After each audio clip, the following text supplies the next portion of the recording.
The villain, a striking figure in flowing white robes, holds a dark orb pulsing with purple energy.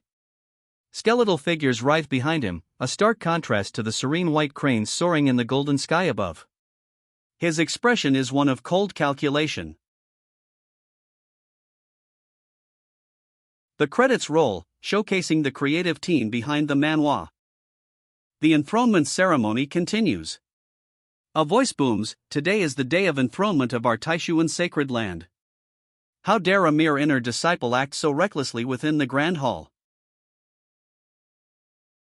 Bullshit. Is Taishuan sacred land, one of the so-called 6 sacred lands in the eastern wilderness, really this shameless? A voice, filled with disbelief and anger, cuts through the ceremony. The speaker clenches a bandaged fist, their body tense. The accusation hangs heavy in the air. Taking advantage of the weak, currying favor with those in power, you have never once considered the will of the saintess, betrothing her to someone she has never even met before. The words are a damning indictment, leaving the saintess looking down, her expression unreadable. If justice isn't served today, I don't want to be known as a disciple of Taishuan sacred land. He shouts, his face contorted in anger and defiance. The words ring out in the opulent hall, a stark contrast to the hushed tension that preceded them. A murmur ripples through the grand hall. Has Yi Chen gone crazy? How does he have the audacity to say such things in the grand hall? Someone whispers, the question hanging heavy in the air. A voice, laced with apprehension, cuts through the murmuring hall. Although he's quite talented, if he angers the one who came from the upper realms, I'm afraid the entire Taishuan sacred land will suffer alongside him. The speaker's words reveal a looming threat, far greater than Yi Chen's actions. An elder, seated on a high throne, addresses Yi Chen. "Yi Chen, is it? I remember you. Only after years of struggle during the 100 Dynasties War were you able to enter the Taishuan sacred land from the small Tianqing region. And now you're telling me you want to give up your title as an inner disciple?" His words carry a weight of disbelief and perhaps a hint of disappointment. Yi Chen, a blur of motion, leaps away from the elder. Dust and debris fly as he makes his escape. He bursts through the crowd, a whirlwind of motion. Dust and debris swirl in his wake as he continues his escape. He bursts through the crowd, a whirlwind of motion. Dust and debris swirl in his wake as he continues his escape. "I was merely feeling a sense of injustice for the saintess," he shouts, his face contorted in anger. "I can't just watch as she helplessly gets thrown into the fiery pits of hell." How dare you compare the young master to a fiery pits of hell? You arrogant and disrespectful child. The voice booms, cutting through the protagonist's outburst. He's confronted, his angry face now etched with defiance. A young woman, her face a mask of concern, speaks softly. Young Master Gu." Her voice trembles slightly, hinting at the gravity of the situation. Young Master Gu sits silently, eyes closed, his posture suggesting weariness or perhaps a deep contemplation. He rests his hands on the ornate arms of his throne. "I, a transgressor," he states, his voice barely a whisper, a confession hanging heavy in the silent throne room. He continues, his confession unfolding. "I found that my character was involved in an inexplicable situation from the moment I awoke." He carefully places a small, blue and white porcelain cup on an ornate table. The table is richly decorated with intricate carvings. Gu Chang'e sighs, a hint of weary resignation in his expression. "And my role as Gu Chang'e seems to be a villain," he thinks, his words revealing a cynical self-awareness. "In your usual comics, I'd be the type of villain who's just a stepping stone for the protagonist and gets constantly face-slapped and humiliated by them." Gu Chang'e's eyes narrow, a subtle shift in his expression. The only difference, he thinks, is the mysterious game-like system he possesses. A character profile box appears, detailing his impressive stats: true disciple of the Taoist deity palace, demonic heart, Taoist bones, pinnacle cultivation, and more. His fate value is 50, fortune value 30, but the system shop remains unavailable.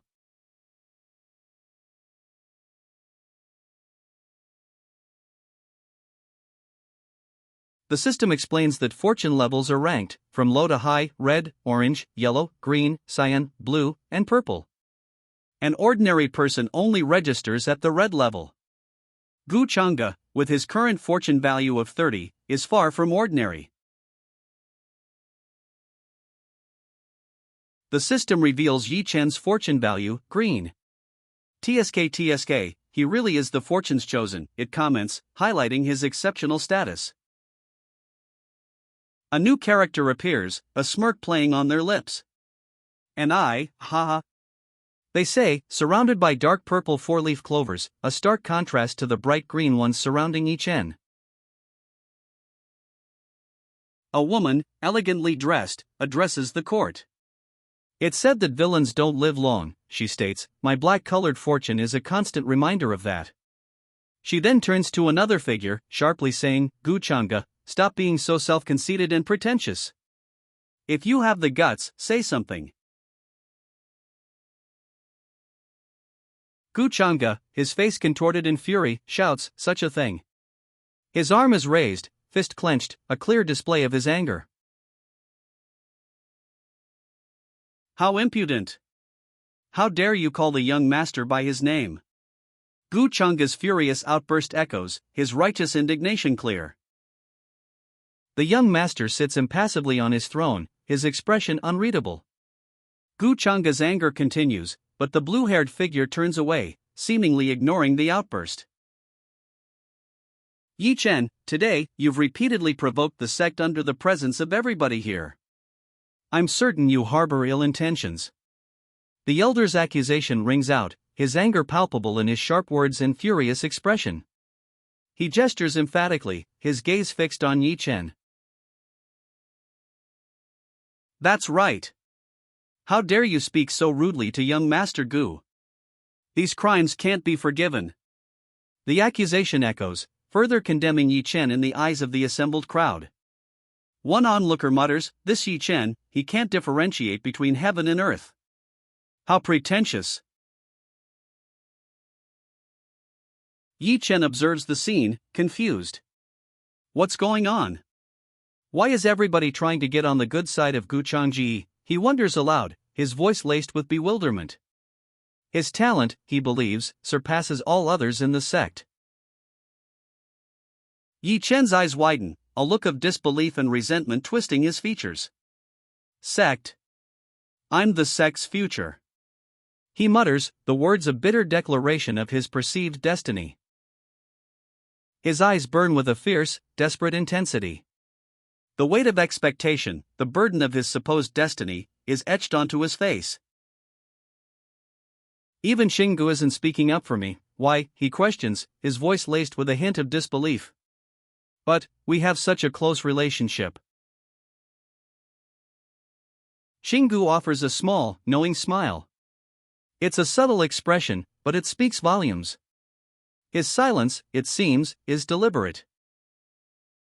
I hate to admit it, but seeing the fortunes chosen being humiliated really is quite satisfying, Xinggu states, a subtle smirk playing on his lips. Gu Chang'e is then directly addressed. Do you really think you can just pretend to be lost in thought without saying a word? Other than taking advantage of others, what else can you do?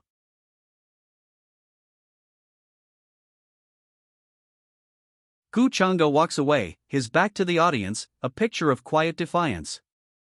The scene emphasizes his aloofness in the face of Qing Ji's accusations.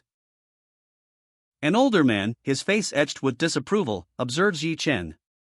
This Yi Chen really is heedless of consequences, he declares. Sacred Lord, I'll take Yi Chen down and make amends to young Master Gu. A figure declares, launching themselves forward in a blur of motion. He moves in a blur, a surge of blue energy crackling around him as he attacks. He counters with a fiery blast, his hand ablaze as he shouts, "Bring it on!" His fiery attack explodes outward, a furious expression contorting his face as he unleashes his full power.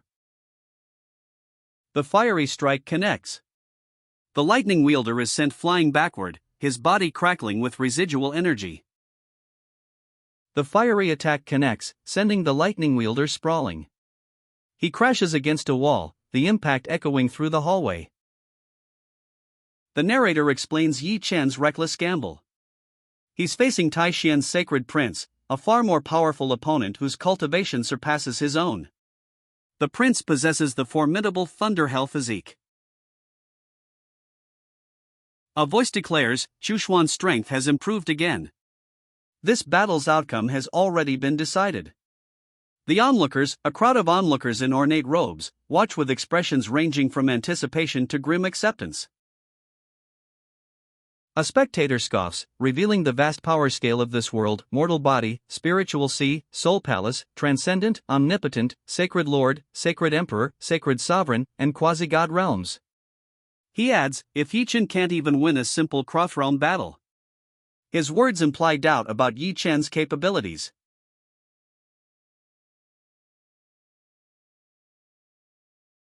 The text box above the combatants declares, wouldn't be worthy of the title Fortune's Chosen. Yi Chen's opponent is defeated, his body falling amidst swirling red energy. Yi Chen delivers a final, powerful blow. Blue energy crackles as his fist connects, extinguishing the opponent's fiery aura. The fiery aura surrounding his opponent vanishes as Yi Chen's blue energy crackles, leaving the opponent reeling from the impact. Yi Chen's powerful strike sends his opponent stumbling back, his feet impacting the ground with a resounding thud. The fiery aura is gone, replaced by the lingering crackle of Yi Chen's blue energy.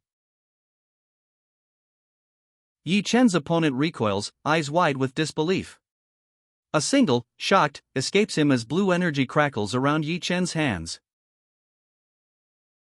Sacred Prince, nice skills, his opponent concedes, a smirk playing on Yi Chen's lips as the blue energy intensifies.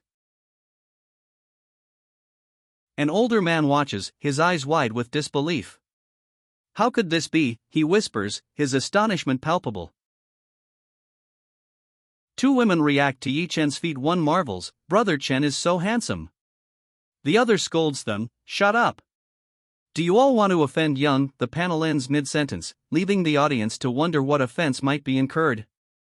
Meanwhile, a voiceover reflects on the impossible. Yi Chen's cultivation is only at the Soul Palace realm, so just how did he block a blow from the Sacred Prince?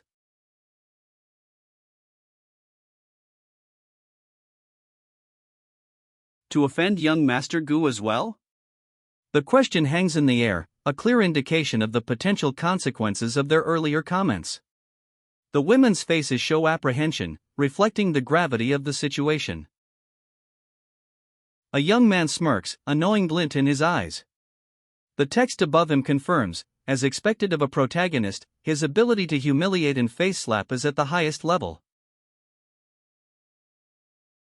The Taishian Sacred Lord's daughter sits, a thoughtful frown on her face. A thought bubble above her reveals her assessment. It seems like everything Yi Chen has done today is to prevent the Taishian Sacred Lord's daughter from being married to me.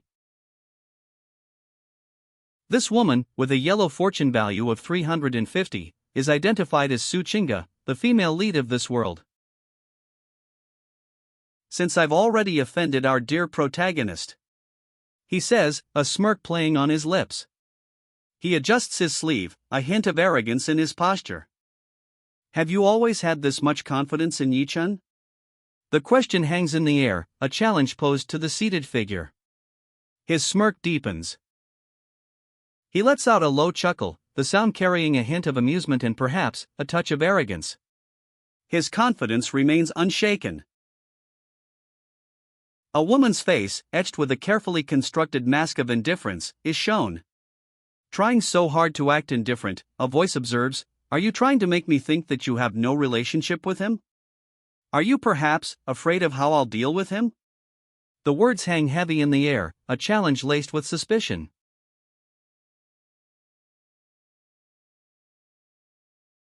He sips his tea, a subtle smile playing on his lips. What a clever woman, he observes, his tone laced with amusement and perhaps a hint of admiration. A hand reaches out, gently touching her shoulder. Her expression shifts from contemplation to startled surprise. The hand withdraws. The bowl is empty. It's empty, a voice states, confirming her silent apprehension. The liquid pours into the bowl, filling it completely. The previous emptiness is gone. Miss Sue nervously pours tea, her hands slightly trembling.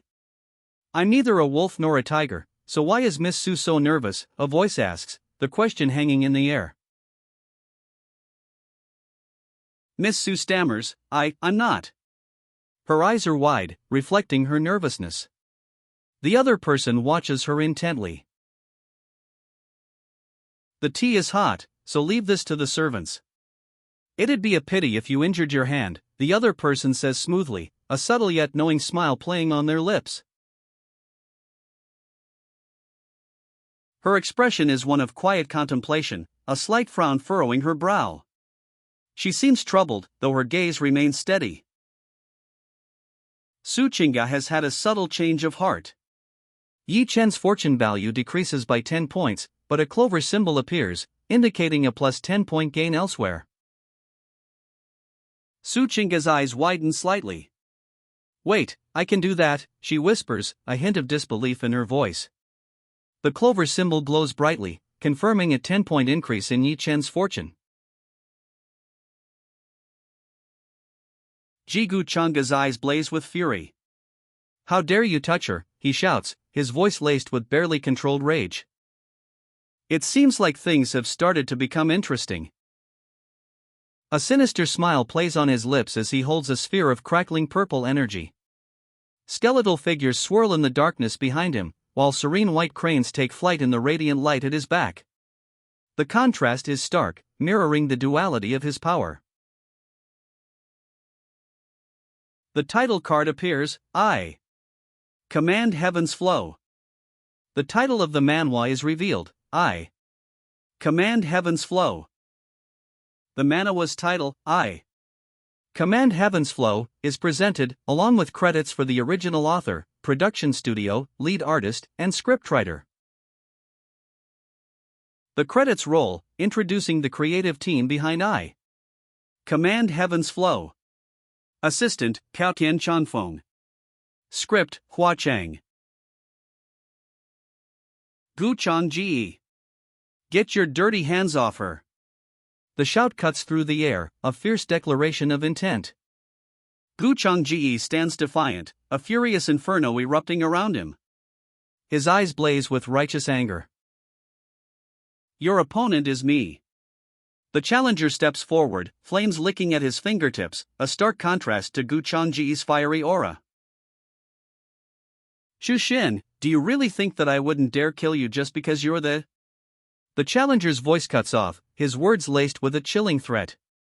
His intent is clear, he's ready to fight, regardless of Chu Xuan's status. Sacred Prince? The challenger's voice is a sneer, his eyes blazing with defiance. He clearly doesn't care about Chu Xuan's title.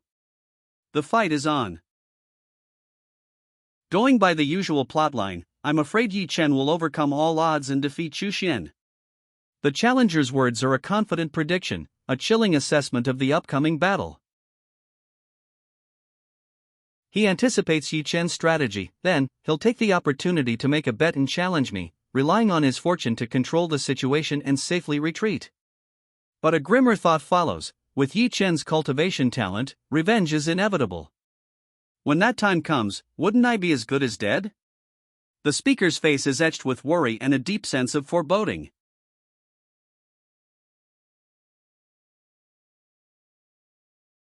His hands blaze with fiery energy, a stark contrast to the worried contemplation from moments before.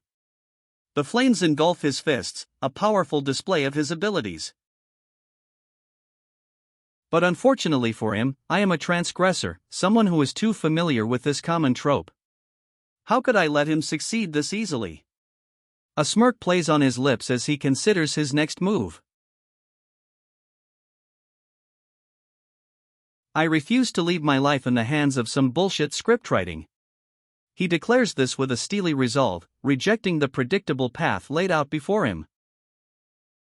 A young woman, elegantly dressed, pours tea. Her expression is one of disdain. How boring, she thinks, her voice a low murmur. A figure in flowing white robes appears, eyes closed, a sense of calm emanating from him. The onomatopoeia suggests a sudden, swift movement. The white-robed figure's robes billow out, a sudden gust of wind sweeping through the room. The onlookers' faces register shock and disbelief, their eyes widen in alarm.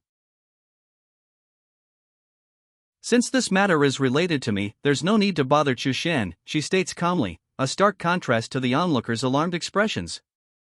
The wind stills. Young Master Gu. Someone stammers, but the blue-haired man cuts them off. And now you're putting on airs? What, do you think I'm afraid of you? He challenges, flames flickering around him. The flames around the blue-haired man subside, revealing young Master Gu's calm, almost serene expression. He stands silently, eyes closed, a stark contrast to the fiery outburst just moments before. Is the cause of your fearlessness ignorance? The question hangs in the air, a subtle shift in the atmosphere as young Master Gu's serene expression is replaced by a smirk. Young Master Gu unleashes a powerful, purple energy blast. The force is immense, a blur of motion as it strikes his opponent. The purple energy explodes, engulfing his opponent in a blinding flash. The purple energy dissipates, revealing a strained grin on the attacker's face. He breathes heavily, muttering, in insignificant power. The attacker stands over his fallen opponent, a single word escaping his lips, "Oh?" His expression is one of mild surprise. His opponent lies defeated. A smirk plays on the victor's lips as he looks down. The fight is over. The victor stands over his fallen opponent, a fierce expression etched on his face. His hair whips around him in the aftermath of the battle. A blur of motion. A final, powerful strike. The sound of impact echoes, a decisive end to the fight. A powerful impact resonates. The dust clears, revealing the aftermath of the decisive blow. Yichen stands over his fallen opponent, a chilling question hanging in the air. "Yichen, how did you want me to respond to your words?" His expression is unreadable, his stance powerful and unwavering. The opponent lies defeated, his face contorted in a grimace of pain and disbelief. He's sprawled on the ground, the impact of Yichen's attack clearly visible. The onlookers react with shock and awe. One whispers, his aura alone is imposing enough to make people feel despair. "Young Master Gu, is this strong?" Their faces reflect a mixture of fear and disbelief. "He's not from the upper realms for nothing. Yichen really doesn't know his place," a voice declares, underscoring the onlookers' awe and fear at young Master Gu's overwhelming power. Fear etched on her face, she watches, helpless, as young Master Gu's hand sweeps across the table, sending teacups flying. As expected of someone from the Gu family, the text reads, as young Master Gu's outburst continues. His actions leave the woman watching him speechless, fear still etched on her face. "He's already so strong at such a young age," an older man observes, his expression a mix of apprehension and respect. "We really can't afford to offend him." The weight of the young master's power hangs heavy in the air. The young master strikes, his opponent falling to the ground in defeat. A pained grimace contorts the defeated man's face as he lands hard. A digital display appears, announcing that Yi Chen's fortune value dropped 10 points, while the protagonist's fate value increased by 50. "Oh, the fate value can be increased," he muses, a thoughtful expression on his face. The text explains that this fate value can be used to upgrade techniques. He considers the possibilities, a thoughtful expression on his face. "I can raise my cultivation as well," he murmurs, a new plan forming. He silently asks his system, how much will my fate value increase if I kill Yi Chen right now? A cold calculation replaces his previous thoughtful expression. The system's response appears: those with great fortune will inexorably have heaven's protection. Taking your current fortune value into consideration. He stands back to the viewer, considering this information. He considers the system's warning: doing so will put your own fortune at risk of being eaten away. A thoughtful expression crosses his face as he questions: does that mean offending the fortunes chosen will lead to bad luck? No wonder my fortune value is black. I really am a villain through and through. The character's realization is punctuated by a system message: fortune is unpredictable, killing each N is easy, but will trigger unknown variables. A system message appears: because you are the biggest variable. The implication hangs heavy in the air. So what you're saying is that although I shouldn't kill him now, I can still gradually increase my own fortune level by reaping away from his. A thoughtful expression crosses the character's face as he considers this unexpected strategy. And strike when the time is right? He questions, a thoughtful expression lingering. Correct, a voice confirms.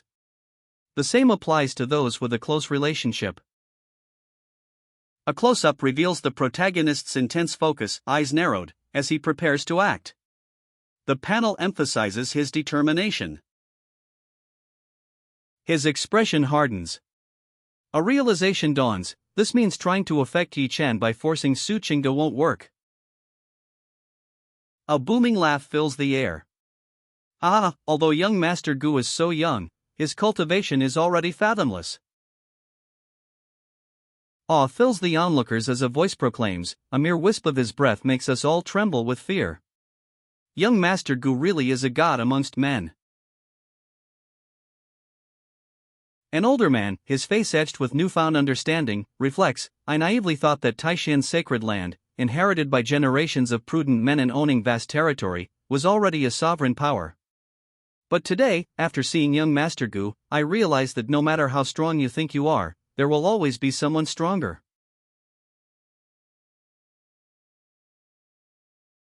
Young Master Gu dismisses the praise, stating, you all think too highly of me. My strength is nothing worth mentioning. His expression is one of quiet confidence, almost dismissive. Young Master Gu turns away, his back to the onlookers. The subtle shift in his posture reinforces his understated confidence. It's fine, young Master Gu states calmly, his back still to the onlookers. A nearby observer laments, it's humiliating, my poor cultivation has forced young Master Gu to personally intervene. A bystander observes, young Master Gu has already shown mercy. What is he doing there still? Another voice adds, Yi Chen really doesn't know what's good for himself. The panel shows Yi Chen upside down, a look of fear and disbelief on his face. Yi Chen, still upside down, whispers, impossible. How could this be? It's all because of you. His voice trails off, a mixture of disbelief and dawning horror etched on his face. Go to hell. Yi Chen screams, his face contorted in furious rage. His eyes blaze with a desperate intensity. Yi Chen's attack connects, a blur of motion. His opponent, however, remains unfazed, a slight smirk playing on his lips. Two onlookers react with outrage. Yi Chen, how dare you, one shouts, his face contorted in fury. Yi Chen remains impassive, a slight smirk playing on his lips as a fiery fist hurtles towards him. With a smirk, Yi Chen effortlessly deflects the fiery fist. You overestimate yourself, he declares. Yi Chen's counterattack sends his opponent sprawling. He lands hard, the impact echoing through the hall. Yi Chen's attack connects, sending his opponent flying.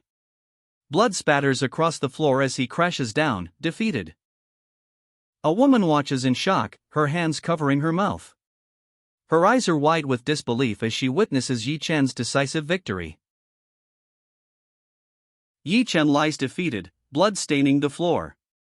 A voice booms, Yi Chen, you've ignored sect rules and disrespected our guest. Seal his cultivation and throw him in the dungeon. Yi Chen lies defeated on the ground, his cultivation sealed. Guards surround him, ready to take him to the dungeon. The guards and onlookers react to Yi Chen's audacious attack. Earlier, young Master Gu had already spared him, and yet Yi Chen still dared to sneak attack, one exclaims. Another adds, I know, right? How shameless. He has embarrassed our entire sect. Let go of me. I'm the most talented disciple of the sect. I am the sect's hope and future. Yi Chen protests, his voice ringing out as he's held down by two figures. A foot, clad in a dark boot, descends swiftly. The motion lines suggest a powerful kick connecting with Yi Chen. Saintess Chinga, I heard that the moon is especially beautiful tonight. Would you be so kind as to bless me with your beauty? A man speaks, his words a smooth attempt at flattery. His expression, however, is difficult to read. Ha ha ha ha. Young Master Gu is able to remain this elegant even after what just happened. With such an open-minded young man, my daughter will definitely be willing to comply. The father's laughter rings out, his words a clear indication of his acceptance of the young man. A hand reaches out, gently grasping the injured arm of the young master. Xing. Xinga. A voice whispers, filled with concern. The young woman's worry is evident in her furrowed brow and downcast eyes. Beside her, the elder man sits, his expression grim and unyielding. His silence speaks volumes. The elder's voice booms, his gaze unwavering, our sect's future for the next 100 years is in the hands of this man. You cannot afford to make the wrong decision here, Xinga. His words hang heavy in the air, the weight of responsibility pressing down on the young woman. Xinga's eyes fall, a slight tremor in her voice as she softly replies, all right. Below, a bloodied figure looks up, a single word escaping his lips, you. The blue-haired man slumps backward, his eyes wide with shock. Blood streams from his wounds as two onlookers stare, their faces etched with alarm. -10 points of damage appear above him with each visible strike. More blood splatters as -10 damage points flash above him again. He's clearly defeated.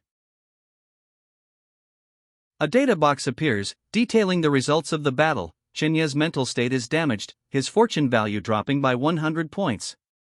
The host's fate value, however, increases by 500. A self-satisfied smirk plays on the victor's lips. So that's how it works.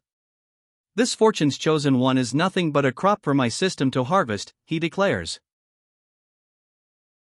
He stands, a self-satisfied smirk still on his face, and adds, it is a bit troublesome, but the process of slowly torturing an ant till its last breath.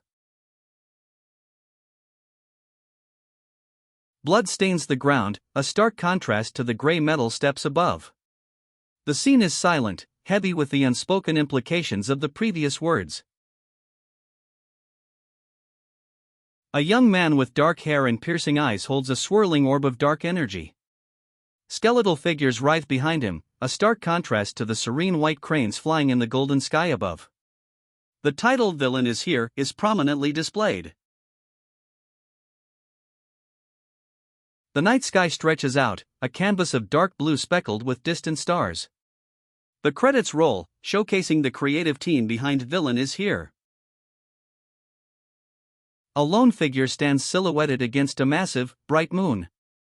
He's cloaked, his back to the viewer, overlooking a sprawling, ancient-looking building. The night is clear, the stars visible in the deep blue sky. Xinga, I know you're interested in Yi Chen, but the current situation. A second voice responds, I understand. Yi Chen can't even come close to the Lord and the benefits he can give us. The dialogue unfolds against the backdrop of a grand, imposing building, the scene illuminated by the moon. A sigh escapes the older man. Chinga stands silently, her posture conveying resignation. Chinga's eyes are downcast, her expression somber. Father, it's. She begins, her voice heavy with unspoken emotion. All right. I will go pay him a visit now, her father declares, his face set in grim determination. A swirling vortex of blue energy opens before him, a gateway to an unknown destination. He steps forward, his resolve unwavering.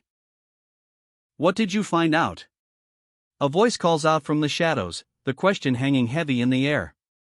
Eyes closed, a figure sits silently, their expression unreadable. The weight of the question hangs in the air. You were right, young master. The Taishan sacred lord summoned Suchinga and told her about all his sorrows. The words confirm the previous panel's unspoken tension, resolving the mystery of the silent figure's purpose. Oh? A single word, a questioning inflection, escapes the listener's lips. His eyes, wide and slightly narrowed, convey a mixture of surprise and skepticism. The speaker reveals a surprising fact: the Taishan sacred land's strongest individual, the Supreme Elder, passed away 300 years ago. This seemingly weakens their current strength. The speaker continues, revealing that the outside world is unaware of the Supreme Elder's death 300 years prior. He explains that the young master is now their most crucial support. Furthermore, the Taishan sacred lord's wife, a noble woman from the upper realms, was once captured by their forces. He confirms their actions, stating, and sent back there. His grim expression underscores the harshness of their methods.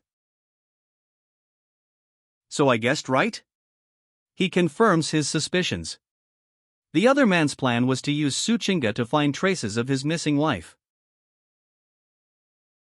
Oh, right. Keep an eye on Yi Chen, who is currently imprisoned, he instructs, his back to the viewer. The scene shows Yi Chen, seated calmly on a bed within a richly decorated room. You seem interested in Yi Chen, a voice asks. He's blessed with great fortune. He can help me obtain many opportunities, the speaker explains, their words revealing a calculating ambition. A sly smile spreads across the speaker's face. Their eyes gleam with ambition, confirming their interest in Yi Chen is purely self-serving.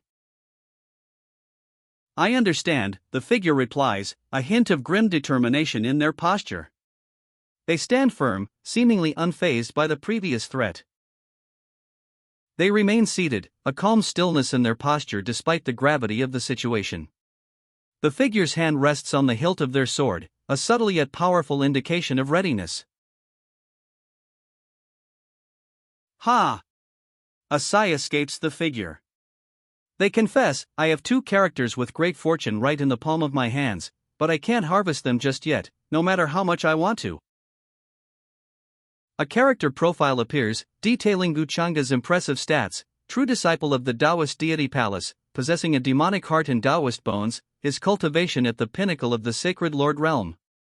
His fate value stands at 550, his fortune value at 40.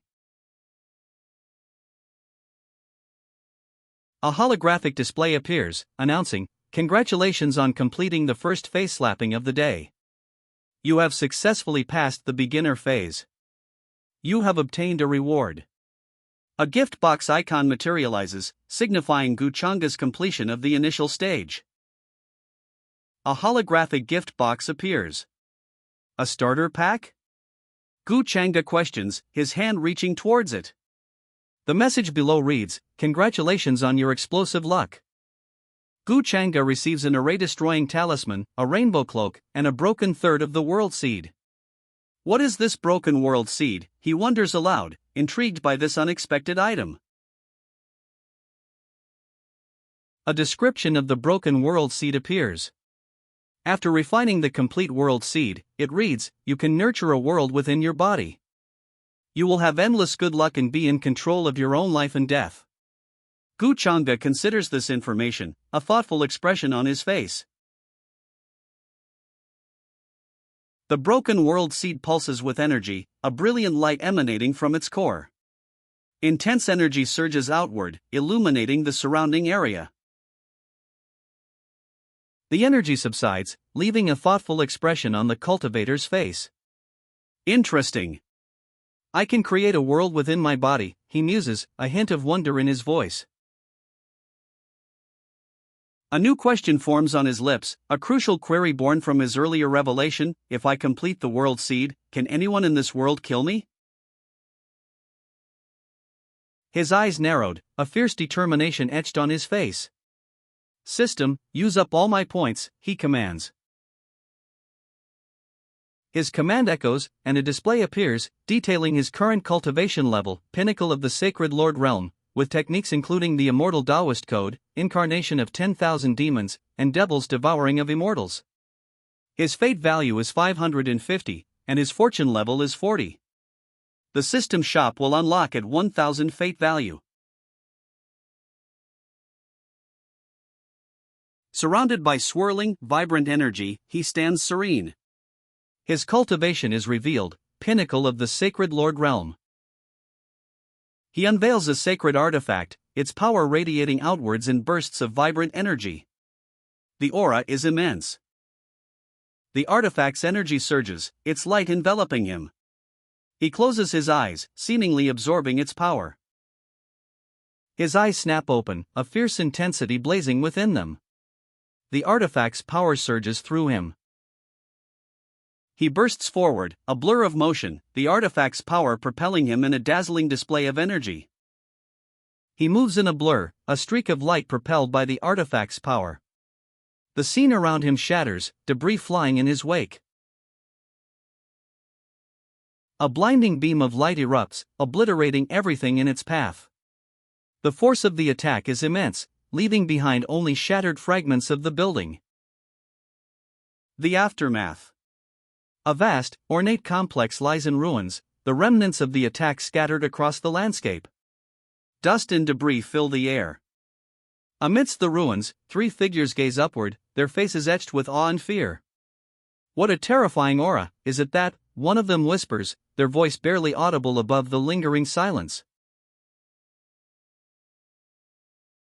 An older man, his face etched with fear and disbelief, utters a single word, that. His wide eyes and trembling beard speak volumes of the terrifying presence they've sensed.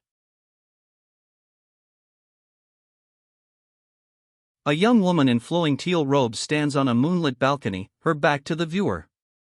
Above her, a swirling, otherworldly light fills the night sky.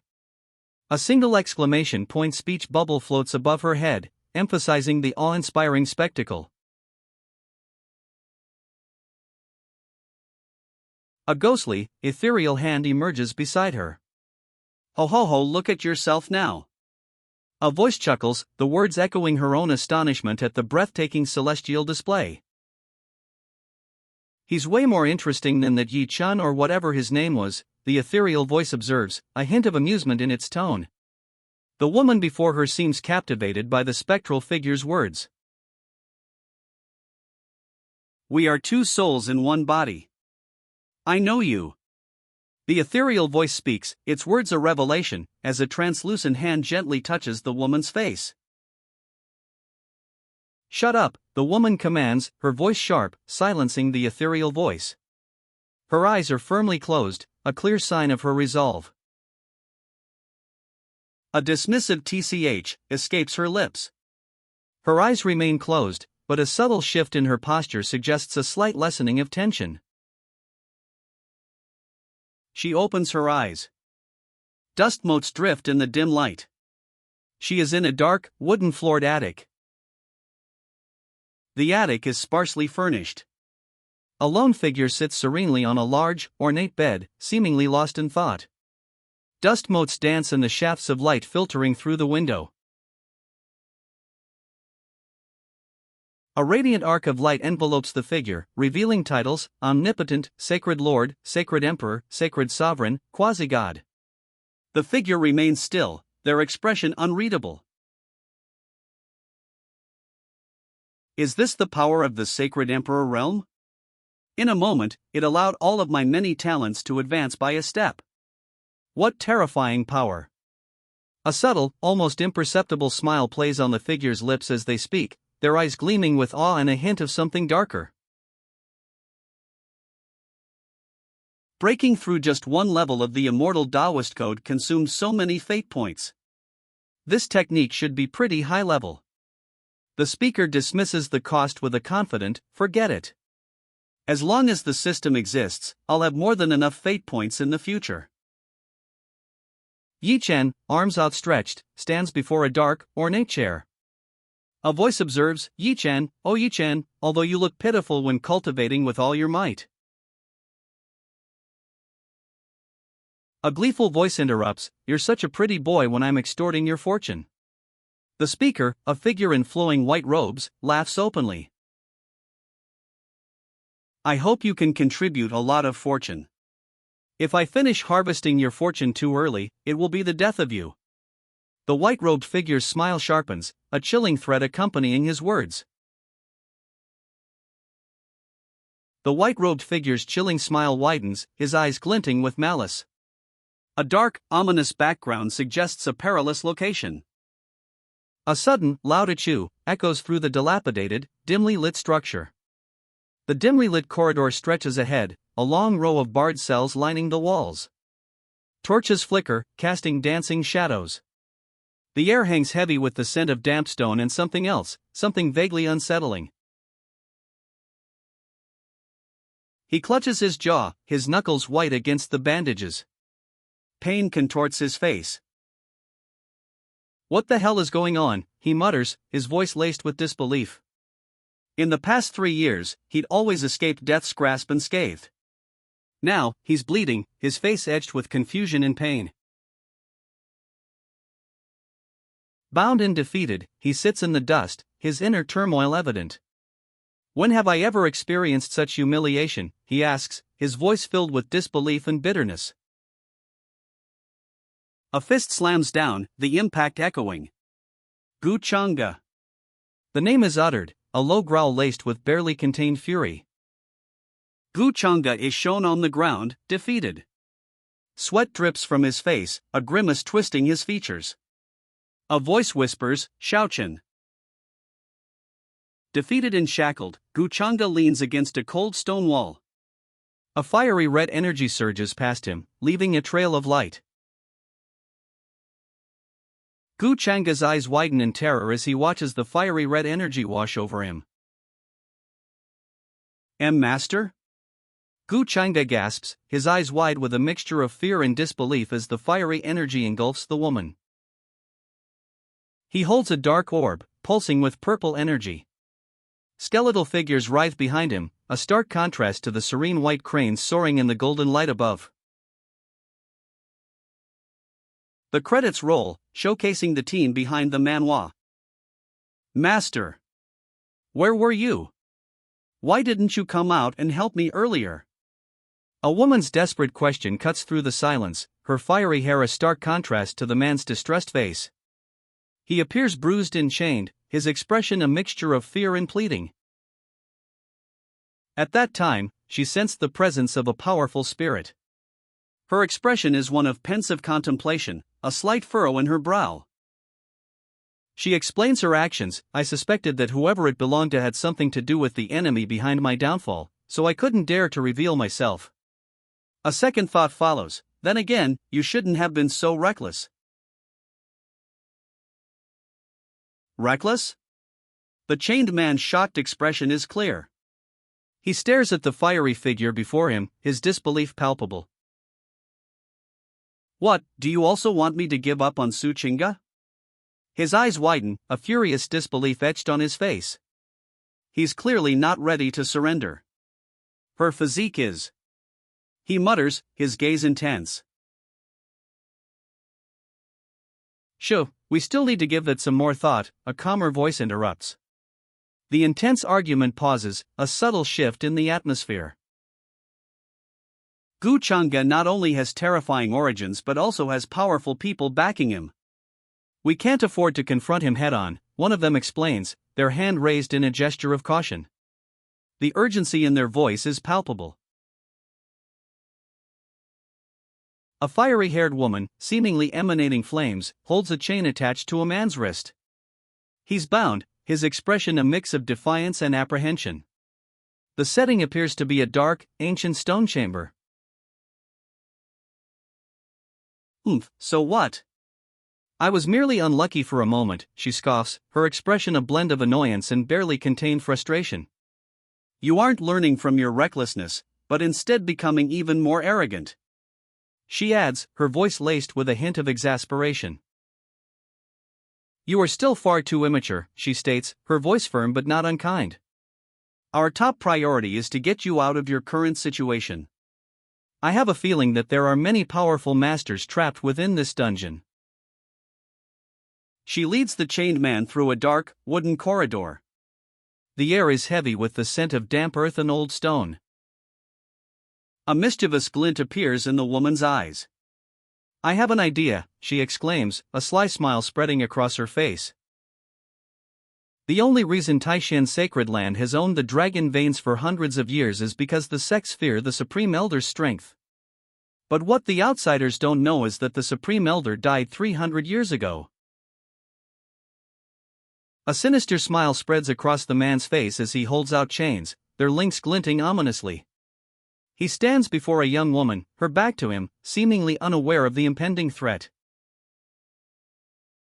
Master, if you spread this information, the sects coveting the dragon veins would undoubtedly collectively attempt to conquer this place, he warns, a chilling smile twisting his lips. His eyes gleam with a calculating intensity. If that were to happen, I'm afraid the Taishan sacred land would be destroyed. They have looked after and nurtured you for so many years. She says, worry etched on her face. And then I could escape in the midst of the chaos, she adds, a glimmer of desperation in her eyes. I don't care, she declares, defiance etched on her face. They were the ones that treated me heartlessly. I want every one of them to taste the consequences of offending me, she screams, her face contorted in furious rage. A weary sigh escapes the old mage as he observes the two figures, silhouetted behind bars.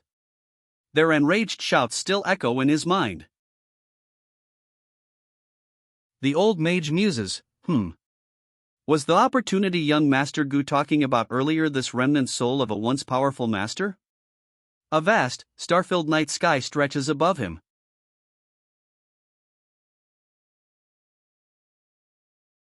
The camera pulls back, revealing a sprawling courtyard nestled between towering cliffs under a starlit sky. Several figures in teal robes are seen cleaning up scattered scrolls. A young woman sweeps diligently in the foreground. Under a starlit sky, a figure sits in a pavilion overlooking a tranquil courtyard. Young Master Gu, your words were quite interesting. Is the upper realm really as big as you described? A voice asks. Kokik. I told you.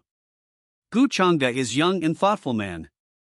A knowing smile plays on the woman's lips as she speaks, her gaze hinting at a secret amusement. He's much better than that Ji Chen, or whatever his name was. The woman states, a hint of challenge in her voice. Whether the upper realm is big or not, why don't you go and see for yourself, she adds, her expression suggesting a subtle encouragement towards a journey. Young master, you must be joking. Without the strength of a quasi-god, the barrier can't be broken, a voice states, the words echoing the inherent difficulty of reaching the upper realms. The narrator's words highlight the seemingly insurmountable challenge ahead. The young woman sits calmly, gazing out at the star-strewn night sky. Above her, a speech bubble reveals the words, the secluded Emperor Realm. Her serene expression contrasts with the previously stated difficulty of reaching this place. A thought bubble appears, revealing her inner monologue, is being at the quasi-god realm really that powerful? Once you reach the upper realms, you'll realize just how insignificant the quasi-god realm is. Her expression remains calm, yet a subtle shift hints at a newfound perspective. She sips her tea, gazing out at the night sky. The calm expression on her face reflects her newfound understanding of the vastness beyond the quasi-god realm. "Young master, if we were in the upper realms, would you be able to protect me?" she asks, her voice barely a whisper. The question hangs in the night air, a stark contrast to the serene view beyond the balcony. "Oh? What do you mean by that?" he asks, his gaze intense as he looks down at her from the next level of the balcony. His question is sharp, cutting through the lingering uncertainty of her previous words. I know that it may be difficult for me to please you with my current status, but I am willing to serve you for the rest of my life," she says, her head bowed low, a picture of quiet desperation against the night sky. A notification appears. Su Chinga's attitude toward Gu Chang'e has shifted. Yi Chen's fortune drops by 40 points, while the host's fate value rises by 200. A thoughtful expression crosses the host's face. The question hangs in the air: if the development route of a character related to the fortunes chosen, Yi Chen, changes, his fortune value would decrease in exchange for an increase in my fate value? If so, things would become much easier, the host muses. A slight smile plays on their lips. Please me? It seems like Saintess Chinga's attitude sure does change quickly. Saintess Chinga sits silently, her back to the host. The host, across the table, smiles faintly as they sip from a cup. The night sky twinkles above them. "Are you sacrificing yourself, so that I release Yi Chen?" The host's question hangs in the air, met only by Chinga's wide, fearful eyes. Her silence speaks volumes. "I wouldn't dare do such a thing," Chinga cries, her wide eyes reflecting genuine fear and distress. "My looks are unworthy of young master's profound eyes. Everything I'm doing is to express my sincerity, hoping he won't hold today's events against me." "Oh? Yi Chen is so infatuated with you that he didn't hesitate to cut ties with the Taishan sacred land, yet this is how you pay him back?" The question hangs in the air, a sharp contrast to Chinga's earlier pleas. "I am incapable of resolving Yi Chen's mistakes. For the sake of my father and the sect, nothing else is more important," she states, her expression resolute despite the underlying sadness in her eyes. She looks out at the night sky, a vast expanse of stars visible through a lattice window. A second woman, her head bowed, sits below. "Young master," she whispers, her voice barely audible above the night sounds. The scene shifts to a close-up of the young master's hands, carefully pouring tea. "Truth be told, my bodily constitution is of the 9-in mystic beauty physique. No one else knows about this," she reveals, a look of pained urgency on her face. A game-like notification appears. Su Chinga shows submission. Yi Chen's fortune value drops by 40, while the host's fate value rises by 200. The 9-in mystic beauty physique. An excellent physique for refining, a voice observes, intrigued. How generous of her to willingly share her secret with me, a voice muses. A subsequent text box reveals, Yi Chen's fortune value has dropped below 400 points. Su Chinga is revealed to be incredibly cunning, considering the bigger picture. She weighed both the Taishan sacred land's predicament and Yi Chen's status before deciding to share her secret. Su Chinga's plan unfolds. A mischievous grin spreads across her face as she reveals her true intentions. Kikik. "I can exploit others, reap the benefits, and enjoy hanging out with such a pretty lady all at the same time. Being a villain sure is sweet." "Why, young master?" she whispers, her voice barely audible. The young master sits across from her, his expression unreadable. The night sky is visible beyond them. "Young master," she questions. He replies, "Ahem. The 9-in mystic beauty physique is one of the best physiques for refining, and yet you told me this that easily?" His expression remains unreadable, but his words reveal a hint of surprise. He continues, his tone unwavering, my family's sect was built upon the painstaking efforts of my ancestors for thousands of years. The value of my life pales in comparison. His gaze remains fixed, conveying a sense of profound conviction. As long as young Master Gu can save Taishian's sacred land from its demise, I am willing to. Her voice trails off, her eyes downcast, a profound sadness etched on her face. Offer myself to you, she states, her voice barely a whisper, her gaze lowered. A profound sadness remains etched on her face. Oh ho! She murmurs, a hint of something unsettling in her tone. Then, a low chuckle escapes her, Kiki. The sound is chilling. This is the credits page for the manhwa. The title, I. Heavenly Mandate Great Villain, is prominently displayed. The production team and original author are listed below.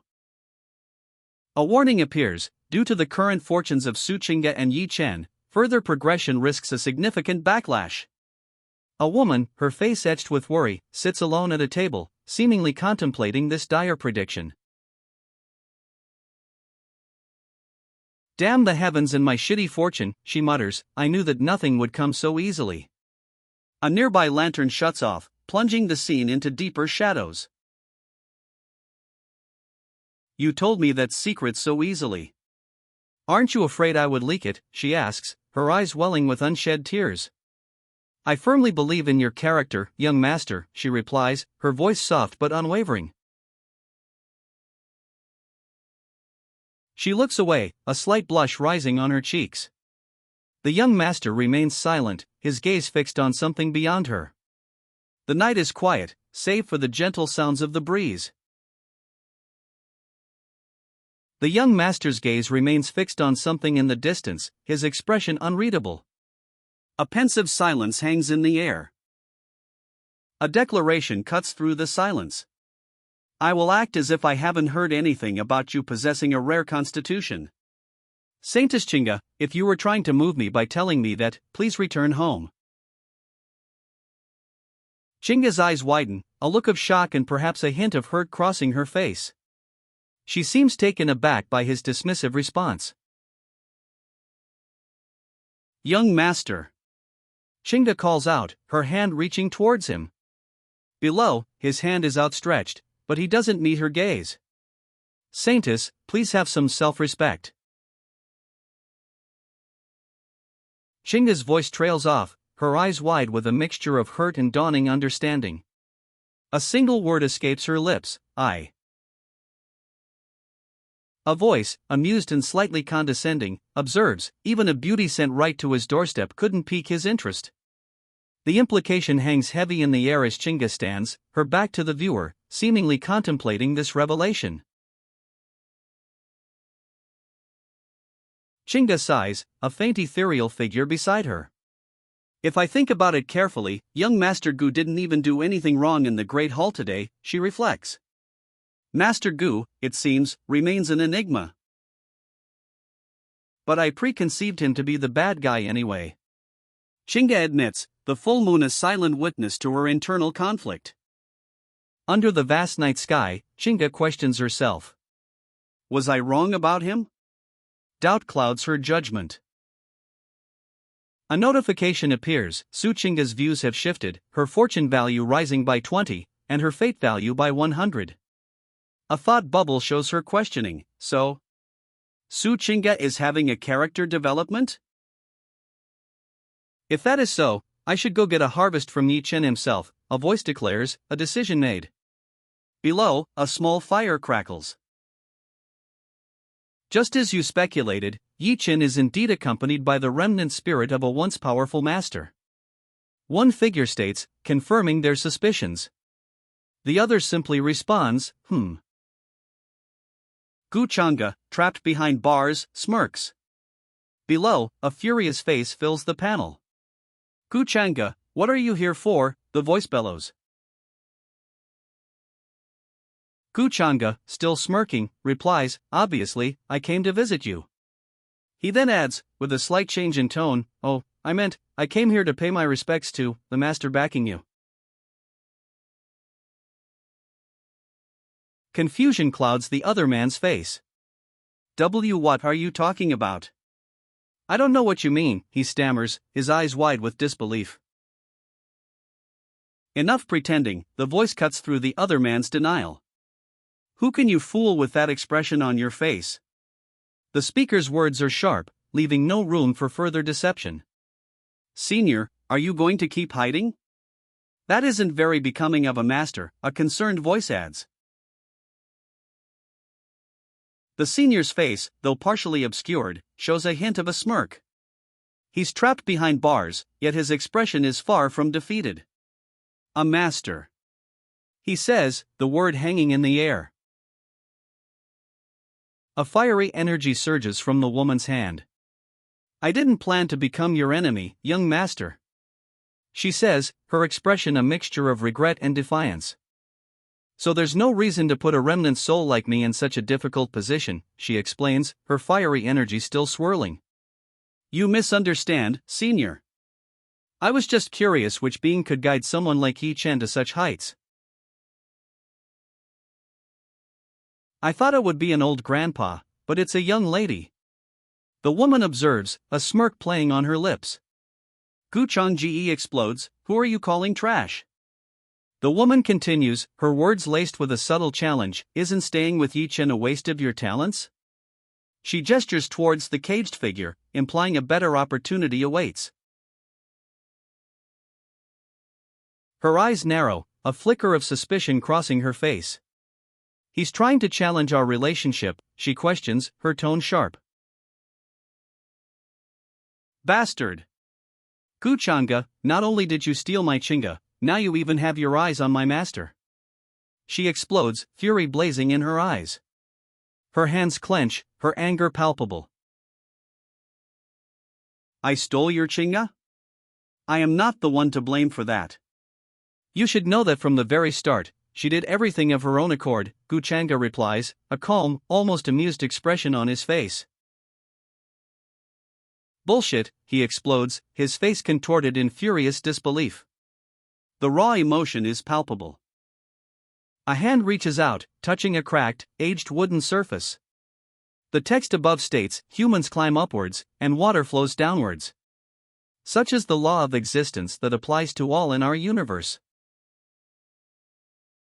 The red-haired woman and the blue-haired man are thrown back by a powerful force, crashing into the wooden floor.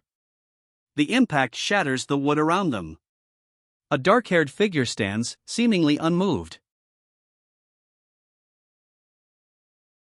The blue-haired man, battered and chained, grits his teeth. Do you really think a remnant soul could remain in this world for long? He snarls. Then, a softer, more pleading tone, but you, if you really want the best for your master, then don't hold her back.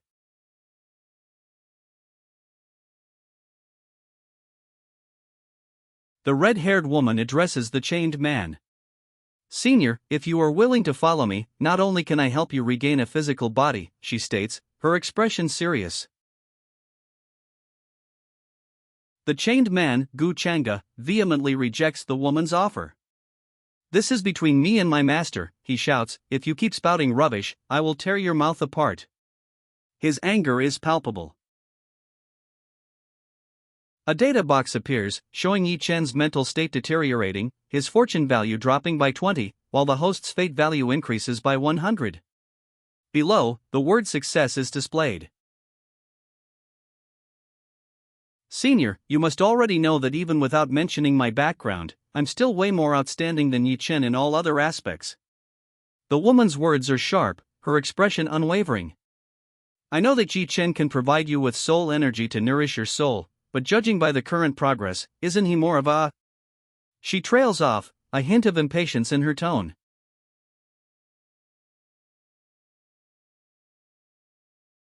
Master, don't listen to that rubbish. He must be trying to trick you. The young man's urgent warning is clear, his face etched with worry. Gu Changa's expression remains skeptical, questioning the motives behind Yi Chen's actions. Gu Changa's expression is thoughtful, a hint of doubt in his eyes. He questions, am I overthinking it? Is he only trying to get me to join him? The text below reveals his internal conflict. Yi Chen has been the one provoking trouble, while Gu Chang'e has done nothing wrong. Have you finished deliberating? A sneering face appears, the question hanging heavy in the air. The previous uncertainty is replaced by a clear challenge. The woman recoils, her ornate hairpin shaking violently. A look of pained uncertainty crosses her face. The man, bruised but grinning, watches her closely. Yi Chen was the one who saved me from my demise, so naturally I would not leave him now. The woman's voice is firm, her hand resting on the man's. Her expression is resolute. Sigh, I will give you some time to think it through. If you change your mind, I will look past Yi Chen's past offenses and let him go. The woman offers a reprieve, her words a glimmer of hope amidst the harsh reality of their situation. Even with the Taishan sacred land retracting his punishment and restoring him, it wouldn't be enough. The woman's words hang heavy in the air, a stark reminder of the gravity of the situation. I could give him Su Qingge too, she says, a subtle, knowing smile playing on her lips. Impossible, a thought echoes in the air. Young Master Gu, please stop, the woman says, her expression a mixture of concern and weariness. I appreciate your earnestness. She adds, you should really think it over. Before I leave, I have a present for you. The woman smiles gently, presenting a glowing ornate box. A young man with dark hair, dressed in flowing white robes, holds a dark orb pulsing with purple energy. Skeletal figures swirl behind him, while white cranes fly in the contrasting bright sky above. His expression is one of calm confidence. I understand. I understand it all now. Gu Chang'e, you damned bastard.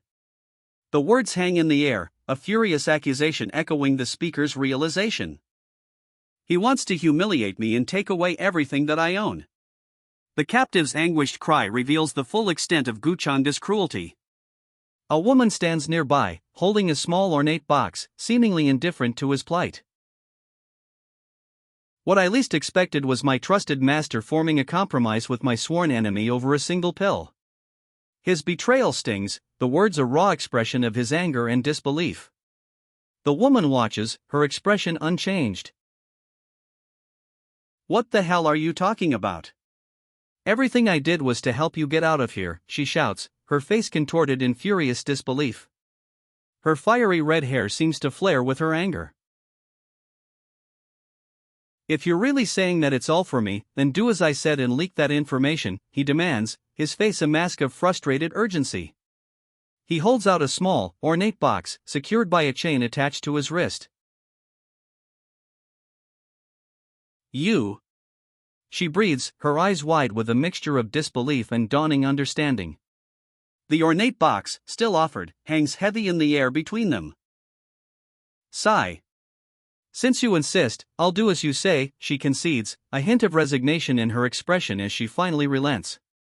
The ornate box remains before her. Hee, I knew you'd come around, master. I knew you wouldn't just abandon me like that, the young man chuckles, a hint of smug satisfaction in his tone. He watches as the woman, having relented, holds the ornate box. A crimson energy swirls around the woman, her form shimmering as she seems to materialize from the box. The young man watches with a gleeful grin, his anticipation palpable. The crimson energy dissipates, leaving only a sigh in its wake. The young man's grin fades slightly. An estrangement takes hold.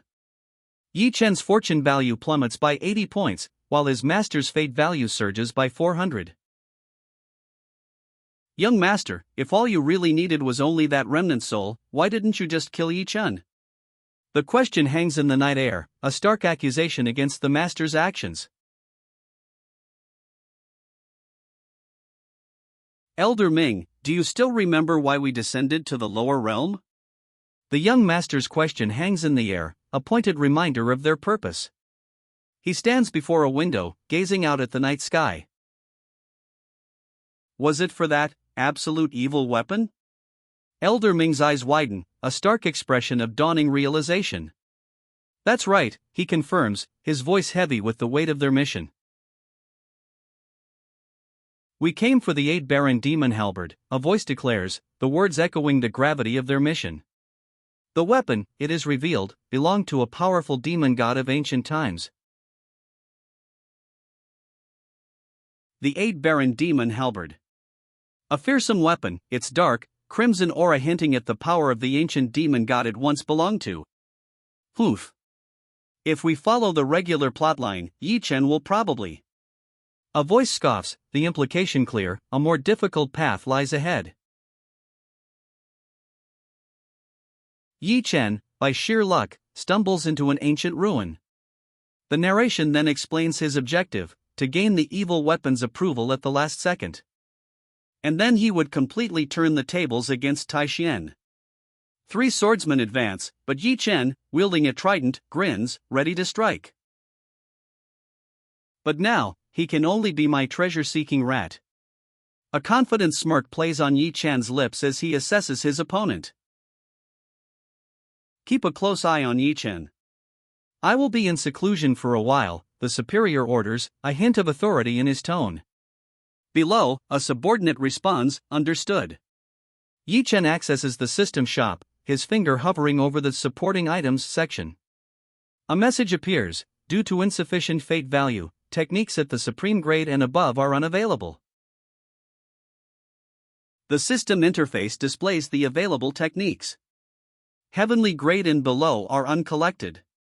A heavenly grade technique, promising advancement to the transcendent realm, requires only 50 fate value.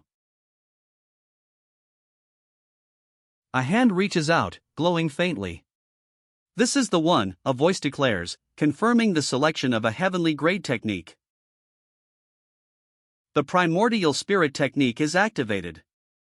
An innate divine chant consumes 1,000 points of fate value. The primordial spirit technique surges, a golden light emanating from his eyes as he closes them. A serene expression settles on his face. The golden light fades, leaving him cloaked in shadow. Only the intricate details of his ornate chestpiece remain visible. 3 days later. A sweeping vista reveals Zhao Tian of the Yangshu Sacred Land, Zhu Wuji of the Great Sun Empire, and Xiao Hui of the ancient Xiao family. A fleet of ships approaches Taishian Sacred Land. From one, a declaration rings out, have come to pay respects to the sacred master of Taishian Sacred Land. A figure observes the approaching fleet, a thoughtful expression on his face. For 3 of such superior caliber, who are only steps away from the sacred emperor realm to personally lead your forces here, what an impressive spectacle, he remarks, his voice carrying a hint of awe. Beside him, a woman watches, her face etched with worry. The scale of the approaching fleet, and the power it represents, is clearly weighing heavily on her. Ha ha, cut the crap, Su Taishian. Your Taishian Sacred Land has relied on Supreme Elder Su to forcibly occupy the spiritual veins for thousands of years. The words hang in the air, a sneering accusation from a powerful figure. Now that he has passed on, isn't it time for our sex to enjoy the spiritual veins?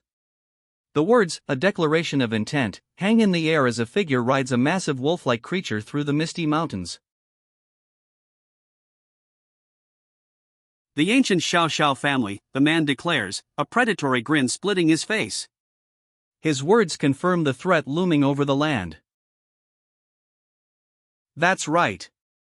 On account that we are all from the top sects of the eastern wilderness, if you take the initiative to offer the spiritual veins and demote yourself by 1 level, I will definitely leave you a way out. Otherwise. The man's ultimatum hangs heavy in the air, his expression grim. He offers a stark choice, a path to survival, or something far worse. Zhao Tian's voice, filled with outrage, echoes across the landscape. The spiritual veins have been the foundation of my sacred land for thousands of years. How can they be handed over just like that? He scoffs, his words laced with contempt for those who would dare to take what is rightfully his.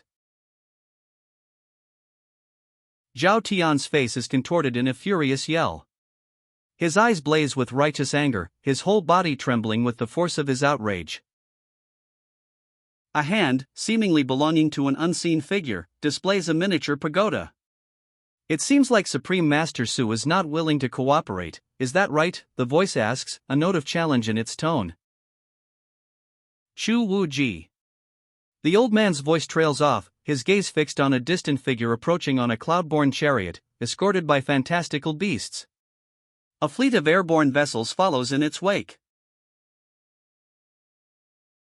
Surely, you don't think that the Taishan sacred land of today can still go up against all of us on your own? The aged emperor of the Great Sun Empire, Chu Wuji, asks, a smirk playing on his lips as he gestures towards a miniature pagoda. His words carry a clear implication of overwhelming force. Even though I don't know where you got the news from, did you really believe that without the Supreme Elder, my Taishan sacred land has no one else to rely on? The aged emperor's sneering question hangs heavy in the air, a challenge to the Taishan sacred land's supposed strength. His expression is one of utter disdain and condescending amusement. Father. She whispers, her voice laced with a mixture of apprehension and sorrow. Her gaze follows her father's retreating figure, his back turned, seemingly unmoved by her plea. Has young Master Gu not come out of seclusion? The question hangs in the air, a sharp contrast to the quiet sorrow of the previous scene. The speaker's face is a mask of barely contained impatience. Last time, I was too hasty, and lost favor with young Master Gu, a voice reflects, a hint of regret coloring the words. Now, I'm not sure if young Master Gu would be willing to help us out, the speaker says, uncertainty clouding their voice. A sharp what erupts in response, conveying disbelief and perhaps a hint of alarm. I've long heard that Taishan sacred land in the upper realms have some. The speaker's voice trails off, leaving the statement unfinished, yet heavy with implication. Some sort of connection, could it be? The elder's eyes narrow, a thoughtful frown etching itself onto his weathered face.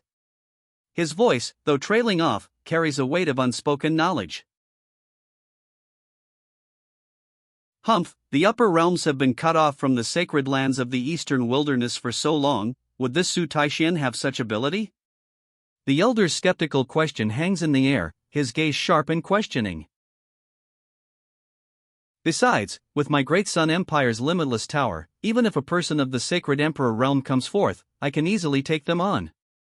The elder's confident words dismiss any doubt, his hand resting on a miniature replica of a towering structure, radiating a golden light.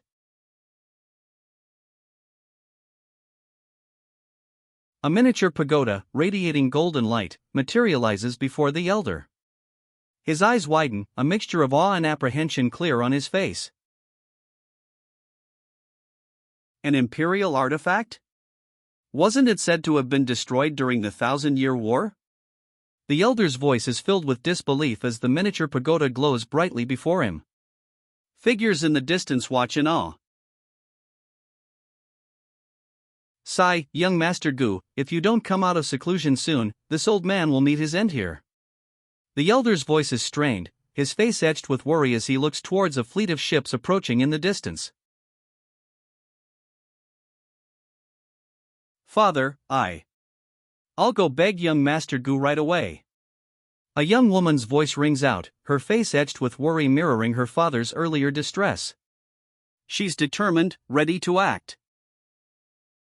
The daughter, her teal robes flowing, hurries after her father, her determined expression unwavering. She's off to plead with young Master Gu. Su Taishan, do you really want to be destroyed because of the spiritual veins? The question hangs in the air, a stark challenge before a backdrop of distant buildings. Su Taishan remains silent, his back to the viewer, the vast cityscape and distant mountains a stark contrast to the weight of the question posed. The scene emphasizes his contemplation. Cut. Cut the crap. An older man's face fills the panel, his expression one of sharp impatience and barely contained anger. Stubborn old mule. The older man's voice is sharp, his anger barely contained. His face is a mask of frustration. Since you want to die, I'll fulfill your wish. The old man's voice is cold, his eyes narrowed. His hand rests on his beard, a chilling smile playing on his lips. A towering pagoda floats in the sky, bathed in sunlight. It's a breathtaking sight, a symbol of immense power. The pagoda, a blur of motion and purple energy, shoots across the sky. The pagoda, a streak of purple light, speeds towards a sprawling palace complex nestled high in the mountains. Atop a shadowy, winged beast, a man in ornate robes approaches the palace. His expression is one of grim determination, his mount straining under the speed of their journey. Other similar creatures follow close behind. A figure emerges, his face a mask of unsettling glee. This is... He begins, the anticipation palpable. The question hangs heavy in the air, who? His eyes widen, a look of horrified realization dawning. This primordial.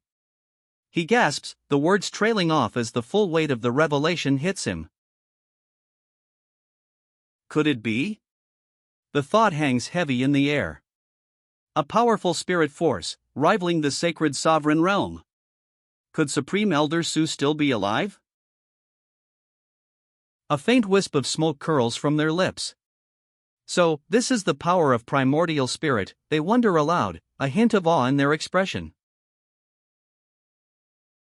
Seems like everyone is already present, they observe, their gaze sweeping across the ornate room. He holds a swirling purple orb, a sinister energy crackling within. Skeletal figures writhe in the darkness behind him, while serene white cranes soar in the bright light behind. His expression is one of calm, almost serene control. The title card appears, Villain is here. A crimson splash of stylized text dominates the panel. The manhwa's title is revealed, Villain is here. The story is based on the novel fantasy, The Heavenly Mandate Villain. The manhwa's title, Villain is Here, is revealed, along with credits, original work by Tianning Fan Pai, production by Huishu Dongman, lead artist Mutu Run, and script by Lu Mang. The credits roll, assistant, Fa Yachang Chang, script, Hua Chang. The credits conclude, revealing a young woman running, her dark hair whipping behind her as she sprints past a traditional Asian-style building nestled amidst misty mountains. The young woman continues her sprint, her words cutting through the air. Father, you must hang on until I get to young Master Gu. The commotion she caused has made masters from other sects wary. She clamps a hand over her mouth, eyes wide with alarm. MMPH, she tries to say, but the word is muffled.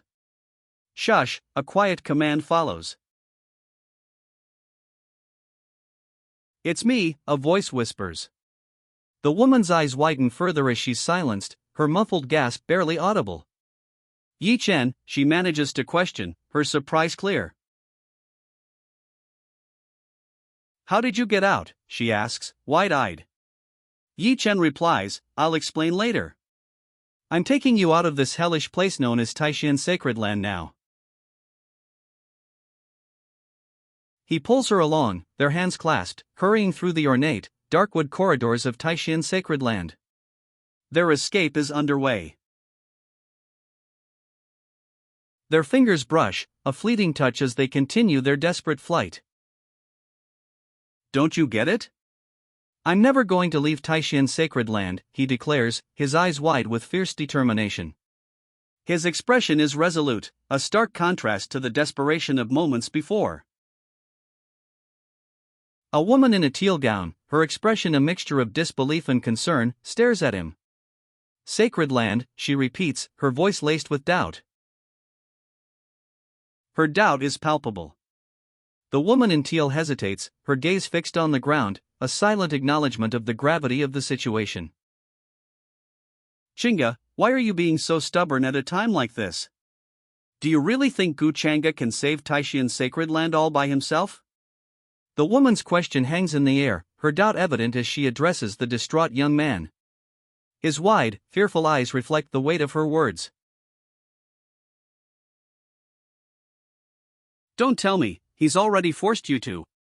Chinga's eyes widen, fear etched on his face as he anticipates a terrible answer. A cruel, twisted smile spreads across Chinga's face, his eyes wide with a horrifying, almost manic glee. The fear in his previous expression is gone, replaced by something far more sinister. Shut up.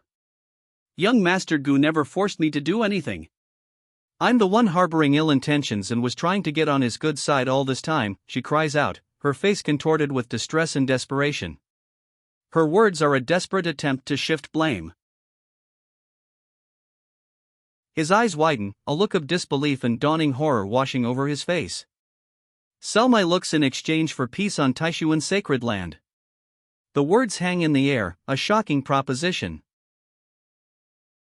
Tears stream down Chinga's face as she vehemently rejects Yi Chen's proposal. Will you be satisfied when you're done taking all my dignity from me?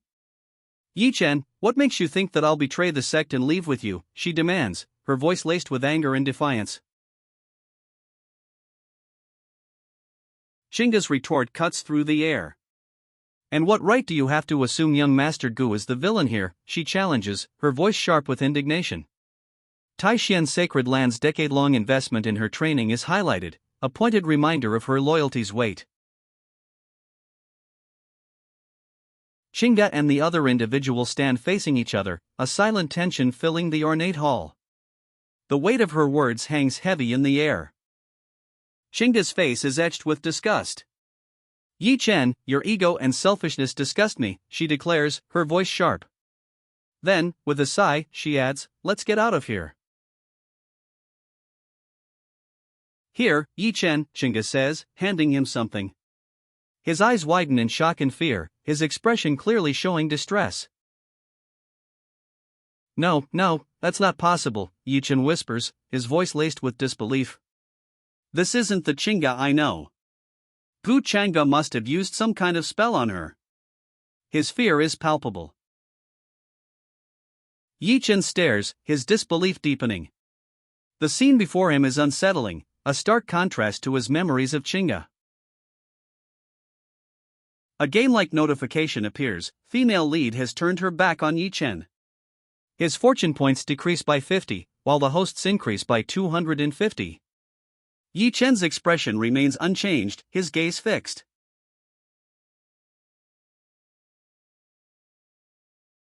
Yi Chen remains motionless, his back to us. So the time has come, he states, his voice calm despite the significant drop in his fortune points. A low creak echoes as a door opens slightly. A woman gasps, eyes wide with alarm. This is bad, she exclaims, her gaze fixed on a man with worried expression. I can't let myself be. She grits her teeth, a fierce determination hardening her expression. Her eyes blaze with defiance. I can't be seen together with Yi Chen, she declares, her grip tightening on her weapon. A blur of motion. Two blades flash past, leaving the young man wide-eyed and terrified. The attacker's sword moves in a blur, a dark streak across the panel. Blood spatters. She disarms him, taking his sword. Blood stains the ground where he stands. Chinga, you. His eyes widen in shock and fear, a clear expression of disbelief and dawning horror. Run, Yi Chen. The desperate plea echoes as another character declares, I'm sorry, but I have to cut all ties with you. Her eyes blaze with fury, a stark contrast to the desperate pleas she just heard. The betrayal is etched on her face. Blood stains the ground where she stands. A close-up reveals a wound on her attacker's shoulder, a shallow cut inflicted by her blade. Flames erupt from his body, a fiery aura surrounding him. His expression is grim, determined. I see. Then, let us meet again in the future. The words hang in the air, a promise and a threat, as the defeated opponent's fiery aura fades. A sinister grin spreads across the victor's face, his golden eyes gleaming. The victor's foot lands, a swift, decisive blow. A single drop of blood stains the stone courtyard. The defeated opponent lies still. The victor stands, sword sheathed, back to the viewer. She surveys the courtyard, a grand temple looming behind her. The victor turns, her eyes wide with a mixture of shock and dawning comprehension. The name Saintess Chinga appears above her head. Young Master Gu, Chinga, has disappointed you, a voice states, the words hanging heavy in the air. The saintess, tears welling in her eyes, looks downcast. You did a great job. However, you will have to fight him to the death the next time you meet. Are you sure you won't regret this? The words hang in the air, a stark warning delivered to Chinga. Chinga considers the warning, a subtle smirk playing on his lips. He accepts the challenge.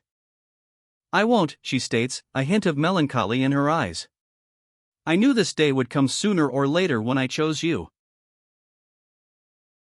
Good, a voice says, a hand gently touching her hair. She looks up, a slight blush on her cheeks. From now on, you can share your woes with me, he says, holding her close. A look of dawning understanding, perhaps even hope, softens her features. He gently pulls her closer, their embrace deepening. A quiet peace settles between them. A sword lies discarded on the ground, its gleaming surface reflecting the quiet aftermath. A woman's face fills the panel, her eyes wide with a newfound resolve. Since Su Chinga has decided to end things with Yi Chen, I don't have to keep my distance anymore, she thinks.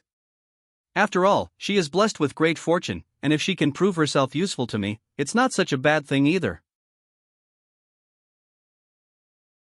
The scene shifts to a grand courtyard, ancient buildings looming under a hazy sky.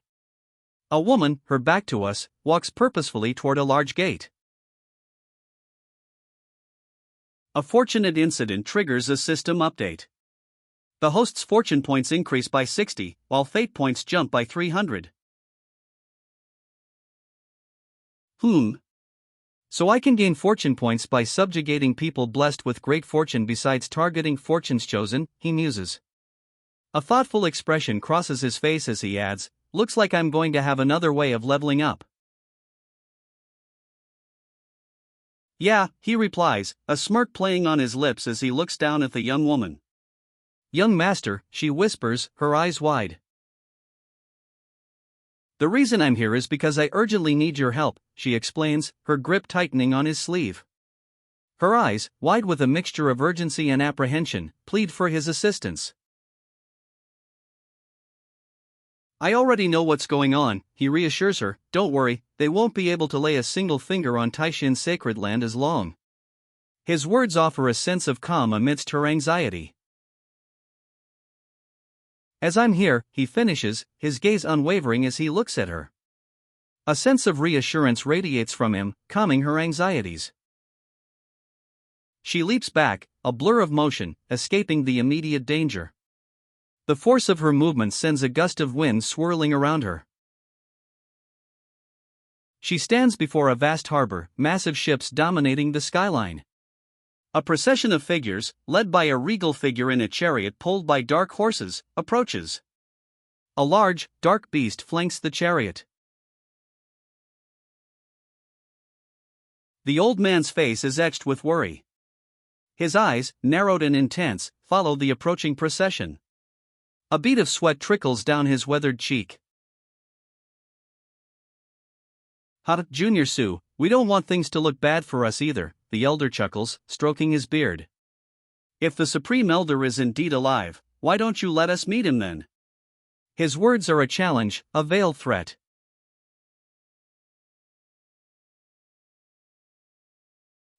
Although I don't know how you got wind of that, it's true that the Supreme Elder is passed on, the Elder states, his face a mask of barely controlled anger. Then what was that primordial fluctuation just now? The elder demands, his gaze sharp. He continues, they're just playing tricks on us, we'll find out once we force our way in. A general, his face contorted in disbelief and anger, leans forward. He's clearly unconvinced by the elder's explanation. Quiet. The general's sharp command cuts through the air, silencing the ongoing argument. A figure descends from the sky, carried by winged creatures.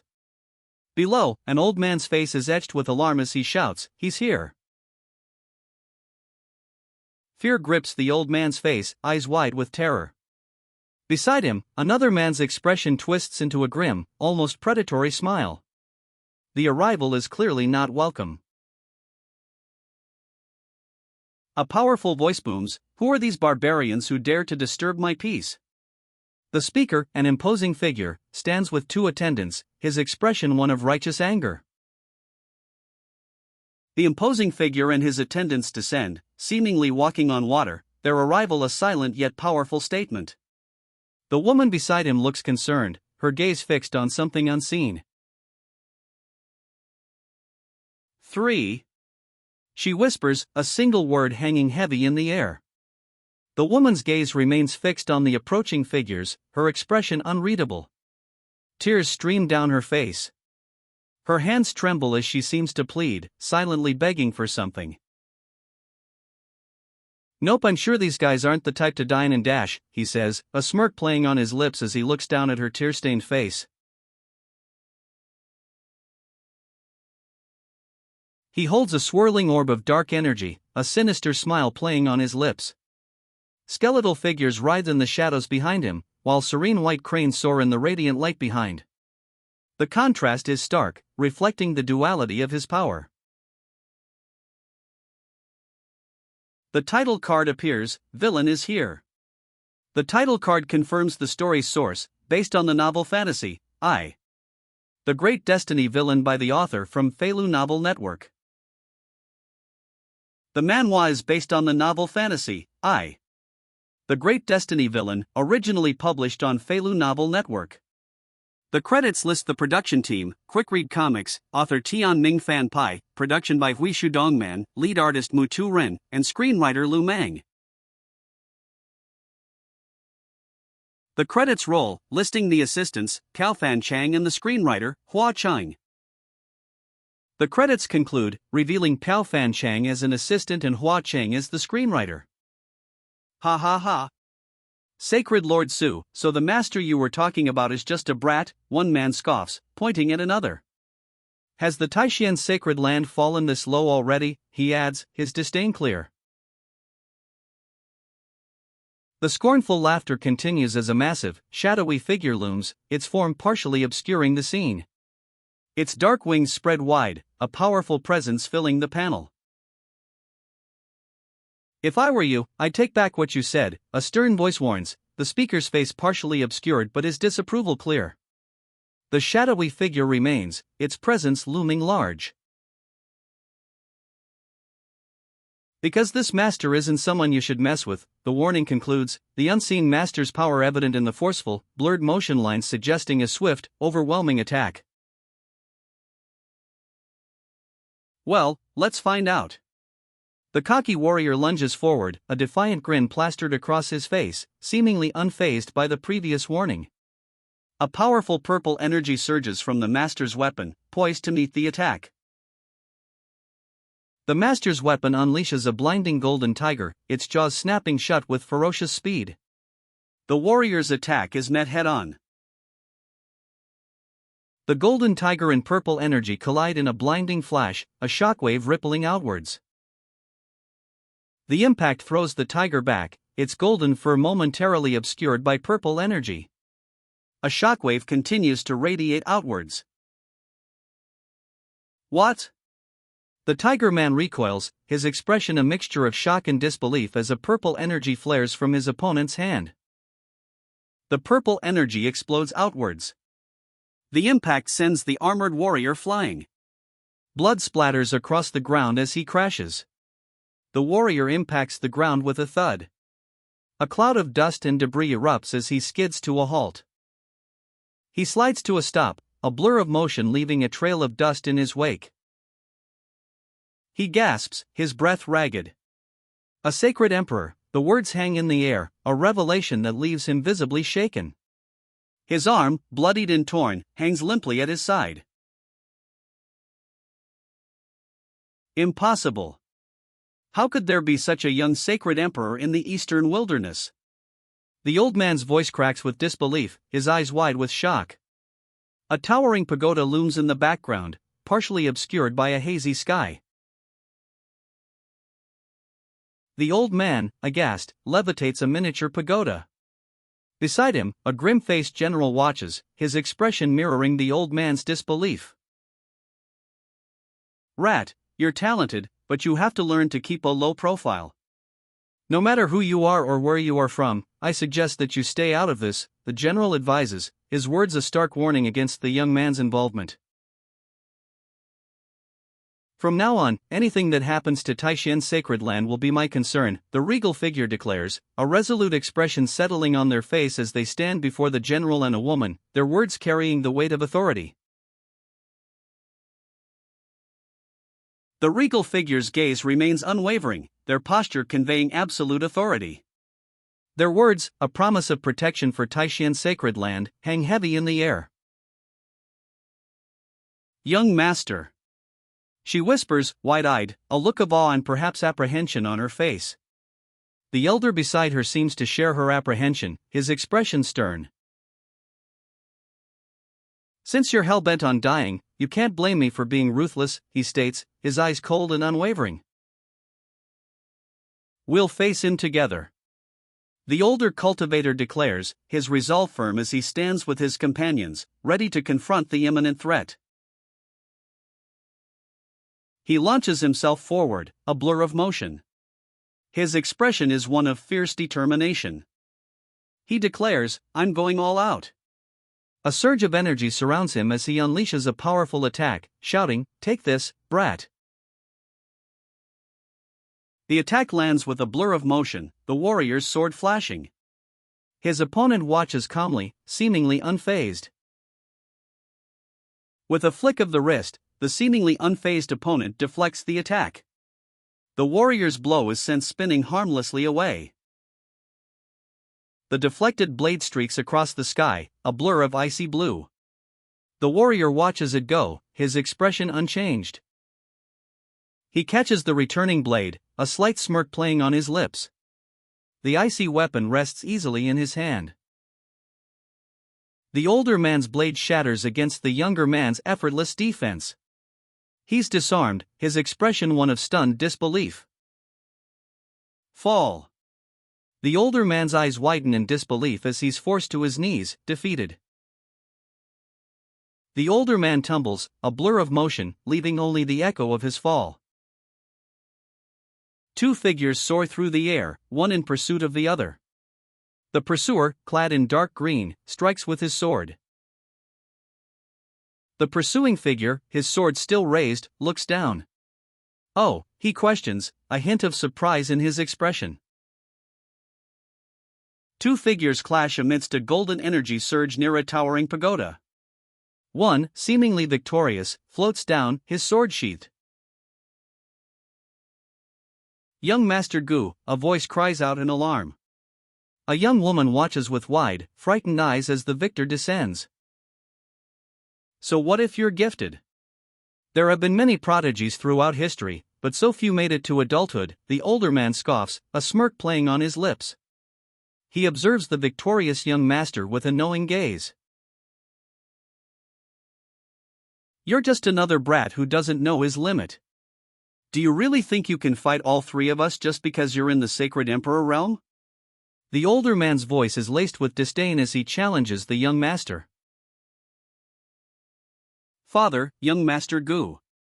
A worried voice calls out, the words laced with concern as a young woman watches the unfolding confrontation.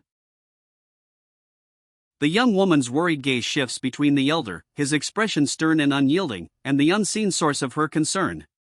Her mouth remains slightly open, a silent plea hanging in the air. Damn it, if it weren't for the limitless tower, they wouldn't be able to lay a finger on young Master Gu, the elder man snarls, his face a mask of furious frustration. Sacred Lord Su, do you have any last words? The question hangs in the air, a stark contrast to the serene backdrop of the towering pagoda. Su, the Sacred Lord, lies dying, his sword falling from his grasp. Above, a towering pagoda looms, and two figures watch from a distance. Cut the crap, let's just force our way in and take over the spiritual veins for ourselves, one of the observing figures declares, impatience evident in their harsh tone. Su, the Sacred Lord, lies defeated below. Two figures, seemingly unfazed by Su's defeat, launch themselves into the air. They move with swift, deliberate purpose, ignoring the crumbling structure beneath them. An older man, eyes wide with disbelief, utters, "I am possible." A tall pagoda looms in the background, bathed in sunlight. The pagoda ascends, bathed in a radiant light, defying gravity. It rises slowly, majestically, into the sky. Multiple figures are sent flying amidst a burst of light and shattering stone. The pagoda's ascent continues, leaving them far below. The pagoda ascends, leaving a trail of debris in the defeated figures far below. Debris falls from the sky, the aftermath of the pagoda's ascent. In this world built atop social hierarchy, there exist many skilled masters.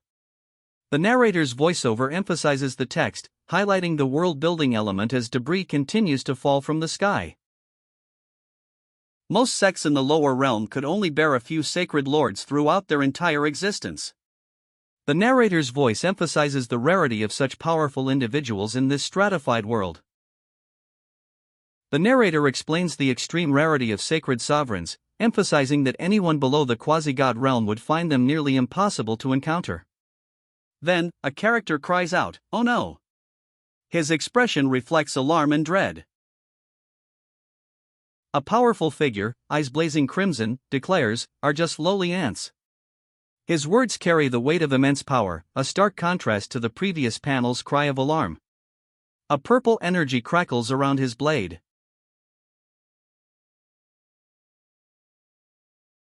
He rises, a crimson glow emanating from below, as if from a fiery abyss. The powerful figure floats effortlessly, his purple energy intensifying. Surrounded by a radiant, crimson energy, he ascends. Three figures, radiating their own potent auras, encircle him. Below, a grand palace complex stretches out, a silent witness to this powerful display. He soars through the air, a crimson energy trail blazing behind him. Three figures pursue, their own auras potent and bright.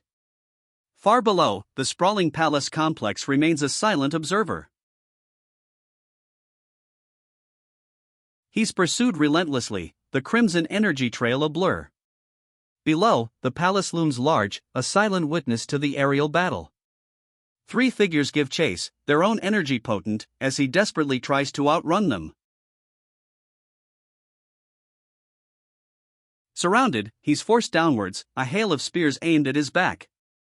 The pursuers close in, their expressions grim. He plummets, a blur of motion, escaping the spear volley. Below, the rooftops rush towards him.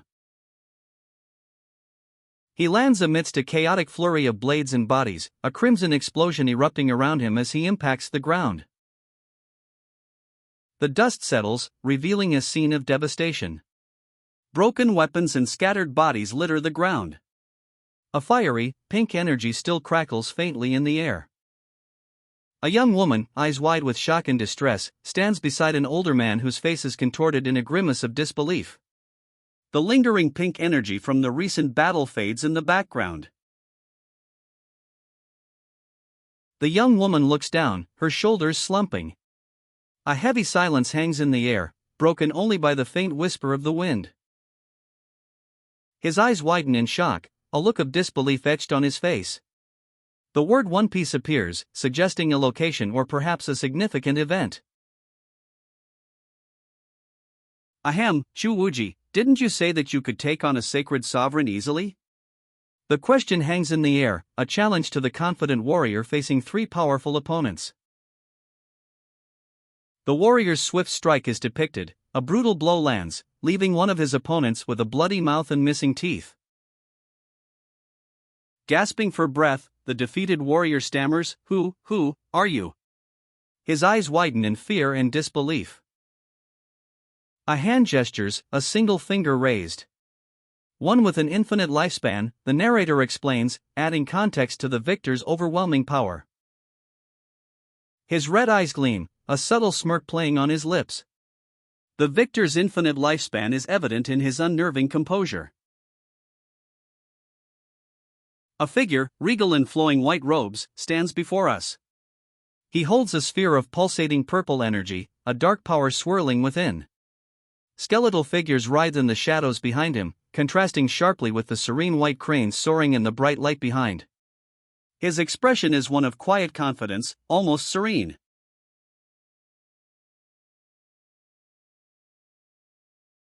The title card appears, Villain is here. A bold crimson script dominates the frame, hinting at the story's central conflict. The title, Villain is here, is revealed in bold crimson letters. This sets the stage for the conflict to come. The credits roll. We see the title, Villain is Here, original story, Heavenly Mandate Villain, production, Huishu Animation, main artist, Muterin, and screenwriter, Liu Meng.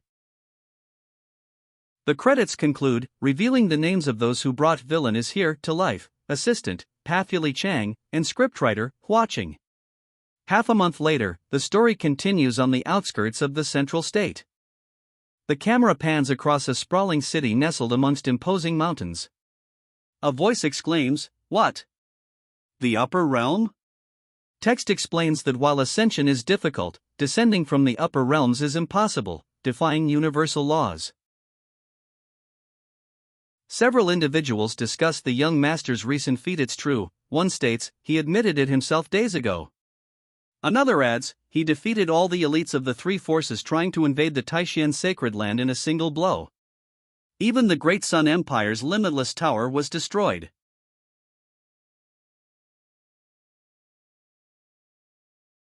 It seems the Taishan sacred land is exceptionally fortunate. Following Supreme Elder Su's death, they've experienced an unexpected boon. The reason? It's all thanks to. The men laugh, their amusement clear. One explains, it's because of the sacred Lord Su's daughter, the number one beauty of the eastern wilderness. One man reminds the others, wasn't there an inner disciple who went by the name Yichun? Another laughs, forget about him. It was bold of him to think he could compete with the young master for the Saintess. In the end, he was scared witless by the young master's glance. One man sneers, who does he think he is? He should take a good look at himself in the mirror.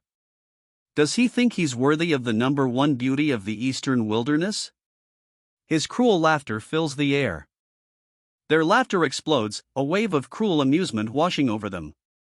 Ha! One of them exclaims, the sudden question hanging in the air, a stark contrast to their previous mockery. Their laughter abruptly stops. A glowing red circle appears on the ground before them. What's this? One of them asks, confusion etched on their faces. A sinister smile plays on his lips as he utters a single word, burn. A fiery blast erupts, engulfing the mockers. Arg, one screams, the sound swallowed by the inferno. A horrified cry rings out, hey! There are people in the fire. The perpetrator, a sinister figure cloaked in shadow, watches with a cruel smile, a spark of dark energy still flickering in his hand.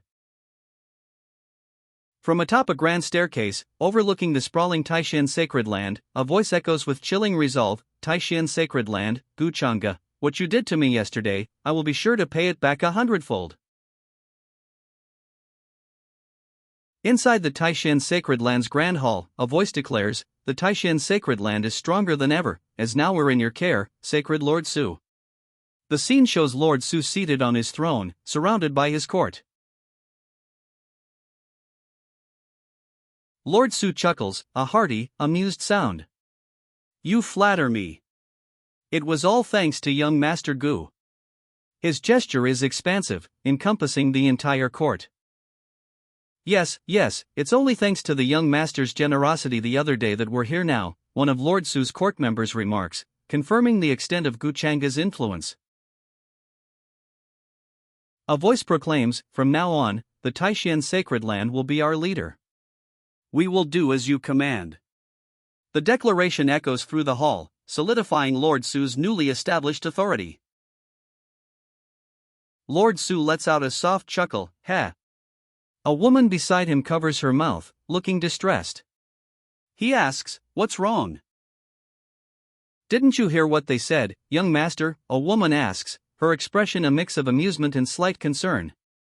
She continues, they've all lived for over a millennium, yet they still change their hearts as easily as 3-year-olds.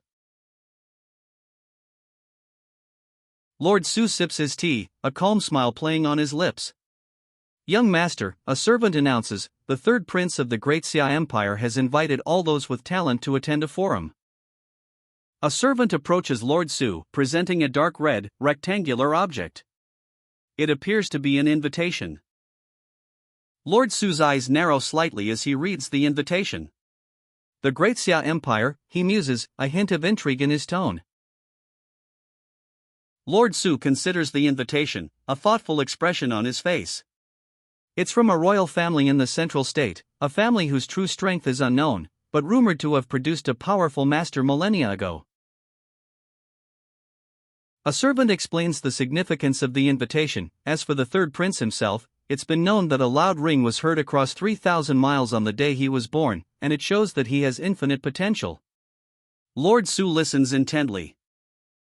Lord Su sips his tea, a thoughtful expression unchanging.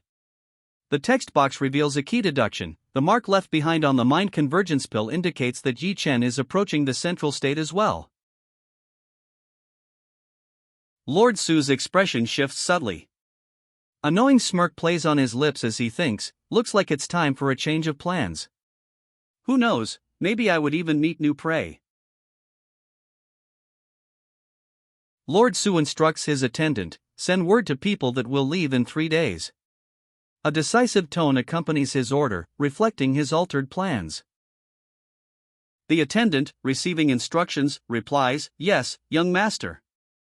Their respectful tone confirms the young master's authority and the swift acceptance of his orders. A woman in flowing teal robes departs through a pair of intricately carved doors. Lord Su, seated calmly, watches her go. His expression remains unchanged. If I remember correctly, Old Ming, you're from the central state too, aren't you? The question hangs in the air, a subtle shift in the conversation's direction. Old Ming, appearing as if from thin air, answers the young master's question. Yes, young master. I ascended from the central state of the Tianqing realm 30 millennia ago.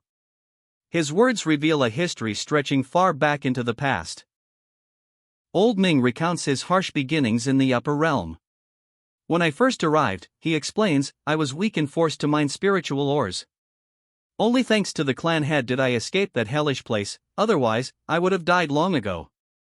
His words paint a grim picture of his past. I see, the young master replies, his expression unreadable. The brief response ends Old Ming's recounting of his past hardships.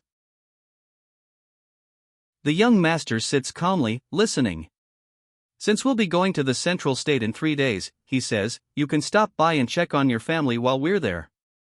A thoughtful offer, bridging the past hardships with a future consideration. Old Ming's face crinkles with emotion as he expresses his gratitude. I am grateful for your kindness, young master, he says, his voice filled with heartfelt sincerity.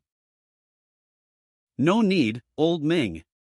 We're going to pass by them either way, the young master says, a slight smile playing on his lips. His words dismiss Old Ming's gratitude, implying the visit is inconsequential to his plans. The young master's inner thoughts are revealed. A small act of kindness like this will not only strengthen old Ming's loyalty to me, but also showcase my benevolence. So what's not to like about it? His seemingly selfless act is calculated, a strategic move to further his own aims.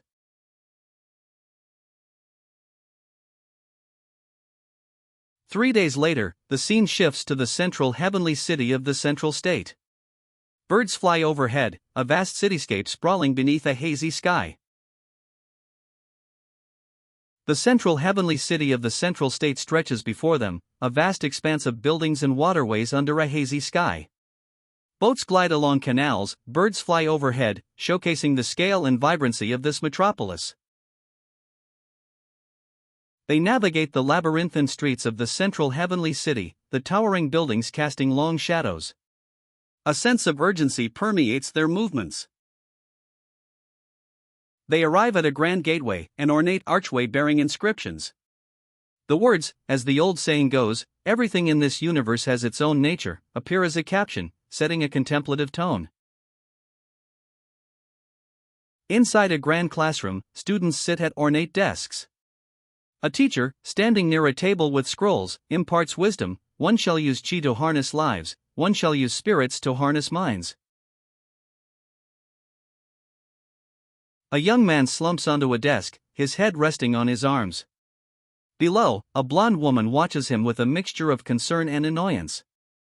Her expression shifts to outright frustration. Lin Tian. You're dozing off in my class again. The instructor's voice cuts through the classroom, her frustration evident. She holds a scroll, her gaze fixed on the sleeping student. Two students whisper amongst themselves. Training together with a garbage like Lin Tian is a humiliation to us, one complains.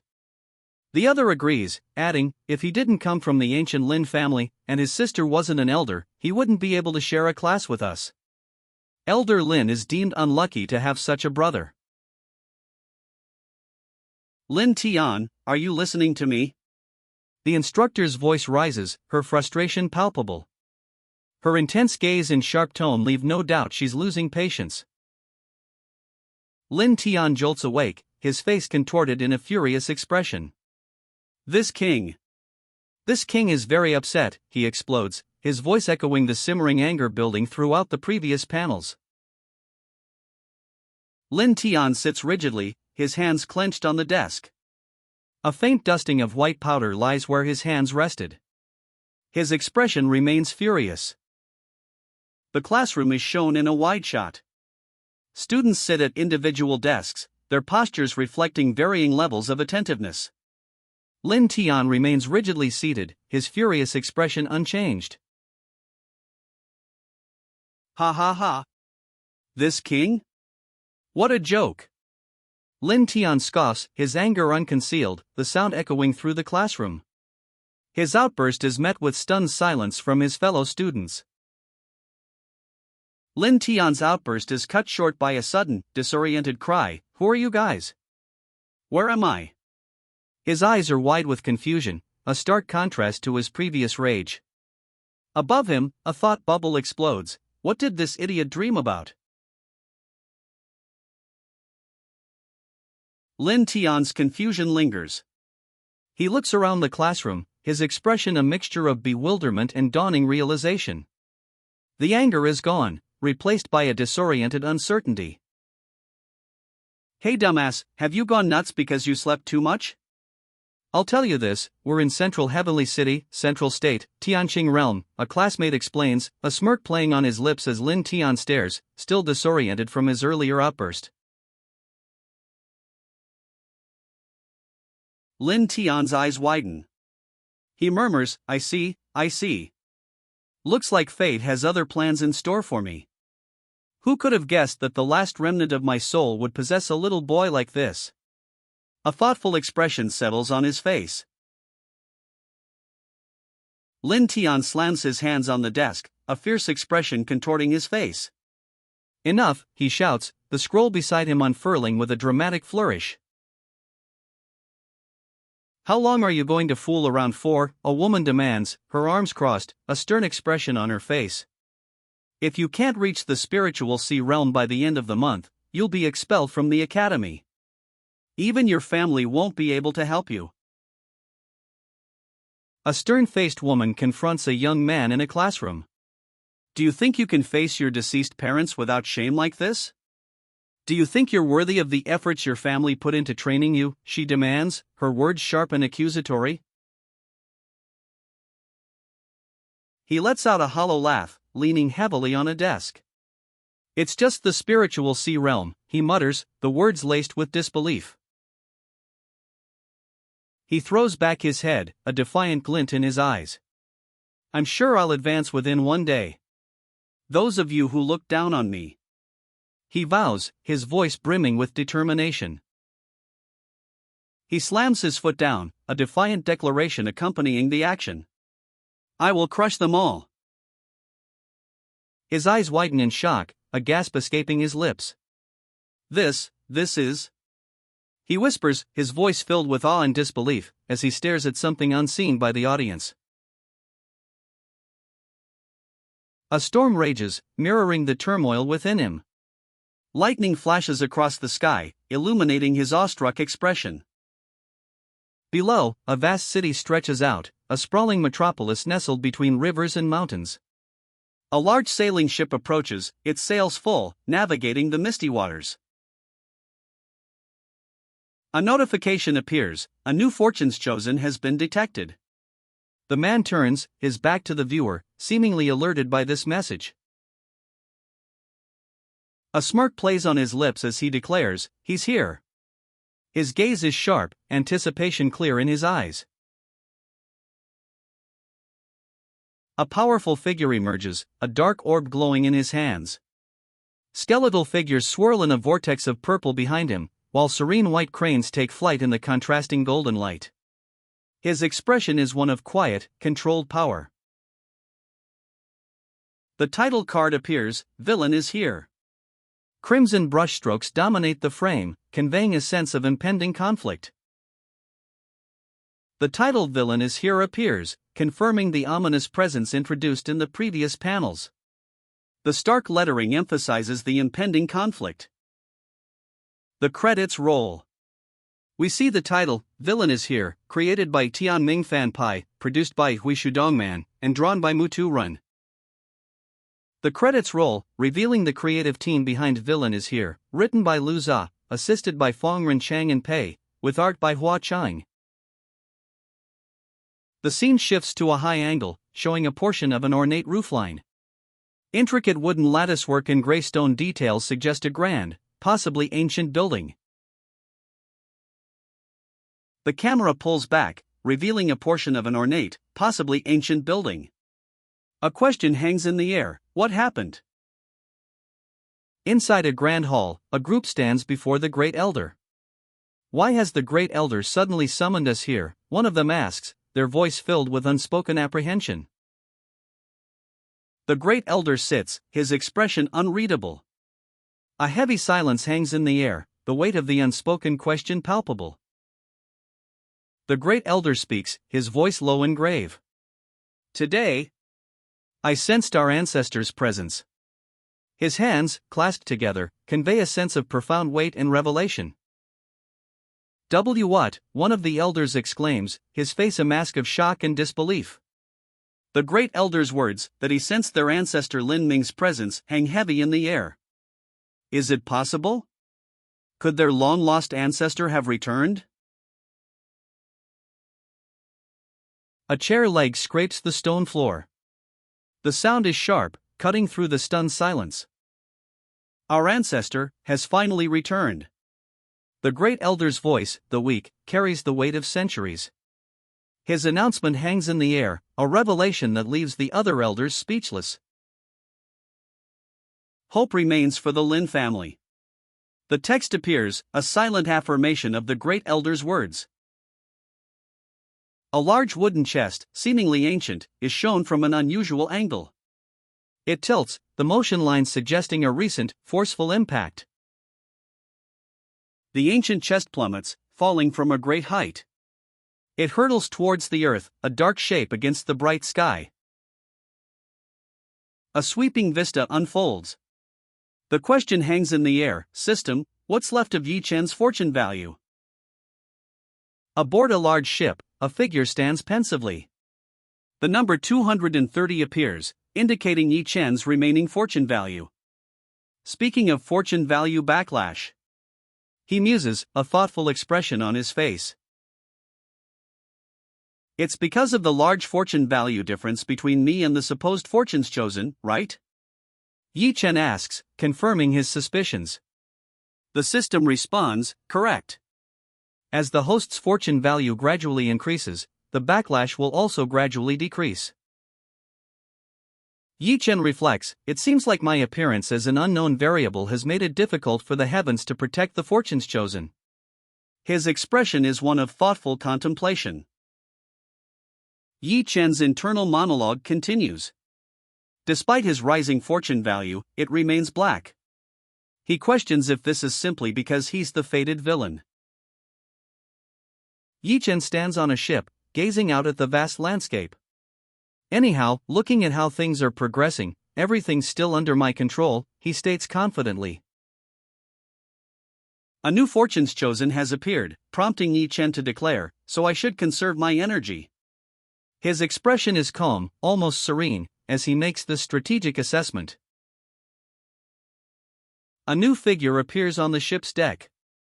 She's elegantly dressed in teal, her expression calm and composed as she ascends the stairs. Yi Chen watches her approach. Seems like you're in a good mood today, young master, a voice remarks, the words appearing in a speech bubble above Yi Chen. Yi Chen observes the newly arrived woman, a thought bubble above his head revealing his internal monologue. When did her fortune value go up to 400? He then reflects, no wonder my fortune value has been gradually increasing lately. Was it because of her? Yi Chen, a serene smile playing on his lips, states, with a beauty besides me, I certainly am. He stands beside the teal-clad woman, his gaze soft. Yi Chen's serene expression shifts slightly. He observes the woman beside him, a thoughtful look replacing his smile. It looks like she's still hiding secrets that I have yet to uncover, he thinks. We're almost at Zhengzhou. Why don't you tell me a little about the central powers here? Yi Chen asks, his expression now curious rather than serene. He looks intently at the woman, awaiting her response. Okay, the woman explains, Zhengzhou is split into 8 large cities, with the central heavenly city being the most prosperous. It's also where the Xia dynasty's third prince's Taoist assembly is being held.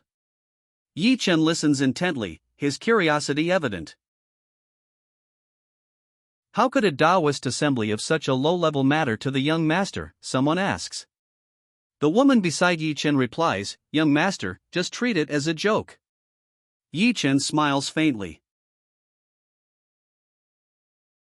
I guess that's true, Yi Chen replies, a subtle air of disinterest coloring his tone. He then adds, conversing Tao with a bunch of people from the lower realm? I'll do fine without attending such an uninteresting event. News arrives, the Lin family's ancestor has returned to the lower realm. The information is delivered amidst a view of a traditional style building, under a bright, clear sky. The news of Lin Ming's return sparks disbelief. It's a lie, right? The upper realm's barrier has been closed for thousands of years, someone states, questioning the impossible. It's definitely true. I heard the Lin family's great elder announce it himself at the ancestral hall. The news of a Lin family member's return from the upper realm spreads disbelief amongst the group. A character, seemingly dismissing the Lin family's residence, reflects, if I didn't have something more important to attend to, the Lin family's residence would have been a good place to stay. His expression is serious, conveying a sense of urgency. An ancient family's background is unfathomable, the text reveals. The character's pensive expression suggests the weight of this hidden history. He's clearly burdened by secrets. You're right, Master. We need to find the remains as fast as possible, a voice confirms, urgency lacing the words. A map is carefully examined, its age and fragility evident. His eyes narrowed, a fierce glint in them. Oomph, Guchanga, just you wait. The threat hangs heavy in the air. He walks away, the setting sun casting long shadows across the courtyard. The scene is quiet, peaceful even, a stark contrast to the urgency of his earlier threat. A group gathers, their hushed whispers audible. Is that Ancestor Lin Ming? One voice asks. Another adds, but who's the young man wearing a white? The question trails off, leaving the identity of the newcomer a mystery. The scene shifts to a grand hall. A young man in white robes sits on the head of the family's seat. Even Ancestor Lin Ming shows him great respect. Elder Ming, since we rarely come down to visit, you needn't worry about. The speaker's words trail off, leaving the sentence unfinished, but the implication of infrequent visits and a resulting lack of concern is clear. Elder Ming, his face etched with concern, addresses the young master. Young master, what are you saying? Even if I'm extremely happy, this old servant would never ignore you. His words express both deference and worry. A thought bubble appears, revealing a voiceover. To think that there's someone like Elder Ming by young master's side. The comment underscores the deep respect and loyalty Elder Ming commands. The young master's expression hardens. A question mark thought bubble floats above his head, reflecting his uncertainty. A woman, her expression skeptical, questions what she's heard. Old servant? Did I hear that right? Is Ancestor Lin Ming really calling himself old servant before that young man? Her words hint at a surprising power dynamic. This. A gasp escapes the leading figure, his eyes wide with shock and disbelief. The others around him share similar expressions of astonishment. Since Elder Ming is busy, I'll have a look around with Chinga. A figure, seemingly unfazed by the recent shock, calmly announces his next move. He is leaving the scene. A departing figure, his back to us, offers a simple farewell. The lingering shock from the previous revelations hangs heavy in the air, visible in the stunned expressions of those remaining. Farewell. Two figures depart, their forms shimmering as they vanish through a doorway. Those left behind watch, their expressions still etched with shock. Young master, a voice calls out, laced with urgency. Chi Wan, familiar with the area, is instructed to hurry. The speaker's wide, anxious eyes convey the gravity of the situation. Guide the young master around, the father commands, his face etched with worry. Chi Wan hesitates, a nervous "huh? All right. Father." Escaping her lips. Her wide, fearful eyes reflect the urgency of the situation. Chi Wan, in a flowing red dress, walks purposefully forward, flanked by two concerned-looking men. Her expression is serious, reflecting the urgency of her mission. A courtyard unfolds before Chi Wan. She's surrounded by a group of people, their anxious faces turned towards a young master who is yet to appear. A nervous voice calls out, "Why, young master?" Chi Wan and her escorts arrive in the courtyard. She approaches a group of anxious onlookers, ready to greet the young master. A voice, laced with surprise, cuts through the tension. Lin Chi Huan? The question hangs in the air, revealing a new character's presence and their immediate reaction to Chi Huan's arrival. Good name, a voice observes, the words appearing above Chi Huan's head. A small, glowing interface displays the number 200, next to a four-leaf clover symbol. Chi Huan responds to the compliment with a shy, slightly stammered, "Thank you for the compliment, young master." "Well then, I'll have to trouble Lady Lin with guiding me and Shinga around," a woman declares, her words suggesting a plan to navigate a new location with the help of another character. Ji-won, a shy smile gracing her lips, softly replies, "Oh, of course." She offers her hand to guide the woman and her companion. Ji-won leads the way, her gentle demeanor a stark contrast to the ornate, almost regal, headdress of the woman she guides. A sharp pain grips him, a sudden, unexpected agony in his chest. He clutches at his heart, a question forming in his mind: was the body's original owner infatuated with his own sister? A sharp pain cuts through him. He clutches his chest, a look of fierce self-disgust contorting his features. "When have I, the god-slaughtering king, ever allowed such feelings to affect me?" he demands, the words a harsh rebuke to his own vulnerability.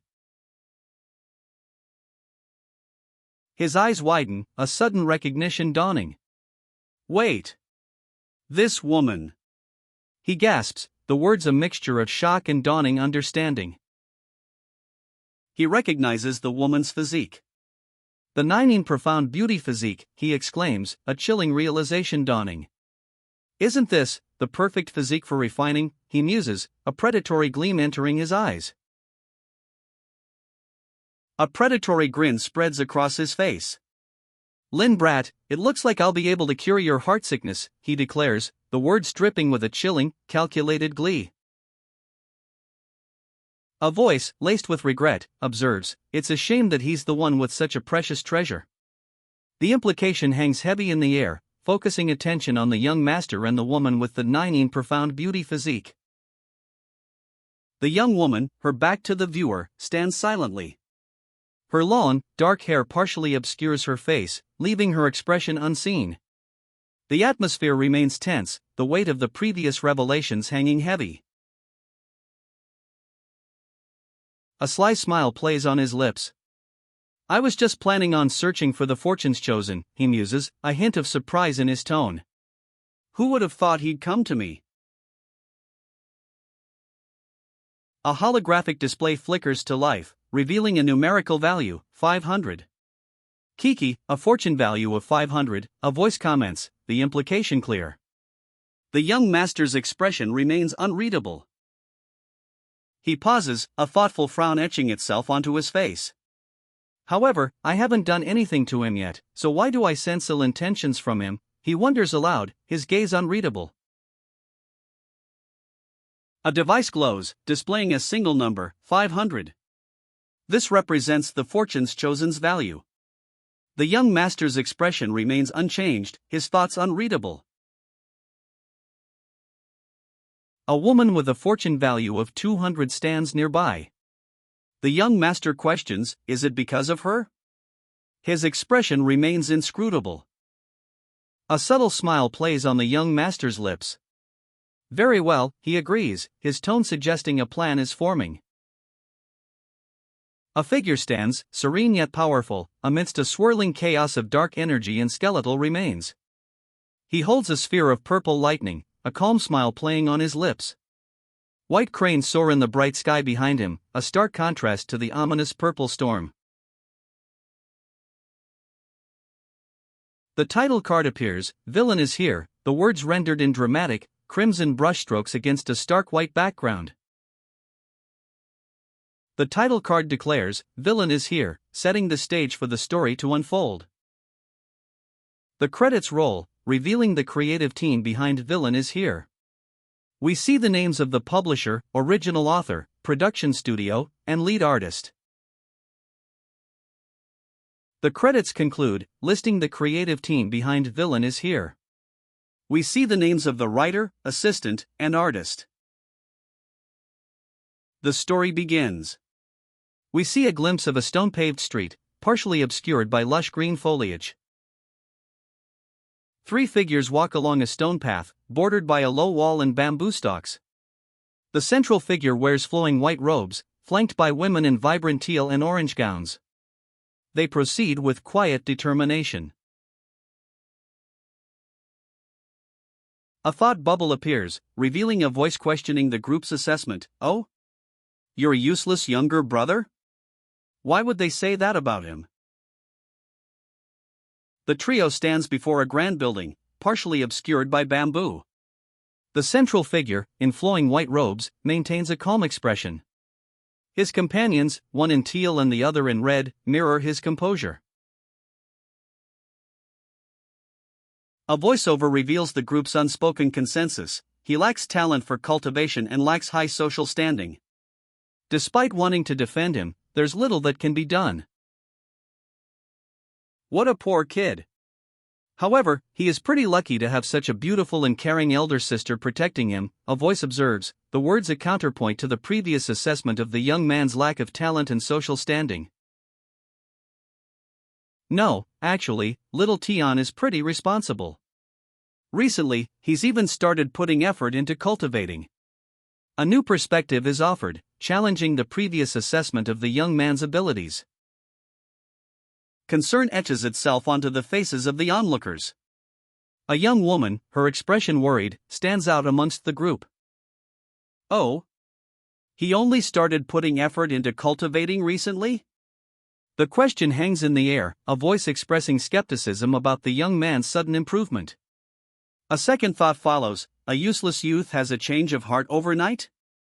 Is an expert guiding them, or were they reincarnated into the past? Intrigue and suspicion color the speaker's tone. Yes, a woman confirms, he suddenly made a breakthrough in his cultivation, which had been stagnating. He also displayed great talent for medicine and formations. Her words offer a compelling explanation for the young man's recent, unexpected improvement. He even pointed out an elder's mistake once. The statement adds another layer to the young man's surprising rise, highlighting his exceptional perception and skill. The fact that he can change means you successfully persuaded him, and that he understands you. Although you were harsh on him, you genuinely wanted the best for him, right? The question hangs in the air, a thoughtful reflection on the young man's transformation and the mentor's dedication. Is he serious? The woman asks, a mixture of surprise and skepticism evident on her face. Her expression reflects doubt about the young man's recent transformation. I didn't think he would understand me so well, she reflects, a hint of surprise in her tone. Normally, not even little Tian understands me. She adds, he wouldn't even think that I was too harsh on him. The question, consoling me, floats above, expressing her disbelief. It is, of course, a good thing that Lin Tian was able to change. He must have been a talent that had gone undiscovered, she observes, her gaze drifting towards the tranquil water. He could point out an elder's mistake within a few days. With such talent, the implication of his potential hangs in the air. How is that possible, she wonders aloud. He lacked talent before, he couldn't even break through to the spiritual sea realm. Her expression is one of thoughtful disbelief. He couldn't even break through to the spiritual sea realm. This fact underscores her continued astonishment at his rapid progress. Spiritual sea realm? Then how did he refine pills? Does your Lin family have some lost ancient technique you taught him? She asks, her expression a mixture of curiosity and suspicion. About that. She begins, her expression a mixture of apprehension and uncertainty. A thoughtful pause hangs in the air. Ho, it seems that Lin Xiuhan is already suspicious of Lin Tian's transformation. It will be easier than I had expected to harvest the new fortunes chosen, she thinks, a calculating glint in her eyes. A system message appears: by killing the fortunes chosen after their fortune value has been cleared, you can receive an additional heavenly reward from the system. Lin Xiuhan reads this, a thoughtful expression on her face. Heavenly reward, she murmurs.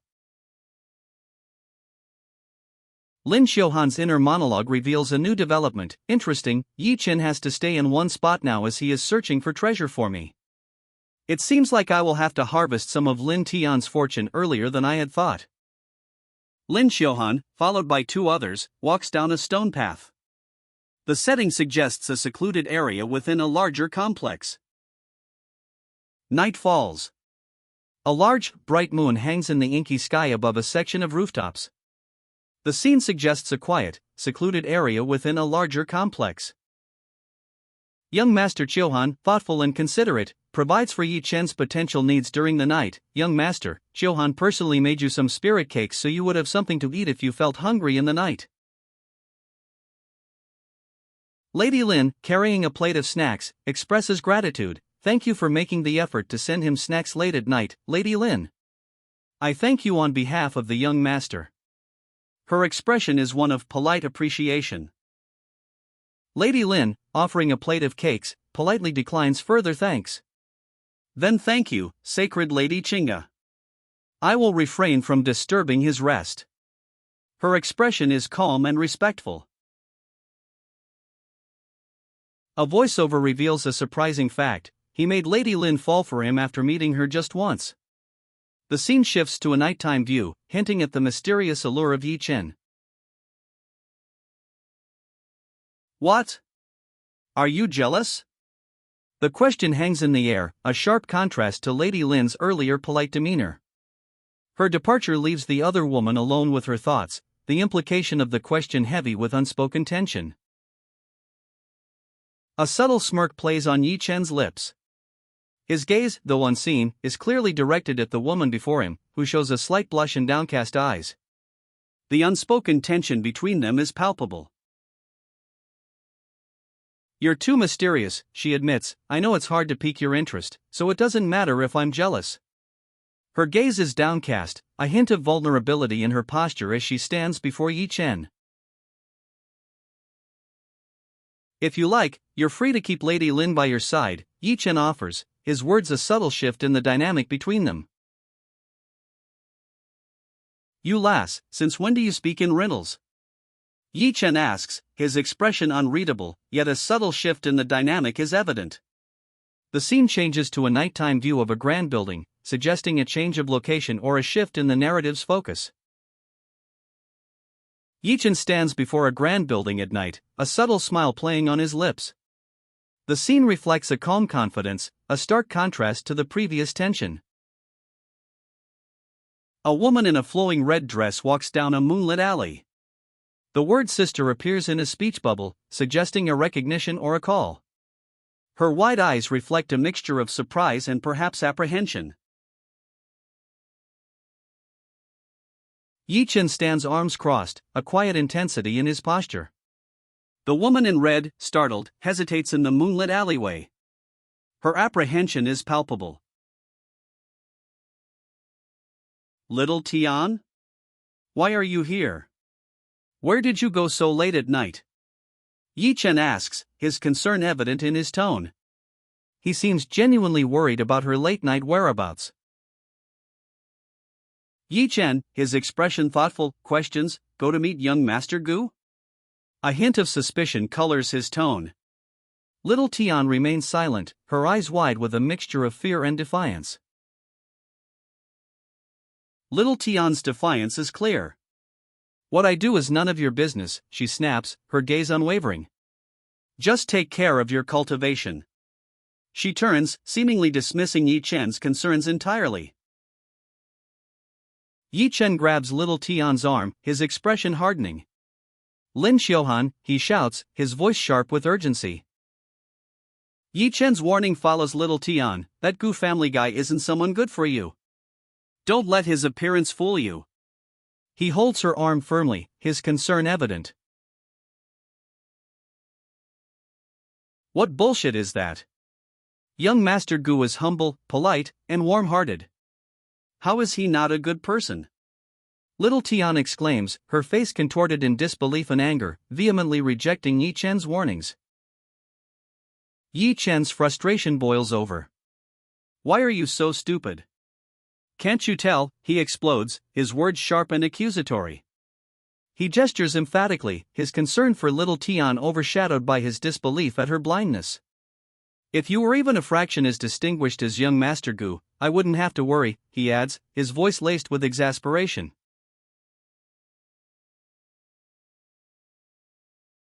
Yi Chen's concern shifts to a sharper tone. Why have you been acting so weird lately? He asks, his gaze intense, questioning Little Tian's recent behavior. Little Tian's defiance continues. Even if young Master Gu wasn't a good person, What could someone of his status want from me, she questions, her expression still showing disbelief. Yi Chen responds, you better go reflect on yourself. Little Tian walks away, her red dress a stark contrast to Yi Chen's blue robes. He watches her go, his expression unreadable. A voice, seemingly unseen, observes that Brat's temper also increased along with his cultivation. The implication hangs heavy in the air. A voice, seemingly internal, muses, I forgot to ask how in the world he learned to refine pills. The mystery of Yi Chen's skill lingers. A voice, seemingly from a narrator, reflects, in the past, he wouldn't lift a finger when told to cultivate, but now he disappears for days at a time. Could he be receiving guidance from an expert? The question hangs in the air, unanswered. Or could it be? A woman, her face etched with suspicion and concern, gazes downward, her expression hinting at a startling revelation. The night sky looms behind her, a backdrop to her intense contemplation. A woman, her expression unreadable, walks alone through a stone courtyard. The late evening shadows stretch long across the paving stones, emphasizing her solitude. Lin Xiuhan's suspicions about Lin Tian's recent behavior are confirmed. Lin Tian has lost 50 fortune points, while the viewer's destiny value increases by 250 points. Lin Tian walks away, his back to the viewer. The word everything appears below him, hinting at a significant revelation or decision. He exits through ornate doors in a richly decorated interior. A subtle, self-satisfied smile plays on Lin Tian's lips. Above him, the text reads, everything is going according to plan. Xiuhan anticipates Lin Tian's imminent attack. I don't think Lin Tian would be able to bear it for much longer. He will probably attack me soon, she thinks, bracing herself.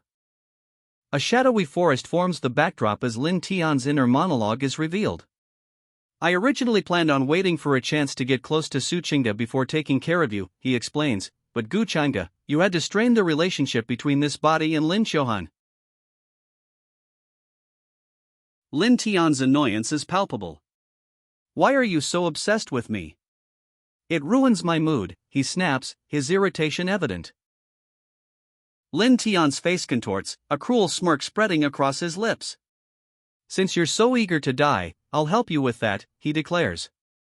He details his plan, I'll use 99 ecstasy, brewed with 8 types of poisons, essence and blood, with the bone wax of 3 types of beasts, and 15 years of my own life.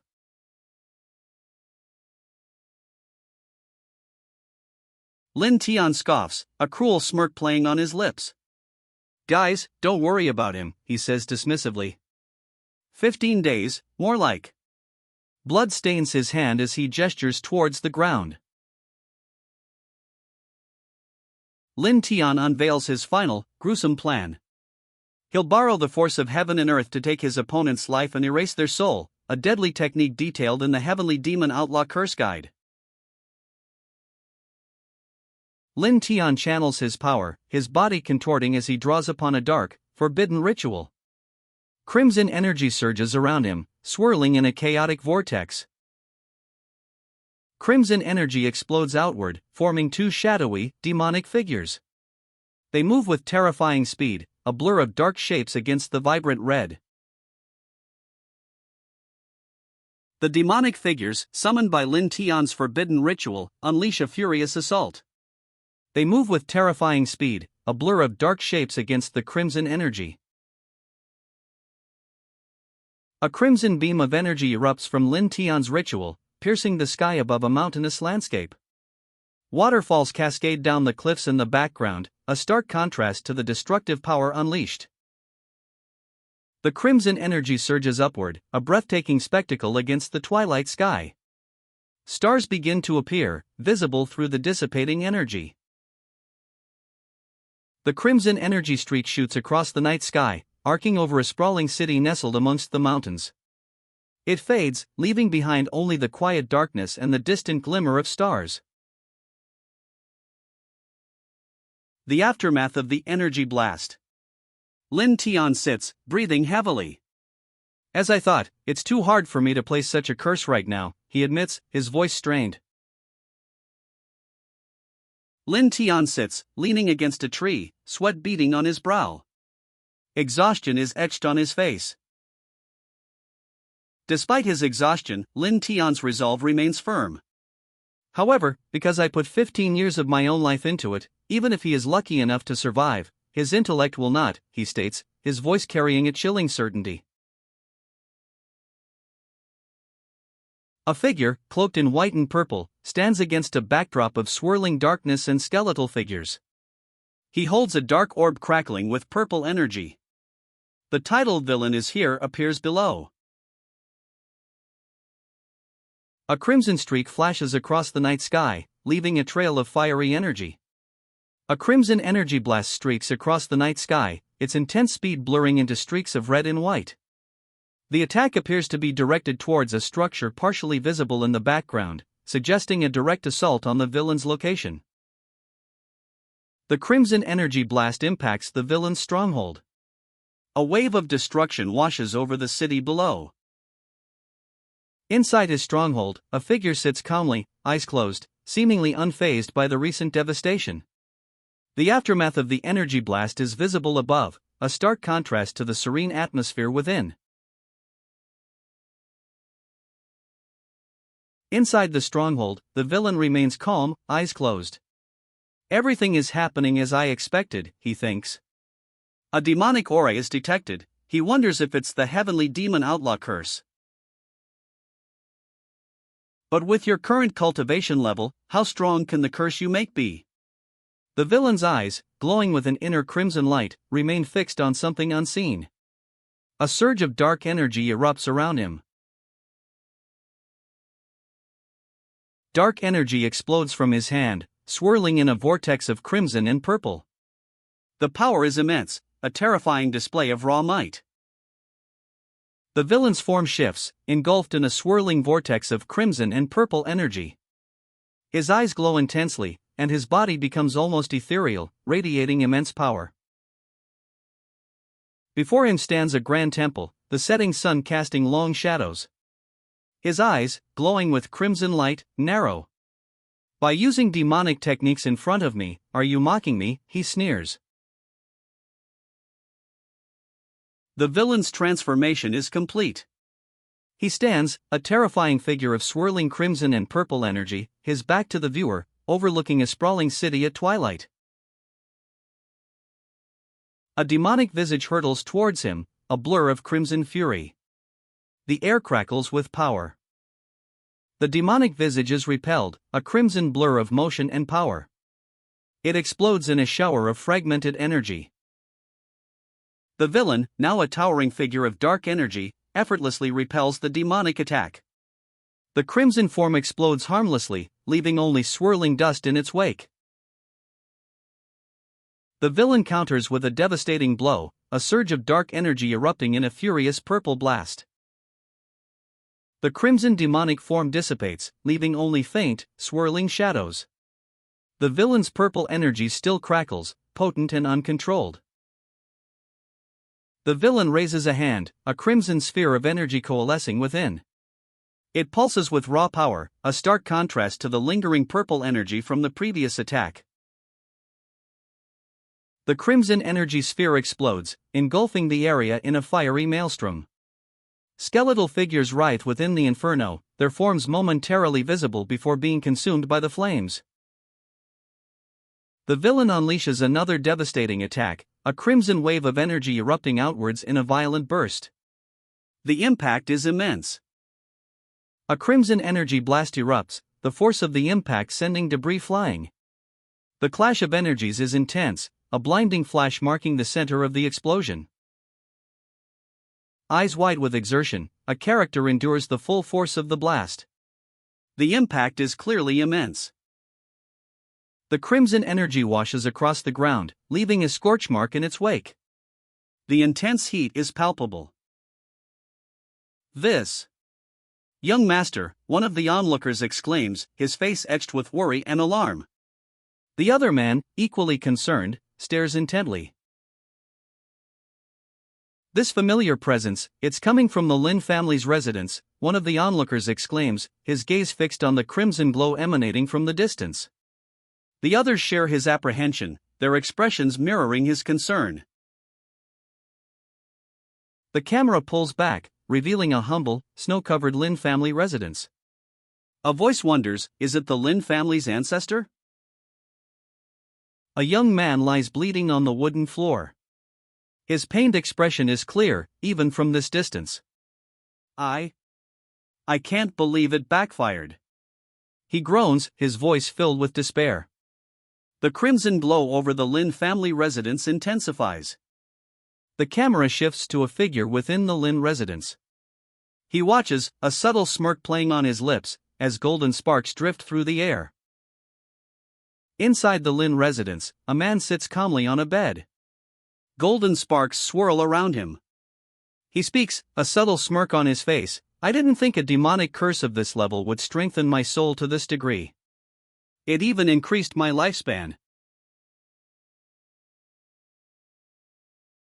Lin Tian's lifespan and fortune points plummet, while the host's fate points surge by 750. I haven't even done anything yet, but you're already giving me such a big gift, the host remarks, a smirk playing on his lips. A sardonic voice observes, by the looks of it, he's going to get himself killed. This new fortune's chosen is really good at screwing things up for himself. The scene shows a dark, ornate room within the Lin residence. A servant, head bowed, stands within the Lin residence. It's my fault that I didn't defend my master properly. Please punish me, young master, he confesses. Lin Tian, the young master, stands near a window, his expression unreadable. A slight frown hints at his displeasure. He remains silent, observing something unseen beyond the pane. Lin Tian, appearing startled, emerges from behind a screen. What's this about? He asks, his voice sharp with curiosity. 3 figures, their backs to us, stand in a courtyard. The central figure, cloaked and imposing, is Lin Tian. He is flanked by 2 attendants. 2 figures kneel before Lin Tian, their heads bowed. We seek your forgiveness for failing to keep our clan members in check, they plead. Young master, are you all right? A woman asks, concern etched on her face. Lin Tian, seemingly unfazed, replies, it's fine, a curse like this can't hurt me.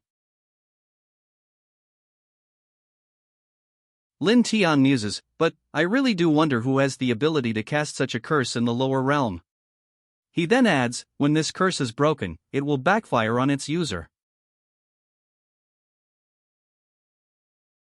Yes, that's right.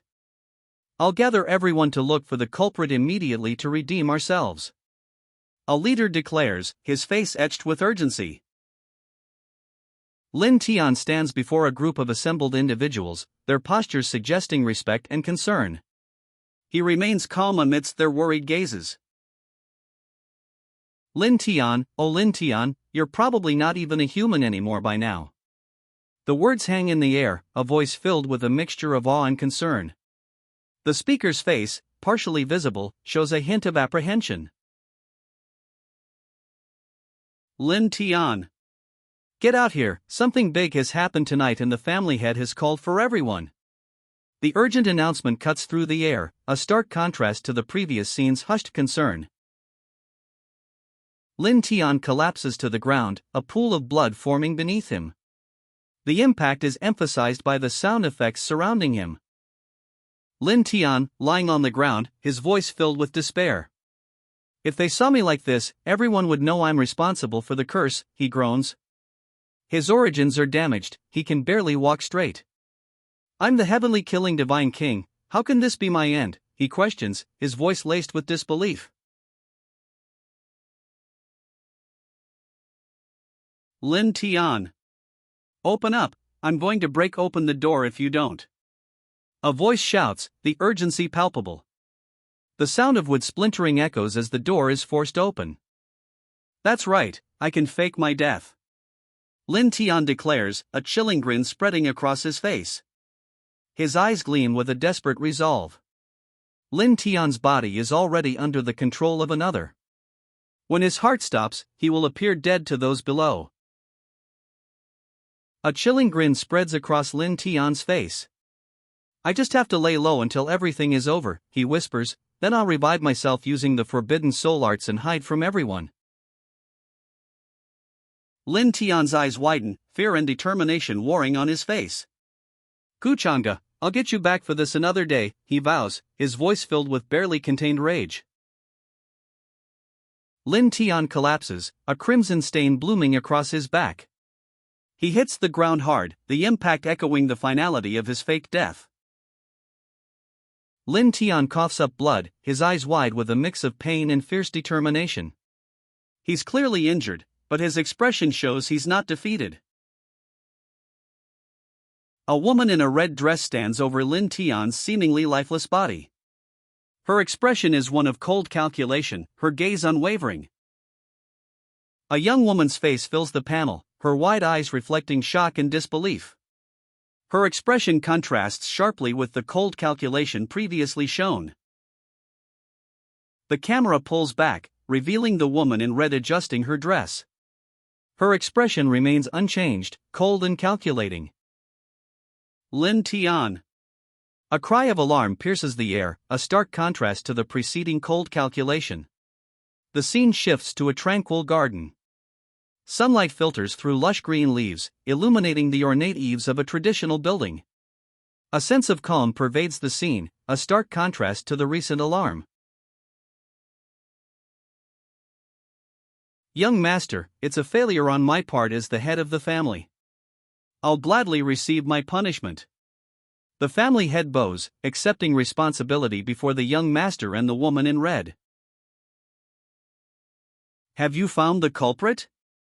The question hangs in the air, a sharp contrast to the serene garden setting. The young master's inquiry cuts through the calm, demanding an answer. The young master, his expression unreadable, remains silent. A slight frown creases his brow, hinting at his displeasure.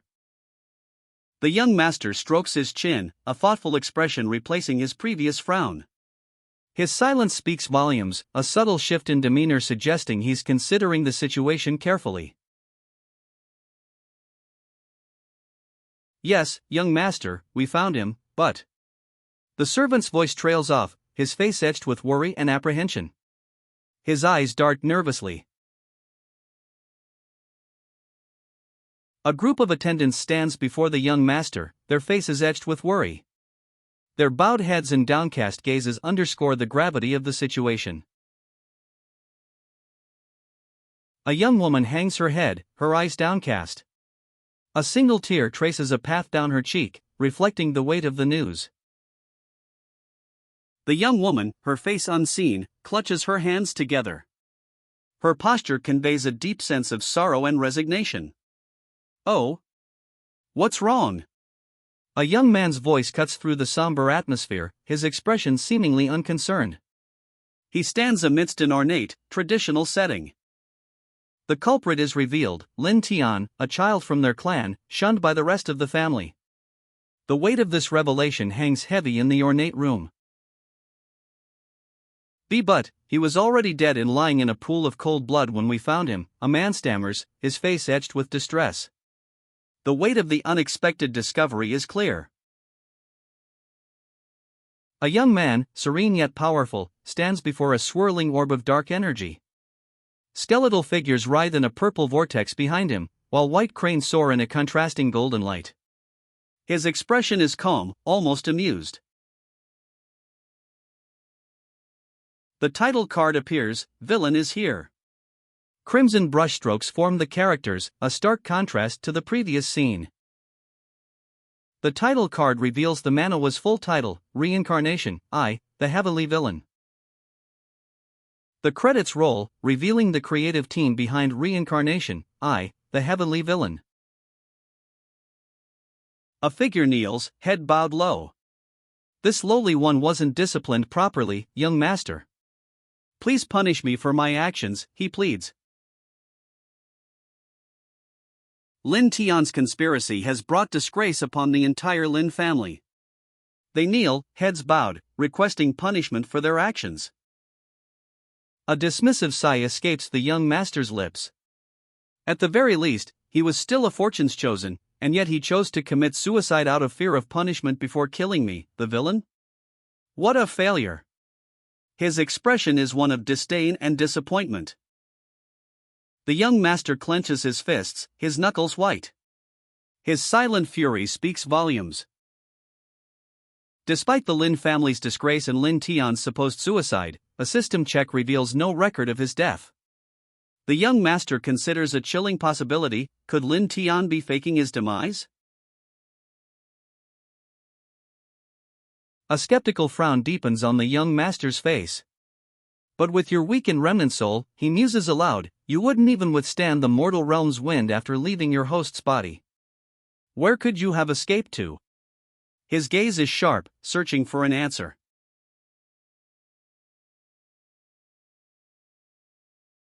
The young master's gaze lingers on the three figures before him, a woman in flowing teal robes, a cloaked figure seated regally, and an older man, his expression a mixture of concern and contemplation. Silence hangs heavy in the ornate chamber.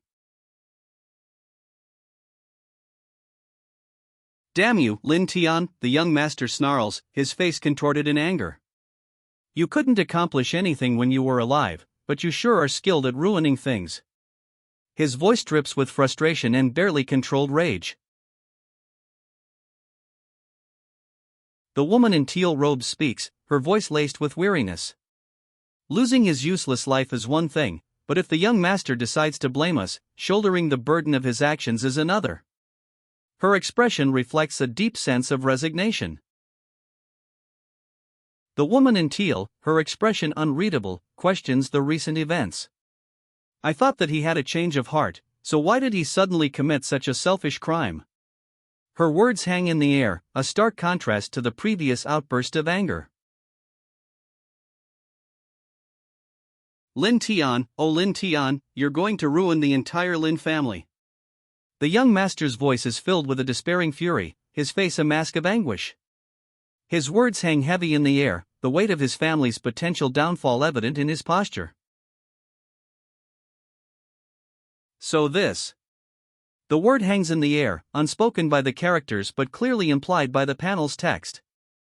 The scene shows the Lin family gathered, their expressions a mixture of concern and apprehension.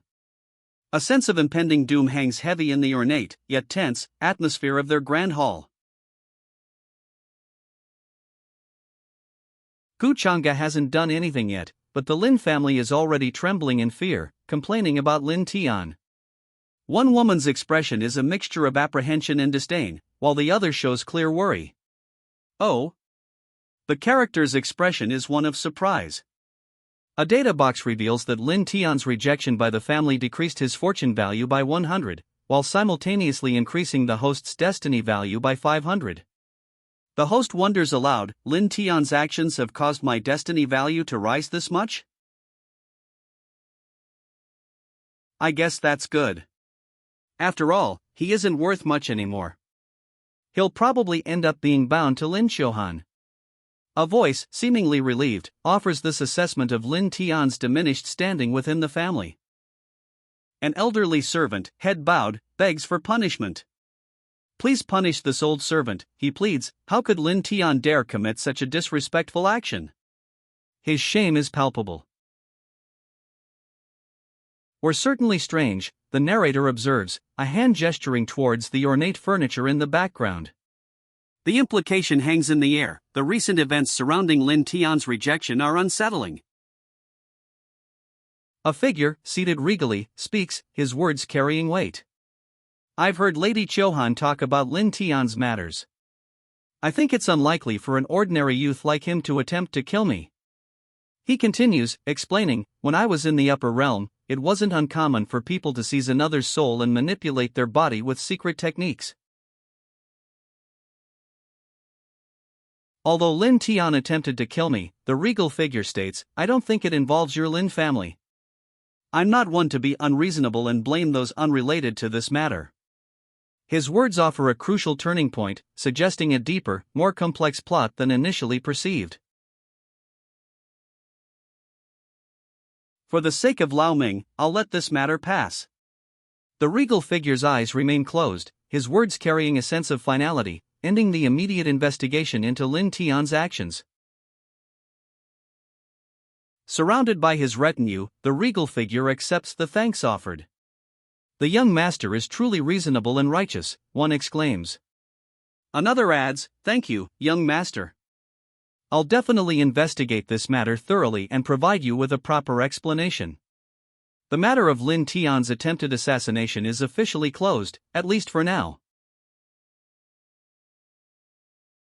All right.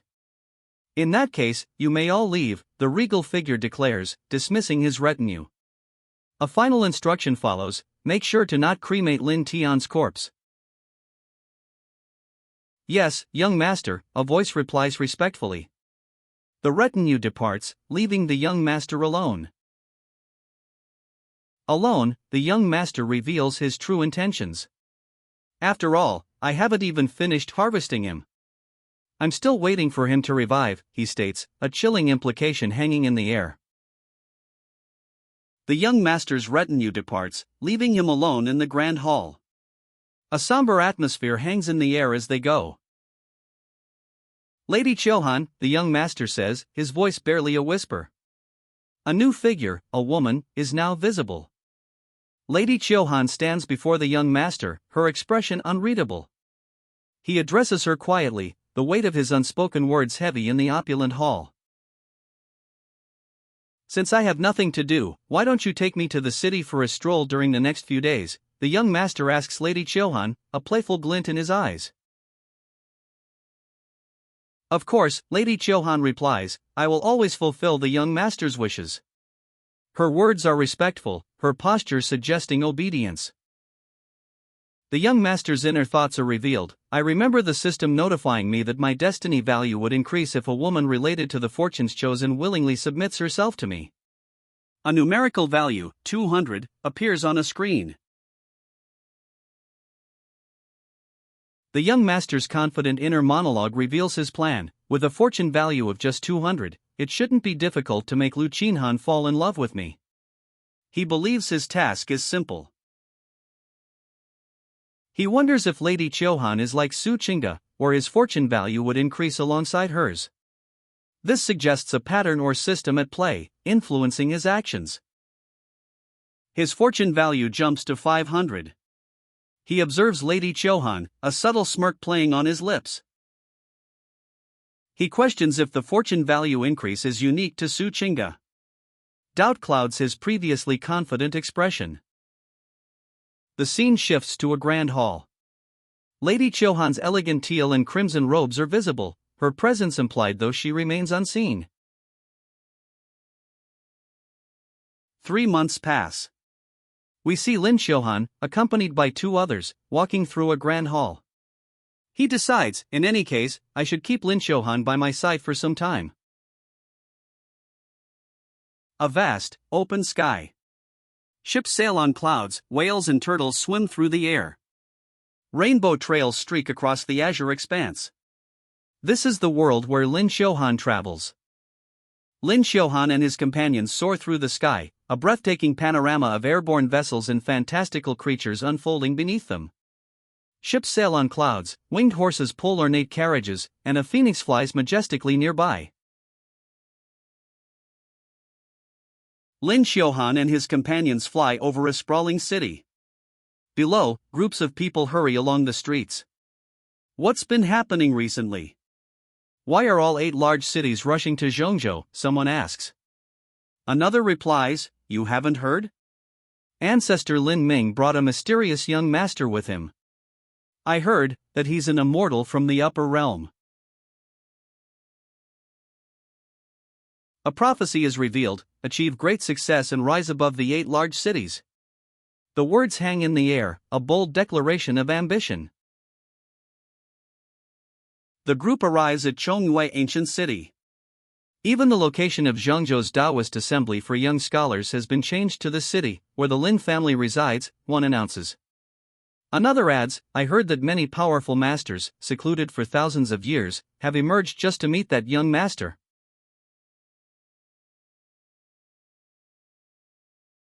They traverse a grand staircase within Xiongwei ancient city. It's been some time since we last met. Brother Jin Yang's cultivation seems to have increased by quite a lot, one of them observes, acknowledging Jin Yang's significant progress. Seated at a long table in Xiongwei ancient city, the group shares a meal. One of them casually mentions, "It's nothing worth mentioning, but I did hear Brother Chang Tian grasped a sacred technique not long ago." "I was merely lucky," one of them humbly claims, a slight smile playing on his lips. "It can't be compared to my fellow brother's achievements." He gestures modestly, deflecting the praise. "Brother Jin Yang, I heard that you fought with a young martial artist from Dongguan but weren't able to win even after exchanging 100 blows. Out of respect for one another, you two even decided to become brothers." Jin Yang grins, confirming the story. "That's right. I'm telling you guys, my little brother has incredible talent." Jin Yang beams, his words emphasizing his young brother's exceptional talent. "My little brother has talent that's only found once in a millennium." He recounts their fight, highlighting the younger brother's strength despite his relatively low cultivation level. Even at the Soul Palace Divine Realm, the brother exchanged 100 blows with Jin Yang, forcing him to use his full power to win. Does such a person really exist? The question hangs in the air, a murmur of disbelief amongst the group. Doubt clouds their faces. Jin Yang sighs, a hint of sadness in his eyes. "That little brother of mine is not only sophisticated, but his talent is also extraordinary. You can tell he's destined for greatness with just one glance." He pauses, a somber tone entering his voice. "It's a pity he offended an important person and was framed." "Don't tell me, are you talking about that person who caused an uproar in the Lin family? I heard he sought after someone he didn't deserve and was too jealous of a certain man." The speaker's voice trails off, a mixture of disbelief and dawning understanding in his expression. "Bullshit," a man explodes, slamming his hand on the table. The others at the table react with shock. That wicked bitch was the one who wanted to gain influence by relying. His voice trails off, leaving the implication hanging in the air. "What? No way." One woman gasps, disbelief etched on her face. The other woman calmly responds, "It's quite possible. Brother Jin Yang isn't one to tell lies." The first woman's shock is palpable as the gravity of the betrayal sinks in. A quiet question cuts through the tension. "May I ask for the surname of Brother Jin Yang's little brother?" The inquiry hangs in the air, a subtle shift in the focus of the accusations. One of the women expresses a desire to befriend Brother Jin Yang's younger brother should they ever meet, a sentiment her companion enthusiastically agrees with. A man with intense eyes and a serious expression utters a single word, "This." His tone suggests a weighty revelation is about to follow. "Look! That's..." a woman exclaims, her eyes wide with surprise. The others react with uncertainty, their expressions mirroring the question mark floating above their heads. The group stands in an ornate hall, the text above them revealing the astonishing truth: they've been personally welcomed by an Origin Realm elder from the prestigious Lin family. A gasp escapes the group. The text above them confirms their astonishment. Isn't that Lin family's prized daughter, Lin Xiuhan? Despite her young age, she's already an elder at the Taoism Academy. The elegant woman in turquoise is identified, Taishian's Sacred Land Saintess. Her expression is one of quiet contemplation, perhaps slight concern. That must mean that the man in white is... A young man's eyes widen in shock and dawning realization, his voice trailing off in awe. Below him, a figure in white robes remains serene, a subtle smile playing on his lips. "It's him!" The exclamation echoes the collective shock rippling through the room. All eyes are fixed on the man in white, a revelation that has stunned the group gathered at the table. "I never would have thought that I'd have the chance to meet the young master. This is a once-in-a-lifetime opportunity. I must greet him properly. A man's voice, filled with awe and reverence, cuts through the stunned silence. Damn it, to think that. A man's voice, laced with disbelief, trails off. His expression reflects a mixture of shock and dawning realization. The weight of the recent revelations hangs heavy in the air. A figure, cloaked in flowing white and purple robes, stands before a swirling orb of dark energy. Skeletal figures writhe in the purple-tinged sky behind him, while white cranes soar in a contrasting golden light. His expression is one of serene confidence. The title card explodes across the page, "Villain is here." Crimson brushstrokes dominate the frame, a stark contrast to the serene scene that preceded it. The title, "Villain is Here," appears, stark crimson lettering against a white background. This sets the stage for the story to come. The credits roll. We learn the manhwa's title, Quick View Comic, its original author, Heavenly Mandate Villain, the production studio, Art Animation, the main artist, Woodhead, and the screenwriter, Six-Pointed Star. The credits conclude, introducing the assistant, Piao Lin Changchang, and the screenwriter, Hua Chang. From a balcony overlooking a grand hall, three figures watch. One exclaims, "Whoa," expressing clear amazement at the scene below. "This terrace overlooks the masses, while I reign over the nine heavens," a voice declares, the vast expanse of the city below visible from their elevated position. "The person who built this pavilion must be someone who knew how to enjoy life," one of the figures observes, gazing out at the sprawling city below. Another then questions, "Reign over the nine heavens?" "Young master, just what is cultivation to you?" a woman asks. The young man replies, "This so-called cultivation is merely a struggle between heaven and earth." "Think of the mortal body as a raft and the mortal realm as an ocean," a voice explains. "The little raft must cross the vast ocean to reach the opposite shore." The speaker's words paint a vivid picture of the challenges of life. "The young master's understanding of cultivation is truly profound," a woman remarks, her expression one of impressed awe. "Broadening my horizons with just 2 sentences." She adds, her gaze drifting thoughtfully. The other figure nods in agreement, stating, "The upper realm's cultivation world must be a place that defies all imaginations."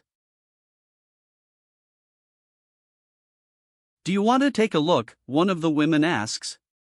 The other woman responds, "Young master." A third voice explains, "Shohan wouldn't dare ask for such a thing. After all, Lin Tian committed an unforgivable crime." Young master, you already reminded me that day." Her eyes are downcast, a clear expression of guilt and perhaps regret. "There's no need to blame it all on yourself," one woman says, her words a gentle rebuke. "I spoke without thinking that day. Even I didn't think things would turn out like this." She stands alongside another woman, their backs to the viewer, gazing out at a distant horizon. "If Lady Chohan still feels guilty, there is something that you can help me do." A young man's words offer a glimmer of hope, a potential path forward for those burdened by guilt. "Young master, please tell me," she pleads, her anxiety evident. He responds, his gaze firm, "Keep an eye on your brother Lin's corpse. From what I've seen, it wasn't just his consciousness that was being controlled. I'm afraid that his body has been taken over," the young man states, his voice grave. A chilling revelation, adding a new layer of complexity to the investigation of Lin's death. There are countless secret techniques in the upper realm. "It's not impossible for someone to be resurrected after death," the young man explains, his words offering a sliver of hope, yet also hinting at a darker, more complex truth behind Lin's death. Lady Chohan's eyes widen, reflecting her shock and dawning understanding. Resurrected after death? The young master's words hang heavy in the air. Could a secret technique like that exist? He recounts finding Lin Tian with no pulse, clearly dead. Lady Chohan's question follows, was Lin Tian faking his death? Lady Chohan's eyes widen, reflecting disbelief and dawning horror. The possibility of resurrection, previously dismissed, now feels terrifyingly real. It's just a guess, the young man says. It'll all be fine if Lady Lin keeps an eye on his corpse. He offers a tentative solution, a cautious plan in the face of the unsettling possibility of resurrection. If Lin Xiuhan witnessed Lin Tian's resurrection, their shared worry would end. The young master's words offer a potential solution, a way to resolve their current uncertainty. When Lin Tian's done playing his little tricks, there won't be much left of his fortune value.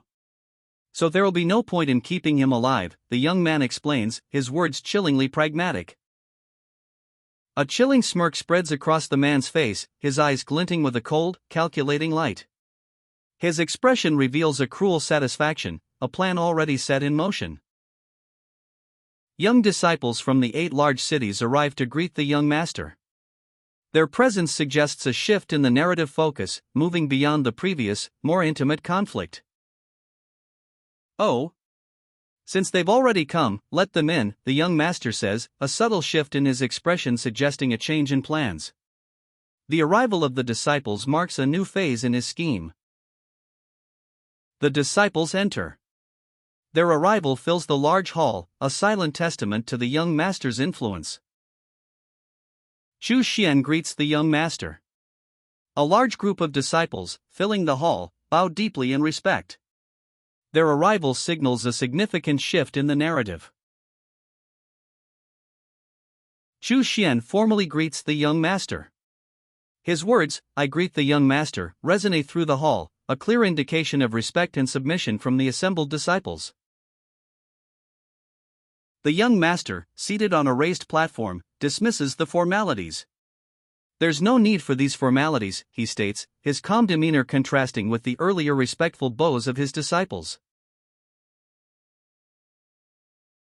A disciple expresses his awe, stating, "It's an honor for Zhongzhou to have someone like the young master reside here."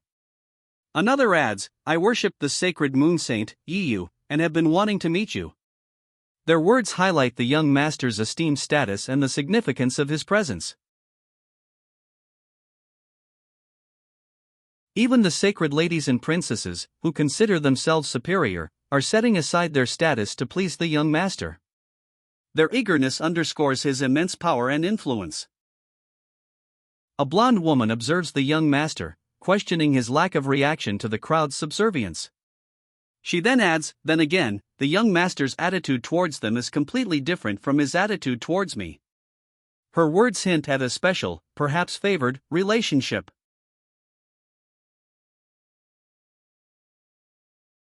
A blonde woman reflects on the young master, her thoughts revealed in a voiceover. "The young master is extraordinary and bears an important role in this world, yet he can tolerate my weaknesses and is gentle and understanding towards me." Her words emphasize his unique character and his special treatment of her. Lin Xishuan, the blonde woman, reflects on young Master Gu's kindness towards her. "Young Master Gu is really kind to me," she says, a gentle smile on her face. Meanwhile, a fortune quest notification appears, detailing the task of subduing Lin Xishuan.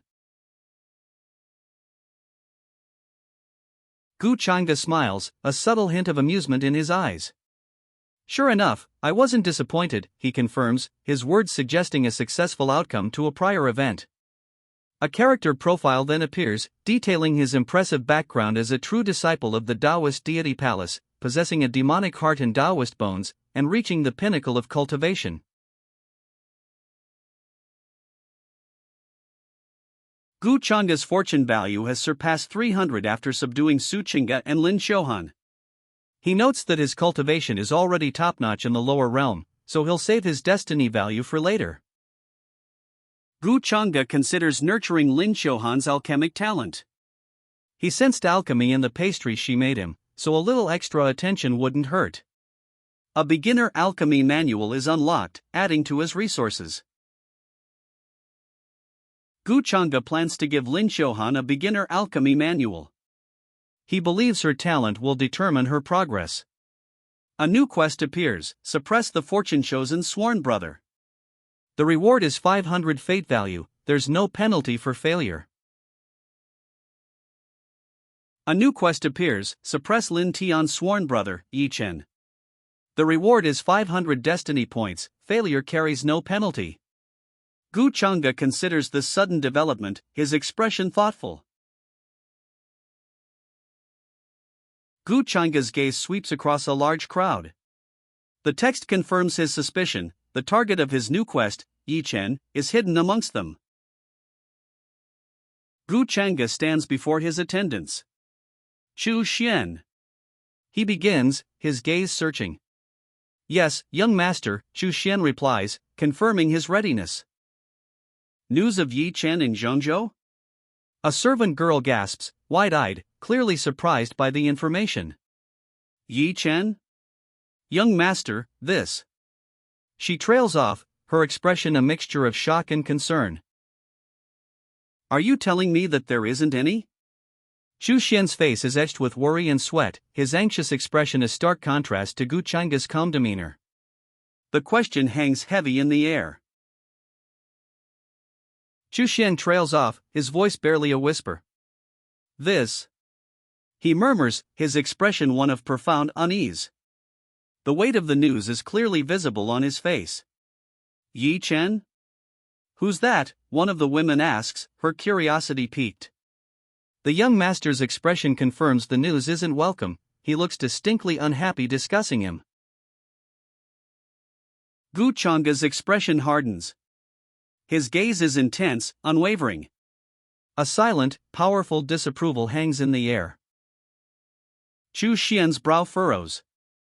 Yi Chen, why is this name so familiar? The Eastern Wilderness. Taishuan's sacred prince. He muses, a thoughtful expression on his face. A young man, his eyes wide with a mixture of surprise and apprehension, stares at the muscular figure of Yi Chen. The tension in the room is palpable. Young master, I heard that Jialo Sacred Land's sacred prince Jinyang recently met a martial artist from the Eastern Wilderness. Is he the Yi Chen you mentioned? The young man's question hangs in the air, his expression a mixture of apprehension and intense curiosity. Shit. Damn this moon saint worshipper. A muttered curse explodes from Chu Xian, his frustration palpable. The revelation of Yi Chen's presence has clearly shaken him. Chu Xian's face is contorted in a grimace of barely suppressed rage. Sweat beads on his forehead, highlighting his furious expression. Chu Xian clenches his fist, his knuckles white with suppressed fury. The news of Yi Chen's arrival has clearly thrown him. A figure, cloaked in flowing white robes, stands before us. He holds a dark orb pulsing with purple energy. Skeletal figures swirl behind him, a stark contrast to the serene white cranes soaring in the bright sky above. His expression is one of quiet confidence, a subtle smirk playing on his lips.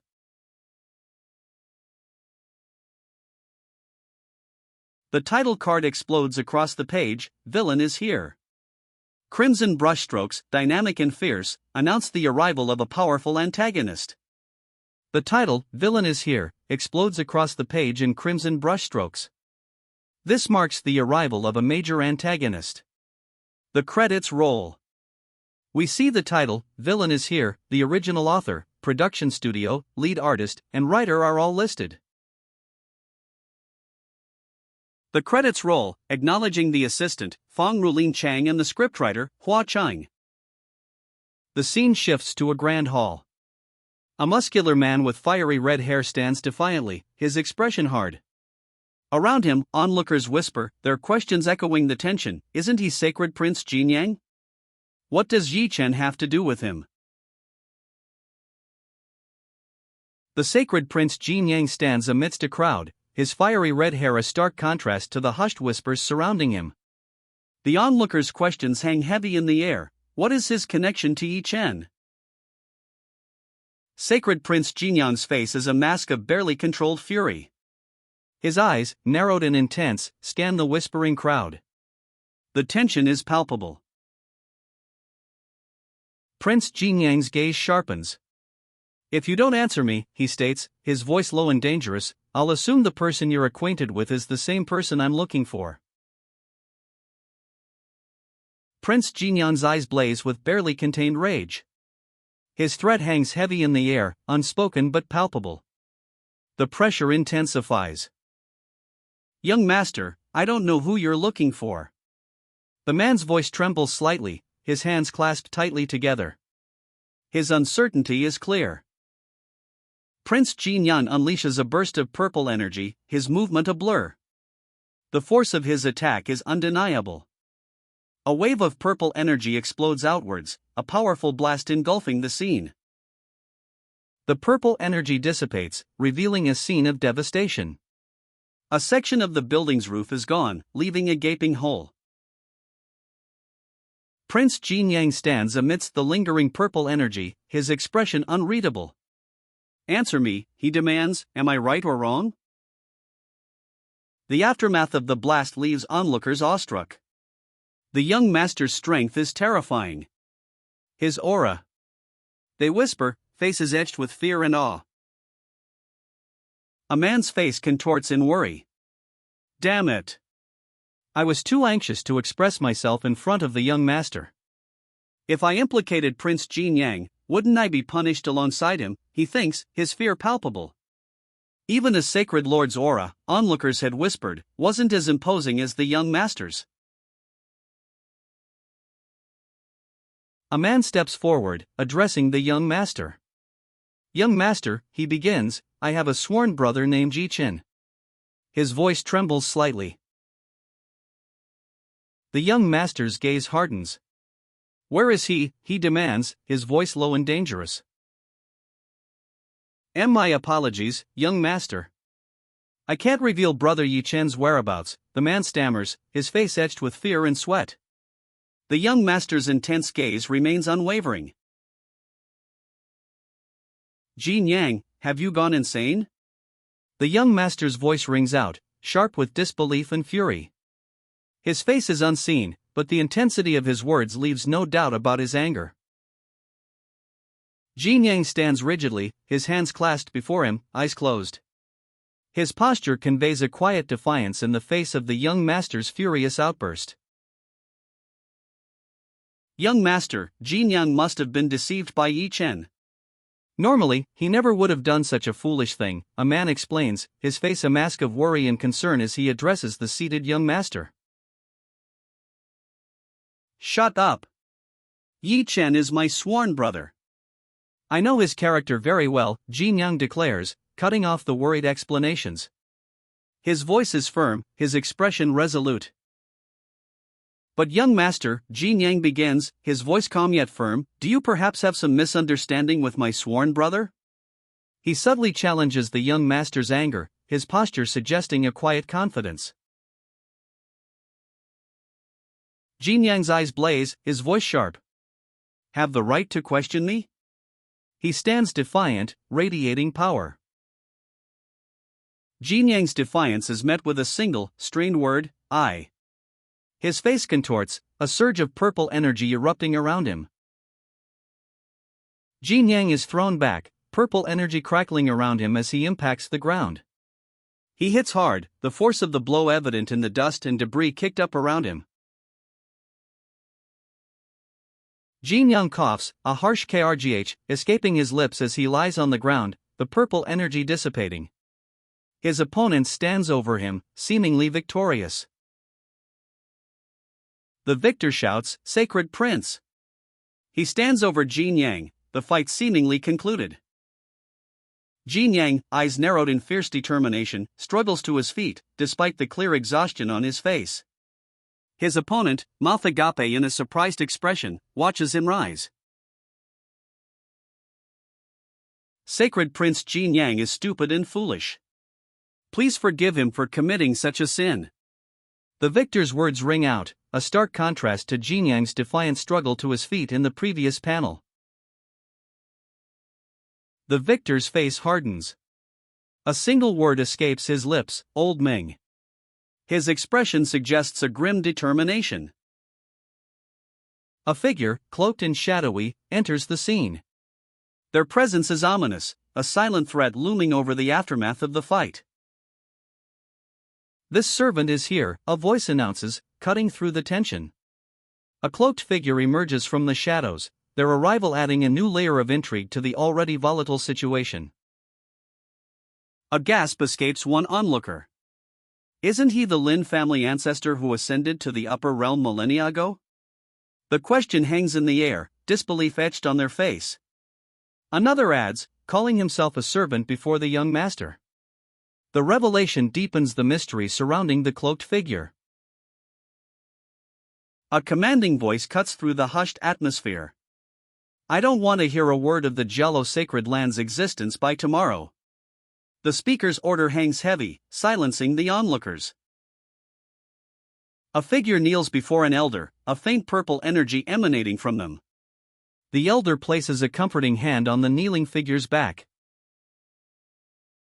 The cloaked figure, Ancestor Ming, responds with quiet obedience. This servant understands, he says, his posture conveying a chilling resolve. Below, another figure cries out, Ancestor Ming. Please wait. A collective gasp fills the air. Worried faces stare, reflecting the gravity of Ancestor Ming's obedience. The silence is heavy with unspoken apprehension. Ancestor Ming collapses, a defeated figure. His whispered words hang heavy in the air, it's over, it's all over. A second figure, his face contorted in anguish, watches helplessly from below. A woman watches, her face etched with sorrow. The narration above her head reads, he determined the fate of a sacred land with just a mere sentence.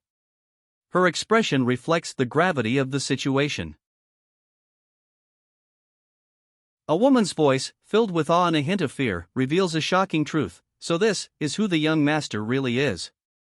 Her words are accompanied by a second woman's observation, such indifference, as if he were a supreme being reigning over the 9 heavens. The gravity of this revelation hangs heavy in the air. The young master stands, his expression unreadable. A profound silence follows Ancestor Ming's defeat. The sudden quest concludes. A message appears, due to perfect execution, an extra 40% of the original reward is added, increasing the host's fate value by 700. The location is revealed, Jello Sacred Land. 2 elderly men stand, their faces etched with shock and awe. Their expressions reflect the gravity of the young master's power. At the Jello Sacred Land, a group of onlookers stares in stunned silence. Sacred Lord, this. One of them begins, their voice filled with awe and disbelief. Their expressions reflect the magnitude of the young master's recent feat. A question hangs in the air, echoing the stunned silence. Why was such destruction brought upon us? Just who did my Jello Sacred Land offend? The words are a testament to the scale of the recent event, leaving the onlookers in a state of bewildered shock. Even the heavens seem to turn against the Jello Sacred Land. A voice cries out, even the heavens want to end my Jello Sacred Land. The sky itself is ablaze with falling meteors, a fiery spectacle reflecting the speaker's despair. Meteors continue to rain down on the Jello Sacred Land, fiery trails streaking across the sky. The scene is one of utter devastation, the once proud gates now under siege from the celestial bombardment. The meteor shower ceases. A heavy silence descends, broken only by the rustling of leaves in the ravaged landscape. Brother Jin Yang, a voice cries out. The camera angle shifts, revealing a young man peering from the wreckage of a building, his face etched with worry. Jin Yang sits amidst the rubble, his hands bandaged, a look of despair on his face. Alas, he says, things are going in the direction I least want to face. Jin Yang clutches a broken jade pendant, his face contorted in grim determination. I must kill Gu Changa, I must, he vows. A fiery energy surges around him, a prelude to action. A woman with fiery red hair lies amidst swirling flames, her expression one of pained resignation. The intensity of the energy around her suggests a powerful, possibly fatal, attack. Jin Yang's face is grim. Master, please don't try to stop me from killing Guchanga anymore. He pleads.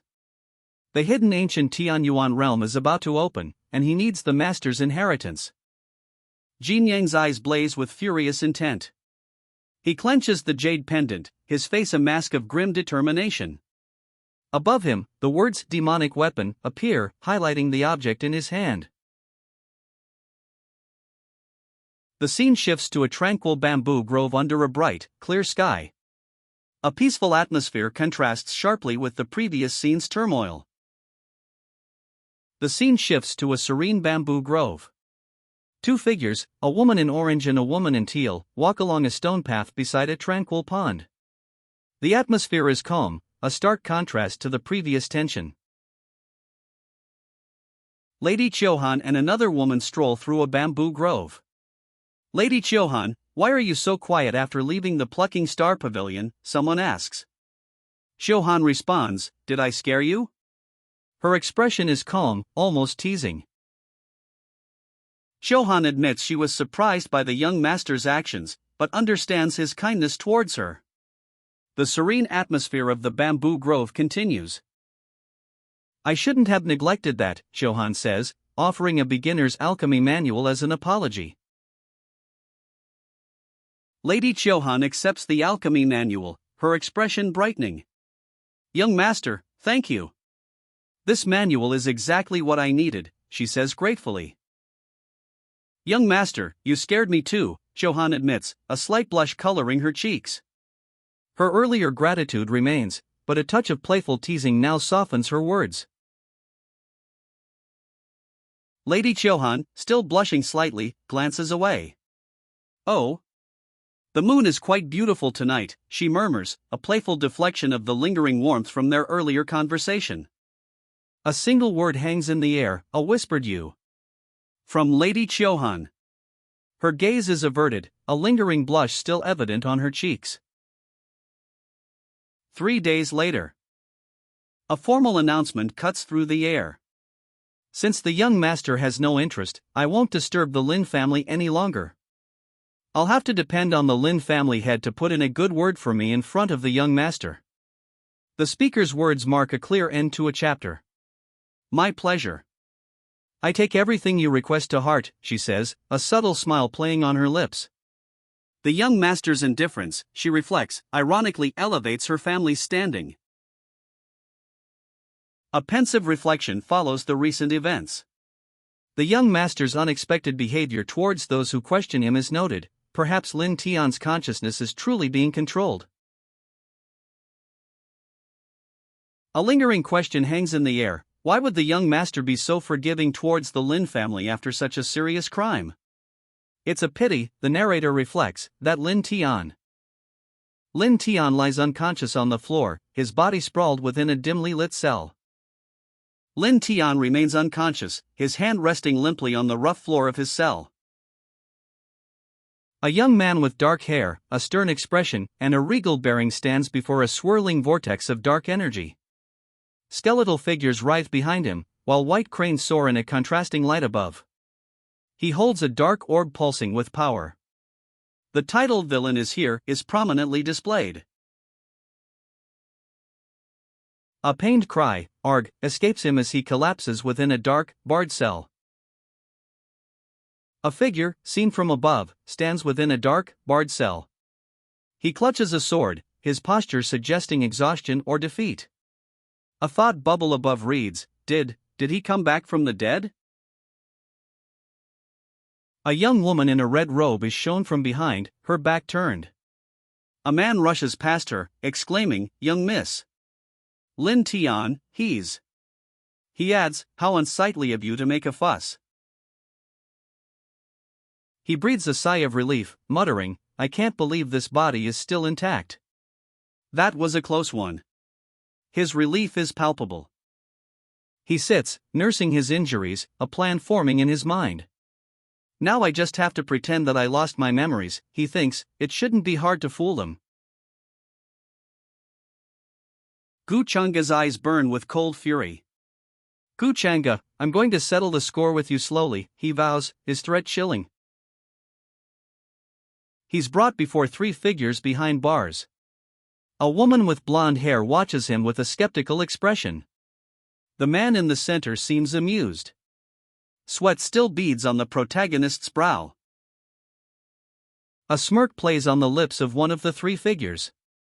His amusement is palpable, a stark contrast to the protagonist's apprehension. "Sister, why am I here?" he asks, his voice laced with confusion and a hint of fear. His eyes are wide, reflecting his apprehension. His memory flickers. "I remember I was in class at the academy, how did I?" He trails off, confusion etched on his face. His eyes widen, reflecting his disorientation. "Who is this guy? Why haven't I met him before?" the protagonist demands, his confusion evident. From outside the cell, a dismissive voice replies, "Kid, your acting is a little over the top." "Enough," she cries, her face contorted in anger and frustration. Her wide eyes and open mouth emphasize her intense emotion. "Sister, what are you talking about? I don't understand." He replies, his confusion evident in his wide eyes. Above him, a voice accuses, "You're putting up an act even now? What happened? Why am I locked up in the dungeon?" he asks, his confusion and fear palpable. He looks towards a woman in a red dress, also imprisoned. "Sister, what happened to you?" he asks, his voice filled with worry. His wide eyes reflect his concern for his imprisoned sister. "I'm your brother, Lin Tian. Why don't you believe me?" His sister's eyes, wide and intense, show disbelief. She remains unconvinced, despite his desperate plea. Lin Tian, still behind bars, recalls a childhood memory. He remembers a time when his sister would complain to him. The memory is clearly linked to her current imprisonment. "Shut up," his sister snarls, her face contorted in anger. Lin Tian, imprisoned and desperate, looks on in stunned silence. "Sister!" Lin Tian whispers, his voice barely audible. His sister's fury explodes. "Don't call me your sister. Who are you? Where did you hide Lin Tian?" Her eyes burn with suspicion and anger. Lin Tian's sister's rage intensifies. Her eyes blaze, her mouth open in a furious scream. The panel cuts to Lin Tian's anguished face, mirroring her fury. "Sister!" Lin Tian whispers, his eyes wide with a mixture of fear and desperation. He recoils as dark energy erupts around him, the force of the attack clearly visible. "And no, it wasn't me." Lin Tian stammers, his denial barely audible amidst the swirling dark energy. A narrator's voice adds, "Damn this obsession of his, why did it have to?" Lin Tian's sister, caged and terrified, cries out, "Lin Tian?" Her eyes are wide with shock and fear, her mouth agape. Above, a shadowed figure's eyes glow red, a voice sneering, "Act up now?" Lin Xiuhan, trapped in a cage, looks terrified. Below, a voice proclaims, "Lin Xiuhan, I've never thought of harming you." The words offer a desperate plea, a stark contrast to the previous violence. His eyes blazing red, Lin Tian clutches his head in anguish. "But why are you taking his side and harming me?" he cries out, his voice filled with desperate accusation. "No. Sister, it's all my fault." Lin Tian confesses, his shoulders slumped in despair. His sister remains trapped within the cage, her fear palpable. "Shut up! You're just a mere obsession," a voice roars, eyes blazing red. "How dare you dream of overwhelming me, the heaven-killing divine king?" Lin Tian's anguished outburst reveals the depth of his opponent's arrogance. Defeated, Lin Tian lies on the ground, his arms splayed out. "Sister!" he whispers, his voice barely audible, a heartbreaking plea echoing his despair. The heaven-killing divine king stands over Lin Tian, arms raised in victory. His sister remains trapped. Defeated and bleeding, Lin Tian looks up, his eyes wide with despair. "Kill me," he whispers, the words a raw plea for release from his suffering. A data box appears, revealing the consequences of the battle. Lin Tian, consumed by the previous owner's obsessions, has lost control of his body. His fortune points decreased by 200, while the victor's fate points increased by 1000. The kill drop rule activates. Lin Tian's sister weeps, her hands covering her mouth in despair. Lin Tian's sister cries out, "Lin Tian," her voice filled with grief and despair. The sound hangs heavy in the air, a stark contrast to the grim finality of the scene. A sigh escapes the victor as Lin Tian's sister weeps. "I know you can't do it yourself," he says, his words offering a somber comfort. "Why don't you leave first, and let me be the villain," the victor states, his words a chilling offer as Lin Tian's sister continues to weep. Lin Tian's sister continues to weep, her grief palpable. The victor watches her silently, a lone lantern casting a dim light on the stone wall behind them. Lin Tian's sister flees, her red dress a blur against the dark stone wall. The victor watches her go, his expression unreadable. "Lin Xiuhan and Lin Tian are siblings, why do you think she hasn't had you buried yet?" The victor's words are a chilling taunt, a cruel twist of the knife as he stares down at the ground, his expression hidden. You knew that I was faking my death all along?" Lin Tian's face contorts in furious disbelief, his eyes wide with shock and betrayal. Blood streaks his cheek. "Gu Chang'e, who are you? What is your motive?" Lin Tian demands, his voice raw with fury and betrayal. The victor responds with chilling nonchalance, "My motive? Why would I have any?" A smirk plays on his lips, a cruel contrast to the gravity of the situation. "Why are you trying to kill me?" Lin Tian's desperate question hangs in the air, a stark contrast to Gu Chang'e's chilling smirk. The purple energy swirling around Gu Chang'e intensifies, highlighting his unsettling composure. Gu Chang'e scoffs, his crimson eyes blazing. "Asking me," he sneers, the purple energy around him intensifying. Purple energy surges around Gu Chang'e, obscuring his form as he moves with unsettling speed. He leaves Lin Tian behind, disappearing down a dark corridor. Lin Tian, sprawled on the ground, stares up in horror. Demonic aura. "Who the hell are you? Where did you learn to do that?" he cries out, his voice filled with disbelief and terror. Gu Chang'e's hand descends, a purple energy crackling around his fingers as he touches Lin Tian's forehead. Lin Tian's eyes widen, his mouth agape in a silent scream of agony. Purple energy crackles and swirls around Gu Chang'e's hand as he makes contact with Lin Tian's forehead. The dark energy pulses, a visible aura of immense power. The purple energy surges, completely engulfing Lin Tian. His form is obscured, the aura of immense power radiating outwards. Gu Chang'e leans in, a cruel smirk playing on his lips. "You're just a dead man, you have no need to know," he sneers, the purple energy still crackling around his hand. Lin Tian falls back, eyes wide with terror, as the purple energy continues to drain him. A thin trickle of blood runs from his forehead. Lin Tian's eyes widen in terror, blood trickling from his forehead. No, he whispers, the purple energy still consuming him. The purple energy surges, a word erupting from its core, arrogant. Lin Tian is consumed, the scene fading to darkness. The purple energy consumes Lin Tian completely, leaving only a swirling vortex of darkness. Lin Tian lies defeated, the purple energy now fully consuming him. His body is still, the vibrant color fading as the energy dissipates. Lin Tian lies still, the purple energy fading. A voice, awestruck, whispers, "Ah, the remnant soul of a divine king master."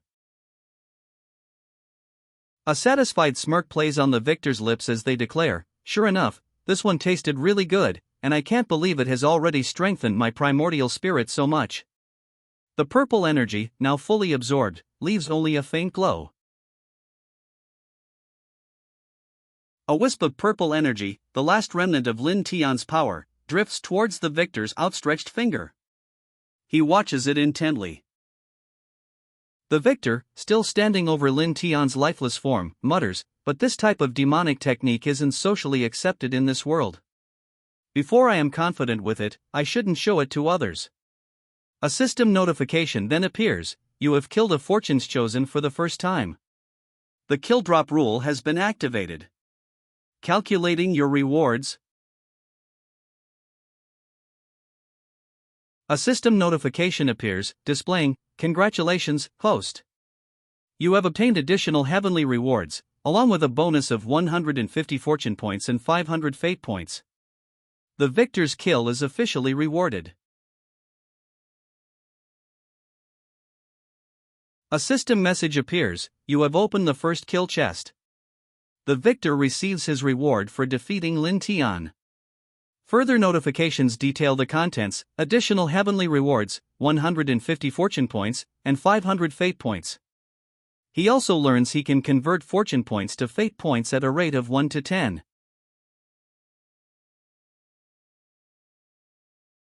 He reflects, "I see, since the old times, there's been an old saying of burning your luck in exchange for safe journeys."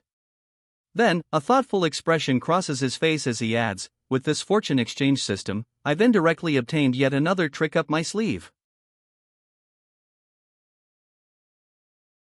Now then. He muses, a digital chest appearing before him. The first kill chest has been opened. A figure, cloaked in flowing white robes, stands amidst a swirling vortex of dark purple energy. Skeletal figures writhe behind him, while serene white cranes fly in the opposite direction, creating a stark contrast.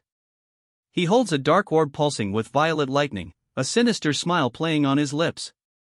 The title, "Villain is Here," appears boldly below.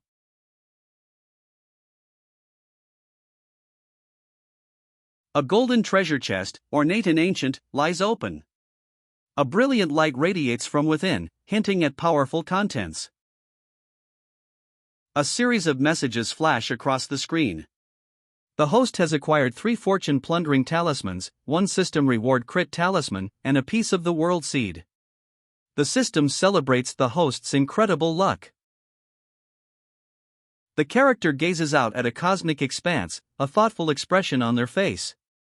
The recent acquisition of 3 fortune plundering talismans, a system reward crit talisman, and a piece of the world seed prompts an internal question: fortune plundering talisman? System reward crit talisman? The panel displays the description of the fortune plundering talisman. It can be used to plunder the fortune of a chosen target. The success rate depends on the target's current fortune. A successful plunder reduces the target's fortune points to 0, while the user gains corresponding points.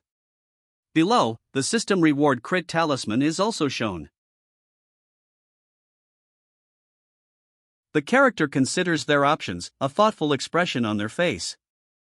"I can use the system reward crit talisman when I kill Yi Chen," they muse, "but as for the fortune plundering talisman..." The uncertainty hangs in the air. The fortune plundering talisman's description appears: a rare item ignoring fortune rules, allowing direct plunder of a target's fortune points. However, it costs 10,000 fate points, requiring at least 2,000 plundered points to be profitable. The character gestures towards a data display.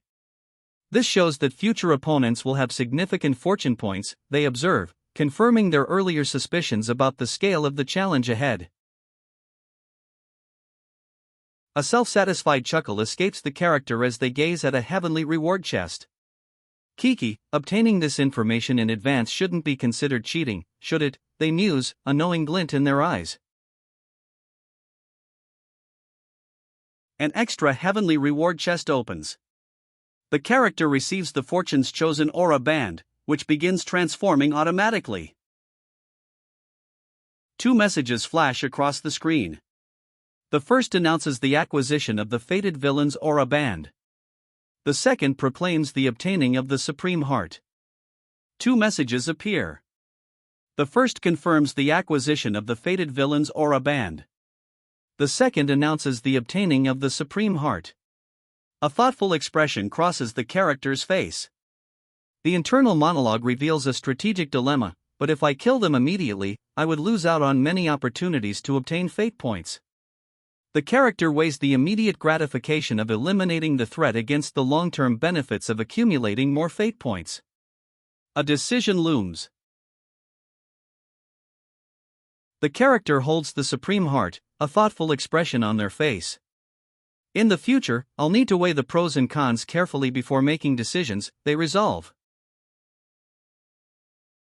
The character examines the supreme heart, a glowing orb in their hand. This heart, containing tens of thousands of years of cultivation from a Taoist cultivator in the supreme realm, should be directly fused with my own, they resolve. The character begins to fuse the supreme heart with their own body. A radiant light emanates from the orb, bathing their hand in an ethereal glow.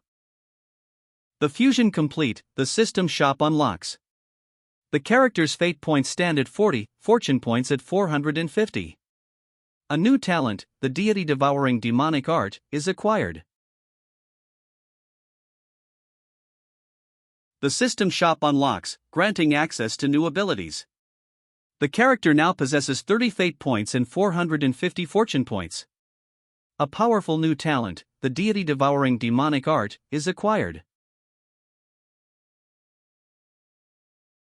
Gu Changa's profile appears, detailing his identity as a true disciple of the Taoist deity palace, his demonic heart and Taoist bones, his cultivation at the pinnacle of the sacred Lord realm, and his newly acquired deity-devouring demonic art. His fate value is 2,500, and his fortune value is 450. The system shop is now unlocked.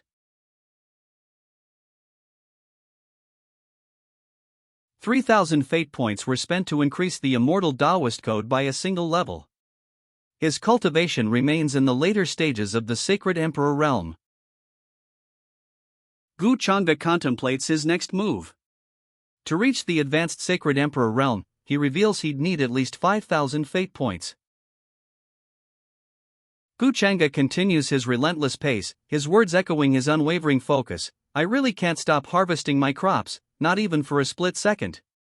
He plans to use the imminent appearance of the 8 Baron demonic halberd to deal with Yi Chen. Gu Changa walks away, his back to the viewer. The setting is a dark, stone corridor with barred cells lining the walls. His words, cold and dismissive, follow him. After all, he's no use to me anymore. Gu Changa's ambition remains undeterred. He silently acknowledges the need for further preparation. I'll have to prepare for the upper realm as well. The scene shifts to a grand, imposing gate, marked with a large character. Gu Changa stands before it, his expression unreadable, while two others, a woman in a flowing red dress and a bowing man, await. Young master. A woman's voice, laced with worry, trails off. Tears well in her eyes as she gazes at Gu Changa, her expression a mixture of fear and apprehension. The woman in red clutches her arms, her shoulders shaking slightly. Fear and anxiety are etched on her face. Gu Changa speaks, his voice calm despite the worried onlookers. It's all right now, Lin Tian has already been dealt with.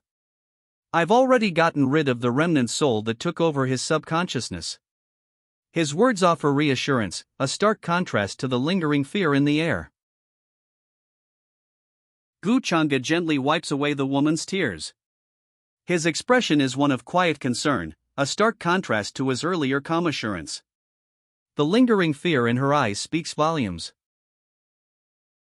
Gu Changa delivers somber news: prepare a burial for your younger brother as soon as possible. His body wasn't controlled for very long, so his soul might not have been dissipated. A glimmer of hope amidst the grief. Gu Changa offers a sliver of hope, his voice soft yet firm. There may still be a chance for him to reincarnate. A hint of comfort in his words, a subtle shift in the somber atmosphere. Overwhelmed by grief, the woman sobs uncontrollably. Tears stream down her face, a testament to her profound loss. "Thank you, young master," she whispers, her voice choked with emotion, a quiet gratitude amidst her overwhelming grief. The scene shifts to Chongyue Ancient City. 3 days remain until Zhengzhou's Daoist assembly begins. The bustling Chongyue Ancient City comes into view. A diverse crowd gathers 3 days before the Zhengzhou Daoist assembly. The air thrums with anticipation. A voice, filled with disbelief, echoes through the bustling Chongyue Ancient City. "I didn't expect that the Jialo Sacred Land would be completely annihilated just like that. Just who is that young master?" The question hangs heavy in the air, underscoring the shocking event. A group sits around a table in Chongyue Ancient City, 3 days before the Daoist assembly. One speaks, "It's hard to say. After all, we've been hiding in the ancient sacred mountains for so many years." Their words hint at a long history and recent upheaval. A young woman with silver hair speaks resolutely. "It doesn't matter who he is. If he provokes Brother Yi Chen, I'll make him pay the price." Her words carry a fierce determination, contrasting with the uncertainty surrounding the destruction of the Jialo Sacred Land. The silver-haired woman, Lioli, grips her sword. "Don't worry, Miss Lioli. Even if that person is from the upper realm, he's nothing to my..." Her words trail off, but her confident stance and firm grip on her weapon convey unwavering resolve.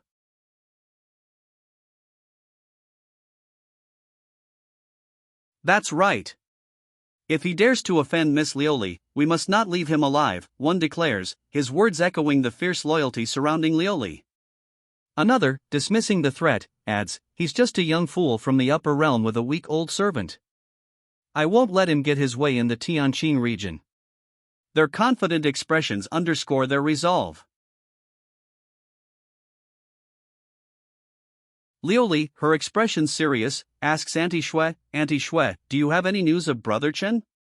Concern is etched on her face as she awaits an update. A figure, cloaked in dust and moving with a blur of motion, disappears from view.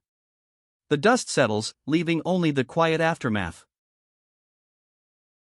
Auntie Shui's reply arrives, her expression serious. "Miss, it's been a long time since I sensed his spiritual energy fluctuations in Zhengzhou. Since then, I haven't heard any news of him." Her words confirm Lioli's worst fears. Lioli's face falls. "Is that so? Brother Chen must have suffered a lot." Her voice is filled with sorrow.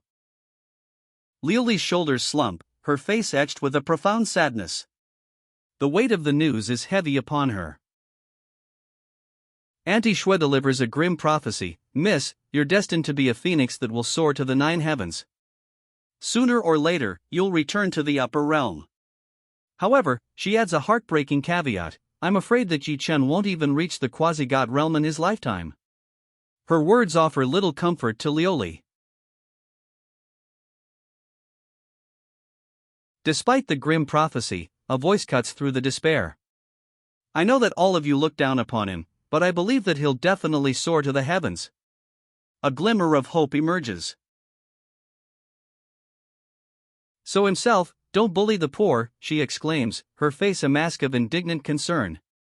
Even with the grim prophecy, she believes in Yi Chen's potential. Given Yi Chen's talent, what would he be able to accomplish, even if he...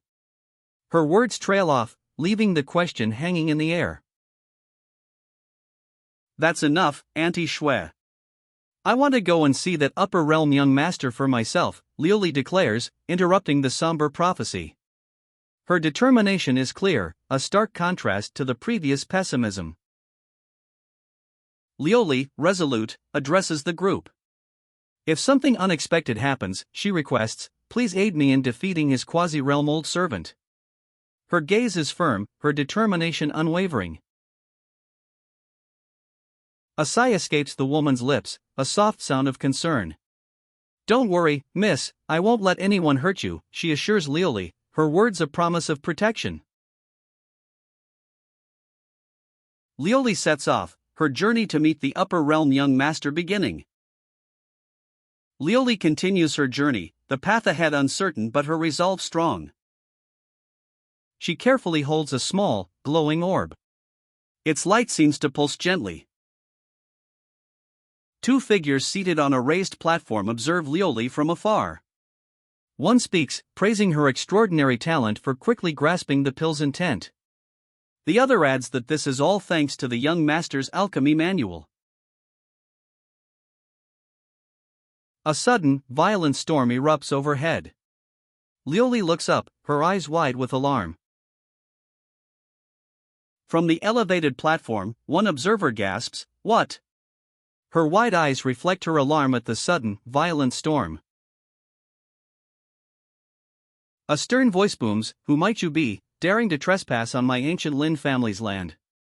Several figures in traditional Lin family attire emerge, their expressions ranging from shocked to furious. A monstrous figure bursts into the scene, a booming laugh echoing across the courtyard. "Ha ha, little Lin family, we're from the ancient sacred mountain, and we sure as hell aren't here to pay our respects." The newcomer's words carry a clear threat. A powerful blow connects. The Lin family member is sent sprawling, his body a blur of motion as he's thrown backward. Ancient sacred mountain? The Lin family members stare in disbelief, their faces etched with a mixture of fear and shock. The weight of the revelation hangs heavy in the air. A Lin family member, voice trembling slightly, demands an answer. "Masters of the ancient sacred mountain, why have you come to my Lin family?" The question hangs in the air, a stark contrast to the attacker's earlier bravado. A member of the ancient sacred mountain delivers a message, "Go tell Gu Changa that Yi Chen's cousin, Lioli, wants him to come out and greet us." The tone is one of command, their power undeniable. A cultivator from the ancient sacred mountain stands, his imposing figure partially obscured. He holds a long, ornate sword, its detail sharp against the muted background. The scene emphasizes their power and the seriousness of their demand. A cultivator from the ancient sacred mountain speaks, his words a measured response to the Lin family's apprehension. "If you wish to meet young Master Gu, please wait here. I'll go and notify him at once." His demeanor suggests a controlled patience, a stark contrast to the earlier aggressive demands. "Meet? What are you talking about? Do you know the consequences of offending Miss Lioli?" The cultivator's words are a sharp rebuke, a clear warning to the Lin family. Below, a demonic figure snarls, adding, "Will your Lin family be able to continue surviving in this Tianqing realm?" The threat hangs heavy in the air. The demonic cultivator's face contorts, a mixture of anger and apprehension clear in his expression. His gaze is intense, fixed on something unseen beyond the panel. A swirling vortex of energy erupts, a column of golden lightning crackling within its core. The intensity is palpable, a powerful force unleashed. A colossal hand, crackling with golden lightning, descends from the heavens. The demonic cultivator looks up, his expression one of stark fear. The cultivator flinches, his fear palpable as a golden blade erupts from the bottom of the panel, seemingly aimed at him. The attack is swift, brutal. The demonic cultivator's eyes widen in terror, his face contorted in a grimace of pure agony as the golden blade impacts. The aftermath of the devastating blow is shown. A woman with long silver hair, wings unfurled, stands defiantly, her expression one of grim determination. Beside her, a tiger-like warrior bares his fangs, eyes blazing with fury. They await the next move. The demonic cultivator is thrown back, a pained expression twisting his features as he crashes to the ground. Sparks fly from the impact. Golden sparks rain down as the demonic cultivator is sent flying into the trees.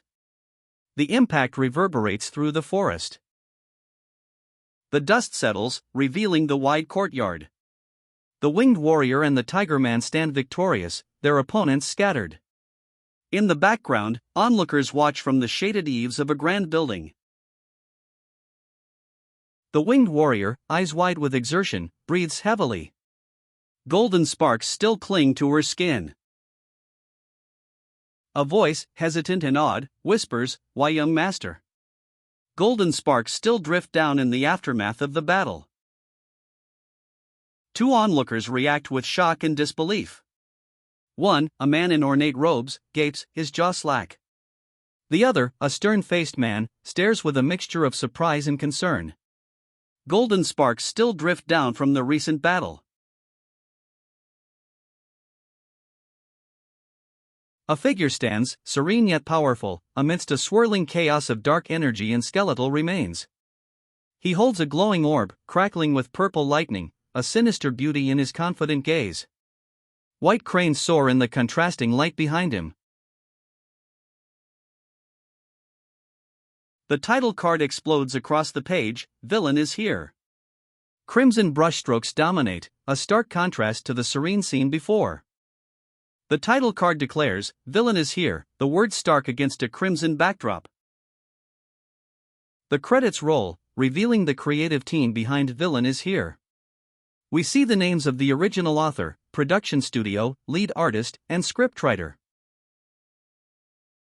The credits roll, acknowledging the artists and writers who brought Villain is Here to life.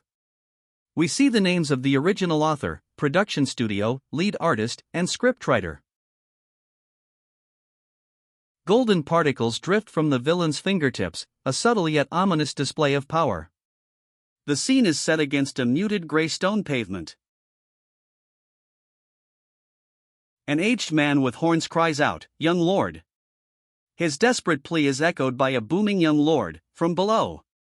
He is surrounded by several figures, their expressions mirroring his alarm. Shock ripples through the group. One exclaims, "He's the ancient sacred mountain's young lord, was he really killed by a single finger?" Another adds, "I felt the strength of a sacred sovereign in his strike. Just where did he come from?"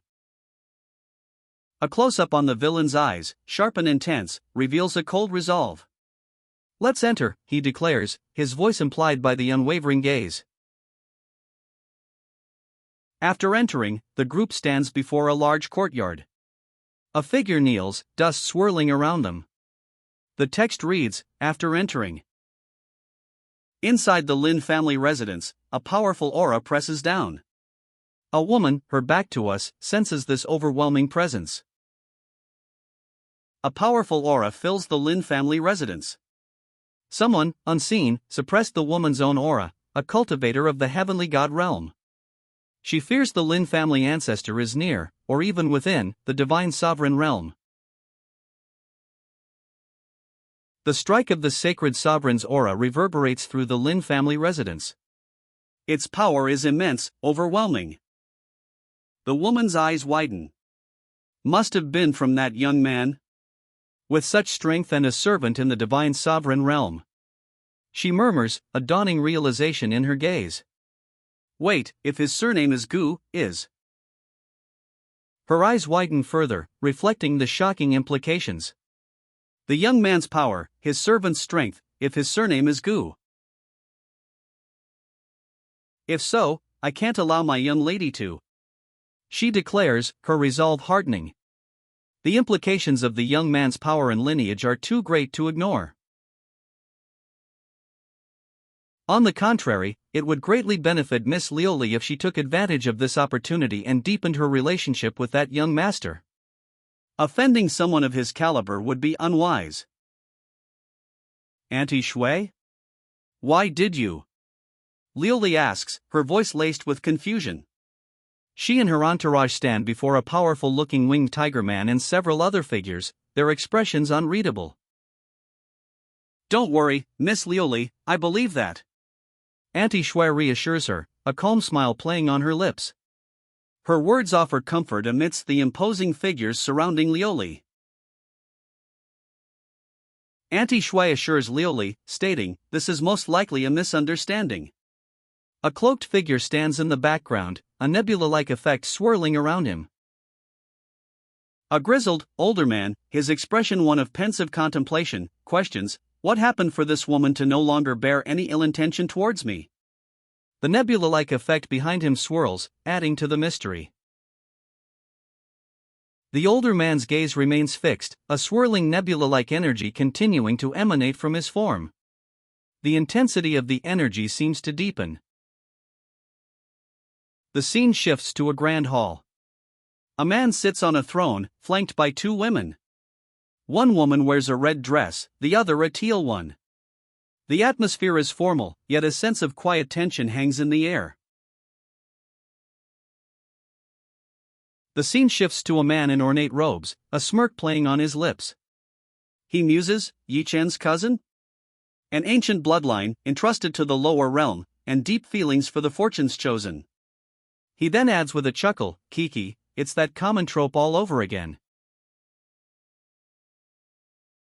Inside a grand hall, a woman in teal addresses a young man, her voice laced with apprehension. "Young master, do you plan on killing them?" The young master, a smirk playing on his lips, replies, "Do I seem like the type of person who'd kill just anyone?" His expression conveys a hint of amusement, perhaps even a touch of arrogance. "Let's go," the young master declares. "Since they're so eager to meet me, we should go and welcome them." He rises from his seat, flanked by two women, ready to receive his visitors. The young master stands before a group of bowing figures. "We greet the young master," they chorus, their voices respectful and slightly hushed. The young master stands before them, a subtle yet confident smirk playing on his lips. His expression is one of quiet authority, his gaze steady and unwavering. A woman observes the young master, a thoughtful expression on her face. This is what a young sovereign of the upper realm should look like, she reflects. "So you're that young master, Gu?" The question hangs in the air, posed by one of the women, her gaze assessing the young master. A subtle, knowing smile plays on the young master's lips. His eyes, though partially obscured, hint at amusement and perhaps a touch of calculated patience.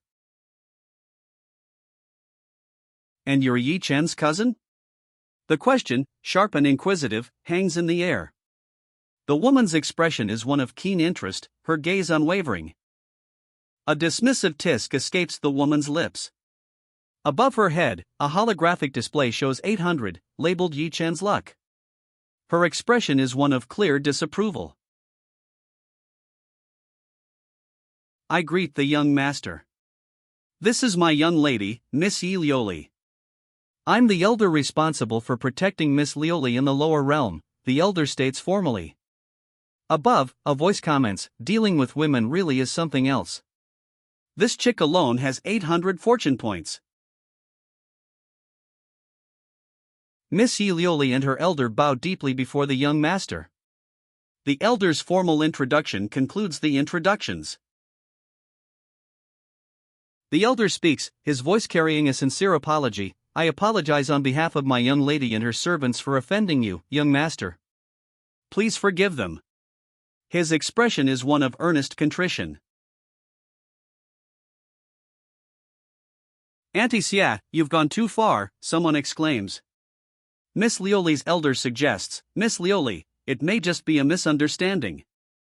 Why don't we take advantage of this opportunity and talk it over?" He seeks to de-escalate the situation before a dispute arises. Miss Yi Lioli stands beside her elder, a look of quiet apprehension on her face. He watches her with a calm, reassuring gaze. "There's no need to be this polite, elder. Why don't you tell me your purpose for coming here?" A young man's voice cuts through the air, his expression sharp and impatient. He demands a direct answer, dismissing the previous attempts at reconciliation. Before engaging further, the young man politely inquires, "May I ask if the young master is from the great Gu family?" A woman responds, "My young lady is from the ancient celestial clan's Yi family." The Gu and Yi families can be considered old acquaintances. she reveals her affiliation, suggesting a connection between the families. The young man's expression hardens. The Great Gu family? I didn't know a thing about this before coming here, he states, revealing his surprise and unfamiliarity with the family's involvement. A weighty statement hangs in the air: we can't afford to offend the ancient celestial clan, but we can't afford to offend the Great Gu family either. The speaker's dilemma highlights the precarious political situation. A troubled frown creases his face. The weight of the situation, the delicate balance between powerful families, is clearly visible in his expression. So she's from the ancient celestial clan, a voice explains. That certainly explains why Miss Yi intruded without any fear. The revelation clarifies Miss Yi's bold actions.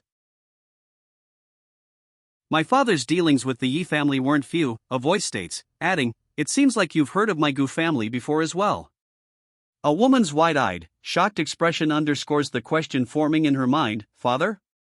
Could he be the Great Gu family's only heir? To think that he'd be the Great Gu family's young master. A character's awestruck expression reflects the gravity of this revelation. If this is true, then the young master's future. The words trail off, hinting at the immense implications for the young man's destiny. This Gu family. The woman's voice trails off, a mixture of shock and dawning realization etched on her face. Below, an older man's eyes widen, his expression mirroring her astonishment. The revelation of the Gu family's involvement sends ripples of surprise through the scene. Then, the word hangs in the air, a pregnant pause following the shocking revelation. The older man's posture stiffens, his expression unreadable, yet the weight of the unspoken implications is palpable. Young lord, you died for nothing. The words are a lament, spoken from a figure on the ground, their grief palpable in their posture and expression. A trembling voice offers a plea for forgiveness. We were being too disrespectful before, but we hope the magnanimous young master can forgive us. The words hang in the air, a stark contrast to the gravity of the recent revelations. Several figures kneel before a winged figure, their heads bowed low. Our ignorance caused us to be. The text explains, their remorse palpable. The weight of their actions, and the young lord's death, hangs heavy in the air. Blind to the young master's greatness, they plead for punishment for their mistakes. Their remorse is evident. Her eyes widen, a look of disbelief washing over her face. How could this happen? She whispers, the question hanging heavy in the air. Miss Lioli, this is just a complete misunderstanding. Why don't you apologize to young Master Gu? One woman urges. The other woman retorts, why would young Master Gu care about someone as lowly as Yi Chen? Her skepticism is clear. Auntie Shui, that's enough. I'll never apologize to him, Lioli declares, her defiance clear in her voice and expression. Her eyes burn with anger. Lioli points accusingly, her voice sharp. He was the one who forced Yi Chen to flee and become the laughingstock of the world. A nearby observer comments, this chick really is loyal to Yi Chen. Even before such pressure, she isn't apologizing. A sneering voice cuts through the air, after all, she's just a naive little girl. Aren't you very loyal to Yi Chen? I'll start from there and devour you little by little. The speaker's words drip with malice, a clear threat to Lioli. So what was your purpose for coming here? A voice demands. The question hangs in the air, a challenge. A second speech bubble appears below, adding, if I don't receive a proper answer by tonight, even if you're a descendant of the ancient celestial clan. The threat is clear. The central figure, cloaked in white, delivers a chilling ultimatum, I'll kill you. The threat hangs heavy in the air, directed at Lioli and the others. Young Master Gu, please quell your anger. My young lady may have. A plea rings out, desperate and urgent, amidst a swirling vortex of purple energy. The scene is chaotic, filled with motion and power. My young lady may have offended you today, but young Master Gu. A woman's voice pleads, laced with apology, as purple energy swirls around her and another woman. One woman, in purple, stands defiant, the other, in white, looks distressed. Please have mercy on us. The plea echoes, desperate, as Gu's gaze hardens. If you aren't going to tell me. He thinks, his expression unreadable, yet clearly indicating a simmering intensity. A young woman's face is etched with worry and barely suppressed fury. Her eyes, wide and intense, are fixed on something unseen. The background suggests a large courtyard or training grounds. Old Ming emerges from the shadows, his presence filling the courtyard. His expression is grim. A young man, serene yet powerful, stands before us. He holds a dark orb pulsing with energy, a stark contrast to the ethereal white cranes soaring in the bright sky behind him. Skeletal figures writhe in a shadowy realm on the opposite side, highlighting the duality of his power. The title card explodes onto the page, "Villain is here," a bold declaration in crimson against a stark white backdrop. The title, "Villain is here," appears, a stark crimson declaration against a white background. This sets the stage for the story to come. The credits roll, revealing the creative team behind Villain is Here, FastPass Comics, the original author Tian Ming Fan Pai, Huishu Animation Studio, the lead artist Mutu Rin, and the scriptwriter Lu Mang. Panic grips the scene. A winged, tiger-like creature and a man cry out, "Show us mercy, Lord." Their desperate pleas echo the urgency of the moment. Three figures kneel before a powerful woman, their pleas desperate. "Miss, help us, we don't want to die," cries one. Another adds, "The fate of my entire family lies in your hands." The woman, sword in hand, regards them with a serious expression. "You're despicable," the woman shouts, her anger evident. One of the kneeling figures whispers, "Miss." The intensity of the moment is palpable. The woman's sharp rejection sends a tremor through the ground, shaking the very legs of the ornate chair before her. "Young master, the tea has been prepared," a servant announces. The young master, seated before them, simply replies, "All right." "Miss, why don't you get it?" If young Master Gu really wanted Yi Chen dead, he wouldn't be able to get away no matter how talented he is. This must all be a misunderstanding. The speaker's words attempt to reason with the furious woman. "You're the princess of the celestial Taigu family, while young Master Gu descends from the longevity family. You just have to yield." "Slightly, I'm sure young Master Gu will not hold it against you." A conciliatory tone attempts to soothe the furious woman's anger, suggesting a path towards reconciliation. "I'm sure a guy like him is a villain." The woman's unwavering conviction is clear, her expression hardening further. Doubt lingers in the eyes of the man listening. 10 breaths have passed. A grim-faced elder, clad in dark armor, issues a chilling command, "Kill them." Unfazed by the death order, a young man with long dark hair calmly sips tea. His eyes are closed, his expression serene. A beam of light, thin and intense, shoots from a device activated by a gloved hand. The source is unseen, but the action is swift and decisive. A beam of light cuts through the air, striking down three figures. They fall, lifeless, to the ground below.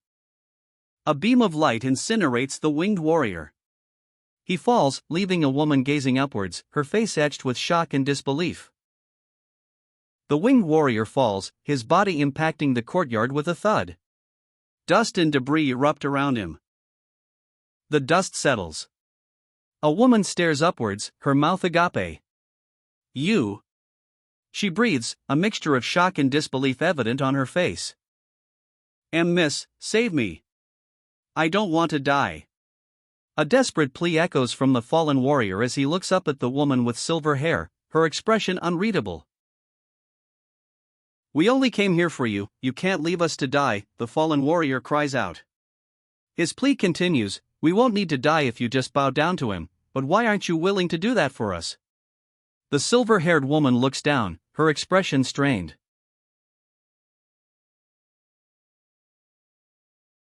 Tears stream down the defeated warrior's face as he clutches at the silver-haired woman's leg. "Clearly you can save us with just one word," he pleads desperately. His desperate pleas continue, tears streaming down his face as he clutches at her leg. His desperation is palpable, his grip tightens. "That's right, Mississippi. Could you really bear to see us all die for Yi-Chen?" The winged tiger's desperate plea hangs in the air, his anguished face mirroring the fallen warriors around him. The silver-haired woman's expression remains strained, her gaze unwavering. A subtle, almost imperceptible, smile plays on the silver-haired woman's lips. Her expression, though still serious, hints at a decision made. "Enough!" The silver-haired woman's voice cuts through the air, silencing the winged tiger's pleas. Her decision is final. "I am the one at fault today." The silver-haired woman's voice is low, but her clenched jaw and grim expression reveal the weight of her admission. I apologize." The silver-haired woman's voice is barely a whisper, her face etched with remorse. Her shoulders slump slightly, the weight of her apology palpable. "I hope I can be forgiven." The silver-haired woman's voice is a plea, her posture still humbled, but a faint glimmer of hope shines in her eyes as she awaits judgment before the assembled figures. A figure, cloaked and hooded, bows deeply before the silver-haired woman. Another, a man with long dark hair, smiles knowingly, saying, "You can save." His words hang in the air, full of implication. "Your apology, I'm not a villain, and I certainly won't hold a grudge over such a small thing." The words, a calm dismissal, offer unexpected forgiveness.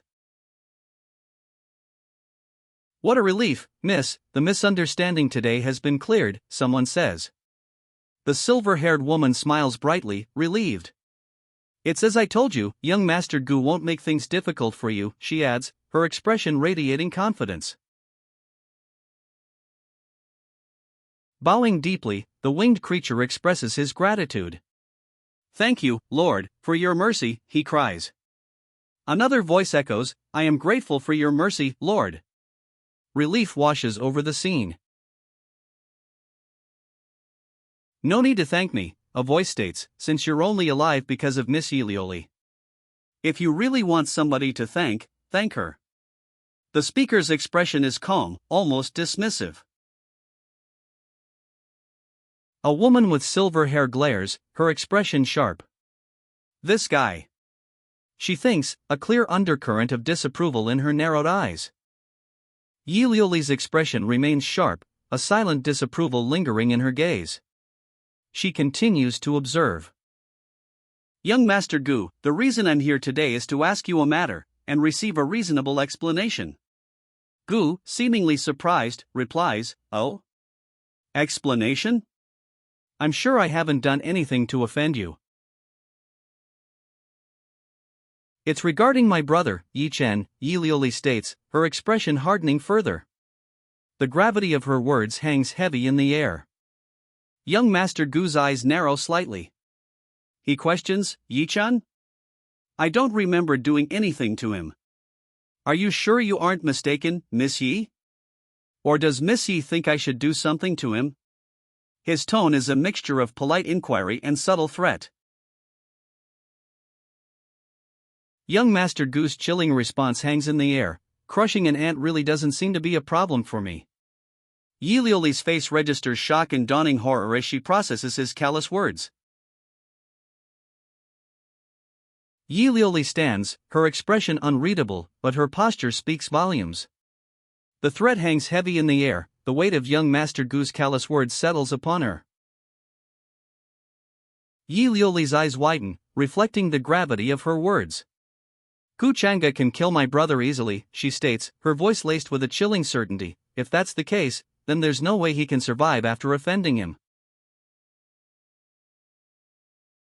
A question hangs in the air, a silent plea born of doubt and fear. Has my brother really done something wrong?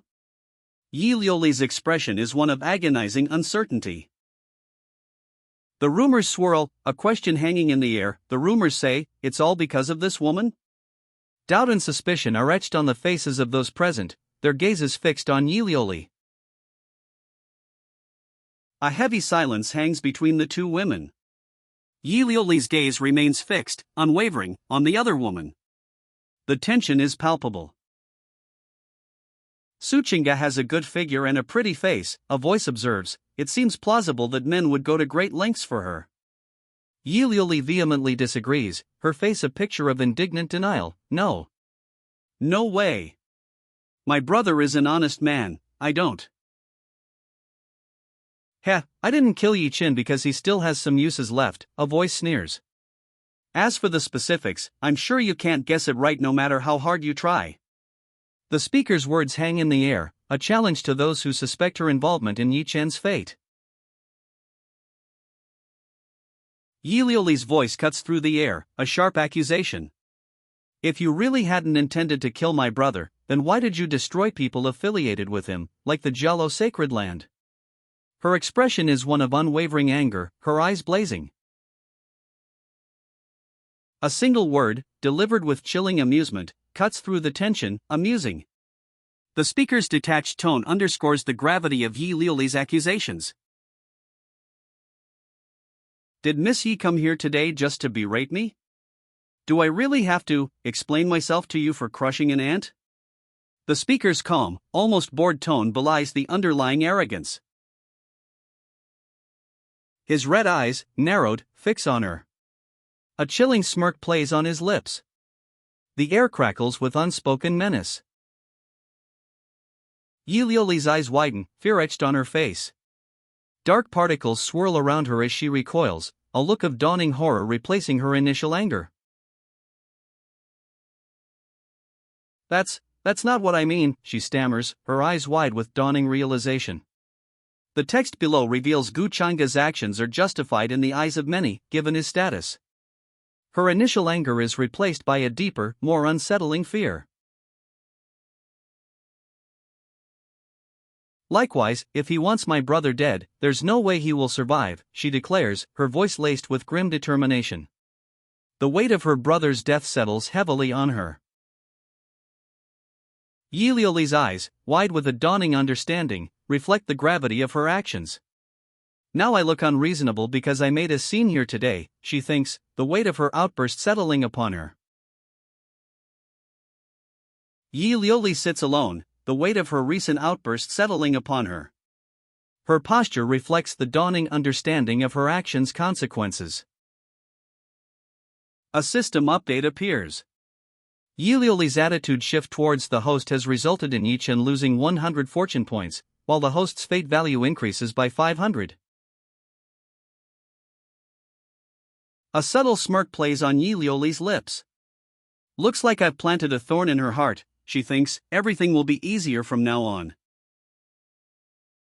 Yi Liuli, seated on her throne, delivers a final decree: if you have no more matters with me, you all can leave now. The assembled figures begin to disperse. Aunt Shui, let's leave. One of the remaining figures urges her companion, a clear sense of impatience in her tone. They turn to depart, leaving Yi Liuli's court. A voice suggests, young Master Gu, I think the two of you should communicate more, considering it's destiny that has brought you both, from the upper realm, together. The remaining figures pause, a suggestion hanging in the air. Here in the lower realm. The voice trails off, hinting at the complexities of their shared destiny. No need, young Master Gu declares, his expression cool and dismissive.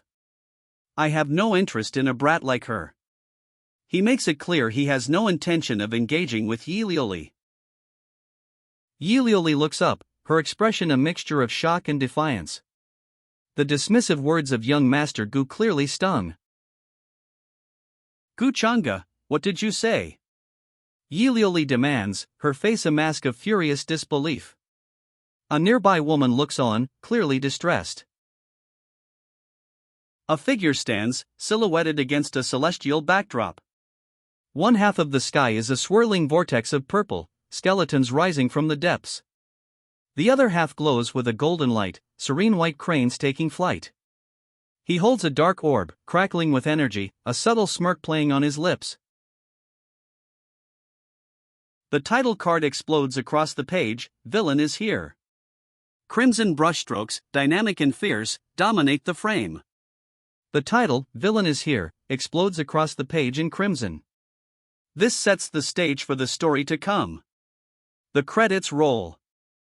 We learn the manhwa's title, Villain is here, its original author, Tian Ming Fan Pai, and the production team behind it. The credits roll, introducing the creative team behind Villain is here. Assistant, Fong Lin Chang, script, Hua Chang. Now that Yi Lioli has left, she'll definitely find an opportunity to meet up with Yi Chen. The scene shows Yi Chen, seemingly relaxed, seated in an ornate chair within a richly decorated room. The hidden realm is about to open. Yi Chen, not being an idiot, will certainly take advantage of Yi Lioli's departure. Knowing Yi Chan's exact location thanks to a prior action, the narrator prepares to leave Central Heavenly City. A voice, unseen, speaks across the darkening landscape. Yi Chen, don't disappoint me. The scene shifts to a night sky, stars twinkling above a sea of clouds. The scene shifts to a breathtaking, mountainous landscape under a starlit night sky. Mist clings to the towering cliffs, creating an ethereal atmosphere. Yi Chen and his companion stand before a chasm, a vibrant purple glow emanating from its depths. Seems like the remnant of that map is correct, the hidden ancient Tianyun realm in trance, a voice observes. Yi Chen's companion holds a glowing object, a key. Now that I have the hidden ancient Tianyuan realm's key, I'll easily reach the central region unscathed, even if there are traps within, he declares, a confident smirk playing on his lips. A cruel smile spreads across Yi Chen's face. Once I receive the Tianyuan Supreme's inheritance, I will humiliate Guchanga. And that bitch Su Chinga. He vows, his eyes burning with malice. A woman sighs, her expression a mixture of weariness and disbelief. Sigh. After all that, is he still choosing to go that far? She wonders aloud, her gaze cast downward. Master, you told me Guchanga has an old servant who could easily annihilate the Jialo sacred land, the woman says, concern etched on her face. Has he also set his sights on the opening of the hidden ancient Tianyuan realm? She asks, her voice laced with apprehension. You should be right, the woman states, a thoughtful expression on her face. After all, apart from the hidden ancient Tianyuan realm, there isn't anything worthy of his attention in the lower realm. A man in teal robes, a confident smirk on his face, stands before a shimmering purple portal. Once the hidden ancient Tianyuan realm opens, he'll definitely come rushing over. He states, his gaze fixed on the gateway. Due to the ancient Tianyuan realm's restrictions, the old servant won't be at his peak power. After receiving the inheritance, he'll wait in the central region. A calculating glint shines in the man's eyes as he speaks. And then I'll use the key to manipulate the hidden traps and arrays to eliminate him. A woman with fiery red hair, her expression a mixture of anticipation and grim determination, asks, Master, will I finally have my revenge? The red-haired woman, her expression thoughtful, questions the plan. It sounds like a perfect plan, she muses, but what if Guchanga has another map or... Her voice trails off, a hint of uncertainty in her tone. Even another way to enter the central region, she questions, a thoughtful expression on her face. Oh? That makes sense, she replies, her uncertainty seemingly resolved. A hooded figure, their face obscured, questions the master's plan. What does she mean by another way? Why isn't master confident in me but so confident in Guchanga? The words reveal a simmering doubt and perhaps a touch of resentment. A warning is issued. Yi-chan, please be careful of one thing, the woman states, her expression serious. Your cousin has a servant with terrifying power and a mysterious background. The master's actions after receiving Gu Changa's pill remain unexplained, adding to the growing tension. You shouldn't meet up with them before you reach the quasi-god realm, the master advises. The hooded figure replies, I appreciate your consideration, master, but there's no need for you to worry about the things between Lioli and me. His tone is firm, dismissing the warning. Consideration? Humph, she's just afraid that I'll unite with Lioli to defeat Gu Changa, the hooded figure scoffs, revealing his true motive. My dear master, what will you do once Gu Changa dies by my hands, he asks, a challenging glint in his eyes. Let's go, he declares, setting off. A swirling vortex of purple energy opens, a dark void at its center. The hooded figure watches, his expression unreadable. He steps into the vortex, a swirling mass of purple energy crackling with power. The void within beckons. He vanishes into the vortex, a burst of purple energy momentarily obscuring him before the swirling portal closes. The portal closes, leaving only swirling, iridescent energy in its wake. Silence. A flash of light, then darkness. The iridescent energy fades, leaving behind only the inky blackness of what seems to be a new, unknown location. A beam of light erupts, then fades, revealing a breathtaking, otherworldly landscape. The text proclaims, the hidden realm opened. A beam of light cuts through the darkness, revealing a breathtaking landscape. This energy, it's as if it were a realm left behind by a supreme, someone exclaims, awestruck by the otherworldly scene unfolding before them. Figures fly across the sky, silhouetted against the vibrant energy. Forget about that Taoist assembly, I can't miss this opportunity, a voice declares, ambition clear. I heard that a strong master died here to seal a demon. Just what treasures are hidden within this realm? The speaker gazes into the mysterious, purple-hued landscape, eager for what lies ahead. Ha! What's this? A man exclaims, his face a mask of shock and confusion. He gestures wildly, seemingly overwhelmed by the strange energy swirling around him. My cultivation is being suppressed. A cultivator cries out, his face etched with alarm as the strange energy of this new realm impacts him directly. Young master, it seems that the hidden ancient Tianyuan realm suppresses the cultivation of those in higher realms than the omnipotent realm, a servant informs, explaining the strange energy affecting the cultivators. A large, ancient-looking ship hangs in the purple-hued sky above a jagged, mountainous landscape. A supreme master's inheritance, and a perfect realm limit, it's just as expected. The hidden ancient Tianyuan realm's opening is an experience specifically tailored for Yi Chen. A calm, almost knowing expression crosses Yi Chen's face as he absorbs this information. If I'm not mistaken, Yi Chen's cultivation should be around the omnipotent realm. A voice observes, followed by a chilling declaration, the crop has finally ripened. It's time for harvesting. Let's go, a confident voice declares. A figure, cloaked in flowing dark robes, stands before a radiant, energy-filled column, a determined smile playing on their lips. The figure in dark robes approaches the energy column, their confident smile unwavering. They are ready.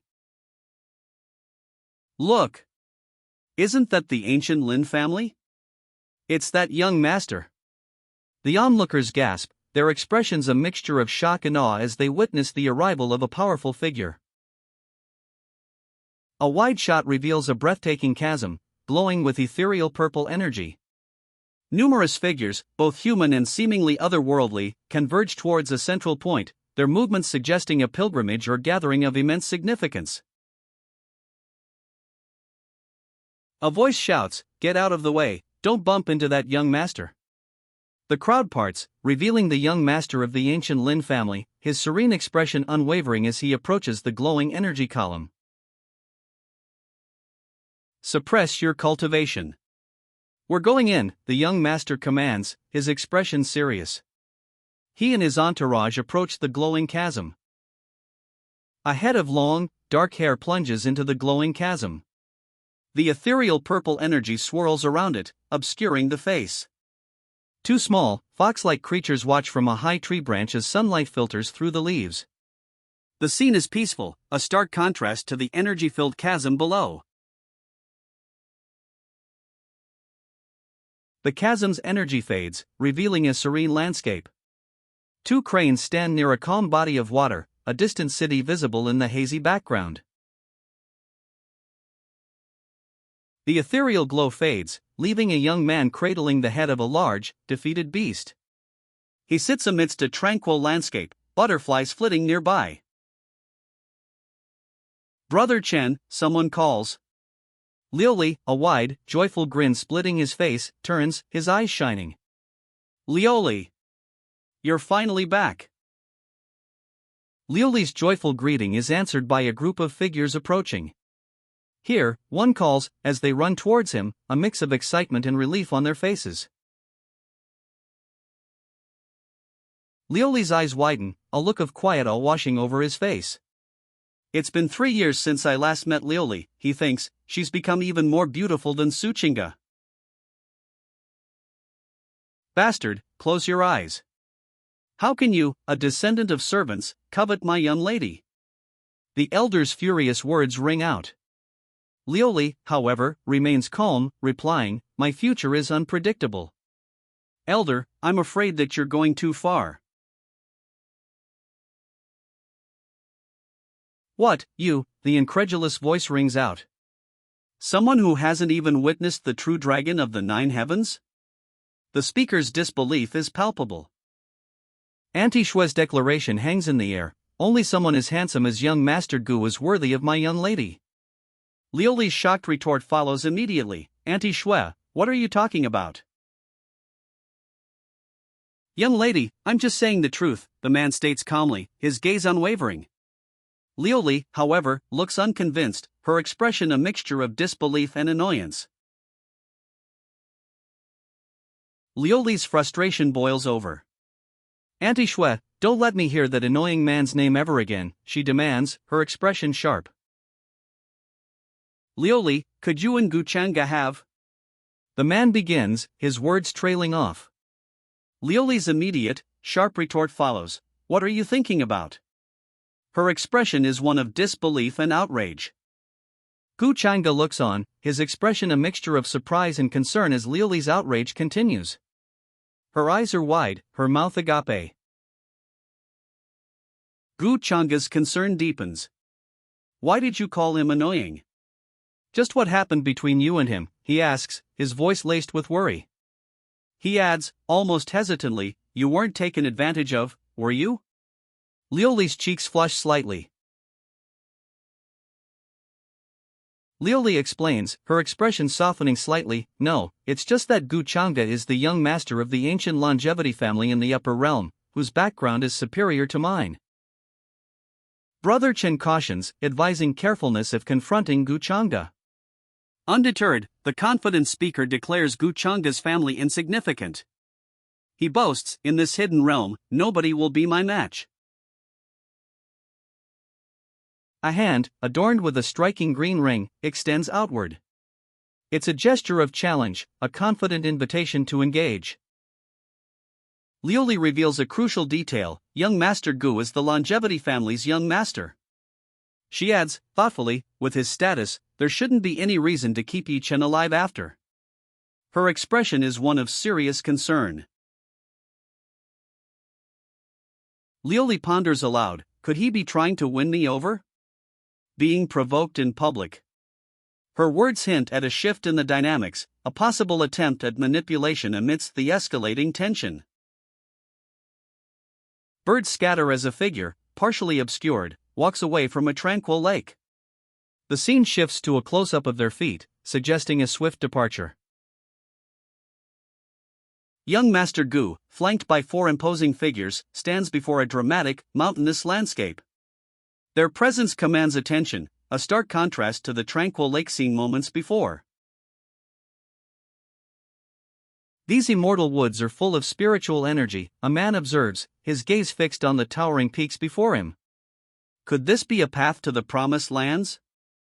He questions, a hint of doubt in his voice. I've told you this before, don't be fooled by what you see, he adds, a note of caution coloring his words.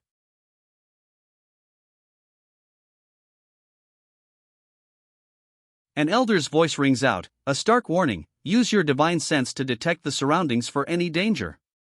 There's demonic chi in the air, and the hidden traps are nearly undetectable. This journey is extremely important to the young master. Be careful and don't make any mistakes. His words carry a weight of concern, his gaze serious as he addresses the young master and his entourage. Young Master Gu dismisses the elder's concerns, a confident smirk playing on his lips. It doesn't matter, I have my own ways to find a safe route, he declares, his gaze unwavering. A voiceover explains, the mark I left on the pill hasn't vanished, and the hidden realm hasn't been open long. No matter how fast he travels, he'll only reach the central region's borders. A red trail snakes across the ground, indicating a path. Young Master Gu and his entourage follow it. Young Master Gu addresses Yi Chen, his words sharp, you better work hard, Yi Chen, since you're now my personal treasure hunter. The group continues along the red trail, deeper into the hidden realm. The path winds through a surreal landscape. Pink blossoms frame a luminous, whale-like creature, seemingly carved from stone, that glides through the air above a tranquil stream. A figure, cloaked in white and purple, stands against a backdrop of swirling darkness and skeletal remains. He holds a dark orb pulsing with purple energy, a sinister smile playing on his lips. The title, Villain is Here, appears prominently. The credits roll, showcasing the team behind this dark fantasy tale. The scene shifts to a shadowy, ancient-looking city gate, a sense of foreboding hangs in the air. A powerful blast erupts before the ancient city gate, debris scattering across the stone courtyard. The force of the explosion is immense. A massive, spined bear lies defeated, smoke still curling from its form. A figure in dark robes stands over it, seemingly victorious. In the background, another figure, a woman with long silver hair, watches from a distance. Brother Chen stands, a smirk playing on his lips. You're overpraising me, he replies, but his eyes gleam with a hint of pride as someone comments on his rapidly increasing strength, now reaching the advanced transcendent realm. Brother Chen approaches a large, imposing gate. This is where the inheritance is, all right? He states, his words confirming their destination. Everything went smoothly thanks to a secret, he adds, implying a carefully planned approach. Brother Chen, despite his success, feels uneasy. He notes the master's unusual quietude on their journey. Liuli urges them to hurry, the hidden Tianyuan realm could be close. They stand before a massive gate, a colossal beast lying inert nearby. A voice, seemingly judging, comments, he's just a brat who was lucky enough. The implication hangs heavy in the air. According to the map, this is the lodging of the Supreme Master. The location is confirmed, but a voice's earlier doubt lingers: how does Brother Chen compare to Master Gu? The group stands before a grand gate, the text confirming their arrival. If the information is accurate, there is a palace deep within this ancient city. The inheritance of the Supreme Master lies within it. The camera pulls back, revealing a vast, ancient city stretching before them. Gray stone buildings line the streets, a lone crow perched on a rooftop. The atmosphere is quiet, almost eerily still. The demonic energy here is growing stronger. A warning is issued: we should be careful. The characters' expressions reflect a growing sense of unease. A monstrous, shadowy beast crashes down from the sky, landing directly before the group. Its red eyes glow menacingly. A monstrous form bursts through a rooftop, debris scattering. It's a monster, someone shouts, the fear palpable. The monstrous creature lands, its shadow engulfing the group. Its crimson eyes burn, a terrifying presence looming over them. A hand reaches out, a faint, ethereal glow emanating from its fingertips.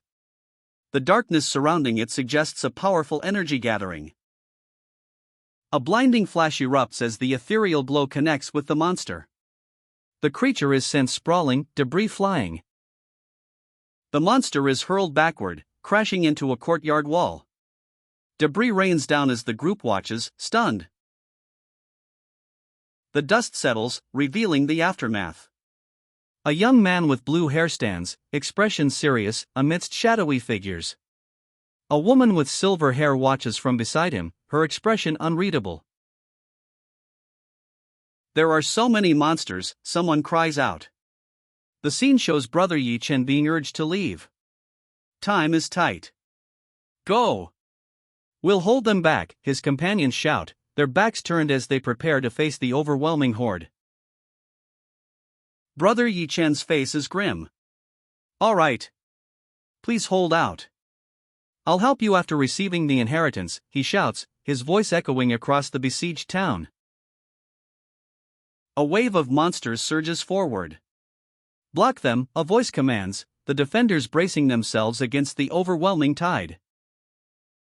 Her eyes widen, a look of dawning horror replacing her earlier fierce determination. The intensity of the monster attack is clearly overwhelming even her. A fierce, magenta energy erupts from her, blasting the monstrous horde. The kanji 4 kill explodes across the panel, emphasizing the destructive power of her attack. The magenta energy explodes outward, a wave of destruction engulfing the monstrous horde. The sheer power of her attack is breathtaking. The magenta energy wave obliterates the monstrous horde. 3 figures, a winged warrior, a swordswoman, and a woman in white stand amidst the dissipating energy, surveying the scene before a large, ancient-looking building. Her eyes widen, a fierce expression etched on her face. Gu Changa, she cries out, the name a battle cry. Gu Changa stands before them, a chillingly calm expression on his face. He raises a hand, a faint magenta glow emanating from his fingertips. Surrounding him are 2 imposing figures, their dark robes and stern faces hinting at his considerable power. How did you get here so fast? She demands, her eyes narrowed in suspicion. Gu Changa, calmly surrounded by his entourage, replies, I'll have to thank your brother, Yi Chen. A further question hangs in the air, did you do something to Brother Chen? Gu Changa smirks, a subtle but knowing expression. No wonder you didn't do anything to him before, he observes, that explains everything. You came to the lower realm for the inheritance too, right? His words confirm her suspicions, leaving her speechless. Gu Changa's smirk deepens. What I don't understand is, you were born into the Changsheng family. You have everything you could want. Why would you be interested in the lodging of? He trails off, leaving the question hanging in the air, his gaze intense. Her gaze sharp, she questions, a supreme master? Doubt and suspicion cloud her expression. It doesn't matter if you don't understand, but don't try to buy time. I saw through you long ago, Gu Changa states, his words cutting through her attempts at deception. His unwavering gaze leaves no room for doubt. 3 figures stand before a powerful, winged feline creature. Its muscular physique and imposing presence fill the courtyard. Make way. A commanding voice cuts through the tension. 2 figures are sent sprawling as a third, seemingly powerful individual, strides forward. 2 figures are sent sprawling by a powerful force. Hap! The sound of impact echoes as they are thrown aside, clearing a path for the advancing figure. Multicolored energy blasts arc across the courtyard, striking the monstrous creatures. They are thrown back, the force of the attack clearly visible. Young lady, someone cries out. The woman in white, strained and desperate, shouts back, "Damn it! I can't use all my power here." "Don't move," a stern voice commands. The woman in white tenses, her face etched with worry, as a powerful figure confronts her. The woman in white unleashes a devastating blast of energy. The monstrous creatures are obliterated in a flash of light and debris. The woman in white's attack obliterates the monstrous creatures. Debris rains down, a testament to the raw power unleashed. Smoke still billows from the devastated city in the distance. Closer, the woman in white kneels, her sword resting on the ground beside a fallen, winged beast. The beast appears to be weeping. Wounded and exhausted, the woman in white kneels, her clothing torn. A hand reaches out to her, offering assistance.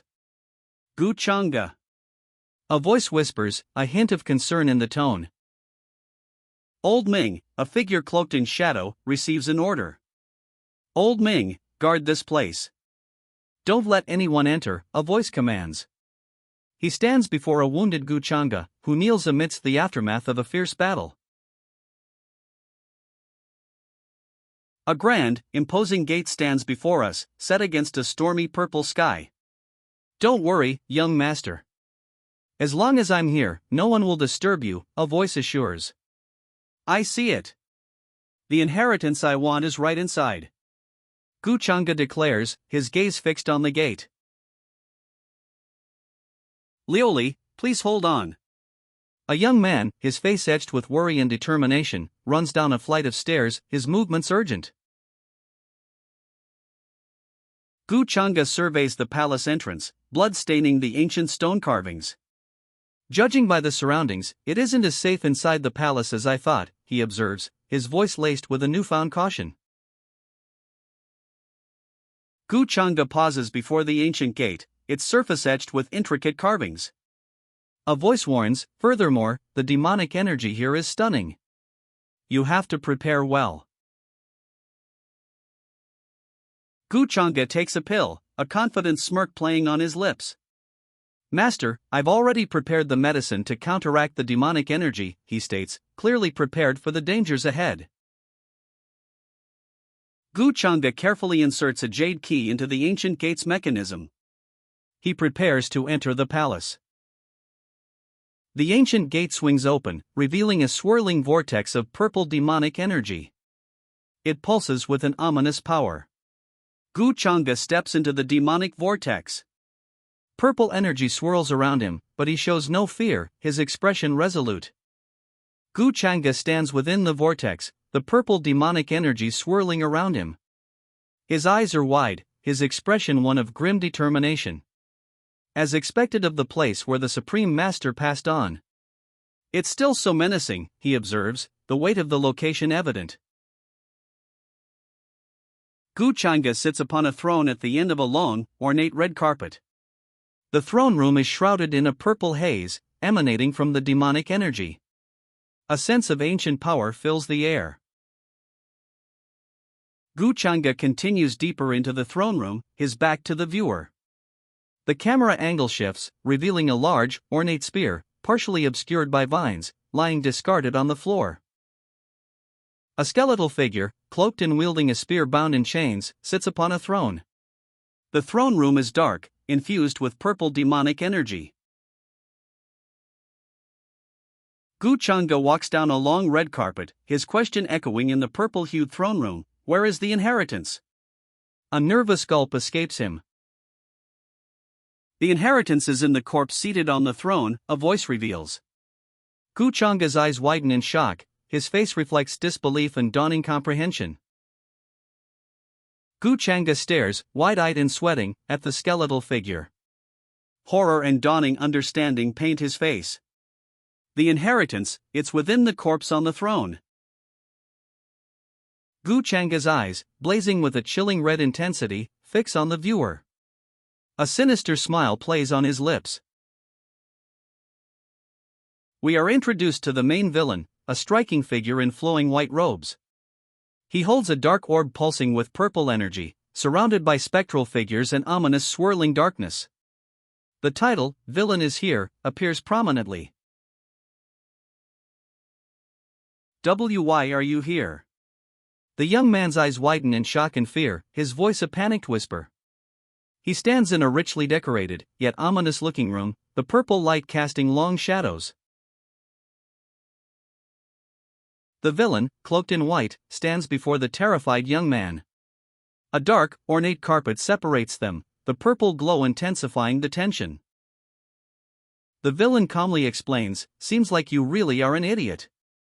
I've been here since the very beginning." He continues, "But since you were so kindly opening the door for me, I didn't disturb you. As to why I'm here, that's something I should be asking you." His expression remains unchanged, a chilling contrast to the young man's fear. I am possible. Someone must have betrayed me and revealed my location. The young man's eyes widen further, his voice barely a whisper. The villain's words sink in. "After all, you were the one who led me here." His face contorts in disbelief. "It can't possibly be Lioli, she's the one most deserving of my trust." The young man's voice is strained, his shock palpable. "Elder Yin-ji, it's been a long time since we last met. Are you still unwilling to show yourself?" The villain's voice cuts through the air, a challenge echoing in the desolate landscape. A figure, cloaked and imposing, stands silently before an ancient stone monument. His eyes, wide with disbelief and a dawning horror, reflect the harsh reality of his betrayal. A single tear tracks down his cheek. "Master? So it was you?" His voice cracks with disbelief and fury, his face contorted in a mask of betrayal.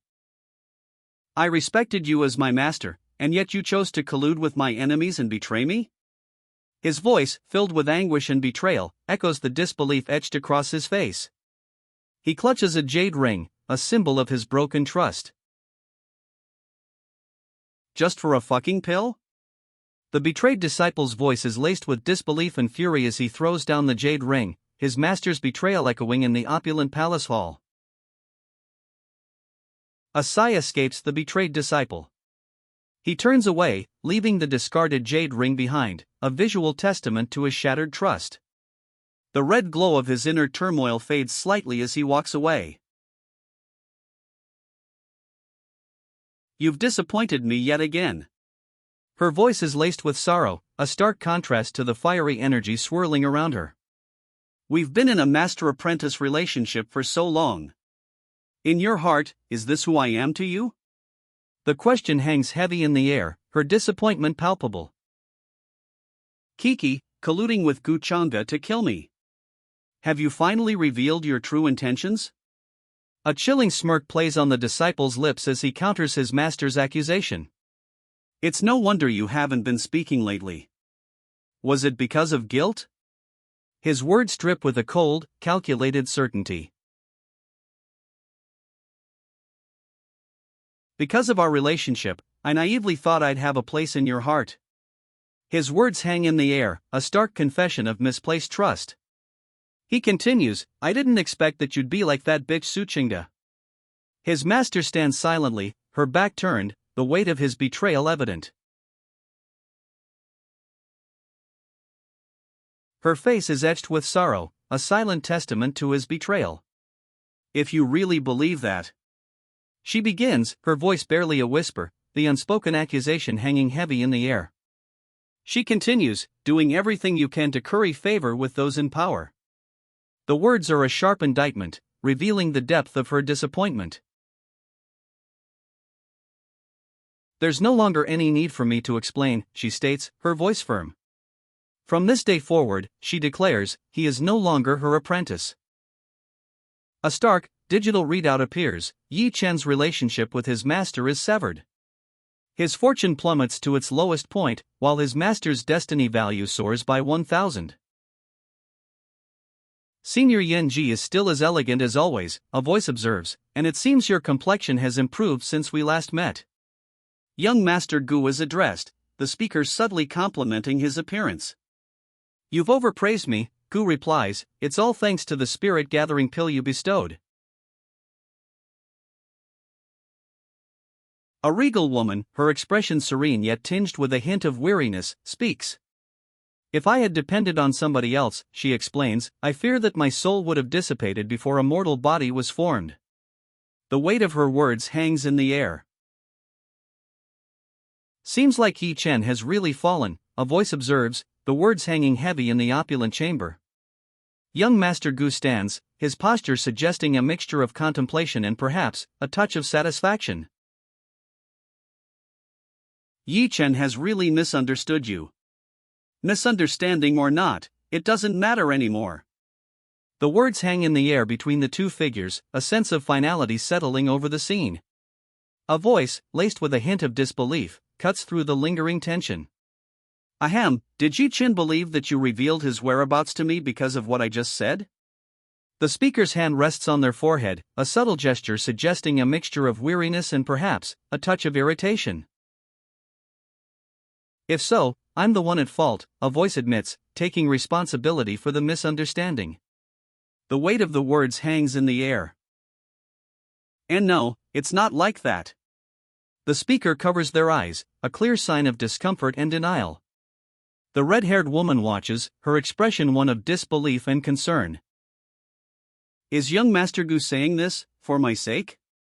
Compared to what Yi Chen did today, I'm afraid that he's never truly considered me as his master.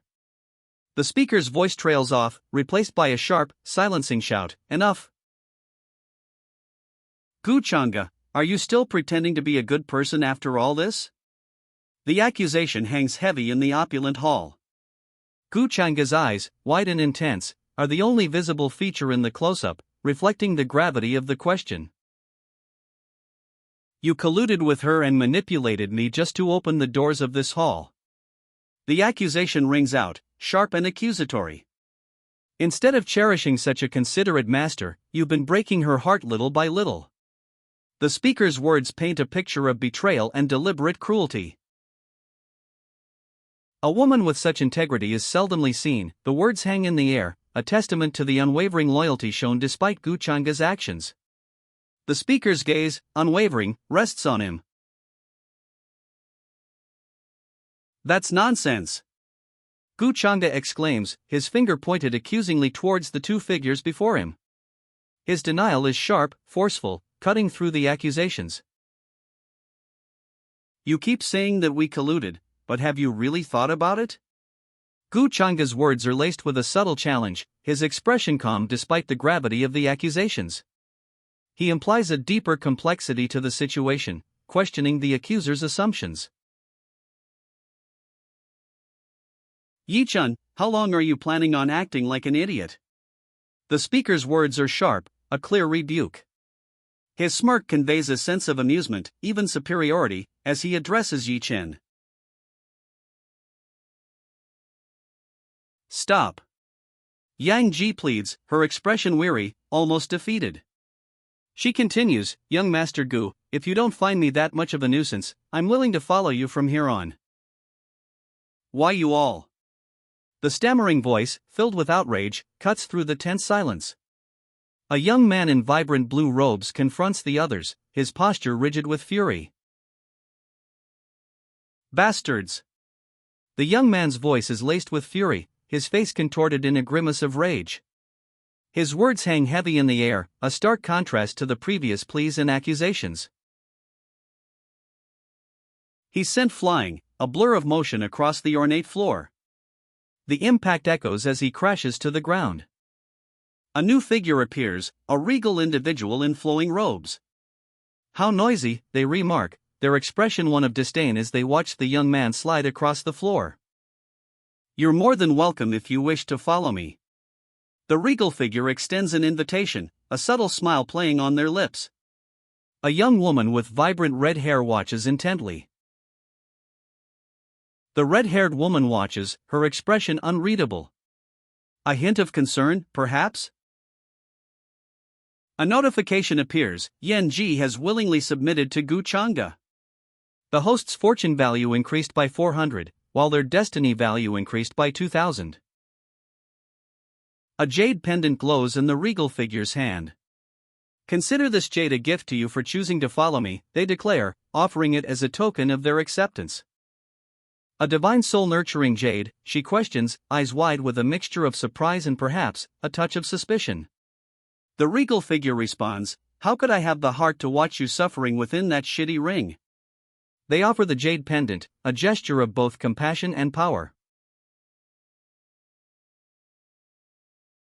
Yenji, seemingly awestruck, whispers, "Guchanga." The name hangs in the air, heavy with unspoken implications. A sudden burst of rage. "I'll kill you," he screams, eyes blazing with fury. His previously respectful demeanor is gone, replaced by a terrifying intensity. A blinding flash of light erupts from Yenji's hand. He unleashes a powerful energy blast, the force of it shaking the very foundations of the ornate palace. The aftermath of the blast. Yenji, Guchanga, and another figure stand amidst the swirling purple energy, the ornate palace floor cracked and scarred beneath them. A woman, radiant in red, offers a glowing jade to a dark-haired man. "Elder, please get some rest in this soul-nourishing jade and leave the rest to me," she requests. A second speech bubble reveals a warning: Yichin possesses the key capable of controlling the hidden realm's powerful traps and arrays. "Young master, please be careful."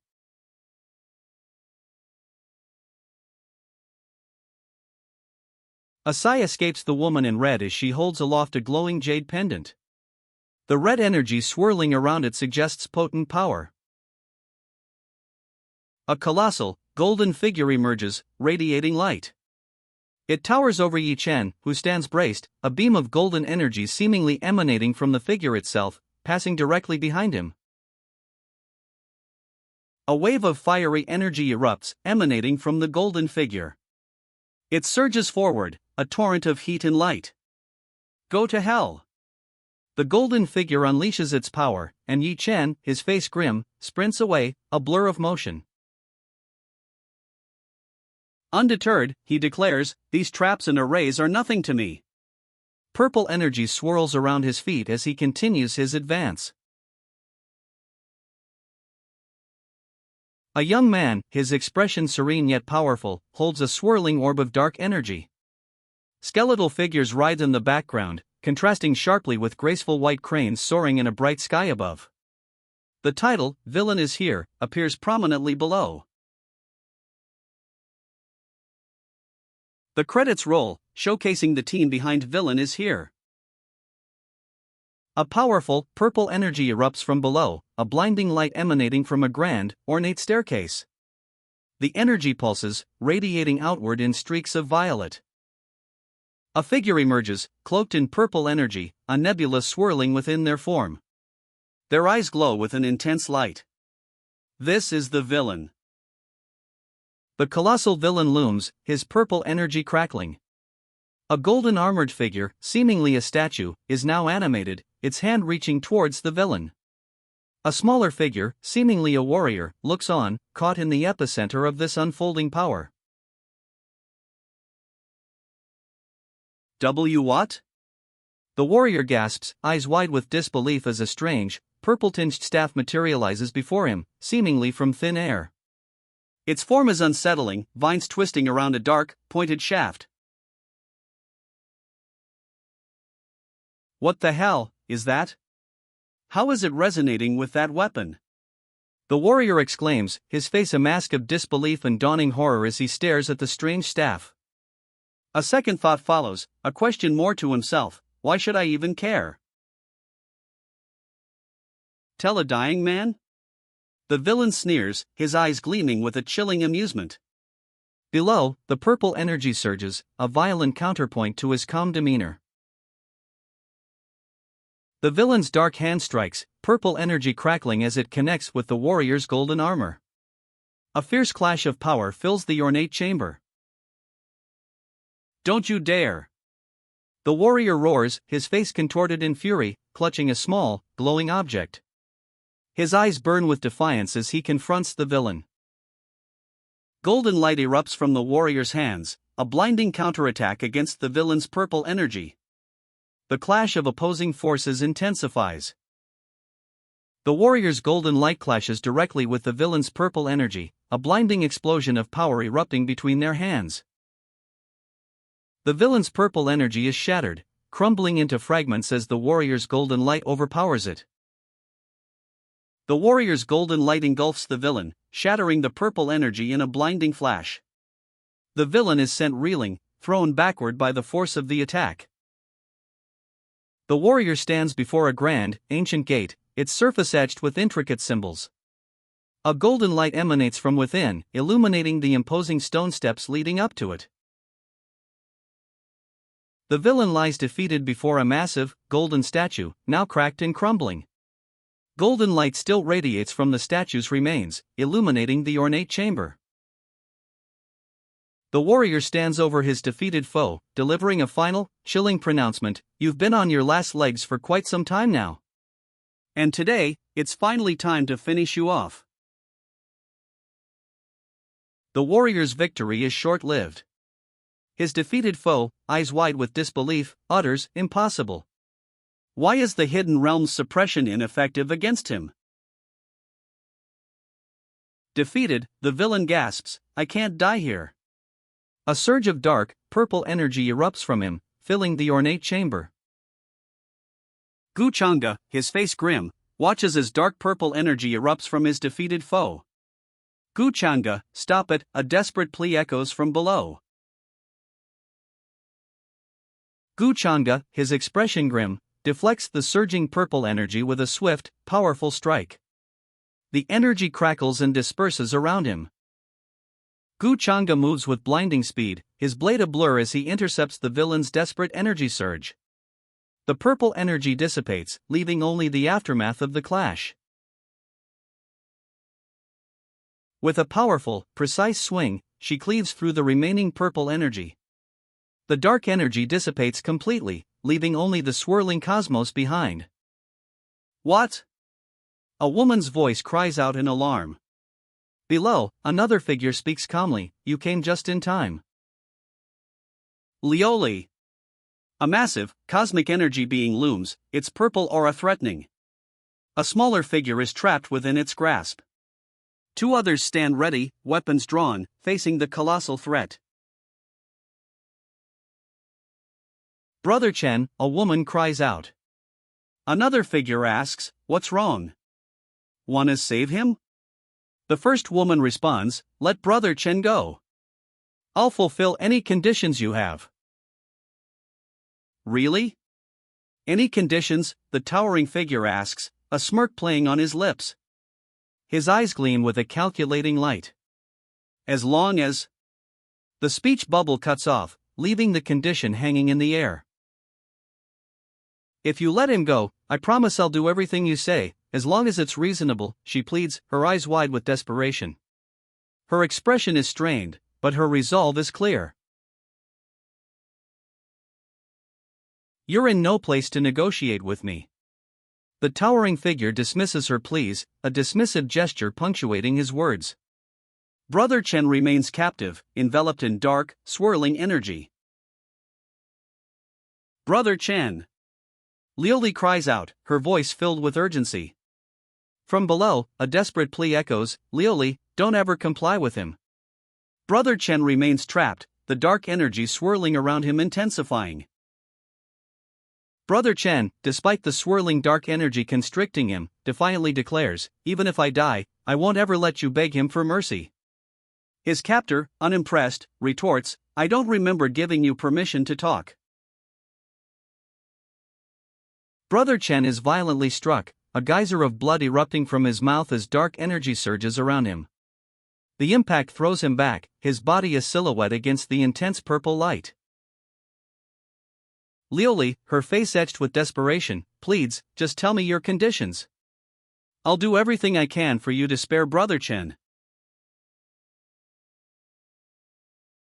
The captor, unmoved by Lioli's plea, states his terms coldly, "It's simple.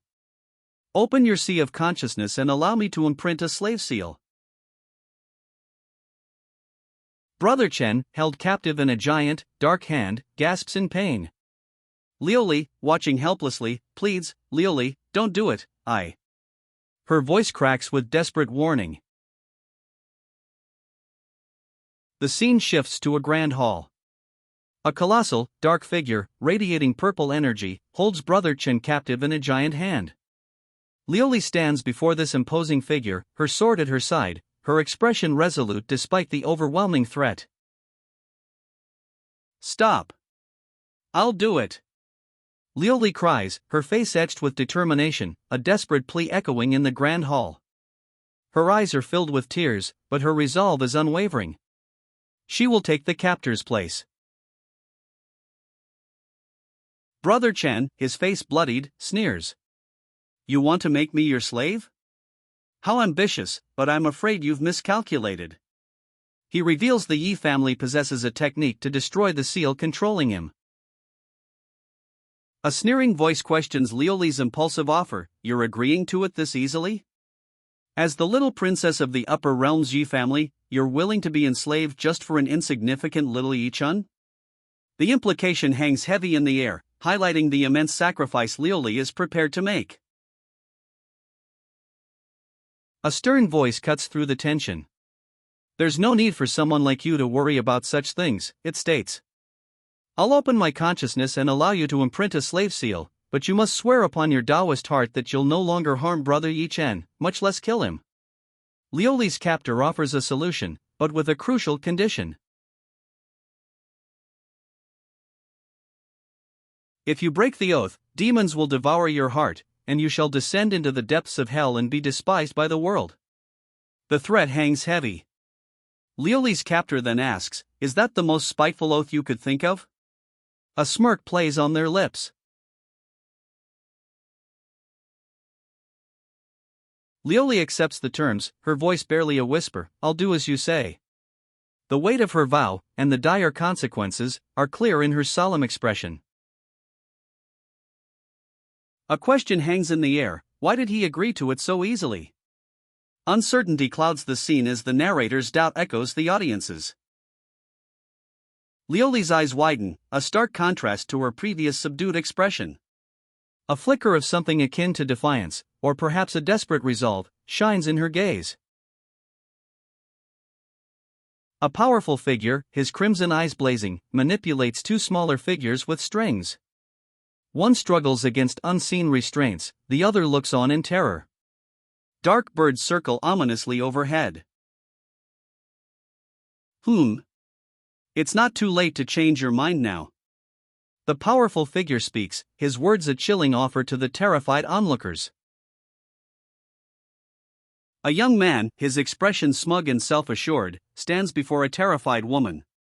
Purple energy crackles around him, a stark contrast to the ornate, yet ominous, palace setting.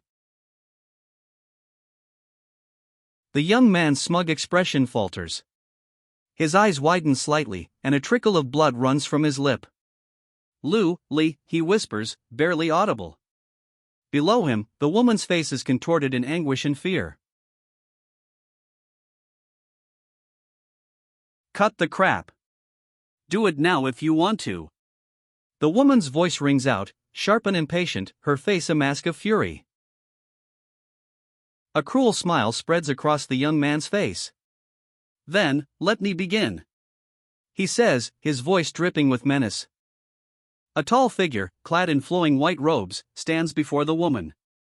He points a finger to her forehead, a cruel smile playing on his lips. His expression is one of cold calculation. The woman stands firm, her hand gripping the hilt of her sword. Tension hangs heavy in the air. A purple aura swirls where his finger touches her forehead. Her eyes widen slightly, a look of apprehension crossing her face. A dark, ornate vase tips, spilling crimson energy towards the woman. The vase's face is a grotesque mask, eyes burning with malevolent red light.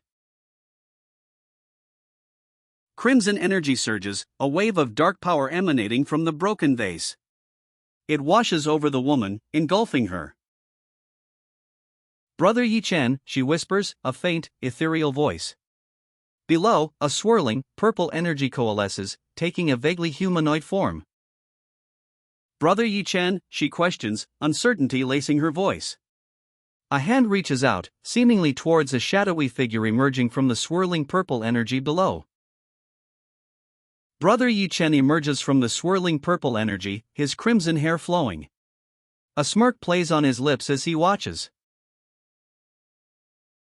Her violet eyes widen, gazing upwards as a dark, inky substance dissipates above her. A look of awe and wonder washes over her face. The dark energy above her vanishes. A single word, disappears, appears in a speech bubble. Her eyes widen, reflecting a mixture of surprise and perhaps relief. What have you done? She gasps, eyes wide with a mixture of shock and alarm. Her question hangs in the air, directed at the figure with crimson hair standing silently behind her. A serene smile plays on the crimson-haired figure's lips. Just something I should do, he says, his words calm yet somehow unsettling. Gu Changa's demand hangs in the air. Gu Changa, you will release Brother Yi Chen now, right? Her eyes, narrowed and intense, reflect her unwavering resolve. What should you call me? The crimson-haired figure's eyes, intense and unwavering, hold a hint of challenge. His question hangs in the air, a subtle shift in the power dynamic. A subtle, knowing smile curves the crimson-haired figure's lips. The expression is unnerving, a stark contrast to the previous tense exchange. Master. She whispers, her gaze downcast. A hint of apprehension softens her previously unwavering demeanor. Her eyes widen, a look of dawning horror on her face. Why did I call him that? Is it because of the slave mark? She whispers, a hand flying to her mouth. Slave mark? What's that lowly crap? The crimson-haired figure scoffs, his dismissive tone a stark contrast to the woman's growing fear.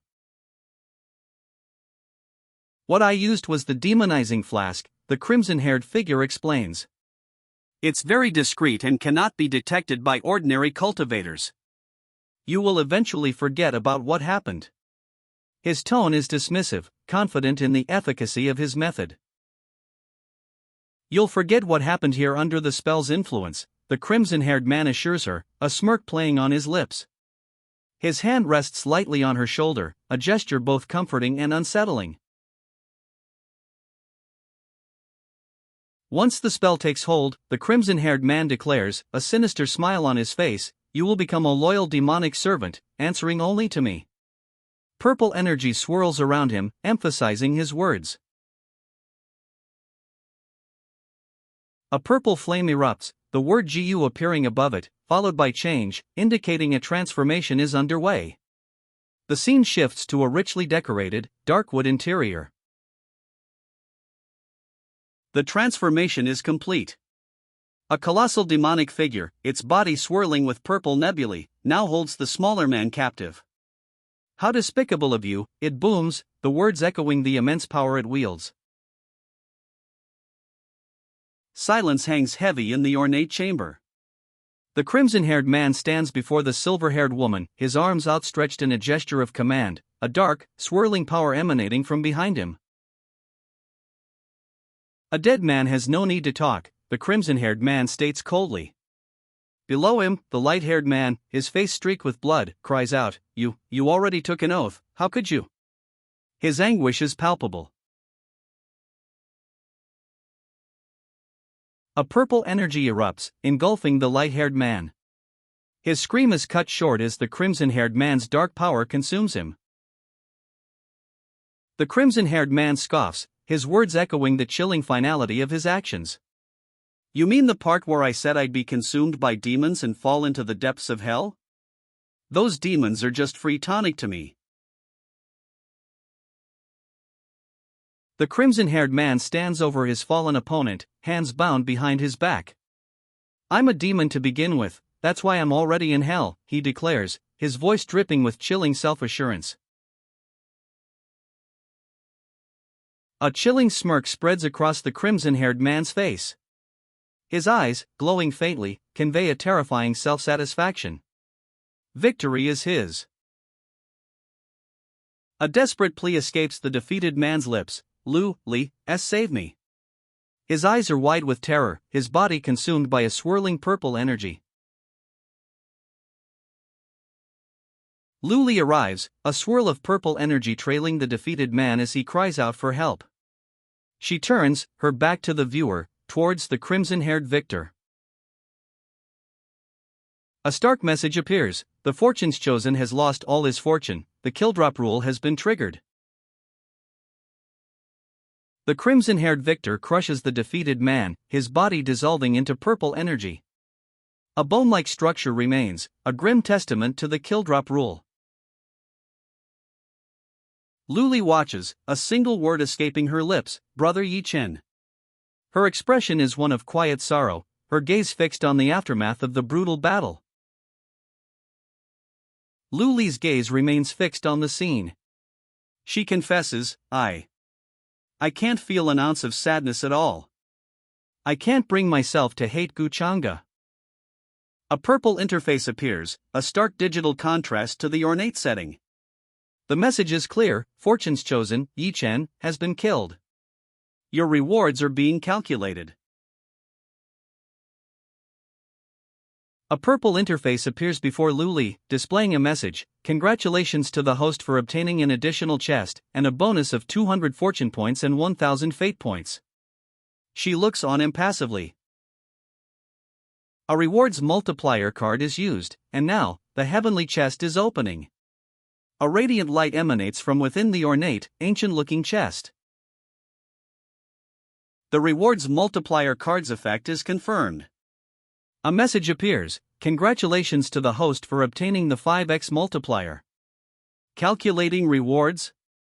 The system processes the increased payout from the heavenly chest. The final rewards are tallied: 1000 fortune points and 5000 fate points. The heavenly chest is open. The host receives a broken world seed shard and a void marrow. Yi Chen muses on the loot from Lin Tian's defeat. The drops suggest a unique inherited talent. He then remarks, what a pleasant surprise, realizing the rewards perfectly enhance his capabilities to claim the 8 Baron demonic halberd. Yi Chen holds the void marrow, a shimmering blue gem. The word fuse appears, signifying his intent to combine it with his existing power. Yi Chen closes his eyes, basking in the power surging through him. The void marrow's energy fuses with his own, a cosmic spectacle of light and color swirling around him. The fusion complete, a wave of cosmic energy washes over Yi Chen. Orange trails of power streak across the dark void behind him, mirroring the immense power he now wields. A small, almost imperceptible flicker of golden light ignites between Yi Chen's fingertips. The faint glow suggests a residual energy from the void marrow's fusion, a subtle aftereffect of his immense power surge. Yi Chen's hand sweeps across his forehead, a smirk playing on his lips. His eyes, narrowed and intense, reveal a newfound confidence. Yi Chen breathes out, Aloha dot. He then reflects, is this the power of the void? It has both offensive and defensive spells, it's a great item. A character profile appears, detailing Guchanga's formidable attributes: head disciple of the immortal Taoist palace, wielding the deity-devouring demonic art. The name Guchanga is shouted, a clear indication of his arrival or presence. A holographic display unfolds, revealing detailed stats for Guchanga, head disciple of the immortal Taoist palace, wielding the deity-devouring demonic art. His formidable power is clearly detailed. What did you just call me? The question hangs in the air, sharp and edged with defiance. The woman, sword at her side, turns to face Guchanga, her back still to the viewer. Guchanga, a smirk playing on his lips, is shown in close-up. Master. A stammered voice trembles from off-panel. His expression conveys a sense of confident superiority. The woman's expression is one of clear skepticism. Her eyes, narrowed slightly, convey doubt and a hint of wariness. Michem, be a good girl and just stay there, Guchanga commands. The ornate ceiling of the palace hall is visible above them. A figure lies unconscious on the ornate palace floor. Gu Chang'e and a woman with a skeptical expression stand nearby. The scene establishes the aftermath of a confrontation. A turquoise-clad figure is sent sprawling across the ornate palace floor. Gu Chang'e watches, arms outstretched, a calm expression on his face. The woman remains where she stood, her skepticism unchanged. Now, Gu Chang'e states, his back to the viewer, as he surveys the scene from the opulent palace hall. A defeated figure sits on a throne in the distance. Gu Chang'e turns, his calm expression unchanged. He walks away from the defeated figure on the throne, leaving the opulent palace hall behind him. A powerful figure, eyes glowing crimson, manipulates two smaller figures with strings. Dark crows circle ominously overhead. His expression is one of cold, calculating amusement. The credits roll, showcasing the creative team behind Villain is Here, an adaptation of the novel I, the Heavily Mandate Villain. A young man, clad in white robes, observes the scene. His expression is thoughtful, almost pensive. He muses, since that weapon can pierce through the Supreme's body easily, it must be at least of the Supreme grade. The young man in white robes observes, a thoughtful expression on his face. Looks like it will take some effort to make it mine. He muses, his gaze fixed on the powerful figure from afar. That's. The young man's eyes widen, his gaze fixed on the skeletal figure wielding a massive blade. A powerful aura emanates from the figure, filling the ornate chamber. He observes the skeletal figure, bound in chains, a question forming on his lips. There's still some remnant consciousness left of him? Golden energy flows from the chains binding the skeletal figure, tracing ancient characters across a stone tablet. The young man watches intently, his expression unreadable. So this was how the legacy was left behind. The young man's voice trails off, his gaze lingering on the chained skeletal figure, now radiating a faint golden light. The text box reveals a potential narrative path. He will inherit a legacy, defeat evil, strengthen a seal, and ultimately rid the world of a demonic halberd. But this is not the usual plot. But now I'm not just stealing what was rightfully the Fortune's chosen's, I've also disposed of him altogether. The young man's voice is cold, his gaze fixed on the fallen figure. He considers the consequences. Pulling the demonic halberd will break the supreme seal. Worse, destroying the legacy will unleash the remnant consciousness, making escape impossible. A radiant figure, bathed in golden light, appears. Come over here and inherit my legacy. The figure commands, his voice echoing through the ornate chamber. He hesitates, his hands clasped before him. The young man stands before the radiant figure on the throne, considering the offer to inherit the legacy. He accepts the offer, a subtle but confident smile playing on his lips. But it's okay, I have the array-destroying talisman with me. If things go bad, I'll just open up a portal and escape from here. He assures his senior. Yes, senior, he replies, his grip firm. He adjusts his robes, a subtle shift in his posture conveying newfound resolve. The weight of the legacy he's inherited is evident, yet his expression remains calm, almost serene. A golden light envelopes the elder figure, who then fades, leaving only a faint shimmer in the air. The young man remains, his expression unchanged, a quiet strength in his stance. A golden hand gently touches his forehead. His eyes, a vibrant purple, remain fixed and unwavering. A subtle, self-assured smile plays on his lips. I sense evil in your heart, you're a malicious person. The spectral figure's voice cuts through the air, his eyes burning with an intense, accusatory glare. I walk the righteous path. I'll never hand over my legacy to you. The young man's voice rings out, defiant, as golden energy surges from him, pushing back against the spectral figure. Golden energy radiates from him as he reflects, this power, looks like Yi Chen wasn't able to harness its strength completely. He unleashes a wave of golden energy, its intensity growing. The text above clarifies, strength fully with the secret key. Humph, such bullshit. If I were the fortune's chosen, would you have said the same? He scoffs, a skeptical glint in his eye, the golden energy around him still pulsing.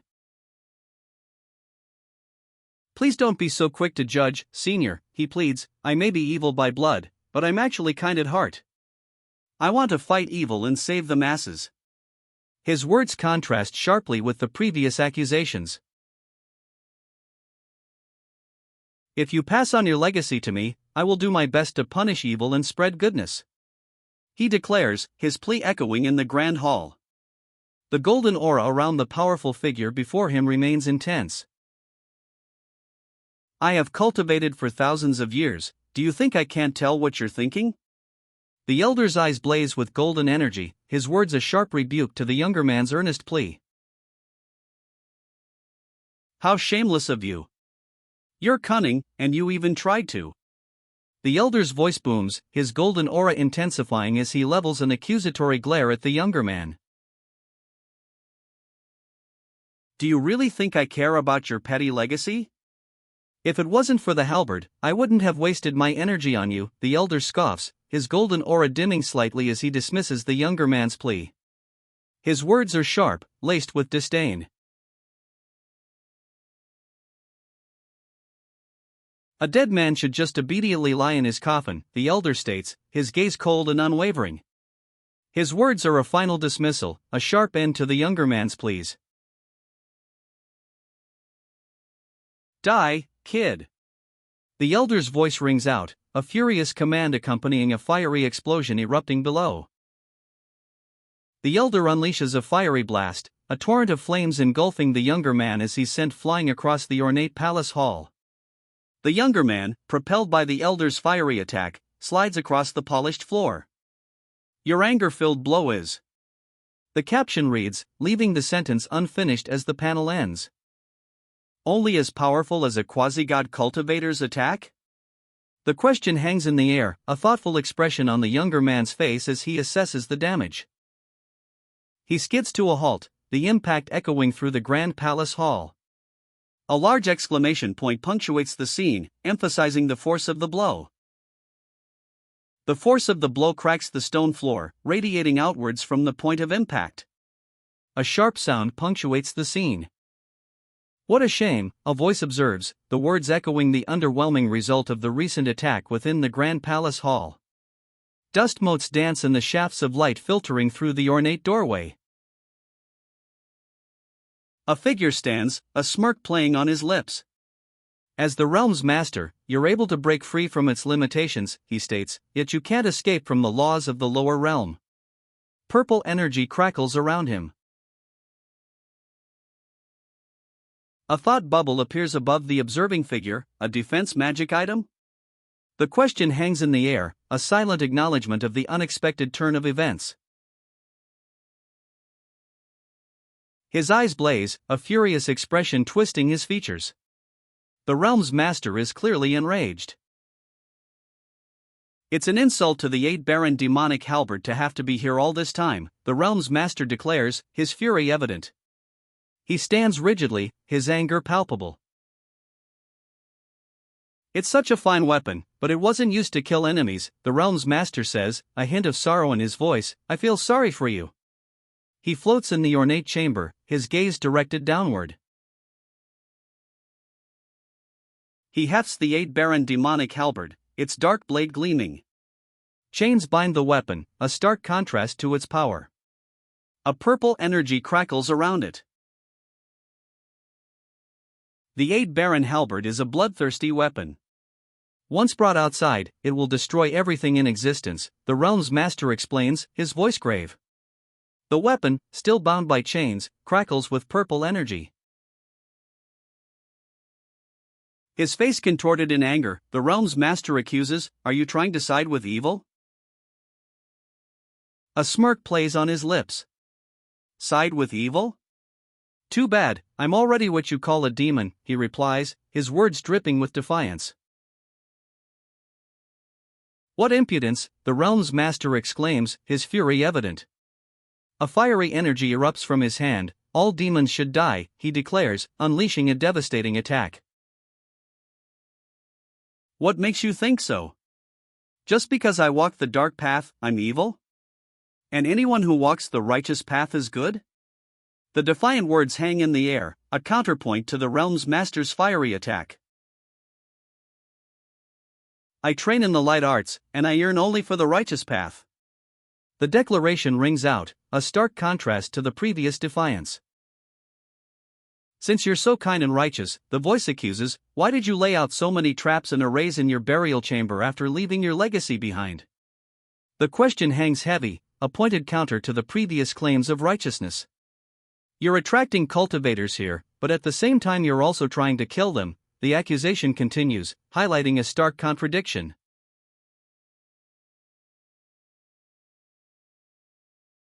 You disregard lives because of your selfish whims. Is this your so-called light and righteousness? The accusation hangs in the air, a fiery orb swirling in the accuser's hand, a stark contrast to the seemingly righteous cultivator before him. The question strikes at the heart of the cultivator's claims. What absurdity! Since ancient times, it has always been survival of the fittest. Only the strongest deserves to inherit my legacy. The cultivator roars, his voice echoing his fiery conviction. His face is contorted in anger, a stark contrast to his earlier claims of righteousness. A smirk plays on the cultivator's lips.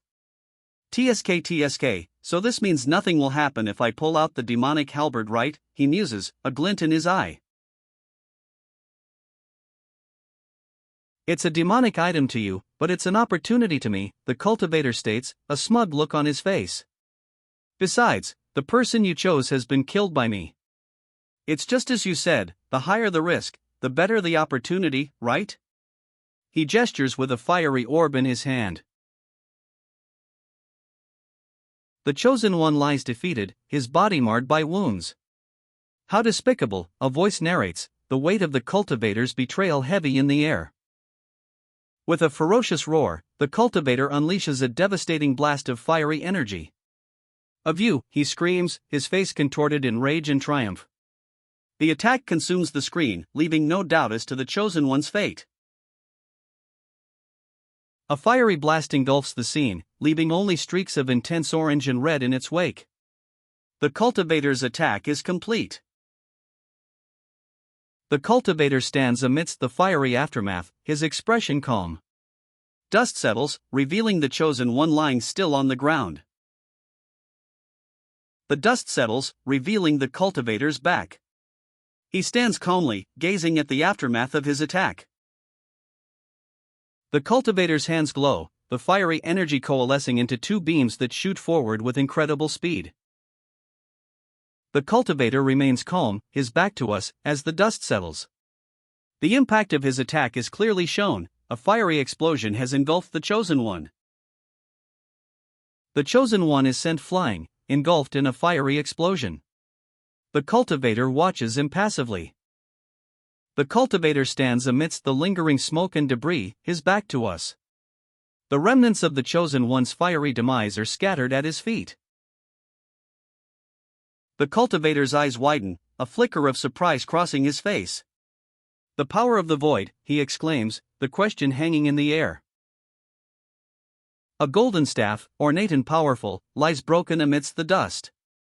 The cultivator stares at it, his surprise evident.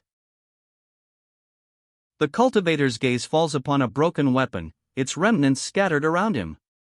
The 8-baron demonic halberd. He whispers, a mixture of awe and apprehension in his tone. His eyes blazing, the cultivator glares at his defeated foe, who hangs suspended above him, seemingly lifeless. The cultivator's weapon, a long staff, rests on the ground, a testament to the battle's intensity. The defeated foe, a skeletal figure in ornate armor, lies still upon a stone slab. Chains bind his remains to the surface. A powerful figure, dark eyes blazing, holds two smaller figures aloft, manipulating them like puppets with strings of dark energy. Ominous shadows of large birds swirl around him. He speaks, a dark aura swirling around him. The demonic halberd and my aura originate from the same source, which will save me quite some trouble refining it. With a sharp crack, the powerful figure snaps the dark energy chains binding the smaller figures. Break, he commands, the word echoing the sound of the breaking chains. The dark energy chains shatter, dissolving into fragments as they disperse. His expression hardens, eyes blazing with fierce determination. No, he roars, his face contorted in defiance as purple energy erupts around him, violently shattering the remaining dark chains. Purple energy explodes from him, shattering the remaining dark chains. He's enveloped in a furious, violet storm. The purple energy surges, a violent storm engulfing him completely. Dark fragments, remnants of the chains, are flung outward in the blast. The purple energy clears, revealing a devastated scene. Calamity! A calamity has fallen, a voice cries out. Several figures stand amidst the destruction, looking shocked. Panic erupts. Run, someone screams, as purple energy explodes outward, forcing several figures to flee the devastating blast. A pained cry, arg, punctuates the chaos. A woman in purple robes screams, dash, as she's flung backward by a powerful force, her body engulfed in purple energy. A man in dark robes watches, his face a mask of grim determination. A swirling vortex of purple energy consumes the scene. The chaos intensifies. The purple energy settles, revealing the extent of the devastation. A wide shot shows a town in ruins, shrouded in a lingering purple haze. A man in elegant robes calmly observes the scene, stating, as expected of a demonic weapon of at least the supreme grade. I merely unseal it, and such chaos has. The purple energy subsides, revealing a figure holding a halberd, radiating a demonic aura. Has its demonic nature evolved into a weapon spirit, he wonders aloud. How ignorant! Don't even think of taking the halberd out of here, he warns, his voice filled with authority. A figure in ornate robes, eyes narrowed in a smirk, watches as a warrior is flung backward by a surge of purple energy. The warrior's expression is one of pained defiance. The halberd streaks across the panel, a blur of motion. Too late, a voice declares, the words hanging in the air as the weapon's trajectory suggests an imminent impact. The halberd connects, a pink energy wave exploding outward. The warrior is sent flying, his body a blur against the bright flash. The warrior's flight continues, a pink arc trailing behind him as he hurtles towards the ground. He impacts with a thud, the force of the blow clearly visible. The warrior impacts the ground, a cloud of dust and debris erupting around him. The attacker, poised and ready, stands over him. Dust settles, revealing the defeated warrior gasping, I am possible. His attacker stands over him, halberd held high. The victor, holding a jade vase aloft, muses, how could you wield the weapon with such ease? It would be a pity for your supreme-grade remnant soul to be dissipated like this. So why don't I put you to use? How dare you? The defeated warrior roars, his eyes blazing with fury, as he rises from the dust. The defeated warrior, engulfed in a fiery aura, manages only a weak eye before collapsing. The jade vase, held by his victor, remains aloft. A guttural dash escapes the defeated warrior as he falls, his body crumpling to the ground. His head hangs limply, revealing the skeletal structure beneath his ravaged skin. The victor stands calmly, the jade vase still held aloft, as the defeated warrior's body tumbles down the steps in a blur of motion, leaving a trail of dust. The victor holds the jade vase high, a slight smile playing on his lips. To think that a weapon of this caliber was sealed here for thousands upon thousands of years, he muses, his voice tinged with a melancholic tone. As your master, my heart aches. The victor raises the jade vase, a solemn expression replacing his earlier melancholy. I'll bring you with me to the heavens and beyond, and never let you suffer any injustice, he vows. A question then arises in his mind: does this mean it's agreeing with me? Guchanga holds the 8-baron demonic halberd, a thoughtful expression on his face. A system interface appears, detailing the halberd's impressive stats and unique properties. He questions, as expected, the 8-baron demonic halberd isn't as simple as it seems. Why did the system unlock a new category just for this weapon?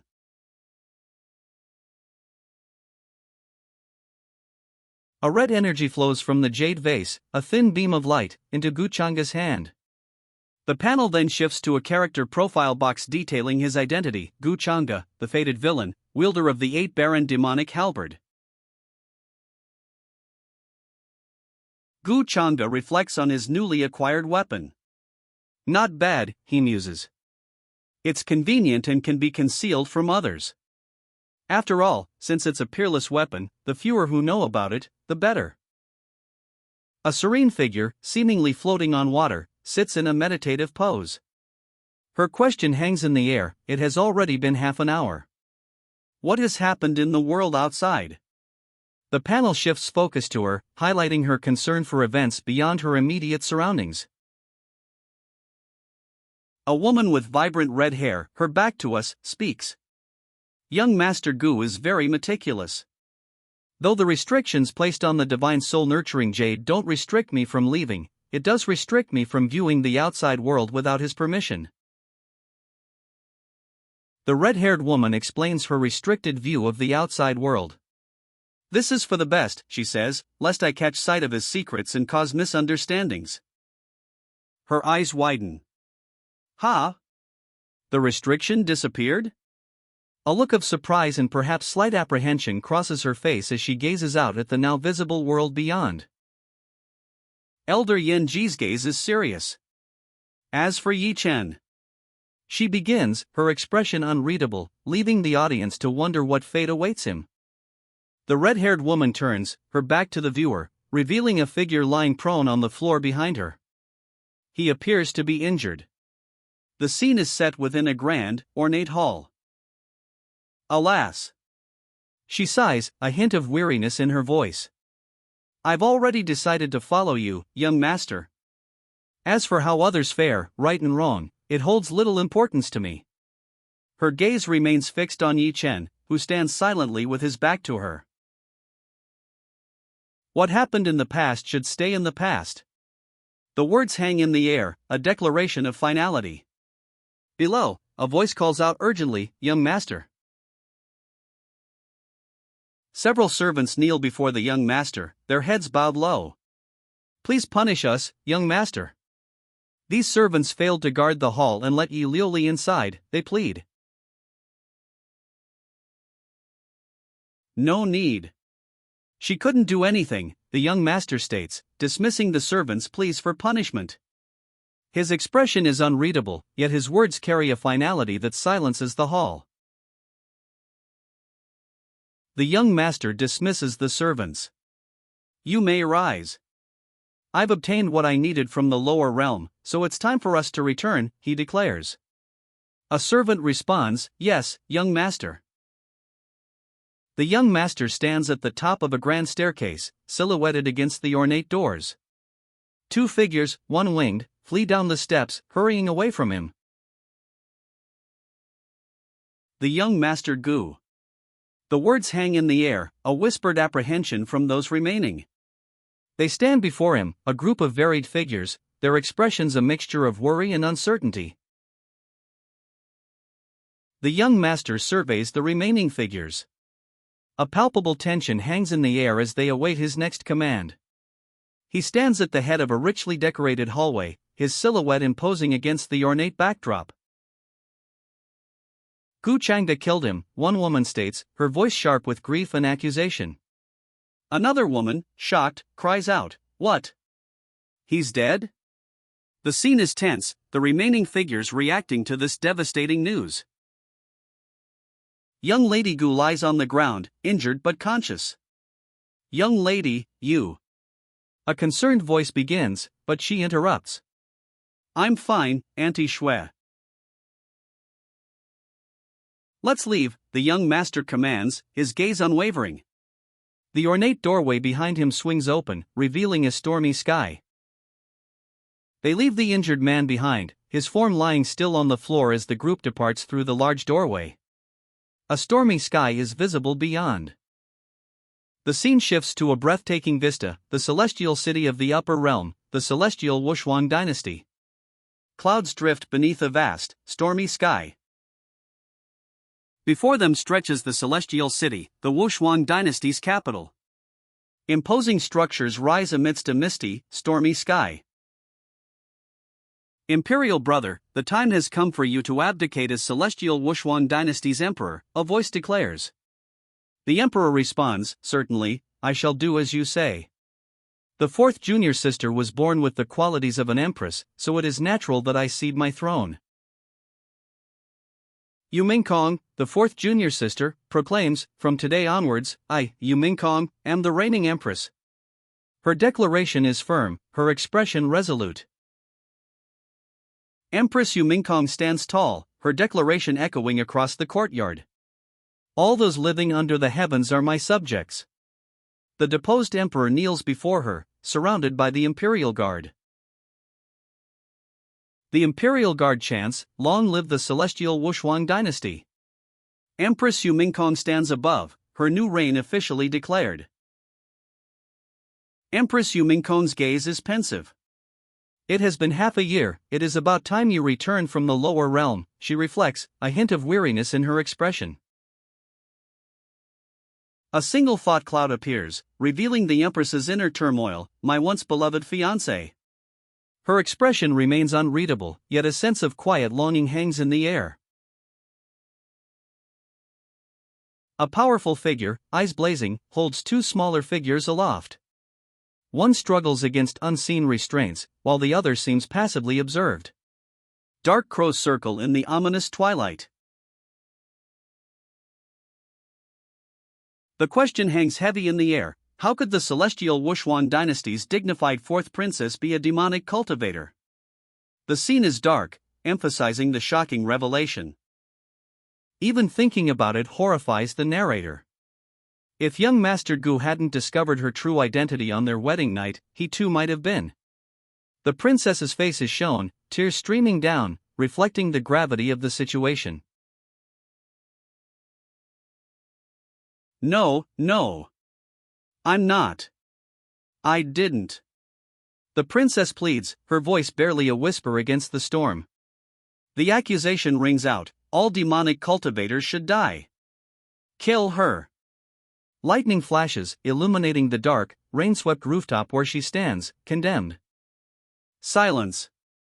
A single word cuts through the cries for the princess's death, a stark contrast to the furious mob. The princess's mouth is agape, a silent scream trapped within. A man, Yu Mingkong, steps forward. He's newly wed to the condemned princess. The heavens will not tolerate the harm demonic cultivators bring to us cultivators, he states, his voice firm. As Yu Mingkong and I were wed today, I must bear the responsibility for her actions. Yu Mingkong's declaration hangs heavy in the air. He draws a sword, his face grim. So I shall execute her myself. Yu Mingkong stands before the princess, sword drawn, rain falling around them. The word change appears, hinting at the imminent shift in events. The princess, bound and weeping, cries out, Why must you be this cruel? Her husband, Yu Mingkong, stands before her, his expression unreadable, sword still drawn. Rain continues to fall. The princess, tears streaming down her face, whispers, I never imagined the person I loved the most would be you, and that the person who attempted to kill me would also be you.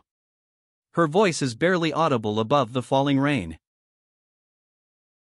The princess's bound hands crumble the stone beneath her, a desperate act of defiance. Her silent rage speaks volumes.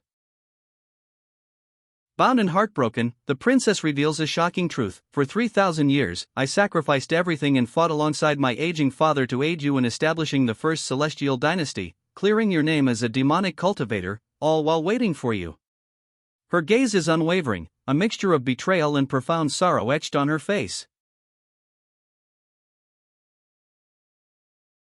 And yet, all I received in exchange for my suffering was your mocking smile on the night of our marriage. The princess's voice is laced with bitter sorrow. You lost my trust, fooling me, using me as your tool. Since I took the blame, you killed me with your own hands. Her words hang heavy in the air, a damning indictment.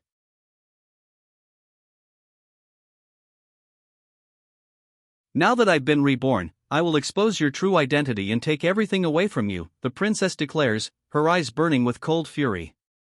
A steely resolve hardens her features. I will make you an outcast of both realms and sentence you to a fate worse than death, the princess vows, her voice dripping with icy determination. We will meet very soon, Gu Changa. A radiant, celestial gateway shimmers into view, its golden doors glowing with ethereal light. This is the path to her vengeance. This is. A voice trembles. Before them stands a council of powerful figures, a stern-faced elder, flanked by 3 women in flowing robes, their expressions unreadable. This is the court that will judge Gu Changa's fate. Tear apart universes and cross any realm, one woman gasps, her eyes wide with disbelief. The text above clarifies, this is the Changshenggu family's temple of transference, a gateway capable of traversing realities. The young master's family is truly incredible, someone marvels. The text reveals the young master's impressive status, heir to the Changsheng family and head disciple of the immortal Taoist palace. To him, the temple of transference is insignificant. A voice booms, all of you must remember that, even in the upper realm, the young master's status is matchless. The statement underscores the young master's unparalleled power and influence. Elder Ming, once we arrive in the upper realm, I will leave their accommodations to you. The young master delegates the task, his words highlighting his authority and the seamless transition of power expected upon their arrival. Elder Ming responds, a single word carrying the weight of unquestioning obedience, understood. A subtle, confident smirk plays on the young master's lips as he looks towards the horizon. Let's return, the young master declares, the vast expanse of the upper realm's floating islands stretching before them. The scene establishes their arrival in the Changshenggu family's domain. Before them stretches the Changshenggu family estate, a breathtaking panorama of floating islands, majestic architecture, and misty valleys. This is the upper realm. They arrive at the Changshenggu family estate. A breathtaking view unfolds, floating islands, intricate architecture, and misty valleys stretching into the distance. This is the upper realm. They stand before the Changshenggu family's main hall, a breathtaking structure of gold and red, its grandeur emphasized by the bright sunlight. The imposing architecture reflects the family's power and influence within the upper realm. The news spreads, it's the young master. The young master has returned. A wave of excitement ripples through the estate. Welcome back, young master. The joyous cry rings out as the young master returns to the Changshenggu family estate. He is greeted by bowing servants, their expressions reflecting both respect and excitement. The news reaches the head of the family, seated on his throne. A question hangs in the air, Changa has returned? His expression remains unreadable. Father. The young master, Changa, addresses his father, the head of the Changshenggu family, who sits upon his ornate throne.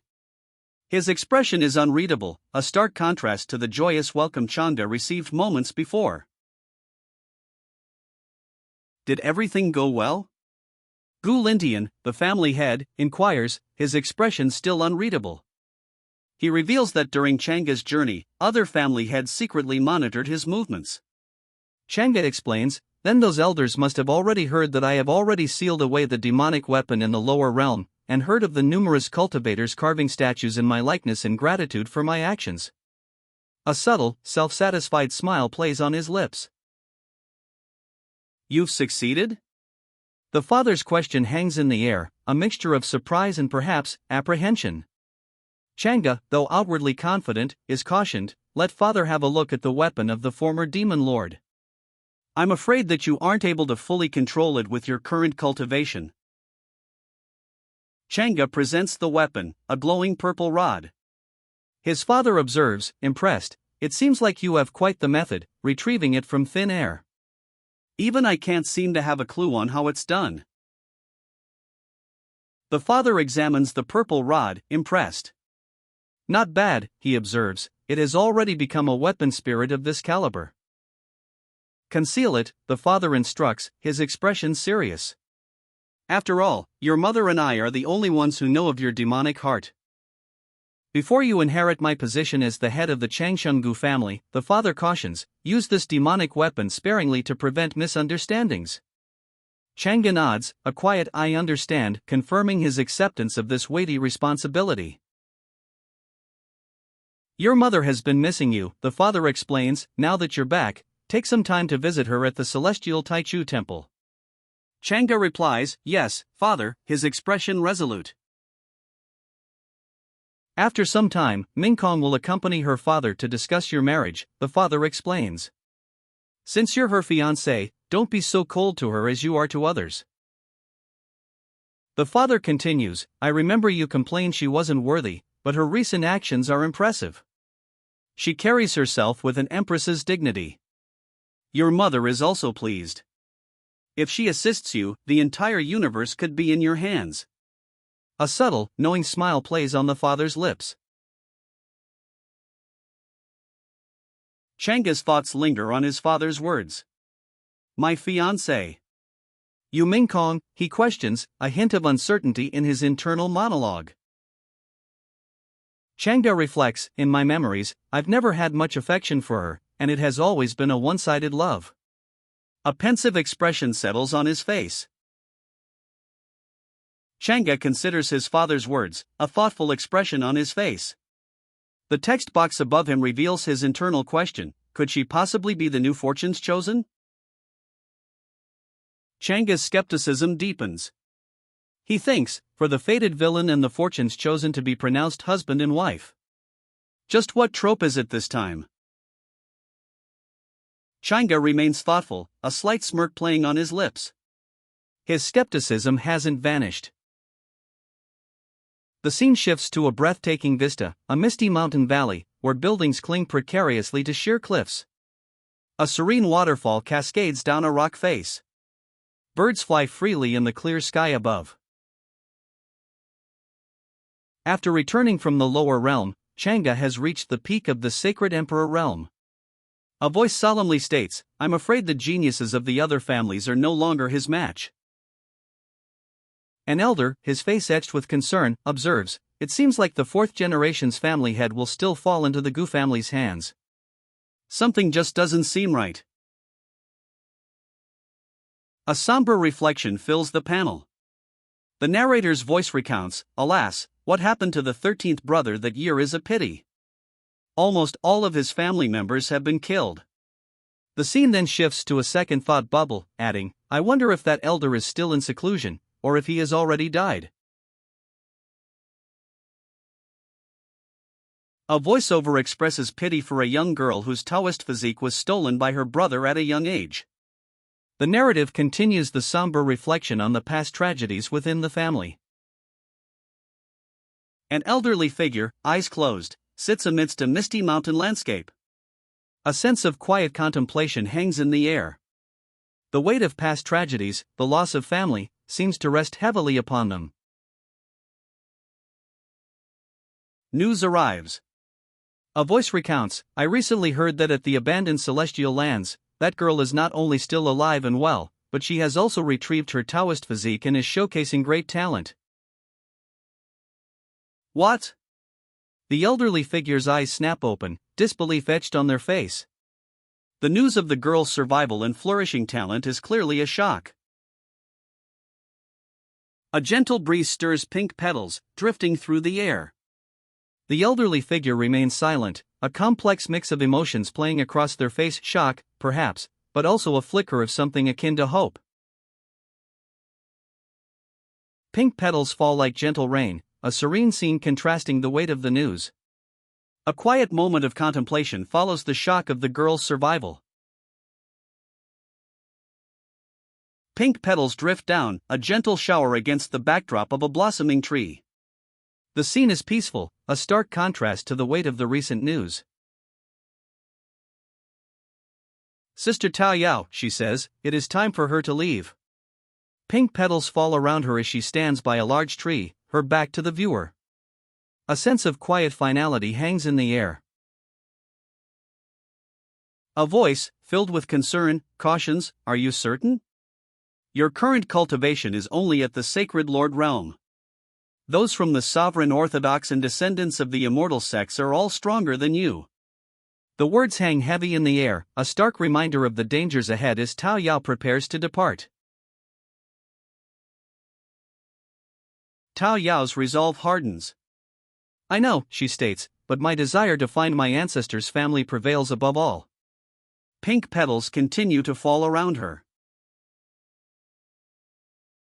Despite the warnings, Tao Yao's resolve remains unshaken.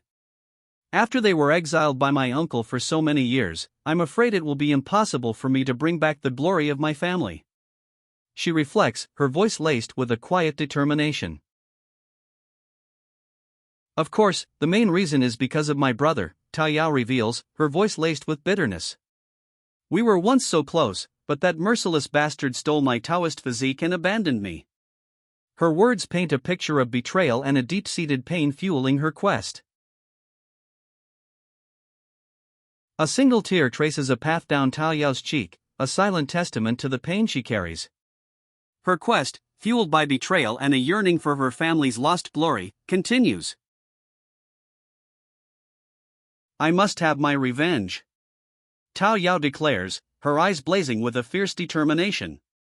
The intensity of her gaze underscores the depth of her anger and the unwavering resolve in her heart. A powerful figure, eyes glowing ominously, holds two smaller figures aloft. One struggles against unseen restraints, while the other looks on in terrified surprise. Dark crows circle overhead, adding to the ominous atmosphere. The title, "I Am the Fated Villain," appears below. The title card reveals the manhwa's origin, "I Am the Fated Villain," adapted from a novel on fileu.com. The credits roll, revealing the manhwa's origins, "I Am the Fated Villain," adapted from a novel on fileu.com. The creative team is listed: original author, production studio, main artist, scriptwriter, assistants, and editor. A voice, calm yet firm, echoes through the scene. "Siener, your masters, and I will not interfere in your revenge. You must depend on yourself this time." The words hang in the air, a stark declaration of solitude amidst a blossoming pink landscape. "I know, Sister Tao Yao," Siener says, her expression resolute. "This matter doesn't concern any of you, it's between me and him. My masters have already done so much for me these past years. I am truly thankful to them, and even more thankful to you." She stands firm, amidst a blossoming pink landscape, ready to face her own challenges. Little girl. The words, soft yet weighty, seem to drift on the gentle breeze amidst the blossoming pink trees. A single, delicate pink flower floats gently downward. "Take this with you," a gentle voice offers. A single pink blossom drifts down, a silent blessing before Siener embarks on her solitary path. "Take this with you. It will save you once from certain death." Siener's eyes widen slightly, a hint of apprehension and gratitude mixing in their depths as she receives the offered blossom. Siener clutches the blossom, a thoughtful expression on her face. "If someone recognizes it, they surely won't make things difficult for you," a voice cautions, the words a quiet warning. Siener begins her journey, the pink blossom clutched tightly in her hand. A sense of determination, tinged with apprehension, is evident in her posture as she walks away. A magnificent, azure dragon descends before Siener, its presence both awe-inspiring and protective. The creature's power is palpable, a tangible shield against the dangers ahead. Siener, eyes glistening with unshed tears, whispers a heartfelt, "Thank you, sister." The dragon's protective presence fades slightly as she begins her journey alone. A pink speech bubble appears, simply stating, "Farewell." The dragon's protective presence is gone, leaving Siener to her journey alone. The dragon soars away, a blur of azure against the pink-hued sky. Below, a distant village nestles amongst blossoming trees. Siener's journey continues alone. Siener wipes her eyes, a faint sadness lingering. "Before I left," she recalls, "my first master gave me a knife, my second a rope, and my third." The unspoken implication hangs heavy in the air. Siener reflects on her training, expressing gratitude. Siener thanks her masters for their many years of care and teaching, she thinks, the words appearing in a thought bubble above a distant village. High above the landscape, Siener rides her dragon. "Once I have my revenge, I shall return," she declares, her voice filled with steely determination. Siener, atop her dragon, speeds across the landscape, a blur of motion and teal scales. Her quest for revenge drives her forward. Siener, still mounted on her dragon, approaches a towering mountain temple complex. The vastness of the structure and the misty atmosphere suggest a place of significant power or importance. Alas, Siener departs. After raising her for 10 years, her caretaker is reluctant to see her go. "I hope everything goes smoothly," a voice whispers, a quiet prayer for Siener's journey. The location is identified, the outskirts of the Shilling Prefecture in the Upper Realm. Siener, cloaked and unseen, arrives at the Shilling Prefecture. The vast city sprawls before her, a maze of buildings within high walls, hinting at the challenges ahead. A guard, his face etched with worry, urgently asks, "Where is the city lord?" His question hangs heavy in the air, hinting at a pressing matter within the Shilling Prefecture.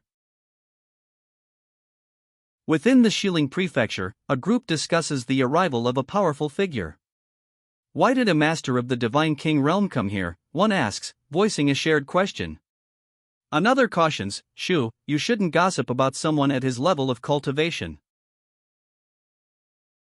A figure, bowing low, apologizes for the lack of a proper welcome. "This junior was not informed of your arrival. Please forgive me for not welcoming you properly, elder." He then respectfully inquires, "May I dare ask why you have come here?"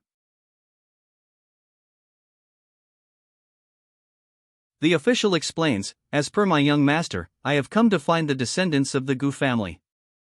His words reveal the purpose of the powerful figure's arrival.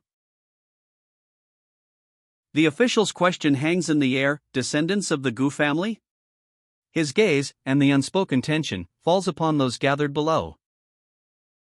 The official confirms, "City Lord, many descendants of the Gu family did indeed reside in Qingshi ancient city decades ago. A few cultivation masters lived there as well." The question, "Qingshi ancient city," hangs heavy in the air. A sweeping vista of Qingshi ancient city unfolds. Rolling hills and misty mountains frame the sprawling cityscape, a picture of serene power. Here, in the heart of Qingshi ancient city, stand the descendants of the Gu family. Among them, several cultivation masters. The city's serene power is palpable. "After so many years, even though my brother has already returned to the upper realm, as long as those elders are there," she murmurs, a hint of surprise in her voice.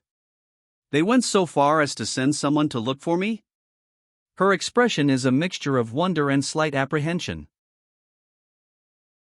"It will be impossible for my uncle to do anything to my people in such a short amount of time," she states, her expression a blend of worry and determination. "I've just left the abandoned land of the immortals. until I gain enough strength. She trails off, her gaze distant. I can't face that bastard. She whispers, her face etched with grim determination. The weight of her words hangs heavy in the air of Qingshi ancient city. Her voice rings out, sharp and unwavering. Gu Chang'e, if you harm my people, I will turn your bones to ashes. The threat echoes through Qingshi ancient city, a stark contrast to her previous whispered anxieties. The camera pulls back, revealing the vast expanse of Qingshi ancient city. Ornate buildings stretch out, the scene emphasizing the scale of the city and the potential threat to her people. A close-up reveals her face, a slight frown furrowing her brow. System, she murmurs, her voice barely audible. She touches her chin thoughtfully, a pensive expression replacing her earlier anger. The threat hangs in the air, but her focus shifts inward. A character sheet appears, detailing Gu Chang'e's impressive stats: fated villain, wielding the 8 Baron demonic halberd. His fortune value is already 2,000, exceeding all previous fortunes. Yet, the clover remains black. A question hangs in the air: why? A chilling question hangs in the air: what will happen if my fortune value becomes 0? The character sheet for Gu Chang'e is displayed, revealing his formidable stats: a fated villain with a fortune value of 2,000, yet his clover remains black. The system explains that fortune value is merely a calculated measure of rewards and penalties, an illusion for the host's understanding. It's a simplified representation of a complex reality. The system clarifies, because Gu Chang'e is an anomaly, his fortune value, even if it drops to 0, won't affect his life, background, or future encounters. The system reveals the only way to earn fortune points: by killing those chosen by fortune, or by conquering those blessed with it. Gu Chang'e, a fated villain, considers this information. Gu Chang'e considers the system's explanation: fortune value, similar to fate value, can be increased independently. More importantly, he learns that fortune points can be exchanged for fate points at a rate of 1 to 10. Gu Chang'e's decision is clear. Yes. He accepts the challenge. Gu Chang'e's eyes gleam. So fortune value is simply a form of currency that can be exchanged at any time, he muses, a calculating smile playing on his lips. A calculating smile spreads across Gu Chang'e's face. It's time to shut those old men up, he declares, his eyes gleaming with determination. Gu Chang'e issues a command. System, exchange 1,000 fortune points for fate points. The scene shifts to a distant, majestic pagoda nestled amongst misty mountains. A brilliant blue beam of energy erupts, a surge of power emanating from the pagoda. The exchange is complete. The exchange complete, a majestic pagoda stands revealed amidst a misty mountain range. A powerful, ethereal blue light continues to emanate from its peak. 3 figures stand before a radiant light, their expressions solemn. This is... The narration begins, leaving the revelation incomplete, building suspense. Has my son, Chang'e, had a... The speaker's voice trails off, his expression a mixture of anticipation and apprehension. A slight smile plays on his lips, hinting at a complex emotion. The question hangs in the air, unspoken yet heavy with meaning: breakthrough into the sacred sovereign realm? The implication of Chang'e's potential achievement is profound. A system display confirms Chang'e's advancement: innate divine chant, deity devouring demonic art, and a broken array destroying talisman. His strength has vastly improved in the sacred sovereign realm. Chang'e stands in an opulent chamber, a serene yet powerful aura surrounding him. He smiles subtly, a hint of confidence in his eyes. The text above him reads, "The presence of every living creature in this world."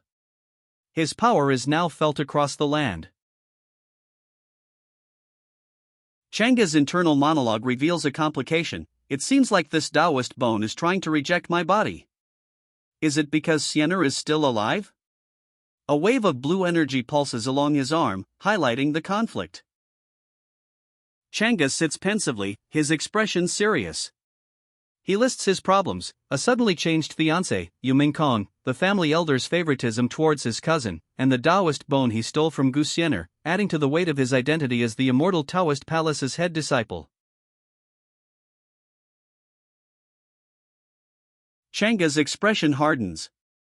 A thought crosses his mind, a grim acceptance. As the fated villain, everything going smoothly is simply impossible. A grim set to his jaw, Changa accepts his difficult fate. He understands now, as the destined villain, even a moment of ease is impossible. Changa, facing a complex web of problems, acknowledges that secretly dealing with Xianer's people isn't enough to appease the elders. He looks at his system shop interface, his expression resolute. Changa's gaze falls on his system interface. He already possesses powerful talents and items, he reasons, so his next step is clear: he must obtain a primordial technique. His finger hovers over the Arts and Techniques option. His finger pauses over Primordial Techniques. A technique called Infinite Immortal Wisdom catches his eye, its value, 5,000. Changa makes his choice. The system interface confirms: Infinite Immortal Wisdom exchanged. A radiant light erupts from Changa's forehead, illuminating his face. He smiles, a subtle yet confident expression.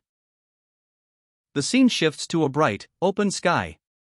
Fluffy white clouds drift lazily against a pale blue canvas. A serene sky unfolds, a vast expanse of pale blue and fluffy white clouds. The aftermath of Changa's choice is a peaceful, almost ethereal scene. A voiceover muses: did Gu Changa obtain something in the lower realm? How could he cultivate his primordial spirit to such a level? The question hangs in the air, a testament to Changa's newfound power. I'm afraid that in the upper realm, nobody in his generation has an aura as pure as he does, a voice observes, the statement hanging heavy in the serene, cloud-filled sky. Then has the new family head. The elder's words trail off, his expression a mixture of awe and apprehension. His gaze seems distant, lost in thought about Changa's ascension. Changa invites the family elders to the mountain peak. A grand, imposing structure stands bathed in sunlight, the announcement echoing the weight of his actions. On a raised platform, bathed in sunlight, Changa sits amongst the family elders. They are all seated in quiet contemplation, awaiting his next move. A powerful figure, eyes burning with dark intensity, manipulates two smaller figures with glowing strings. One struggles, bound by ethereal chains. The title card proclaims, "I am the fated villain." The title card reveals the manhwa's origin, a web novel titled, "I Am the Fated Villain." This confirms the dark figure's role. The credits roll, revealing the manhwa's origins, "I Am the Fated Villain," a web novel. The author, artist, and supporting team are listed. High in the mountains, a fortress clings precariously to a cliff face. Ancient stone, weathered by time, forms its walls. A sense of isolation hangs in the air. The camera pulls back, revealing the imposing mountain fortress in its entirety. Ancient, weathered stone walls cling to a sheer cliff face, shrouded in mist. The air itself seems heavy with ancient secrets. Atop a mountain fortress, numerous elders stand assembled. "I am honored to see all the elders gathered here at my request," a voice announces. "The reason I gathered everyone here today is to inform you all of an important matter." Gu Changa, seated on a throne, addresses the assembled elders. "I believe that it is time to decide on the position of the future patriarch," he announces. The elders remain silent, their expressions a mixture of anticipation and apprehension. The weight of the decision hangs heavy in the air. Gu Changa, a subtle smile playing on his lips, observes the elders. His expression conveys a quiet confidence, as if the decision is already made. An elder speaks, his voice measured and serious. Changa, the position of the future patriarch is one that holds great importance. We still need to discuss it thoroughly before coming to a decision. Gu Changa cuts the elder off, his voice firm and decisive. The position of the future patriarch cannot be decided so arbitrarily. There's no need to discuss this any further. His expression is unwavering, his gaze meeting the elder's with quiet authority. An elder's face is shown, his expression one of barely contained anger. His eyes narrow, conveying his displeasure at Gu Changa's decisive actions. Gu Changa addresses the elders, his tone firm. Elders, you may have misunderstood something. I have gathered everyone here to inform you, not to discuss or ask for your opinion. He descends the steps, his posture conveying unwavering resolve. Gu Changa pauses, a thoughtful expression crossing his face. If I recall correctly, wasn't this written in the family law? He asks, his tone suggesting a subtle shift in strategy. Gu Changa states the family law, the next patriarch will be the strongest. He then challenges the elders, since you seem unwilling to accept me as the future patriarch, why don't I? His words leave the sentence unfinished, the implication clear. Gu Changa proposes a solution, a smirk playing on his lips. Or perhaps, I could beat your juniors one by one to receive your approval? His challenge hangs in the air, a confident glint in his eye. The elders consider Gu Changa's bold proposal, their faces unreadable. The air crackles with unspoken tension. An elder's voice booms, how impudent of you! Even if your strength surpasses others, how could the position of the future patriarch be? His face is contorted in anger, a clear rejection of Gu Changa's challenge. An elder dismisses Gu Changa's proposal with a dismissive wave. Don't tell me that might doesn't make one worthy of the position. The elder's doubt hangs heavy in the air. Gu Changa states, elders, you should all understand that might alone is the best representation of virtue in this world. His expression is calm, unwavering. Gu Changa ascends the stone steps, his back to the elder who remains at the bottom. His expression is unchanged, unwavering. Gu Changa's calm expression remains as he states, since I'm stronger than your juniors, it's natural that I'm more virtuous and worthy than them. His words carry an air of unwavering confidence. Gu Changa pauses, his unwavering expression now accompanied by a question, am I right? One elder scoffs, what nonsense! His disbelief is clear. An elder confronts Gu Changa, his face contorted in anger. Gu Changa, aren't you arrogant just because you have a great father, he shouts. The elder then adds, if anyone were blessed with the same resources you've had since you were young, their strength would surely be on par with yours. A new figure enters the scene. Fourth uncle's son, Gu Chinching, someone asks, the question hanging in the air. Gu Chinching, with a smirk playing on his lips, stands confidently before a seated elder. Gu Changa's accuser sputters, why yes, so what if that's me? His face is a mask of disbelief and dawning fear. Gu Changa turns, addressing a large group. I like what you said. I know you all envy me for having a great father, just to find an excuse for being a good-for-nothing, he states, his tone dripping with disdain.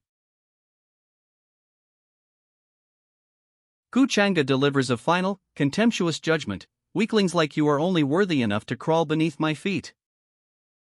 Gu Changa turns away, a smirk playing on his lips. His expression is one of utter contempt, his dismissal complete. You. A man's voice, filled with barely controlled rage, cuts through the air. His fists clench, his gaze fixed on Gu Changa. Ahem, Changa, that's enough. A voice, cautious yet firm, interrupts Gu Changa's gloating. Gu Changa, seated on a magnificent throne, delivers his ultimatum. I will be the future patriarch, he declares, fight me and prove your worth, or stay 3 miles away when you see me. His expression is one of unwavering confidence. Gu Changa's smirk widens. The position of the Gu family's future patriarch isn't for trash like you, he sneers, his words dripping with contempt. Grandfather. Let us fight him. He's too shameless, one shouts, echoing the sentiment of others who declare Gu Changa's behavior excessive. This guy is too much. Even if he really is stronger, he can't just embarrass us like this. An elder's face fills the panel, his expression grave. He thinks, although he is undoubtedly the strongest amongst the family's juniors, as long as they never fight against Gu Changa, I will have an excuse to prolong the decision. A few words from him incited those around him. The tension is palpable, the scene is charged with simmering anger and resentment. Juniors to a point of no return, an elder states gravely. If we continue to try and stop him, we won't be able to justify our actions any longer. He adds, this brat is truly. His words hang heavy in the air, reflecting the elder's growing apprehension. Cunning. One elder mutters. Since today's battle seems inevitable, we shall take this opportunity. The weight of their decision hangs heavy in the air. Although he has always shown his Taoist bone as his innate talent, an elder explains, his voice heavy with unspoken doubt, we all know it's nothing more than a facade to hide the truth. His gaze is serious, his expression conveying a deep-seated concern. The elders observe a young man seated regally on an ornate throne, his expression unreadable. He sits amidst intricately carved stonework, a backdrop suggesting a place of power and authority. An elder observes the young man on the throne, a subtle smile playing on his lips. Not bad, he murmurs, his assessment carrying a weight of unspoken meaning. Since Gu Changa himself has said so, we should do as he says. However, everyone here is from the same family, so don't overdo anything. An elder cautions, his words suggesting a need for restraint despite the young man's decree. The other elders stand attentively, a sense of cautious obedience filling the scene. That's right. If anything happens to my grandson, I will go to the ancestral hall and plead with our ancestors to deal with you, father and son. The elder's voice rings out, a stark warning filled with righteous fury. Changa, a subtle smirk playing on his lips, acknowledges the situation. Changa understands, he states calmly, since things have come to this. His words suggest a measured acceptance of the escalating conflict. Changa, seemingly unfazed by the threats, issues a bold challenge, why don't you all fight me together? His calm demeanor contrasts sharply with the tense atmosphere. Changa's expression remains calm, yet his words carry a chilling undertone. I can also suppress my cultivation to the sacred emperor realm, he states, if that's still not enough. The implication of further, even more devastating power hangs heavy in the air. A chilling smirk spreads across Changa's face. His confidence is unwavering, even unsettling. The chilling implication hangs in the air, the scared realm should do. Changa's smirk deepens, his eyes glinting with a dangerous confidence. You've gone too far. The enraged shout echoes, a stark contrast to Changa's chilling calm. His opponent's face is contorted in fury. Gu Changa, I must teach you a lesson today. The furious declaration rings out, the speaker's posture rigid with righteous anger. He stands before Changa, ready for a confrontation. Changa's opponent lunges forward, a red glow emanating from his hands. He moves with a blur of motion, clearly aiming a powerful strike at Changa. Changa effortlessly deflects the attack. A smirk plays on his lips as he counters, his movements fluid and precise. Changa's opponent's eyes widen in disbelief. Sweat beads on his brow as he stares, his expression one of utter shock. Changa delivers a swift counterattack, sending his opponent sprawling. He lands hard, the impact sending a small cloud of dust into the air. Changa's hand strikes with blinding speed, a sharp blow to his opponent's shoulder.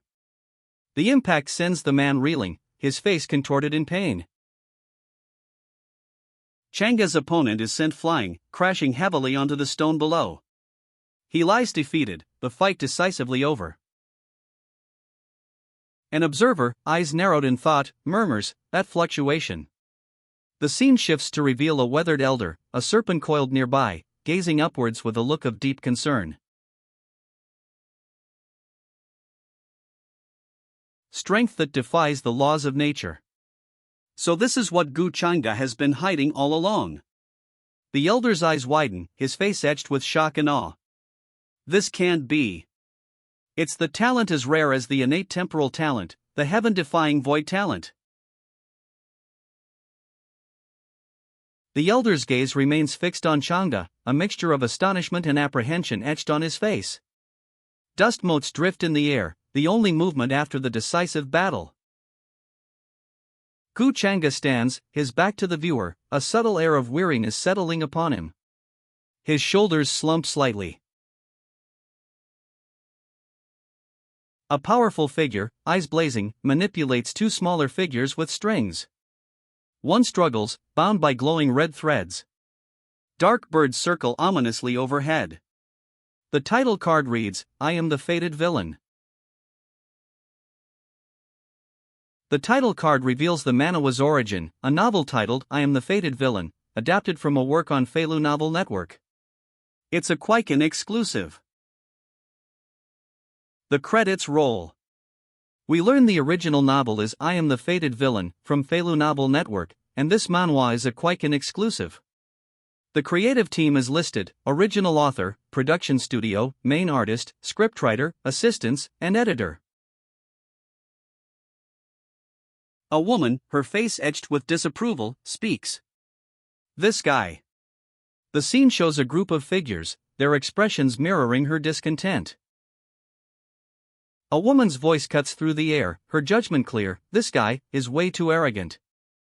The group around her shares her disapproving gaze. A serious question hangs in the air: were our suspicions wrong?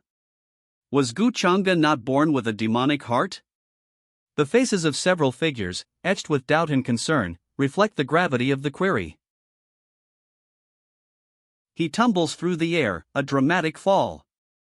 The onlookers watch, their expressions unchanged, their earlier suspicions seemingly confirmed. A powerful blow sends him sprawling. He crashes to the ground, defeated. The onlookers remain impassive, their earlier doubts seemingly confirmed. Land? The onlookers react with disbelief as Gu Changa lands, confirming their suspicions. Their expressions are sharp, their doubts solidified. Gu Changa smirks, his expression confident. "All of you should just fight me together. Stop wasting my precious time. Let's attack him together. Family head or not, we must punish him for his impudent actions." The onlookers, their earlier doubts replaced by righteous anger, prepare for a coordinated assault. "I will never bow before him. I must teach him a lesson." A defiant voice rings out, fueled by anger and a refusal to yield. The coordinated attack begins, a flurry of motion and energy. A young woman watches, her eyes wide with worry, a hand instinctively going to her head. With a flick of his wrist, he deflects the incoming attacks. Several figures are sent sprawling, their assault thwarted. The fight continues. A single, ornate sword lies discarded on the ground, a testament to the swiftness and power of the recent attacks. He counters with a series of swift, precise movements. Purple energy surges from his hands, forming blades that deflect and disarm his opponents. His expression is one of focused intensity. He moves in a blur, a crimson energy surging from his eyes as he unleashes a devastating attack. Multiple opponents fall, defeated. Crimson energy trails behind him as he moves, a blur of motion. With a blur of motion, he sends his final opponent flying. Crimson energy trails dissipate as he stands victorious, his breathing even. His opponents lie defeated. He stands, a faint smirk playing on his lips, his discarded sword lying on the ground nearby. Gu Chang'e is sent flying by a powerful kick, flames trailing behind the attacker's leg. Gu Chang'e, don't even think of attacking, the victor declares. Multiple swords, flung with immense force, pierce the air around Gu Chang'e. The impact sends him sprawling. Gu Chang'e is overwhelmed. Multiple swords, launched with blinding speed, surround him. Thousand Swords technique, the attacker shouts, the force of the attack evident in the dust and debris kicked up around Gu Chang'e as he's sent sprawling. Gu Chang'e barely avoids the final, devastating blow of the Thousand Swords technique. He's left breathless, surrounded by the energy of the attack, but alive. The swords, a blur of motion, rain down around Gu Chang'e. He's thrown back, the impact echoing in a sharp shing. Gu Chang'e is sent hurtling through the air, a blur of motion against the backdrop of a vast, cloudy sky. The impact against the stone pillar below is jarring. Gu Chang'e, eyes narrowed, deflects the final wave of the attack. A smirk plays on his lips as he effortlessly counters the overwhelming force. Gu Chang'e, eyes wide, reaches out. A massive sword, seemingly defying gravity, plummets towards him. Wide-eyed, a bystander watches in disbelief as the massive sword falls. Uncertainty hangs in the air, a question mark mirroring their stunned expression.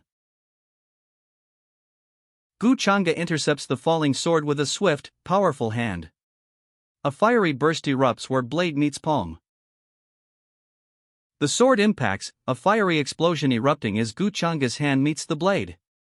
A shockwave rips through the air, leaving a trail of destruction. A witness gasps, he used the void talent to redirect the attack? Another voice adds, how cunning. Gu Chang'e's skill is evident as the redirected attack sails past. Chase him, the command rings out as several figures pursue Gu Chang'e, who gracefully flips through the air, a smirk playing on his lips. Gu Chang'e, a smirk still on his face, deflects multiple incoming sword attacks with a flick of his wrist. He moves in a blur, leaving his pursuers trailing behind in a flurry of motion. Gu Chang'e effortlessly redirects another attack, the energy exploding harmlessly behind him. His pursuers are gaining, but he maintains his confident smirk. Gu Chang'e, still smirking, sends one pursuer tumbling over the railing with a swift kick. Another attacker lunges, but Chang'e effortlessly dodges, leaving them sprawling. Gu Chang'e, you can't escape. The shout echoes as Gu Chang'e leaps across a gap, his pursuers still hot on his heels. Gu Chang'e, his smirk unwavering, delivers a final, cutting remark, you all are the ones who can't escape. The panel shows him activating the Boundless Heaven technique, a powerful move. The Boundless Heaven technique activates. Gu Chang'e's pursuers are lifted into the air, beams of light carrying them upwards towards a distant temple. What? The stunned cry rings out as Gu Chang'e's pursuers watch, aghast, as their comrades are lifted skyward by the Boundless Heaven technique. One lies defeated on the ground. His primordial spirit is suppressing him, he can't move. The defeated warrior is paralyzed, a victim of Gu Chang'e's overwhelming power. It's the Gu family's divine technique, Heaven's imprint. Several figures are lifted into the air, beams of light carrying them towards a distant temple. A massive explosion erupts. The structure crumbles, sending debris flying. Dust and embers settle on the cracked paving stones. The aftermath of the temple's destruction is stark. Several figures lie scattered across the stone pavement, the residual energy of the explosion still shimmering faintly around them. They are clearly injured, but alive. Two figures lie amidst the rubble, the lingering heat of the explosion still visible around them. They are wounded, but breathing. A hand, bruised and bloodied, clutches at a splintered piece of wood. Dust and debris still fall around it. A sigh escapes the red-haired man's lips. He looks on, his expression grim, as the dust settles on the injured figures. A regal figure observes from a throne, a subtle smile playing on his lips. He's improved a lot, he notes, his gaze lingering on the aftermath of the battle. Turning his back on the fallen combatants, the victor addresses the elders seated before him. I've shown mercy towards them, just like you asked, he states, his tone leaving no room for argument. An elder, seated before the victor, speaks. I've never had any objections to Guchanga becoming the future patriarch, he says, a slight smile on his face. After all, he is the face of our Gu family. An elder raises a valid point, all other upper realm families have already named their heirs. Without one, the Gu family risks appearing foolish to their rivals. He suggests accepting Guchanga as the future patriarch, stating there's no more suitable candidate. An elder explains the predicament. Alas, Lindian, the current patriarch, is in the prime of his life and won't relinquish his position anytime soon. He's retiring into seclusion, leaving the succession to be decided among the other elders. A younger Gu family member flees in terror as an elder, staff in hand, declares, "Decide amongst yourselves."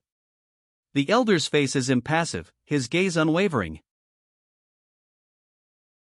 Elder, I've just received some news.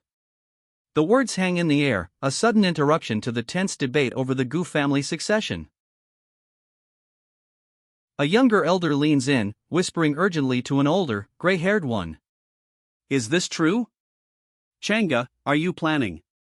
The question hangs unfinished, leaving the older elder's reaction ambiguous. The question hangs in the air, to bring back that lineage? Two Gu family elders stand before a stone structure, their expressions serious. The implication of their discussion weighs heavily. Elders, you need not worry about that matter. When I was young and ignorant, I committed a heinous crime, so I shall take responsibility for the matter upon myself. Changa's words, delivered with quiet resolve, bring a sense of calm to the tense situation. Can we trust you? Don't lie to us. One elder's anxious plea hangs in the air, his face etched with worry and suspicion. His eyes are wide, reflecting his deep uncertainty about Changa's promises. Changa's name appears, a simple yet powerful declaration of his acceptance of responsibility. The weight of his decision hangs heavy in the air. Changa stands resolute, his posture conveying a quiet strength. The text above him confirms, Changa knows what he needs to do. The elders, seated on either side, await his next move. All right. An elder, a staff topped with a golden cobra in hand, chuckles, a relieved smile spreading across her face.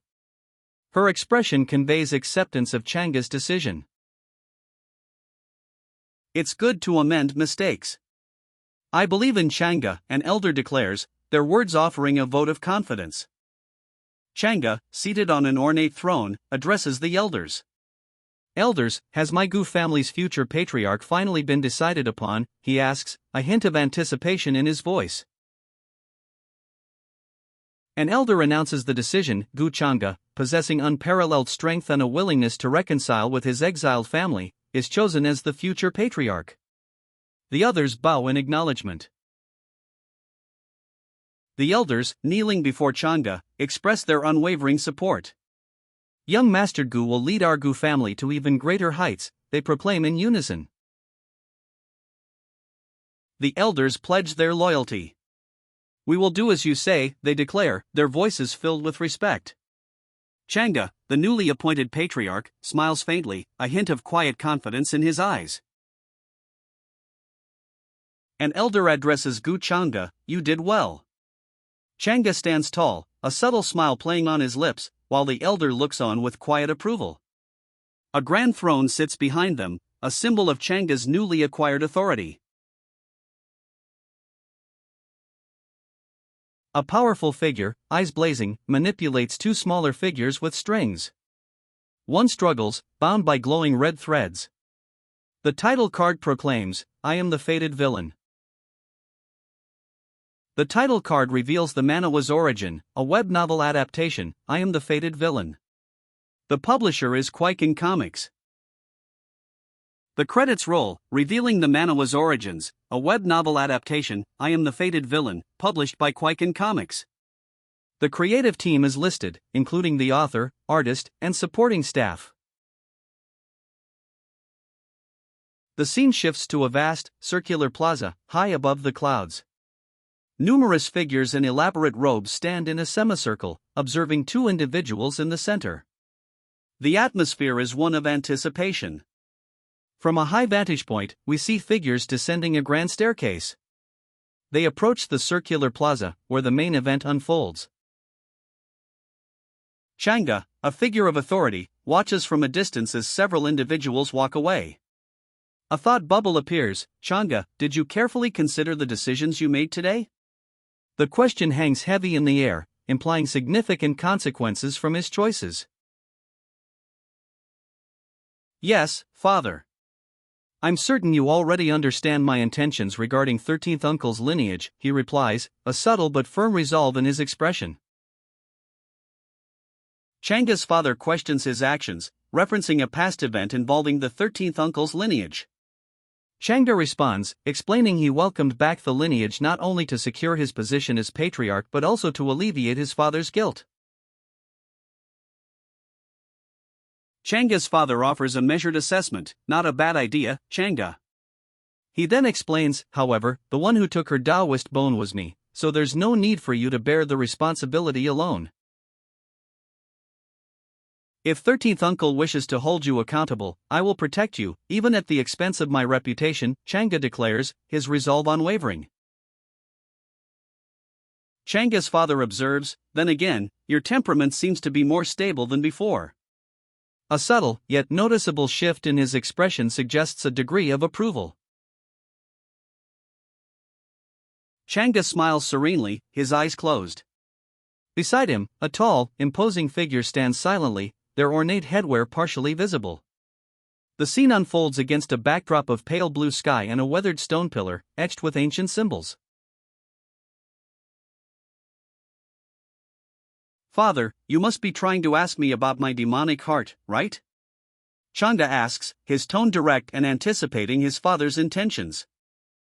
Changa's father leans in, a knowing glint in his eyes. "Have you heard of demonic nature?" he asks, the question hanging heavy in the air. Changa's father's expression hardens. A deep concern etches itself onto his face as he considers his son's question. A swirling vortex of dark purple energy erupts from Changa's father's hand, a potent display of power. The energy pulses with an ominous glow. A vibrant, swirling energy, dark purple and edged with gold, erupts from the ground, forming a glowing, ornate square around Changa and his father. The energy pulses with power. "Has your demonic heart created a demonic nature?" Changa's father asks, his voice laced with concern. Changa replies, confirming that as his cultivation has grown, so too has his control over his demonic nature. Changa's father manipulates the swirling purple energy, a faint smile playing on his lips as he adds, "as well." The energy pulses with intensified power, now also tinged with green. Changa's father ponders, "So your personality was controlled by your demonic nature in the past?" A thoughtful expression crosses his face as he examines the swirling energy.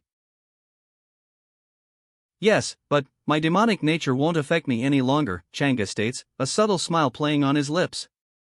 "Instead, it has aided me in honing my primordial spirit." Changa clenches his fist, a determined expression on his face. His confidence is unwavering as he stands firm. Changa's father's eyes soften. "You've suffered much over these years," he says, his voice filled with empathy. "Since you are no longer controlled by your demonic nature, the knot in my heart has finally been resolved." "It's all in the past," Changa's father advises. you must be careful from now on. Changa bows his head respectfully. I will do as you say. Changa's father sighs, a heavy weight in his words. Just how many evil deeds did Gu Changa commit before I awoke? Even his own father can't. His voice trails off, the unspoken implication hanging heavy in the air. Changa's father continues, however, everything that happened in the past can be blamed on my demonic heart. As for the future. The implication of his unfinished sentence hangs heavy in the air. Changa descends a long, ornate staircase, the path leading away from his father and towards a vast, circular plaza. The scene is serene, yet the weight of his father's words hangs heavy in the air. Changa, his expression unreadable, reveals a crucial truth. Although my consciousness recently awoke, my demonic heart is an existence capable of controlling one's mind. The weight of this revelation hangs heavy in the air, a stark contrast to the serene plaza around him. Changa, his expression still unreadable, silently asks his system, how long has it been since I transmigrated here? The question hangs in the air, a silent query into the unknown duration of his current existence. Changa's inner turmoil is evident as he questions, will my demonic nature continue to exist? A system notification then appears, stating that any inherent dangers from his demonic heart were resolved upon system initialization. Changa stands silently, his expression unreadable. He mentally queries his system, but receives only silence. The system's lack of response, however, is itself an answer. Changa's internal monologue concludes, since it's been resolved, there's no need for me to worry about it any longer. As long as I'm in control of my life from now on. A sense of quiet determination settles over him as he looks out at the sprawling, ethereal landscape before him. Changa gazes out at a breathtaking vista, towering, ethereal rock formations rise from a sea of mist, hinting at a vast, unexplored world. The scene reflects his newfound inner peace. Changa sits, his gaze lowered. He appears calm, a stark contrast to the turmoil he recently faced. The scene shifts to focus on his feet, resting on a golden surface, suggesting a throne or similar elevated seat. Changa sits calmly, his gaze lowered. Although the position of the Gu family's future patriarch has already been decided, I still have to take care of other matters. He reflects, a hint of quiet resolve in his voice. Changa, seated on an ornate throne, gestures outward with a calm, deliberate movement. His expression remains unchanged, reflecting the quiet resolve he previously voiced.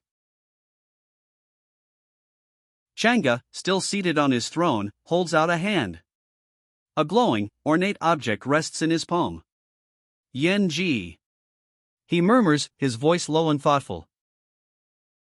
The ornate object, glowing faintly, is revealed more clearly. It's a pendant, intricately carved, with a central turquoise gem. Changa's murmured words, Yen-ji, suggest its significance. A young woman, cloaked in fiery energy, addresses Changa. Young master, she says, her voice implied by the word bubble. The pendant, still glowing in his hand, seems to be the focus of the scene. Changa, still holding the glowing pendant, requests Yen-ji's assistance. There's something I need you to do for me. He says, his expression serious. Yen-ji smiles, a knowing glint in her eyes. But before that, I'll help you reconstruct your body. She says, her words promising aid before the task Changa requested. Yen-ji's eyes widen slightly. Reconstruct my body, she questions, a hint of surprise in her tone. Yen-ji's eyes soften. I never would have thought that my wish would come true. She murmurs, a thoughtful expression on her face. The thought of reconstructing her body while repaying each yen had crossed her mind. A slight smile plays on Yen-ji's lips as she asks, "HM? Do you not wish to do so?" Her expression is curious, not accusatory.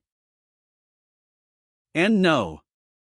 Yi Chen murmurs, his back to Yen-ji. He explains, it's just that Yen-ji hasn't done anything for the young master yet, so she can't understand why he's so kind to her. Yi-chen, his back still turned, reassures Yen-ji. Don't worry, I have my own reasons for helping you reconstruct your body. A glowing, ethereal flower blooms in his hand, a visual manifestation of his power. Yi-chen offers Yen-ji a glowing, ethereal flower.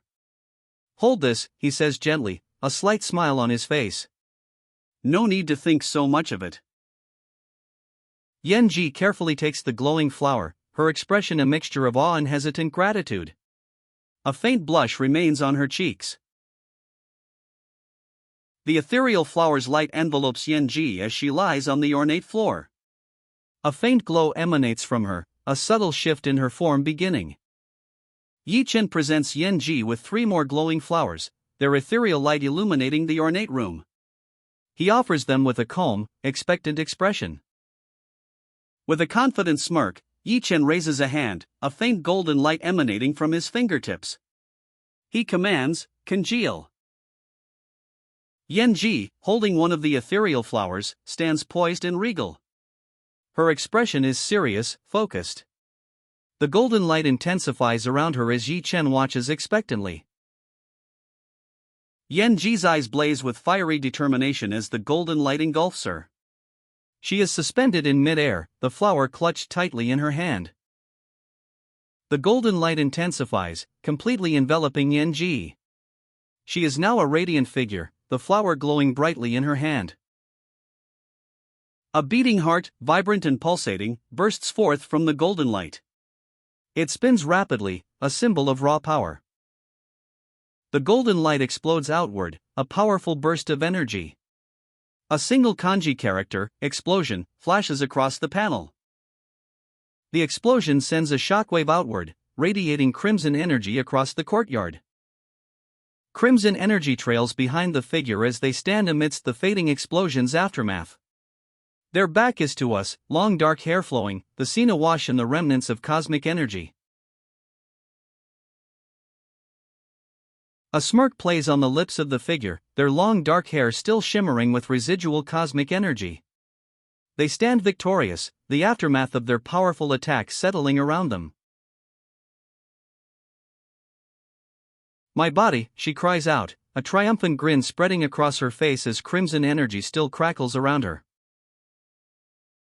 The victorious woman touches her chin thoughtfully, a slight frown replacing her triumphant grin. Crimson energy still lingers around her. It seems like the results aren't too bad. She muses, a thoughtful expression replacing her earlier triumph. The man beside her smiles faintly, watching her. Yen-ji kneels, her crimson energy fading. "Thank you, young master," she says. Yen-ji is willing to do anything you command, even at the expense of her life. She receives her next order: investigate the abandoned land of immortals in the outer city and report back any findings.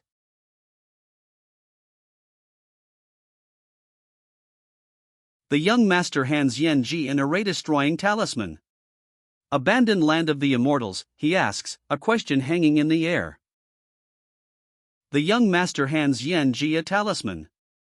"Against a strong opponent," he says, "don't hesitate to use this to escape." He adds, his expression gentle, "Your safety is what's most important to me." "Young master." Yen-ji begins, her voice soft but resolute. "I understand. Rest assured, young master, I will complete what you've asked of me." A powerful figure, eyes blazing crimson, manipulates 2 smaller figures with glowing red strings. He holds them aloft, a sinister smile playing on his lips. Dark crows circle ominously in the stormy sky. The title, "I Am the Fated Villain," appears below. The title card reveals the manhwa's origin, a novel titled, "I Am the Fated Villain," adapted from a web novel. The publisher is Kwaiken Comics. The credits roll, revealing the creative team behind I Am the Fated Villain, original work by Tianming Fan Pai, produced by Huishu Dongman, with lead artist Mu Tu Ren, script by Lu Mang, assistants Dan Dong Duizheng and Pai Dan, and editor Hua Chang. The camera pans across a breathtaking vista, towering, mist-shrouded peaks, a waterfall cascading down a cliff face, and a serene temple nestled amidst the landscape. The words Supreme Amethyst Pill Sect appear prominently, establishing the location. The Supreme Amethyst Pill Sect. A grand temple complex, perched high on a cliff, overlooks a breathtaking valley. Mist swirls around its tiered architecture, creating an air of mystery and power. An announcement rings out: the young master of the Changxing family has arrived. A young woman, her expression one of excited confirmation, speaks. "Just as you said, young master, it's a big sect. I was able to smell the scent of pills before even seeing the entrance." Approaching the entrance, she senses the potent pill intent radiating from the sect's name. Although not as grand as the Changxing family or the Eternal Sect, the Supreme Amethyst Pill Sect still boasts considerable pill resources. Ascending the grand stone steps, the young master and his companions approach the Supreme Amethyst Pill Sect. "With your talent, you'll have unlimited resources," a voice assures him. A man, his expression serious yet subtly proud, explains the sect's current state. Once known by everyone across the realm, the sect has fallen to this state because it lost many of its disciples to an accident in the past. He adds, if it weren't for those old geezers, the sect would have lost its place within the first-tier sects. A woman smiles confidently. "Now that I've brought them such a talented disciple, they will be indebted to me," she declares, her words carrying a sense of assured calculation.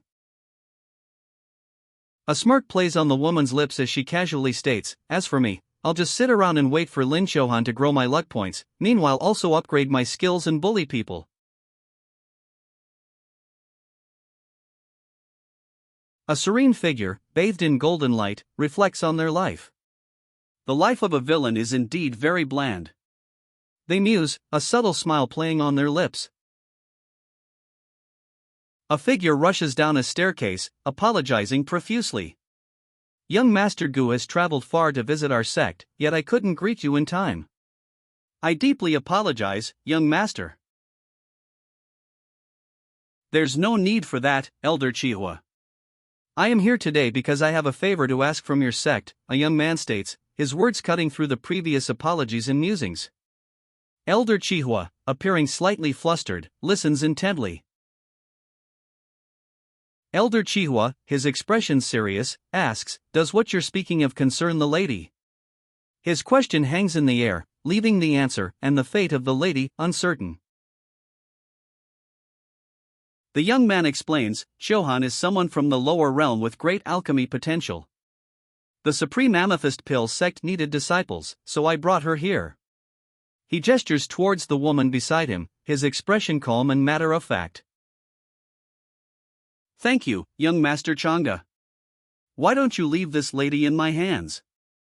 What do you think?" Elder Chihua asks, his expression a mixture of polite inquiry and subtle eagerness.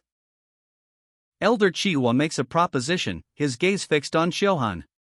"Be my disciple, I will teach you everything I know." His offer is a clear path forward for the young alchemist.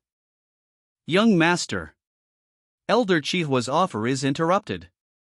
He's advised, "You don't have to decide so soon. The Supreme Amethyst Pill Sect has many elders, you can choose one you like." "Am I right, Elder Chihua?" Xiuhan asks, her gaze questioning. A subtle challenge hangs in the air as she seeks confirmation of her assessment of the situation. Elder Chihua lets out a hearty laugh, Ha! Ha ha ha. His reaction to Xiuhan's question is ambiguous, leaving her to ponder his true intentions. News arrives, young Master Chang'e has sent a promising candidate. The Amethyst Pill Sect expresses their gratitude and indebtedness. Elder Chihua scoffs, muttering, "These old geezers. If only they were half as efficient refining pills instead of catching on to news like this." His frustration is palpable. The elders react with astonishment. "She has innate pill intent. And not only a little." "How is this possible?" one exclaims. Another adds, she is an extraordinary candidate. A third, less certain, questions, she can't be the embodiment of an ancient pill itself, right? Their disbelief is palpable. The elder's excitement is palpable. Such a gift is difficult to encounter even in a million people, one declares. If she joins us, we'd be able to prove ourselves again in the upcoming intersect competition between pill sects. A young woman, strikingly beautiful in a teal and white robe, stands before them. Her expression is calm, almost serene, contrasting sharply with the elder's continued awe.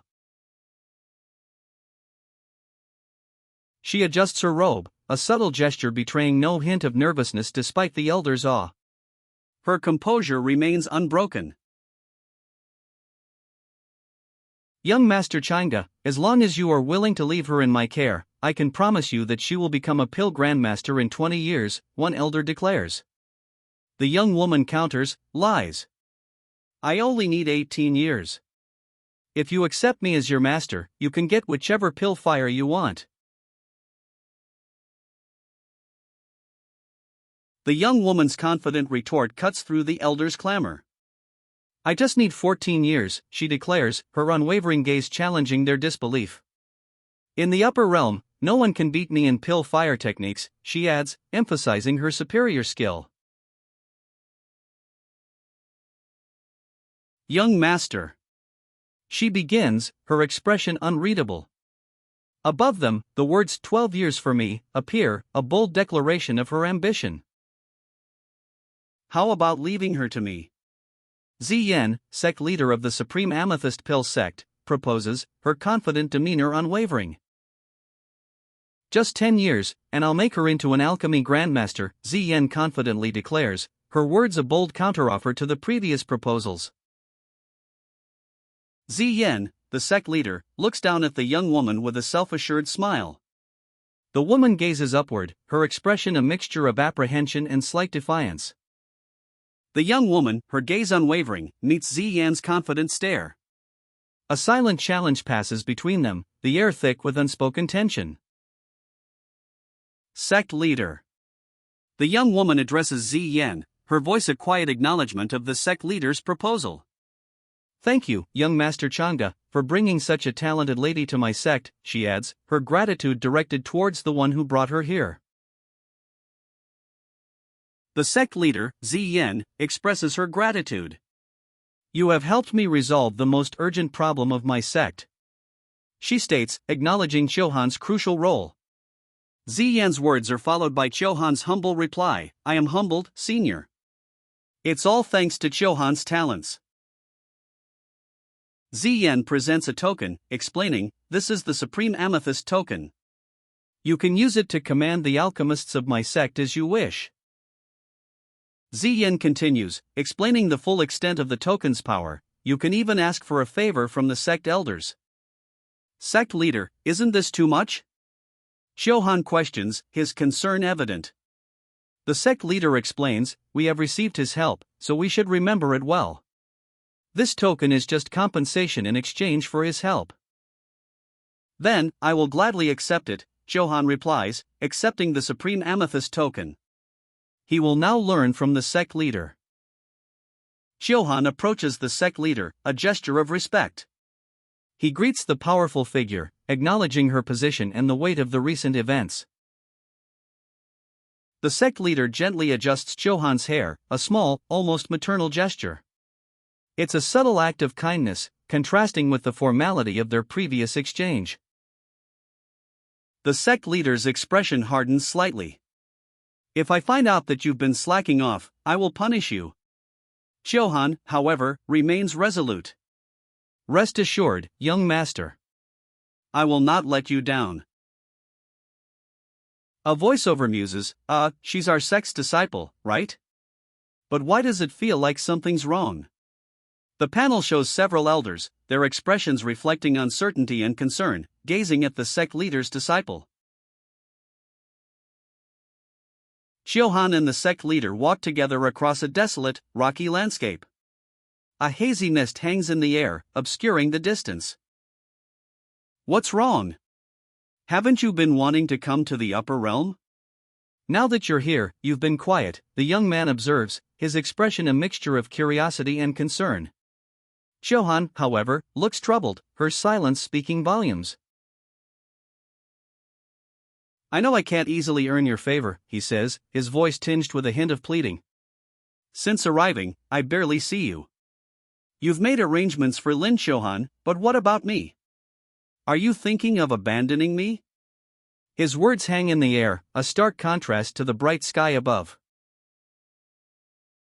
Chohan's hands clasped together, a subtle gesture betraying her inner turmoil. Her silence, following the sect leader's plea, speaks volumes. Chohan gently touches the jade ornament on her forehead, her wide eyes reflecting a mixture of apprehension and concern. The gesture is subtle, yet it speaks volumes about her inner turmoil following the sect leader's plea. If I wanted to do that, I would have left you while we were in the lower realm, he says, a hint of amusement in his tone. You're usually clever, but you're worrying about things like this now? Chohan's blush deepens, her eyes wide as she looks at him. She begins to respond, a single word barely audible.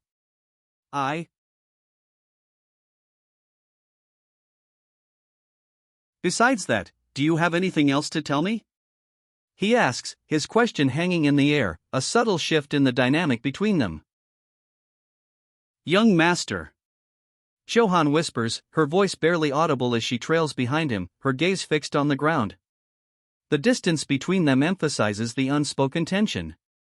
I have been meaning to tell you something. He begins, turning slightly, his words hanging in the air. A simple "oh" is his only response. Actually, Chohan begins, her gaze downcast, ever since I was born, I have been different from everyone else. Not only do I see a lot more, but there's also. Her voice trails off, leaving the rest unsaid, a weight of unspoken secrets heavy in the air. Another me residing in my consciousness, Chohan reveals, her voice barely a whisper, the weight of this secret heavy in the air. A powerful figure, eyes blazing, holds two smaller figures aloft. One struggles against unseen restraints, while the other screams. Dark birds circle overhead, adding to the ominous atmosphere. The title card proclaims, I am the fated villain. The title card reveals the manhwa's origin, I am the fated villain, adapted from a novel on Feilu Novel Network. The credits roll, revealing the creative team behind I am the fated villain, adapted from a novel on Feilu Novel Network. We see the names of the original author, the production studio, the main artist, the scriptwriter, assistants, and editor. A man, his expression curious, asks a woman, "Are you saying that there are two souls in your body?" The woman looks concerned, her hands gesturing slightly. I suppose it could be explained as so, the woman replies, her expression unreadable. The scene suggests a complex situation, possibly involving a supernatural element. His speculations appear correct. Su Chinga's rising fortune has inexplicably boosted his own. Not wrong, she states, you not only have another soul, but also innate wisdom from your past life. If so, then are the memories between the other soul and yours identical? Her expression remains serious, her hands clasped together. It's more of two souls living together in one body, with some memories slowly disappearing, obscured by a veil of fog, she explains, clarifying the nature of his dual existence. After arriving, Su Chinga explains further. A translucent, ethereal figure, representing his other soul, appears beside her. At the upper realm, this feeling has been growing stronger. Su Chinga states, her expression a mixture of concern and wonder, as the ethereal form of his other soul intensifies beside her. Idiot, Gu Changga isn't one to be trusted. How could you tell our secret to him? Su Chinga accuses, her words sharp and laced with anger. Below, a caption reads, an impaired memory. The panel shifts to Su Chinga, her expression thoughtful as she touches her chin. A caption appears, had no choice but to be reborn in the lower realm and become the fortune's chosen. Is her origin not as simple as it seems? Suchinga recounts a recurring dream, an ancient battlefield where she was worshipped as a statue by unknown entities. Her expression is one of sorrow and confusion. A flashback reveals a terrifying vision, Suchinga, transformed into a cruel, merciless demon, wreaking havoc. The present Suchinga, however, calmly whispers, "It's all right." A man, his expression serious, gently touches Suchinga's forehead. He states, "Although I do not fully understand your predicament, I do have some knowledge of your other soul." Suchinga's eyes well with tears as she hears the explanation: one body, two souls, with intelligence and wisdom unparalleled.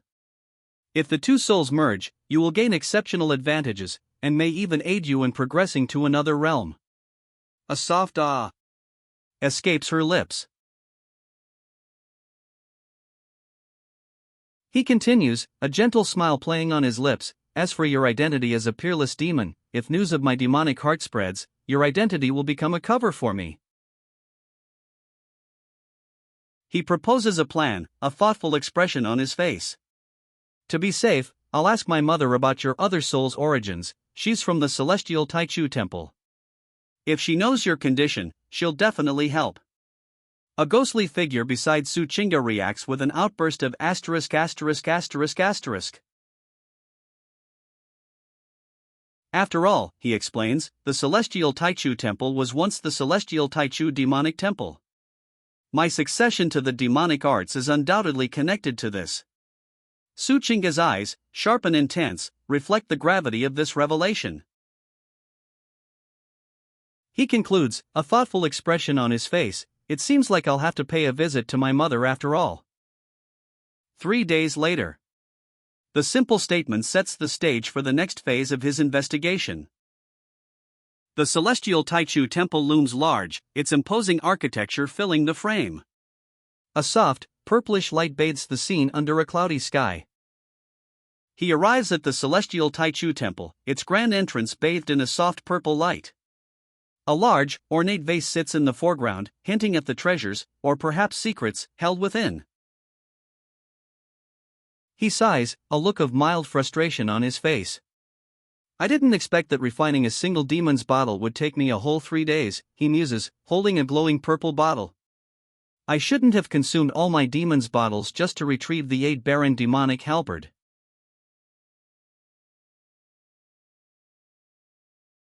He examines the glowing purple bottle, a calculating glint in his eyes. "Since it is an effective means for manipulation, I'll need to refine a few more bottles for the future," he declares, a self-satisfied smirk playing on his lips. He states, after returning to the upper realm, "I have already made arrangements for most things."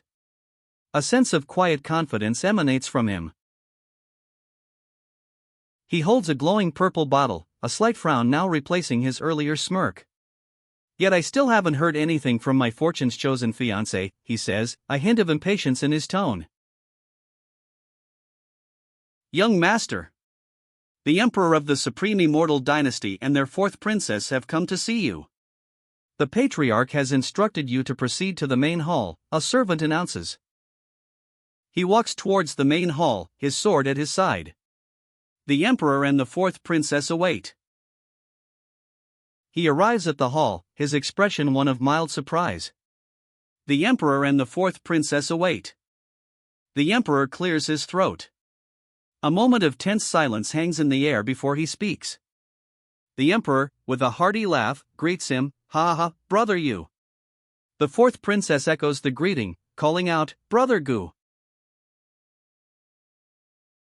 The emperor observes Mingkong, commenting, "It hasn't been long since we last met, but Mingkong seems to already have the aura of an empress." The 4th princess replies, "You flattered us, brother Gu." Brother Gu demurs, "I'm not worthy of your."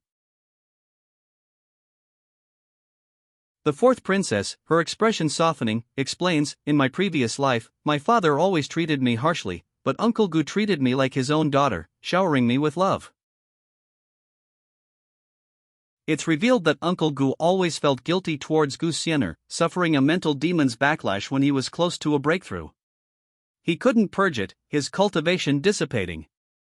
Aunt Gu suffered a similar fate, falling into an incurable illness. The fourth princess's gaze drops, her expression hardening. Gu Chang'e, you have harmed too many people, she states, her voice laced with quiet but undeniable accusation. News arrives, the young master has arrived. The fourth princess's eyes widen, a flicker of apprehension crossing her face as she whispers, "Father, uncle." Gu Chang'e enters the throne room. The fourth princess, her father, and uncle await, their expressions a mixture of apprehension and anticipation. The fourth princess turns away, her shoulders slumping slightly. A visible tremor runs through her as she awaits the arrival of her father and uncle. The fourth princess's eyes widen, a look of dawning recognition and apprehension on her face. She whispers, "Mingkong." "Chang'e, you've arrived just in time," the emperor states. "I have some things to discuss with your uncle, so why don't you bring Mingkong outside?" The emperor's words carry a subtle urgency, his gaze fixed on Chang'e. "That's right, Mingkong, weren't you always clamoring to meet Chang'e?" the emperor observes, his tone sharp. Mingkong's usual boisterous self is absent. Instead, she softly suggests, "Mingkong, why don't we go out for a walk?" A subtle shift in her demeanor is evident. Mingkong agrees, a quiet "all right" escaping her lips. Her demeanor remains subdued, a stark contrast to her usual spirited self. Chang'e and his uncle stand before the emperor's throne, the ornate gold detailing of the throne room emphasizing their position within the court. A sense of formality hangs in the air. Mingkong and the emperor leave the throne room, beginning their walk. The atmosphere is noticeably calmer than before. Observing the distant landscape, the emperor reflects, those two kids have grown up so quickly. A misty mountain range, punctuated by structures resembling temples and pagodas, stretches into the distance. The emperor and Mingkong walk along a high, walled bridge. Below, the palace complex sprawls, a vast expanse of ornate buildings and courtyards. Distant mountains rise, shrouded in mist.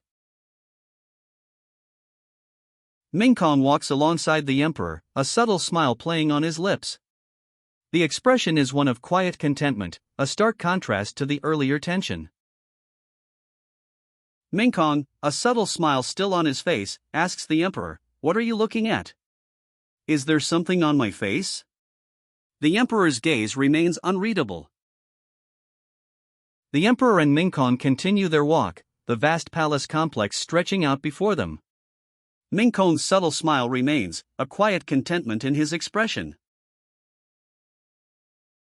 Mingkong, still smiling subtly, remarks, "I almost thought you were here for a divorce." The comment hangs in the air, unspoken tension now present. A close-up on the empress's eyes reveals her intense focus. A thought bubble above her reads, "Does he know something?"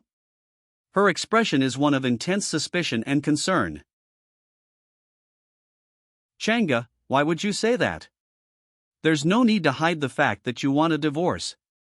After all, you've always found me annoying." The empress's words, sharp and accusatory, cut through the air. Her expression is one of wounded pride and simmering anger.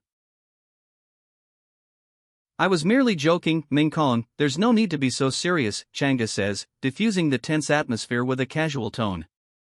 His words, however, do little to ease the empress's evident suspicion. The empress's suspicion deepens. Merely joking? Does he think I'm that easy to fool, she thinks, her expression hardening? A second thought bubble appears, "I thought that you hated me even more." Chang'e's explanation continues, his words carefully chosen. He'll maintain the appearance of an amicable relationship, earning her trust slowly to lower her defenses. He observes, "Mingkong, I have noticed you've changed quite a lot these past few months." A question mark hangs in the air, reflecting the uncertainty of the situation. Chang'e's apology is sincere. "Indeed. I should not have treated you as harshly as I did." The empress, however, remains unconvinced, questioning his sudden change in demeanor. "Chang'e, What are you talking about? I have not changed in any way, but you've become much more gentle towards me. What happened to you? Changa's gaze softens as he holds the Empress's hand. However, I will never treat you like that again, he vows, his expression sincere. The Empress, though still wary, shows a hint of softening in her expression. The Empress's expression hardens.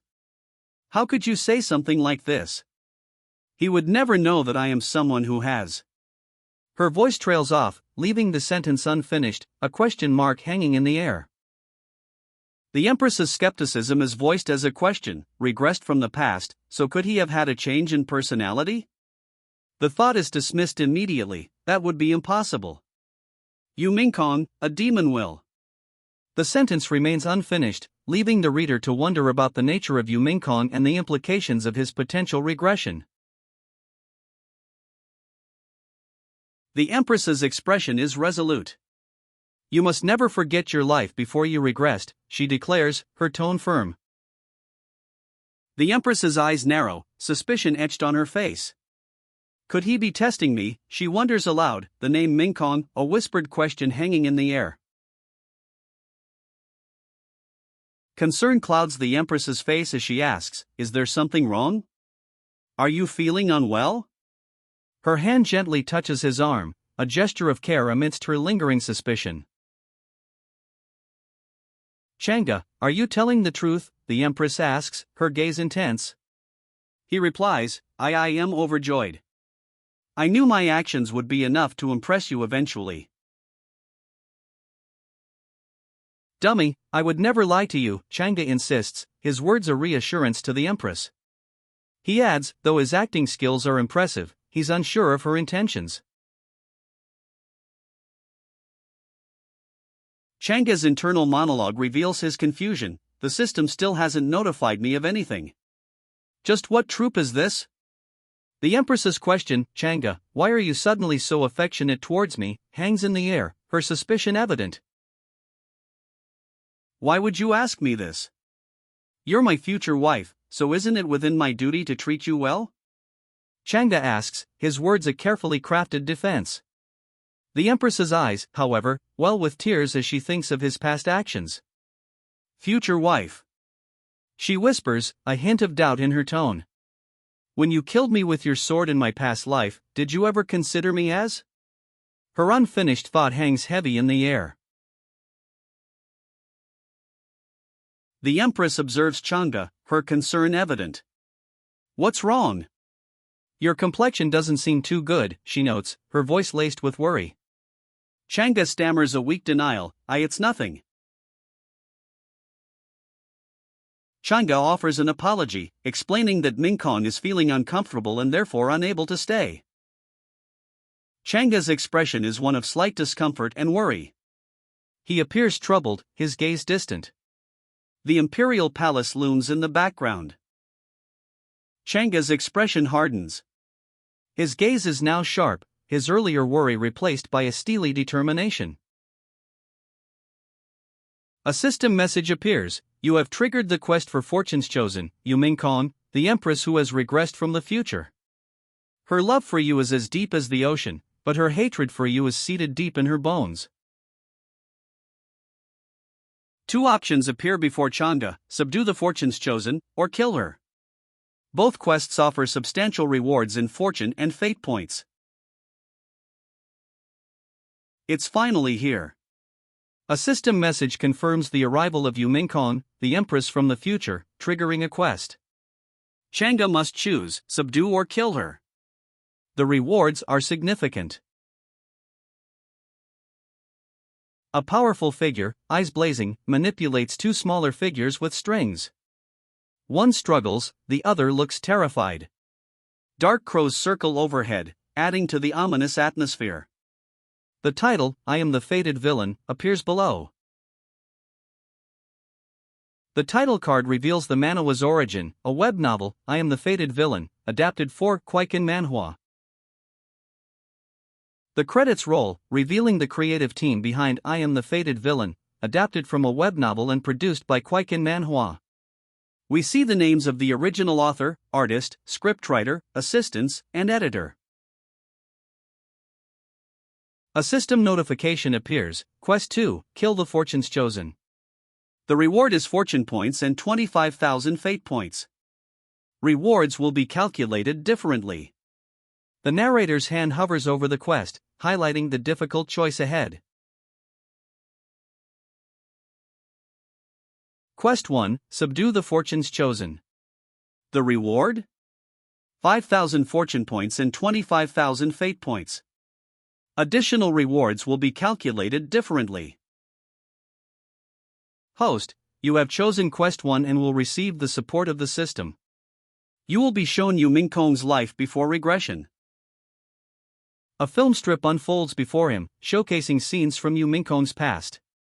We see moments of joy, then sorrow, culminating in a fierce sword fight. The narrator's voice reveals a crucial piece of information, so she's a regressor. No wonder Yu Mingkong couldn't bear it anymore after hearing those words. The implication hangs heavy, explaining Yu Mingkong's past actions. The narration explains the depth of Yu Mingkong's pain. The hatred from being ruthlessly killed by the man she loved most on her wedding night is not easily forgotten. From what Yu Mingkong experienced before her regression, it's clear the demonic heart dominated her mind. This means she wasn't awakened by the system and has no memories of her former life. A thoughtful expression crosses his face. He reflects, a thoughtful expression on his face. Although she loved me in her past life, she must know plenty about me, including my demonic heart. Gaining her trust now would be nearly impossible. He continues his internal monologue, a troubled expression on his face. She may have already guessed he's also a regressor, noticing his changed behavior. Revealing the truth would only deepen her suspicions. A calculating glint appears in his eyes. He thinks, if I wish to have her give up on her revenge, I'll need to think of another way. Under a vast, moonlit sky, a toast is offered. Brother Yu, let us drink till all's blue. A playful, yet subtly tense, little game between husband and wife is about to begin.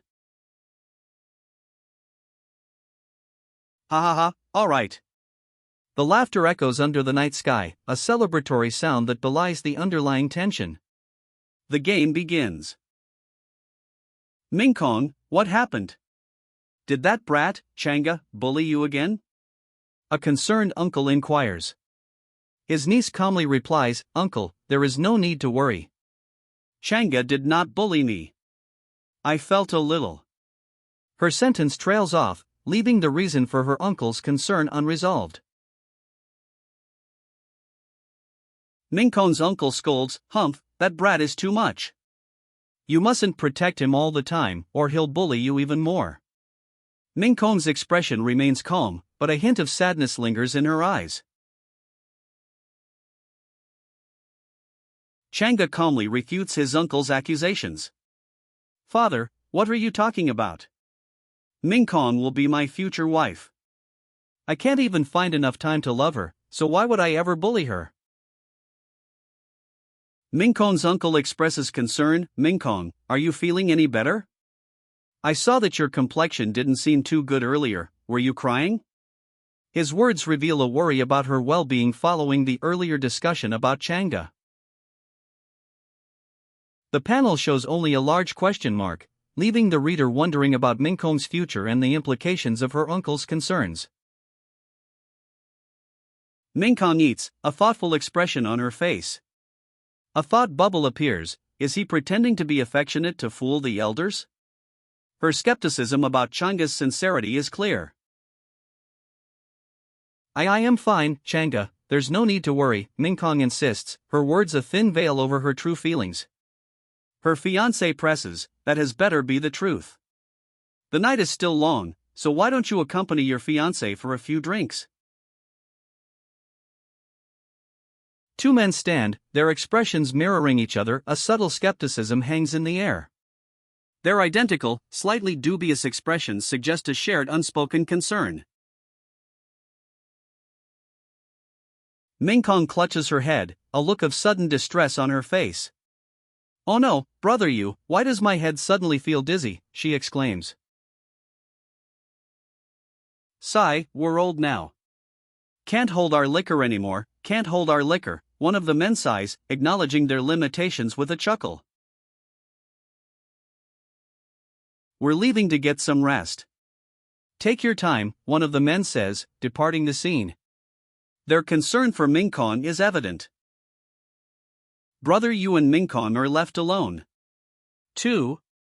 Yu says, his voice trailing off as he looks at Mingkong, who seems to be recovering from her earlier dizziness. Mingkong, still recovering, watches Brother Yu silently. He sips his tea, then murmurs, "This guy." His expression is unreadable, but a subtle tension hangs in the air. "Guchanga, everybody has already left, so there is no need for you to pretend any longer," Brother Yu states, his gaze unwavering. Mingkong remains silent, her expression unreadable. "Even if you continue to be cold towards me, our marriage has already been decided and is unable to be changed. Just what is your motive behind all this?" Brother Yu sips his tea, a knowing glint in his eyes. "You've never been one to overthink," he observes. "Why have you changed so much this past half year? Or, were you pretending to be kind and obedient in the past?" Guchanga's inner monologue reveals her suspicion. "He does not seem to know of my intent. Is he not a regressor after all? Is Guchanga just testing me to deduce the reason behind my changes?" Guchanga's eyes widen slightly. A pensive expression settles on her face as she thinks, if this is indeed true, then it seems. The implication hangs heavy in the air. Guchanga realizes that I acted with undue haste. The weight of her impulsive actions settles upon her. Guchanga's gaze sharpens. "You Mingkong, why can't you calm down when facing me?" she asks, her voice laced with concern and a hint of frustration. The question hangs in the air, underscoring the intensity of the situation. Guchanga turns, her back to the viewer, a whirlwind of motion implied by the blurred lines. The scene suggests a swift departure. Guchanga's eyes widen, reflecting a mixture of worry and concern. Her expression is one of deep distress as she watches. Guchanga's eyes, wide with alarm, are the only visible feature as she reacts. Her intense focus is palpable, suggesting a sudden, urgent development. Guchanga's eyes, wide with terror, dart to the side. A sense of overwhelming dread fills her expression. A hand reaches out, desperately grasping another. The motion is blurred, conveying urgency and a struggle. Guchanga and another figure are falling, their hands clasped together. The motion is blurred, suggesting a desperate attempt to hold on. A sense of urgency and danger permeates the scene. Shattered porcelain and spilled tea rain down as Guchanga and her companion plummet past ornate rooftops. Pinnacle of the conferred Lord Realm, a voice questions, the words echoing the gravity of their fall. "Mingkong, you seem to be hiding a lot from your fiancé." The words hang in the air, a stark contrast to Guchanga's silent, narrowed gaze. Guchanga and Mingkong fall, their hands still clasped. A desperate grip amidst the swirling motion, their descent a blur past the broken remains of a tea set. Their fall abruptly halts. Guchanga and Mingkong, still locked in a desperate embrace, stare intensely into each other's eyes. A silent, charged moment hangs between them. Mingkong's face is contorted with distress. "Guchanga, what are you doing? Let go of me," she demands, her voice sharp with alarm. Guchanga's smirk is unsettling. "Mingkong, even now, are you still not going to confess the truth before your future husband?" he asks, his words laced with a knowing challenge. Mingkong's expression hardens. "You're right," she admits, "the way I acted before was merely a facade to please you." Guchanga responds, "Since you have already seen the truth, there's no need for me to hide it any longer." Minkon's expression shifts. But I realized there's simply no need for me to painstakingly attempt to move a man as cold-hearted as you, she states, a newfound resolve hardening her features. After all, my own strength is more important, right? Gu Changa observes Minkong, a smirk playing on his lips. This is something you said in your past life, he states, the words hanging heavy in the air. A thought bubble reveals his internal assessment, not bad, she's already learned to act according to circumstances. Gu Changa's question hangs in the air, why would you think that I won't be moved by anyone? In your heart, is this who I am? His words challenge Minkong's newfound self-reliance. She's been pretending all these years, he observes. My heart aches. Minkong whispers, her voice barely audible. Gu Changa, don't use these words to lie to me. Don't you know what kind of personality you have? She challenges him directly, her resolve unwavering despite his attempts to manipulate her. Minkong's eyes widen, her expression sharp. Oh? What kind of personality do I have, she demands, challenging Gu Changa's assessment. Her voice is laced with defiance. Gu Changa's eyes narrow, his expression hardening. If you don't stop right now, I'll have to be impolite. His voice carries a clear threat, ending the back and forth with a pointed warning. Oh? What do you mean by being impolite? Minkong retorts, her eyes blazing. You bastard, she screams, her fury unleashed. Gu Changa grabs Minkong's wrist, his grip firm. Sparks fly as he restrains her. Minkong lies against a stone pillar, her expression a mix of defiance and exhaustion. Gu Changa stands over her, his grip on her wrist still firm, but his expression is now softer, less angry. The scene is bathed in moonlight. What are you doing? Minkong asks, her voice laced with a mixture of confusion and apprehension. Gu Changa's grip remains firm, but his expression suggests a shift in his intentions. A powerful figure, long dark hair flowing, holds two smaller figures aloft. One, a girl, floats passively, the other, a boy, struggles against unseen restraints. Dark birds circle ominously in the background. The title card reads, I am the fated villain. The credits roll, showcasing the team behind I am the fated villain. The scene shifts to a dimly lit room. Behind a tall, slatted screen, two shadowy figures are visible. One, larger, holds the other close. The smaller figure's silhouette struggles. The screen slides open, revealing the two figures more clearly. The larger figure, cloaked and imposing, holds the smaller one tightly. The smaller figure continues to struggle. The scene is a dimly lit room. A tall, slatted screen partially obscures two figures.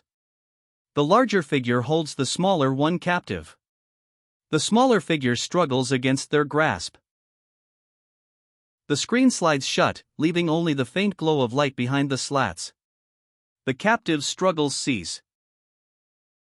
The screen slides open again, revealing the captive now still and silent within the captor's grasp. The dim light casts long shadows across the floor. The screen is closed. The captive is left in darkness. The night sky is visible, a vast expanse of stars and clouds. A sense of quietude settles over the scene. The night sky stretches above, a vast expanse of stars scattered across a soft purple and pink twilight. A peaceful quiet descends. Dawn breaks. The intricate wooden architecture of a grand temple is revealed against a soft, pastel sky. The grand temple stands before us, its intricate wooden architecture bathed in the soft light of dawn. The scene is peaceful, a stark contrast to what is past. Inside the temple, a man sits, his long dark hair cascading down his bare chest. He brings a hand to his mouth, a thoughtful expression on his face. A soft sigh escapes his lips. Yu Mingkong sits alone, a single pillow remaining on the otherwise empty bed. A voice, unseen, observes, "It's fine that you decided to leave, but taking away the bedding as well? Yu Ming Kong, you really are trying hard to delude yourself."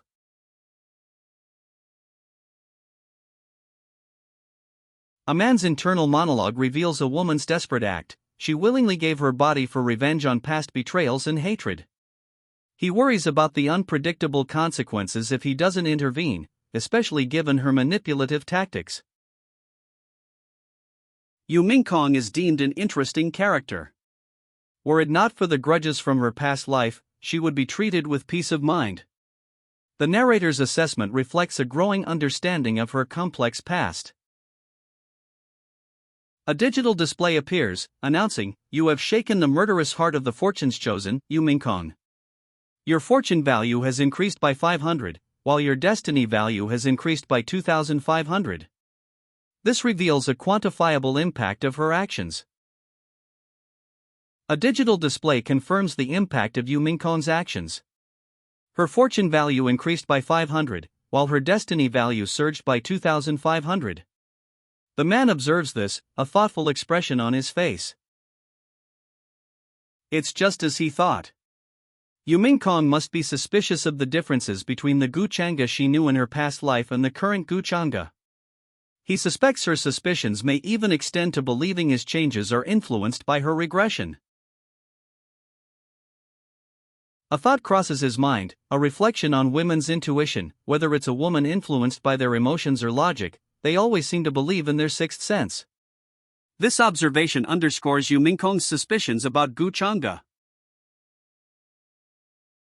He continues his internal monologue, acknowledging the inherent nature of suspicion. As long as they are able to find a trace of evidence, they'll develop plenty of speculations from it. This confirms his concern about Yu Ming Kong's sharp intuition. Naturally, Yu Ming Kong is no exception to this habit. He walks away, the text confirming his earlier thoughts about her inherent suspicion. Gu Changa approaches, a subtle smile playing on his lips. The opulent palace hall setting emphasizes his power and confidence. Gu Changa reflects, "At least for now, this matter is resolved. It's time to put the issues of the immortal Taoist palace on the agenda." His words signal a shift in focus, leaving the previous conflict behind.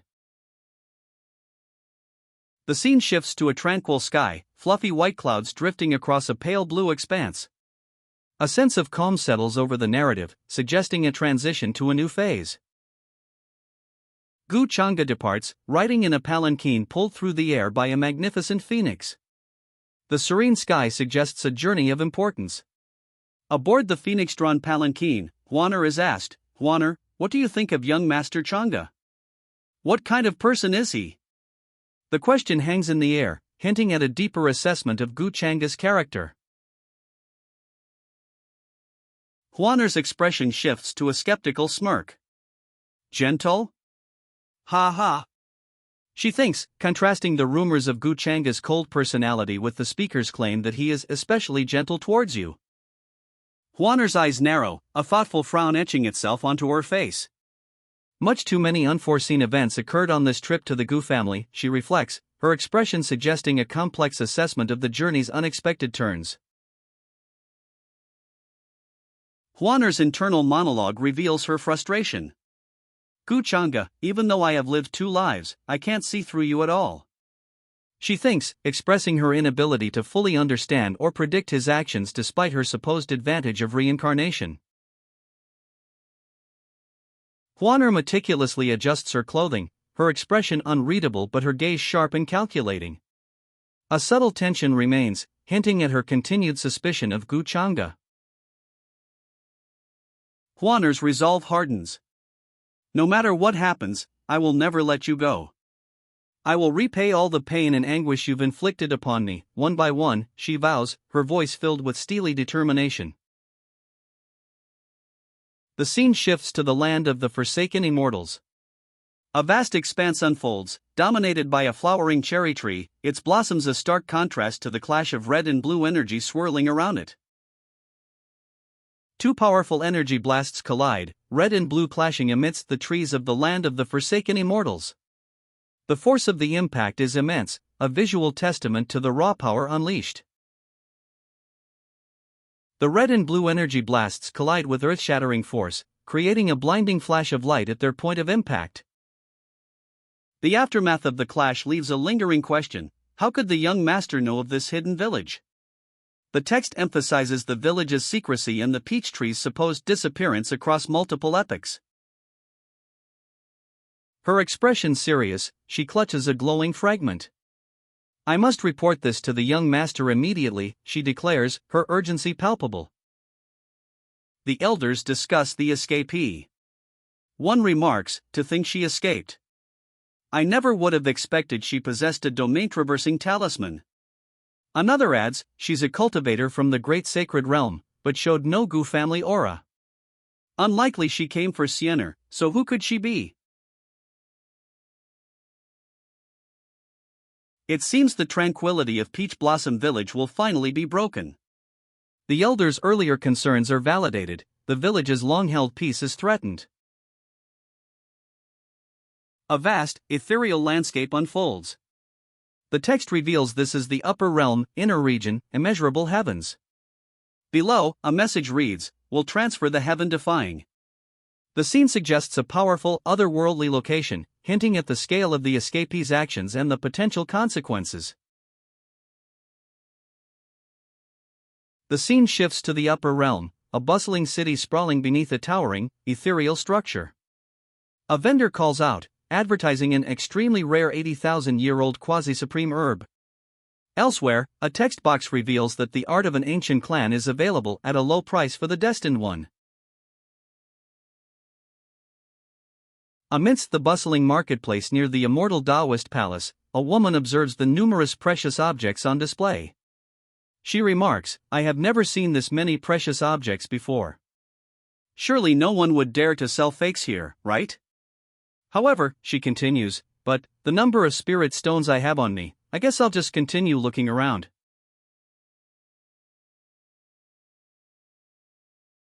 Frustration creases her brow. This is making me more and more furious. How could I be so poor that I can't even? She mutters, her gaze lingering on the treasures around her. Her frustration boils over. This is all because of Gu Changda.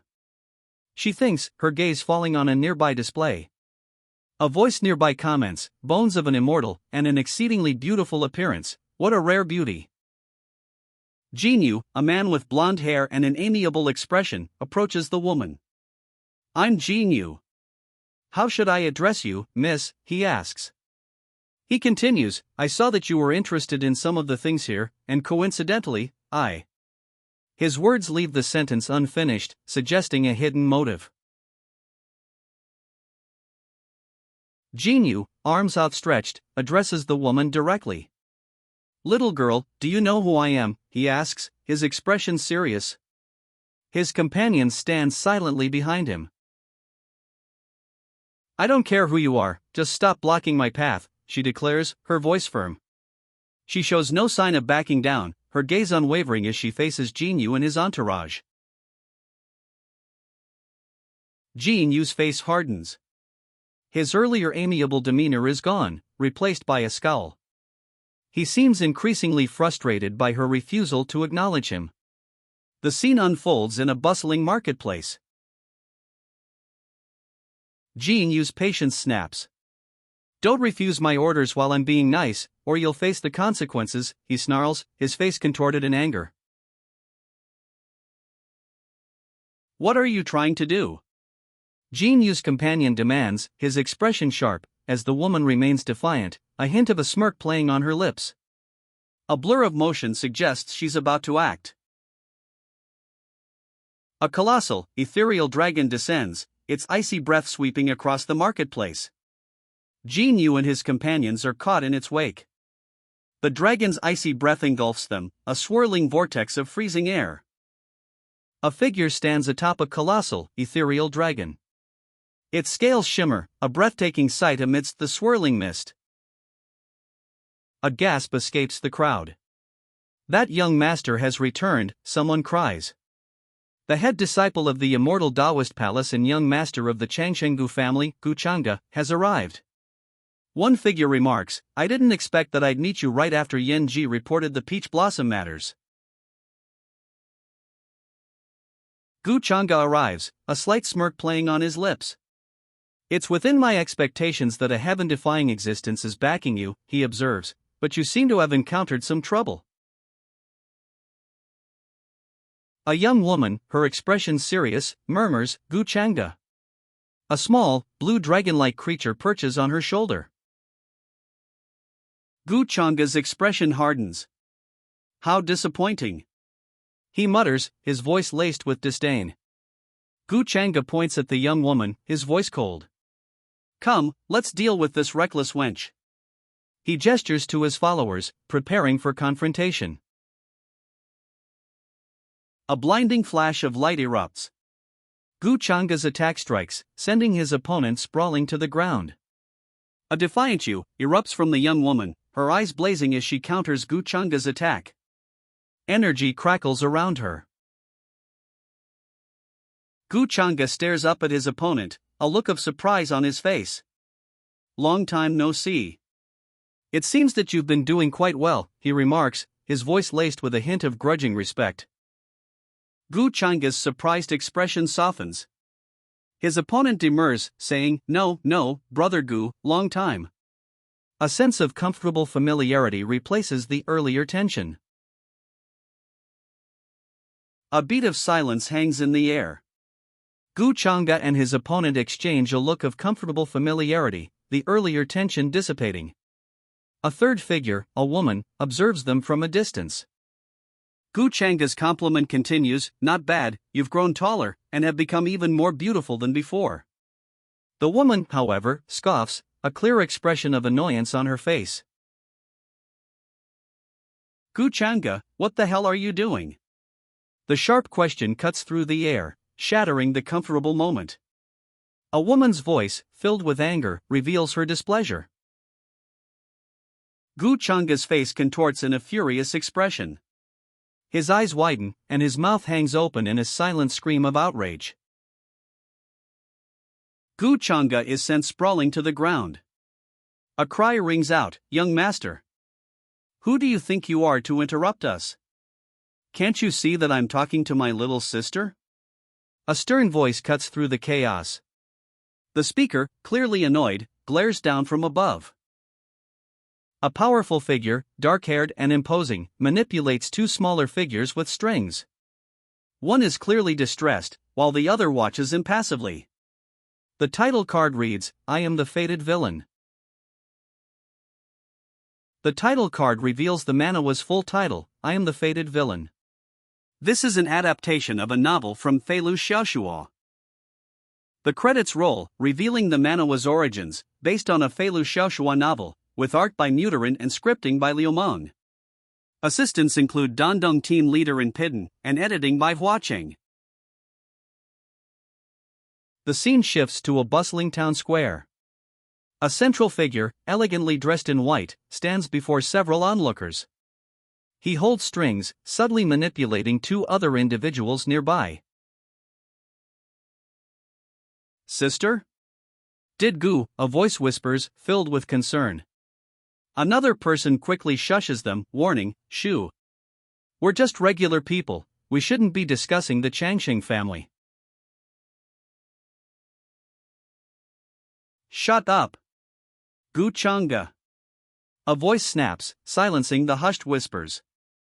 A young woman, her face etched with anger, adds, "If you really cared about me, you wouldn't have done that back then." A dismissive voice comments, "TSK. She has close to 10,000 fortune points. It's much more than what Yu Mingkong has." The speaker stands beside a young woman, her back to the viewer, fists clenched. "I can't believe that's what you think when we finally meet after so long." "You're hurting my feelings," a woman says, her expression unreadable. "If you came here to let me know that my whereabouts are in your hands, then you didn't have to bother. There's a big gap in our powers, and I don't plan to do anything to you soon. The woman's face is set in a grim, unwavering expression. Her words carry a chilling undertone of calculated patience. A young woman glares, her anger palpable. Beside her, a man smirks, his expression confident and slightly condescending. Good. I see that you're well aware, the man states, his expression unchanged. His calm demeanor contrasts sharply with the young woman's simmering anger. You. The young woman's fury is barely contained, her face contorted in a mask of rage. The man, however, remains impassively calm, his smirk unwavering. Gu Chang'e. You're also a head disciple like me. You're being too much. The young woman's accusation rings out, her anger escalating. Several other figures, presumably disciples, surround her and the calm, smirking man. Are you humiliating me like this because you have no regard for my family? Gu Chang'e's furious outburst is directed at the calm, smirking man. His face is contorted with rage, a visible bruise marking his cheek. The man responds, "Do you think you're worthy of that? I'm the only one who can bully my sister. If you dare to lay your hands on her, you should atone by dying." The woman's declaration is sharp, her hand outstretched as if to emphasize her point. Gu Chang'e's eyes widen, a look of disbelief and dawning fear replacing his previous anger. With a flick of his wrist, Gu Chang'e unleashes a burst of energy. It strikes his opponent, sending him sprawling to the ground. Surrounded by swirling, multicolored energy, Gu Chang'e and his sister stand defiantly. Several figures are flung backward by the force of the protective aura emanating from them. Two figures are grabbed, lifted high, and squeezed. "Young master," cries out one of them, their fear palpable. A scream, ahhhh, echoes as they are crushed. A dragon-shaped amulet shatters, its pieces dispersing in a golden light. The protective aura surrounding Gu Chang'e and his sister vanishes.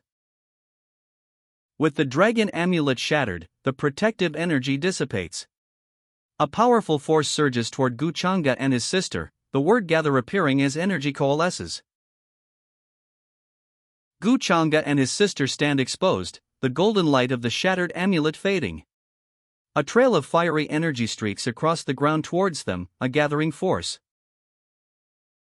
Gu Chang'e's sister's eyes widen in alarm. A wave of fiery energy, rapidly approaching, fills the courtyard behind her. Young master, are you okay with him escaping like this? A concerned voice questions Gu Chang'e, his expression unreadable but his gaze sharp. Gu Chang'e responds calmly, a slight smile playing on his lips, "He still serves a purpose to me. If I want him dead, then it doesn't matter if he dies now or later." News of Jin Yu's fate spreads. A bystander explains that Jin Yu, a fellow head disciple, was utterly destroyed by Gu Chang'e with a single blow, forcing a desperate escape using a magical instrument to shield his primordial spirit.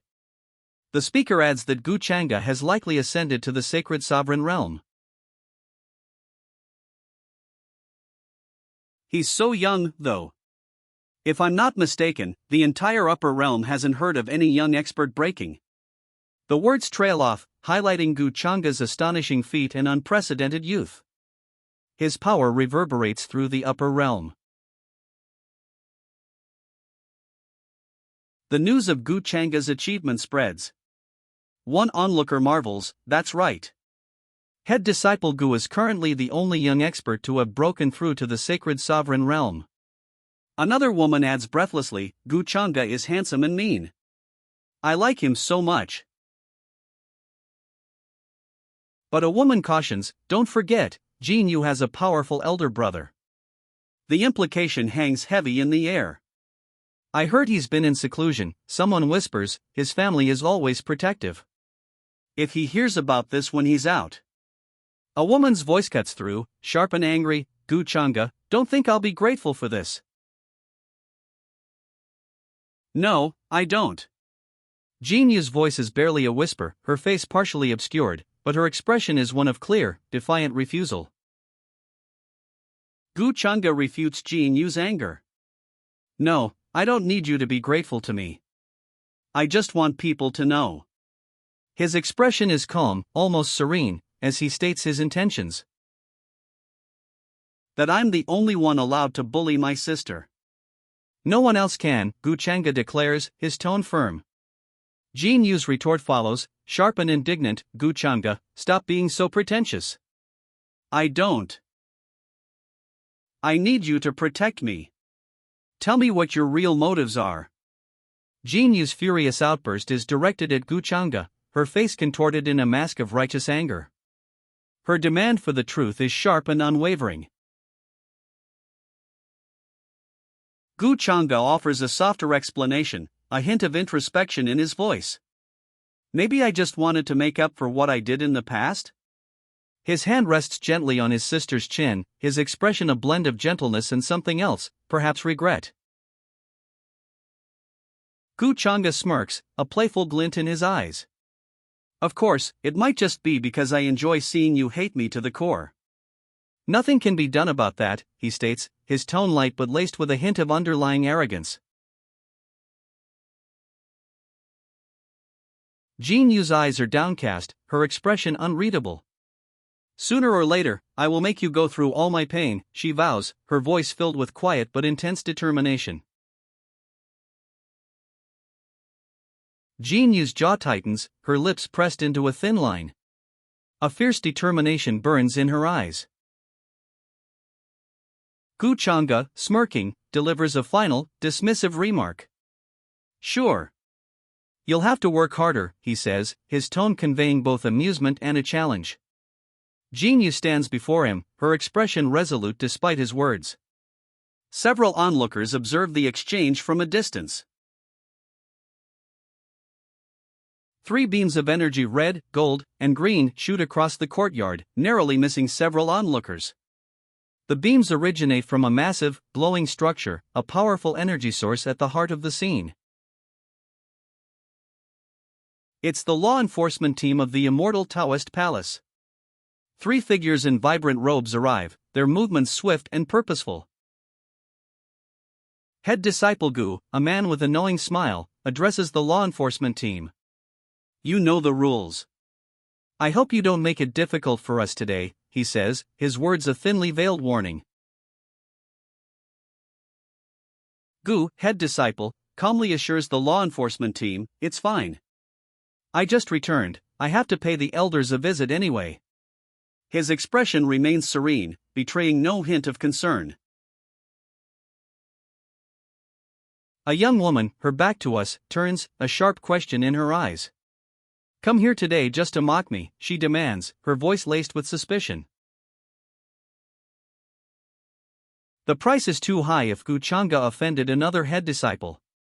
Although his actions are different from before, the consequences remain severe. A nearby observer comments, he's still as ruthless as ever. He didn't even blink when he killed that guy just now. It's like he's killing mere ants. The casual cruelty of Gu Changa's actions is highlighted. A young woman, her gaze fixed on a towering structure, resolves, no matter what, I have to be more careful at the immortal Taoist palace from now on. A massive, ethereal dragon coils around a portion of the imposing palace gates. The camera pulls back, revealing a vast, imposing structure, the immortal Taoist palace. Its grandeur is breathtaking, a testament to its power and history. The immortal Taoist palace looms before her, a breathtaking spectacle of ancient architecture and ethereal power. A colossal dragon, almost mythical in its scale, is entwined around the palace gates. A desperate plea echoes through the vast courtyard, brother. You have to avenge me. The words hang heavy in the air, underscoring the gravity of the situation within the immortal Taoist palace. A figure sits in serene meditation atop a raised platform within the immortal Taoist palace. A trail of fiery energy streaks across the ground towards him, a clear sign of impending conflict. The plea for vengeance echoes still. Gu Changa is too much. If it wasn't for the magical instrument left by a family elder, I would have been dead. The accusation rings out, followed by a calmer, yet equally pointed response, I'm aware of what happened, but ultimately, aren't you to be blamed? Jin-jo, a man of serene composure, sits in meditation. His expression is calm, despite the recent accusations and the lingering tension from the fiery energy that just passed. Though the accusations were made, Jin-jo's resolve remains unshaken. Since our family's honor is at stake, I will see to it that justice is served, he declares, his gaze unwavering. After all, the Golden Horn family members aren't pushovers, Jin-jo states, his voice calm but firm. He continues, I'm reaching a breakthrough in my primordial heavens technique. Right now, I'm no match for him, so you have to stay put. Jin-jo's resolve hardens. Once I make a breakthrough, Gu Changa will be a stepping stone for me to become the leader of the young experts, he declares, his eyes fixed on a distant goal. Jin-jo's eyes burn with fierce determination. His resolve is absolute, he will overcome this obstacle. The location is revealed, Sovereign Peak. Snow falls softly over a vast, icy landscape. Jin-jo arrives at Sovereign Peak, atop a majestic, ice-blue dragon. Below, several figures kneel in greeting, shouting, Welcome back, Master. Jin-jo stands overlooking his kneeling followers. Snow falls softly on Sovereign Peak. Rise, all, he commands. I hope nothing happened during the time I was gone? His voice carries a note of concern. A report is given. In the last 6 months, the only visitors were those sent by the head disciples and elders inquiring about your whereabouts. Otherwise, nothing significant occurred. Then, a further update, not long ago, the first prince of the Great Chu. The sentence is cut off.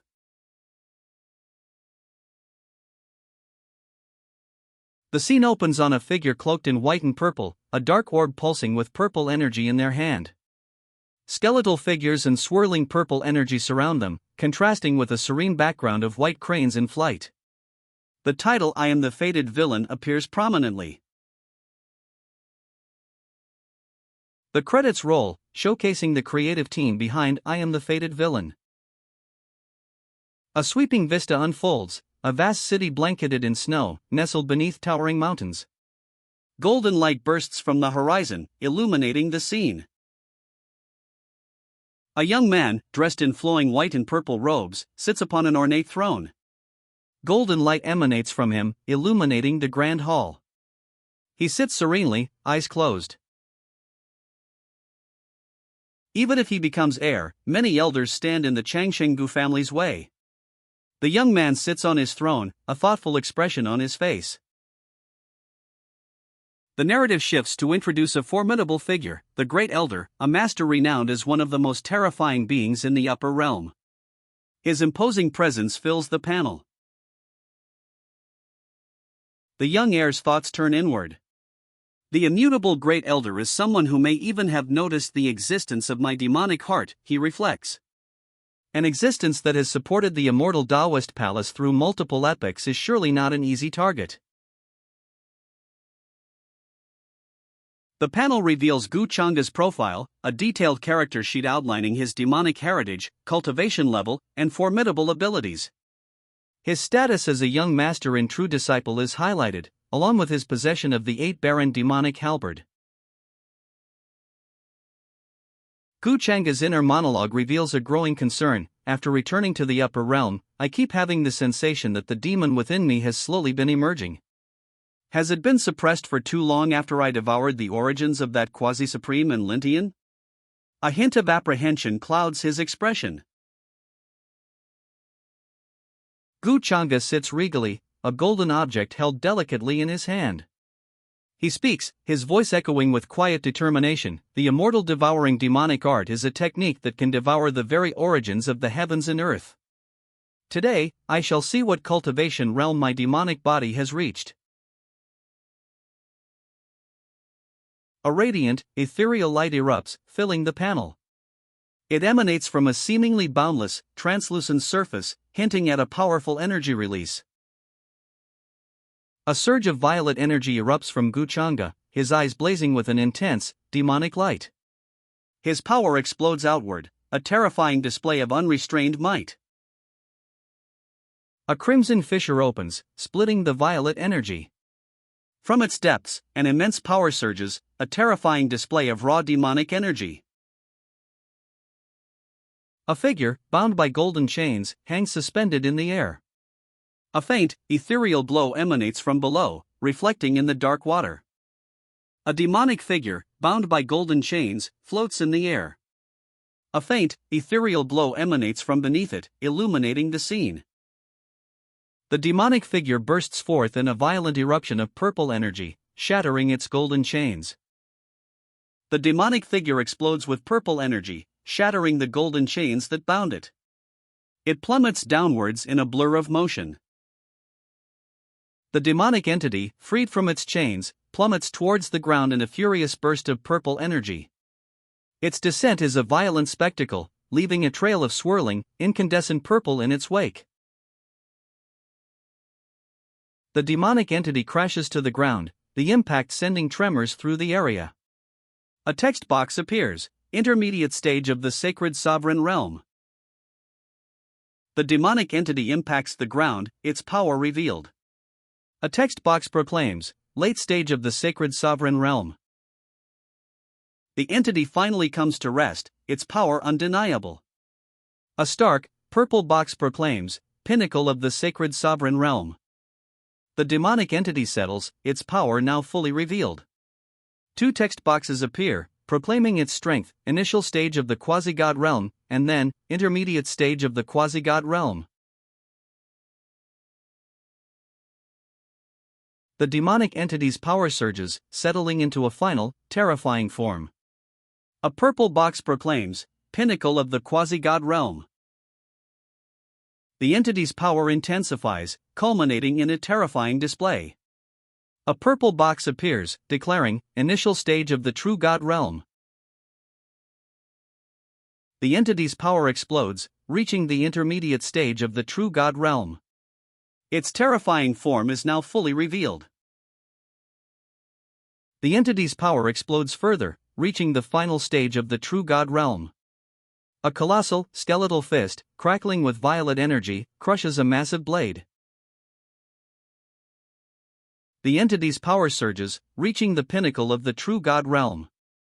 Violet energy explodes outwards in swirling patterns. The entity's power transcends even the pinnacle. It explodes into the quasi-heavenly god realm, a terrifying display of raw might. The entity's power explodes, surpassing even the quasi-heavenly god realm. Enveloped in swirling violet energy, a figure sits upon a throne, an expression of chilling calm on their face. So, is this my greatest trump card? The speed of my cultivation alone is enough to turn the entire world into my enemy. The entity muses, a chilling calm in their violet-tinged eyes. The method of using sentient beings as nourishment seems even more addictive than the point system, they realize. So what if the world is my enemy? I'm no longer following the trope of a stereotypical villain. The entity declares, a chilling calm in their violet eyes. Below, the text proclaims, the final boss.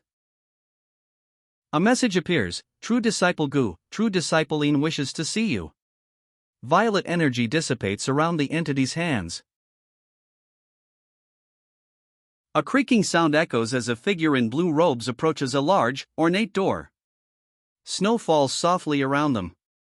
Below, the text reads, let her in. The robed figure bows deeply before the imposing door. Yes, he replies, his voice barely a whisper against the falling snow. A woman's bare foot, adorned with a gold anklet, appears at the bottom of the panel, approaching the threshold. True disciple In, a striking woman with 9 fluffy white tails and long pink hair, stands revealed. She wears a rich purple robe, her expression serious. True disciple In kneels before her master, a single word escaping her lips, master.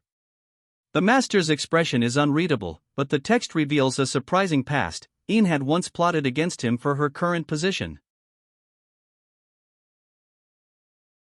The master's hand rests on Yin's fluffy tail. But she has become much more obedient after I planted a heart demon within her, he explains, the action a chilling counterpoint to his words.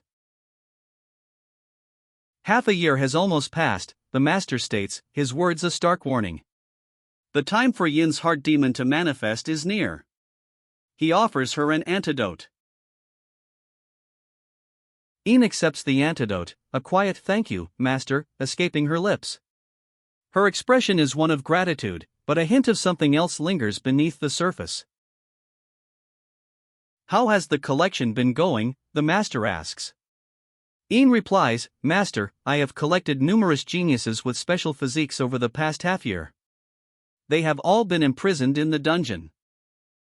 Yin adds, in addition to this, I have also excavated and stolen the ancient corpses of several cultivation masters belonging to various races. Her master listens, a subtle smile playing on his lips. The master praises Yin's work, stating, You did well. He then reveals that a talented young lady has arrived, favored by the great elder, potentially a new disciple. Xianer, it looks like your journey up the mountain has gone smoothly, the master observes, a subtle smile on his face. Snow falls gently around them in the Taoist palace. A wide shot of the Taoist palace grounds. Misty mountains rise in the background, snow lightly dusting the trees. The scene is serene and peaceful. Xianer arrives at the Taoist palace, her journey complete. She stands on a rocky outcrop overlooking the sprawling complex, a small blue dragon-like creature nearby. Xianer, her eyes wide with curiosity, asks the Great Elder, what are you trying to catch? The Great Elder smiles, a knowing glint in his eyes. I'm fishing for a person, he reveals. Xianer's expression shifts to one of utter bewilderment. A person, she echoes, clearly confused. The Great Elder's gaze is sharp, his words a direct assessment. Since you've come here, you must be trying to win your brother back and retrieve what he stole from you, right? Xianer's expression softens, a hint of relief replacing her earlier confusion. I have already obtained a new Taoist bone, she explains, so I do not need to retrieve anything from him. Xianer's resolve hardens. I will avenge myself and get justice for all the pain he put me through, she declares. The Great Elder chuckles, good. Although young, you are ambitious. No wonder that old monster fancies you. The Great Elder's gaze is unwavering. Gu Chang'e has a strong demonic nature. How could he use your Taoist bone to conceal his own demonic nature? I noticed this the day he became a disciple of the immortal Taoist palace. He continues, the position of heir cannot be given to someone who harbors evil intentions. Xianer, facing the Great Elder, ponders the challenge. Well, how should I prove it? She asks, a thoughtful expression on her face. The Great Elder and Xianer stand before a towering structure, a path leading upwards. The path to the heavens, he states, his gaze fixed on the imposing edifice. Read for the fastest releases. He holds a dark orb, pulsing with purple energy. Skeletal figures swirl behind him, a grim backdrop to his serene expression. Below, the words I am the fated appear, hinting at a powerful destiny. The title card reveals the manhwa's name, The Fated Villain, along with credits for the creators and production team.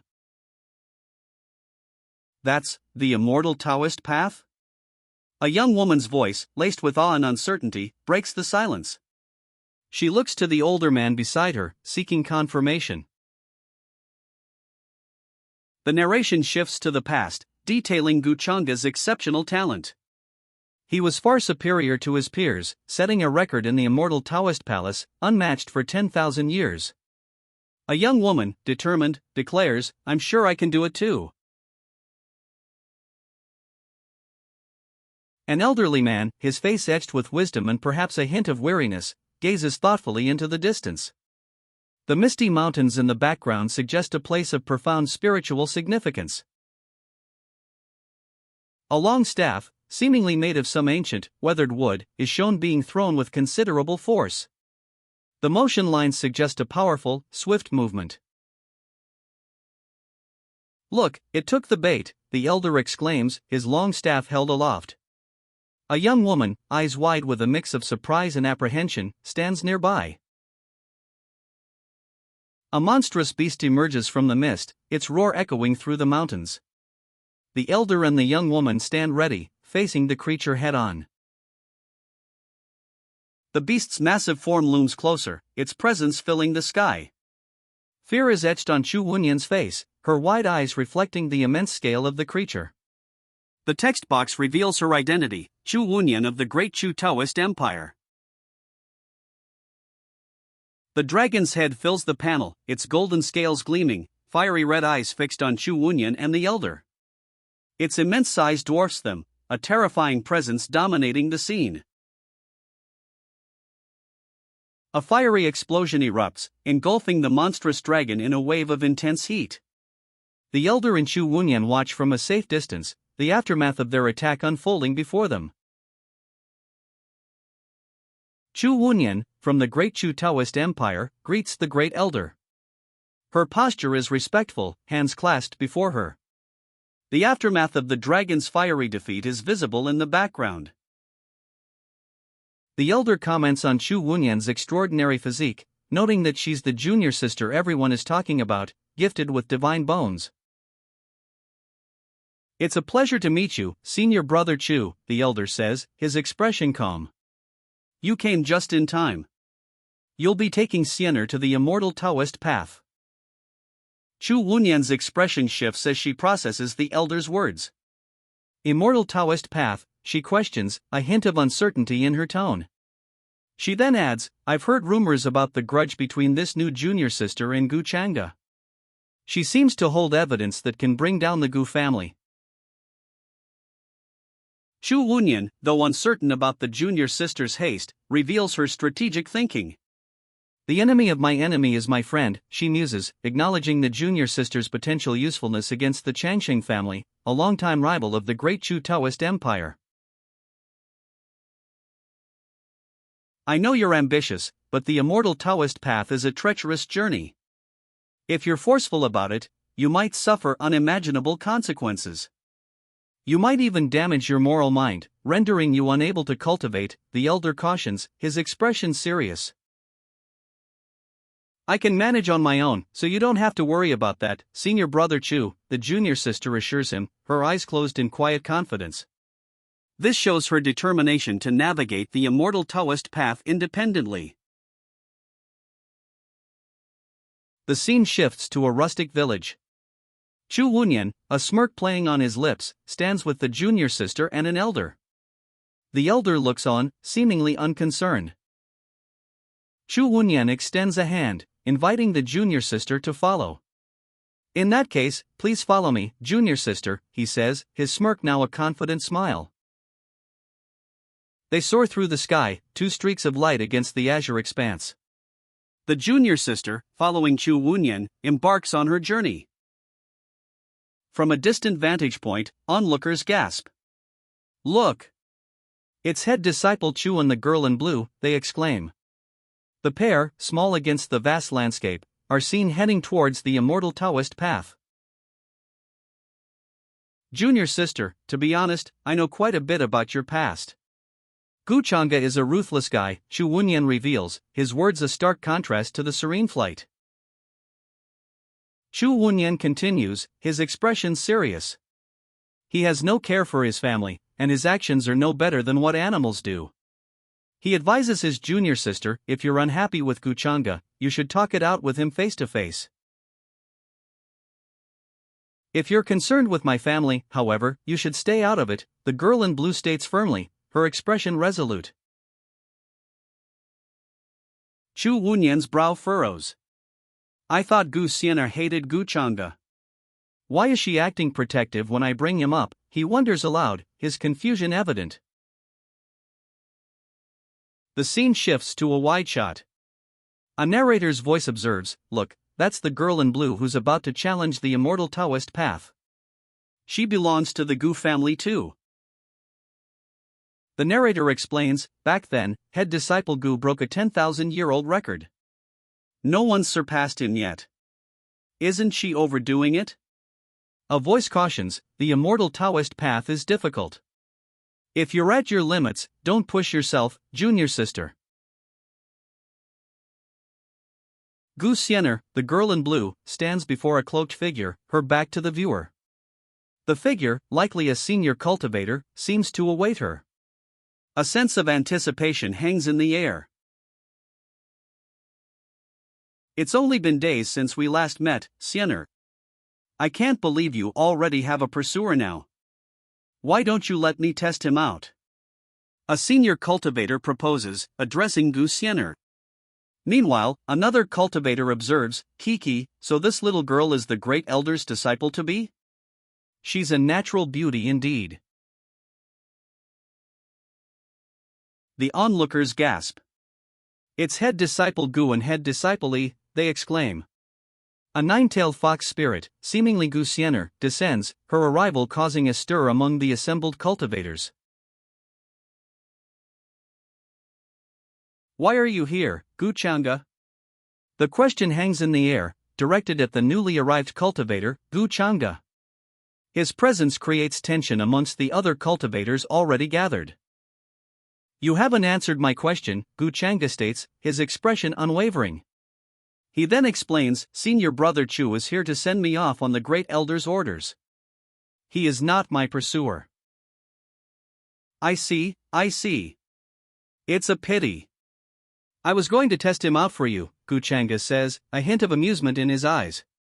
His words reveal a plan to assess the capabilities of another cultivator, seemingly for the benefit of the woman beside him. I see. It's a pity.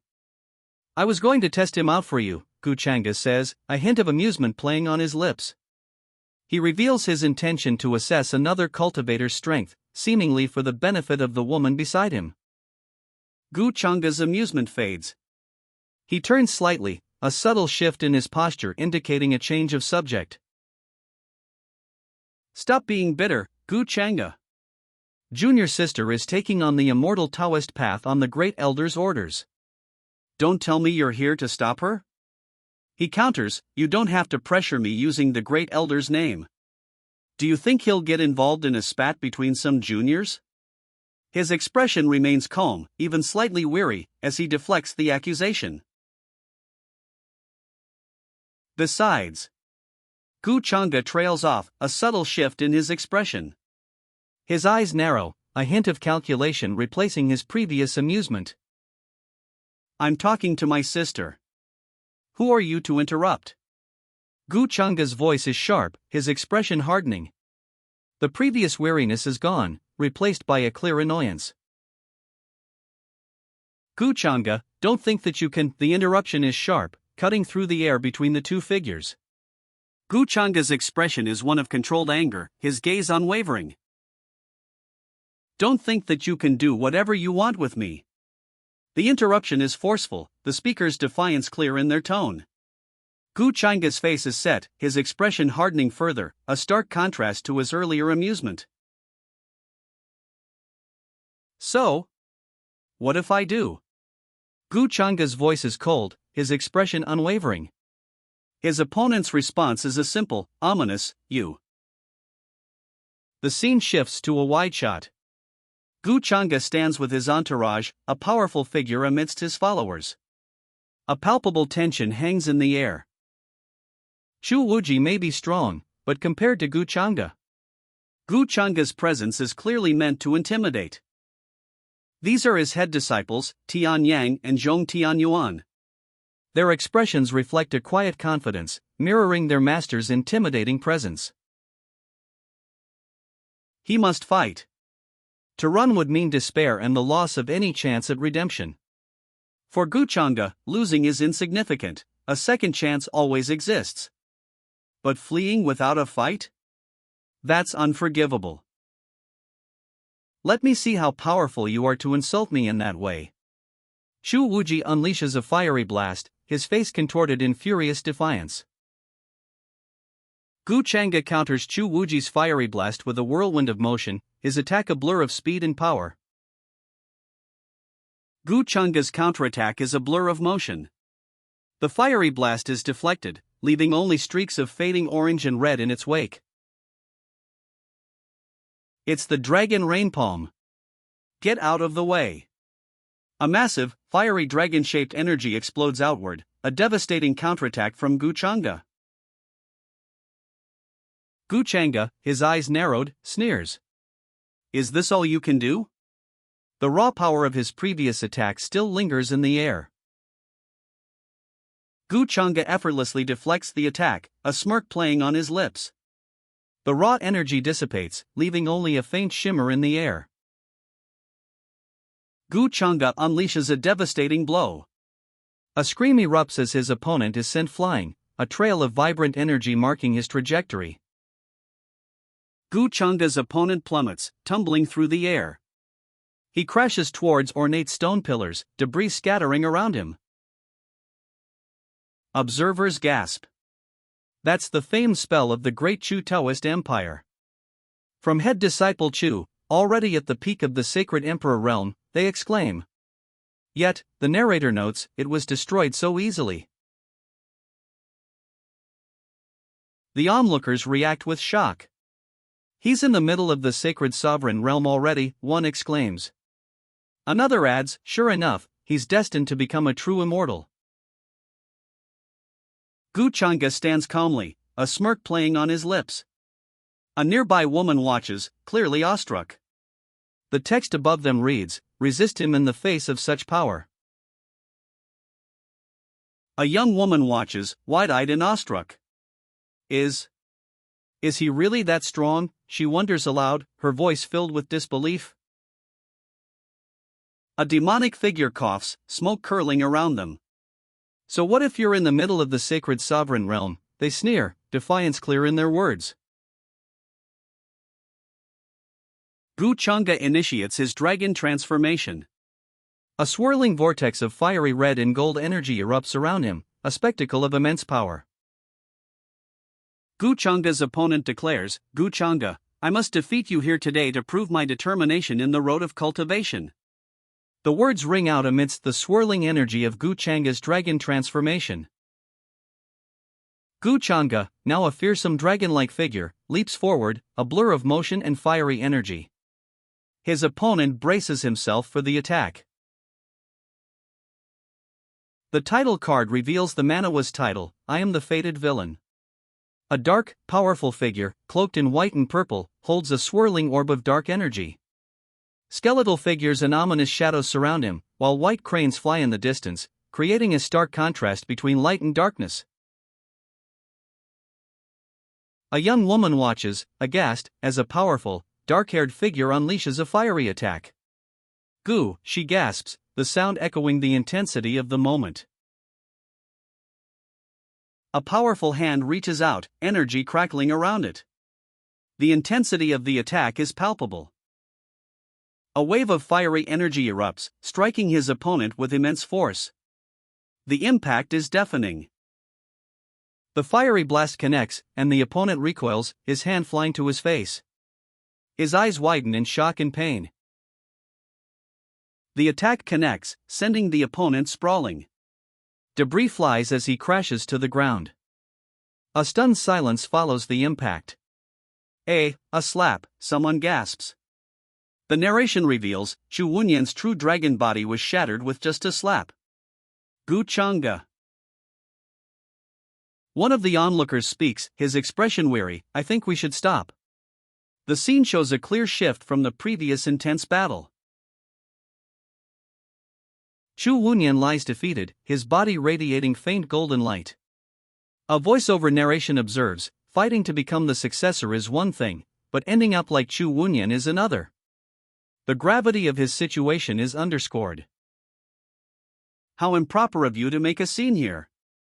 How do you intend to make up for it if you gave my sister a scare? A figure, clearly displeased, addresses the aftermath of the fight. Chu Wunyan remains defeated on the ground.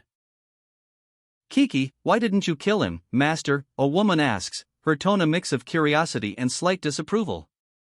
The defeated Chu Wunyan lies nearby. The text explains he's a prince, and a public killing would cause problems. The reason I dealt with him today, the victor explains, is to show my power and ensure no one else claims the succession while I live. The scene shows the victor and a companion, standing amidst a group of onlookers, the defeated prince lying unseen. The victor stands, a self-satisfied smirk playing on his lips. A young woman watches from a distance, her expression unreadable. The defeated prince lies in the dust, his defeat complete. The victor's foot rests on Chu Wunyan's arm, a final, dismissive gesture. His victory is complete. Siener, aren't you touched that I taught this guy a lesson for you? The victor boasts, a smug smile on his face.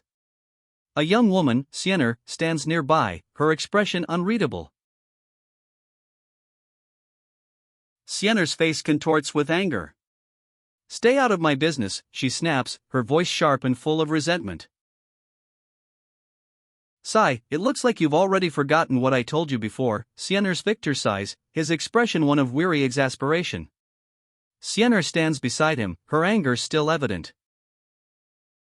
You're here because the great elder has agreed to make you his disciple, on the condition that you break my record, right? The victor asks, a smirk playing on his lips. Siener stands beside him, her expression one of simmering resentment. Chu Wunyan's plan was impeccable. He plotted to spread news of Siener challenging the immortal Taoist path as she journeyed here, ensuring all the clan disciples would be aware.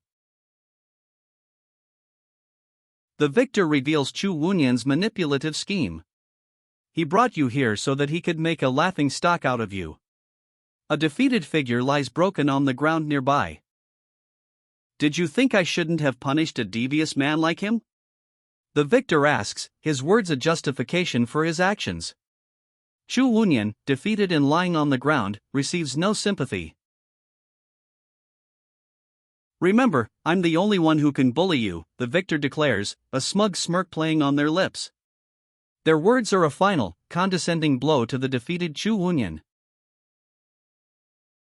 Nobody else can, the victor declares, their voice ringing with finality. The defeated Chu Wunyan remains on the ground, watched by a silent, observing crowd. The narrator offers a hypothetical. If this were a different story, Chu Wunyan would resent Siener's rejection, plotting revenge for everyone to see. Ultimately, Siener would outperform everyone's expectations, even going so far as to use the change to wage war on him. The narrator's voice reflects on the potential consequences of Siener's actions. The narrator breaks the fourth wall, a smirk playing on their lips. But, since that's how the story usually goes, I'm going to do the opposite just to spice things up. Poor Siener must be so confused right now. Siener's wide-eyed, frustrated expression underscores the narrator's words. Weren't you going to challenge the immortal Taoist path? Chu Wunyan asks, his back to Siener. I'm looking forward to your achievement. I'm sure it won't be difficult for you to reach my record. He seems confident, almost teasing. Siener's eyes widen, a mixture of disbelief and doubt clouding her expression. Why you think that I can break your record, she stammers, questioning Chu Wunyan's confidence. Dummy, I know how much effort you've put in all these years. If I'm not going to believe in you, who will? Chu Wunyan's words, though seemingly dismissive, carry an undercurrent of genuine support, bolstering Siener's wavering confidence. Chu Wunyan gently touches Siener's head, a soft smile on his face. A single question mark floats above them, reflecting Siener's lingering uncertainty. You think you can reach my record, Gu Siener? Stop dreaming, Chu Wunyan states, a smirk playing on his lips. His words, though dismissive, are juxtaposed with Siener's uncertain thought bubble. Shouldn't it be like this? Siener's eyes widen in shock. Don't tell me he knew about my situation all along, she wonders aloud. A second thought bubble appears. Could it be that he knew where I was hiding but chose to spare me? Sienna considers the possibility that Chu Wunyan's past actions might have had a justification. However, she immediately rejects that idea, declaring, No, that's not it. No reason can possibly justify those ruthless things he did. Her expression hardens, reflecting her unwavering conviction. Chu Wunyan gestures towards a large group of people, announcing, Everyone is waiting for you to go up the immortal Taoist path. Gu Sienna responds with a single, dismissive humph. With a dismissive humph, Sienna swiftly departs, propelled by a surge of energy, leaving behind Chu Wunyan and the expectant crowd. She heads towards the immortal Taoist path. Sienna, propelled by a surge of energy, moves with speed towards the immortal Taoist path. The path itself is partially obscured, but its imposing, rocky nature is evident. Gu Sienna's determined face is shown as she ascends the immortal Taoist path. Gu Chang'e. I won't lose to you, she declares, her resolve clear. The crowd watches as Sienna begins her ascent. It's starting. It's starting, someone shouts, the anticipation palpable. The number 1 appears, marking the official commencement of the trial. Sienna continues her ascent, the numbers 2, 3, 4. Appearing as she climbs higher on the immortal Taoist path. A golden energy trails behind her boots. 89. Gu Sienna continues her relentless climb, a golden trail blazing behind her as she ascends the treacherous immortal Taoist path. Gu Sienna's ascent continues, but a voice cuts through the scene. Are the Gu family members devils? The first 10 floors were like nothing to her. Her determined expression, even amidst the fiery chains binding her ankles, underscores the statement's truth. 13. The number appears as Sienna's fiery ankle chains snap, one by one, under the strain of her ascent. 14. The number appears, marking her progress up the immortal Taoist path. She continues her ascent, seemingly unhindered. 15. The final fiery chain binding Gu Sienna's ankles vanishes. She continues her ascent, seemingly effortlessly. 16. The final fiery chain binding Gu Sienna's ankles shatters. She ascends the immortal Taoist path, free. 15 floors. A gasp escapes the onlookers as they realize Gu Sienna has surpassed even Chu Wunyan's previous record. She's still going. She's still going. The onlookers' astonishment is palpable as Gu Sienna continues her relentless climb. 16. Gu Sienna's face is strained, sweat beading on her brow, but her eyes burn with fierce determination. She pushes onward. 17 floors. Gu Sienna's determined gaze holds a hint of grim satisfaction. She's surpassed all expectations. Gu Sienna reaches the 18th floor. The text proclaims this is head disciple Gu's record. A gasp rises from the onlookers as the text proclaims, the record set by head disciple Gu is about to be broken again. Gu Sienna ascends, a triumphant expression on her face. She speaks, her voice carrying a note of revelation. I see how it is now. My Taoist bones and the immortal Taoist path originated from the same source. You thought I could easily break your record because you've known about it for a long time.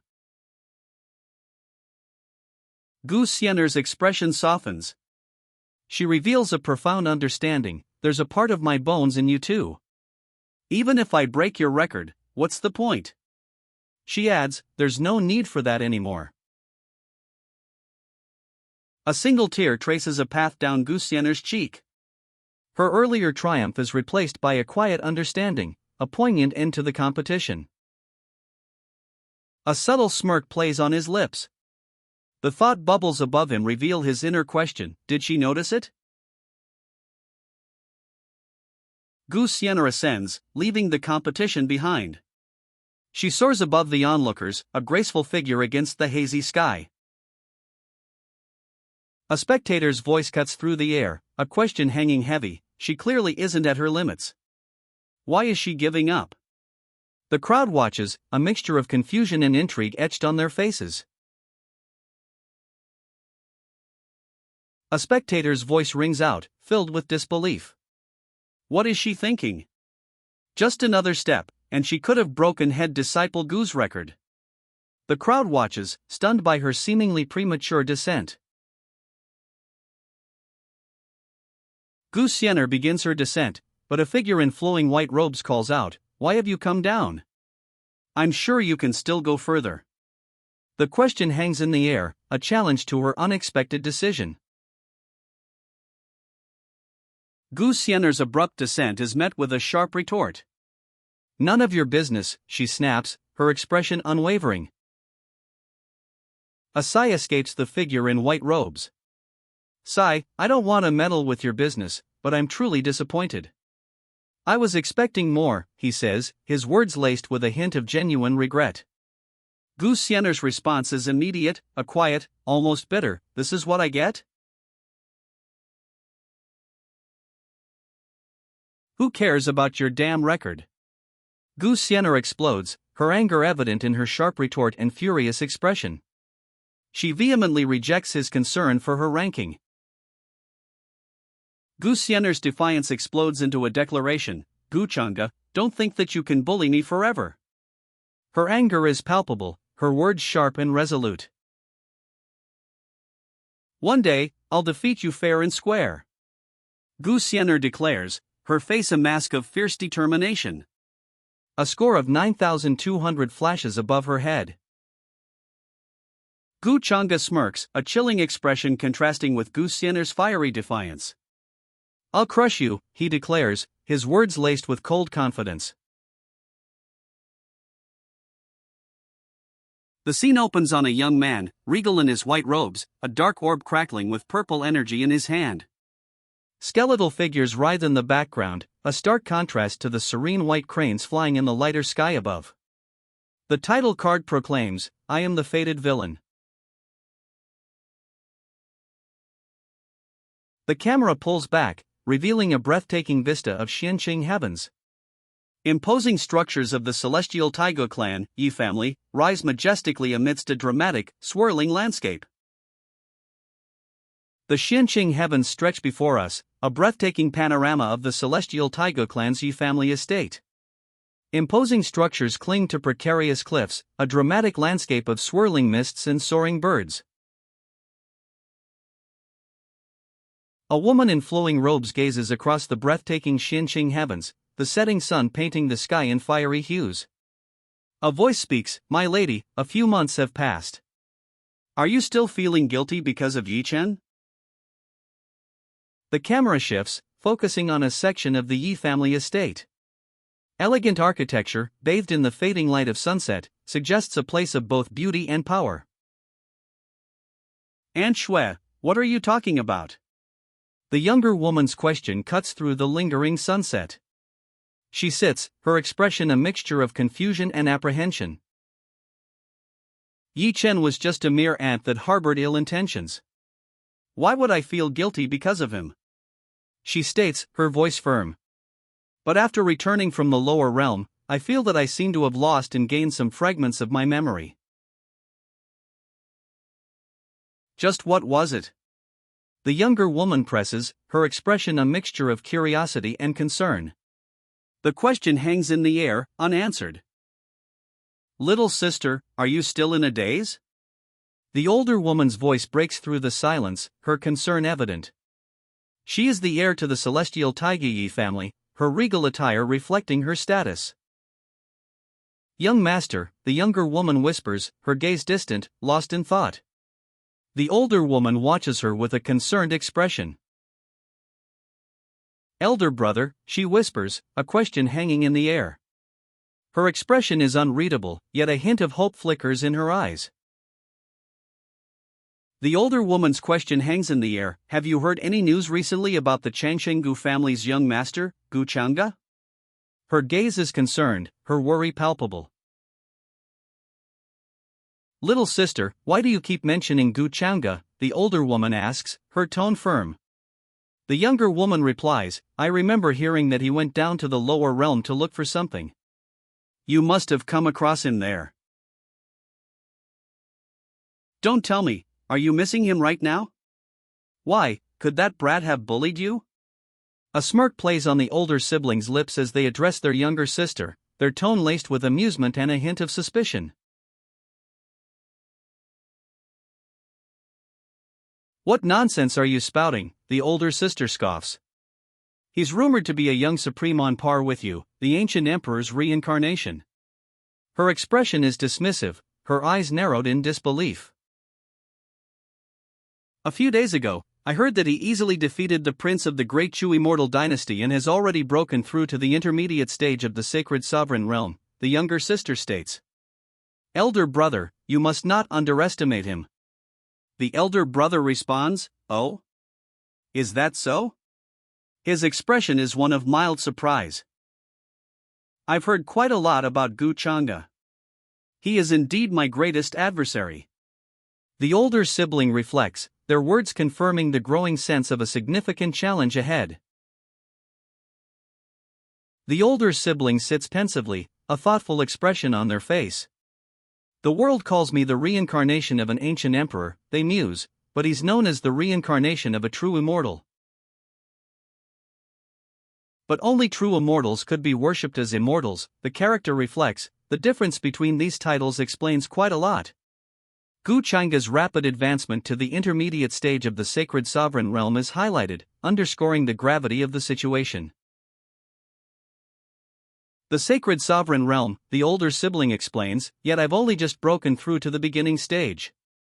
The difference between the two stages isn't little. A subtle but serious expression underscores the gravity of the power gap between them and Guchanga. A messenger arrives with news, Yi Ling has returned, seeking a challenge to make a name for himself. He's already gathered a crowd at the martial training field. From their vantage point, they watch Yi Ling, seated and alone, at the training grounds. A sense of anticipation hangs in the air. Who's Yi Ling? How could someone not from the main family dare to challenge elder brother? The question hangs in the air, a mixture of disbelief and perhaps a touch of apprehension coloring the speaker's tone. Yi Ling came first in the inter-family competition recently, so he was promised 3 rewards. The explanation clarifies his audacious challenge. His success explains his confidence. His first request? A challenge. Yi Ling seeks to avenge his father, injured during the previous battle for head disciple. But elder brother, haven't we already compensated them greatly? I remember that they accepted the compensation and let the matter go. A counter-argument is raised, a hint of doubt in the speaker's tone. Although that's true, Yi Ling is simply using that matter to further his own cultivation. The speaker reveals Yi Ling's true motivation.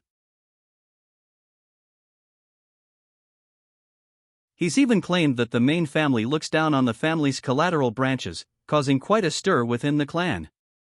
This revelation adds another layer to Yi Ling's actions, suggesting his challenge is not solely about personal revenge. It may seem reasonable, but he's just taking advantage of this opportunity to make himself known, someone observes, revealing a cynical perspective on Yi Ling's challenge. The speaker's words suggest Yi Ling's motives are more complex than simple revenge. Let's go.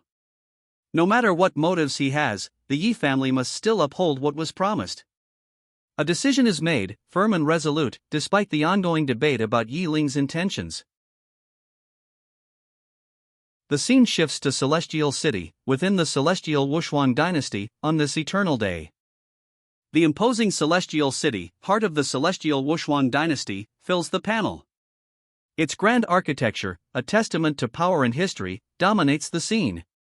The vastness of the city hints at the scale of the challenges ahead. Inside the Celestial City, a woman reclines on an ornate chaise lounge. According to the timeline, the extreme, the narration cuts off, leaving the implication of a pressing deadline or significant event. The Een heavens are soon to appear in this world. Because this is an ancient realm, this event will soon become critically important to all races and heritages. All the great heritages will work together to form the true immortal academy, selecting the most outstanding disciples to nurture as true immortals. The announcement hangs heavy in the air, underscoring the gravity of the impending Een heavens arrival. The woman's eyes narrow, a grim expression settling on her face. The celestial immortal Tao Palace should also appear soon, she thinks. It must have been the reason my good husband entered the heavenly immortal Tao Palace and plotted for so long. A flashback unfolds. The prized immortal spirit emerges, a radiant being surrounded by outstretched hands. All races and heritages fiercely competed for its power. The flashback continues, showing the immortal spirit, radiant and coveted. Yet, the narrator observes, yet it disappeared not long after. The scene depicts various powerful figures from different heritages, their expressions a mix of awe and perhaps regret. Her thoughts solidify. It must have been secretly taken away by Gu Changa, she realizes, to steal it from under the eyes of all those horrifying existences. The panel shows Gu Changa, his face partially obscured, a figure of mystery and power. You even harvested Sienner's cultivation base and were the cause of her disappearance, a voice accuses. Gu Changa smiles, a chilling expression on his face, as Sienner lies unconscious in his grasp. Gu Changa's chilling explanation unfolds. As she is an important pawn in my plan to destroy your hypocritical mask, I must protect her this time. His words reveal a calculated strategy. Sienner's unconscious form a stark testament to his ruthlessness. A figure walks, their feet the only visible part. The narration continues. If I remember correctly, the successor of the ancient emperor of reincarnation should also appear any time now. A second thought follows, I must obtain the ancient. The scene suggests an imminent arrival, a critical moment in the unfolding plot. A regal figure emerges, their back to us, radiating an ethereal glow. The narration clarifies, to obtain the ancient reincarnation talisman that he has. This arrival suggests a pivotal moment in the unfolding conflict. Was his name Yiling? The question hangs in the air, a crucial piece of information surfacing amidst the unfolding events. A serene sky fills the panel, a vast expanse of blue and white clouds. The atmosphere shifts, suggesting a moment of quiet reflection before the next significant event. Close-ups reveal intense gazes. An older man, his eyes narrowed, and a younger woman, her expression equally serious, share the frame. The serene sky above them hints at the weight of the unspoken tension. An elderly man sits, fishing rod in hand, his gaze unreadable. Beside him stands a young woman, her expression equally inscrutable. A young man with long dark hair observes them both, a subtle tension hanging in the air. Gu Changa, just get to the point, the elder demands. The younger man replies, there's nothing much. I just wanted to thank the great elder for helping me guide my little sister. The elder's gaze sharpens. Sienner has the supreme talent of a true immortal, so naturally, this old man must guide her. You, on the other hand, why are you pretending to be a good person by coming all this way here? His words carry a weight of suspicion. The great elder's mouth opens in a sharp, skeptical grin. His eyes, though partially obscured, still convey his deep distrust. Gu Changa explains, why would I pretend to be a good person? The great elder seems to hold some deep-seated prejudice against me. As her elder brother, I naturally wish for Sienner to achieve even greater success than me in the future. His words are a calculated defense, a subtle challenge to the elder's suspicions. Ha, if you really were this kind, why would you dig out her Taoist bone to conceal your demonic nature? The elder scoffs, his skepticism unwavering. Gu Chang'e responds calmly, that matter is a confidential affair of my Gu family. I will return what I owe her, so there's no need for you to interfere in this matter. His words are a firm dismissal, a subtle assertion of his authority. The great elder scoffs, humph. Since it's a grudge between you and Siener, I won't bother interfering. Speak already if you have anything else to say besides this nonsense. His dismissive gesture emphasizes his unwillingness to further engage in the argument. Gu Chang'e, Siener's elder brother, calmly states, since Siener is now the great elder's disciple, how could I not come to take a look? His words are a justification, a subtle shift from defensive to assertive.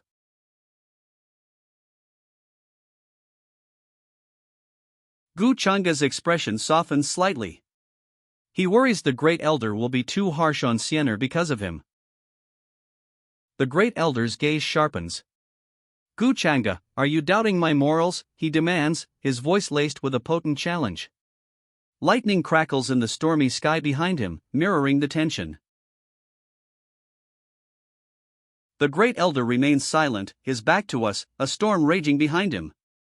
His silence is heavier than any words, a potent display of power and simmering anger. Siener vehemently defends her master, her voice sharp with indignation. Gu Chang'e, don't spout nonsense. My master treats me extremely well.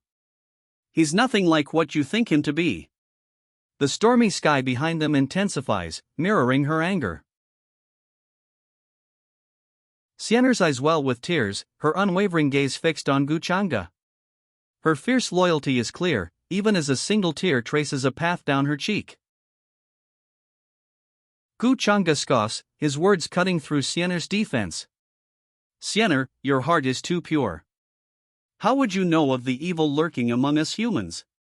Some shitty old men are very evil. His gaze is sharp, his expression one of disdain. Good, good, good. It's the first time a junior has dared to speak like this to me, the old man chuckles, a glint in his eye. He then adds, this old man will do what you want. I shall train Siener until she can easily suppress you in the future. His expression is one of amusement, tinged with a hint of calculation. Siener, her face etched with worry, whispers, Master. A storm rages behind them, mirroring the turmoil in her heart. Gu Chang'e stands beside her, his expression unreadable. Gu Chang'e's smirk widens. And, what if you can't, he asks, his words laced with a chilling confidence. Below, Siener starts to speak, her voice filled with apprehension. Moss, the storm rages, mirroring the tension. The old man's voice booms, a challenge echoing amidst the raging storm. If I can't do it, then this old man will step down and give you the position of heir to the celestial palace. His words carry the weight of a momentous decision. The old man, his gaze sharp, challenges Gu Chang'e. Young one, I want to see what tricks you have up your sleeve. His voice carries a hint of skepticism, but also a thrill of anticipation. The title card reveals our protagonist, a striking figure in flowing white robes, a dark orb crackling with purple energy held in his hand. Skeletal figures and swirling purple energy surround him, while white cranes fly in the opposite direction, creating a stark contrast of light and dark. He is the fated villain. The credits roll, showcasing the creative team behind the fated villain's story. A dramatic storm rages in the background, emphasizing the epic scope of the narrative to come. A thoughtful expression crosses Gu Chang'e's face. He wonders aloud, is Gu Chang'e deliberately provoking the great elder so that he'd put in more effort to teach me? A storm rages in the background. Gu Siener, her expression thoughtful yet suspicious, questions Gu Chang'e's motives. Won't it be unfavorable to him if the great elder is serious about teaching me, though? Are you only trying to make up for what you did? Or do you have ulterior motives? A storm rages in the background. Gu Xianer, clearly skeptical, utters a dismissive humph. She then adds, "If you say so, I'm relieved." The stormy sky continues to rage above them. Gu Changa's face softens into a knowing smirk. A small inset panel shows Gu Xianer's exasperated reaction, marked by 3 exclamation points. The storm clouds still rage in the background. Gu Changa, acknowledging her busy schedule, politely announces, "I know you're busy and have much to do, so I'll be taking my leave first." He departs, leaving Gu Xianer alone under the stormy sky. Gu Xianer, under a still raging storm, reflects, "Humph. I can't believe he's so calculative, it makes sense that he came this far." A second thought bubble reveals her assessment: he'll definitely become one of the world's best cultivators in the future. "Master, are you alright?" Gu Xianer asks, concern etched on her face. Her master, visibly agitated, exclaims, "Humph. Gu Changa is making my blood boil. His way of getting things done is akin to a devil. You must work harder to cultivate so that you can beat him up until his face is unrecognizable," the master commands, her face a mask of furious determination. Gu Xianer, bruised and battered, repeats the words, "unrecognizable." A grim resolve hardening her expression. "Master, why do you think Gu Changa is using my divine bones to hide his demonic character?" Gu Xianer asks, a thoughtful frown furrowing her brow. Her concern is palpable.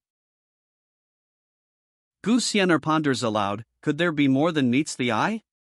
Her master, thoughtfully stroking his beard, explains, anyone with an inherent demonic character has either a demonic soul or aura. Yet, I have not seen either trait on him despite his unsettling actions. The master explains, he must be going to great lengths to hide the demonic character within him. Even a sage like myself can't detect it. Gu Xianer repeats the words demonic character. A thoughtful frown etched on her face. "Thank you, master. I think I have an idea of where it all went wrong," Gu Xianer states, a newfound understanding dawning in her eyes. It's common knowledge that once born, the demonic character stays deeply rooted in one's personality. I'm afraid that his actions have been governed by his demonic character all this time. Gu Xianer, her gaze distant and thoughtful, reflects, if he didn't have his demonic character, he would have been my. The sentence trails off, leaving the implication hanging in the air.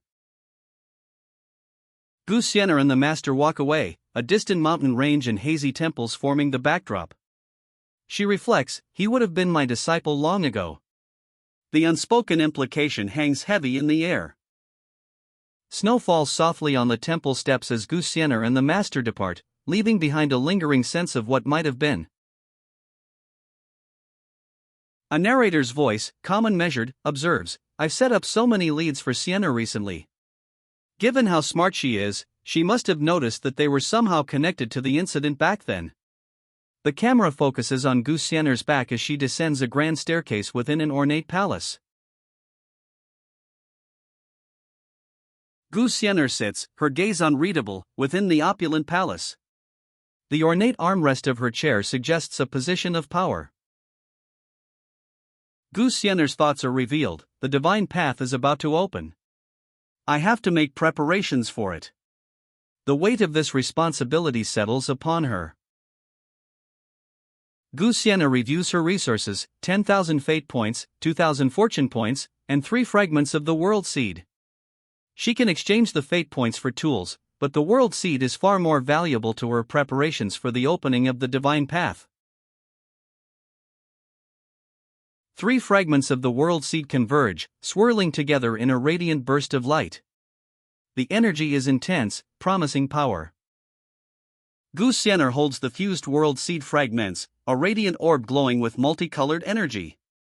When used together with my void powers, she thinks, the miniature world formed from the fusion of the seed fragments might prove useful to me at unexpected times.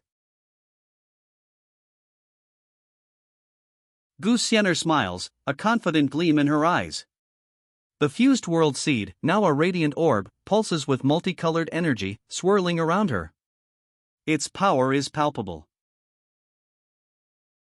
The fused world seed pulses with even greater intensity, its multicolored energy swirling into a miniature, vibrant world contained within the orb. The miniature world within the orb explodes with energy, a vibrant, swirling vortex of color and light filling the grand hall. Smoke billows from the impact, obscuring the details for a moment. The energy dissipates, leaving behind a breathtaking vista. Vast mountains stretch to the horizon under a clear, blue sky. A breathtaking vista unfolds. Vast mountains rise under a clear sky. A lone figure, gazing out at the landscape, speaks, "So this is the miniature world conjured by the world seed? In here, I'm the creator of all life within." He asks the system, "If I want to predict this world's future, do I need to spend my fate points?" The system replies, "Fate points are omnipotent. As long as you have enough, you can predict any future." A knowing smile spreads across his face.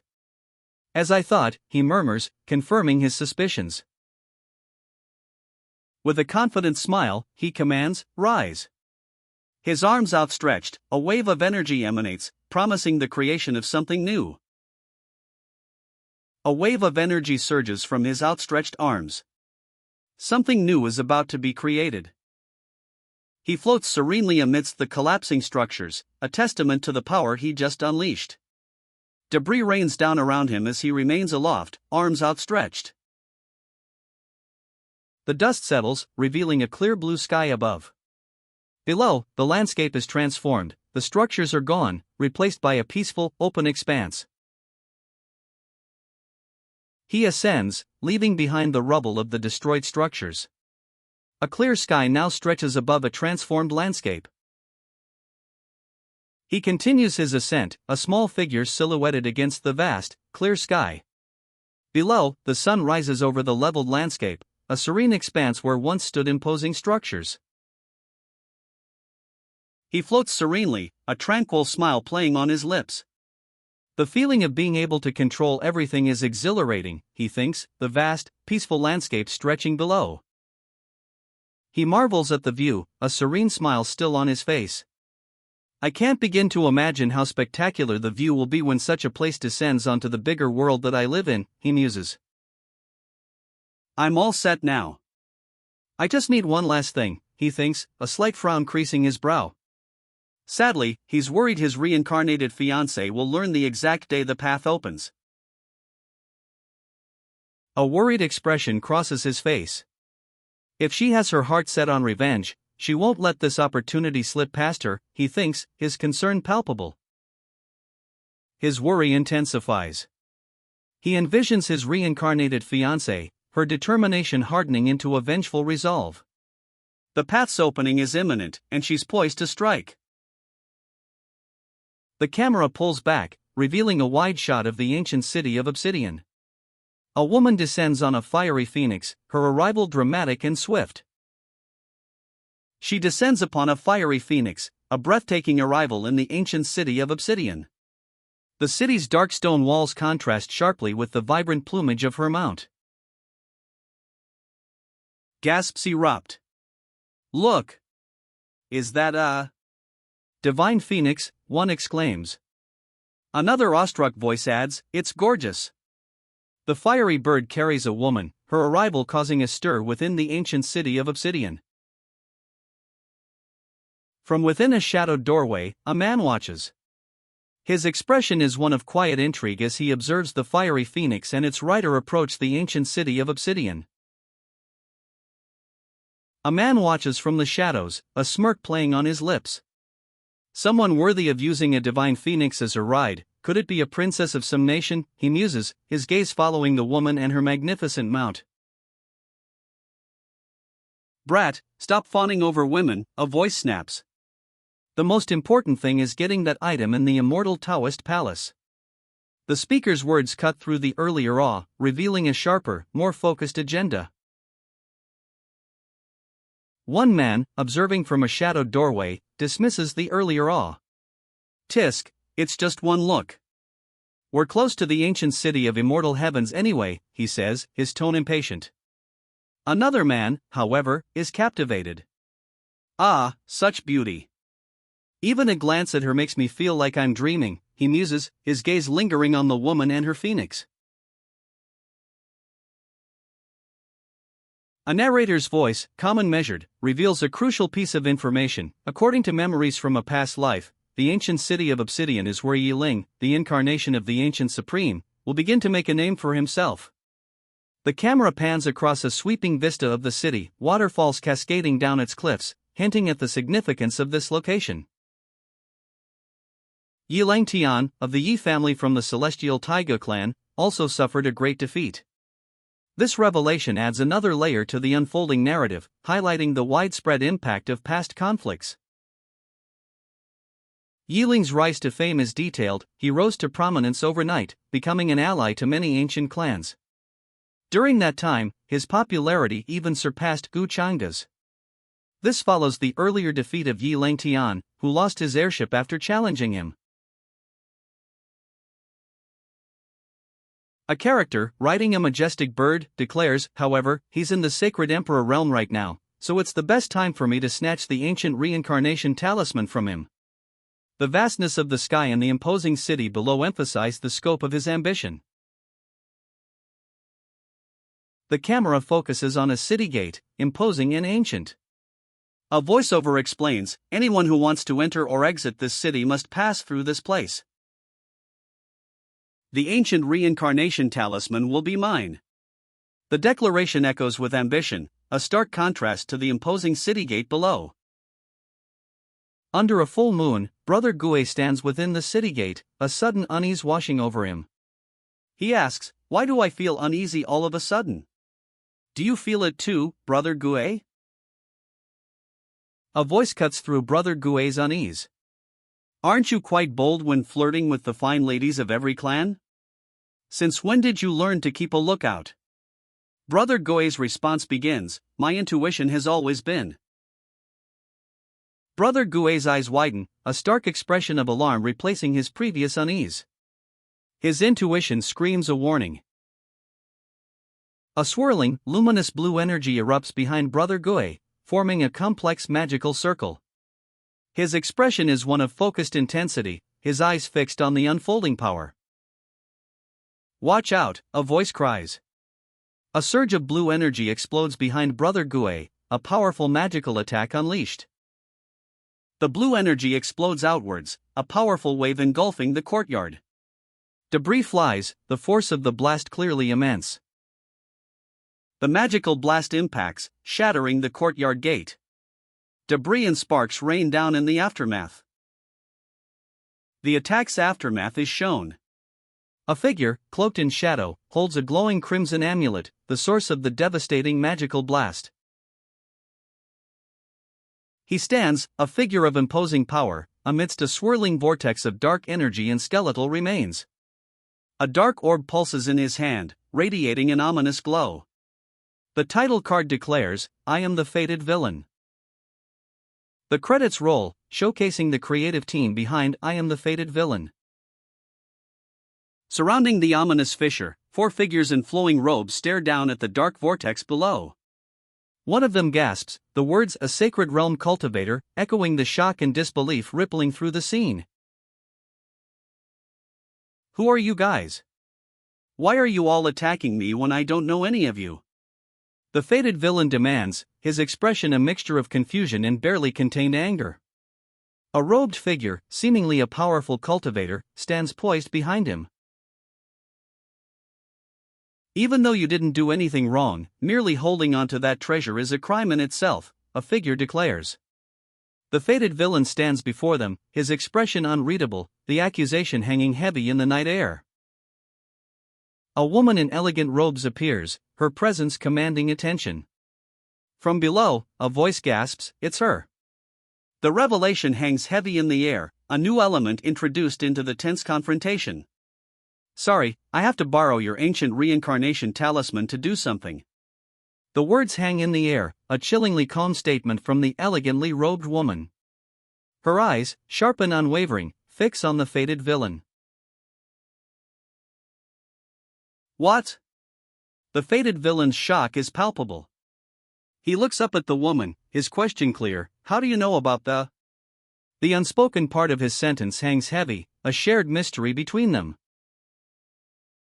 The fated villain nervously questions himself, his voice laced with doubt. "I don't think I've exposed myself in any way, right?" His eyes dart around, a clear sign of his unease. Above him, the word talisman echoes his inner turmoil. "You don't need to know that much." The woman's response is clipped, her expression unchanged. Her calm demeanor only heightens the unsettling tension. "This isn't a negotiation," the woman states firmly, her hand raised in a dismissive gesture. Below, a chaotic battle rages against a dark, starlit sky.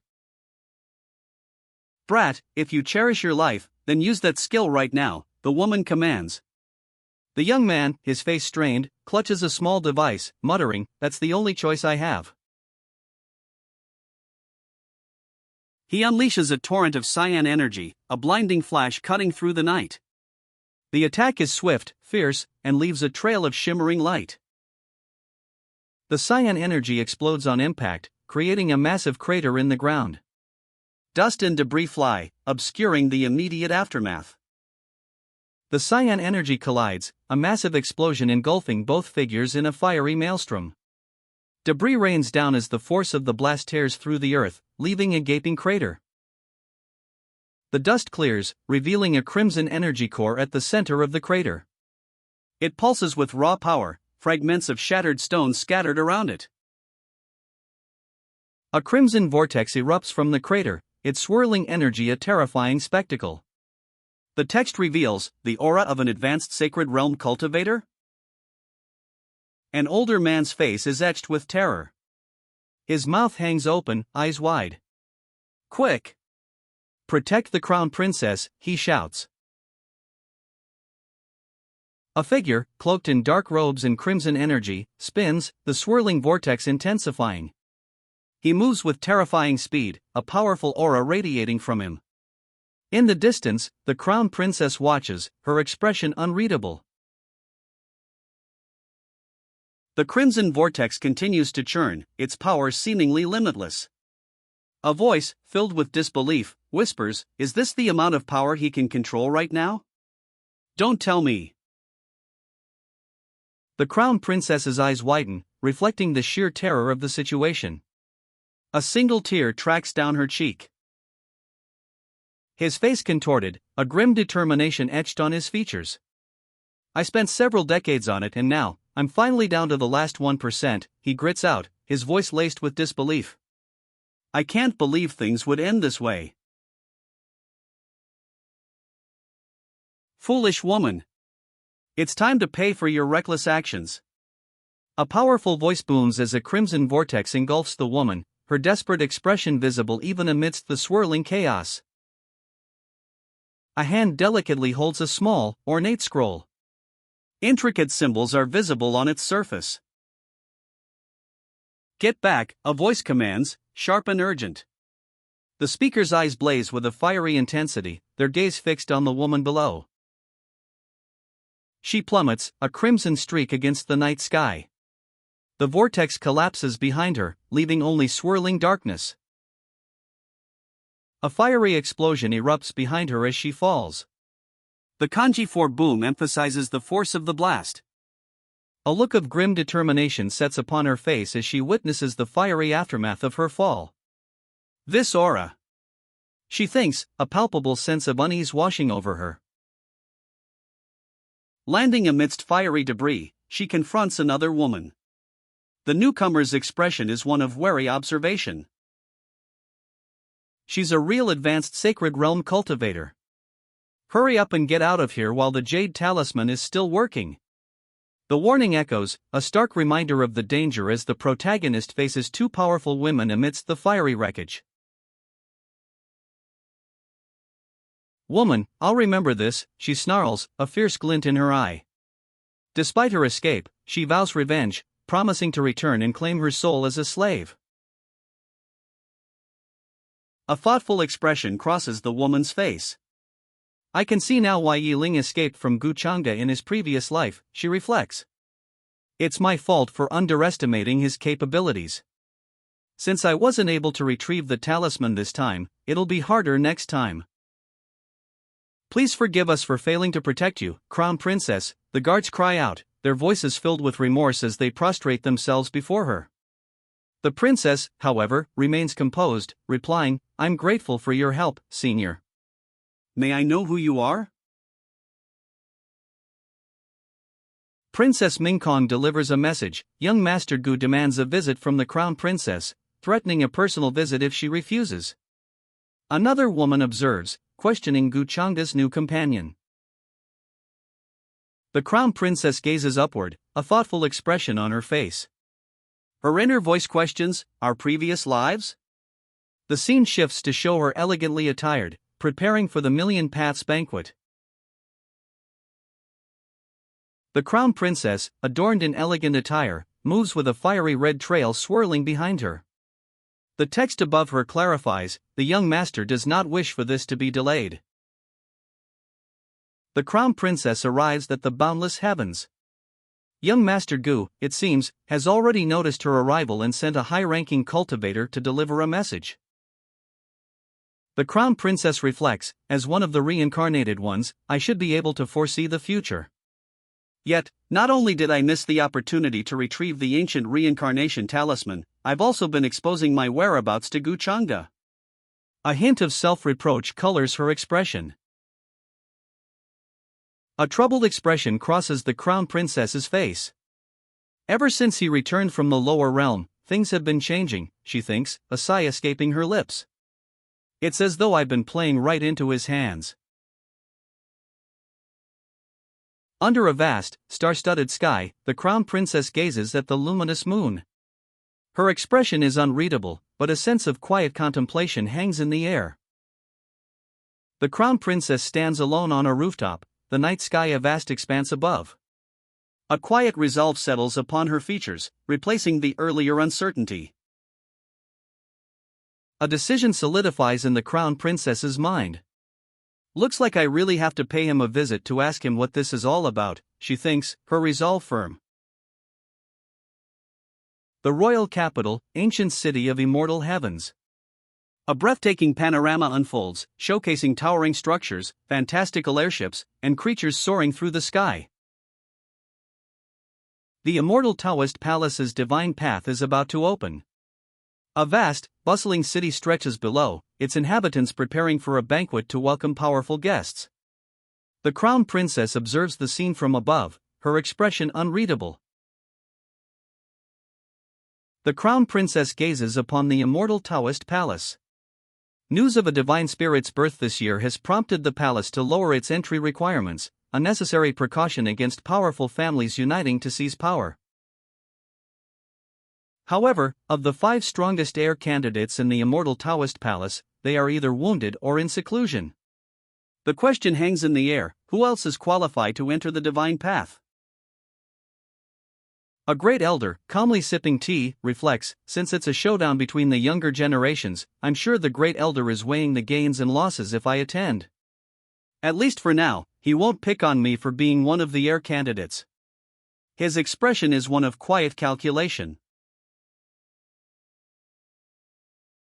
A crimson wave of energy erupts, emanating from within the palace. Sparks fly, illuminating the ornate screens and hinting at a powerful event unfolding. Young Master, a woman calls, her voice echoing across the ornate room. She turns, a crimson energy swirling around her, and asks, Did you relay my words? Yes, young master, the woman reports. When I arrived, Princess Mingkon was confronting a young man with a strange aura, along with 4 other sacred realm cultivators. She seems to be searching for something from him. A young man with a strange aura? Did she succeed? The question hangs in the air, a silent query about the outcome of the princess's confrontation. The woman explains, he used a secret technique, unleashing energy like a powerful cultivator. He resisted attacks, even counterattacked, but fled the moment he saw me. I didn't stop him, fearing it would disrupt your plans. It seems Princess Yumingkong is using her past memories to locate and steal treasures. Incredibly, the young man possesses something she desires, and he managed to evade 4 Sacred Realm cultivators. A woman, possibly a princess, takes a sip from a small cup. She muses, "Ha, strange young man?" It's the same old feeling with the same old plot. A sense of familiarity, perhaps even weariness, colors her words. A system notification appears. A new fortune's chosen has been detected. Generating quests. The princess's lips curl into a knowing smirk. Ho, she muses, a hint of amusement in her eyes. From a high vantage point, overlooking a bustling city with airships and ships in the distance, a young man receives instructions. To avoid alarming them, you should lie low for now, a voice advises. He replies, "Yes, young master." The princess reflects, finding the delay in meeting the fortune's chosen convenient. It's fine like this, she thinks, since I'll have time to visit all my old acquaintances at the banquet. A figure, cloaked in flowing white robes, stands before a swirling vortex of purple energy contained within a dark orb. He holds it aloft, a faint smile playing on his lips. Behind him, a stark contrast, skeletal figures writhe in a purple haze on one side, while graceful white cranes soar in a golden light on the other. The title card appears, "Villain is here." Crimson brushstrokes form the words, hinting at a world of conflict and power. The title card declares, "Villain is here," in crimson lettering, setting the stage for conflict. The credits roll, revealing the creative team behind Villain is Here. We see the names of the publisher, original author, production studio, lead artist, and scriptwriter. The credits roll, introducing the creative team behind Villain is Here. We learn the names of the assistant and the author. The scene shifts to an imposing Taoist palace. A narrator's voice explains, "Since they selected us to attend the Million Paths banquet, our clan must be certain we'd get to enter the divine path. Usually, only disciples of the immortal Taoist palace have any chance to enter the divine path." Ascending the grand staircase of the Taoist palace, a group makes their way towards the Million Paths banquet. One of them quietly expresses a wish, "It'd be great if it's that simple." The implication is that gaining access to the divine path won't be easy. The group continues their ascent, the conversation turning to the divine path. It's an ancient land, brimming with untold treasures, making it a highly coveted prize among powerful forces. The immortal Taoist palace's invitation, the narrator explains, is likely due to immense pressure from these forces. However, suspicion lingers, another reason might be a hidden plot against them. Speaking of the immortal Taoist palace, someone begins, a note of concern in their voice. What about young Master Gu? If he's attending, then other young cultivators like us won't stand a chance to gain any treasures from the divine path. The speaker's worried expression underscores the gravity of the situation. Nonsense. Stealing another's treasure is as grave a sin as killing one's parents. There's no way he can take all the treasures for himself, someone declares. He's acting arrogant, but as long as they work together, even a powerful opponent can be brought down. A cultivator offers a new perspective. I heard Gu Changa had a falling out with the Great Elder, he says, so he might not necessarily side with the immortal Taoist palace. This introduces a potential shift in the dynamics of the situation. Several projectiles streak across the sky, leaving white trails in their wake. A young woman with blonde hair and antlers gasps, that's. Her wide eyes and open mouth convey shock and alarm. A powerful cultivator and a young woman, hand in hand, streak across the sky, leaving a blur of motion in their wake. Their speed is breathtaking. The text reveals the identity of the powerful cultivator, Yi Langtian, head disciple of the celestial Taigo clan, also known as the Ancient Supreme Incarnate. His arrival dramatically shifts the power dynamic. "Brother, do you think Gu Changa will be here?" a woman asks, her concern evident. Yi Langtian, the Ancient Supreme Incarnate, reassures her, "Don't worry, Gu Changa is the host, so he must come." Yi Langtian, the Ancient Supreme Incarnate, stands before a large stone staircase, arms outstretched. A mocking voice rings out, "Ha, you're not ashamed to be here, Yi Langtian?"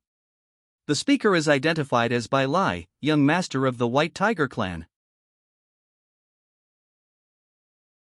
Bai Lai, the young master of the White Tiger clan, taunts Yi Langtian. "I heard that you lost badly to a disciple from your branch family a few days ago, and it even ended in a tie. Is it true?" His words carry a clear note of mockery. Bai Lai continues his taunts, but a confident smile spreads across Yi Langtian's face. "Ah, you don't have to feel embarrassed at all," he says. "After all, Yi Ling is my sworn brother, and I know his capabilities." A young woman with wide, surprised eyes watches. Is he getting smug she thinks, as the panel reveals the identity of the man with the alligator-like head covering, young Master Gu of the Changsheng family?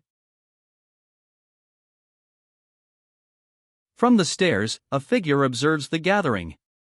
"How lively," they comment, the words reflecting the bustling scene below of various clans and their representatives. "I've heard of your name long ago since we're both known as the two youngest Supremes," young Master Gu states, his words carrying a respectful tone. "I didn't think I'd be fortunate enough to meet you in person here." He then adds, addressing Yi Langtian directly, "You came just in time, Brother Gu. I was saying how you'd definitely show up since you're the host. How can you not be here, right?"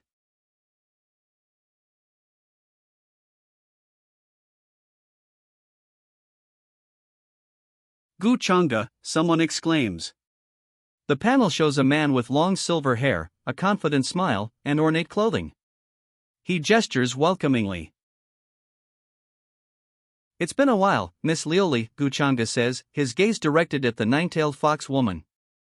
His expression is polite, yet there's a subtle undercurrent of something else in his eyes. Imei watches them, his face a mask of barely contained intensity. Young Master Gu addresses Yi Langtian, his words laced with humility. "Rumors say you possess unimaginable power, and having seen you, I'm convinced it's true. I'm honored to share this title with you.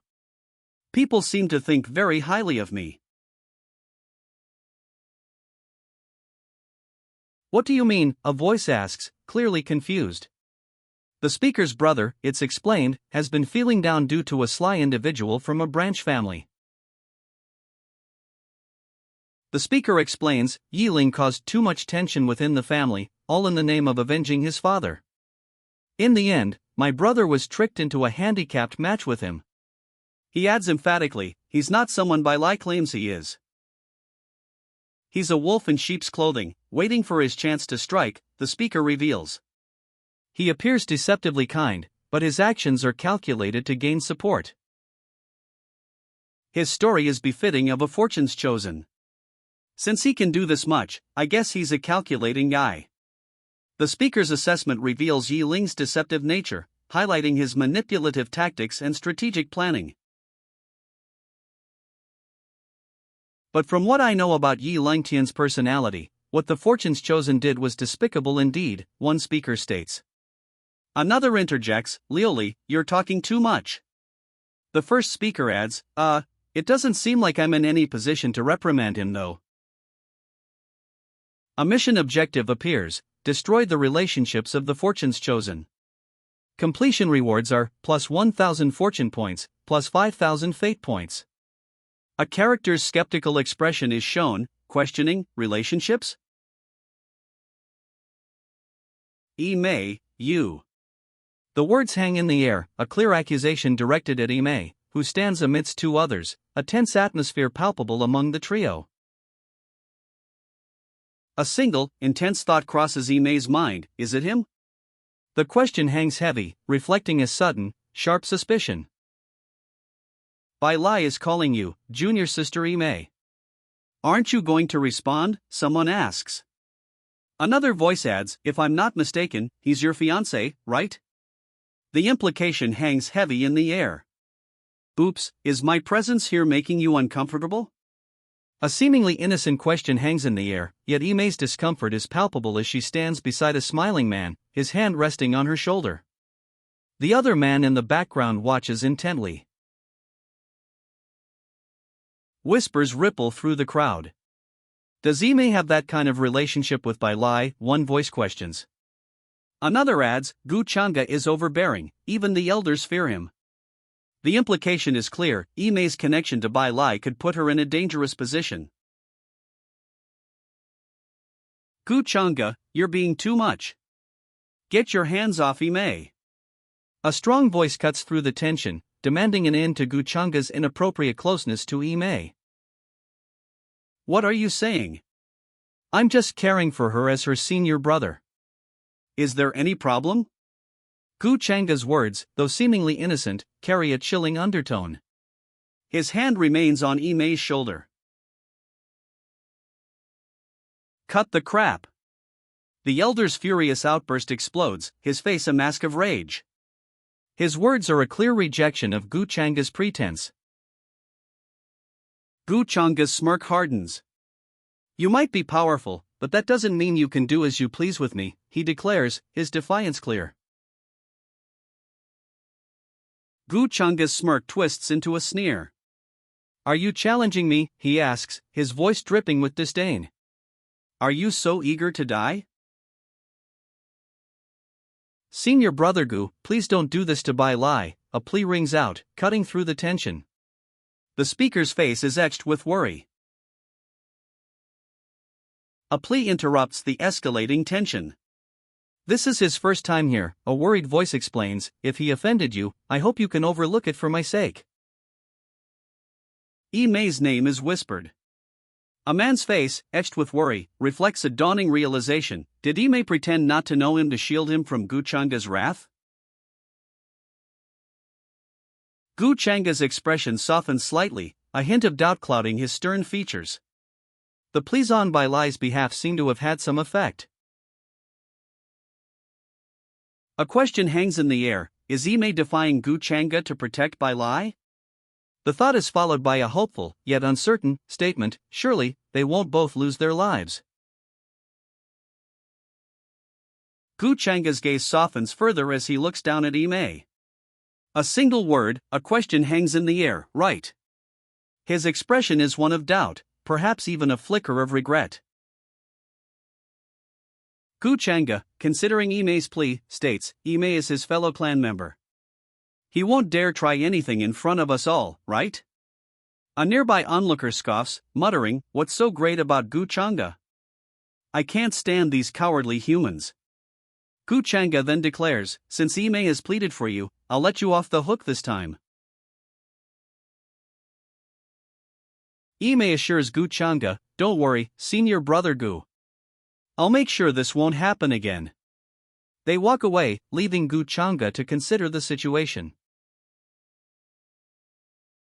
Gu Changa's gaze remains distant, his expression unreadable. A voice addresses him, the Million Paths banquet is about to start, but you're not tending to our guests. Are you perhaps planning on staying the night here? Gu Changa, you bastard! How dare you order my fiancé around? A furious voice explodes. A figure, clearly agitated, confronts Gu Changa. Below, a calmer voice apologizes, I apologize, senior brother Gu. Ime is coming now. Gu Changa turns, his back to the viewer, seemingly ignoring the commotion. Ime approaches, her nine tails swaying behind her. Ime arrives, her expression a mixture of apprehension and defiance as she approaches Gu Changa. A man, his face etched with worry, utters a single syllable, E. Gu Changa finally turns, his gaze fixed on Ime. His expression remains unreadable, yet his hand clenches into a fist, a subtle shift in his posture. Gu Changa's fist clenches tighter. The sound effect thump emphasizes the force of his unspoken anger. Ime's voice rings out, sharp and filled with a fierce determination. Guchanga, when I break through to the intermediate stage of the sacred sovereign realm, I'll make you pay for this. Her gaze is unwavering, a promise of vengeance burning in her eyes. Guchanga's anger simmers, his fist clenched tight against his body. The tension is palpable. A figure, cloaked in flowing white robes, stands before a swirling vortex of purple energy. He holds a dark orb pulsing with power, his expression serene yet intense. Skeletal figures writhe in the background, a stark contrast to the calm grace of the central figure. The title, I Am the Fated, appears below. The credits roll, showcasing the creative team behind I Am the Fated Villain. Inside a lavish banquet hall, a servant addresses their master.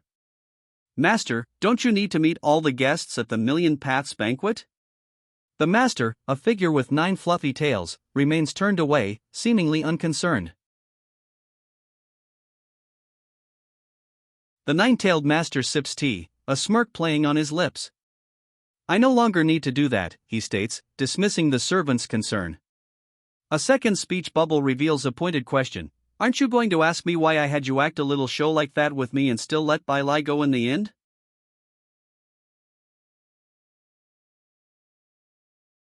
The 9-tailed master explains, that's right. Even if I punished Bai Lai lightly, the White Tiger clan couldn't complain, since he was disrespectful first. A second thought bubble adds, Bai Lai isn't stupid either. He wouldn't have offended me, regardless. The 9-tailed master continues, sipping his tea. But, since you protected him in front of everyone, he has become known as nothing but a coward who only fights his battles hiding behind a woman. He adds, as one of the skilled leaders of the younger generation, seeing his fiancée being pushed around by other men and unable to say anything, he won't be able to swallow the shame of it and back down. A knowing smirk spreads across the 9-tailed master's face. His eyes gleam with amusement as he anticipates the consequences of his plan. A thought bubble reveals the 9-tailed master's inner thoughts. He said before, didn't he? That Yi Ling is his good brother. The master's plan is further solidified, his smirk widening. The 9-tailed master continues, if he desires to save his face and rescue his fiancée from the tiger's mouth, then the best person for him to join hands with would be Yi Ling, who has just started to show his ability and whom most have yet to understand well.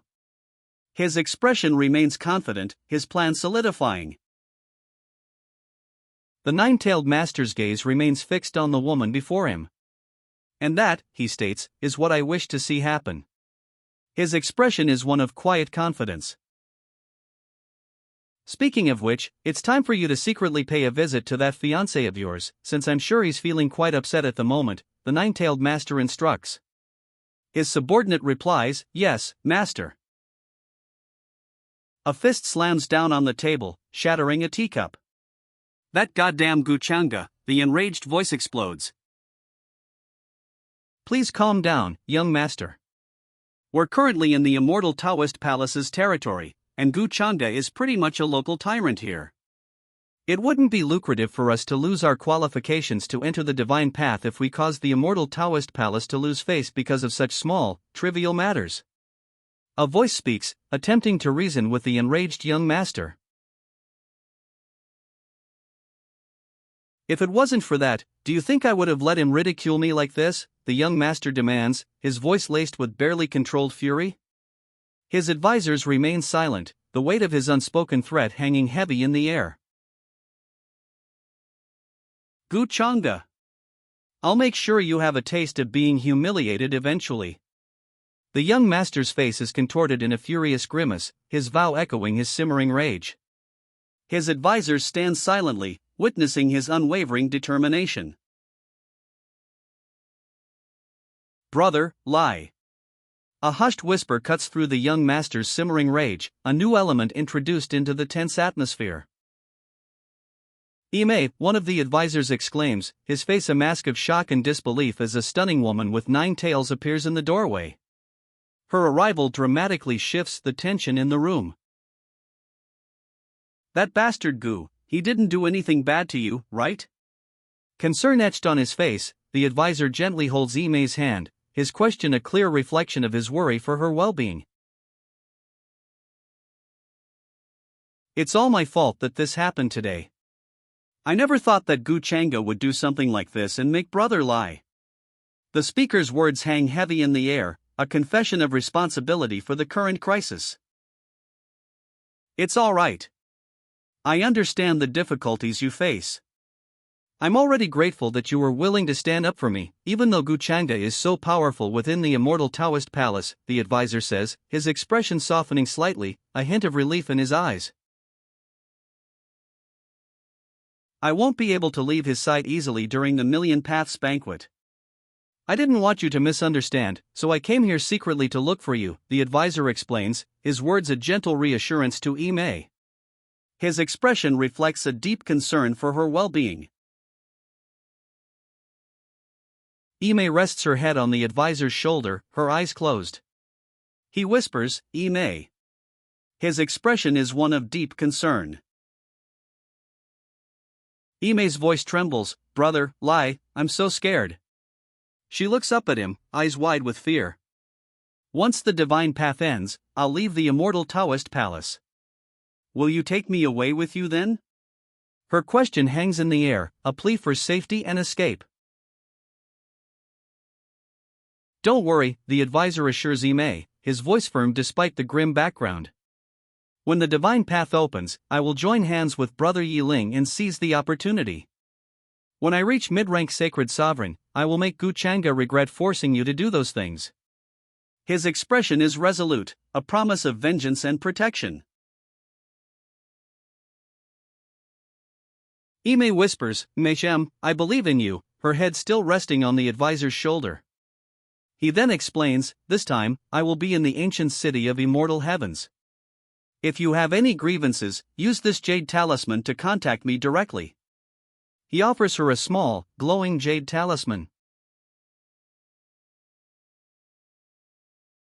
He hands Imei a jade talisman, saying, here, take it and protect yourself well.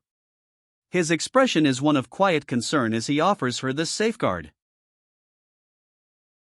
If there's nothing more, you should go back first. If Gu Changa finds out you aren't there, he will make things difficult for you, the advisor warns Imei, his concern evident. You should go back now, the advisor urges Imei, his hand gently guiding her towards the exit. Below, a whispered plea echoes, Brother Lai. Overcome with grief, Brother Lai clutches his chest, tears streaming down his face. His sorrow is palpable, a stark contrast to the urgency of his earlier warnings. Go back. Remember, if you've suffered any injustices under him, you must contact me. The advisor's final instruction to Imei, firm yet laced with concern, echoes in the air as she departs. A woman with pink hair and a fox-like tail stands in an ornate room. Her expression is one of disgust as she utters a single word, disgusting. He lets out a weary sigh, phew. Brother Yiling should have reached the ancient city of immortal heavens by now. He plans to meet him for a brief conversation. A massive, dark bird with vibrant pink plumes bursts forth, its wings a blur of motion. The sound of its passage is almost deafening. A massive phoenix appears in the sky, its vibrant pink plumage a stark contrast to the gray clouds. That's a phoenix, someone exclaims, their voice filled with awe and disbelief. The ancient city of immortal heavens rises before him, a majestic multi-storied pagoda, its intricate details barely visible through a light haze. A hand delicately holds a golden coin, a tiger's head emblazoned upon its surface. So, those were his exact. The narration trails off, leaving the viewer to ponder the significance of the coin. I don't dare to lie to you, master, the speaker says. Bai Lai also said that I can use this jade talisman to find him any time. A nine-tailed fox stands respectfully beside a seated man, who holds a golden coin. This Bai Lai is truly a hopeless romantic, the man observes, examining the golden coin. Since I can use it to get a hold of Bai Lai's location at any time, it would be much easier for me to find Yi Ling. He then instructs the nine-tailed fox, well done. Keep an eye on Bai Lai's movements at all times. If you find out that he has had contact with Yi Ling, you must tell me immediately. MHM. Yes. Yes, master, the nine-tailed fox replies respectfully. News arrives, Crown Princess Yu Mingkong of the celestial Wushuang dynasty has arrived. A subtle, knowing smile plays on the man's lips. So, she's arrived, he murmurs, the words carrying a weight of anticipation. A magnificent phoenix descends, its fiery wings a breathtaking spectacle against the sky. It's the princess of the celestial Wushuang dynasty, Princess Yu Mingkong, someone announces, the arrival clearly significant. So the lady that had attacked me that day was celestial Wushuang dynasty's Yu Mingkong, he questions, a realization dawning. I'll just add all my old and recent grudges against her together, he declares, a cold glint in his eyes. A grim determination sets upon his face. He focuses his gaze, a cold calculation in his eyes. The weight of his past grudges, now combined with recent events, fuels his resolve. Princess Yu Mingkong descends, alighting gracefully. It's been a while since we've seen each other, she says, her tone suggesting something more. Did you come here today because you missed me? Her words carry a subtle challenge. Princess Yu Mingkong's expression hardens. Stop deluding yourself and dreaming, she states, her words sharp and dismissive. Below, she adds, you've broken my heart. Did you know that I really missed you? A heartbroken emoji punctuates her statement. Her eyes narrow, suspicion etched on her face. So, was that the reason why you made that woman come and notify me, she asks, her tone sharp and questioning. Princess Yu Mingkong's eyes widen slightly. That woman, she questions, her tone laced with suspicion. Princess Yu Mingkong's eyes are closed, a slight frown on her face. She sniffs, the sound echoing the lingering suspicion in the air. Princess Yu Mingkong inhales sharply, a puzzled expression crossing her face. That's strange, she observes, why is there the smell of vinegar in the air suddenly? Get lost, a sharp voice commands. Princess Yu Mingkong turns, her expression unreadable, as the other woman departs. A man explains, Yan Ji is an expert I brought from the lower realm. She's also one of my followers. His expression is calm, almost amused. Yan Ji departs swiftly, her elegant shoes a blur of motion as she leaves the scene. Why are you jealous? The man asks, a smirk playing on his lips. Princess Yu Mingkong counters, you're way too narcissistic. So tell me, why are you looking for me? How boring. I heard Yan Ji mention that you led 4 Sacred Realm experts to hunt down a man at the Sacred Emperor Realm and failed, the princess declares, her tone dripping with disdain. A figure stands, powerful and serene, amidst a swirling vortex of dark energy and skeletal remains. He holds a sphere of crackling purple power, his expression unreadable. Below him, the words I am the fated declare his destiny. The title card appears, the fated villain, establishing the story's central theme and protagonist. Below, credits list the author, artist, and production team. A woman's face fills the panel, her eyes wide with a mixture of fear and pleading. Above her head, a question hangs in the air, take revenge, for me? Below, a caption explains, Gu Chang'e has always been a... The sentence is cut off, leaving the audience to wonder about her past. Her thoughts race, a whirlwind of confusion and disbelief. Cold person, I can't believe he actually cares about me, she reflects. During this time in my past life, he did not yet know what Yi Ling's appearance could bring, so why does he want to kill Yi Ling now? Aren't you going to ask me why? You want to kill him without knowing the reason? Gu Chang'e demands, her expression a mixture of disbelief and defiance. Her words challenge the man before her, who remains impassive. He'll kill whoever I want. Gu Chang'e questions, her eyes wide with a mixture of disbelief and dawning understanding. The other person responds, is that important? If you wish him dead, I'll make it come true. Gu Chang'e's eyes narrow, a thoughtful expression settling on her face. It makes sense since it's coming from Gu Chang'e, she muses, the words confirming a suspicion. He's the only one who can say such bloodthirsty words so casually. If he only wanted Yi Ling dead because of me, it means that he still cares about me, right? Even if it's just for a bit, Gu Chang'e reflects, a thoughtful expression softening her features. A glimmer of hope shines in her eyes. A notification appears, Ming Kong's heart changed, granting the protagonist 800 fortune points and 4,000 fate points. Gu Chang'e presses her question. Why are you hiding the reason you want to kill him, from me too? She stands firm, her gaze unwavering. The vast city stretches behind them, a silent witness to their tense exchange. Though I can already guess it without you telling me, she adds, a hint of knowing in her tone. It's not that big of a deal, Gu Chang'e downplays, a slight smile playing on her lips. She reveals, I discovered the whereabouts of the ancient supreme of reincarnation's legacy, but Yi Ling had already gotten there. The question hangs in the air, the rebirthing powers of the ancient supreme of reincarnation? Several ornate ships float in the distance above a sprawling city, a breathtaking vista. So you're planning to steal and kill him?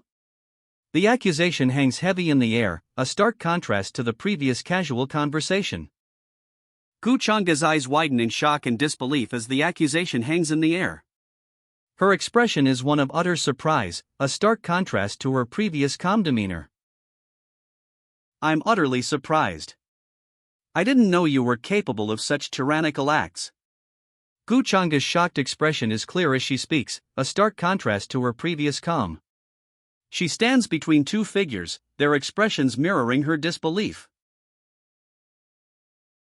He did something to anger you first, but it was you who has been eyeing his treasure. Gu Chang'e's face softens slightly, a hint of guilt perhaps, as she hears the accusation. TSK. I didn't think. She murmurs, her expression conveying a mixture of regret and contemplation. Gu Chang'e's eyes widen further.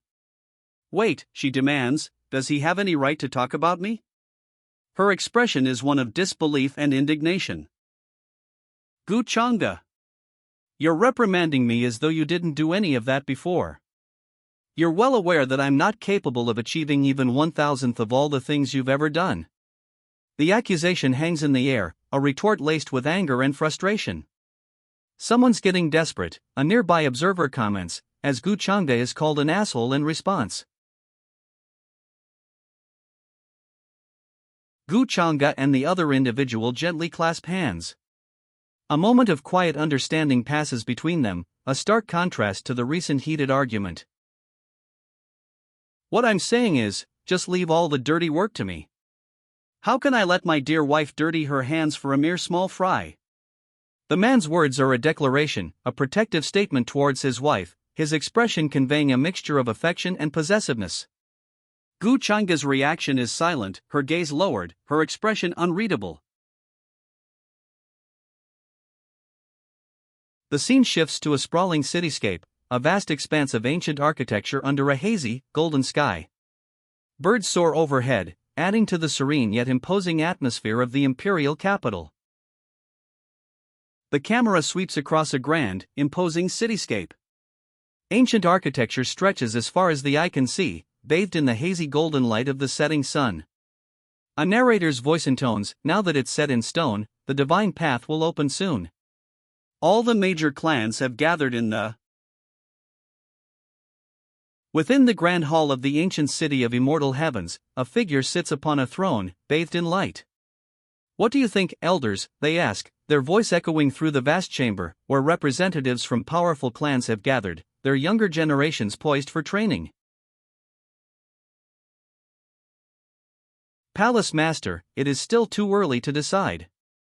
This matter requires further discussion with all the clans because the divine path is treacherous, an elder advises, his words carrying weight in the grand hall.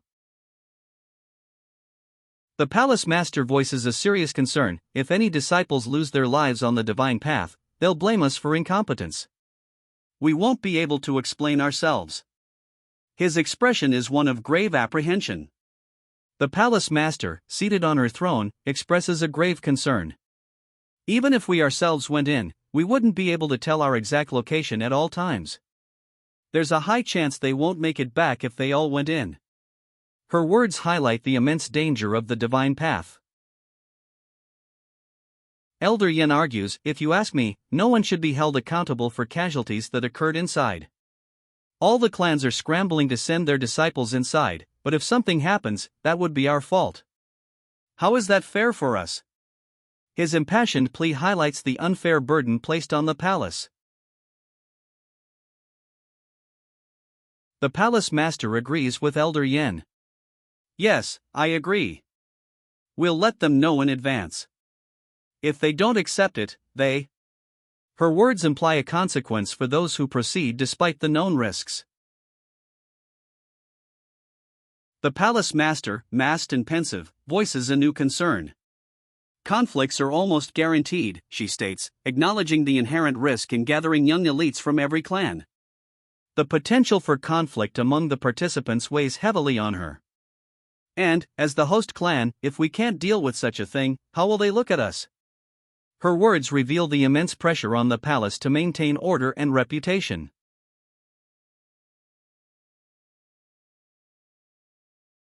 An elder, seated on a grand throne, expresses his skepticism.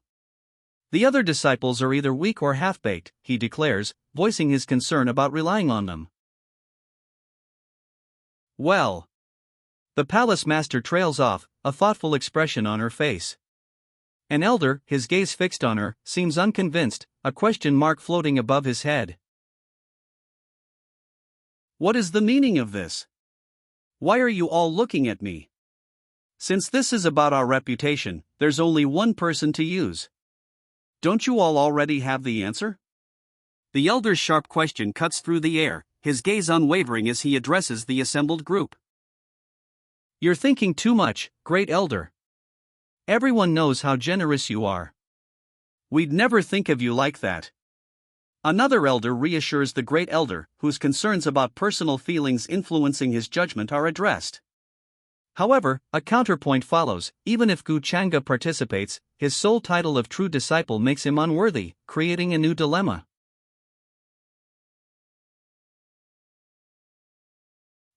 Good for him. Even though he never acts in line, he's still a genuine disciple of our clan, an elder states, his expression unreadable. No matter how wild he is, I'm sure he wouldn't raise his hand against his master. His words suggest a cautious optimism regarding a particular disciple's loyalty.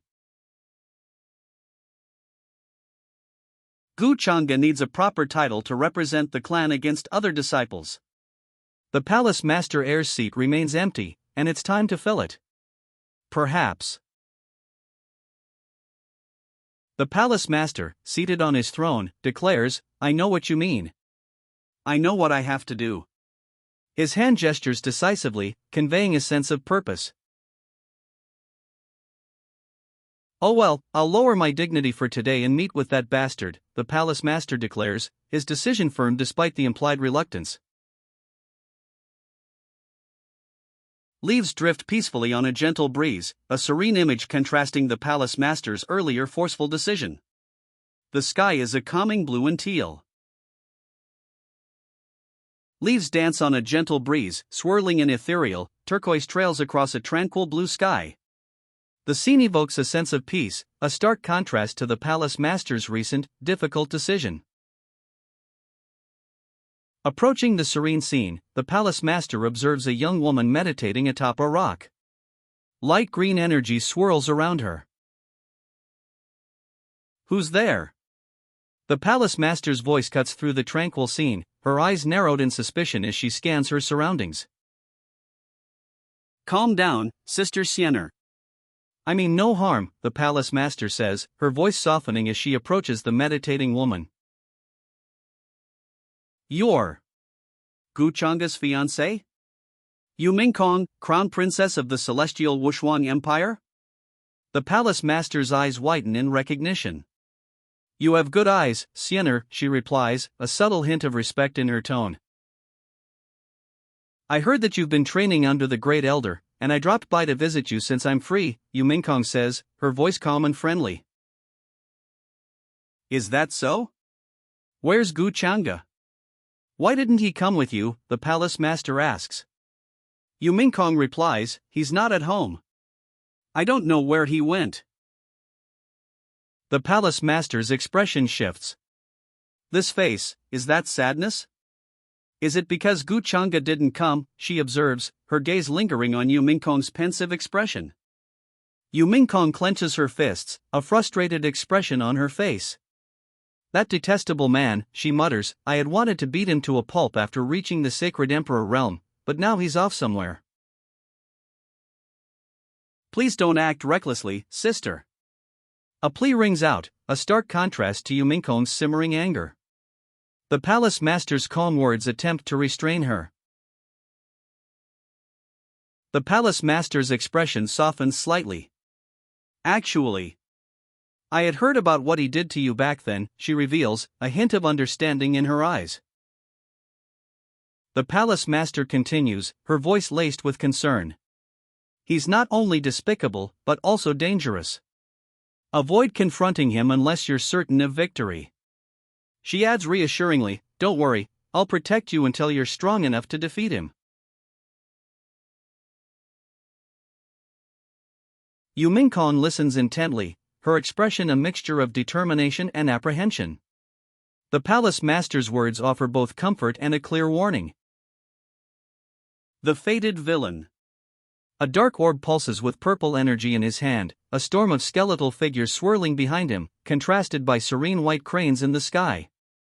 His expression is one of quiet power. The credits roll, showcasing the creative team behind the fated villain. Two figures sit atop a rock, overlooking a serene landscape. The mountains stretch into the distance under a bright blue sky. A peaceful scene follows the intense action. Thanks for the offer, but I don't need it. Aren't you his fiancé? Why are you telling me this? She turns away, a hint of frustration in her posture. The serene landscape offers a stark contrast to her words. Silence hangs between them, the vast landscape a silent witness to their unspoken tension. It's nothing. Maybe I'm just trying to overcome the guilt and uneasiness in me, she murmurs, a pensive expression softening her features. The vast, tranquil landscape seems to mirror her quiet contemplation. For all the evil deeds he's done, I'll try to help him pay them off. She declares, her resolve evident despite the unspoken question hanging in the air, how much does she love him to say such things? She's pretty miserable, a voice observes, the unspoken weight of sacrifice heavy in the air. Then, a sharp retort, Gu Changa is such an asshole. The speaker's frustration is palpable. Seated upon a throne in a grand hall, Ime declares, after absorbing the materials Ime brought back, my true cultivation level has reached the heavenly god realm. I just have to keep an eye on Yi Ling and his every move now. A sense of quiet determination fills the opulent space.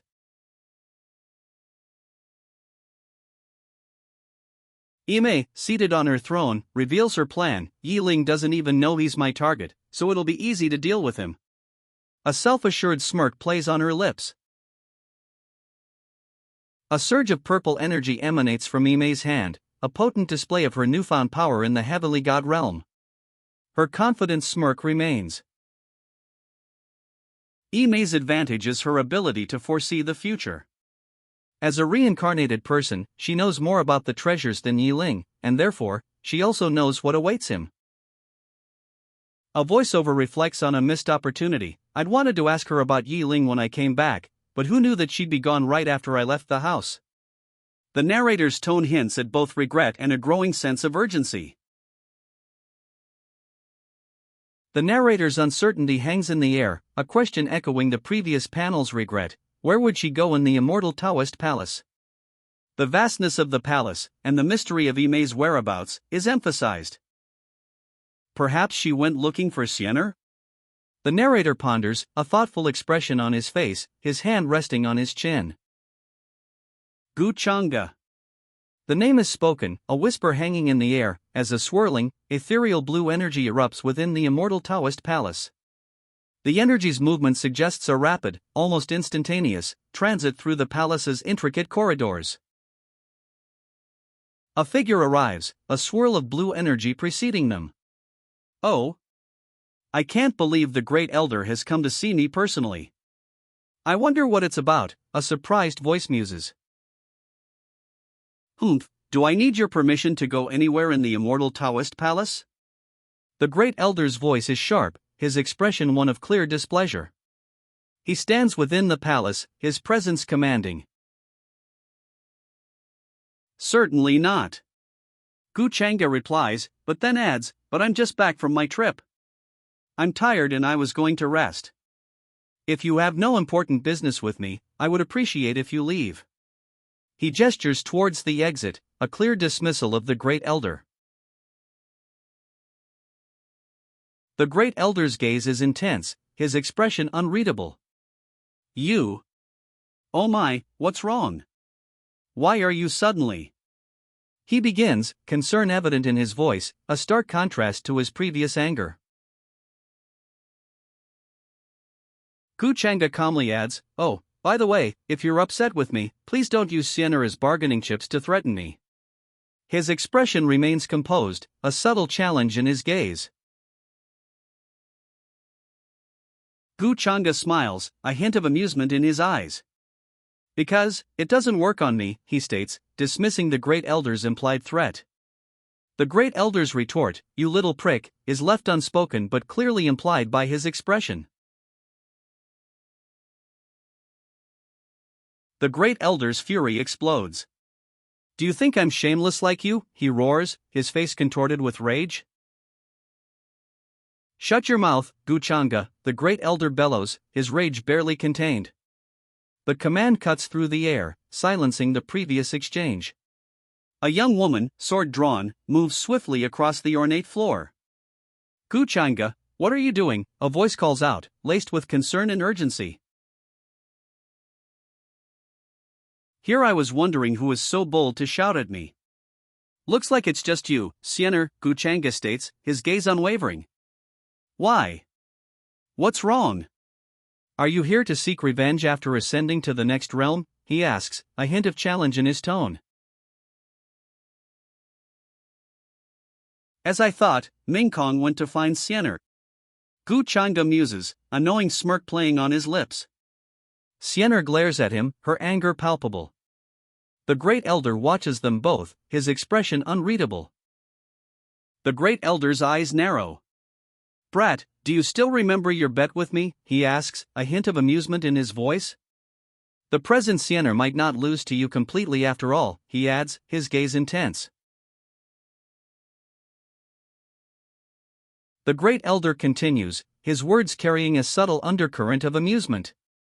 Of course, you bet Xianer would win by putting the position of heir on the line. But she has just reached the sacred Emperor realm. He pauses, his gaze lingering on Gu Chang'e. Gu Chang'e's smirk deepens. Rush to make me heir, right? Or is it because you have no choice but to do so now? He asks, his words laced with a knowing amusement. The Great Elder falls silent, a thoughtful expression on his face. Xianer stands beside him, her gaze downcast, seemingly apprehensive. Master. Also, aren't you taking the heir position too seriously? Xianer asks, her voice laced with concern. Her words seem to challenge the Great Elder's previous pronouncements. Gu Changa smiles faintly, a subtle shift in his demeanor. I never said I wanted it, he states, his words a quiet counterpoint to the previous discussion. The great elder's expression hardens. Are you pressuring me into giving you more, he demands, his voice sharp. A thought bubble appears. Has he been anticipating this all along? That's too harsh. This is a voluntary trade, how can you say I'm pressuring you? Gu Changa retorts, his smirk widening. Ha ha ha. What a load of bullshit. I've never met such a shameless man before. You've really opened my... His laughter trails off, leaving his final words unspoken.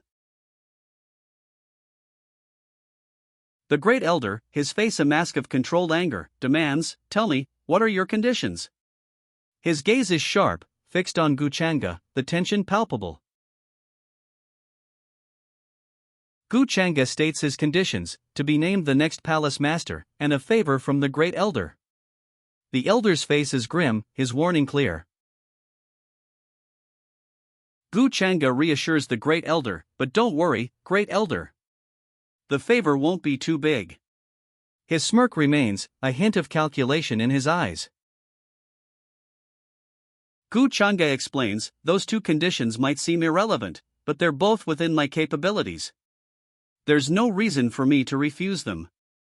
The great elder observes, looks like this is all part of his plans. I didn't think he'd be so calculating. I underestimated him. Fair enough. I'll accept them. Gu Changa declares. The great elder, though seemingly straightforward, adds a cautious, I hope you can swear on your Taoist spirits.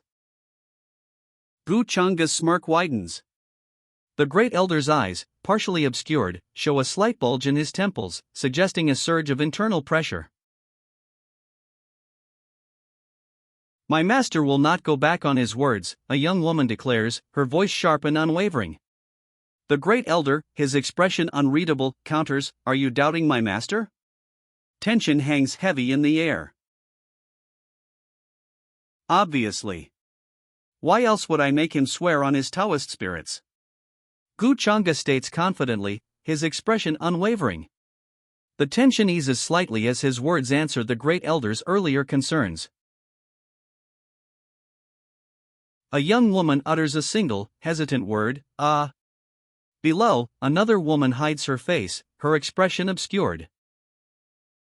A young woman solemnly swears, I swear on my Taoist spirits that if I go against my promise today, I'll be struck by divine lightning, my soul will also perish, and I'll never be reincarnated again. Her declaration is firm, her face serious. The great elder, his mouth agape, looks on. This is infuriating. I'm so pissed. The elder man explodes, his anger palpable as he storms away, leaving the two women in his wake. Master, one of the women calls out, her voice echoing in the grand hall. She stands before a powerful-looking figure, the other woman also present. The master listens, a faint, knowing smile playing on his lips. His gaze is unwavering, fixed on the two women before him, who appear anxious and apprehensive. Siener. What are you trying to do? The master's voice is calm, yet his question carries an undercurrent of concern, his gaze fixed on Siener's actions. Siener speaks, her voice soft but firm, don't worry about me, Sister Mingkong. A reassuring gesture accompanies her words. A figure, cloaked in flowing white robes, stands before a swirling vortex of purple energy. Skeletal figures writhe in the dark background, while serene white cranes soar in a contrasting golden light. He holds a dark orb, pulsing with power, a subtle yet confident smirk playing on his lips.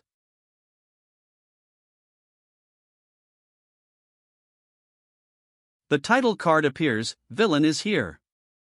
Crimson brushstrokes form the title in a dramatic flourish. A regal figure in white robes stands on a crimson carpet, his arms crossed.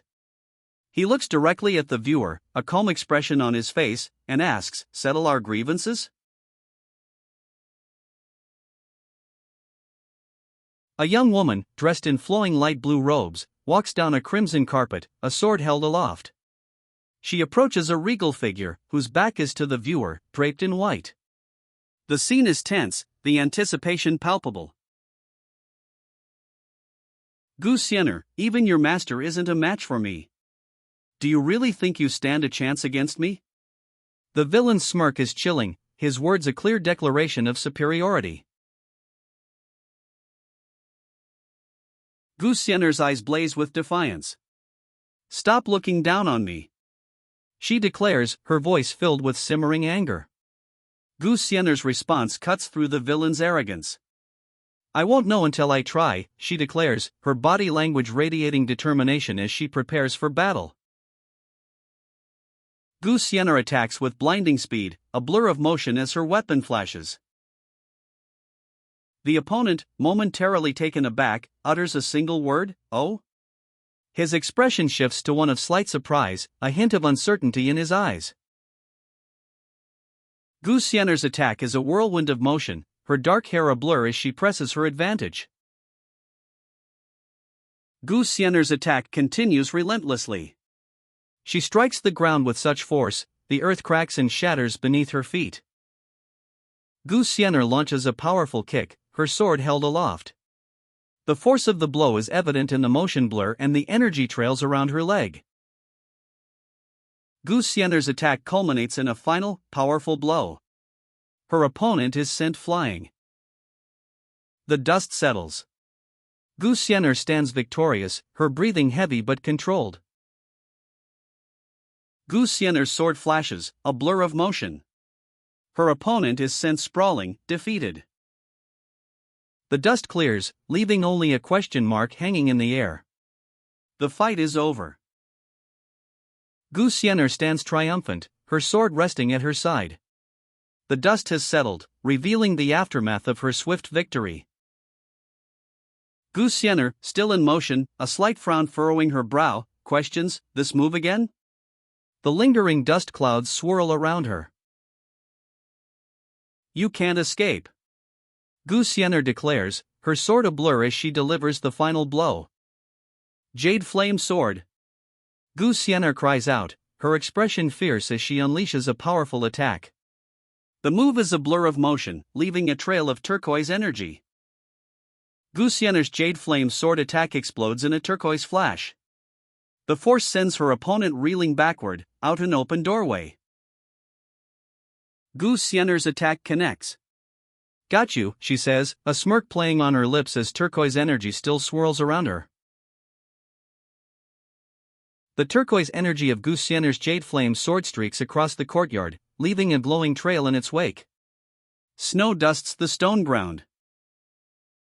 Gu Xianer's Jade Flame Sword slices through the air, a brilliant turquoise arc. The impact resonates with a sharp swish. Gu Xianer's turquoise energy blade continues its arc, a blur of motion as it passes through her fingers. Gu Xianer's attack continues its breathtaking arc. A single thought echoes in her mind, "How?" The turquoise energy blade continues its trajectory, leaving a trail of shimmering light.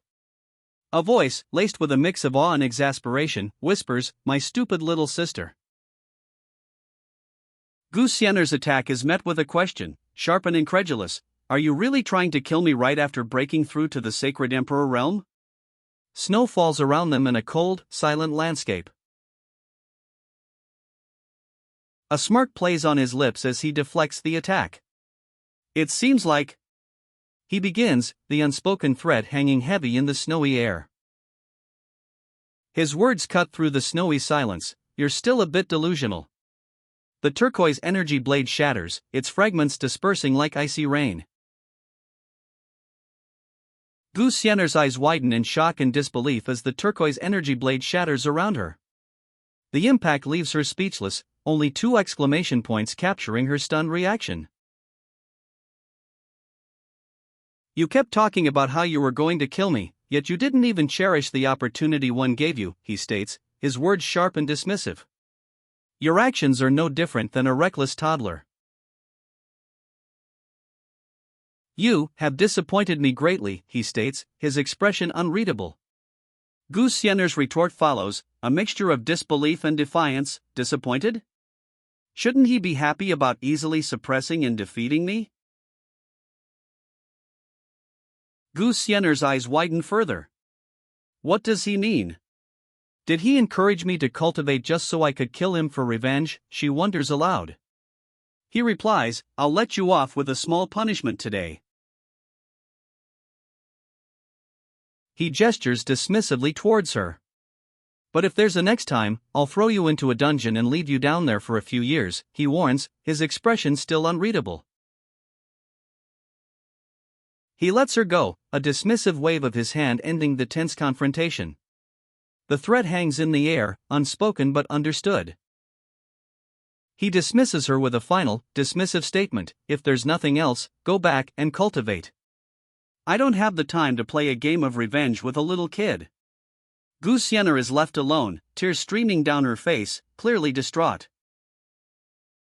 Gu Xiener's face is contorted with barely suppressed rage. You. She begins, the unfinished sentence hanging heavy with unspoken fury.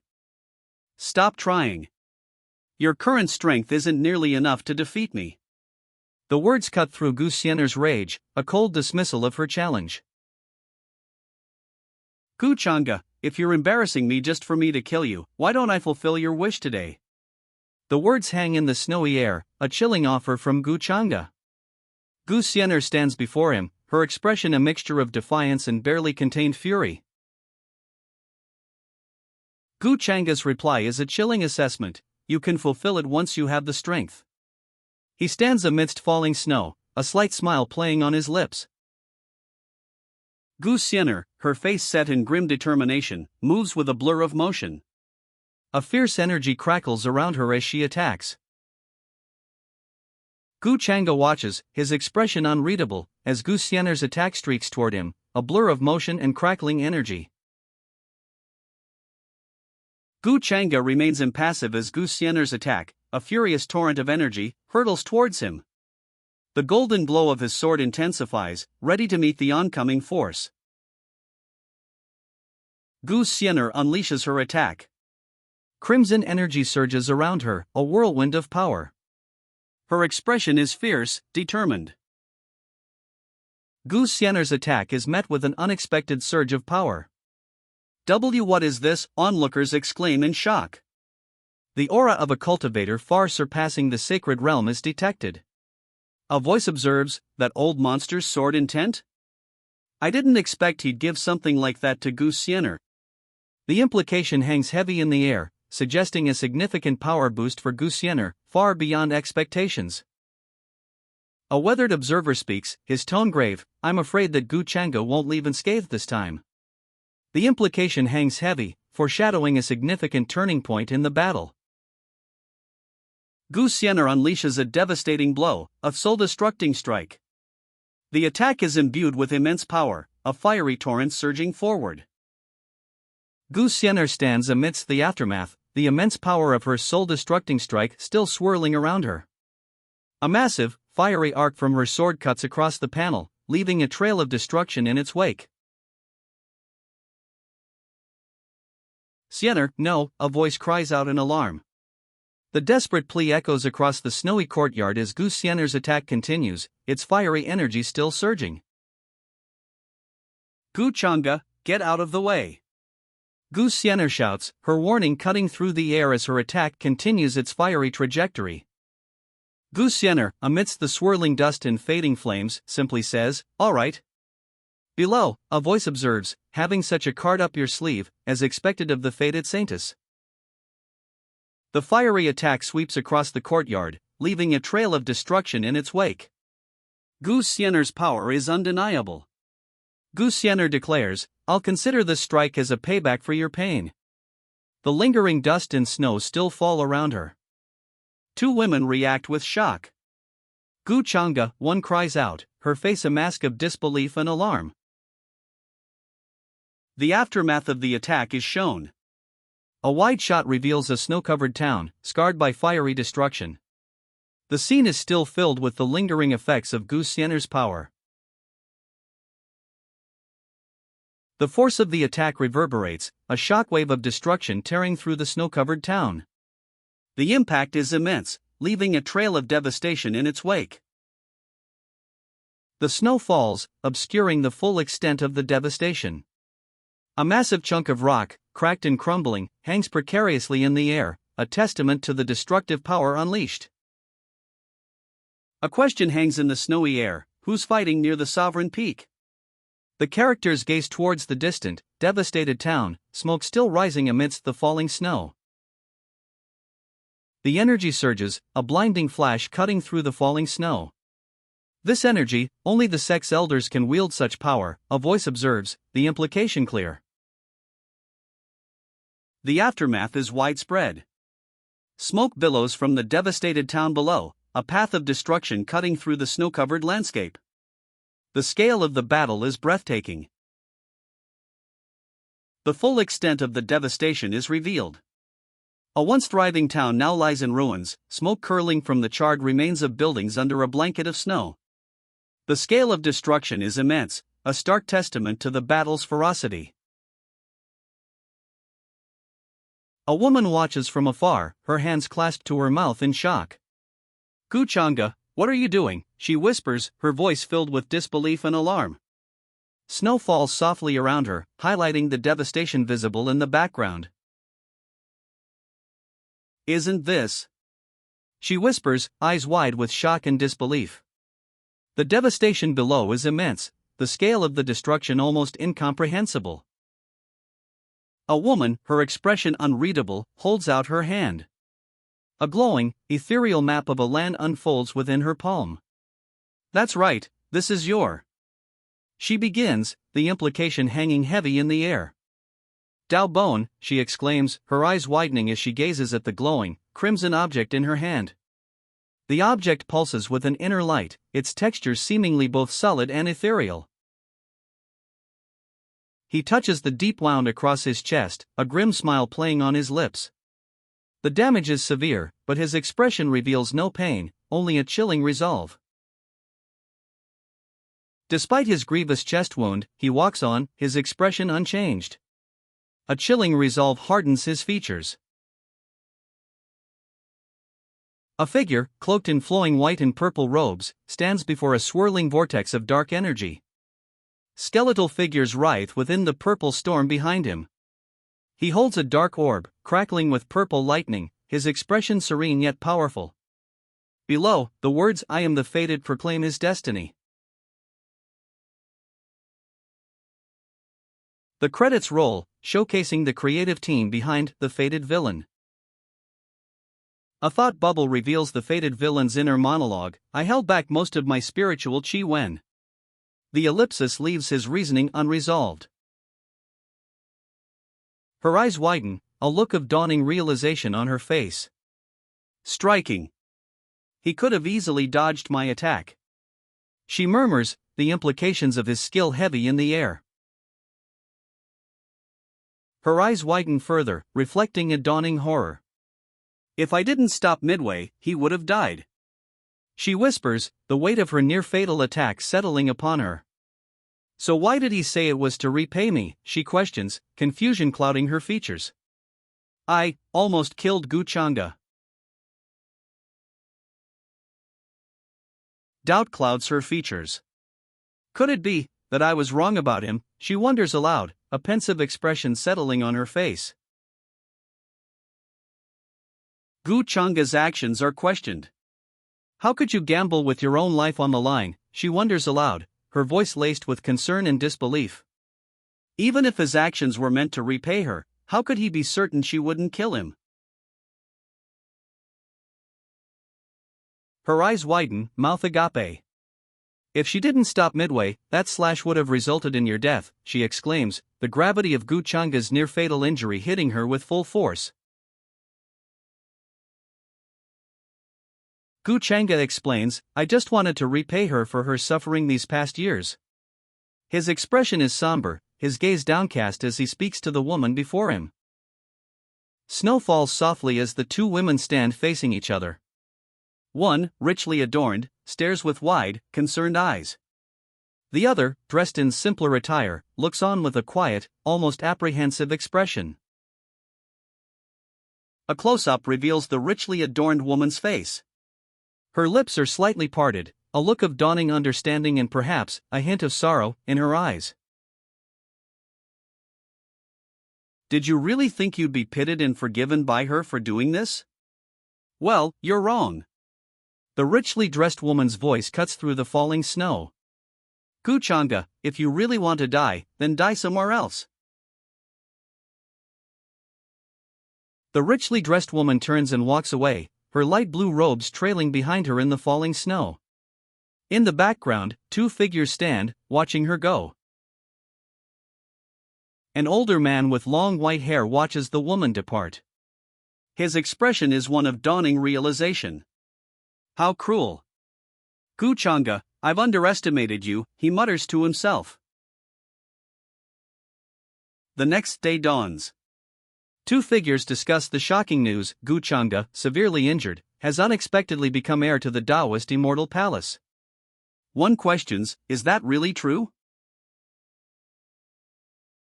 A group sits around a table, discussing the shocking news. One exclaims, that slash almost split the skies in two. Another sighs, adding, someone was actually able to injure Guchanga? The Gu family really are all psychopaths. Guchanga examines his chest wound. A faint purple energy still emanates from the deep gash. He observes, as expected of a top-tier fortune's chosen, there seems to be some destructive energy within my wound. Guchanga, partially clothed, sits calmly. He reflects, I'm glad. If the wound healed too fast, there would have been no point in acting out that scene. Guchanga smiles, a calculating glint in his eyes. After all, he thinks, this wound is essential to gain Gu Xiener's complete trust. His performance, he reveals, will only end when she extracts the Dao bone from him. Guchanga, partially clothed, lets out a sardonic laugh. Being merciful to your enemies. Stupid little girl, how could someone like you ever escape from the palm of my hand? He scoffs, his words dripping with disdain. Guchanga, bare-chested, gestures dismissively. A piece of clothing flutters away, emphasizing his nonchalant attitude. He's clearly in control. Guchanga stands calmly, barefoot, in a richly decorated room. His posture is relaxed, conveying a sense of complete confidence. Guchanga's hand gestures dismissively. The narration reveals a crucial piece of information. Yesterday, Yu Mingkong and Gu Xiener were both there. Those two must have planned something together. This suggests a conspiracy against him, a shift from his previously unshakable confidence. Guchanga's expression shifts. He reveals, it's like her to ally with Gu Xiener to try and defeat me. This confirms his suspicion of a conspiracy. Guchanga remains in the ornate room, his gaze fixed on the floor. His posture shifts subtly, a hint of weariness replacing his earlier confidence. Guchanga's hand reaches for a door, the name Guchanga, called out. The sound suggests someone is summoning him. Heeding the summons, Guchanga exits the room. The ornate doors swing open, revealing a bright hallway beyond. Are you worried about me? Guchanga asks, a hint of amusement in his eyes. A woman, her expression concerned, replies, Are you alright? Guchanga's expression shifts subtly. He thinks, this woman really is worried about me. Guchanga winces, clutching his side. Ow, it hurts, he murmurs, confirming the woman's worry. A woman offers Guchanga a pill. This pill will help you recover from her destructive energy, she explains. If you cultivate your spiritual chi after taking this pill, you should see results within a few days. She hands it to him, saying, Here. Guchanga, a subtle smirk playing on his lips, asks Mingkong, when did you start caring about me so much? Mingkong's expression is unreadable, but she replies, "When did I not? It's just that you've never felt it before." Her words hint at a deeper, unspoken connection. Gu Chang'e lets out a sigh. Mingkong, her expression still unreadable, immediately asks, "What are you sighing for?" Gu Chang'e dismisses Mingkong's question with a wave of his hand. "It's nothing. After all, I am a..." His sentence trails off, leaving the reason for his sigh and his true nature ambiguous. Gu Chang'e explains, "I'm a heartless man, so it's normal that I don't feel your care towards me." A slight smile plays on his lips.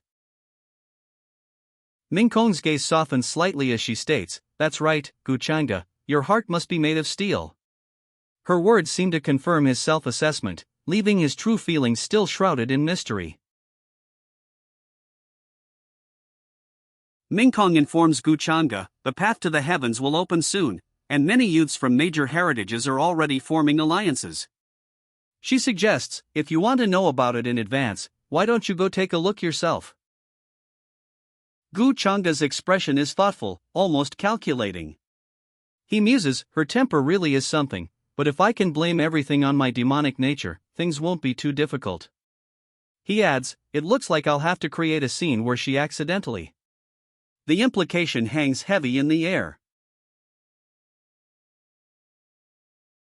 Gu Chang'e observes a bustling city seen from a high vantage point.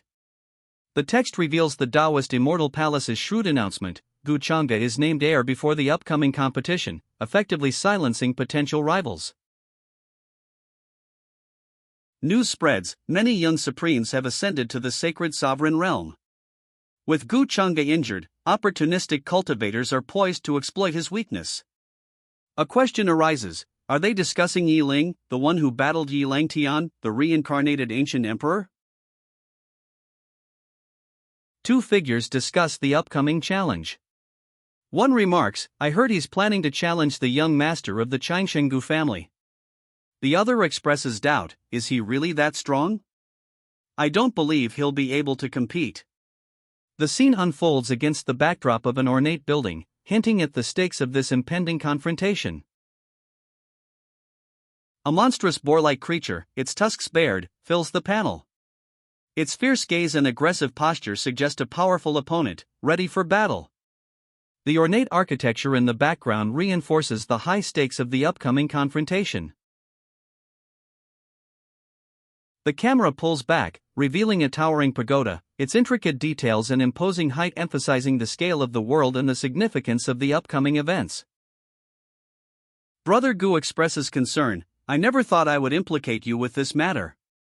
Brother Yi dismisses the worry, countering, "He's just a weakling. Why let him bother you so much?" The conversation takes place within a richly decorated room, the setting emphasizing the gravity of their discussion. Brother Yi admits, Brother Gu is right. "I also thought that way before, but..." He continues, revealing, "I underestimated him. That's exactly what caused me to suffer such a setback at Yi Ling's hands. However, I still don't know why there are rumors that claim Yi Ling wants to challenge you, Brother Gu." A thoughtful expression crosses his face. "Oh? If I'm not wrong, Yi Ling is from a mere collateral branch of the Yi family," one of the brothers observes, adding a crucial piece of information to their discussion. "So there's no way he could have arrived at this step with just their help. Drawing with you is one thing, but challenging me is another. After all, someone that challenged me..." The speaker trails off, a thoughtful, almost amused expression on his face, the implication clear, Yi Ling's challenge holds significant weight. A woman, elegantly dressed, leans back, a skeptical expression on her face. She murmurs, "Can't be an idiot." Her words imply doubt regarding Yi Ling's motivations. The elegantly dressed woman, her skepticism evident in her narrowed eyes and pursed lips, remains silent, her thoughts unspoken but clearly questioning Yi Ling's audacity. Brother Gu reflects, "I've considered this. A master might be guiding Yi Ling from the shadows, or perhaps he inherited some power. He continues, when I fought him, his movements were bizarre, neutralizing many of my abilities. Brother Yi states, it seems we think the same. Someone powerful must be backing Yi Ling, given his arrogance and public display. He implies a hidden force supports Yi Ling's bold actions. A woman, her brow furrowed in thought, wonders aloud, what is he doing? Could he be trying to reveal the fact that Yi Ling has the ancient heavenly emperor of reincarnation's inheritance? Her expression reflects deep concern and suspicion. Brother Yi, seemingly concerned, asks, I heard many outstanding disciples have vanished recently. What do you know about this? His question hints at a larger mystery unfolding beyond Yi Ling's actions. A woman, her eyes wide with dawning realization, whispers, he must be trying to do what he did in his past life. Her fingers touch her lips, a gesture of thoughtful contemplation. A sinister figure, a malevolent smirk playing on his lips, manipulates several figures like puppets on strings. His dark eyes gleam with power, the purple energy swirling around him intensifying the ominous atmosphere. We are introduced to the main character, a powerful figure cloaked in flowing white robes. He holds a dark orb pulsing with purple energy, surrounded by spectral figures and a backdrop of swirling darkness and ethereal cranes. The title card proclaims, I am the fated villain. A woman's face fills the panel, eyes wide with shock and fear. Her mouth is slightly agape. Above her, a speech bubble reads, Gu Changa. A man with dark hair and a subtle smirk observes the scene. His words confirm the woman's shock, it looks like she finally realized it. Concern etched on his face, a man asks Mingkong, what's wrong? Are you feeling unwell? Mingkong's wide eyes and anxious expression suggest something is seriously amiss. A third person observes Gu Changa and Princess Mingkong, their hands clasped together. Ahem. Brother Gu, Princess Mingkong, your relationship is truly enviable, they comment, the tone suggesting a mixture of polite observation and perhaps a hint of underlying tension. Brother Yi offers a sincere apology. I'm sorry you had to witness that, he says, explaining, even thinking of the recent disappearances frightens Mingkong. This has kept everyone on edge, especially since the missing cultivators weren't from the highest cultivation realm. The narrator's voice conveys a sense of unease and growing tension. Initially, the disappearances went largely unnoticed. However, as the number of missing cultivators steadily increased, the situation finally gained widespread attention. That's right, Mingkong confirms, her expression serious. The gravity of the situation is palpable. What's even more strange is the fact that someone dug out various Taoist cemeteries and robbed the ancient corpses within them, Mingkong reveals, her voice grave. The mystery deepens, adding another unsettling layer to the disappearances. I agree, a voice states thoughtfully. Do you think this has something to do with the taboo inheritance destroyed by many Tao cultivators long ago? The question hangs heavy in the air, a new theory emerging in the face of the unsettling disappearances. Do you mean that taboo inheritance has reappeared? The question hangs in the air, a stark possibility emerging from the unsettling events. A look of dawning horror crosses the speaker's face. I heard that the cultivators who practice this forbidden inheritance consume the remnant souls of corpses to cultivate faster, a voice explains. After hearing about all the things that have happened recently, this seems quite possible. A thoughtful expression settles on the speaker's face. Brother Gu, do you think Yi Ling's sudden rise to power has something to do with this? One cultivator asks. The other replies, I've been waiting for you to say this. A thoughtful expression remains on his face. Brother Gu, his face serious, declares, this matter is of great importance. I must leave and report this to the elders. He's just revealed a thorough investigation into Yi Ling, showing he was born a talentless cultivator with no background or resources, yet his cultivation realm increased dramatically in a short time. I will see you again once the path to the heavens is opened, a cultivator declares. Lioli, let's leave. He turns to depart, leaving the others behind. Alright, I won't see you out. Goodbye, Brother Yi, one cultivator says, turning to leave. The other remains, watching them depart. Brother Gu, your methods are too terrifying, a cultivator remarks, his voice laced with apprehension. The other cultivator's thorough investigation into Yi Ling's rapid cultivation advancement clearly unsettled him. Besides, I, your future husband, am helping you by doing this, the man states, a self-satisfied smirk playing on his lips. His words reveal a callous disregard for Yi Ling's life, justifying his actions as a favor to his future wife. A close-up reveals Yi Ling's face. Her eyes are narrowed, a skeptical expression etched on her features. I hope that's true, she says, her voice laced with doubt. Yi Ling turns, her expression unreadable, and suggests they find a place to rest for the night. Elder Ming, let's find a nearby place to rest for tonight, she states, her voice calm despite the recent tension. Why aren't we returning? Yi Ling asks, her voice calm but laced with underlying concern.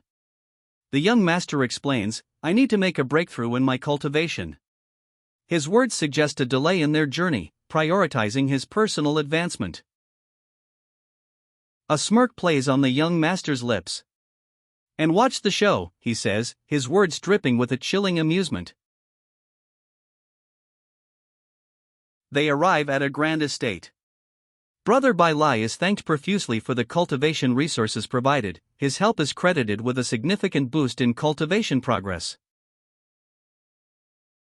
I heard your fiancé offended young Master Gu Changde, Yi Ling's brother states, his tone implying disapproval.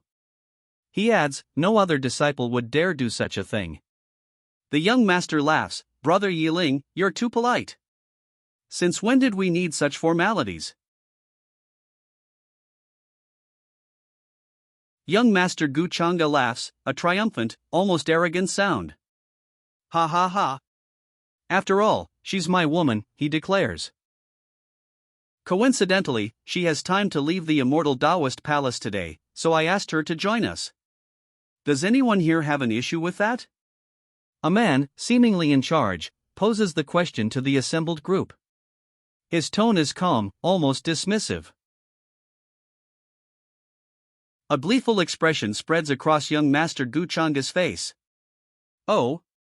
Sister-in-law Yin Mei is coming today, he exclaims, his tone brimming with anticipation.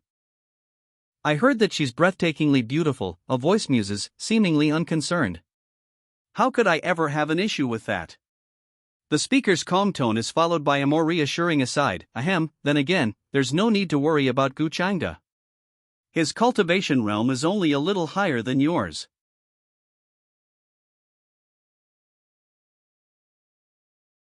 Gu Changde chuckles, a nervous tremor in his voice barely masked by forced laughter. Glug. Gu Changde is undeserving of his reputation, not scared. Glug. He stammers, taking a nervous drink. Brother Yi laughs, that's right, Brother Yi. Humph, my White Tiger clan is no weaker than the Changshengu family. I'm not afraid of him in the least, a cultivator declares, his words sharp and defiant. Strong cultivators like him, he boasts, won't be defeated by small setbacks. But Brother Yi Ling, why would you challenge him? The question hangs in the air, a stark contrast to the confident smirk on Brother Yi Ling's face. His expression is one of unwavering self-assurance. Brother Yi Ling states his unwavering resolve, brother's enemies are naturally my enemies as well. His declaration solidifies his alliance and reveals his commitment to the cause. You mean Yu Mingkong, the fourth princess of the celestial Wushuang dynasty? What, do you want her? The question is posed, a sharp contrast to Brother Yi Ling's smirk. Besides, isn't that woman his fiancée? The speaker's words reveal a new element to the conflict, adding intrigue and potential complications. Brother Yiling reveals his intentions, stating, "Who wouldn't want her? If I had the chance, I would pursue her." His words add a layer of romantic intrigue to the conflict, suggesting a potential rivalry beyond simple enmity. Brother Yiling's expression hardens. "But even so, she tried to murder me a while back. I won't let her off so easily." He reveals a past attempt on his life, adding a layer of personal animosity to his pursuit of Yu Mingkong. The panel then reveals that Gu Chang'e is her fiancé. Brother Yiling's smirk widens. "Ha, I'll have a go at him first," he declares, his gaze sharp and intent. The scene shifts to show him addressing Brother Bai and others gathered around a table. Brother Yiling's eyes gleam with malicious glee as he shouts, "In Mei." His expression is one of anticipation, suggesting a plan is unfolding. "Sister-in-law, you came at the right time. Brother Bai was just talking about you," Yiling says, a sly smile playing on his lips. He gestures towards Yu Mingkong and Gu Chang'e, his plan clearly unfolding. Brother Yiling gestures to a seat, his words dripping with insincere flattery. "Sister-in-law, please sit. I'll pour you a glass," he says, while another chimes in, "Come, sit here. All of us here can't stand Gu Chang'e's ways." The scene shows a group gathered around a table, clearly plotting something.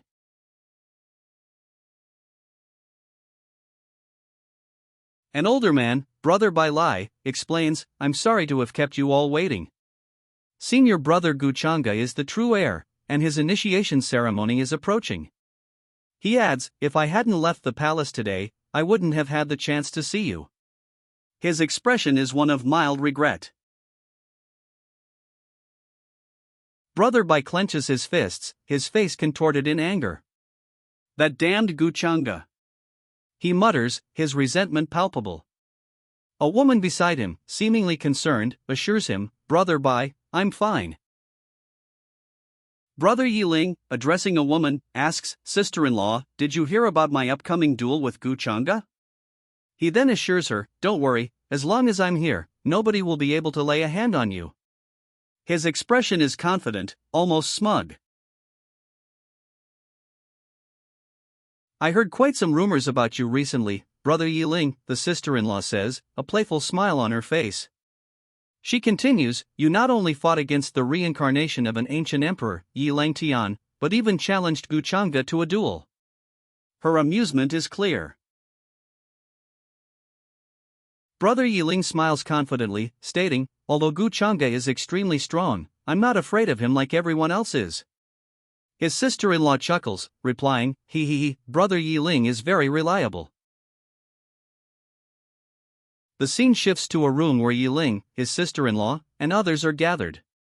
A person, unseen, suggests, "It's rare to see everyone gathered here. Why don't we all drink a glass together?" "It's no wonder Brother Bai thinks of you day and night.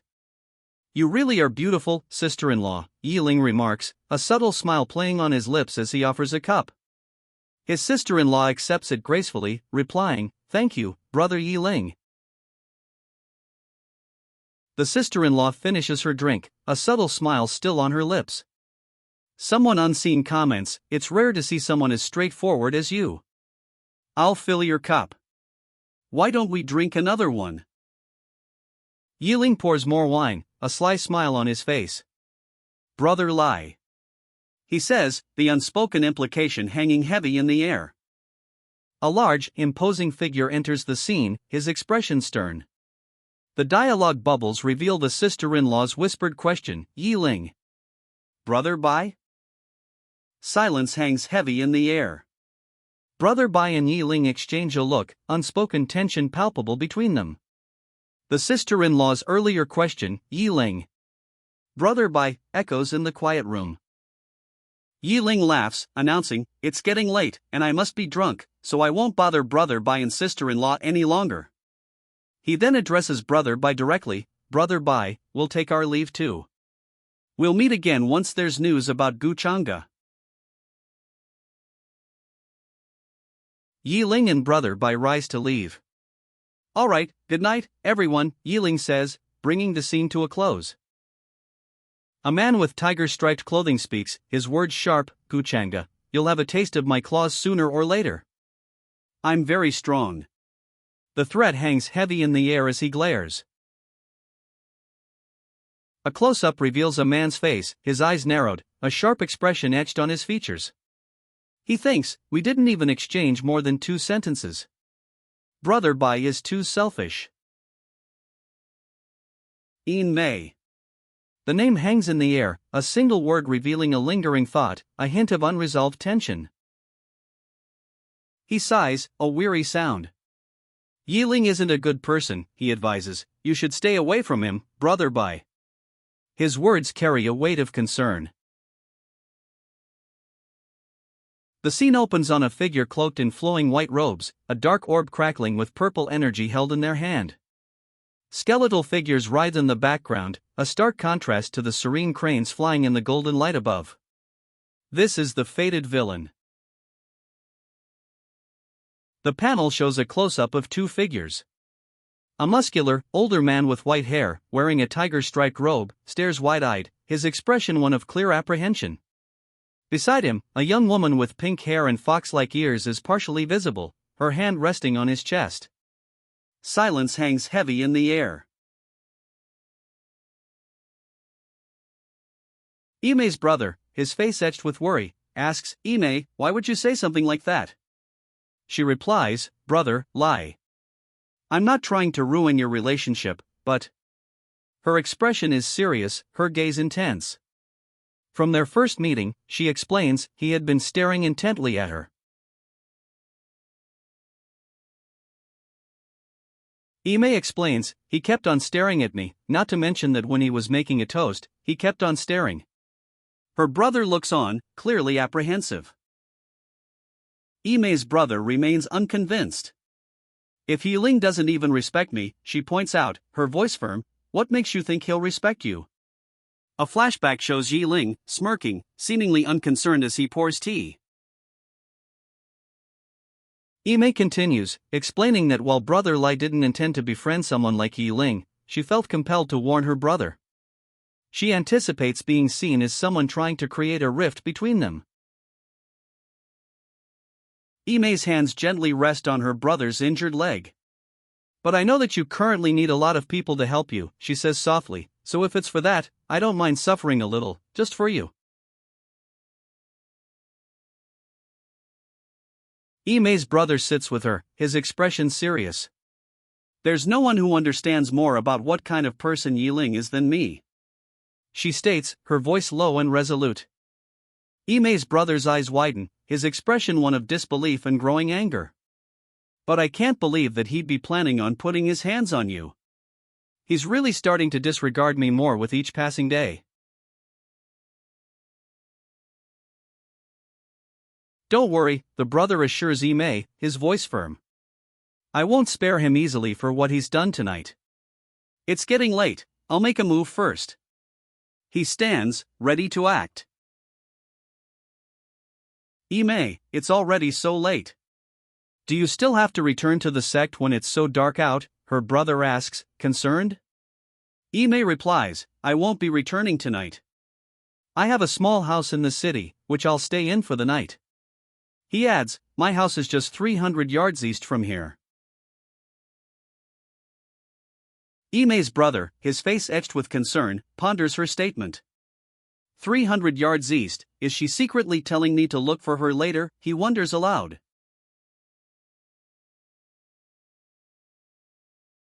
The brother enters a dimly lit room. A man with white hair, wearing a tiger-striped robe, sits at a desk. Guards! Go and capture Yiling for me. I can't believe that he would dare. The white-haired man in the tiger-striped robe barks the order, his fury palpable. Elder Bai receives instructions. Elder Bai, you should go with them. Yiling is someone who has quite a lot of tricks up his sleeves.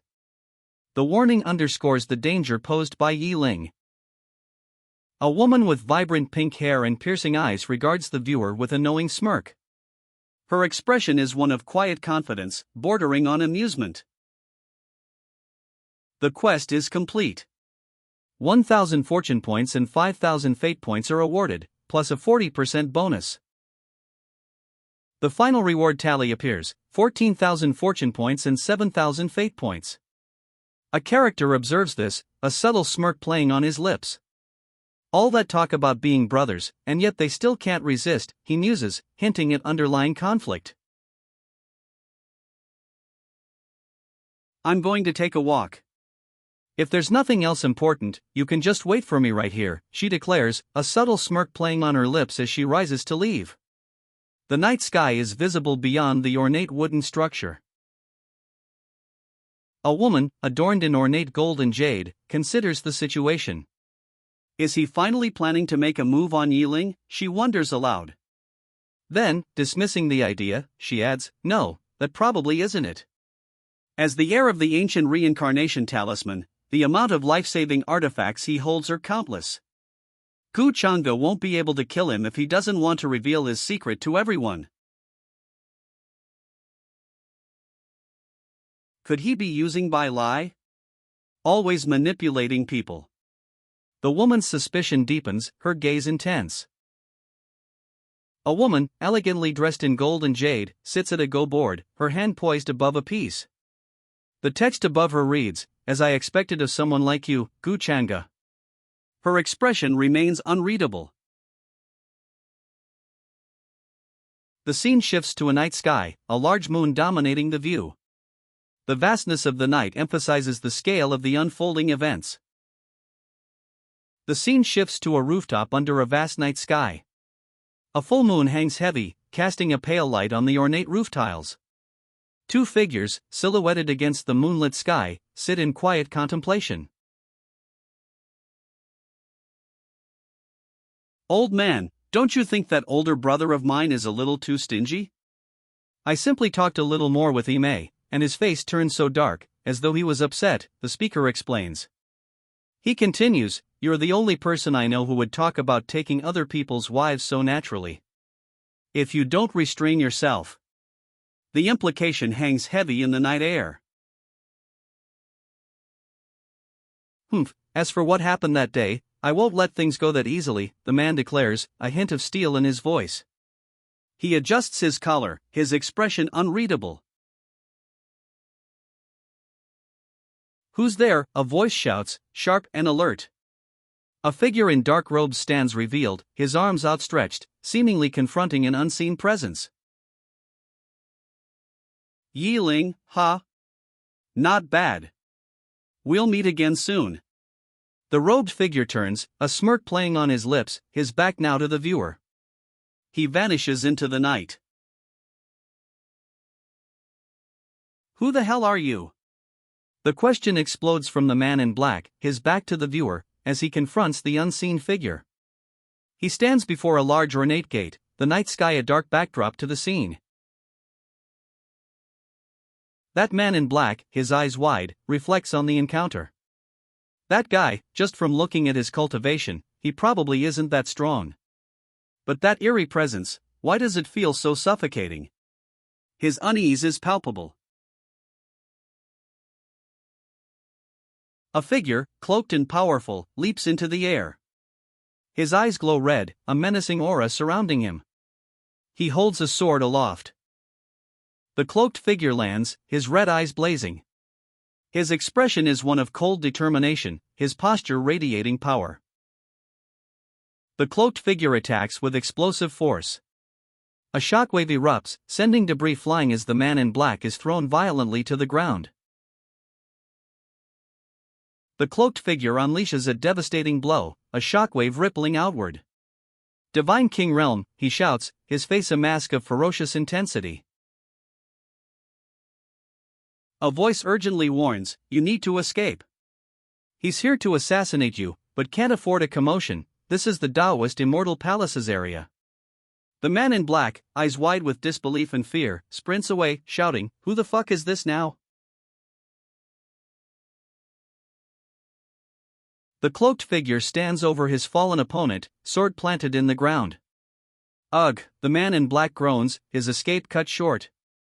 What? He begins, his voice laced with disbelief. A seasoned warrior's face fills the panel, etched with a mixture of contemplation and grim understanding. His internal monologue reveals a crucial detail. Did he know that I wouldn't be able to kill him, which is why he told me not to force him into a corner too much? The young master's strategy is now clearer. Under a vast, moonlit sky, the warrior speaks, his voice carrying a hint of concern. Ime must be anxiously waiting for me. He arrives at a building, the sign reading Yi Wu Fong. A sense of urgency is palpable. Ime awaits. He enters the Yi Wu Fong building, his urgency palpable. Ime awaits. Ime, you're really here waiting for me. You've even warmed the wine too. He says, a smile playing on his lips. It looks like Master was right. You really? His words trail off, his gaze softening as he takes in the scene. Came. The word hangs in the air as a powerfully built man, clad in tiger-striped robes, stands in stark contrast to the elegant setting. His expression is one of surprise, perhaps even shock. Master? What master? Ime, weren't you waiting for me? Brother Bai asks, confused. A clarifying voice responds, you didn't hear her wrongly, Brother Bai. The one Ime was waiting for was always you. The powerfully built man, still looking upwards, comments, not bad. The wine is still warm. His tone is surprisingly calm, considering the recent revelations. You too. An older man's voice, filled with surprise, cuts through the air. Brother Bai, what are you waiting for? Aren't you going to have a drink of the warm wine your fiancé has prepared? Really, Ime? Brother Bai is your fiancé, how can you just let him stand there like that? Go and pour some wine for Brother Bai. Gu Changa's words carry a hint of playful exasperation, directed at the seemingly unmoved Ime. You used Ime to plot against me? The older man's voice cracks with disbelief, his eyes wide with shock and betrayal. Below, Ime, seemingly unfazed, is reminded, this is the wine that Master has bestowed to you, aren't you going to thank him for it? Ime, I've always treated you well, so why are you doing this to me? The question hangs heavy in the air, a desperate plea from a man betrayed, his face etched with disbelief and hurt. He gestures helplessly towards the offered cup of wine. Brother Bai sips his wine, a smirk playing on his lips. Ime stands silently beside him. I would never have thought that beneath your brawny appearance, you were such a dutiful man, Brother Bai. The unseen speaker observes, their tone laced with a subtle, chilling sarcasm. You've always wanted to kill me, Gu Changa accuses, his voice dripping with bitter irony. So why so unhappy now that Ime has set up this private meeting? He reveals a chilling truth, Gu Changa orchestrated everything, manipulating Ime to drive a wedge between him and Yiling, leaving him vulnerable and alone. Gu Changa's eyes blaze with fury. I don't care what your goal is, for you to do something like this, but don't think that I'll let you get away with this so easily. His voice is a low growl, the threat palpable. Brother Bai sips his tea, a smirk playing on his lips. Clever, but when have I, Gu Changa, ever needed to do something as low as forcing someone to obey me, he asks, his tone dripping with disdain. The question hangs heavy in the air, a challenge to his accusers. Brother Bai delivers a scathing rebuke, stop thinking so highly of yourself. You're not even worth a fraction of Master's toes. His words are sharp, a clear dismissal of Gu Changa's perceived arrogance. Brother Bai's expression hardens. How can I possibly have feelings for someone like you, he scoffs, the disdain evident in his voice and posture. The scene opens on a powerful figure, a young man with long dark hair, a regal bearing, and a calm, almost amused expression. He holds a dark orb pulsing with purple energy, surrounded by swirling shadows and skeletal figures. White cranes soar in the sky above a golden landscape, creating a stark contrast to the ominous energy below. The title card declares, "I am the fated villain."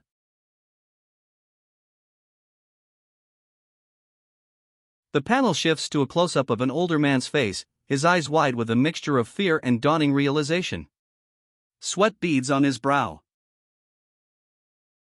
Gu Changa's opponent trembles, fear etched on his face. "Are you planning on killing me?" he asks. Changa, unmoved, reveals his lineage. "I'm a direct descendant of the ancient White Tiger clan." He adds, with chilling finality, "What, did you think I came here just to talk?" Gu Changa's opponent, his face contorted in rage, hisses, "How dare you?" Changa, however, remains unfazed. He adds, "I admit I do find it a bit pitiful that your clan won't know who to take revenge on." Gu Changa's opponent, enraged, roars, "Who the hell do you think you are to threaten me like that?" His fury is palpable, a stark contrast to Changa's chilling composure. Gu Changa effortlessly deflects the attack. With a dismissive flick of his wrist, he sends the projectile spinning away. "Annoying," he states, his expression unchanged. Gu Changa's opponent unleashes a furious attack, but the rocks shatter into dust with a powerful blast. The force of the explosion is visually stunning. Gu Changa's opponent attacks again, a blinding flash of golden energy erupting. The force is immense, but Changa remains unmoved, his expression calm. The attack explodes, a blinding flash of purple and gold energy. The force shatters the ground, leaving a gaping crater. A purple beam pierces his chest. His opponent is struck, a look of disbelief on his face as he stumbles back. Gu Changa's opponent is thrown back, his eyes wide with disbelief and pain. Sweat beads on his brow. He crashes to the ground, defeated. Gu Changa stands over his defeated opponent. "Your strength." The text reads, underscoring his opponent's surprising power. Gu Changa stands victorious, his gaze intense. "Your strength is far superior to a cultivator in the sacred sovereign realm. Just how much are you hiding?" he observes, a hint of suspicion in his tone. Gu Changa observes his defeated opponent, a smirk playing on his lips. "The peerless golden ability, an ability ranked third in the upper realm, is wasted in your hands, brother Bai," he states, his tone laced with disdain. Brother Bai's hand cracks, the pain evident. "You bastard! Don't underestimate me," he roars, defiance burning in his eyes despite his injuries. Brother Bai unleashes a furious, fiery blast, his body ablaze with power. The intensity of his attack is palpable. Brother Bai's final attack explodes forth, a furious blast aimed at Gu Changa. "Gu Changa! Go to hell," he screams, his rage fueling the fiery assault. Brother Bai's White Tiger attack explodes, a blinding flash of light and furious energy engulfing him as he hurtles towards Gu Changa. Gu Changa counters with a dark, swirling vortex of energy, a wicked-looking double-bladed axe materializing within its depths. Purple lightning crackles around the weapon. Gu Changa effortlessly deflects Brother Bai's attack. A smirk plays on his lips as he utters a single, dismissive word, "useless." Brother Bai, eyes wide with disbelief, can only utter, "What is this?" His powerful attack has been effortlessly deflected, leaving him stunned. Gu Changa's eyes glow with an intense purple light, his gaze unwavering and cold. A predatory intensity fills his expression as he prepares for the next attack. Gu Changa's purple energy explodes outward, shattering the very air around him. The force is immense, a breathtaking display of power. Brother Bai recoils, a pained ache, escaping his lips as a crimson flower blossoms from his chest, infused with Gu Changa's purple energy. Brother Bai is sent flying, a purple energy wave engulfing him as he's hurled backward. Gu Chang'e unleashes a torrent of purple energy. Why can't you just wait patiently for your death? Must you really struggle like this, he asks, his words laced with disdain as Brother Bai, now partially transformed, is overwhelmed by the attack. Gu Chang'e stands over Brother Bai, a cruel smirk playing on his lips. The purple energy continues to course through Brother Bai's body, transforming him further. Brother Bai, his form contorting under Gu Chang'e's relentless assault, gasps, "How could you be at the true God realm?" His voice is filled with disbelief and agony. Brother Bai, his transformation nearly complete, roars in defiance. No! Gu Chang'e, he cries out, his voice strained with agony and desperate resistance. Vines of dark energy constrict him further. Brother Bai, his body contorted and consumed by dark energy, screams, "Gu Chang'e, you can't kill me." His eyes, wide with terror, are the only visible features amidst the encroaching vines. He struggles against the overwhelming power. Brother Bai's scream cuts through the air, a desperate cry swallowed by the encroaching flames. He's completely bound, consumed by dark energy vines. Brother Bai's final, agonized scream, is cut short. The panel shows only his clawed hands, now still, as the dark energy vines finally silence him. Silence. Brother Bai's body lies still, consumed by flames. A single, crimson trail marks the spot where he fell. A woman watches, wide-eyed and fearful, as fiery beams of energy erupt in the distance. The aftermath of Brother Bai's demise is clearly visible. High above, a figure wielding a golden spear surveys the scene. The taste of the peerless golden ability is described as something truly remarkable. A figure high above, wielding a golden spear, savors the aftermath. Delicious. It's an ability that can be manipulated countless times. No wonder it's ranked among the top 3 in the upper realm. A smug smile plays on their lips.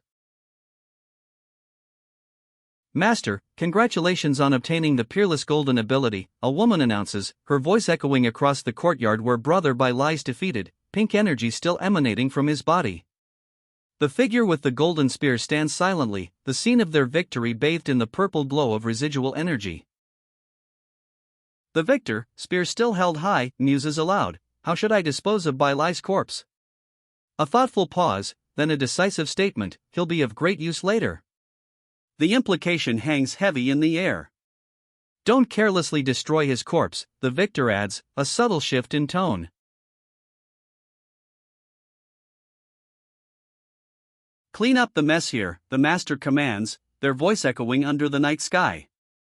"Yes, master," the subordinate replies instantly, obedience clear. 2 trails of shimmering energy, one teal, one green, streak across the courtyard, vanishing near a large gate. The scene shifts to a wide shot, showing the aftermath of the battle. The master's command to clean up the mess echoes in the quiet night. A woman, elegant in her attire, addresses someone unseen. "I pay my respects, Your Excellency, Mei. Have you seen my young master?" Her tone is respectful, yet tinged with urgency. 3 figures in tan robes swiftly move to clean the courtyard, their movements precise and efficient. A central, older figure, in white robes, oversees their work. Mei, the woman in purple, watches them from the edge of the frame, her expression unreadable. Mei, still watching the cleanup crew, receives a message. "Brother Lai came to meet me," she explains, "but left to settle debts with Yi Ling, leaving me to wait alone." A concerned voice asks, "Is something wrong?" Mei receives a crucial piece of information, that the young master provoked Yi Ling first. A concerned question immediately follows, "What happened?" An older man, his face etched with worry, delivers grave news. "Young Master Bai sent me to capture Yi Ling," he explains, "but I only found traces of a battle. Yi Ling is missing, and so is our young master." Yin Mei expresses doubt, her worry evident. Brother Ling is missing? Bai Lai is the young master of the White Tiger clan. He must have many life-saving treasures, so he should be fine, right? But an older man counters, his voice heavy with concern. Yi Ling's methods are too peculiar. I'm afraid the young master might have suffered a loss at his hands.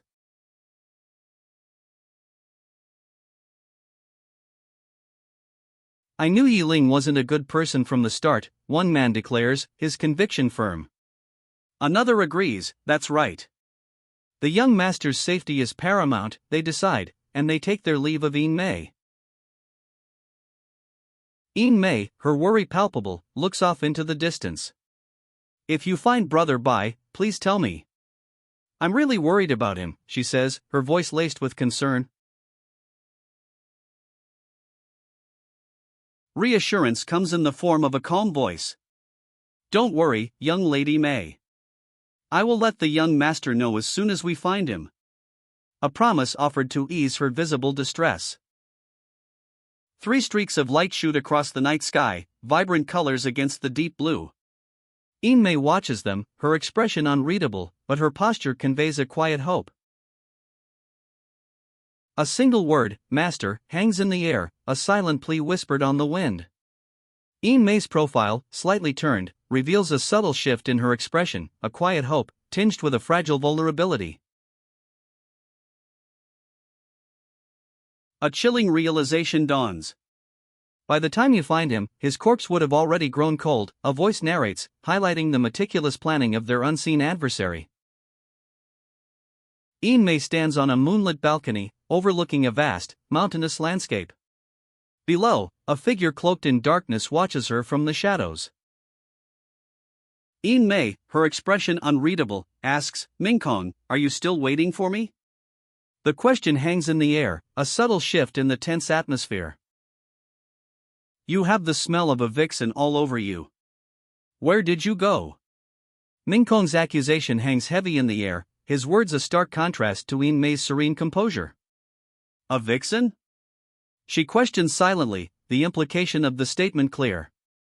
I'm touched, Mingkong. I didn't know you knew about the smells on my body so well. Yin Mei replies, a hint of amusement in her tone.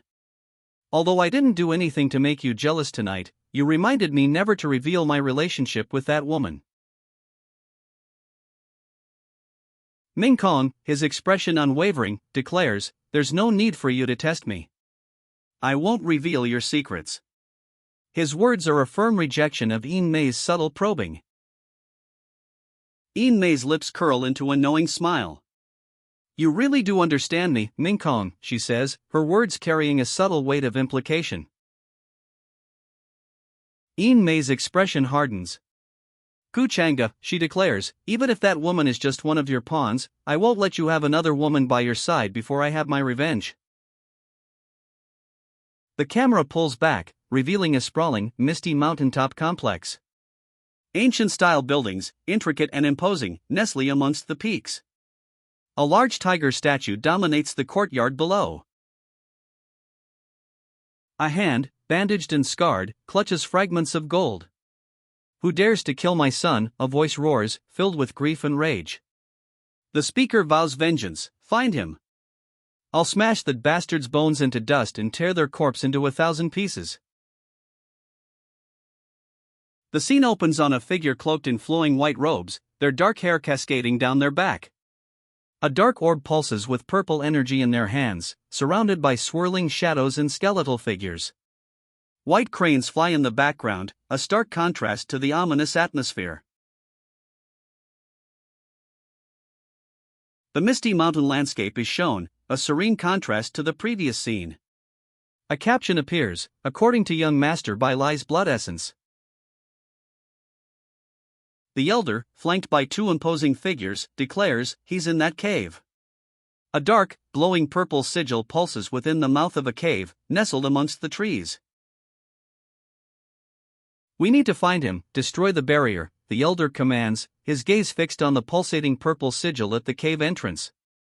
His 2 companions stand ready, their expressions grim and determined. They enter a dark, confined space.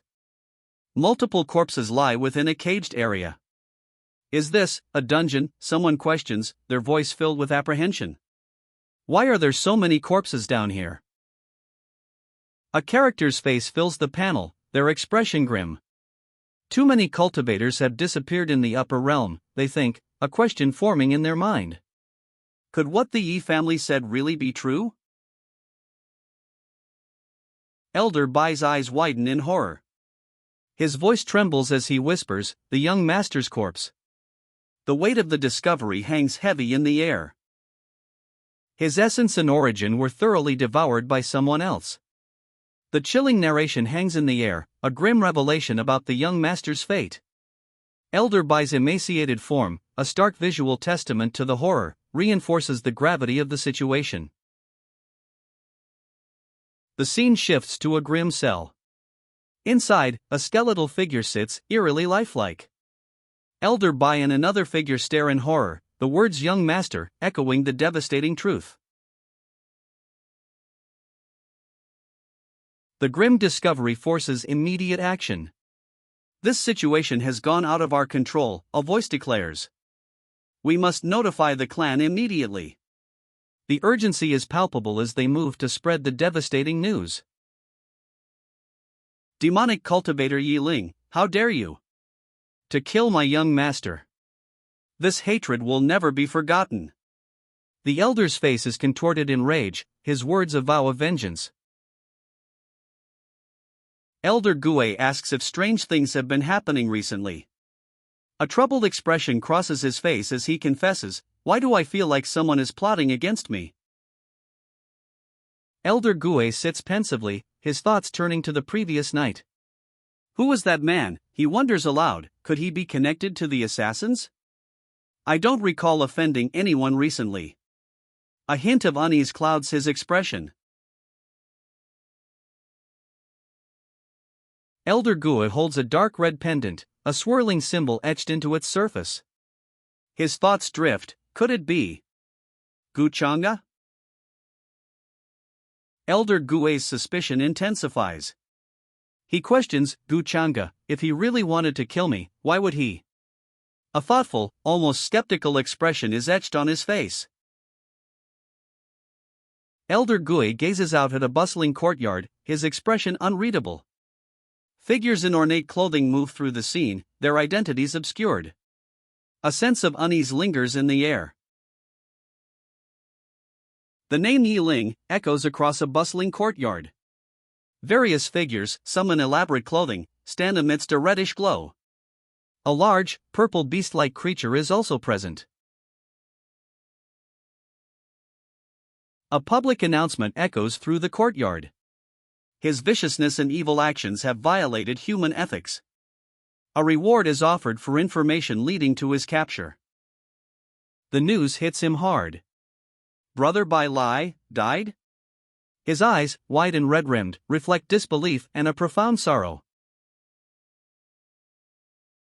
The horrifying realization dawns on him. I killed him? His whispered question hangs heavy in the air, a stark contrast to the previous panel's raw grief. How is this possible? Someone must have framed me. Elder Gue, you know that I didn't kill him, right? He turns, his question echoing his disbelief and desperate plea for validation. Even if you attempt to prove that I wasn't the one who murdered Bai Lai, they may not believe it. His voice is strained, his expression grim. The weight of his predicament crushes him, proving his innocence seems impossible. What a vicious plan. I was placed in two dilemmas with one move.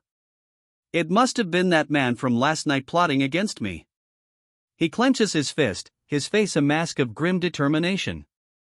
Escape is his only option now. You don't know of his identity, so concealing yourself is the only thing you can do. If you use the power of reincarnation to conceal your origin, normal cultivators won't be able to find you. A grim smile spreads across his face, eyes blazing with a chilling determination. This is his escape. Several days later. The protagonist, having successfully concealed his identity using the power of reincarnation, surveys a sprawling landscape of ancient architecture in misty mountains. His escape plan is underway.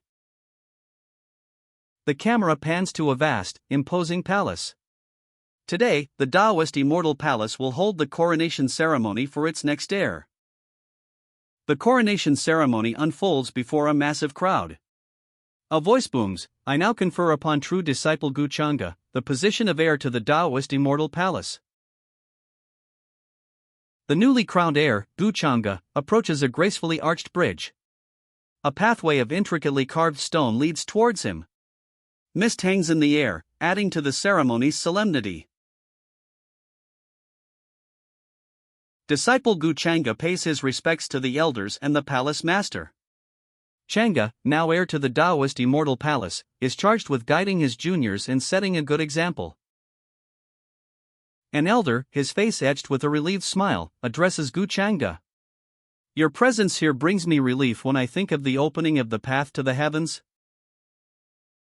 Gu Chang'e, the new heir, assures the palace master, "Rest assured, palace master. I won't let anyone embarrass my fellow disciples of the Immortal Palace." His words are met with approving murmurs from the assembled disciples. A woman presents Gu Chang'e with a weapon, the immortal phoenix piercer. The narration explains, this weapon once belonged to an ancestor of the Taoist Immortal Palace. Once you refine it with your spiritual qi, any cultivator below the sacred realm will be unable to come near you. However, you mustn't use it before reaching the true God realm. Gu Chang'e looks at the ornate box containing the immortal phoenix piercer. "Oh," he questions, his expression unreadable. A murmur ripples through the assembled disciples. He was given the immortal phoenix piercer? The question hangs in the air, a clear expression of surprise and perhaps some underlying tension. A woman, arms crossed, scoffs. TCH. Her expression is one of clear disdain. Gu Chang'e, seemingly unfazed by the previous reactions, floats serenely in the air. "Martial sisters and brothers," he announces, "are any of you discontent and desire to have a spar with me?" A young woman's voice breaks the silence. "He's so handsome. It's no wonder that young Master Gu is known to be." Her words trail off, leaving the implication hanging in the air. A young woman, captivated, whispers, "He's known to resemble a celestial being." Her blush and wide eyes betray her awe. A young woman observes Gu Chang'e, her eyes wide. It looks like he has already recovered from what happened before. She notes, her expression a mixture of observation and slight concern. Gu Chang'e, a smirk playing on his lips, declares, "Does nobody desire to? If that's the case, I'll consider your silence as an acceptance of my position as heir." His gaze sweeps across the assembled onlookers. A young woman's gaze is fixed on Gu Chang'e. "Is that all? Shouldn't he give me a chance to challenge him?" she questions, her expression a mixture of disbelief and slight frustration. "And then take advantage of the opportunity to embarrass me?" The young woman's voice is sharp, her question directed at Gu Chang'e, who stands tall and seemingly unfazed under the bright sky. A young woman's frustration is palpable. "Why is he ignoring me?" she wonders aloud. "I haven't even officially won against him. How could he act as if nothing had happened between us?" Her disbelief boils over. How could all my effort, cultivation, and harbored hatred for so many years be resolved with that one mere strike, she exclaims, her frustration palpable. Just why does he think he has the right to act so high and lofty, to treat me like a stranger, and to not even view me as an enemy? Her voice is laced with disbelief and simmering anger. The question hangs in the air, unanswered. Her outrage spills over. "Gu," she begins, but the word is cut short. A powerful figure, Pang Fei of the golden-winged Pang clan, stands before her, a smirk playing on his lips. His golden wings are partially visible, a stark contrast to her simmering fury. Pang Fei, of the golden-winged Pang clan, addresses her. "Congratulations, Brother Gu," he says, a smirk evident on his face. "After seeing you today, I realize that it's no wonder you're the role model of this generation." His words are a stark contrast to her furious expression. Brother Pang, of the golden-winged Pang clan, turns his gaze towards Brother Gu. "Brother Gu," he asks, a subtle smirk playing on his lips, "what do you think of the recent issues surrounding the inheritor of the demonic arts?" Pang Fei's smirk widens. He glances at Qi Ling of the Vermilion Bird clan, her expression one of controlled anger. The scene subtly shifts focus, highlighting the tension between these powerful figures. Brother Gu, surrounded by a large assembly, faces a pointed question. "Everyone knows the inheritor should be captured and punished," he states, his tone measured. "Why has Lady Qi Ling asked me this question?" He then adds, thoughtfully, "Don't you think the reveal of the inheritor was too sloppy this time?" The weight of his words hangs heavy in the air. A narrator's voice explains, "Throughout the ages, the appearance of the demonic arts inheritor has been an event to shake the heavens and cause a stir amongst almost every cultivator. The strength of those inheritors was powerful to an extent that even normal cultivators couldn't understand." Brother Gu, eyebrows raised, responds simply, "Oh?" Brother Gu raises an eyebrow. The text reveals a startling fact: Yi Ling, the current demonic arts inheritor, hasn't even reached the sacred sovereign realm. Yet, he murdered by lie. How was that possible? That's right. If Yi Ling hasn't even reached the sacred sovereign realm, how could he have killed Brother by lie? It just simply doesn't make any sense. The speaker's disbelief underscores the mystery surrounding Yi Ling's power. "I've fought against Yi Ling before," a voice recounts. "His techniques in spiritual qi are both extremely suspicious. And although he didn't have many resources, he was still able to raise his cultivation extremely quickly." The speaker's words add another layer to the mystery surrounding Yi Ling's unexpected power. More importantly, the recent disappearance of talented disciples, coupled with Bai Lai's corpse being found among theirs, makes it hard to avoid connecting Yi Ling to the crimes. If Yi Ling is responsible, the Yi family will take full responsibility. But these are just mere speculations, a voice cautions, "We shouldn't wrongly accuse an innocent man." The statement introduces a note of caution amidst the growing suspicion surrounding Yi Ling. Innocent? Are you going to tell the White Tiger clan's young master by lie that his murderer was innocent? Are you going to tell the young cultivators who were unjustly killed by him that he was innocent? The speaker's incredulous words sharply challenge the notion of Yi Ling's innocence, escalating the tension. "I heard that Lady Qi Ling and Yi Ling once cultivated together in a secret realm," a voice accuses. Could it be you're trying to defend him because you know each other? The accusation directly implicates Yi Ling's defender, adding a new layer to the unfolding mystery. A single word, "I," hangs in the air. The winged figure, arms crossed, watches intently, a knowing smirk playing on his lips. Tension remains high. So they're acquainted. That must be why. "I didn't know of this at all before." The winged figure's revelation adds a new piece to the puzzle, suggesting a previously unknown connection between Yi Ling and his defender. A knowing smile plays on the winged figure's lips as they declare, "It looks like I'll have no choice but to add another piece to my chessboard." The implication is clear: the newly revealed connection between Yi Ling and his defender will significantly alter the unfolding strategy. The fated villain stands, a dark orb pulsing in his hand. Skeletal figures writhe in the purple shadows behind him, while white cranes soar in a contrasting golden light. His expression is serene, almost amused. The credits roll, showcasing the creative team behind I, the fated villain. A wide shot reveals a courtyard. The fated villain, now winged and imposing, stands at its center. Surrounding him are numerous figures, their expressions a mixture of apprehension and awe. That's... Yi Ling's eyes widen, a single tear tracing a path down her cheek. The narration reveals a previously unknown connection. Lady Qi Ling and Yi Ling knew each other before. I don't doubt Lady Qi Ling brought this matter up out of righteousness. A voice states, skepticism underlying the words. So, why don't we put this matter aside for the time being, the speaker suggests, a pragmatic approach to a potentially complex situation.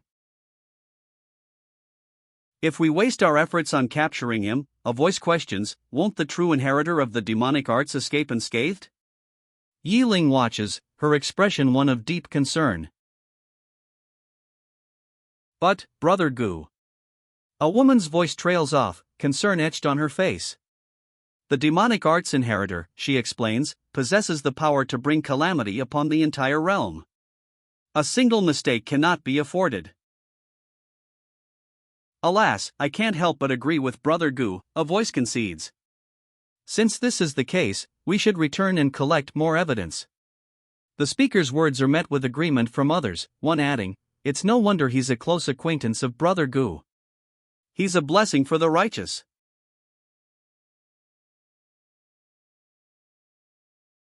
Brother Gu, I'll be leaving now.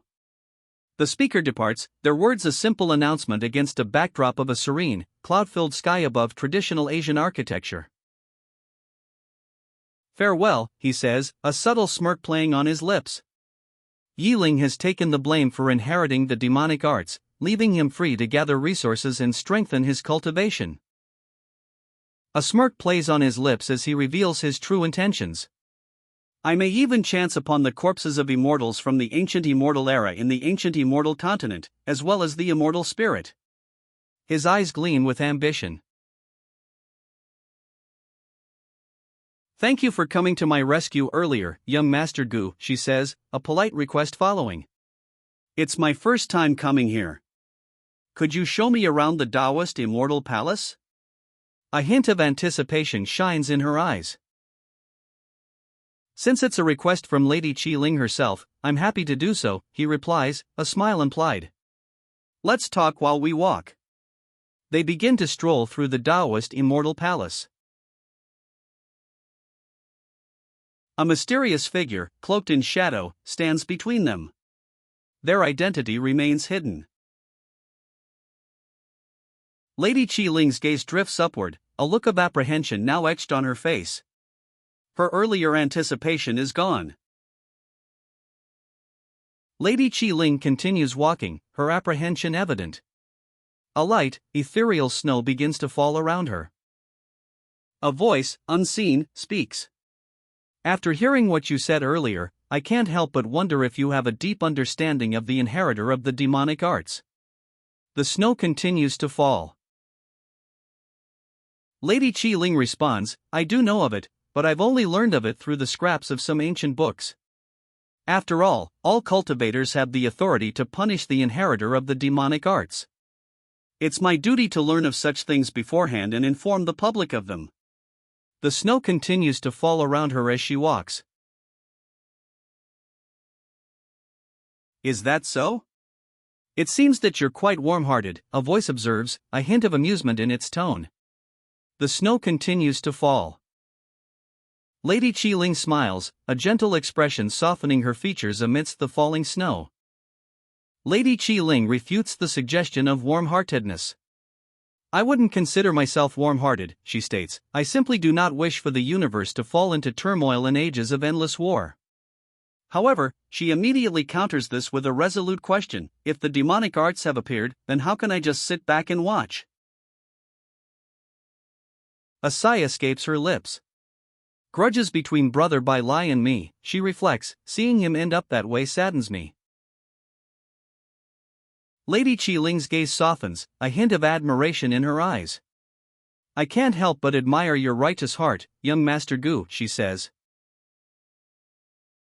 Lady Qi Ling continues, don't laugh, but I initially suspected Yi Ling as the demonic arts inheritor. However, after careful consideration, I realized I was wrong.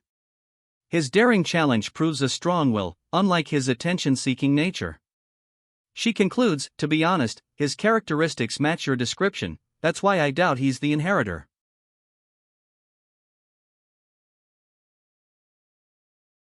Lady Qiling smiles, a hopeful glint in her eyes. If young Master Gu helps, she says, it won't be hard to clear Yi Ling's name as the demonic arts inheritor. You two might even become friends. Lady Qiling smiles, a playful glint in her eyes. That's right, she says, since you're such a warm-hearted person, anyone can become friends with you, as long as they're not an idiot. She adds, what a clever little girl. She attempted to. The sentence trails off, leaving the audience curious about her next words.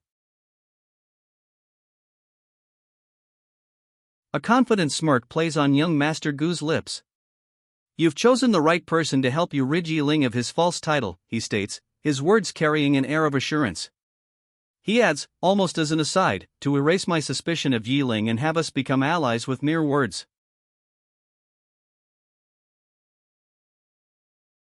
Young Master Gu explains his decision to help, stating, it can't be helped that I'm too warm-hearted, righteous, and willing to help others no matter the cost. His words reveal a self-aware, perhaps slightly self-deprecating, nature beneath his confident exterior. Lady Qiling's gaze sharpens. Ah, right. Since you trust Yi Ling so much, you must know Yi Ling's whereabouts, don't you? She questions young Master Gu, her words implying a subtle challenge. Young Master Gu responds to Lady Qiling's pointed question. I don't know of them, but I can find a way to contact him, he says, a subtle smile playing on his lips. Lady Qiling replies, that's good. Lady Qiling poses a question, her gaze intense, isn't the inheritor of the demonic arts, could the real inheritor be the Yi family's young master, Yi Langtian? The question hangs in the air, a significant development in their conversation. Oh, really? Brother Yi? Why don't you suspect that I'm the inheritor of the demonic arts? Young Master Gu asks, a smirk playing on his lips. His words challenge Lady Qiling's assumptions. Lady Qiling addresses young Master Gu directly. Young Master Gu, you're destined for a great future. Why would you taint yourself with demonic arts? She implies he's above such practices. However, she adds, Yi Langtian is different. Lady Qiling continues, her voice carrying a note of conviction. After all, he's only revered as a mere ancient emperor, while you're a true immortal. She ascends the steps, leaving young Master Gu on the lower landing. Lady Qiling continues her ascent, explaining, the disparity between your statuses is only growing, so it's not impossible for him to attempt to learn the demonic arts out of pure jealousy. Her words offer a possible motive for Yi Langtian's actions. Young Master Gu considers Lady Qiling's words. A snowy landscape stretches behind him. He silently concludes, if that really is the case, I should be more cautious. Young Master Gu and Lady Qiling stand together, a snowy landscape visible beyond a grand gate. He smiles subtly, a hint of amusement in his eyes. She giggles softly, covering her mouth with her hand. The scene shifts to a snowy landscape. A grand gate stands before young Master Gu and Lady Qiling. A voice, seemingly surprised, questions, the heir to the Vermilion Bird clan, Qiling? Mingkong, a voice asks, surprised. Young Master Gu, seemingly unfazed, is addressed, young Master Gu, is she Crown Princess Mingkong? A regal figure emerges, her ornate headdress catching the light. Mingkong, someone asks, the question hanging in the snowy air. Her expression is one of controlled displeasure, arms crossed firmly across her chest. We've had a few trifles lately, so she's been like this. Please don't take it to heart, a voice explains, the words offering a subtle hint at the crown princess's unusual behavior. Her expression remains unchanged, a calm, almost serene mask. Then I'll come back another day to bother you, young Master Gu. I wouldn't want your fiancé to misunderstand us, Crown Princess Mingkong says, her departure seemingly polite despite her earlier aloofness. Crown Princess Mingkong and Lady Qi Ling exchange polite farewells. "Farewell, young Master Gu," Mingkong says, her tone formal. "Farewell, Lady Qi Ling replies, mirroring her composure. They depart, leaving young Master Gu alone in the snowy courtyard. Yi Ling, the crown princess, walks away, her attendant following close behind.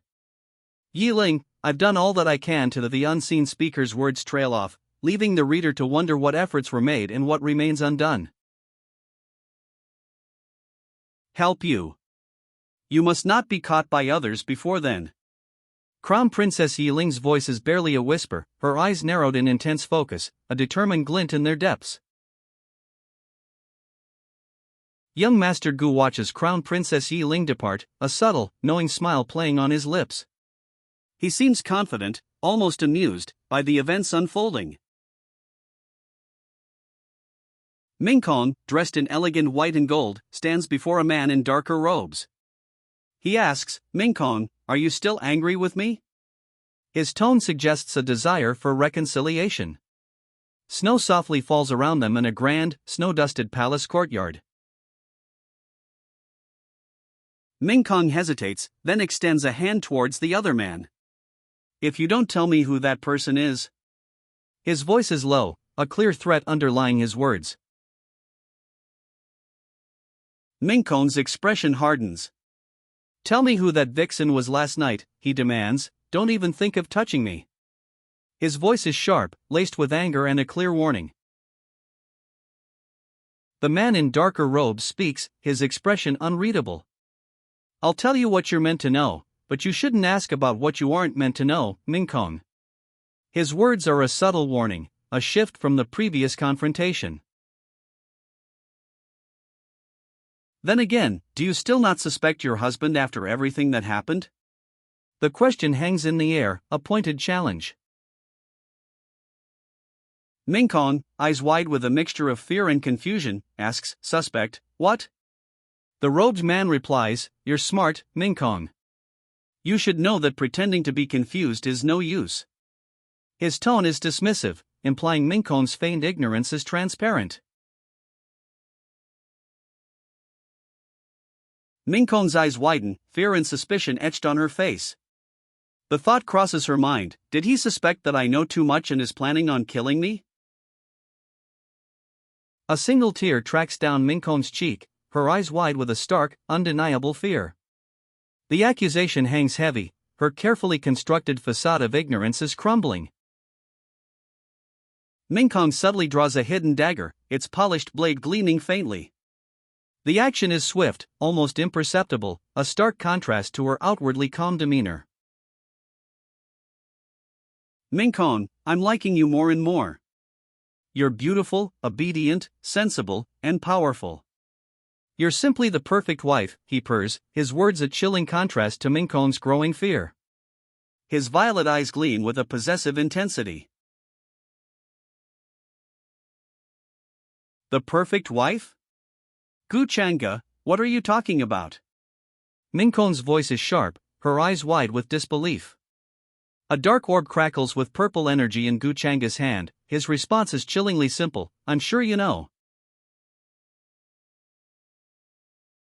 Gu Changa reveals a shocking truth, that Yi Ling isn't the inheritor of the demonic arts. His true identity is the inheritor of the ancient heavenly emperor of reincarnation. That's something you told me before. Mingkong stands, stunned, as purple energy swirls around them. Mingkong's eyes widen, reflecting the shocking revelation. Her silence speaks volumes, a stark contrast to the purple energy swirling around Gu Changa. "That's right," Gu Changa confirms, his voice low and steady. "I also know that you're the true inheritor of the demonic arts." Mingkong's eyes remain closed, her expression unreadable. Gu Changa, a sinister smile playing on his lips, stands shrouded in swirling purple energy. His revelation hangs heavy in the air, leaving Mingkong's fate uncertain. Mingkong's eyes flash with defiance. "Are you finally planning on killing me now?" she demands, her voice sharp. The image shows a young man, his dark hair pulled back, a serene yet powerful expression on his face. He holds a dark orb pulsing with purple energy, surrounded by swirling shadows and skeletal figures. Above him, white cranes fly against a pale moon, a stark contrast to the darkness below. The title, "I Am the Fated Villain," is prominently displayed.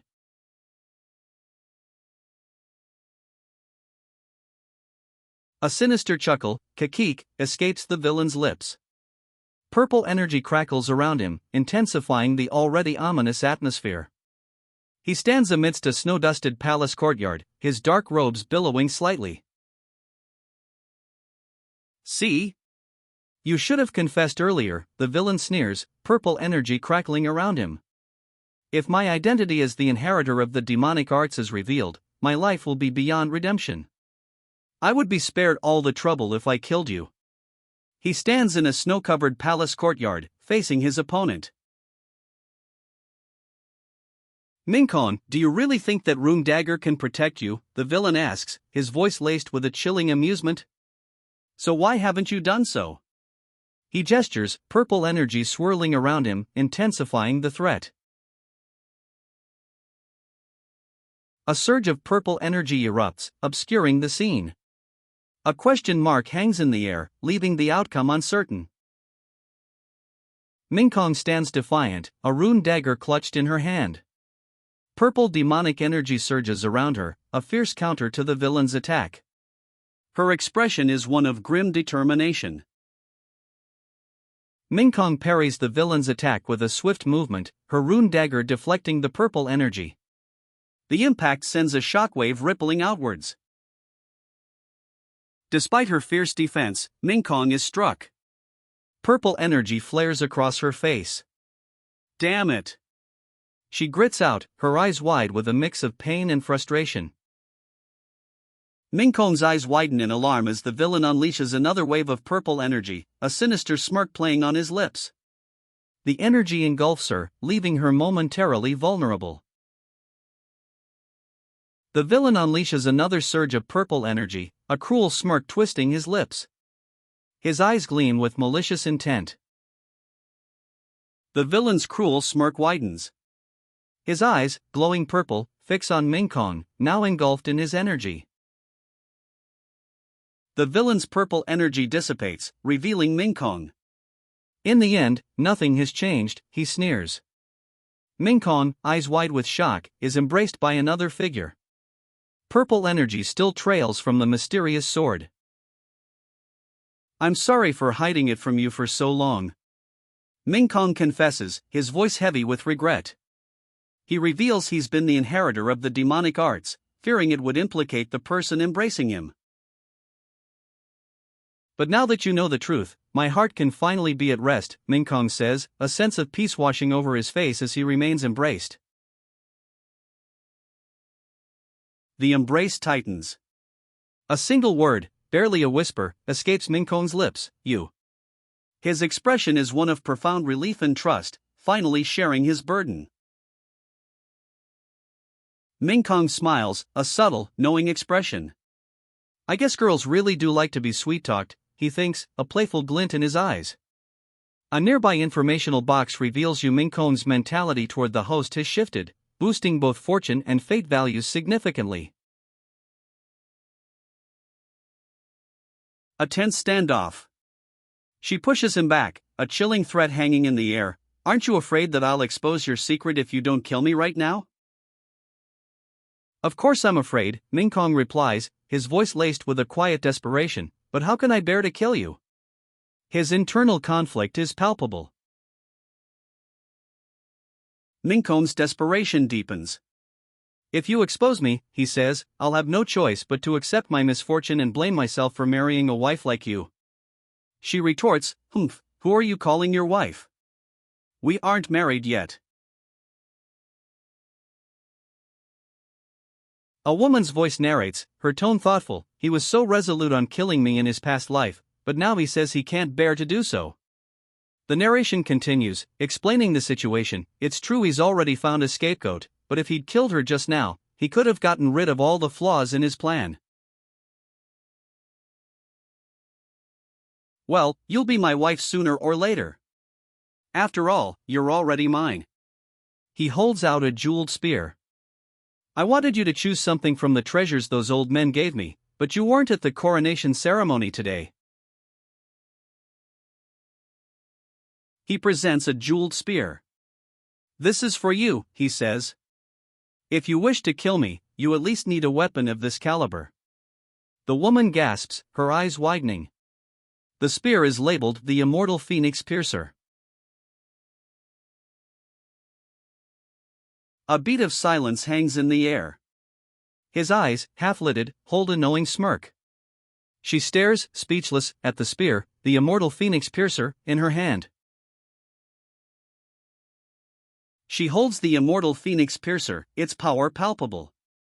A voiceover muses, it's far too much of a coincidence for the demonic arts inheritor to appear at this time. I suspect the true inheritor has been cultivating near the Taoist Immortal Palace. A vast, clear blue sky fills the panel, fluffy white clouds drifting lazily. The scene shifts to a wide shot, establishing a peaceful, open atmosphere. A muscular man holds up a wanted poster. Have you seen this man? He asks, his voice carrying across the bustling marketplace. The poster depicts a man with dark hair and intense eyes. Elder Gue worries aloud about his pursuers from the White Tiger clan. He considers dyeing his hair to avoid detection, but another voice scolds him for still thinking about courting girls in this dangerous situation. Elder Gue's concerns deepen. It's too much of a coincidence, he muses, for the demonic arts inheritor to appear now. He suspects the true inheritor has been cultivating near the Taoist Immortal Palace, or perhaps is even a disciple there. Elder Gue continues his internal monologue. Judging by Yu Mingkon's assassination attempt, she must know about his inheritance. And since she's Gu Changa's fiancée, he knows too. Elder Gue's eyes narrow, a thoughtful frown etching itself onto his face. The first person I ruled out to be the demonic arts inheritor was Gu Changa, he thinks, but now that I think about it. His gaze sharpens, hinting at a dawning suspicion.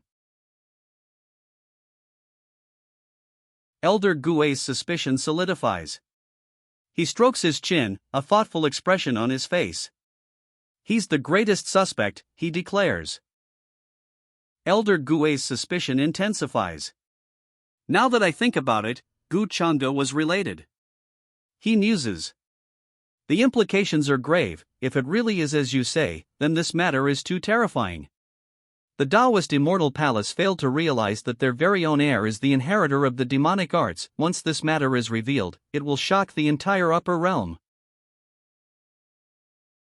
Elder Gue's face contorts in a mixture of anger and self-reproach. To every mishap I suffered. I was a fool and failed to notice it until now, he exclaims, the weight of his realization heavy in his words. This truth, he declares, is of great importance. A defiant smirk plays on Gu Changa's lips. So what if I'm the inheritor of the demonic arts? I don't fear you at all, he declares. He adds, with a conspiratorial tone, don't tell anyone about this beforehand. No one will believe you, and the reason Gu Changa hasn't laid a hand on you yet is for you to take the blame for him. A figure, seemingly alone, calls out, "Is anyone here?" The words are followed by a sharp command, "Qi Ling? Come in." A hint of apprehension underlies the summons. Yi Ling enters, her appearance altered. A man, seemingly surprised, remarks, "Yi Ling, I can hardly recognize you with your current appearance." I have no choice but to do this for now, or I won't even know how I died, Yi Ling explains, her voice laced with grim determination. Reassurance follows, "Don't worry, I'll definitely think of a way to help you. I recently met someone powerful who believes you were framed. When the time comes, I'll prove your innocence with him."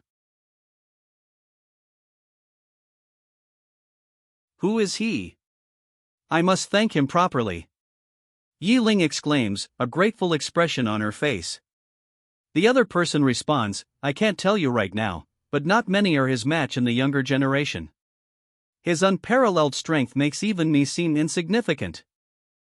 Great, the man exclaims, a pleased expression on his face. Yiling adds, Yiling challenged young Master Gu before, so it'd be better if I kept this from him for now. Her voice is cautious, suggesting a strategic decision. Overwhelmed with gratitude, Yiling exclaims, Shiling, I don't know how to thank you. Her words express sincere appreciation for the help offered. Yiling embraces the mysterious man, her gratitude evident. If he can really prove my innocence, I'll repay him greatly in the future, she vows, her voice filled with determination. That's enough, Yiling. You're hurting me, Shiling says, his voice gentle but firm. Yiling releases her grip, her face showing a mixture of embarrassment and lingering concern. A sudden sneeze interrupts the tender moment. Gu Changa's internal monologue reveals, I've devoured many of the resources Inmei gathered, yet my cultivation has only advanced a little. It looks like it really isn't easy to break through the heavenly god realm. He wonders aloud, is someone missing me? Gu Changa sits regally, a small orb in his hand. He declares, the talismans I've exchanged should be enough for the ancient immortal continent. Gu Changa activates his Transcendence talent. He declares, I can finally put the Transcendence talent to use. Gu Changa, having successfully exchanged 3,000 fortune points for 30,000 fate points, contemplates the implications of his Transcendence talent. He muses, if I use 30,000 fated points, then I can transcend a bone in my body into a Dao bone. If I have enough fate points, then wouldn't I be able to transcend every bone in my body? Gu Changa marvels at the system's efficiency. As always, this system is incredible, he observes, a satisfied smile playing on his lips. A brilliant blue light erupts, emanating from below. Gu Changa's transformation begins. A brilliant blue light engulfs Gu Changa, emanating from beneath him, as he stands on a red carpet in a grand hall. The light pulses with intense energy, promising a significant transformation. The blue light intensifies, engulfing Gu Changa completely. He's surrounded by a breathtaking vision, a vast, ornate palace, its architecture both familiar and alien, stretches before him. Giant, dark wings unfurl, their presence hinting at a powerful transformation. Gu Changa's transformation is complete. He soars through the air, powerful dark wings carrying him swiftly across a vast, shadowed landscape. Gu Changa's eyes widen slightly. He muses, does that mean my current strength is already at the sacred realm? I can already glimpse at the laws of time? This is something only cultivators in the sacred realm can do. A sinister smile spreads across Gu Changa's face. Purple energy crackles in his hands. It should be about time that it began. He murmurs, a chilling anticipation in his tone. Seated upon an ornate throne, Gu Changa holds a glowing orb. A sinister smile plays on his lips as he contemplates his newfound power. Gu Changa stands before a vast, open doorway, a bright light emanating from beyond. He utters, yeah, everything is right on time, a satisfied smirk playing on his lips. A massive crack splits the sky, radiating fiery energy. The crack extends upwards, seemingly tearing open the heavens themselves. A colossal fissure rips through the sky, fiery energy radiating outwards. Several figures, silhouetted against the blazing light, watch from a distance. The crack extends, seemingly tearing open the heavens. A deep voice narrates, if this continues, the entrance to the ancient immortal continent will fully open in a few hours. All younger generation cultivators are participating. Whether it's a blessing or a curse, though. 3 figures stand, their expressions a mix of anticipation and apprehension, as the sky's fissure continues to expand.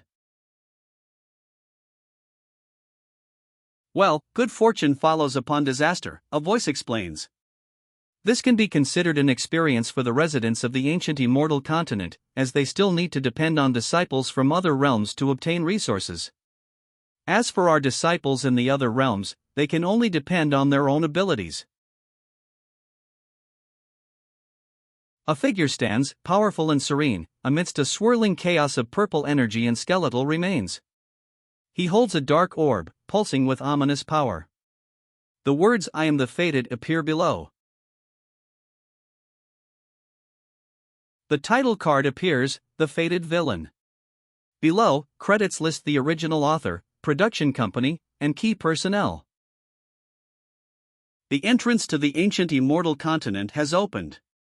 A figure, seemingly caught in a powerful current, is swept towards it. It's a pity, the text states, that they are there. The younger generation faces the challenge alone.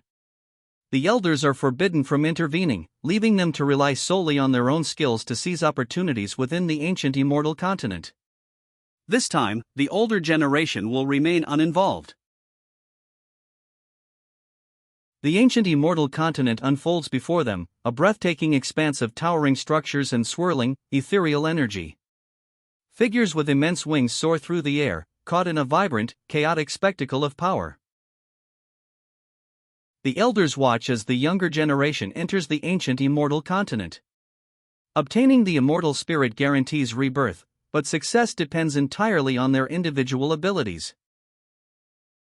A warning echoes. This time, not only the strong and weak compete, but a demonic arts inheritor has also appeared.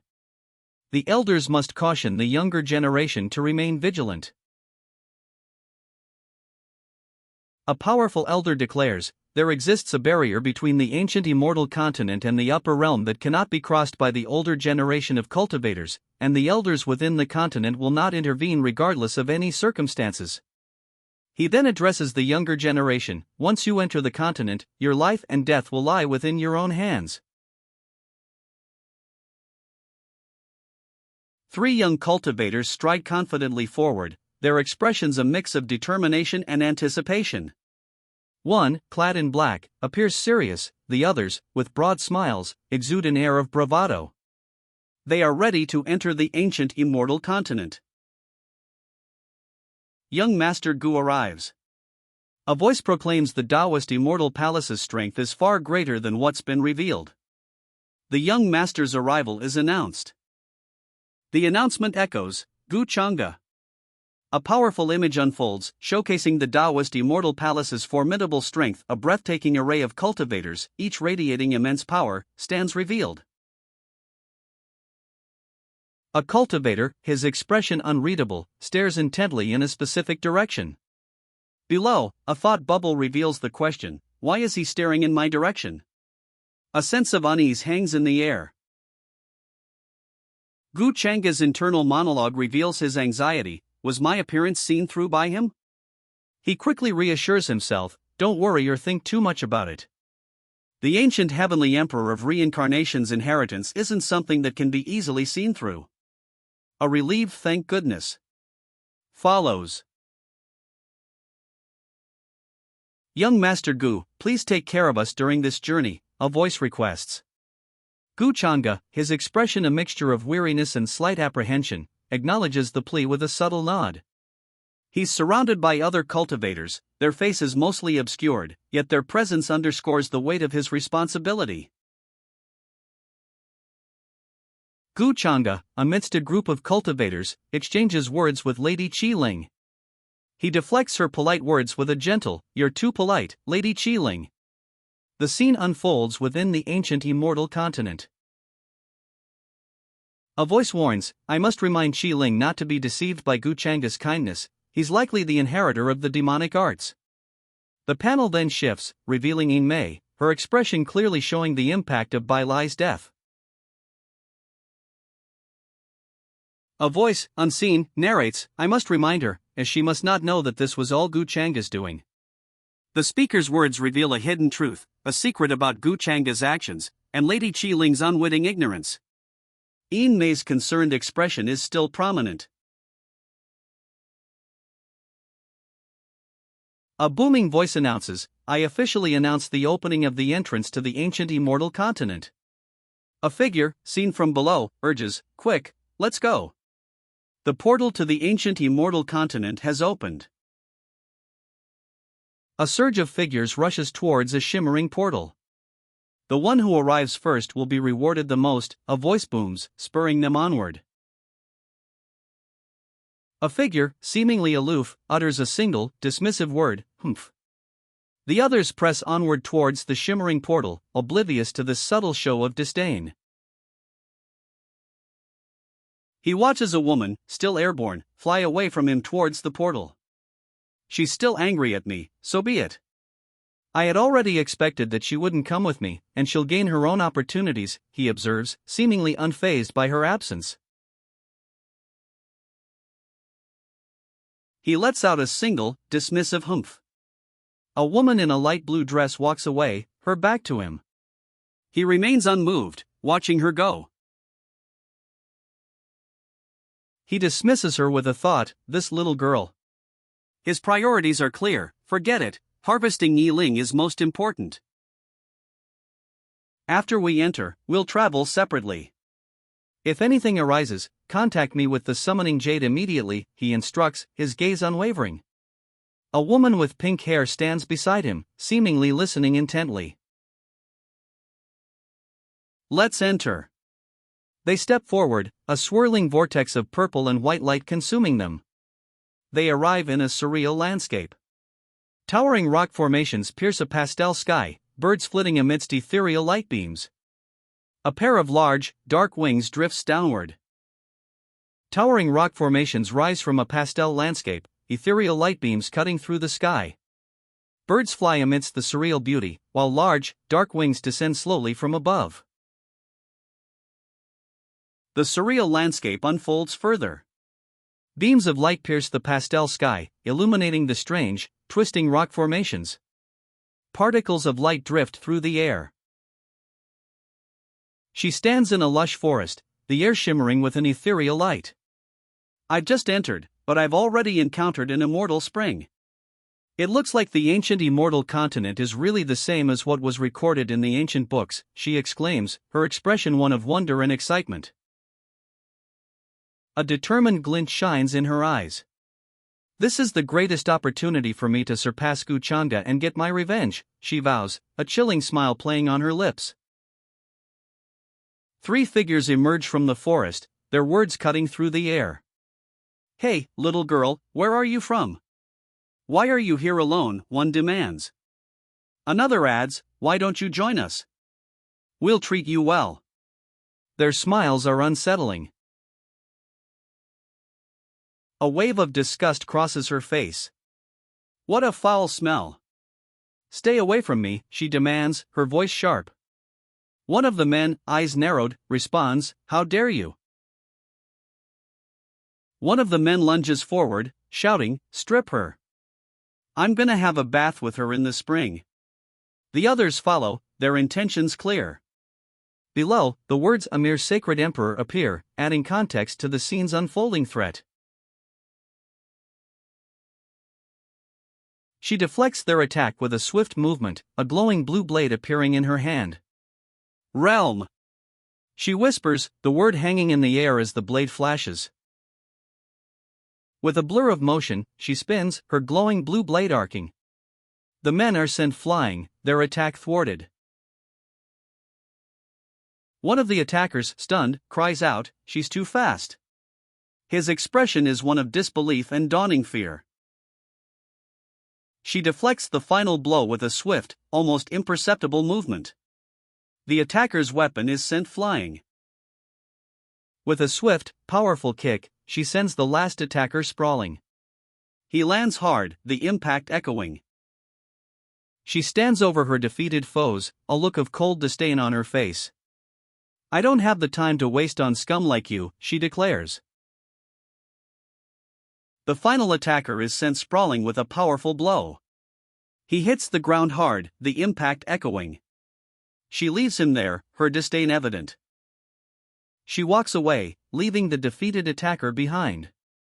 2 golden rings, seemingly dislodged from his armor, fly through the air behind her. She retrieves 2 golden rings, the spoils of victory. I'll take these storage rings as payment, she states, her voice devoid of emotion. She looks down at the defeated men, her expression cold.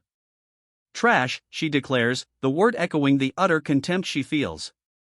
The panel shows several defeated opponents lying on the ground. There's no need for you to tell me what to do, she declares, her voice sharp and unwavering. The cold confidence in her tone leaves no room for argument. We didn't come all this way to be ridiculed, she exclaims, her voice sharp. She looks down at the defeated man, a sneer playing on her lips. He really is a fool. He can't even finish off a little girl. A sneering expression twists her lips as she utters a chilling threat. Humph, once I catch you, little girl, you'll wish you were dead. Her eyes burn with cold fury. How interesting, a voice muses, a young girl in azure clothes.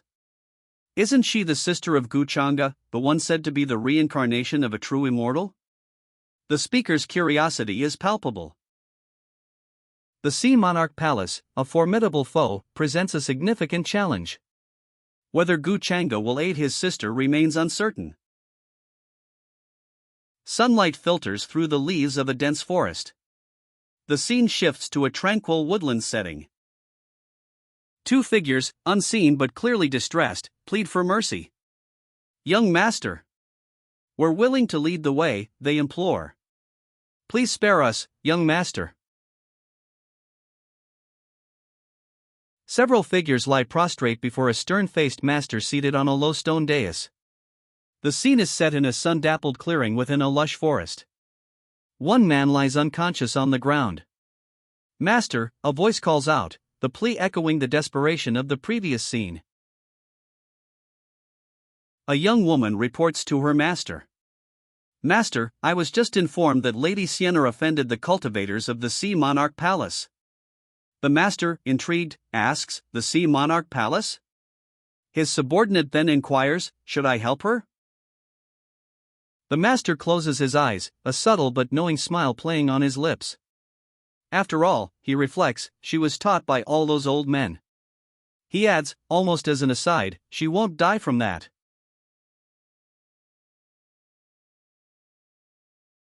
Master, we must separate here, the woman states, her posture conveying a sense of urgency. The master replies, all right, but don't forget what I told you. You must contact Yiling as soon as possible. Don't worry, master. With your plan, dealing with Amir Yiling will be simple, the woman assures him, a confident smirk playing on her lips. Her expression reflects unwavering faith in the master's strategy. Get up, the woman commands, her voice carrying an air of authority.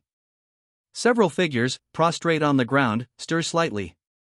One murmurs, young master? The scene reveals the aftermath of a confrontation, the woman standing over her defeated opponents. Who wants to be responsible for leading the way, the woman asks. A group of figures readily agree that the young master is the most knowledgeable and should take the lead. A cruel smile spreads across the woman's face. There's no need to keep the two of you alive, she declares, her eyes gleaming with cold determination. The woman's cold gaze sweeps across three figures, their faces etched with fear. Their terrified expressions underscore the gravity of her earlier threat. A purple liquid pours, a sinister tide flowing from an unseen source. The ominous liquid foreshadows the woman's lethal intent. A beam of purple energy streaks across the sky, leaving a shimmering trail in its wake. The speed is breathtaking. A searing purple beam strikes the ground, the impact throwing up dust and debris. The force is immense. The purple energy slams into the demonic figure, sending it sprawling. A cloud of dust and debris erupts from the impact. The demonic figure, battered but defiant, roars, "Who is it? Who dares to cause trouble before the ancestors' land?" Purple energy still crackles around it. The purple energy continues its assault, engulfing the demonic figure in a blinding flash. The creature is thrown back, its form momentarily obscured by the intense light and swirling dust. A powerful figure emerges from the dust cloud, purple energy swirling around them. "Please make way," they command, their voice carrying an air of authority. A pained gasp, escapes the defeated demon. Purple energy still trails the powerful figure as they walk away, leaving the creature defeated on the ground. We are introduced to the main character, a figure of imposing presence. He stands amidst a swirling vortex of dark energy, a sinister purple orb glowing in his hand. Skeletal figures rise in the background, adding to the ominous atmosphere. The title card proclaims, "I am the fated villain." The credits roll, revealing the creative team behind "I am the fated villain." Four skeletal figures materialize, each enveloped in swirling green energy, emanating from a small, dark orb at their feet. They stand within a dimly lit stone chamber. Standing before ancient, ornate sarcophagi, the villain observes the glowing green energy emanating from one. So this is the original essence of the immortal spirits that our ancestors have left behind. He muses. He holds the orb aloft, a faint green glow emanating from it. Tisk, he sounds unimpressed, his expression unchanged. He dismisses the previous spirits with a dismissive comment, overestimated their abilities a little. His gaze remains fixed on his goal. When the immortal spirit finally appears, the entire continent will be in complete uproar. Before that happens, I must obtain a high-level spirit for myself. He turns, his back to the viewer, a vast, mountainous landscape stretching behind him. "But in order to obtain that, I'll need to rely on the fortunes chosen," he states, his voice carrying a note of calculated patience. A confident smirk plays on his lips. He awaits the fortunes chosen, his gaze unwavering. His plan is set in motion. A fortunes chosen, a young woman in flowing red robes, hurtles through the air, her blonde hair a blur. She's clearly being propelled towards the waiting figure in black.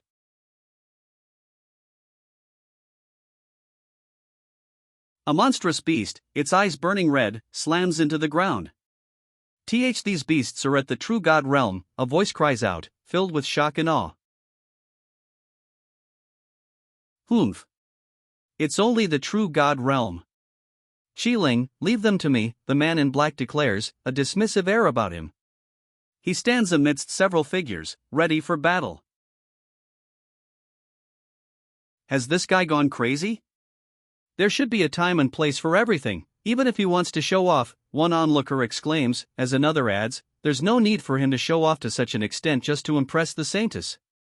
The man in black, however, remains unfazed, a confident smirk playing on his lips as he prepares to face the monstrous beast. He moves with a blur of motion, a confident smirk widening across his face as he launches himself towards the beast.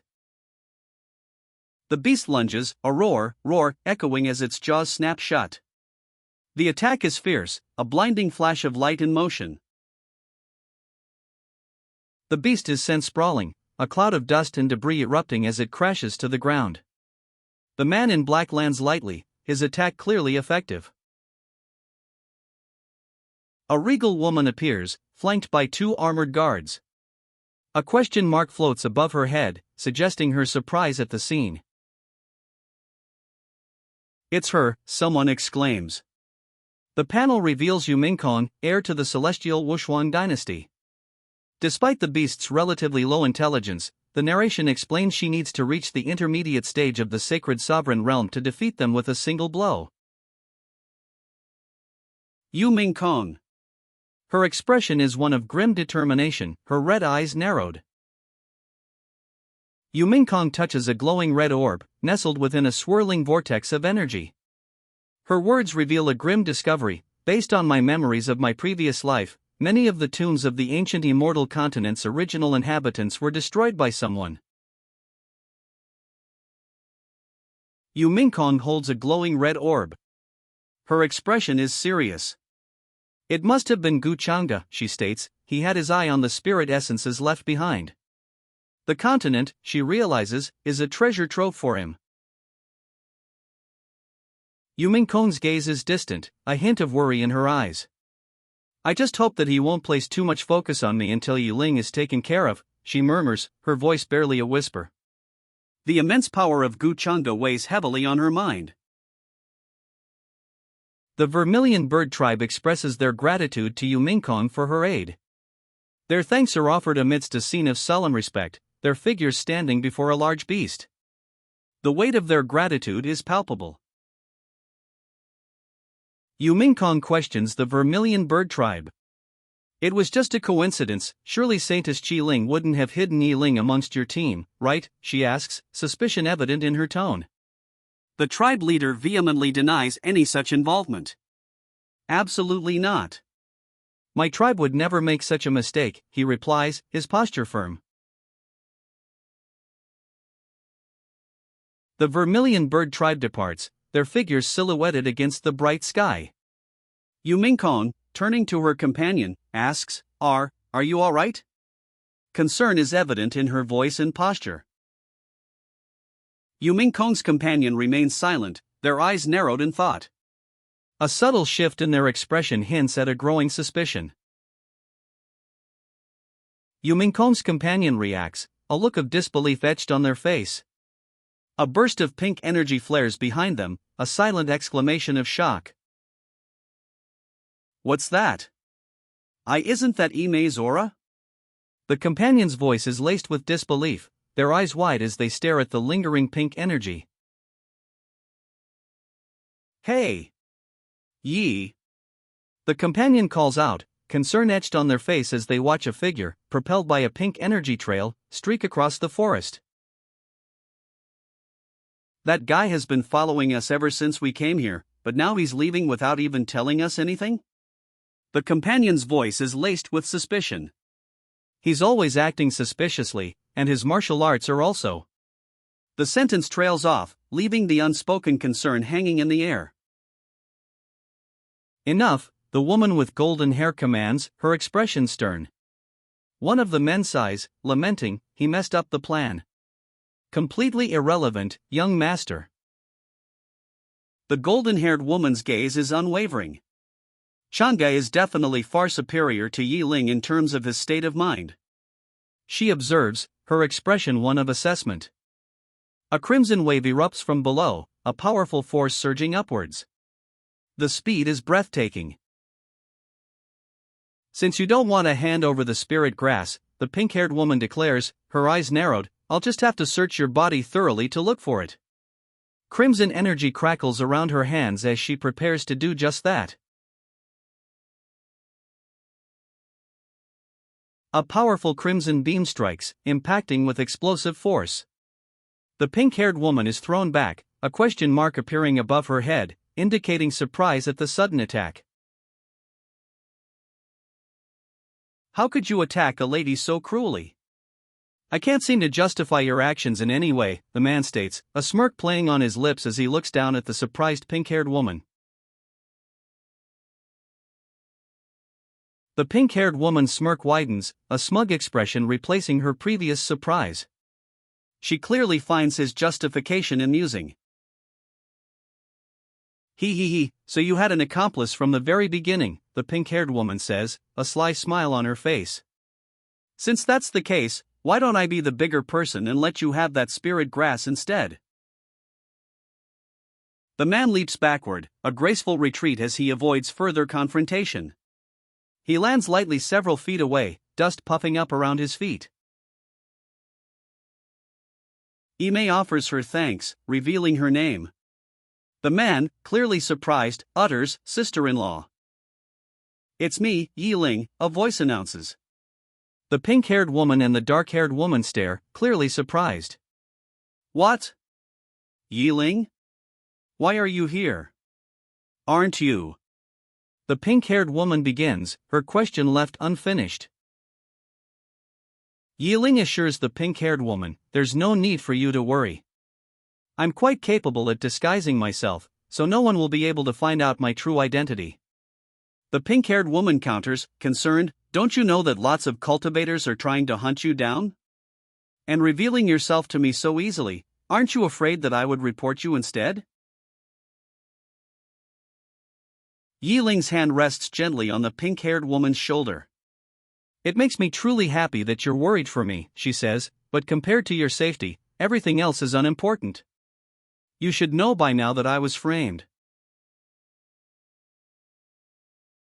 Yiling explains her reason for seeking out the pink-haired woman. My goal is to find something that will absolve me of this crime I've supposedly been committing. The pink-haired woman simply replies, I know. The pink-haired woman's expression is one of thoughtful consideration, her gaze slightly downcast. She seems troubled, but ultimately accepts Yiling's explanation. Sister-in-law. Yiling begins, a hint of gratitude in her voice. The pink-haired woman replies, I know that based on your character, there's no way that you would harm us. Yiling adds, you really are kind and understanding towards me. Yiling reveals a crucial detail, I wanted to warn you to beware of Gu Changa. I suspect that he's behind my framing. The pink-haired woman reacts with shock, her hands flying to her mouth. Brother Gu?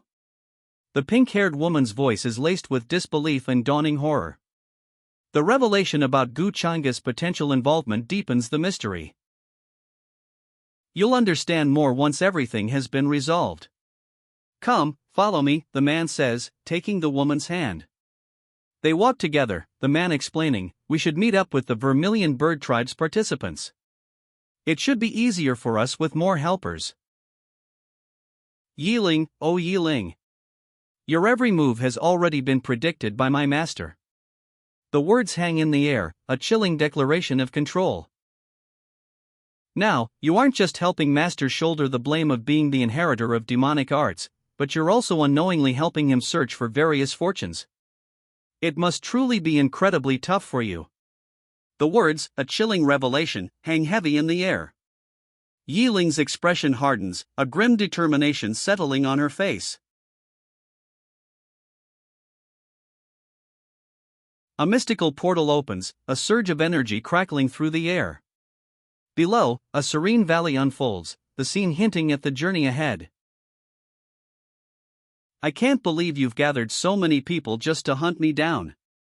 Now, you've even used a formation to trap me, Yiling exclaims, her voice laced with disbelief and a hint of anger. Surrounding her, a formidable array of opponents prepares for battle. Shut up and die.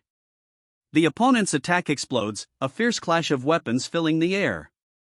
Sparks fly as Yiling counters, her expression grim. Face your judgment, little thing. The opponent attacks with a powerful blow, her words echoing the ferocity of her assault. Yiling's eyes widen in alarm as she barely avoids the strike. Yiling, in a blur of motion, kicks out, her heel connecting with a powerful impact. The impact sends Yiling's opponent soaring through the air, a stunned silence following the powerful blow. Yiling watches her fall. I'll crush your bones. The opponent's furious counterattack begins, a surge of energy crackling around her fist. The opponent's furious punch explodes towards Yiling, energy crackling around her fist. A powerful shockwave radiates outward. Yiling's expression hardens. Damn it! There are too many people around. I can't get the upper hand here due to this formation either. She mutters, her frustration evident. The silhouettes of other fighters are visible in the background, hindering her attack. Yiling's eyes narrow. She's obviously trying to tire me out by having me fight all these people. She realizes, a grim determination settling on her face. The strategy of her opponent becomes clear. Yiling tumbles through the air, a defeated figure. It's all Gu Changa's fault, she thinks, blaming her current predicament on him. Her actions have stirred up a dangerous situation. Defeated and on the ground, Yiling realizes the truth. No. I bet it. Having me die here would be just what he wishes for, since that would just give him less trouble, she thinks, her voice filled with grim resignation. Defeated, Yiling clenches her fists. Damn it! I can't let him get his way like this, she declares, a surge of defiance fueling her resolve. A blue energy crackles around her hands. Fueled by defiance, Yi Ling unleashes a burst of blue energy. "Just get lost already," she shouts, her voice filled with rage.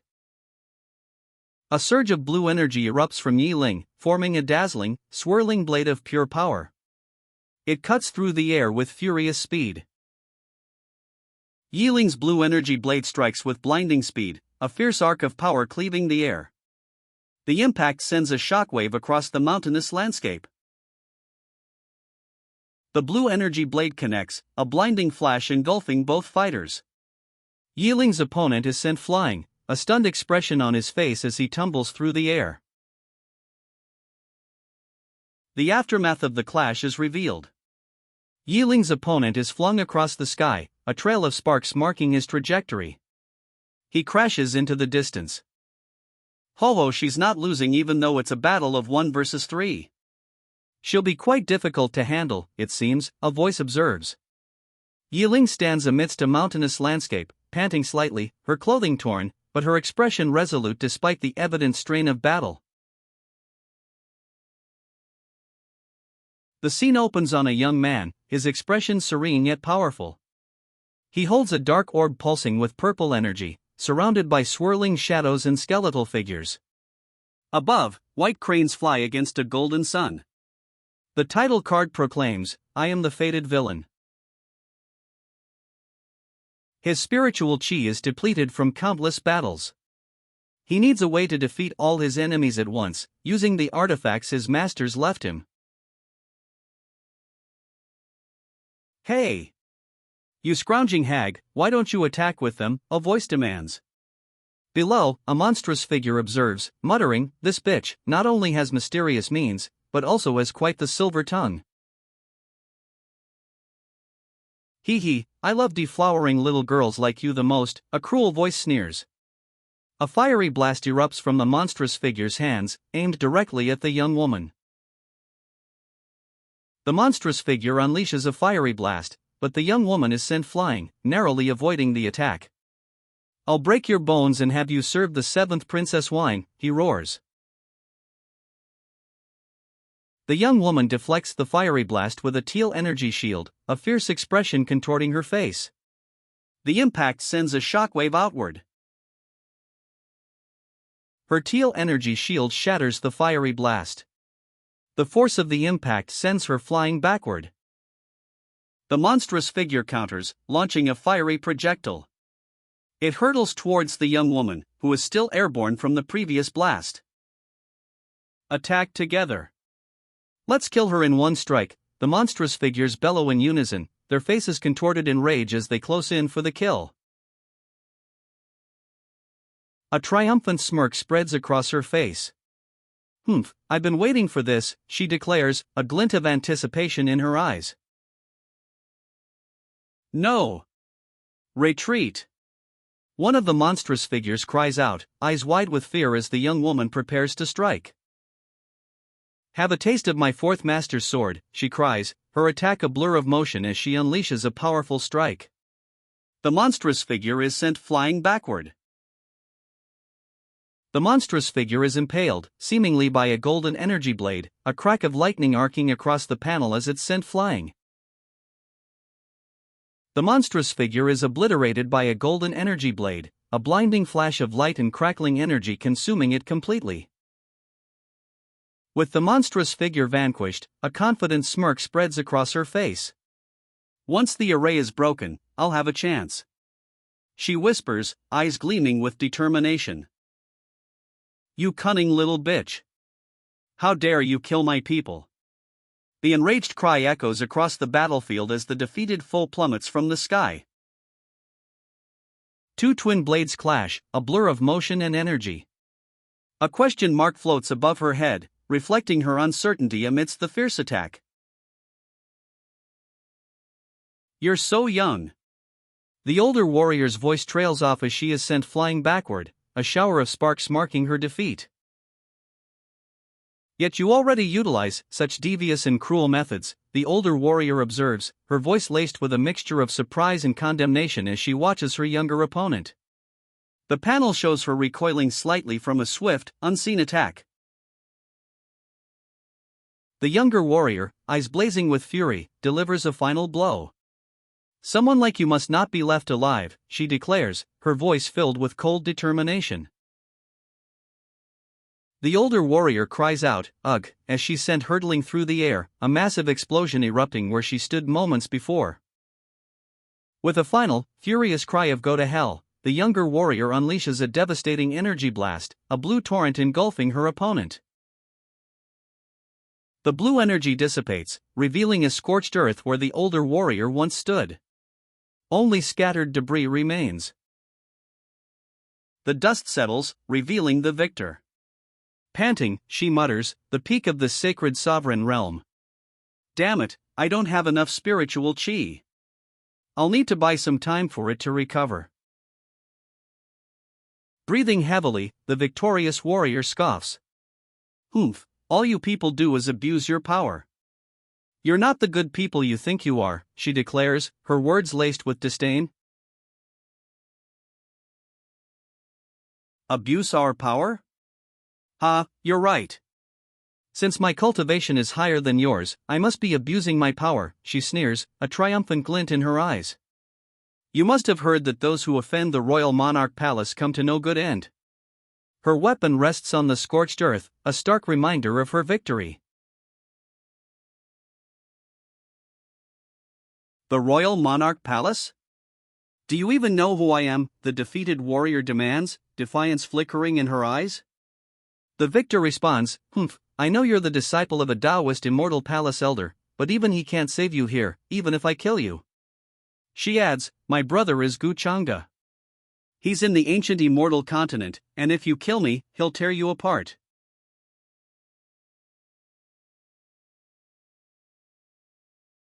Gu Xiener. "I can't believe you're idiotic enough to use Gu Changa's name at such a time," the victor scoffs, a smirk playing on her lips. "The ancient immortal continent is vast, and perhaps you're scheming a way to obtain resources. It would be wishful thinking for you to have me on your mind."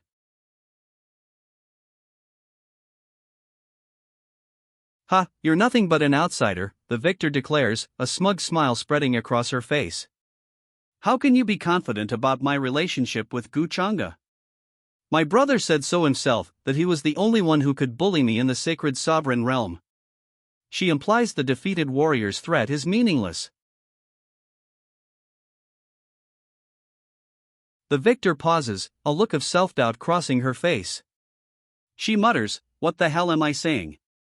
Then, with a newfound resolve, she adds, "An ant, very well."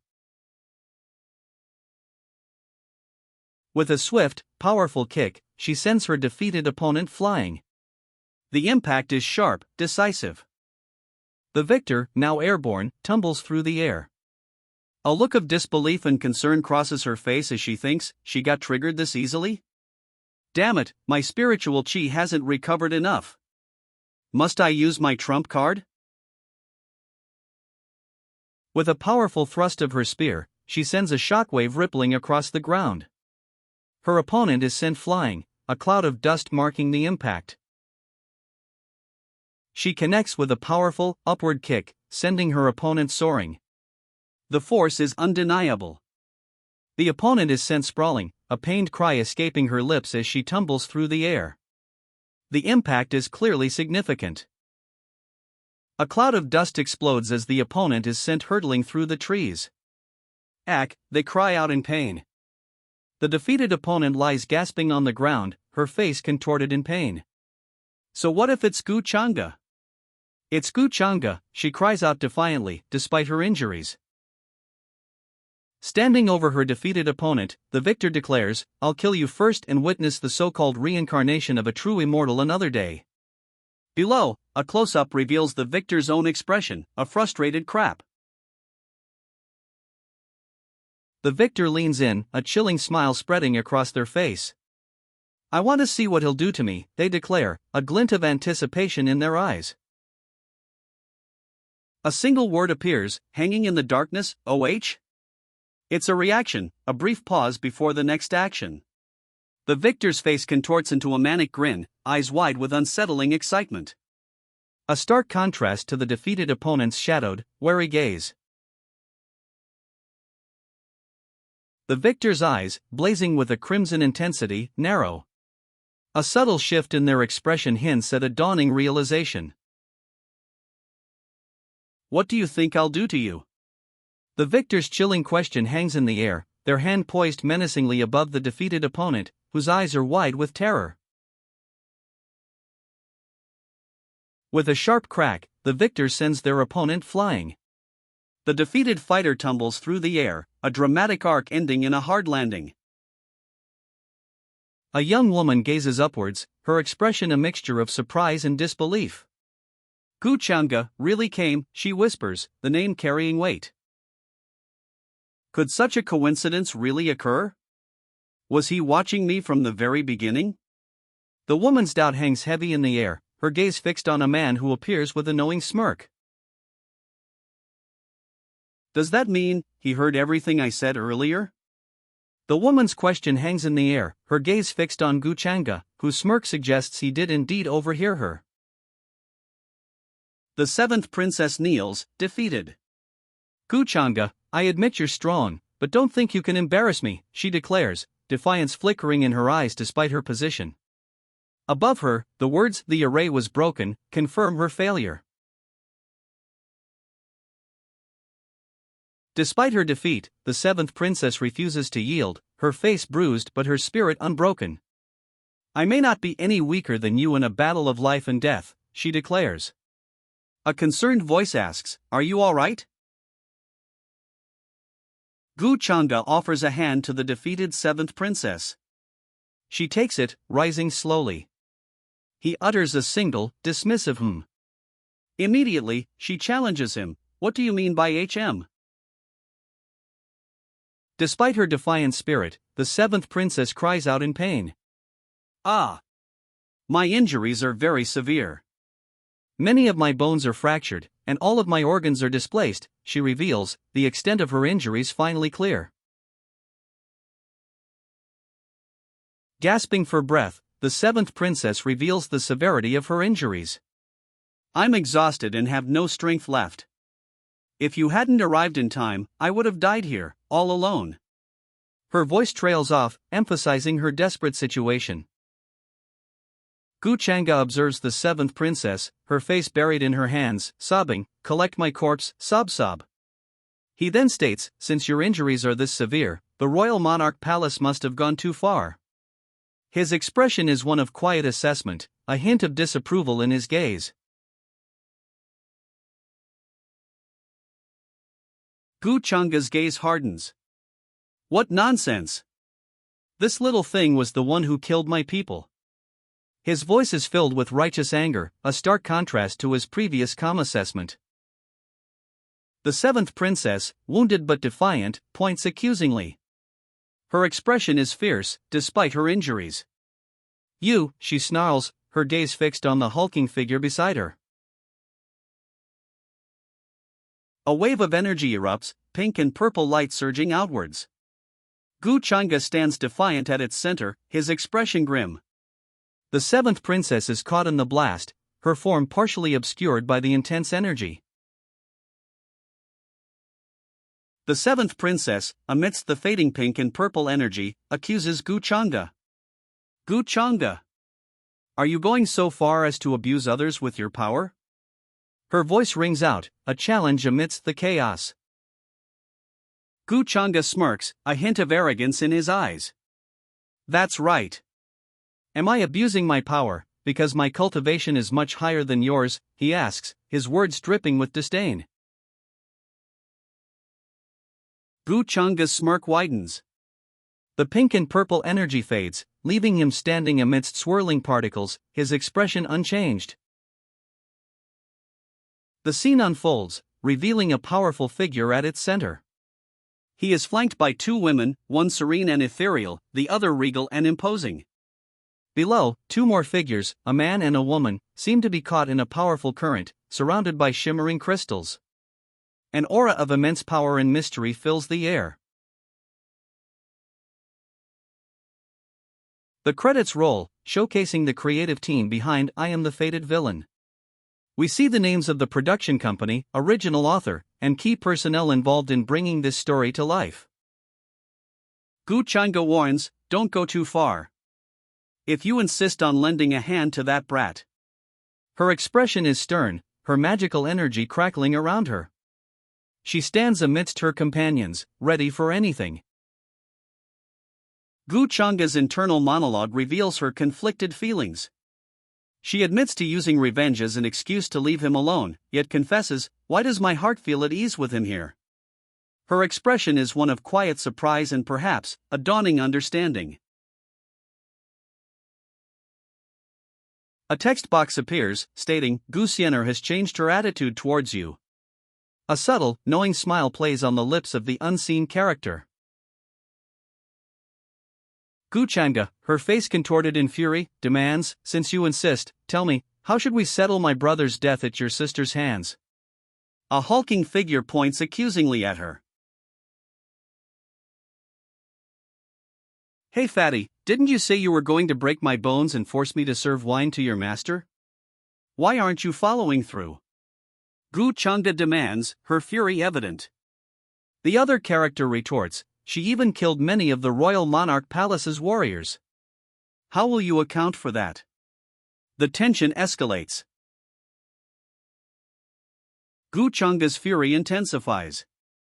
"You," she exclaims, her gaze fixed on the imposing figure and his retinue of warriors. The tension is palpable. Gu Changa's fury is momentarily interrupted. Her eyes narrow, a single word escaping her lips, "Oh?" A subtle shift in her expression hints at a change in strategy. Gu Changa pauses, her expression unreadable. The large, sweating warrior before her seems intimidated. A thought bubble above her reveals her internal conflict. How should I settle this? Gu Changa's eyes widen. A thought bubble appears above her head. Why don't I? Below, another character exclaims, "What is this?" The scene shifts to reveal a new, alarming development. Gu Changa moves in a blur, a white trail marking her rapid passage. She's already decided on her course of action. Gu Changa unleashes a powerful burst of energy, a white trail blazing behind her as she moves with incredible speed. A question mark floats above her, reflecting her uncertainty about the outcome. A surge of energy erupts from Gu Changa's fingertip, a fiery orange trail swirling outwards. The intensity of the energy is palpable. A powerful figure, seemingly emanating energy, demands, "Have you all joined her brother?" Below him, a figure lies defeated, a whisper of disbelief escaping, "Impossible. How can he wield the power of the laws?" Her eyes widen, reflecting a stark terror. Sweat beads on her brow, a testament to the overwhelming power she witnesses. A witness, awestruck, utters, "He's a monster." The sheer power displayed leaves them speechless. A desperate plea cuts through the air, "Seventh Princess, save me." Fear and urgency resonate in the cry, a stark contrast to the overwhelming power witnessed moments before.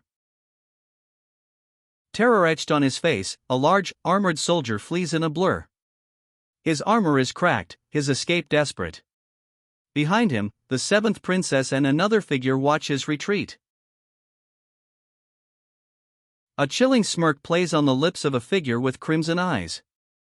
Below, a monstrous face, filled with sharp teeth, is partially visible, suggesting a defeated foe. The seventh princess, reacting swiftly, shouts a warning, "Be careful." A young woman watches, seemingly concerned, as the fleeing soldier tumbles to the ground. The crimsonite figure surveys the scene, a self-satisfied smirk on his face. He makes a gesture as if dismissing the defeated foe. The monstrous creature is crushed, its form dissolving into a purple mist. The crimsonite figure watches, his smirk unwavering. The crimsonite figure effortlessly crushes the creature, its form dissolving into purple mist. He stands amidst the remnants, his smirk widening. A cloud of dissipating purple mist hangs in the air, where the creature once stood. The woman watches, her expression one of stunned disbelief. The crimson-eyed figure watches as the last vestiges of the creature dissipate into purple mist. His hand reaches down, seemingly inspecting the remnants. The woman's eyes widen, her mouth slightly agape. Disbelief and perhaps a touch of fear are etched onto her face. The crimson-eyed figure speaks, his voice calm yet chilling. "It's your turn." The woman, still visibly shaken from the recent encounter, stands before him in a shadowed forest. Gu Changa addresses the woman, his words a chilling proposition. "Gu Changa, you must not be in your best state after wielding the power of the laws. Since you know of my royal monarch palace's power, why don't we discuss?" The implication hangs heavy in the shadowed forest. Gu Changa's crimson eyes gleam. A cruel smirk plays on his lips as he delivers a chilling ultimatum: "If you have something to say, wait till you're in the underworld." "Don't be afraid, seventh princess. "I'll save you," a voice calls out. A new figure arrives, their words a promise of rescue as a massive crustacean looms nearby. "Ha, I came at the right time."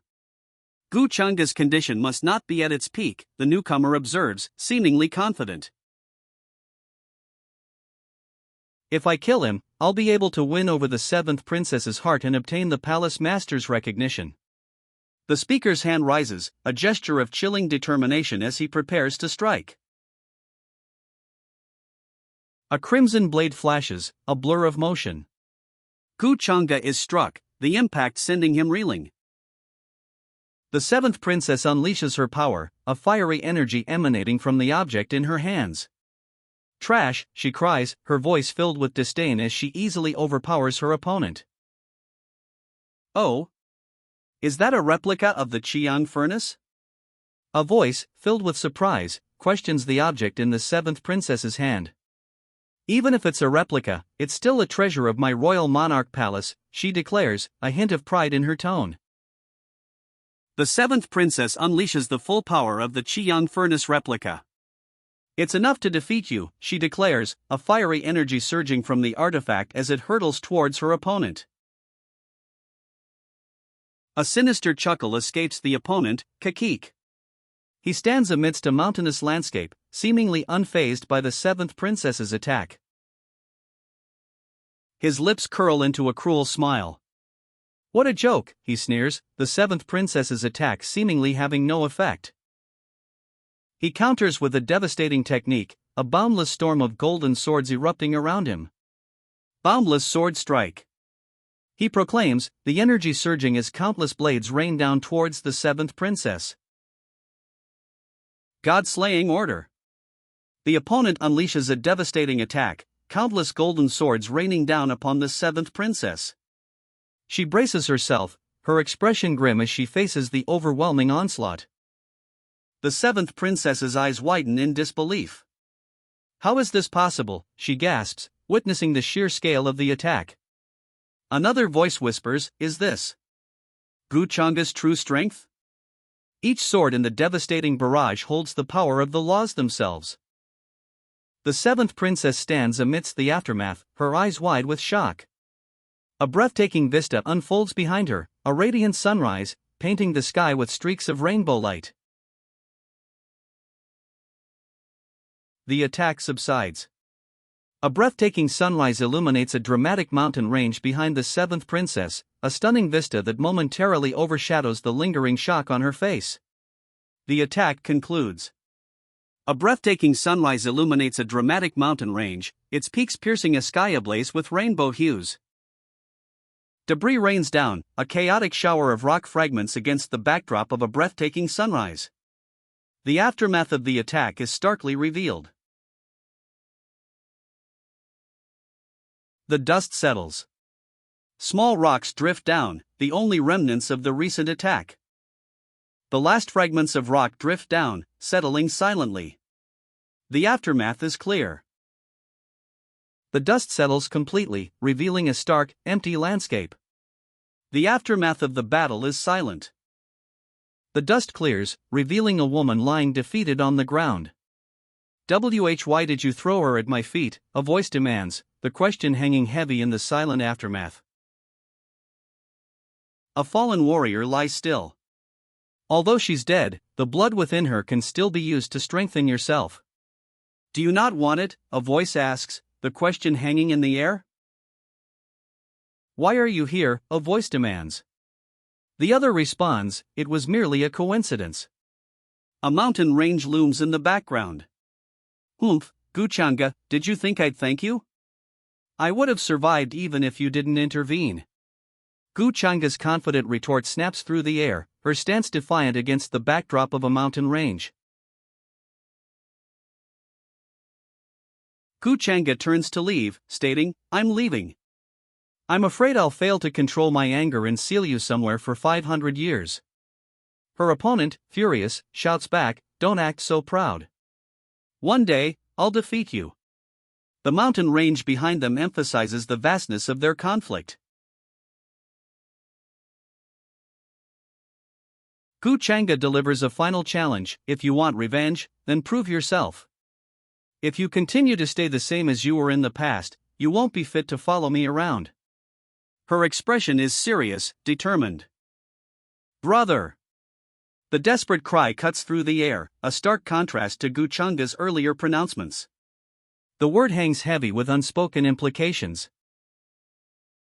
A desperate cry echoes, wah-wah! Goulet's bullying me again.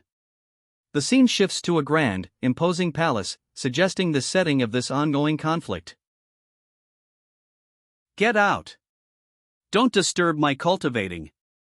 A stern voice commands, silencing the previous cries. A cultivator, seated within an ornate palace, forcefully pushes away a kneeling figure. His expression is one of clear irritation. Wah-wah-ah! They stole my toy. The child's desperate cry fills the opulent palace, a stark contrast to the cultivator's earlier dismissal. His earlier irritation is now replaced by a look of barely contained annoyance. How mundane. Do you think I'd care about this? The cultivator scoffs, his dismissive words echoing his bored expression. The scene shifts to a tranquil bamboo forest, a stark contrast to the palace's opulence. The cultivator, eyes narrowed, confronts the kneeling figure. Who gave you the guts to do this? He demands. The figure whimpers, "We won't dare do it again." Two other figures lie on the ground nearby. If you bully Gusienner again, I'll burn you all in a furnace. The cultivator's threat hangs in the air, a sharp contrast to her previous bored demeanor. Her expression is now fierce, her eyes blazing. Turning her back, the cultivator walks away, leaving the scene of her righteous fury. A single thought bubbles up from her, a declaration of self-assured maturity. I'm no longer a kid. A question hangs in the air, really? The cultivator's expression is unreadable, but her inner thoughts are revealed, whether you're doing this out of guilt or not. A hint of doubt clouds her previous certainty. Don't think you can conceal what happened in the past forever, she declares, her resolve firm. I'll find out what really happened. A steely glint enters her eyes, a determination to uncover the truth. Three figures stand revealed, a powerful man with dark hair and sharp features, a regal woman in ornate gold, and a serene woman in flowing white. Below them, two figures in red and gold armor move with purpose, surrounded by shimmering crystals. The title card appears, I am the fated villain. Below, credits list the production team. A final line states, the perception of the host by fortune's chosen, Gusienner, has changed the host's fortune. A powerful figure in ornate black and gold armor scoffs, a single word escaping his lips, umph. He observes a fallen warrior and a young woman, seemingly unmoved by the scene. The text box above reveals Gusienner's actions have boosted the host's fortune and fate values. Guchanga, the fated villain, reflects. His internal monologue reveals that Gusienner's perception of him is subtly shifting, despite her constant declarations of victory. Gu Changa observes Gu Xianer, a subtle smirk playing on his lips. His inner monologue reveals his assessment: with such a naive mind and heart, even the slightest amount of favors given to her is more than enough to cause her to lose herself. He sighs, adding, if she didn't have an older brother like me looking after her, she'd probably end up running into lots of trouble.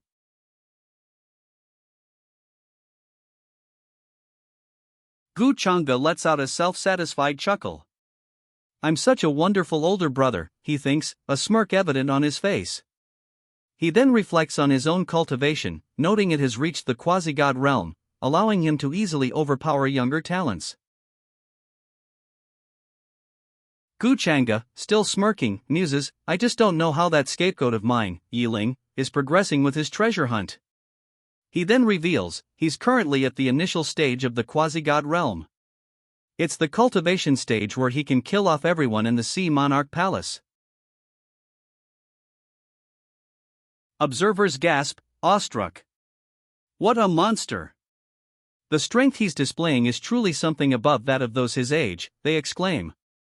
The narration reveals the context: the proud 7th princess fell to a single attack from Gu Changa.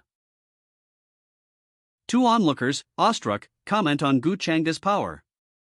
A strength he shouldn't be having at his age. Brother Gu's growth is truly monstrous, they whisper, highlighting the shocking scale of his rapid advancement. A woman, her face etched with worry, observes, apart from those with royal blood and sealed monsters, I'm afraid there's no one left strong enough to oppose him. Her statement underscores the overwhelming power of Gu Changa's protégé.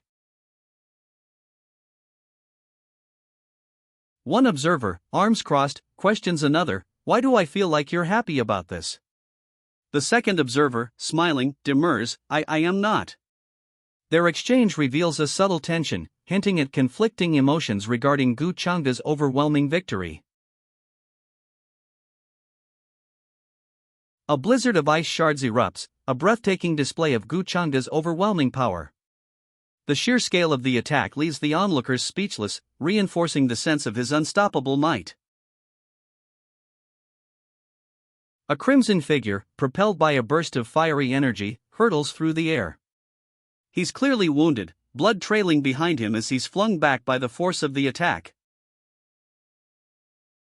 Gu Changa's opponent, a fiery figure, hurtles towards him. Let's see how long you can hide from me, she shouts, a fierce grin on her face as she attacks. The impact of the collision explodes in a blinding flash of light and ice shards. A powerful shockwave radiates outwards. Gu Changa is flung through the air, a fiery trail marking his trajectory. He crashes into the ocean, creating a massive wave that explodes outwards. Gu Changa, submerged after his brutal clash, thinks, I never thought I would meet someone so powerful here. He reflects, according to my past memories, she is probably one of the people under the guy who claims to be the image of the true dragon, one of Long Tang's subordinates. The woman, her expression serious and guarded, observes the scene. She thinks, there are too many people nearby, so it's not convenient for me to expose all the cards under my sleeve. A fiery figure descends, wings ablaze. What are you looking at, you outsider? She demands, her voice sharp and accusatory. Her eyes blaze with fiery determination. The woman's gaze sharpens, focused intently on something unseen beyond the panel. A blinding flash of light erupts, a powerful energy wave spreading across the sky. The energy wave crashes, creating a colossal tidal wave that engulfs the landscape. A deer, silhouetted against the surging water, is caught in the torrent. The aftermath of the energy wave reveals a powerful woman locked in combat. A voice observes, I never thought that young Master Gu's fiancée, Lady Mingkong, would be that powerful too. The aftermath settles, revealing a group of figures amidst a watery landscape. A voice speaks, questioning the existence of the ancient Immortals clan, thought vanished years ago. The vastness of the ancient immortal continent is noted, yet the speaker wonders how an entire clan could remain hidden. Then based on what you just said, we should move more carefully in the future, someone advises. Lady Ming Kong simply replies, Tisk. Her expression shows clear disapproval. Your strength isn't that bad, the woman observes. If you were at my level, I doubt I could defeat you. She then offers a proposition: I'll give you a chance. Why don't you submit to Long Tang, heir of our True Blood Dragon clan? I think he'll appreciate a strong woman like you. A woman's face fills the panel, her expression one of disbelief. It's really him. She whispers, her eyes wide. In my previous life, Long Tang was the one that broke the barrier of the ancient immortal continent, and killed all the talented immortals in the upper realm, but soon disappeared, as though he had never existed to begin with. The narration reveals a shocking piece of history, explaining the immense power and mysterious disappearance of Long Tang. Many believe Long Tang offended a powerful being, or perhaps died in a forbidden place. But upon further reflection, she suspects his disappearance is linked to her. A younger man, smirking, makes a peace sign. He explains, he practices the deity-devouring demon art, so he wouldn't have missed the chance to consume Long Tang's true dragon essence. The woman beside him looks troubled.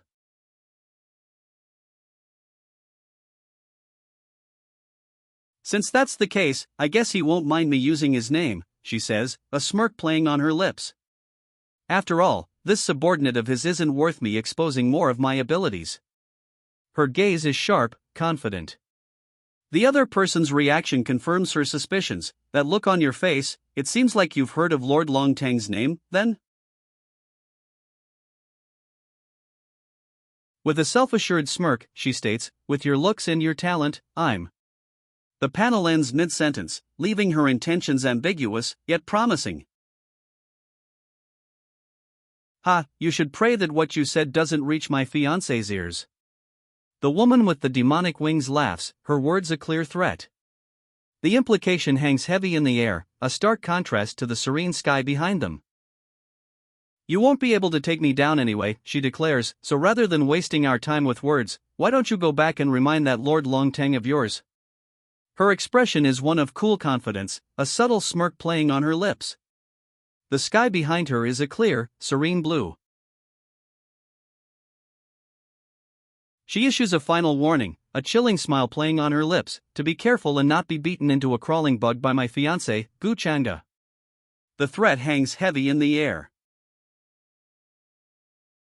All right. Your fiancé, Gu Changa, am I right? You better be prepared to take back his corpse, she declares, a chilling confidence in her voice. She turns, her demonic wings partially obscuring her as she walks away. As for you, she declares, her voice laced with disdain, no woman that Lord Long Tang wishes to have can escape his claws. She flies away, her demonic wings a blur against the bright blue sky. A skeptical HM escapes her lips. She muses, Siener was rescued by Gu Changa? That bastard isn't so kind as to do something like this without gaining something in return. She adds, with a knowing smile, one of Gu Changa's many praise. I hope you'll still be able to laugh like this when you finally meet him. She ponders, could his motives towards Siener have changed in this lifetime? Or, could he simply be planning something else sinister? She then dismisses the thought, forget it. I'll be able to find out eventually why the Gu Changa from my previous life is so different from this current one sooner or later. She continues her flight, a thoughtful expression on her face. Regarding Gu Changa's attitude towards Siener, she decides to ask Uncle Gu for clarification. A fiery explosion erupts behind her. She continues her flight, seemingly unfazed by the blast. A massive explosion engulfs the area behind her. Debris rains down as she continues her flight, seemingly unaffected. The reincarnation fist explodes behind her, a massive wave of force. She continues her flight, seemingly unaffected by the devastating attack. A sinister grin spreads across his face as he watches the aftermath of the reincarnation fist. His eyes gleam with malicious satisfaction. The reincarnation fist explodes in a crimson wave, engulfing several figures in its destructive path. A giant serpent-like form coils behind the blast, its scales gleaming amidst the chaos. Two onlookers gasp, their faces etched with astonishment. He's so strong. Since when did Brother Yining's cultivation rise to the sacred sovereign realm already? One exclaims. The other confirms, that's right. He can already take down a monster that's at the quasi-god realm all by himself. His strength is clearly above that of many young talents. Brother Yining stands over the defeated beast, a calm assurance in his posture. One onlooker confesses, "It was my fault for mocking Brother Yi before." The other reassures him, "It's all right. There's nothing to worry about." "Brat, you've yet to obtain the Heavenly Emperor's inheritance, so you should be more careful," a voice cautions. Another voice proclaims, "Brother Yi isn't just kind and generous, but his strength is also unparalleled. He's truly a role model of our generation." Brother Yining, gazing toward a distant city nestled amongst lush green hills, questions aloud, "Hey, old Gui, why would the inheritance that the ancient Heavenly Emperor of Reincarnation left behind for me be in the sector where the commoners live? With the amount of strength I have, wouldn't I die immediately upon going to look for them?" Brother Yining's contemplation is interrupted. A voice scoffs, "I can't believe you lack the courage to find the ancient Heavenly Emperor's inheritance. Why don't you just go home and plant sweet potatoes?" The panel shows a close-up of Yining's face, his eyes narrowed in a mixture of annoyance and disbelief. Brother Yining, surrounded by a group of followers, explains, "I don't know what will happen in the ruins, so it seems I must bring them along." His expression is serious, his gaze firm. One follower questions, "What's wrong?" "You were leading us here, so why aren't you?" Another chimes in, says that I'm not courageous enough. Yining addresses his followers, explaining, "Qiling, I need to go to those ruins. There's an important piece of fortune for me there. If you believe me, I'll bring all of you with me." He leads them forward, a determined expression on his face. One follower, Ime, speaks up, "I believe in you," her expression resolute. Yining looks at her, a hint of gratitude in his eyes, and begins to say, "Ime, you." "I'm going with you too," Ime declares, her voice filled with determination. Yining smiles, relieved, "That's wonderful. With all of you there." Yining smiles, clarifying, "What I mean is there are a lot of fortunes to be found in those ruins. So, you'll have a chance to obtain one for yourselves if you follow me." A vibrant pink energy trail streaks across the sky, leaving a shimmering wake through the trees.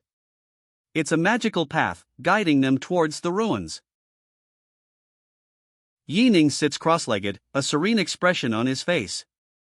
Vibrant pink energy swirls around him, forming a captivating trail that leads deeper into the forest. Yining's eyes flutter closed. Pink energy, swirling around him, intensifies, creating a path leading deeper into the ancient ruins. Yining's eyes snap open, glowing with an intense purple light. His gaze is sharp, focused, and unwavering. Three figures stand revealed, a powerful man with dark hair and sharp features, a regal woman in ornate gold, and a serene woman in flowing white. Below them, two figures in red and gold armor move with purpose, surrounded by shimmering crystals. The title card appears, "I am the fated villain." Production credits roll, listing the original novel, creators, and artists. Before them rises a grand, imposing palace, its architecture intricate and ancient. Floating stones hang in the hazy sky above. "We won't be far from our destination once we enter this," a voice narrates, setting the scene. "This place doesn't seem safe," one of the group observes. Another reassures them, "Don't worry, I'll help you conceal your presence." The group, now aware of the danger, prepares to move forward. "Let's go. We can't afford to delay," a voice urges. Approaching the palace, a voice commands, hesitate. The group continues their advance, and we see Princess chilling among them. This is way too dangerous, warns a voice. Even though Yining's cultivation isn't weak, there's a possibility of someone far stronger waiting inside, baiting us. Princess Chilling, her expression serious, adds, just wait outside. If anything happens, we can flee. A worried voice expresses suspicion. It feels as though Yining is hiding something from us. He's led us away from traps, steering us in this direction with a clear goal in mind. I'm afraid that. Another voice interrupts, sharply questioning, what are you guys talking about? Despite the growing unease, a confident voice assures the group, don't worry, I believe in Yining's character. He's definitely not the kind of person you think he is. The scene shows the group approaching a grand palace, their expressions a mix of apprehension and determination. That bastard Yining. He definitely has some kind of motive he's not telling us about, one of the group angrily accuses. Another sigh, let's just follow them. Their expressions are a mix of suspicion and reluctant compliance. Old Gue, those natives guarding the Heavenly Emperor's Enlightenment platform should also be here, right? One character asks. Another responds, this is? It should be here, but too much time has passed. It would be great if they pledged themselves to you, but if they go against you, things won't go easily.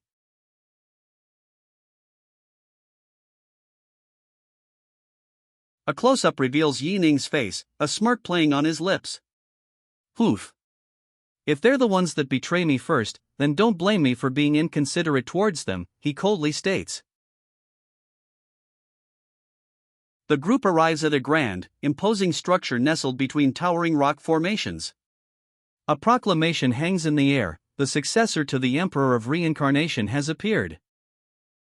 Before them stands a grand structure. A prophecy is written there, the successor to the Emperor of Reincarnation has arrived. One of the group observes, I thought the slave mark in our tribe was just an ancient rumor. I never thought it would manifest like this. An elder, their face etched with weariness, explains, this is why I've called you all. Our families have taken turns guarding the Emperor of Reincarnation's Enlightenment Stone, Wu Jin. Now we must return it, and none of us are happy. We haven't even been able to unlock the Emperor's abode, where treasures and information are kept. One elder scoffs, what nonsense is this? His successor? Isn't he just here to take what we've guarded for ages? Another elder questions, it seems the key to opening the Emperor's abode lies with this successor, as well? Don't panic, a voice commands. In accordance with an ancient agreement, the young newcomers from the outside world are at most quasi-god realm strength.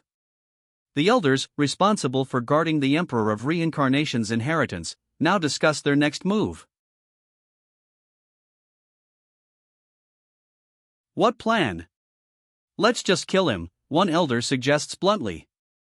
Another elder simply murmurs, MHM. The air crackles with unspoken tension as they consider their options. One elder's face hardens. Since we've made our decision, let's keep an eye on those outsiders closely. If there is something strange, kill all of them and don't let any of them go. From the shadows, figures descend. A winged creature, a serpentine warrior, and others emerge, their movements swift and deadly. A figure emerges, his face a mask of grim determination. Damn it! Why are there so many natives around here, he mutters. A voice replies, maybe they're here for you. They've found out about us already? Barely any time has passed. A grim expression twists his lips. Don't be so pessimistic. We still don't know the details yet, so maybe this is a test given to you by the Heavenly Emperor, a calmer voice counters. Another test? Why couldn't the Heavenly Emperor have just left some fortunes without making us work for it? The man's frustration is palpable, his clenched fist emphasizing his resentment. Below, a woman watches him, her expression unreadable. What you need to do now is find the abode he's left for you, a voice explains, through the heavenly emperor of reincarnation's inheritance. There must be a method to tame the enlightenment platform within. The speaker's words are accompanied by a close-up of a glowing amulet, its intricate design hinting at hidden power. I hope that you're right, he murmurs, a hint of apprehension in his voice.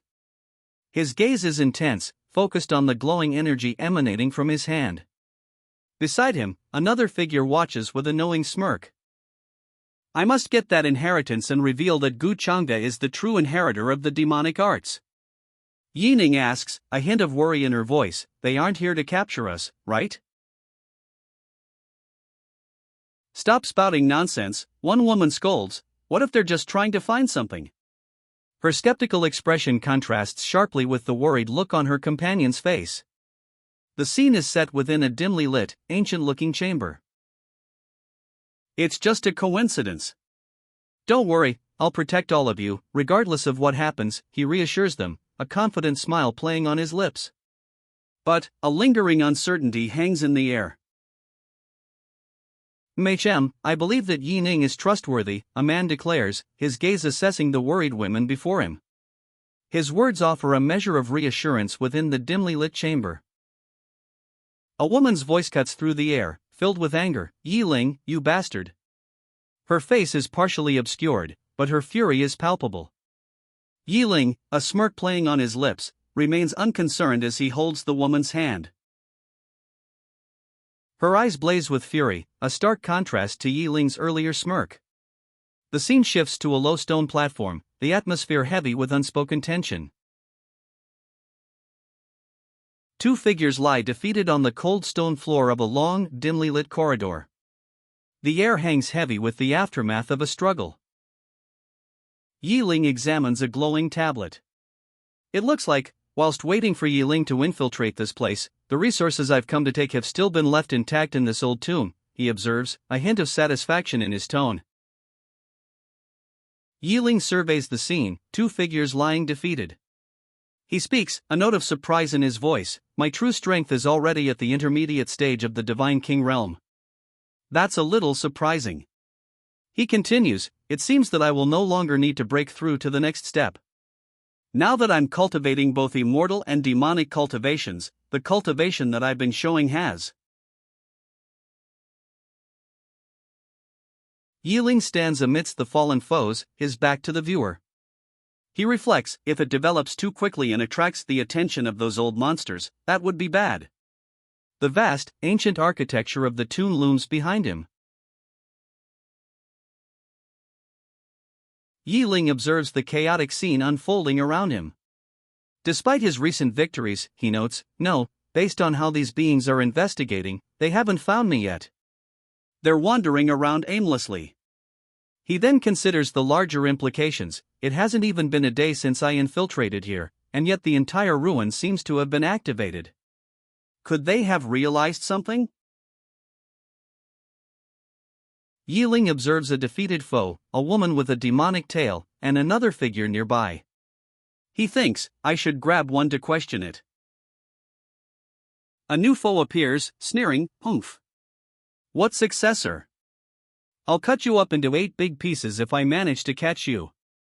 His words are a clear threat, his expression grim. A new figure appears, a woman with dark hair and intense eyes. She speaks a single word, hello. Her expression is unnerving, a chilling contrast to her seemingly polite greeting. A new figure appears, a tall, dark-haired man with intense eyes. He silences the demonic-tailed woman with a sharp command, don't make any noise, or you'll die. His tone is cold, his grip firm on her shoulder. The demonic-tailed woman's eyes widen, her expression a mixture of fear and surprise. You? She whispers, her voice barely audible. The man's grip tightens. The scene shifts to a wide shot. A large, imposing stone wall stretches across the panel, traditional Asian-style buildings visible beyond it. A faint mist hangs in the air, creating a somewhat ominous atmosphere. The demonic woman is thrown backwards, a blur of motion against the pale sky. She lands hard, a muffled thud echoing the impact. She cries out, "Arg," as she plummets from the sky. The demonic woman falls, a long, uncontrolled plummet against the bright sky. She's clearly defeated. The demonic woman lies defeated, her fall broken by a waiting figure. He smirks, a chilling expression, and speaks, "Welcome to my world." She cries out, "Ugh," a sound of pained defeat as she falls. Her descent is a blur against the hazy background. Her eyes widen, a look of dawning horror. This is an inner world space," she gasps, her voice filled with disbelief. The panel shifts to reveal a vast, ethereal landscape below. The defeated woman cries out, "Who are you? What are you trying to do?" Her question hangs in the vast, ethereal landscape, a swirling expanse of light blue and white. Below, the mysterious figure remains silent, his expression unreadable. He simply states, "I just want to understand." Defeated and terrified, she begs, "Sir, I'll tell you everything, just please, don't kill me." Her plea echoes in the ethereal landscape as a small, furry creature wags its tail nearby. A large hand gently rests on the defeated woman's head. Her eyes, now completely black except for a small red center, stare blankly ahead. A single question mark floats above her. The mysterious figure smiles, a chilling expression. "There's no need. I'm already accustomed to doing it myself," he states, his words implying he will extract the information without further plea. With a chilling laugh, "Arg," the figure extracts the information. The woman falls, her eyes vacant, a purple energy leaving her body. The scene shifts to a dark chamber where several imposing figures, elders of the natives, silently observe.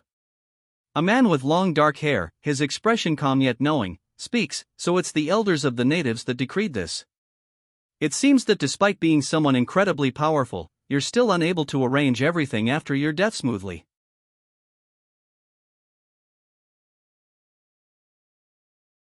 The figure's expression remains impassive as he reveals his findings. There is truly quite a lot of information.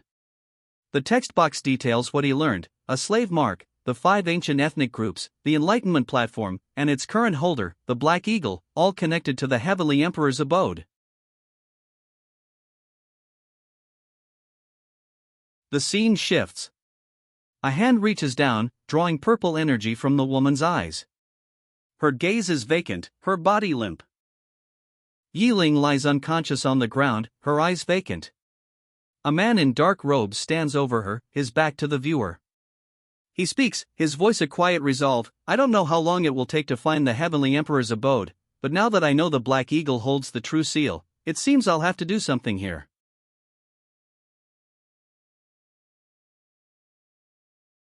A powerful figure, dark-haired and imposing, stands at the center. 2 women flank him, one in flowing white, the other adorned in gold. Below, 2 figures in red and gold seem to be caught in a swirling energy, crystals scattering around them. The scene is dramatic, filled with a sense of power and impending conflict. The credits roll, showcasing the creative team behind I Am the Fated Villain. We see the names of the publisher, original author, production studio, lead artist, scriptwriter, assistants, and editor. The camera pulls back, revealing a towering, imposing structure, a grand palace, perhaps. The dialogue box reads, "Brother Ming, you're the only one amongst us that is from the main family, so there should be some things that you should know better than us, right?" Brother Ming sits at a large table, concern etched on his face. He holds a cup, seemingly lost in thought. The others at the table appear equally worried as a discussion unfolds about the massive mobilization of troops, even from the heavenly god realm. Ming wonders aloud if outside cultivators have infiltrated their ancestral lands.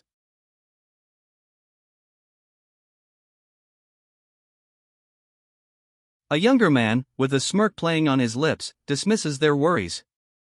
So what about that? We'll just drink ourselves into oblivion, he declares, a nonchalant wave of his hand accompanying his words. Brother Haiming, his face tight with suspicion, demands, "What are you implying?" The previous suggestion that his older sister should lead the defense against the encroaching threat clearly doesn't sit well with him. A sneering young man delivers a cutting remark. Brother Haiming, you have a grandfather who's a clan elder, an immensely talented older sister, and even a heavenly god realm bodyguard. Meanwhile, you and I are trash who can't cultivate at all. His words drip with disdain.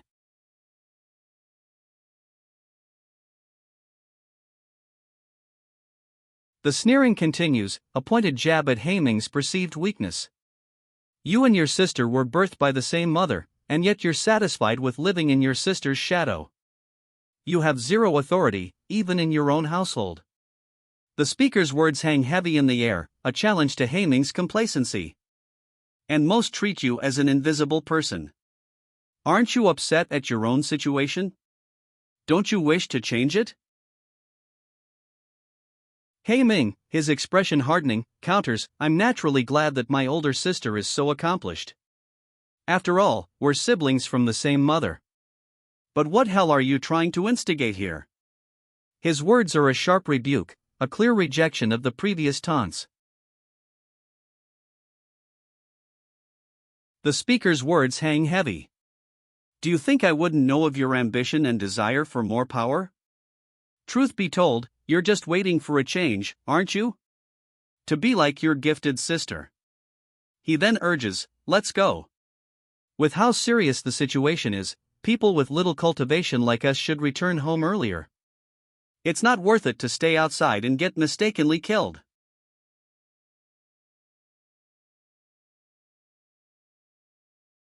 Sigh, let's go, one of the men sighs, clearly exasperated. Another adds, then, I'll take my leave, too. They begin to depart, leaving the scene. A new figure emerges, his gaze intense. Young man, do you wish to stand above everyone else? The question hangs in the air, a challenge.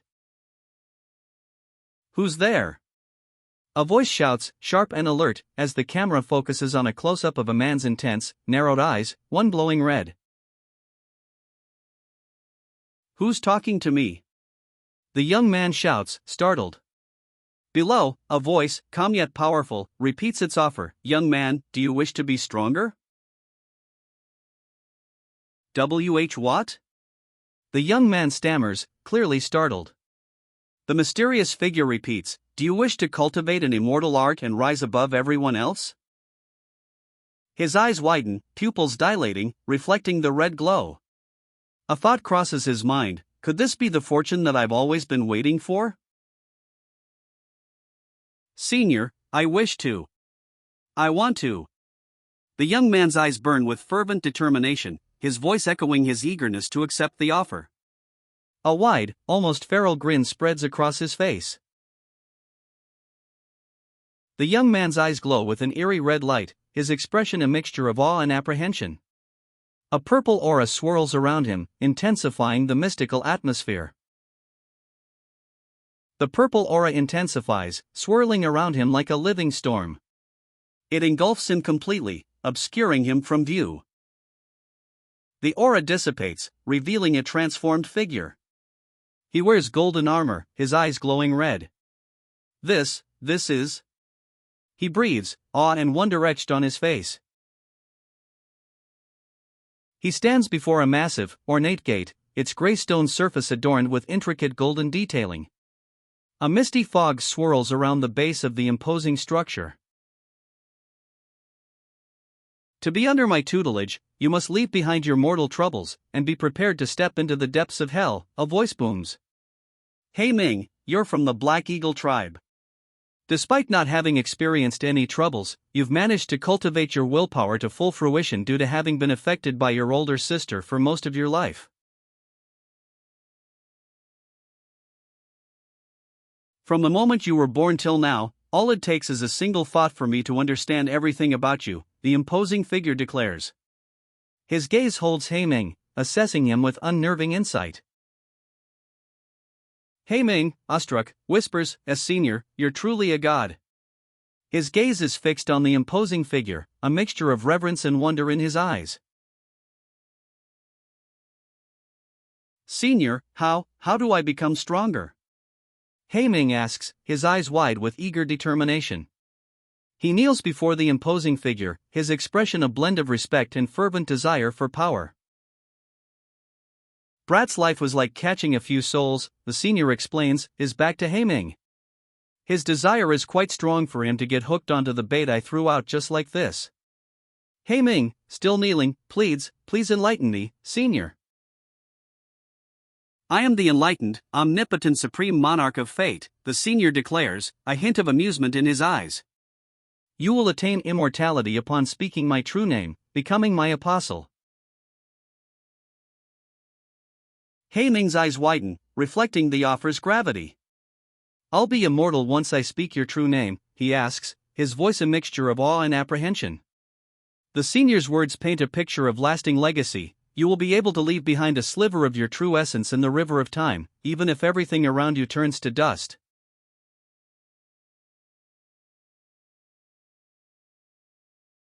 Ming, still kneeling, accepts the offer of immortality. I'm willing to be the omnipotent supreme monarch's apostle. Please teach me, senior, he declares, his voice filled with fervent determination. The supreme monarch extends a hand, a swirling, vibrant energy coalescing above it. As you are my apostle, I shall impart you some of my skills and knowledge, he declares. Ming, deeply grateful, bows his head. Thank you, omnipotent supreme monarch. I'll give my all to you, he vows, his voice filled with unwavering devotion. The monarch instructs, open up your mind and accept my teachings.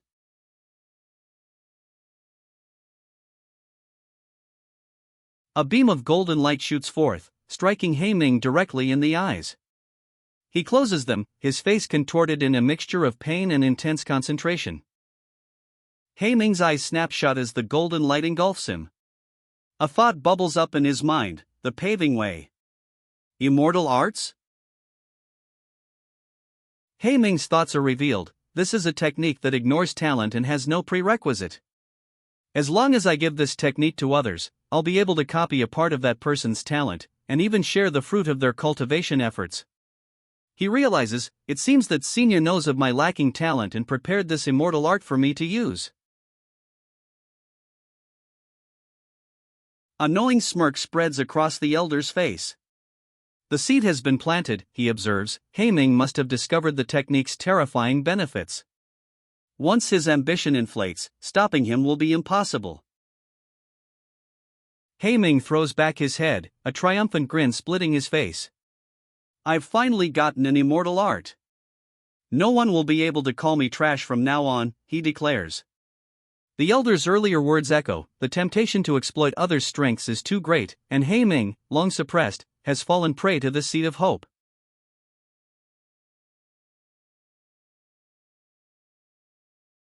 Ming's laughter echoes, a triumphant sound. He proclaims, the trash will now turn into a genius. I guess this is the end. The elder watches, a knowing smile playing on his lips. The elder, watching Ming from a distance, speaks his thoughts aloud.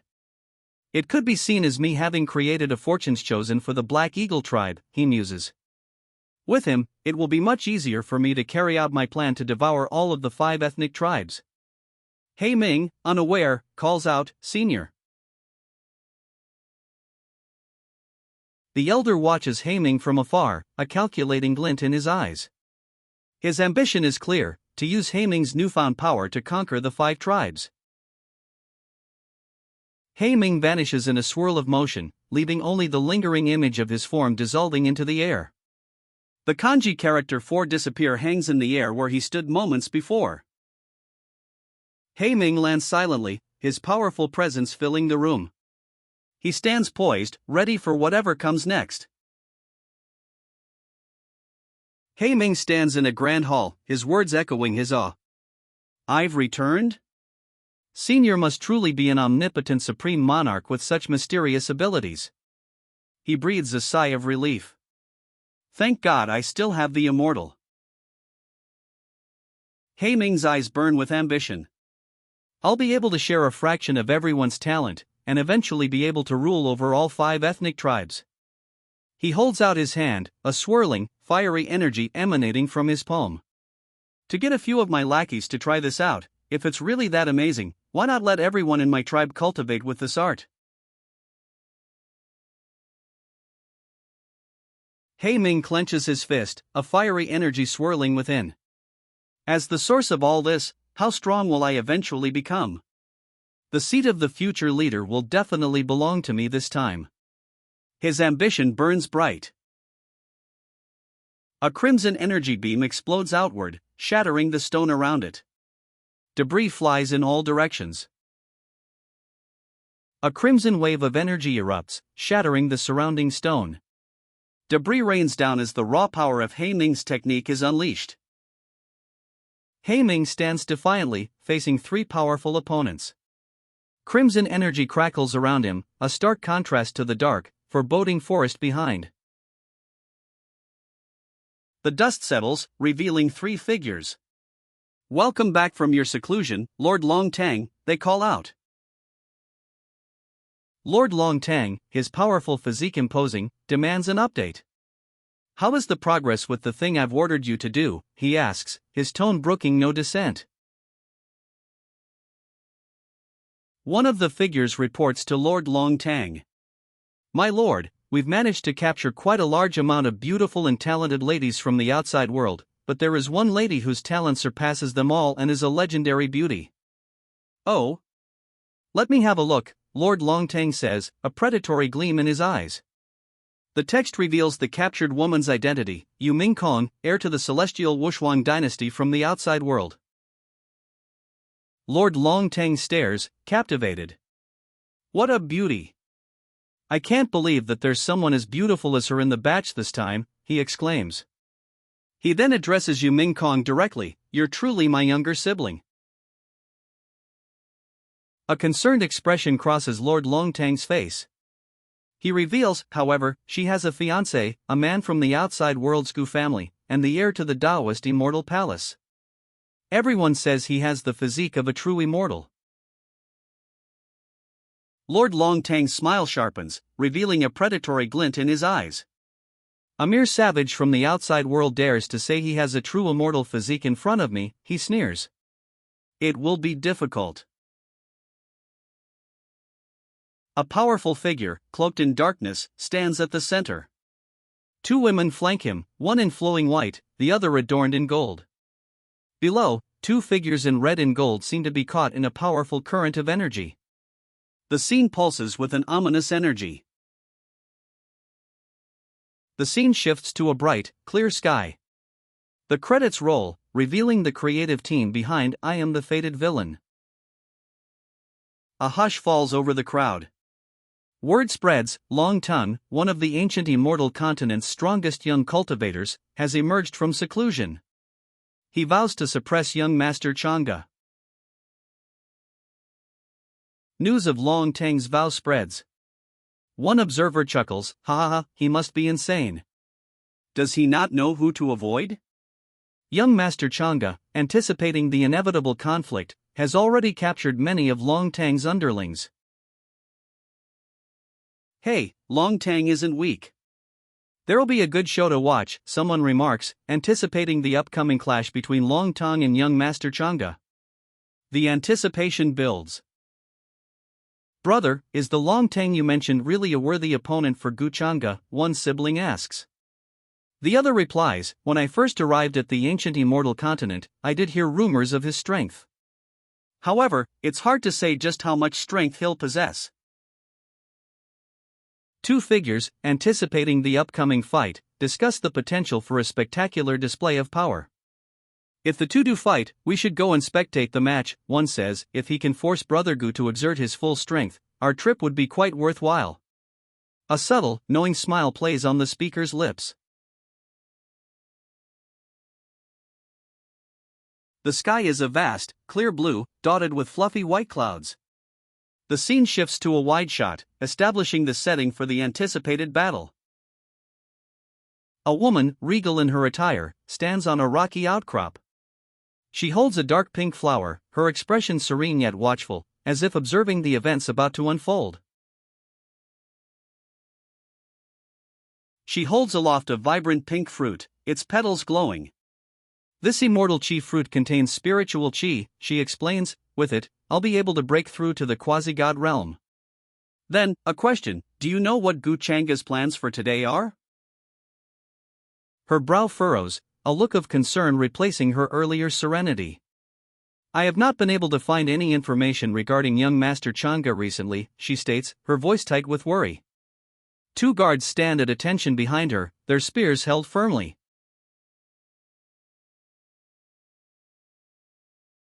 Her worry deepens. Then again, she muses, Gu Changa must be hiding, enjoying himself digging graves and looting corpses. I'm afraid his cultivation has also increased a great deal. A shadow of apprehension crosses her face. Her gaze drifts to the horizon, a thoughtful expression replacing her worry. In my past life, Gu Changa was preoccupied with something important, she reflects. He didn't fight Long Teng. However, she adds, in this life, hiding when provoked doesn't suit his personality. And Long Tongue had also clamored to steal his very own fiancée, she adds, her expression thoughtful. Now that it has come to this, he has no choice but to reveal himself, even if he believes that it was I who plotted against him. A magnificent, icy blue dragon's tail and wingtip appear, a breathtaking glimpse suggesting a powerful presence about to enter the scene. 2 magnificent, icy blue dragons soar into view, flanking a towering waterfall. Their presence commands attention, a powerful arrival signaling a significant development. A frustrated outburst, carat and asterisk percent hashtag carat dollar and asterisk, escapes her lips. She sits before a tranquil waterfall, 2 majestic ice blue dragons having just landed nearby. I never would have expected that someone as evil as Gu Changa would get what he deserves. She muses, a subtle yet satisfied smile playing on her lips. One of the ice blue dragons watches her intently. Xiaolan, is what you say true? Are the sacred bananas really about to ripen? She strokes the small, light blue dragon perched on her hand. The dragon responds with a simple, ga. To be honest, although I do hope to see Gu Changa's face of defeat, I'm hesitant to believe that Long Tang will pose any trouble to Gu Changa. I heard that Long Tang has not yet reached the true god realm, she reflects, a thoughtful expression on her face as she examines a cluster of ripening sacred bananas. Sighing, she admits, it seems that I will not get my revenge for another while. The scene shifts to 3 monkeys scratching themselves against a tree. Despite her earlier doubts, she decides, whatever, I should still go and see. What if Long Tongue really does defeat Gu Changa? A small blue dragon perches on her shoulder, seemingly agreeing. Knock over Gu Changa, she declares, a determined glint in her eyes. Her small blue dragon companion perches attentively on her shoulder. A demonic figure, roaring with laughter, stands over a defeated Gu Changa. Yeah, I really should go, she muses, a smirk playing on her lips. She decides to go and see for herself. Should go and see. She thinks, her curiosity outweighing her initial hesitation. A figure, prostrate on the polished wooden floor, chuckles to himself. I've only given the paving way immortal art to 3 people, yet I've already achieved such results, he muses, even my talent for cultivation seems to have increased. A triumphant grin spreads across his face. The power this technique holds is unbelievable. Soon, I'll be able to surpass everyone and become the strongest being, he boasts, purple energy crackling around his hands. Hey Ming, he calls out. Brat, what the hell are? A woman, arms outstretched, confronts him, her face a mask of furious disbelief. Her voice cuts through his self-congratulatory reverie. Sister, please come in. I have something important to tell you. The man, radiating newfound power, calls out to a woman who stands in the doorway, her expression unreadable. Why have you been acting so sneakily lately? A woman demands, her gaze sharp. He grins, replying, I called you over to show you something good. What good thing could you have? I'll be satisfied as long as you don't cause trouble.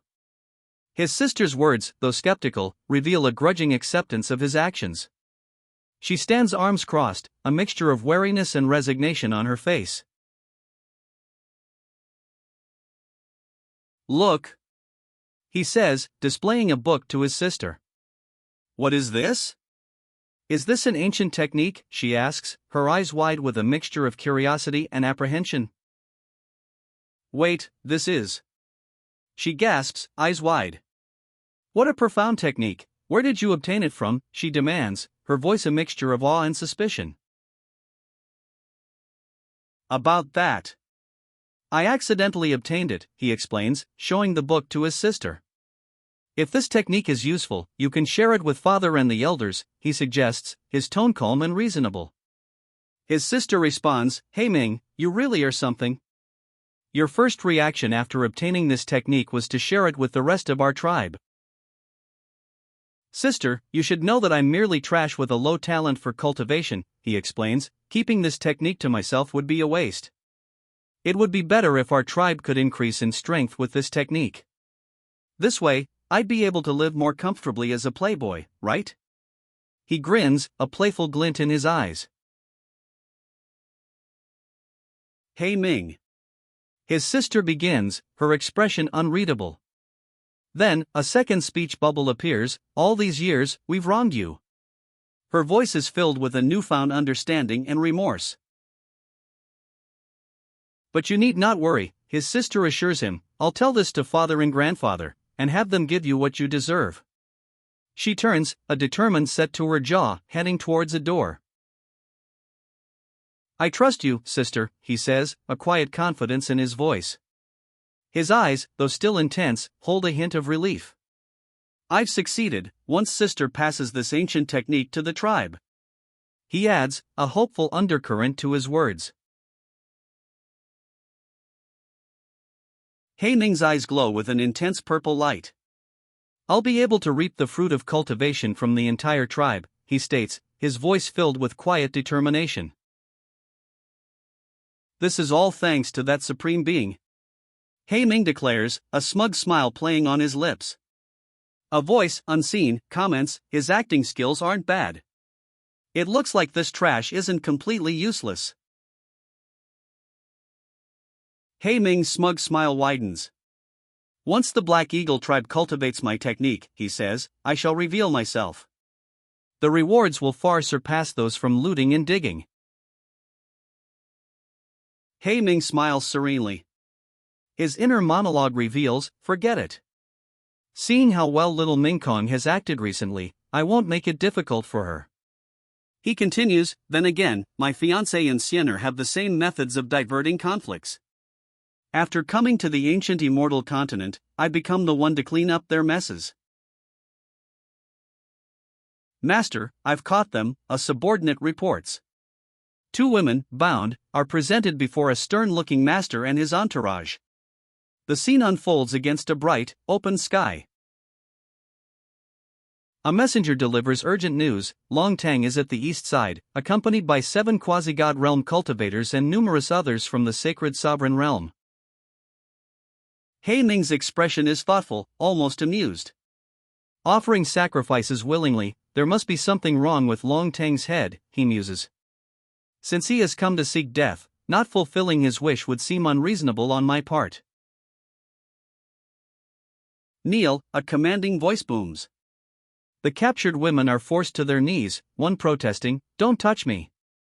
The scene is tense, the bright sky a stark contrast to the grim situation. Is this his limit?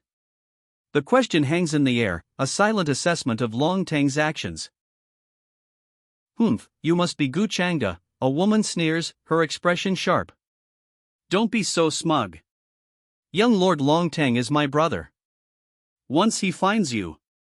She trails off, the unspoken threat hanging heavy in the air. A cruel smile spreads across the antagonist's face. If I lose even a single strand of hair, you'll all die, he declares, his gaze menacing. Your fiancé as well. A guttural cry escapes Long Tang's sister as she's struck. The impact is brutal, a blur of motion ending with her reeling back in pain. Long Tang's sister crashes to the ground, defeated. Gu Chang'e, watching from above, calmly states, "You should be glad that Yu Mingkong wasn't injured in your attack." Gu Chang'e's cold gaze falls upon Long Tang's fallen sister. Otherwise, you'd be a corpse right now, he states, his tone devoid of emotion. Fight with her. Long Tang's sister rises, fury etched on her face. How dare you torture, she begins, her voice raw with rage. Shut up, Gu Chang'e commands, silencing Long Tang's enraged sister. Her expression shifts to one of stunned defiance. Gu Chang'e's eyes narrow, a chilling intensity in his gaze. Spoken law? How does he know, he thinks, a flicker of surprise crossing his face. Meanwhile, he instructs someone to spread the news of Long Tang's sister's capture. Gu Chang'e turns his back, leaving Long Tang's sister kneeling. A chilling ultimatum hangs in the air: if you don't want her to die, tell Long Tang. A powerful figure, cloaked in dark robes, stands at the center. His smirk hints at a hidden agenda. Two women flank him, one in flowing white, the other adorned in gold, their expressions a mixture of apprehension and determination. Below, two figures in red battle attire move with urgency, caught in the powerful man's grasp.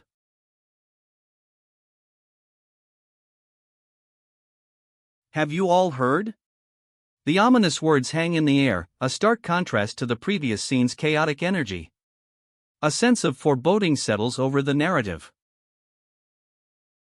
The announcement cuts through the air: the young master of the Gu family and Long Tang have agreed to a duel. Two figures, poised for battle, face each other across a vast, mountainous landscape. One rides a strange, yellow beast, the other, winged and powerful, seems ready to take flight. It's a rare sight. We shouldn't miss it. The words ring out as the duel begins. Colored energy blasts erupt across the mountainous landscape, a spectacle of power and skill. Ah, I thought you humans were powerful. The monstrous figure bellows, his laughter echoing across the battlefield. Below, a human warrior cries out, "How despicable!" The clash of weapons continues, sparks flying. A monstrous figure taunts, "Where's the so-called reincarnation of a true immortal, Gu Chang'e? He has quite the reputation, so don't tell me he's too afraid to come out of hiding." Another voice adds, "Is there nobody here who can fight?" The monstrous figure laughs, "Ha, it would be wiser for him to surrender and hand over his fiancée." A group of human warriors stands defiantly, their faces grim. One mutters, "These bastards have a significant advantage physically." Another exclaims, "How hateful." The question hangs in the air: is Gu Chang'e still not here? "Brother, why don't you teach them a lesson?" one voice asks. Another replies, "It can wait." The speaker's face is grim, eyes narrowed in what seems to be controlled fury. A red energy surge is visible in the bottom panel. A crimson beam of energy erupts, shattering the ground. The warriors are forced to leap back, narrowly avoiding the blast. A massive cloud of dust and debris erupts from the ground. The warriors cry out, "Young Lord Long Tang." Their shock is palpable as they stare at the scene. What? Dust clears to reveal a towering figure, young Lord Long Tang. He stands over the fallen warriors, a cruel smirk on his face. "Which one of you?" he begins, his voice dripping with menace. "Is Gu Chang'e?" someone asks, their voice filled with uncertainty. The dust settles, revealing the source of the immense power, Long Tang. Another voice observes, "So, that's Long Tang? He has such a strong aura." Concern etched on her face, a woman observes, "Where is Chang'e? Is he really planning on standing up to Long Tang?" Another voice warns, don't be impulsive. I'm afraid Long Tang's cultivation is at the peak of the quasi-god realm. A final voice adds, it does seem like something he'd do. The arrival of young Lord Long Tang is announced. Long Tang, surrounded by demonic henchmen, bellows, Guchanga, come out and die. His threat continues, if Guchanga doesn't reveal himself soon, I'll have no choice but to vent my anger on those present. I'll kill the men and have the women serve me. A final word escapes him, how impudent. A gasp rises from the crowd. Isn't that? It's Princess Mingkong, they exclaim, their eyes wide with a mixture of surprise and awe as they look upwards. A figure descends gracefully from the sky. A gasp ripples through the crowd. Sister Mingkong, they question, their voices filled with awe and surprise as Princess Mingkong descends, a vision in flowing white and gold.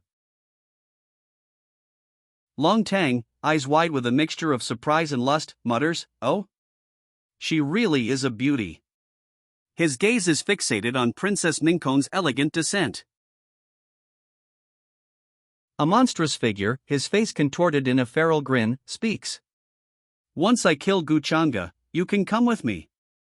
His words carry a chilling promise, a threat laced with predatory intent. Princess Mingkong, a regal figure in flowing white and gold, summons a blazing sword. Imperial art, blazing heavenly sword, she declares, her expression resolute. Princess Mingkong's blazing heavenly sword hurtles towards the monstrous figure, a fiery streak across the desolate landscape. The impact is imminent. The monstrous figure laughs, unfazed by the incoming attack. I admire your wits. To attack me. I like it. His grin widens, a chilling display of confidence. The blazing heavenly sword strikes the monstrous figure. It shatters on impact, the force of the blow sending fragments flying. Princess Mingkong's attack is shattered.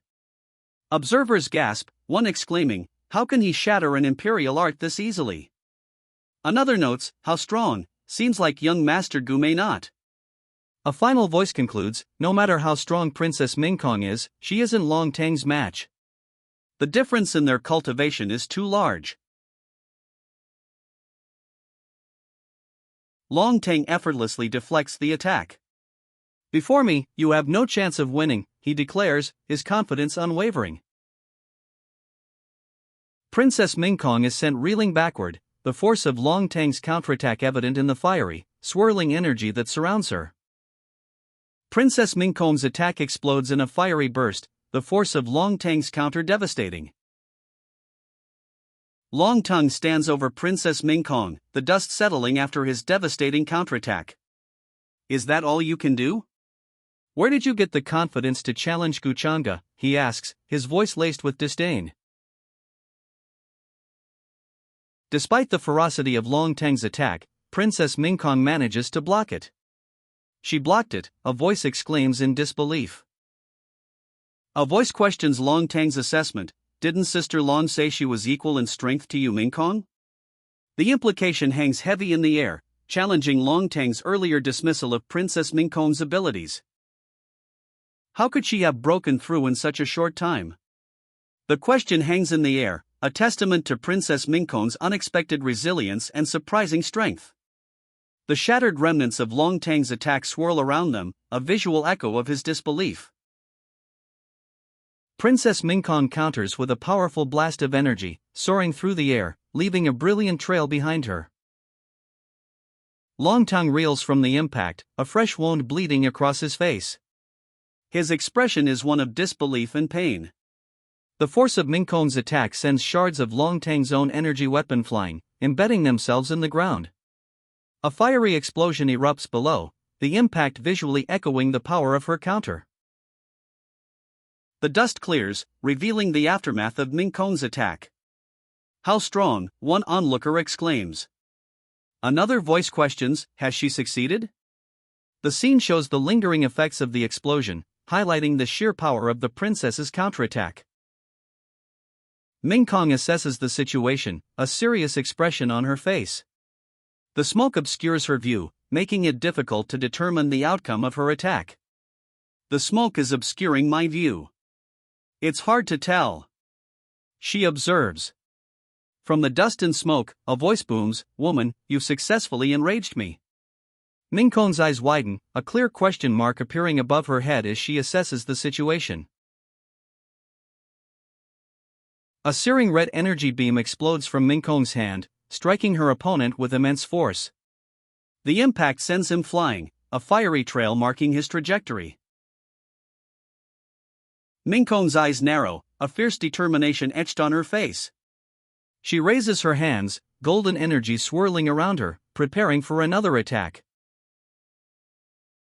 "Since you're this ignorant, don't blame me for being heartless," his voice rings out as he continues his assault, the impact of his words as forceful as his attack. Ming Kong's eyes blaze with anger. His physical strength is overpowering. She observes, her expression hardening. "I'll see how you can fight back after I break all of your limbs," she vows, her golden energy crackling with renewed intensity. Ming Kong's defensive technique falters. This isn't good, she thinks, her eyes widening as the demonic opponent's power overwhelms her. The text clarifies, this defensive technique is as weak as paper before long. Ming Kong's eyes widen in shock. The onlookers gasp, murmuring, "Tang's fist. Take out." Fear grips their faces as they witness the raw power displayed. The demonic opponent unleashes a devastating blow. A question mark floats above his arm, highlighting the unknown power behind his attack. Red energy surges around him, emphasizing the ferocity of his strike. Ming Kong is sent flying, the demonic opponent's attack shattering her defensive technique. She lands hard, a dark energy swirling around her as she hits the ground. The demonic force's attack sweeps across the battlefield, a red wave of energy obliterating the assembled fighters. They are thrown back, scattered and defeated in a single, devastating blow. Ming Kong and another fighter are hurled backward, the demonic energy's destructive force sending them flying across the battlefield. The sheer power of the attack leaves a trail of destruction in its wake. Young Lord Long Tang. The name is shouted as a demonic figure hurtles through the air, a red trail of energy blazing behind him. Amidst the dust and debris of the battlefield, a figure emerges. "I told you to come find me after killing him," a voice states, "but I never thought you'd really come. Should I praise you for being obedient?" Young Lord Long Tang surveys the scene with a smirk. "Or should I scold you for being an idiot?" he muses, his tone laced with amusement and a hint of disdain. The crowd cheers wildly. "It's Brother Gu," they cry. Young Lord Long Tang watches, a subtle smirk playing on his lips. "Gu Chang'e." He murmurs, the name a low, thoughtful whisper. "Ming Kong, are you all right?" A concerned voice asks, as Ming Kong and another figure stand hand in hand, silhouetted against a twilight sky. Below, a crowd watches, their faces mostly obscured, but their apparent reverence is clear. Ming Kong reassures Chang'e, "I'm fine. I'm sorry for making you worry." Their hands remain clasped, a silent testament to their connection. Above, a voice questions, is he putting on a show before them? "I'm glad you're fine," Chang'e says, his relief evident as he holds Ming Kong's hand. A nearby voice observes, "They're a match made in heaven," while another comments on Gu's considerate nature. A gasp escapes the onlookers. "So, you're Gu Chang'e," someone exclaims, revealing Chang'e's true identity. The narrator explains, one is the heir to the Gu family and the immortal Taoist palace, while the other is the future empress of the celestial Wushuang dynasty. They're perfect for each other. A fiery red energy surge erupts behind them, a dramatic backdrop to their revealed identities. 4,500 points appear, a visual indicator of some kind of score or achievement. A fiery figure explodes into action, a sneak attack met with furious resistance. "How dare you launch a sneak attack on me," roars the powerful being, his rage palpable. The narrator confirms, "My guess wasn't wrong. He really is a dragon-proud Skyfortune's chosen." Below, desperate pleas echo, "Young Lord Longtang, please save us." Gu Changa, the powerful being, makes a chilling offer. "Gu Changa, I'll consider leaving your corpse intact if you free them," he declares, his fiery gaze fixed on his captive foes.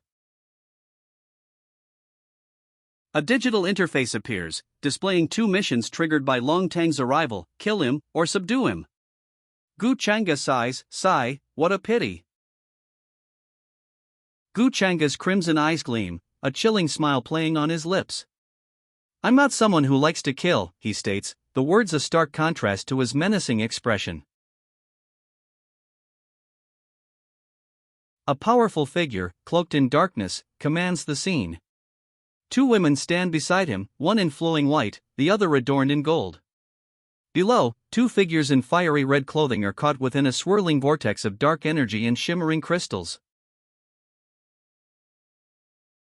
A voiceover, perhaps belonging to a character observing the scene, comments, "It truly astonishes me to see an even more old-fashioned and brainless version of Long Aotian." The implication is that a character, Long Aotian, is present in a surprisingly inept form. The massive, demonic figure demands, "What the hell are you talking about?" A woman with dark hair and a knowing smirk replies, "Nothing. I'm just saying you're an idiot with developed muscles, that's all." The demonic figure, face contorted in barely suppressed rage, is addressed. "Don't get upset. This is our first meeting, after all, so I should give you an appropriate present," a calm voice states. Below, another figure smirks, adding, "I heard Lord Longtang likes to make blood sacrifices, so what are you guys waiting for?"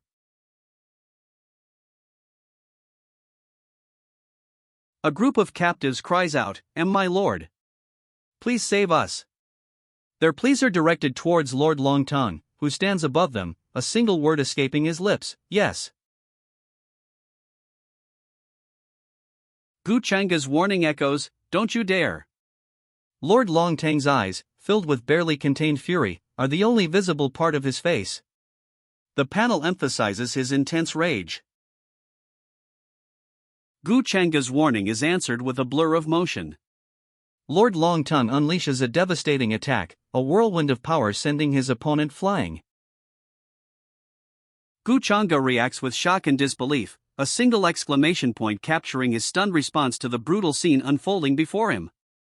The panel focuses on his horrified expression as Lord Longtang's attack leaves its victims vulnerable.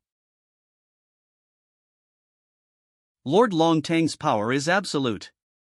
"Did I say you could move?" he sneers, his words a chilling counterpoint to the swirling blue energy consuming his opponent. "Return!" Lord Longtang commands, his face a mask of furious power. The swirling blue energy intensifies, a clear indication of his overwhelming might. Lord Longtang's blue energy vortex intensifies, pulling his opponent into its center. The victim is completely consumed, leaving only the swirling energy behind. The blue energy dissipates, leaving only a question mark hanging in the purple twilight. A new figure emerges from the shadows, their appearance shrouded in mystery. A new figure emerges, eyes wide with alarm. "I'm afraid Senior Brother Gu's cultivation has reached the middle stage of the quasi-god realm already," he states, his voice laced with apprehension. The previous opponent's disappearance is explained, the Changsheng family's dimensional sleeve technique. A stunned observer watches as Senior Brother Gu's actions unfold. "I can't believe he would just kill them," the observer exclaims, "aren't they subordinates of the 10 youngest geniuses of the ancient immortals?" Another voice adds, "He's really humiliating them, isn't he?" The defeated figures lie bound on the ground. Gu Changa roars, "I'll kill you." His face is contorted in furious rage, a terrifying display of power as he lunges towards his unseen foe. A defeated figure, his body riddled with wounds, utters a single plea, "Kill me." Blood sprays across the twilight sky, a stark contrast to the calm demeanor of Gu Changa, who stands over him. Gu Changa stands over his defeated foe, a smirk playing on his lips. "You're still not capable enough to do that," he states, before adding, "Maybe you'd stand a chance if you asked those clan elders of yours to fight against me." Gu Changa's fist connects, sending his opponent flying. "Stop spewing nonsense. Face my fist," he commands, his words echoing the brutal force of his attack. Gu Changa unleashes a devastating blow, a fist encased in azure energy. The impact creates a shockwave, sending dust and debris flying as his opponent is obliterated. Dust and debris settle, revealing onlookers' shocked faces. A young woman gasps, whispering, "That's my immortal bones Dharma." The opponent, a reptilian figure, is sent flying, a blur of motion and crimson against the setting sun. He crashes, leaving a trail of dust and debris in his wake. The reptilian figure crashes, his body a bloody mess. Gu Changa's fist, still glowing azure, retracts. The impact creates a crater, rocks and dust exploding outward in a violent burst. The azure glow of Gu Changa's attack lingers briefly before fading. The dust settles, revealing onlookers reacting with shock. One cries out, "Lord Long Tang." Another exclaims, "I can't believe he wasn't even able to fight back." A woman watches from afar, her expression unreadable. Above her, a thought bubble reveals a voiceover, "This bastard's cultivation has once again risen quite a bit." Gu Changa stands over his defeated foe, a smirk playing on his lips. "Did you think a Dharma body could crush a true dragon?" he sneers. "You're just a pest crawling on the ground." The defeated warrior, his face contorted in a furious grimace, slams his fist into the ground. Lava-like cracks spiderweb across his arm. A voiceover observes, "To be able to suppress Long Ting easily whilst only at the middle stage of the quasi-god realm. Brother Gu's power has risen to be on par with those monstrous young geniuses." A group of onlookers watches, their expressions a mixture of awe and apprehension. A woman speaks, her voice calm yet laced with confidence. "With young Master Changa around, even if the inheritor of the demonic arts were to appear now, I'm afraid they won't be strong enough to wreak any havoc." Another adds, "That does remind me. It's been a while since we've heard about the inheritor of the demonic arts. Maybe he didn't follow us in here?" Towering over his defeated foe, Gu Changa asks, "Do you have any final words?" The fallen warrior, defiant even in defeat, retorts, "Gu Changa, do you really think you can kill me?" Gu Changa delivers a final, dismissive blow. "Do you still not understand? If I wanted to kill you, it would have been as easy as smashing a bug into the ground." He then adds, addressing Long Tang directly, "Oh Long Tang, all those brainless Long Aotian kinds of acts will no longer work here. You should blame yourself for being born at the wrong time." A powerful fist, glowing with cyan energy, connects with the defeated warrior. The impact is implied, not explicitly shown, but the warrior's final, defiant words are clear, "Ah you."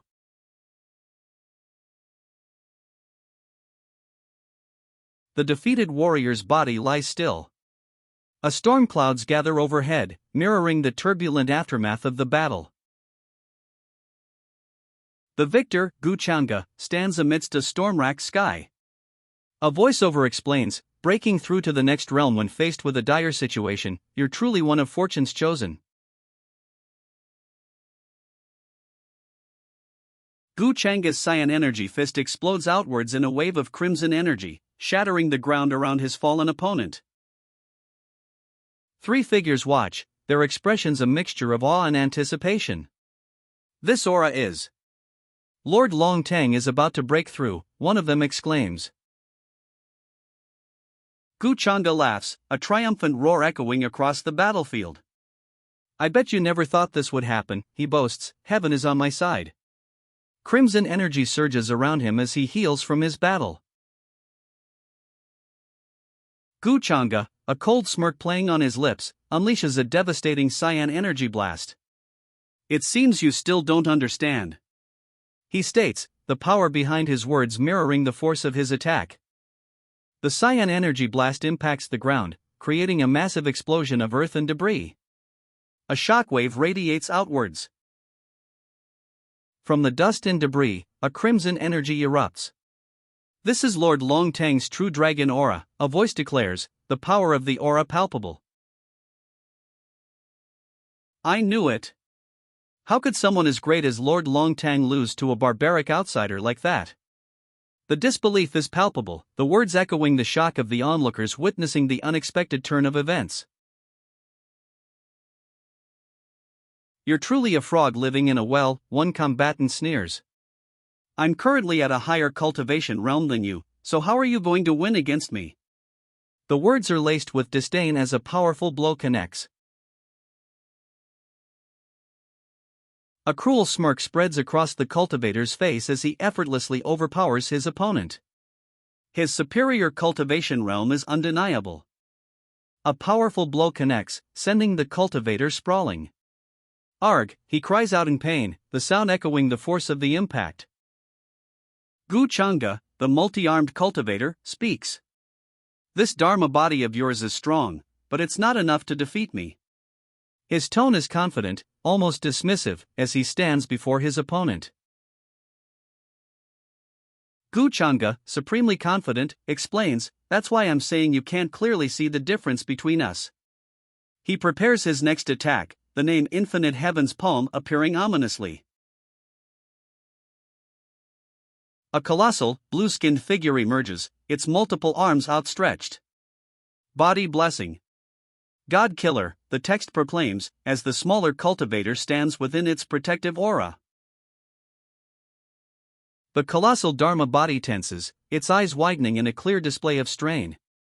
This, the text indicates, highlighting the immense pressure it's under. Multiple ethereal, glowing blue swords descend from above, a breathtaking spectacle of power. This is clearly beyond the Dharma body's capacity. The blue swords strike the Dharma body, shattering its protective aura. A question mark hangs in the air, reflecting the cultivator's uncertainty. The Dharma body's massive foot cracks the ground. This is the law's energy. How can this be? How are you able to? A voice marvels, clearly overwhelmed. Below, more glowing blue swords appear, accompanied by the horrified cry, this can't be. You monster! The dragon-like figure unleashes a torrent of blue energy swords. To kill great kings and rebellious immortals, a voice narrates, explaining the weapon's purpose. The fortune-plundering talisman, 1. Chains of blue energy swords, a torrent of power unleashed.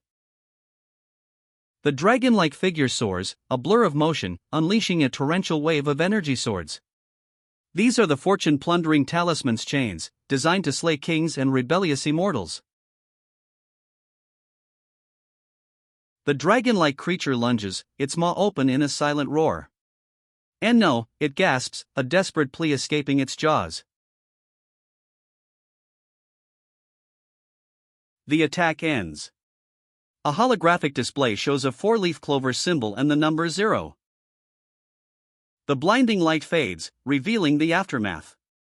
Debris floats amidst the dissipating energy. The attack is complete. The dust settles. Small fragments of rock drift slowly through the air, the only remnants of the intense attack. Small fragments of rock drift slowly through the air, the only trace of the powerful attack. Silence. Silence. Only a few fragments of rock drift slowly downward, the last vestiges of the attack. The dust clears, revealing a scene of stunned silence. Lord Longtang, someone shouts. Below, a defeated figure is visible. The text confirms the Lord was defeated. The dust settles, revealing the aftermath.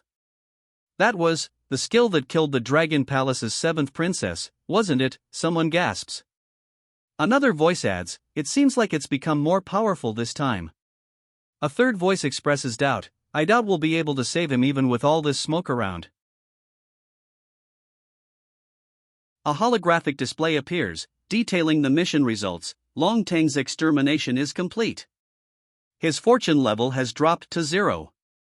The reward includes an extra treasure chest, granting 3,000 fortune points and 15,000 fate points.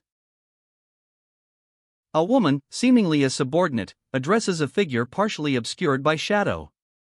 Master, how should I deal with these living spirits? She asks, her tone conveying a mixture of apprehension and deference. A vast army of shadowy figures stands behind her, a testament to the scale of the victory and the lingering threat. The scene unfolds, revealing a powerful figure at its center, his dark hair flowing, a smirk playing on his lips. Two women flank him, one in flowing white, the other adorned in gold, both watching intently. Below, two figures in vibrant red and gold are caught in a swirling vortex of energy. The credits roll, showcasing the creative team behind I Am the Fated Villain. Senior Brother Gu's order echoes across the battlefield, leave no one alive. A warrior cries out in pain as he's violently thrown to the ground, the impact emphasized by motion lines. A sword flashes across the panel, a blur of motion. The sound of a sharp slice echoes, swoosh. News spreads like wildfire. Gu Chang'e, the Changshenggu family's young master, has defeated and killed Long Tang, a peak quasi-god realm genius, despite being only in the middle stage of the quasi-god realm himself. The implication hangs heavy, the Changshenggu family is now impossibly powerful, and defying them is unthinkable. A young woman, eyes closed, utters a single phrase, TSK, what a pity. Her expression is one of quiet contemplation, perhaps even a hint of disdain, as she observes the aftermath of the battle. A sigh escapes the woman's lips. Brother, she says, her gaze fixed on Gu Chang'e, who floats distantly in the sky. Brother Gu is truly a genius, the woman states, her voice carrying a hint of awe. His talent and potential are so exceptional that I'm no longer qualified to be called a genius beside him. However, she adds, I will show everyone that the Heavenly Emperor's reincarnation is more than just a title. Finally, she declares, let's all leave. We must work hard, as the inheritor of demonic arts remains hidden.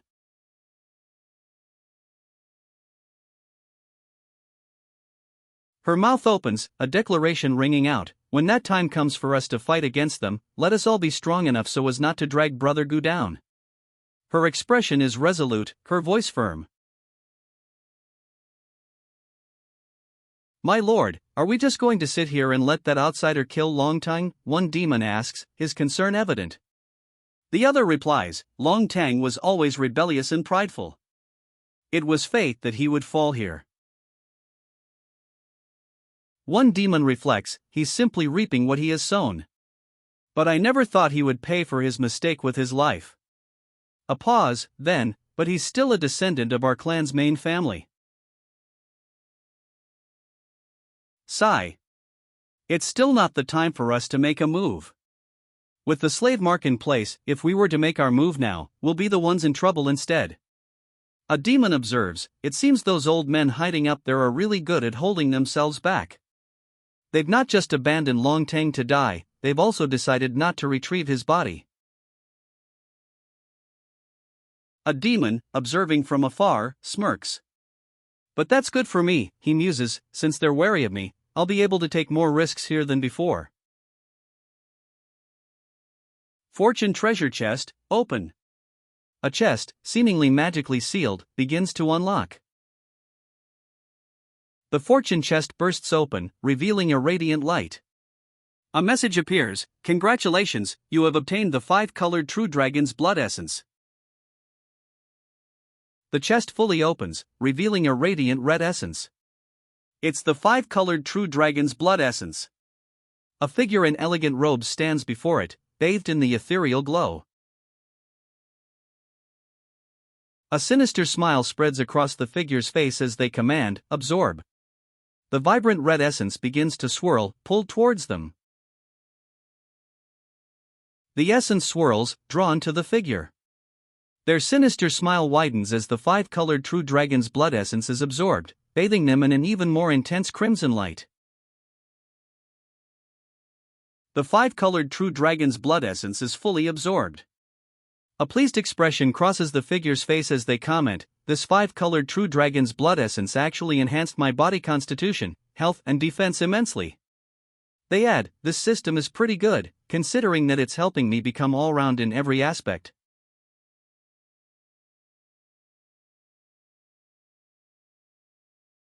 Ming-Kong, why haven't you left yet? Do you still have something to say to me? The question hangs in the air, directed at a figure standing before a powerful-looking individual. Why do you seem so nervous? Are you afraid that I would?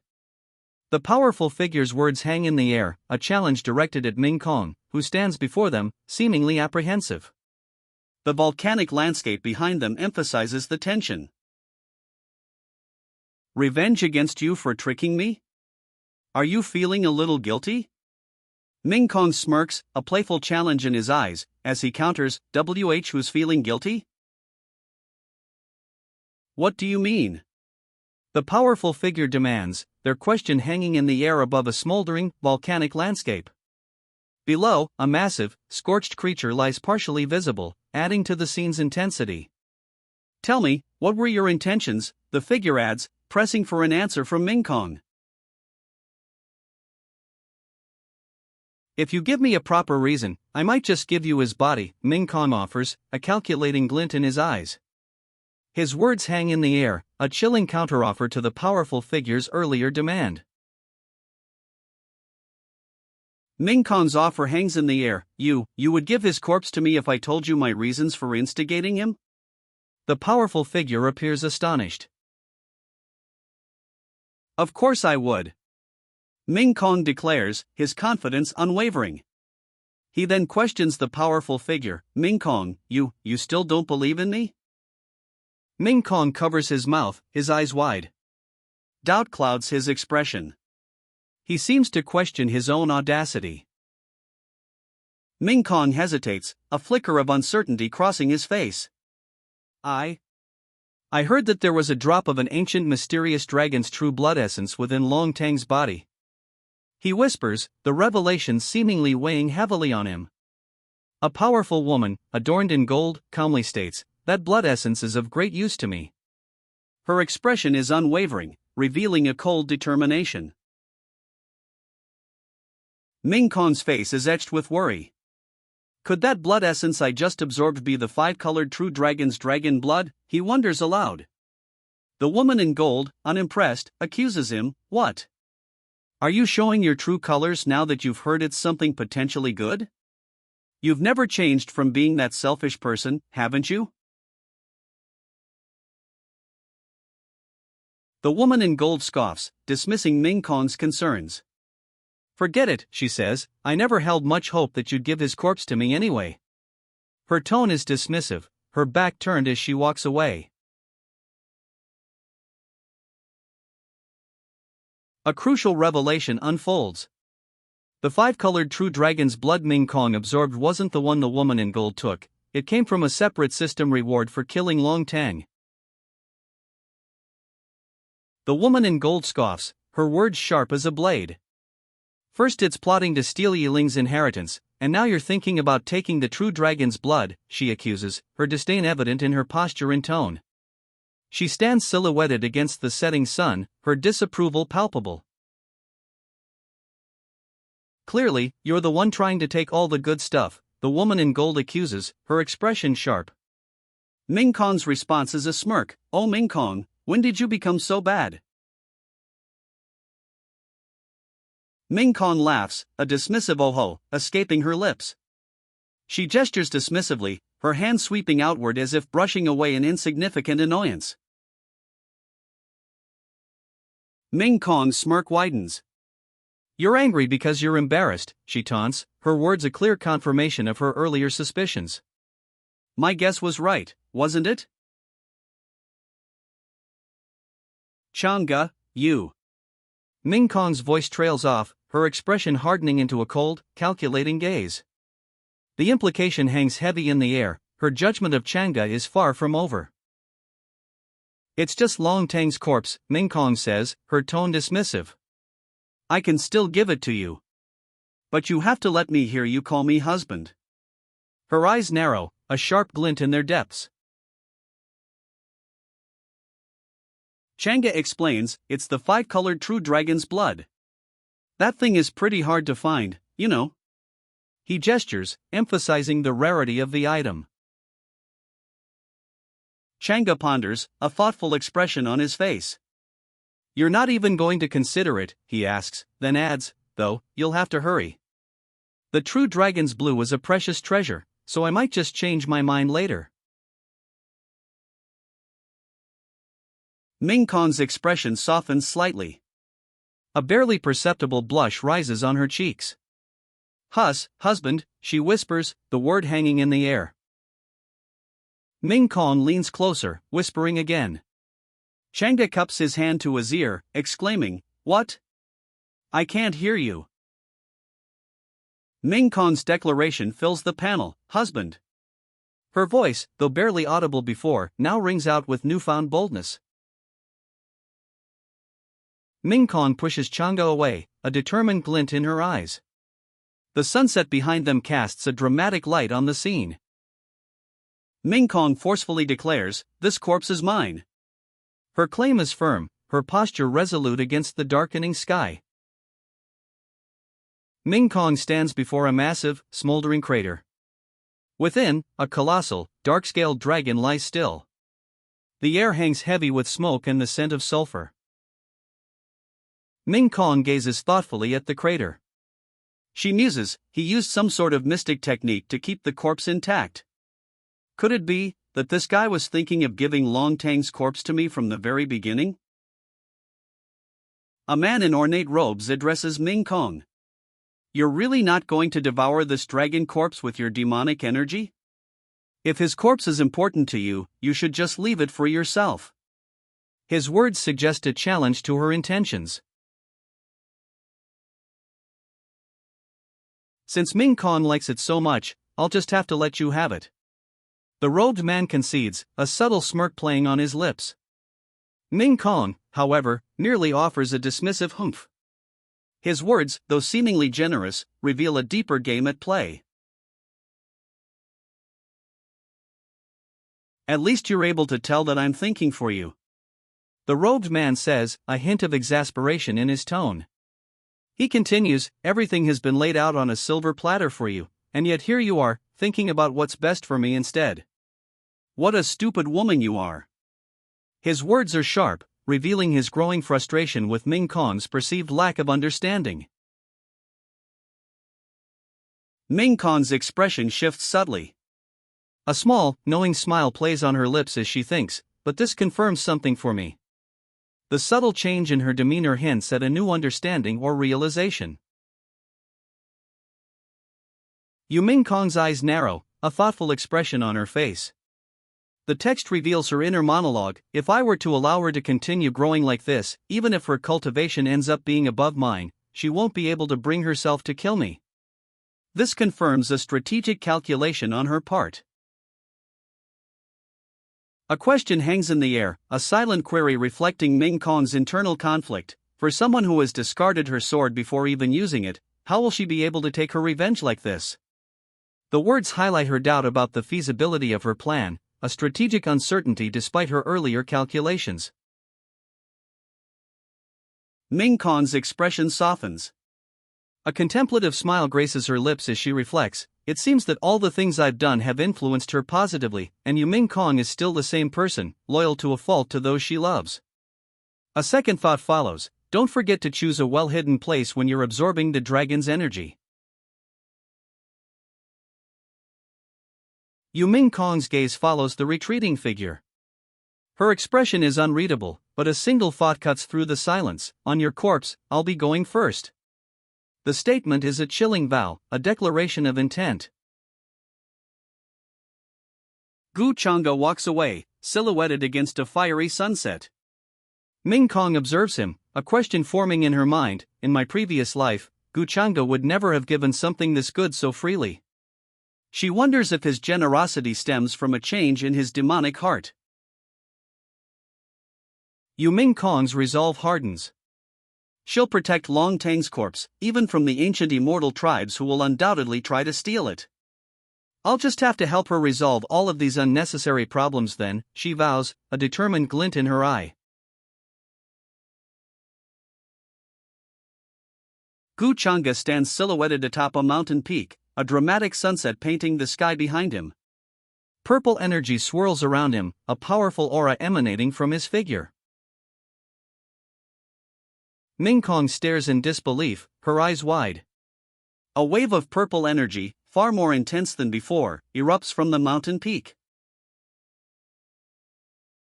4 figures stand revealed, their power palpable. A dark-haired man, centrally positioned, exudes an aura of dominance. Flanking him are 2 women, one in flowing white, the other in opulent gold. Below, 2 more figures clash, their movements blurred in a burst of energy. The title card appears, I am the fated villain. Credits roll, showcasing the production team behind the manhwa. News spreads through the ranks of the ancient immortals.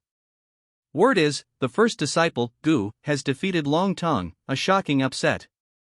He's hailed as a role model.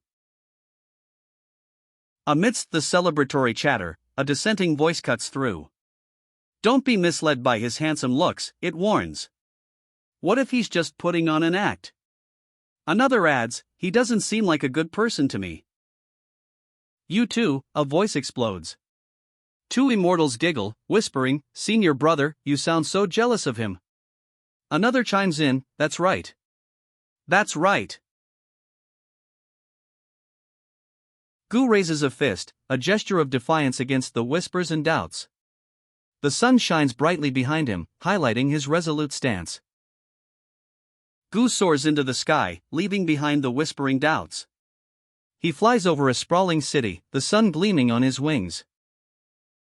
Gu, wings spread wide, departs from the ornate palace. He reflects, I should have shaken off my tail after going around in circles for so many days, right? Despite his flight, a feeling of unease lingers. Gu admits, but I still feel so unsettled. A woman with blonde hair and large, expressive eyes watches Gu fly away. She thinks, I never would have thought that Gu Chang'e would have given Long Tang's corpse to his fiancée. Maybe I can use this information to find a chance to get into the Dragon Clan's good books. The blonde woman, still watching Gu's departure, makes a decision. I'll contact my clan here and ask for reinforcements from them, she declares, her expression resolute.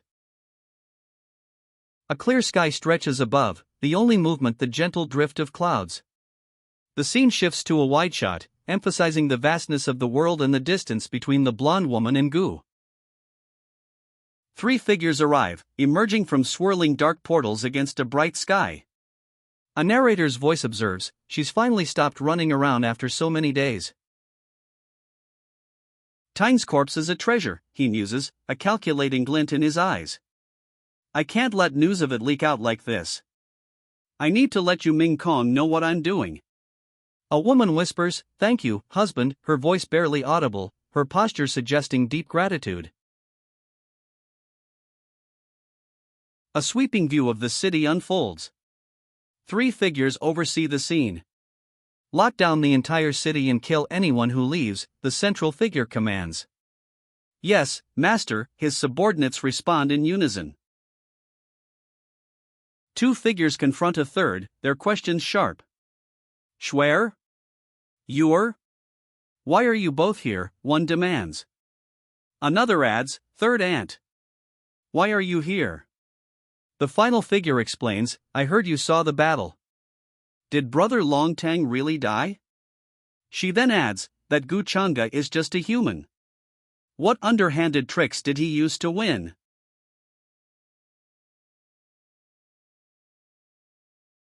A large gathering fills the hall. One woman, her expression a mixture of confusion and suspicion, questions, "Why are you asking me about these? Also, why are there so many people gathered here today?" "We were discussing how to take revenge for Lord Longtang, and how to kill that Gu Changa," one voice declares.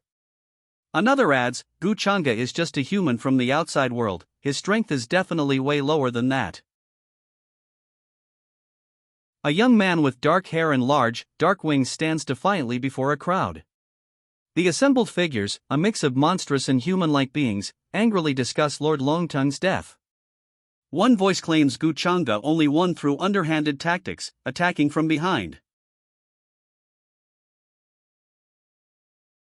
A woman with blonde hair and ornate gold jewelry silences the murmuring crowd.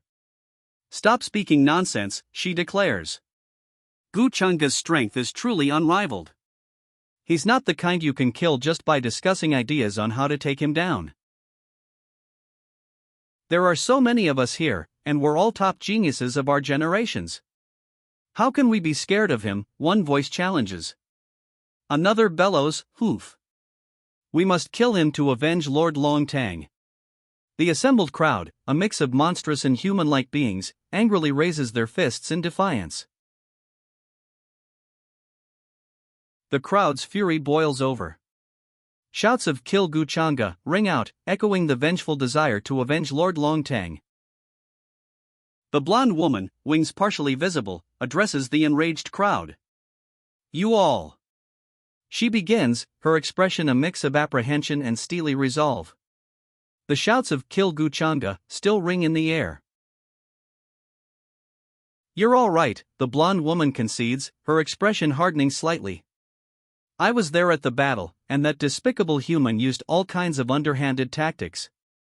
The weight of her words hangs in the air, a counterpoint to the crowd's earlier rage. Longtang didn't even have time to retaliate. He died an unjustified death. The blonde woman's words underscore the gravity of the situation, fueling the crowd's anger. A cloaked figure emerges, his face obscured. "What a wonderful speech," he observes, his tone laced with a chilling calmness that contrasts sharply with the blonde woman's impassioned plea. "Who are you? How dare you enter our clan's territory without permission? Who let you in?" A sharp voice cuts through the air, a stark contrast to the cloaked figure's calm observation. The figure responds, "It's such an interesting story that you're weaving here. Could you let me listen to it too?" His words hint at a manipulative intent, a chilling calm amidst the rising tension. A hush falls over the crowd. A new figure, a woman with dark hair and intense eyes, appears, her expression serious and commanding. "Shoot," she commands, silencing the uproar. A finger presses to lips, silencing the murmuring crowd. The cloaked figure smiles subtly, a chilling calmness in his eyes. "It seems that many of my old friends have gathered here. Surely it won't be much trouble for me to make an unprecedented visit, right?" His words hang in the air, a clear threat masked as a polite inquiry.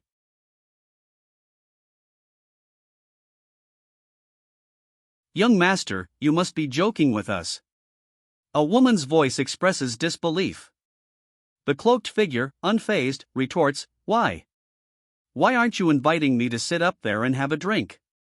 Another woman, her expression sharp, asks, "Third aunt, who is this guy?" The tension in the room is palpable. "I can already smell the scent of the wine," the cloaked figure remarks, ignoring the rising tension. "Schwer, don't ask questions anymore," a woman instructs, silencing further inquiries. Ignoring the tension, the cloaked figure pours himself a drink. "This wine is pretty good," he observes. "It seems that it was made out of a multitude of different divine fruits." Outrage erupts. "This bastard." One woman spits, her fury palpable. Another denounces him, "You arrogant human. All humans are like that despicable Gu Changa. Just you wait, you'll suffer our wrath." The wine, they explain, is exclusive to their continent. Unfazed by the furious accusations, the cloaked figure calmly sips his drink. All of you are right, he concedes, Gu Chang'e is truly a despicable human. He continues sipping his wine, a subtle shift in his expression. Especially those who speak ill about him behind his back to others, aren't I right, he asks, his tone calm yet pointed. Young master, that's not true, a winged woman insists, refuting the earlier accusations. The rumors, she explains, were deliberately spread to damage his reputation. The difference between him and Long Tang, she adds, is as vast as that between a firefly and the moon. That's right. What kind of nonsense are you talking about? How can I, Gu Chang'e, be equivalent to Long Tang? Gu Chang'e retorts, his voice firm and unwavering. The accusation is met with outrage from others in the room. Gu Chang'e, a smirk playing on his lips, addresses the assembled group. I heard you were all looking for me, he inquires, his tone suggesting amusement and a hint of challenge. He gestures openly, inviting explanation. We were just worrying about how to find you. I can't believe he would voluntarily walk himself into our territory, one exclaims, the sentiment shared by others. Another voice immediately adds, let's kill him together. The group's hostile intent is clear. A winged figure pleads, be careful. Don't be rash. Gu Chang'e is warned, if you have any animosity, please direct it towards me. Please spare our clan juniors. The plea is desperate, highlighting the imminent danger. Gu Chang'e sits calmly, seemingly unfazed by the hostile crowd. A winged figure shields him partially, their plea echoing, you want me? The question hangs in the air, a stark contrast to the escalating tension. Gu Chang'e's eyes blaze with a cold fire. To spare them? But they're trying to kill me. So who's going to be the one that spares me, he asks, his voice laced with chilling resolve. Then, a declaration, I'll just kill them all instead.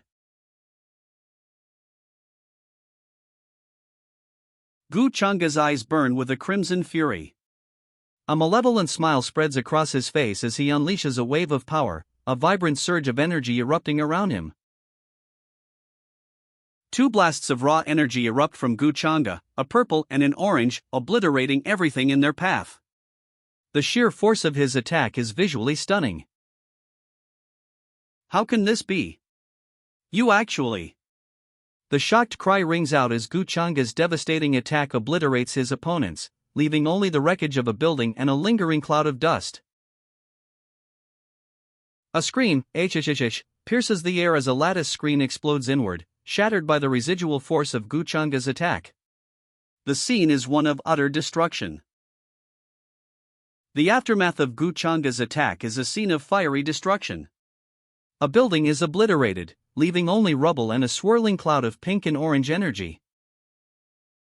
The dust settles, revealing the devastating aftermath. A building lies in ruins, reduced to rubble and splintered wood. Amidst the rubble, a figure emerges, a woman with blonde hair, pleading, Don't kill me. Her face is bloodied, her expression one of stark terror. Gu Chang'e stands over the wounded woman, a smirk playing on his lips.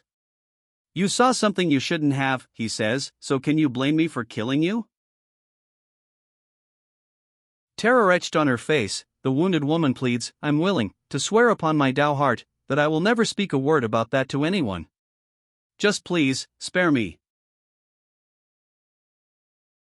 Gu Chang'e dismisses her desperate plea with a chilling statement, I would believe a dead person more than I would believe in a Tao heart promise. A sound like a sickening crunch follows. Two bodies lie lifeless on the cracked stone ground.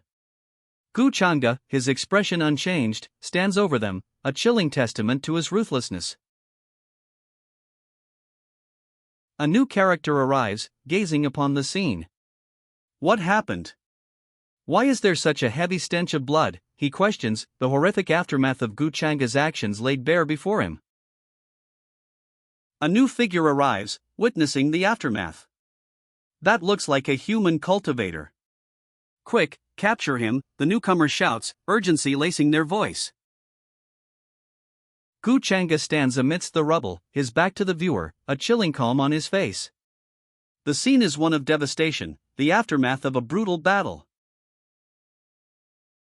Stop right there, a powerful voice booms. A muscular figure, red-haired and imposing, confronts Gu Changa, who remains still amidst the devastation.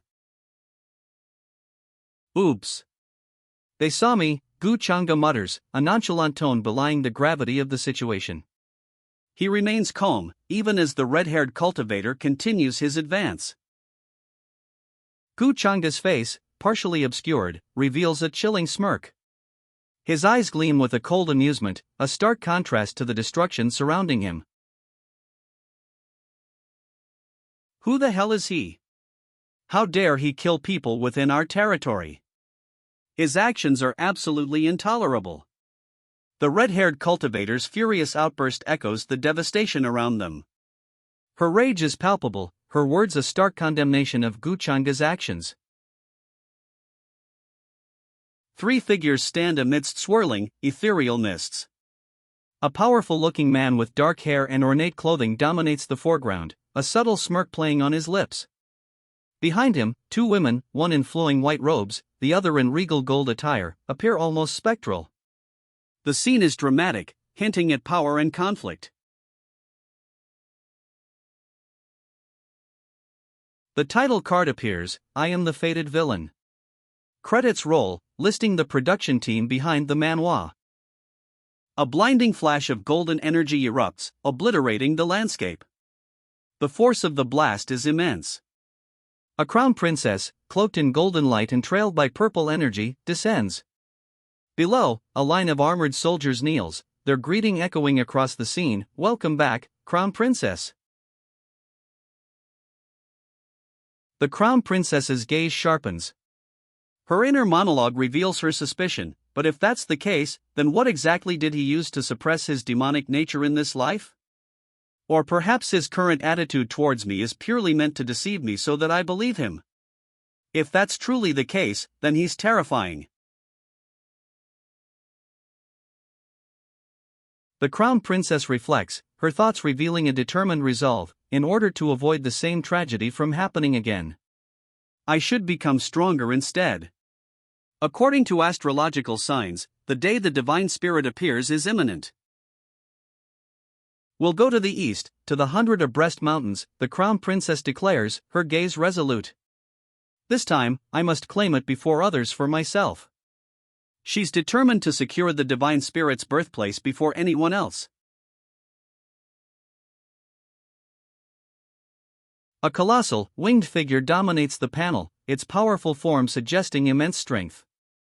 Stone-like armor covers its muscular physique, the head of fierce eagles. A fiery red energy swirls at its feet, hinting at its formidable power. The 100 Abreast Mountains loom before her. Ancient temples and structures are partially obscured by a fiery, swirling energy emanating from the colossal, winged figure descending towards them. The Crown Princess arrives at the 100 Abreast Mountains. Fiery energy surges as a colossal, winged figure descends, its eagle-like head in stone armor hinting at immense power.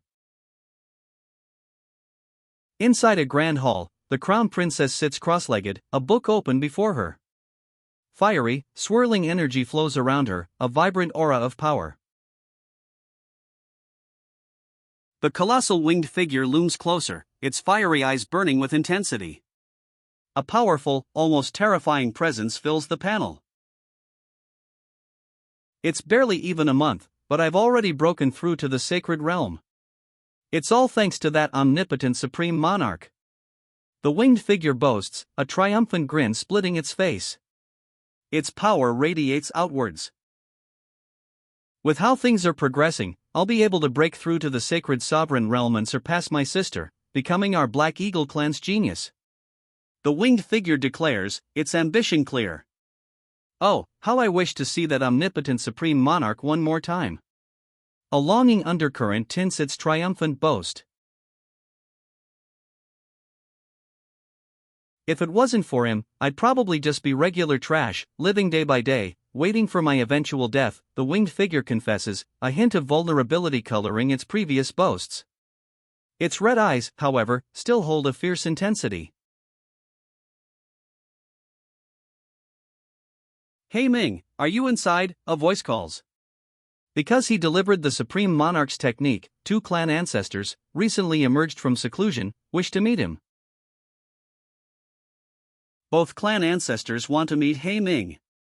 Their interest stems from his mastery of the Supreme Monarch's technique.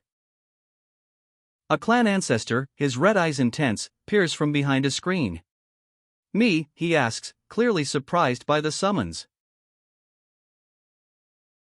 That's right, the clan ancestor states, this is a rare opportunity, even for regular disciples.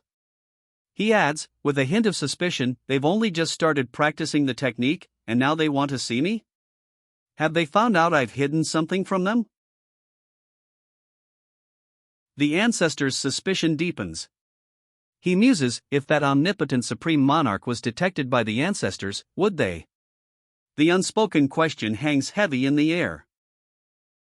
A bead of sweat trickles down the ancestor's face. His suspicion intensifies, his gaze unwavering.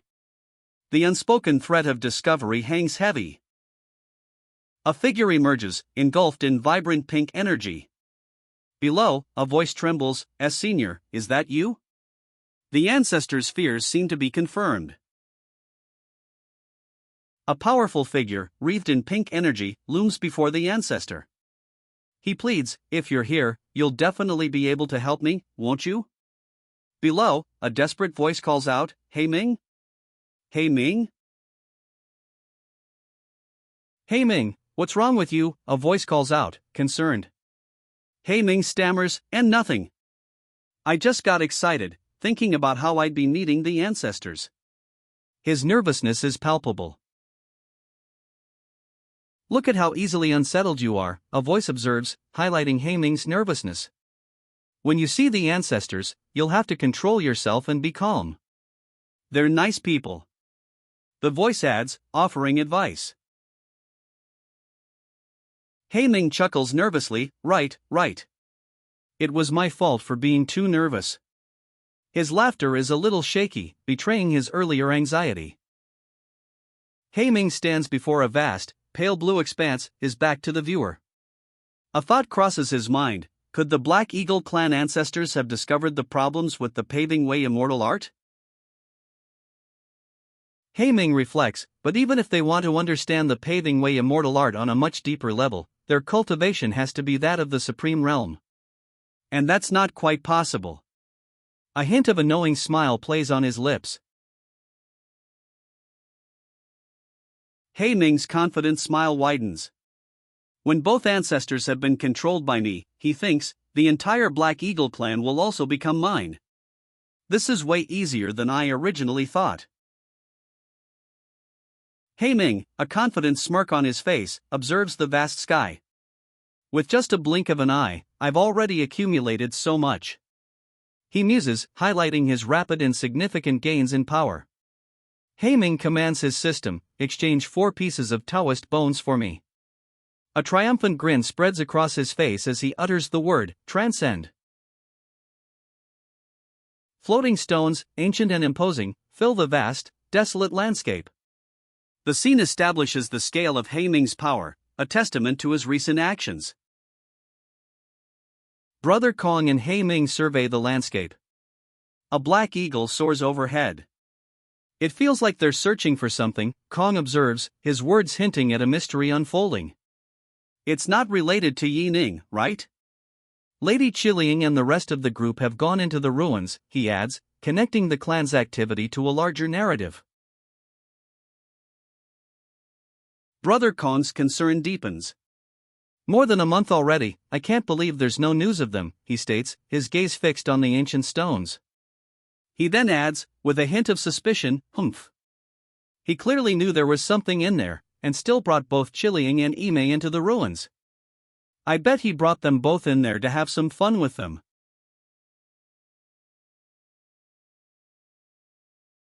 Brother Kong, his suspicion growing, declares, now that I think about it, Yining's actions have always been strange and unconventional. I bet he has something to do with the inheritor of demonic arts appearing. His gaze is intense, his words suggesting a deeper conspiracy. Princess Ming Kong interrupts Brother Kong's suspicions. Brother Kong Yang, don't speak nonsense, she says firmly. He's been with us since we arrived on this continent. I know that too. Her words directly challenge his accusations against Yining. Brother Kong, adamant, presents his evidence. Think about it, don't Yiling and Yining sound similar? If it's really him that has disguised himself. His words hang in the air, a serious accusation against Yining. Princess Ming Kong stands nearby, listening intently. Lady Chiling and Ime are in danger, one of the siblings cries out, his face etched with urgent worry. Quick! Spread the word that Yiling is here. The longer they're together with Yining, the more dangerous it is for them. The declaration hangs heavy in the air, a chilling statement amidst the shadowed forest. That's right. The inheritor of demonic arts deserves to die. They won't just sit back and let him be. The words confirm the gravity of the situation, the danger facing Yining. Old Gue, sensing the sovereign emperor's location, declares, I can clearly sense where the sovereign emperor's abode is. It's right in front of us, inside that old town. The revelation shifts the focus, pointing towards a specific location. A thoughtful frown creases his face. But all the recent happenings have been highly suspicious, he muses aloud.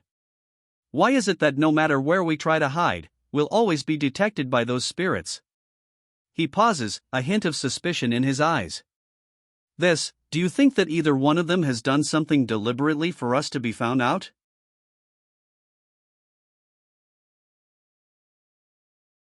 That's something I've been contemplating, Old Gue says, turning to Yining and the other woman.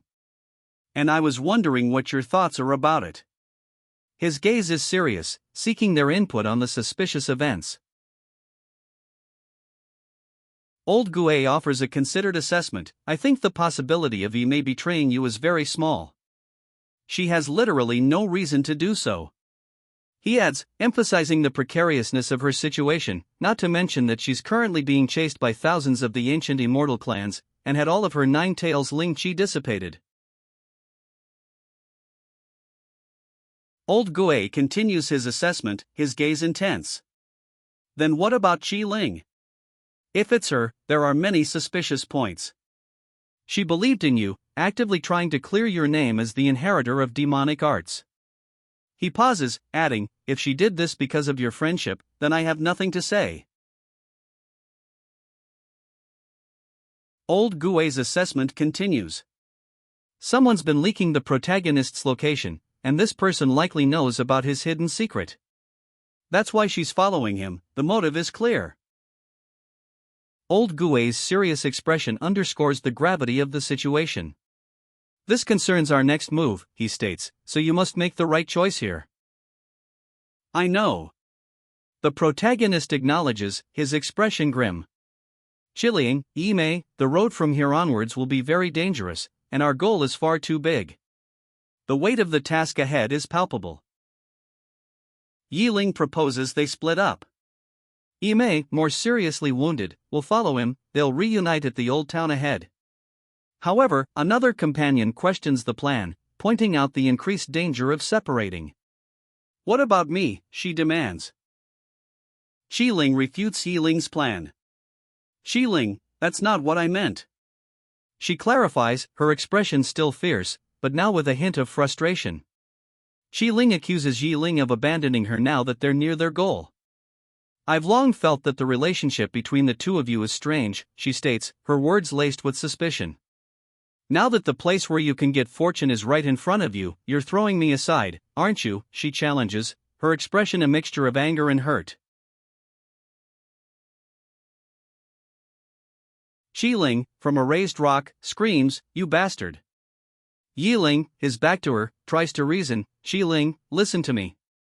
I'm just saying this for the good of everyone here. Yi Ling's face is etched with worry and uncertainty. His eyes widen, a silent question hanging in the air. Found you, a voice shouts. 5 figures descend from the sky, their arrival a sudden and ominous development.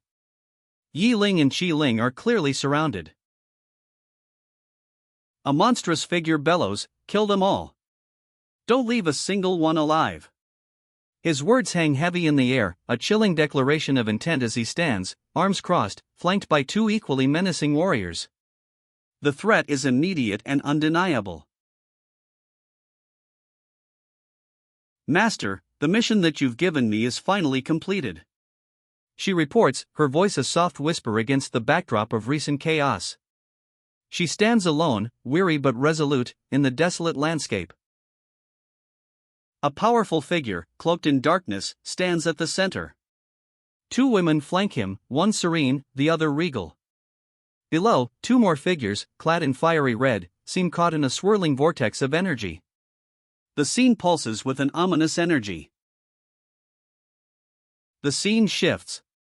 We see a stark, dark landscape. A single speech bubble proclaims, "The heavenly god realm." His eyes wide with terror, a man shouts, "Run!" 2 figures in red flee through a wooded area, pursued by a third, cloaked in purple. One woman in red urges the other to flee. "Hurry, there's no time for discussion. Let's each escape on our own and reunite at our rendezvous point," she shouts. The other woman, however, remains motionless, prompting a frustrated, "Hey, why are you just standing there? Run!" Ignoring her friend's pleas, the injured woman in red refuses to flee. "Just leave on your own," she says, "my injuries are too severe to run with." Below, their pursuers close in. One fleeing woman leaps across a fallen log, her expression defiant despite her injuries. The pursuer in purple, observing this, commands, "TSK. You're on your own then." Below, more figures in purple order, split up and chase them. Surrounded, the golden-haired woman is the clear target. One pursuer, grinning, declares, "Hee, I like the golden-haired one." The others advance, weapons raised. One pursuer laughs, "Ha! This woman isn't running. Has she resigned herself to her fate after sustaining serious injuries?" Another adds, "Considering how beautiful she is, I wouldn't mind capturing and making her my slave." They advance on the injured woman, weapons raised. A demonic figure, imposing and muscular, addresses the injured woman. "Hey outsider, I'll spare your life if you're willing to submit to me, and allow you to serve me right by my side." How does that sound? His expression is one of confident expectation. Despite the demonic figure's offer, the injured woman spits out a defiant, "Stop dreaming. You're not worthy enough for me to submit to you." Her expression is one of fierce contempt. Enraged, the demonic figure roars, "How dare you reject my offer? Cut her into pieces." His minion raises a massive axe, preparing to strike. Ime, defiant despite her injuries, declares, "I will only serve one master for the rest of my life. I'd rather die than let any of you touch me." Her voice rings with unwavering resolve. A violet energy blast erupts from the demon's hand, obliterating the ground around Ime. The force of the attack is immense.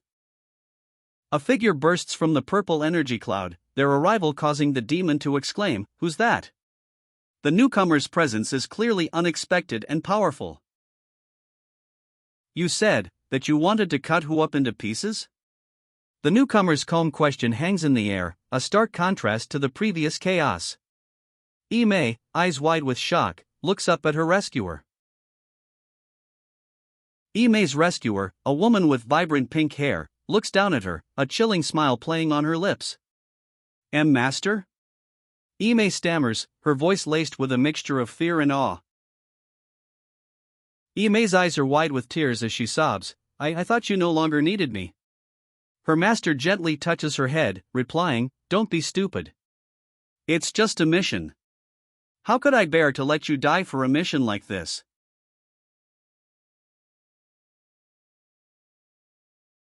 The pink-haired woman gently strokes Ime's hair, her expression unreadable. "Why are you acting like a little girl?" "This isn't like you," she says, her tone a blend of concern and a hint of reprimand.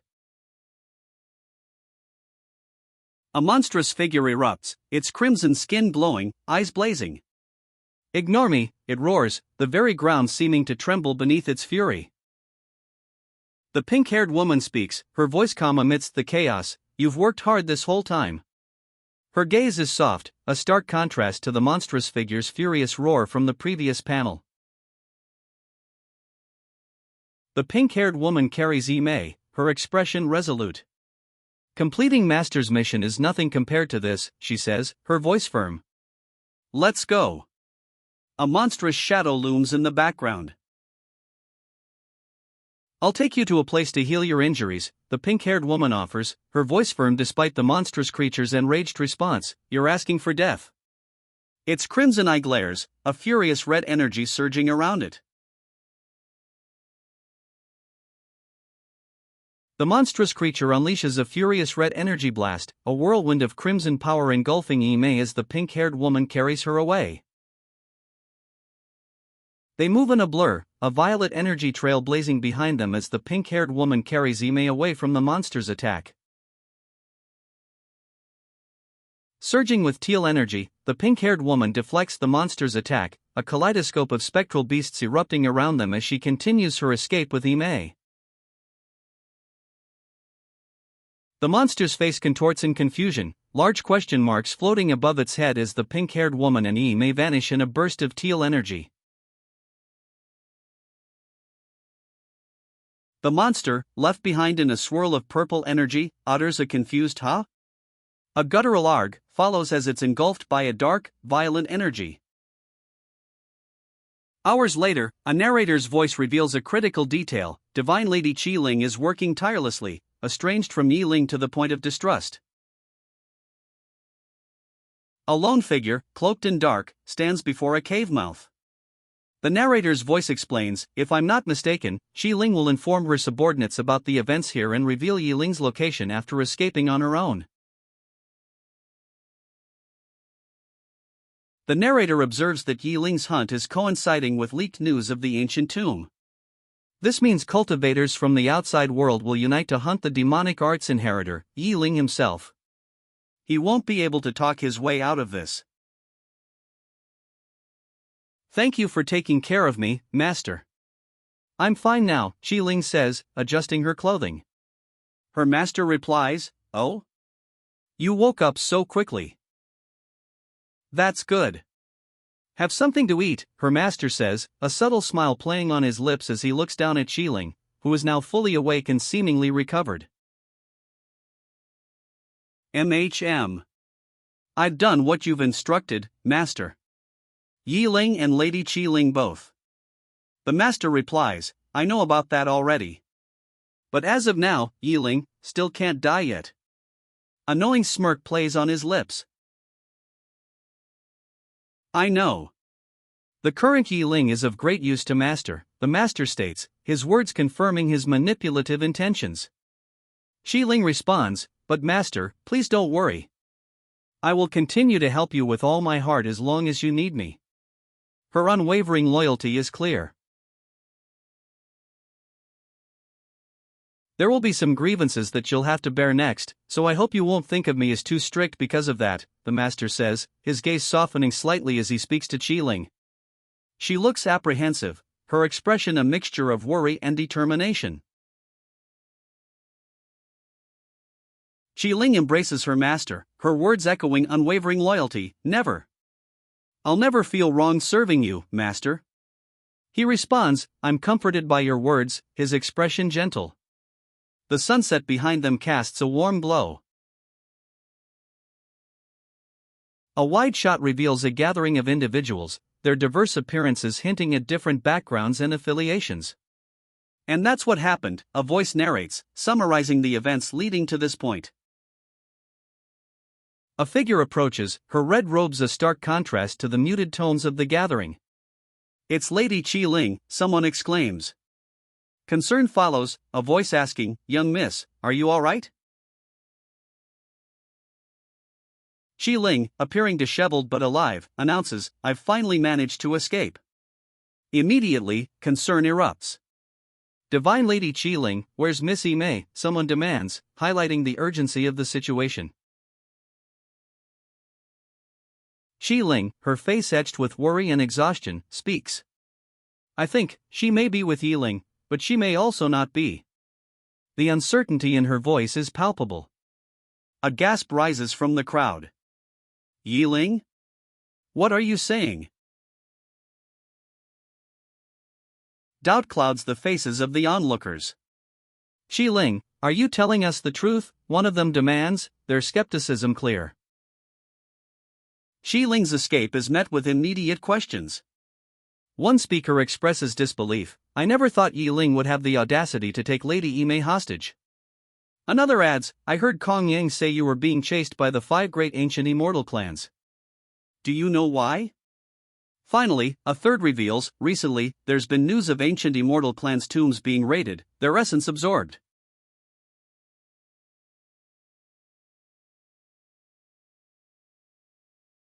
A chilling revelation unfolds. There have also been talented young cultivators who have gone missing, Qi Ling states, her voice heavy with implication. The question hangs in the air, ancient tombs. A gasp ripples through the crowd. Shit! Could he really be using those demonic methods to cultivate? Someone exclaims. The gravity of the situation sinks in, his actions have put our safety in this continent at risk. The urgency intensifies. We must capture him before the 5 great clans do, someone declares, or we'll be in trouble if he makes those old fogies angry. Another voice adds, Qi Ling, do you know why Yiling came here? Knowing where he'll be would be a great opportunity for us. At that time, things were hurried, but he told us to meet him in an old town and ran off, one of the cultivators explains. As for what he's doing now, I, too, have no idea. Uncertainty hangs heavy in the air. Considering the nature of demonic cultivation, Yiling could have hidden his essence to hide from us.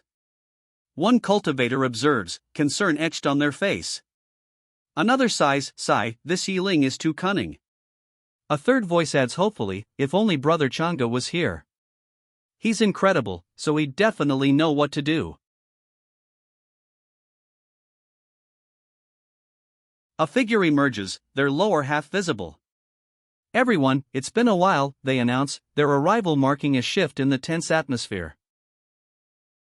The cultivators erupt in relieved exclamations.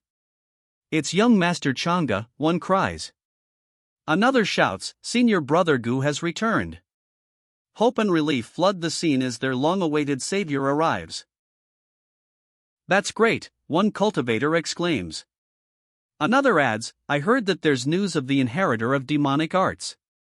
The arrival of Chang'e has brought a wave of relief, but a new concern emerges. We are introduced to 4 powerful figures. A dark-haired man with a sinister smile dominates the foreground. Beside him, a woman in ornate gold attire gazes intently. In the background, 2 others, a woman with flowing white robes and a man in red, appear locked in a dynamic confrontation. An air of power and impending conflict fills the scene.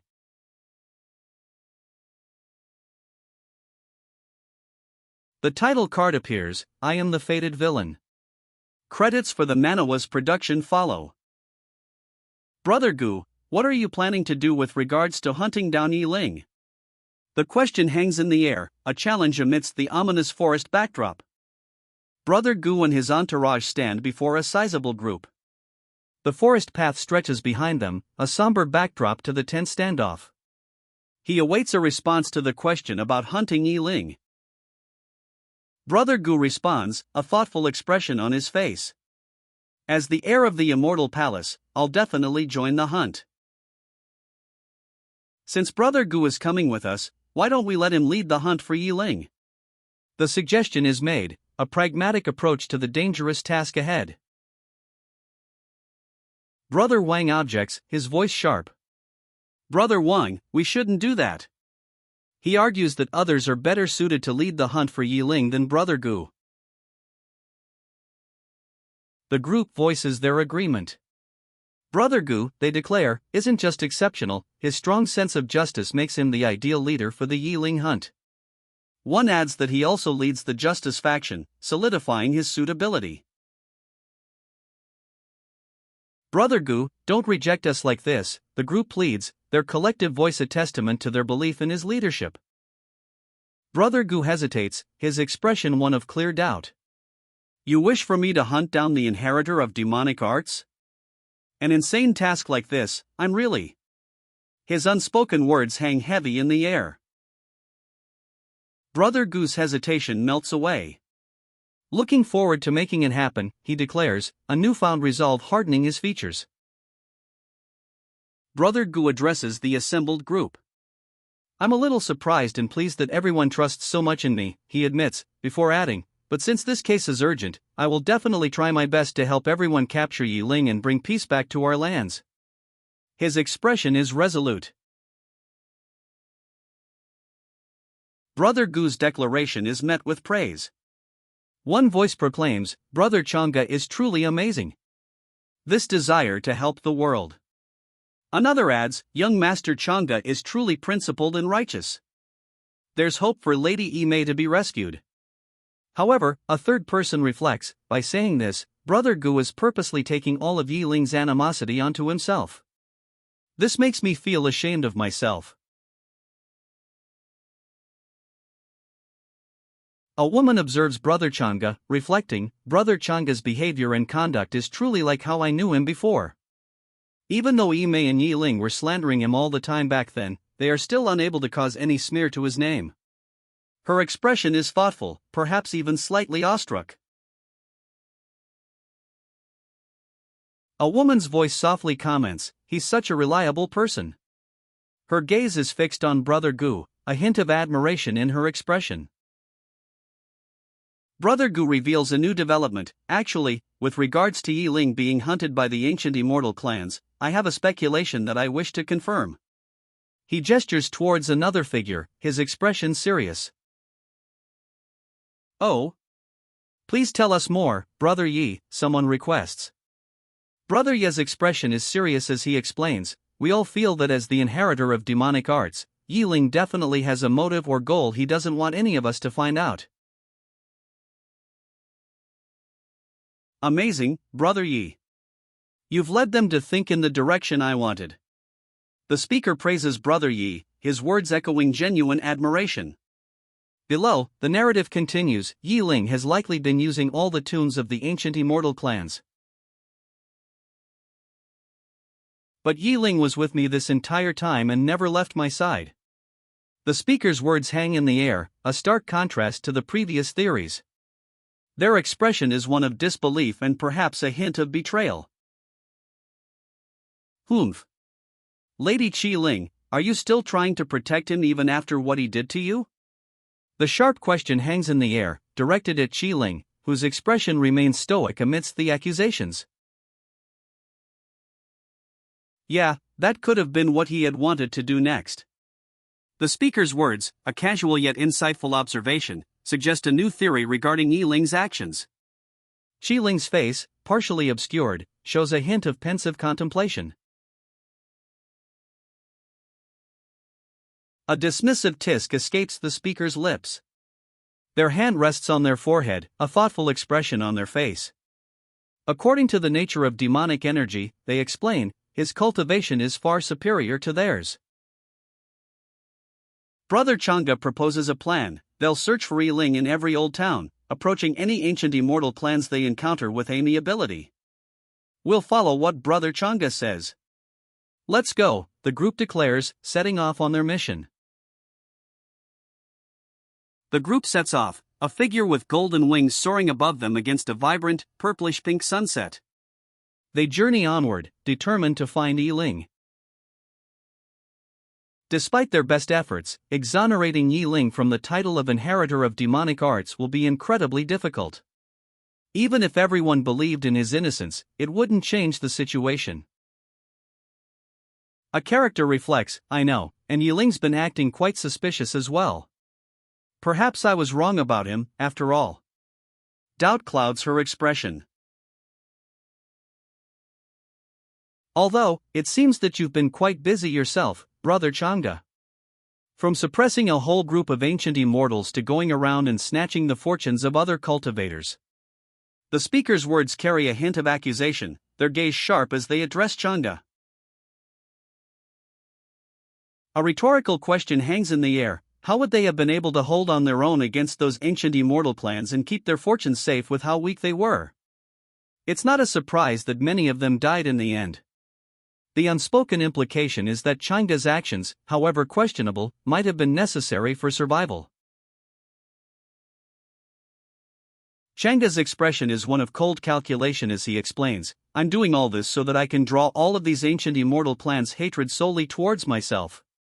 He then questions, did Lady Qi Ling really believe that our Chang'e family would have lacked all these?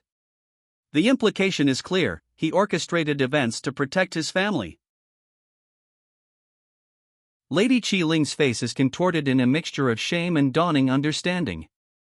Tears stream down her cheeks as she confesses, yes, it was my fault for thinking so lowly of Brother Chang'e's honorable intentions. The accusation rings out, echoing across the desolate landscape. Not only has he killed our clan's genius, Long Tang, but he's also slaughtered all these innocent youngsters. The speaker's outrage is palpable, the words preposterous. Absolutely preposterous, a testament to the shocking scale of the alleged crime. Several dark, winged creatures, possibly dragons, soar overhead, adding to the scene's grim atmosphere. Before them looms a grand palace, dragon statues flanking the entrance. A voice declares, but we've already made a contract with the outside world, so we can't kill them either. The statement reveals a binding agreement that limits their options. A fierce-looking man, horns jutting from his head, declares, let's use the true dragon plague. We'll gather all the genius disciples from every clan and hunt down Gu Chang'e together. His voice is filled with a grim determination. I'll have him know that this continent isn't some place where he can simply do whatever he wants. The speaker's declaration is a firm rejection of the protagonist's actions, a clear threat against his continued freedom. The camera pulls back, revealing a breathtaking vista, 100-mountain valley. A vast expanse of rolling hills, rivers winding through the landscape, and a distant, imposing castle. The setting sun paints the sky in fiery hues of orange and red. Two soldiers painstakingly move a large, dark stone. A woman in elegant, flowing robes watches them, her expression unreadable. I'm sure that everyone is still being kept in the dark by Gu Chang'e, the woman states, her expression one of clear displeasure. That bastard has really managed. The sentence trails off, leaving the audience to wonder what dark deeds Gu Chang'e has accomplished. The woman's expression hardens. It will be difficult for me to open this heaven's door that I've finally found on my own, she thinks, a determined glint in her eye. The weight of her task is clear. The woman stands before a crumbling stone gateway, deep within a sun-dappled forest. A single thought troubles her, should I tell him about this? A wide shot reveals a sprawling city under a night sky, the moon casting long shadows. That bastard, she mutters, her anger palpable, the city lights reflecting her simmering rage. That bastard, Gu Chang'e. He didn't just frame me, but he's also leading everyone else to hunt me down, she cries out, her fury erupting in a crimson wave of energy that engulfs the city streets. Qi Ling must have been the one to expose my location. I should have known she was working together with Gu Chang'e. Her eyes blaze with fury, a grim realization dawning. And to think that I trusted her so much before, she cries, her anguish evident. A calmer voice counters, don't say that. Could there be a misunderstanding between the two of you? You're still defending her? If you weren't lucky, you would have been turned into a corpse when we separated. The man's voice is sharp, his anger evident in his harsh tone and the fierce expression on his face. He accuses her of blindly defending Qiling, despite the danger.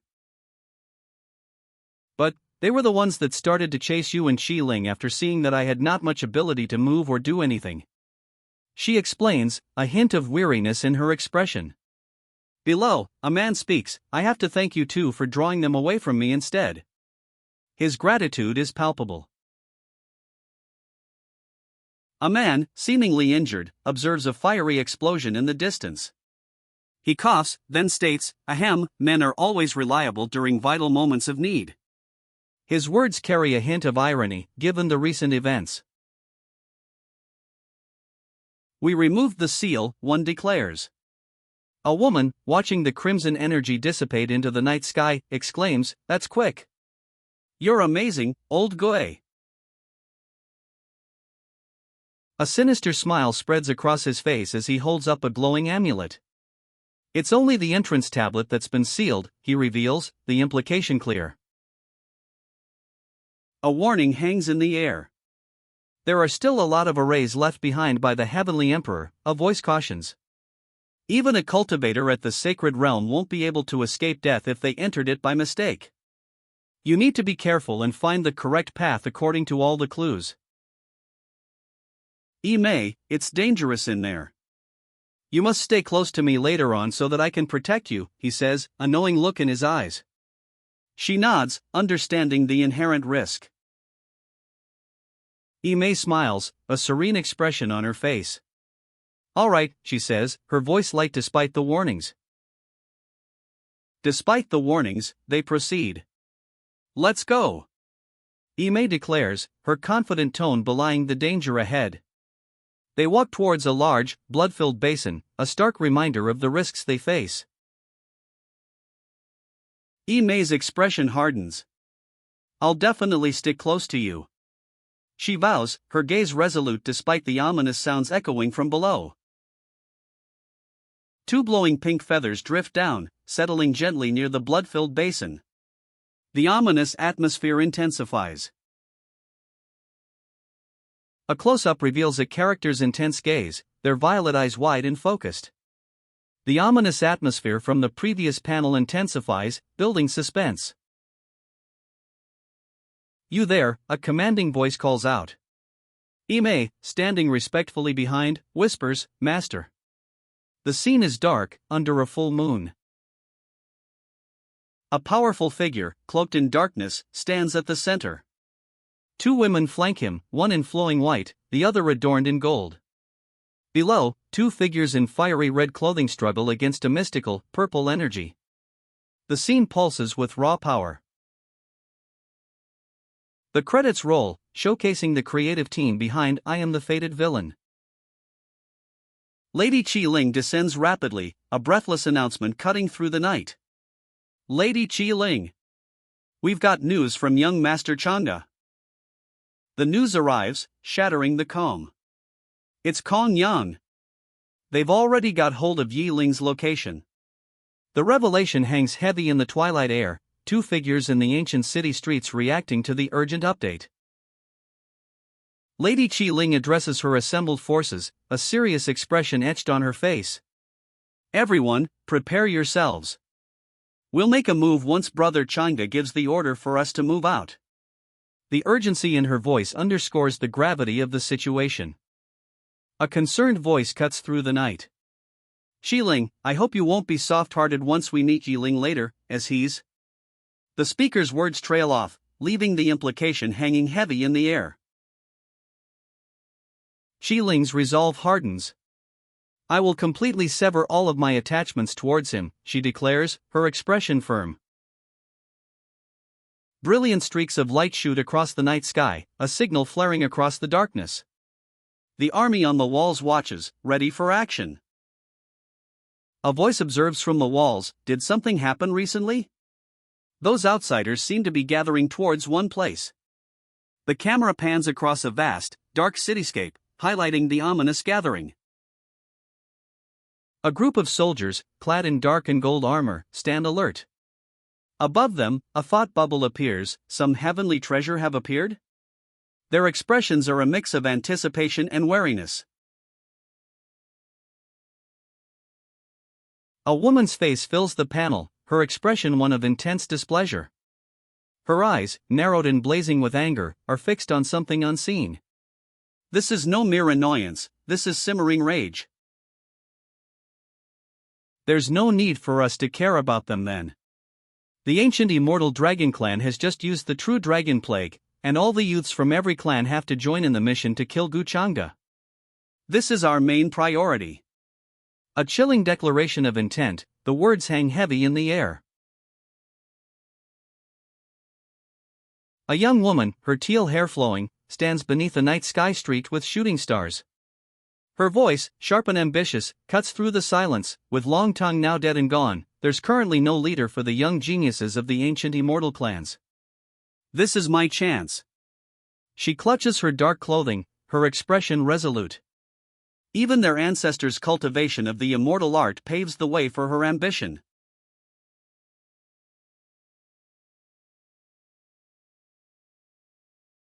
Under a star-streaked night sky, she reveals her ambition. Once my sister leaves, I'll be able to rise quickly, and have the opportunity to take over everything. A young man, his dark robes stark against the ethereal glow, stands amidst shimmering, teal energy streams. His gaze is fixed on a nine-tailed fox spirit, her vibrant purple attire equally striking. This is another dimension, he wonders aloud, his voice a mixture of awe and apprehension. That's right, the man in dark robes states, a smirk playing on his lips. It's what my master, the heavenly emperor of reincarnation, left for me. The nine-tailed fox beside him murmurs, the heavenly emperor of reincarnation? Could it be that heavenly emperor of reincarnation that nearly ascended? Yiling reveals himself, a smirk playing on his lips. Is me, Yiling, he proclaims, confirming his identity as the heir to the heavenly emperor of reincarnation. Yiling, his face hardening, reveals the source of the rumors, Guchanga. It was that despicable Guchanga that spread the rumors outside about me being the inheritor of demonic arts, he states, his voice laced with anger. Yiling's anger flares. I'll rip that fake mask off his face one day, he vows, and let everyone know who's the true villain here. His gaze is fierce, his determination unwavering. Yiling, eyes narrowed, speaks to a companion. That man is both dangerous and evil, he warns, but once I get my hands on this fortune, I'll have no need to fear him any longer. His resolve is clear. You don't have to tell me that, I've always believed in you, a woman says, her gaze unwavering, a look of steadfast support on her face. A voice, calm yet foreboding, speaks. Keep an eye out. Ahead is the last test that the heavenly emperor has set up for you. They stand before a chasm of molten lava, a fiery landscape. A warning echoes, there's a spirit in that lava. You must be careful.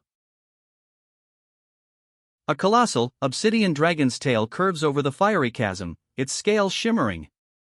The intense heat radiates from the lava below. A single, bright pink feather lies on the ground. A hand gently picks it up, its delicate touch contrasting with the fiery trail ahead.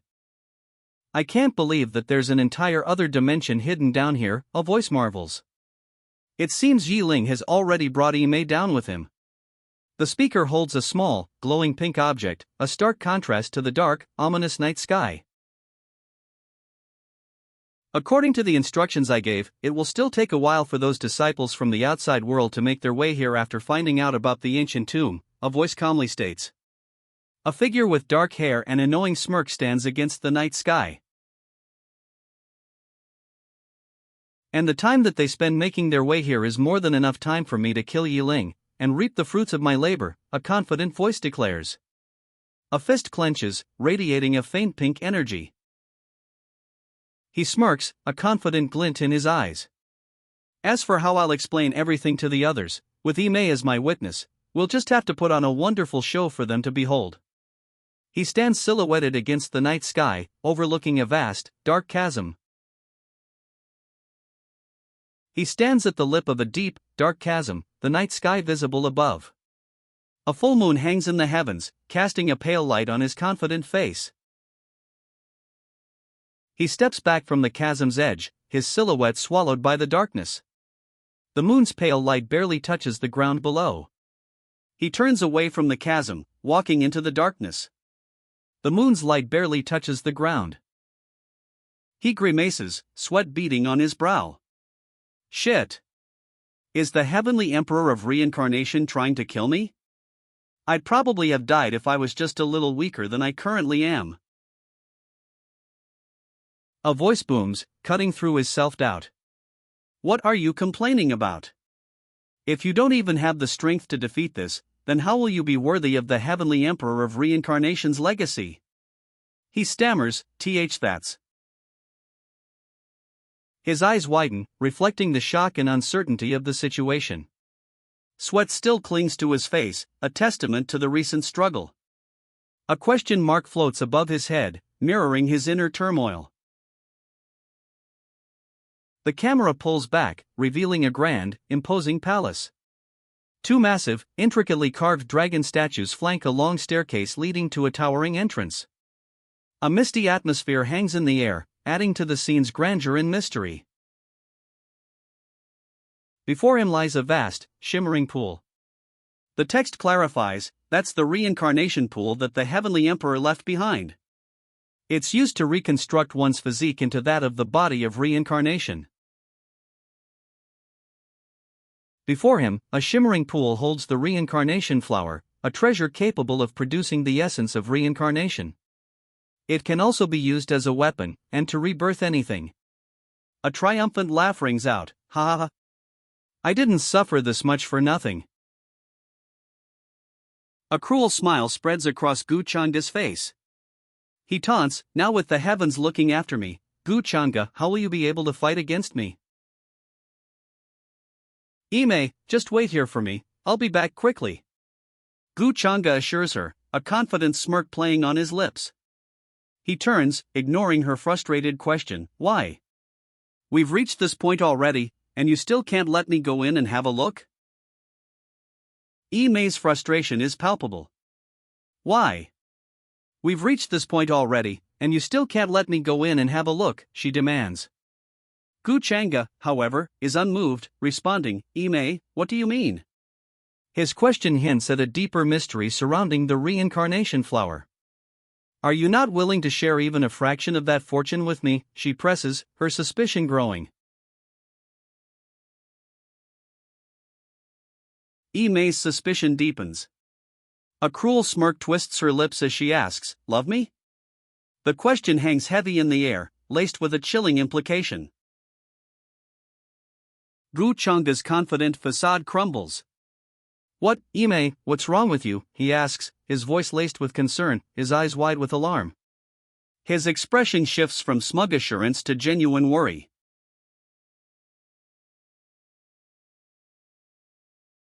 Gu Changa's eyes widen, a stark red glint reflecting his shock. How can that be? Then Shi Ling, he gasps, the question hanging in the air. Could she have been the cause of everything? Ime unleashes a chilling laugh. That's right. You've wronged her. Thank goodness you were so protective over me, or else. She trails off, the unspoken threat hanging heavy in the air. Gu Changa stands silently, his back to her, his shock palpable. Ime's smirk widens, a chilling revelation escaping her lips, how to get rid of her. The unspoken threat hangs heavy in the air, her gaze sharp and calculating. Gu Changa's face contorts in furious disbelief. Why, Ime? You tricked me just for that little bit of fortune? His voice is raw with anger and betrayal. Ime's expression hardens. No, that's not it, she says, the misunderstanding between me and brother by lie. You even asked me to save you. Gu Changa's eyes widen, his voice a raw question, was it all just a ploy you set up for me? Gu Chang's face is contorted in rage. You bitch, he spits, the word a venomous whisper. His eyes burn with fury, his betrayal palpable. May dismisses Gu Chang's rage. So what if you tell me all of this now? You won't be able to defeat me, she states, adding, you think too highly of yourself. Her confident posture and words underscore her unwavering resolve. Mei's cold response cuts through Gu Chang's fury. Is that so? Then, since you wish to die, I'll help you fulfill that wish. A burst of crimson energy erupts from her hand, aimed directly at him.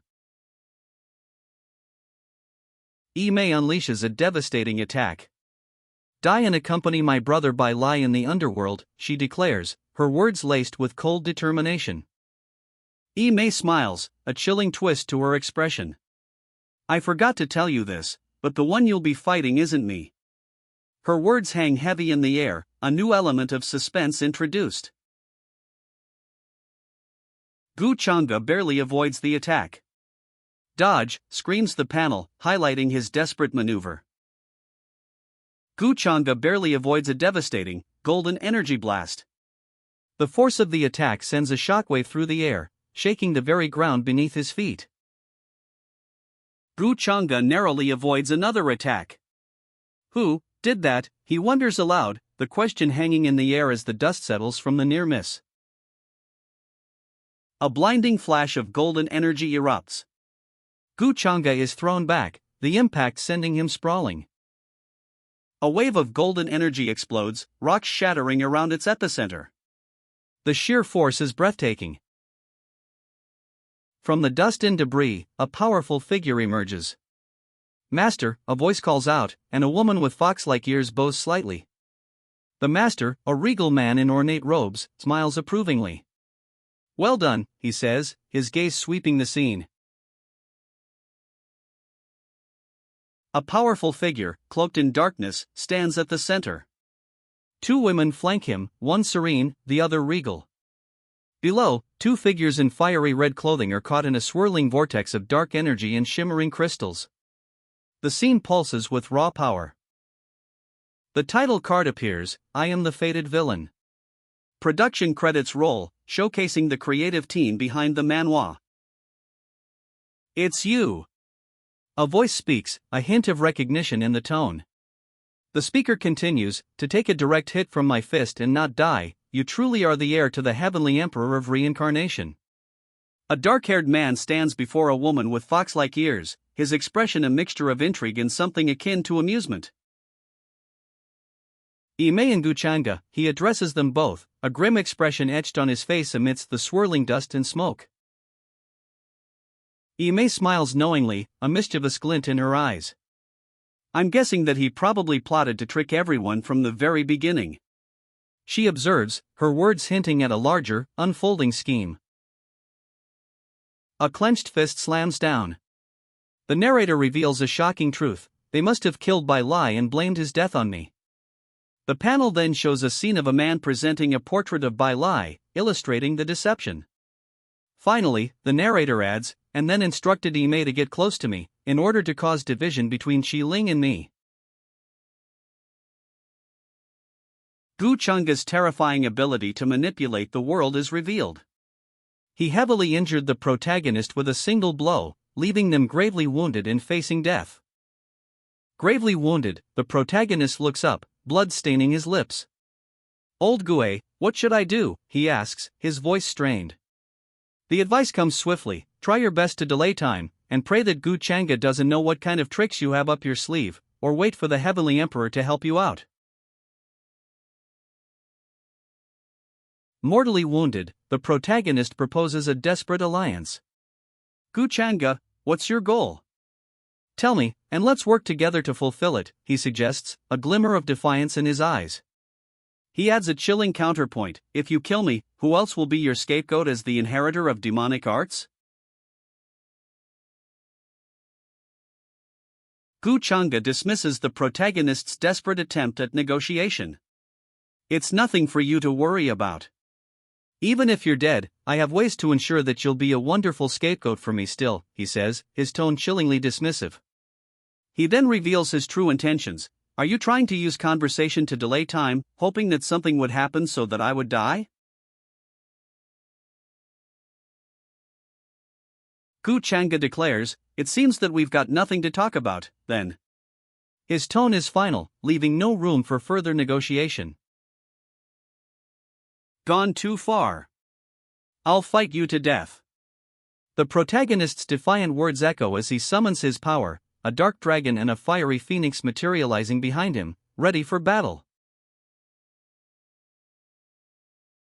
Gu Changa's expression hardens. He addresses Yi Ling directly. Yi Ling, if you're strong, you're strong. If you're weak, you'll just end up dead. It's your own strength that has failed your ambition and greed. He then questions himself, a flicker of doubt in his eyes. I've gone too far? Gu Changa smirks, a chilling finality in his voice. And not to mention that you've already tried to compromise with me. A flurry of cyan energy erupts, a wave of attacks launched with terrifying speed. Gu Changa, eyes wide with a mix of surprise and perhaps a hint of unease, witnesses the impossible. It's the power of law. How can he use it whilst still only at his current cultivation stage, he marvels, the question hanging in the air amidst the swirling chaos of energy. Gu Changa, looking down at his defeated opponent, sneers. Why can't I bully you if you're weak? His words are a cruel justification for his actions. A powerful blow connects, a shockwave of energy erupting outwards. The impact sends Gu Changa reeling, his sneer replaced by a look of stunned disbelief. Gu Changa is sent flying backward, a powerful shockwave trailing behind him. He crashes into the dark, shadowy depths of the forest. Dust and debris settle, revealing a dark chasm where Gu Changa disappeared. A faint cough echoes from the depths. We've never even met before, the victor states, the words hanging in the air after the devastating blow. A crimson energy still pulses faintly where Gu Changa stood moments ago. We literally had no animosity between us, so why are you doing this to me? Gu Changa's voice, weak but defiant, echoes from the chasm. The question hangs heavy in the air, unanswered. After living in the cultivation world for so long, have you still not understood the principle of others being envious of your talent? The victor's words, laced with a chilling certainty, hang in the air above Gu Changa's unseen form. And weren't you the one that arrogantly announced that you'd capture my fiancée and turn her into your slave? Have you forgotten? The victor's words are a chilling reminder of Gu Changa's past actions, adding another layer of complexity to their conflict. Below, a voice cries out, this aura. It's bad news. Gu Changa, bloodied and defiant, glares upward. Stop delaying and just use that. Or else you'll die right here, the victor commands, his voice dripping with lethal impatience. A vibrant pink energy blasts from Gu Changa's weapon, a powerful counterattack against his unseen opponent. Gu Changa stands amidst the lingering dust and smoke, his weapon glowing with pink energy. The unseen opponent's voice cuts through the aftermath. With how immature you are, it's truly a waste for you to be the fortune's chosen. Gu Changa, his face a mask of grim determination, stands amidst the dissipating smoke.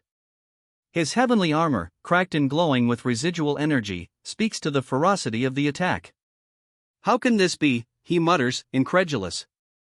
This armor is supposed to block the strike of a sacred realm expert. Gu Changa's eyes widen in disbelief. His opponent's voice booms, oh? That's all the tricks you have up your sleeve? Then let me see how many strikes you can take on. Desperation etched on his face, Gu Changa cries out, Heavenly Emperor. I am your heir, come and save me, Heavenly Emperor. His voice is a desperate plea, echoing through the ravaged landscape.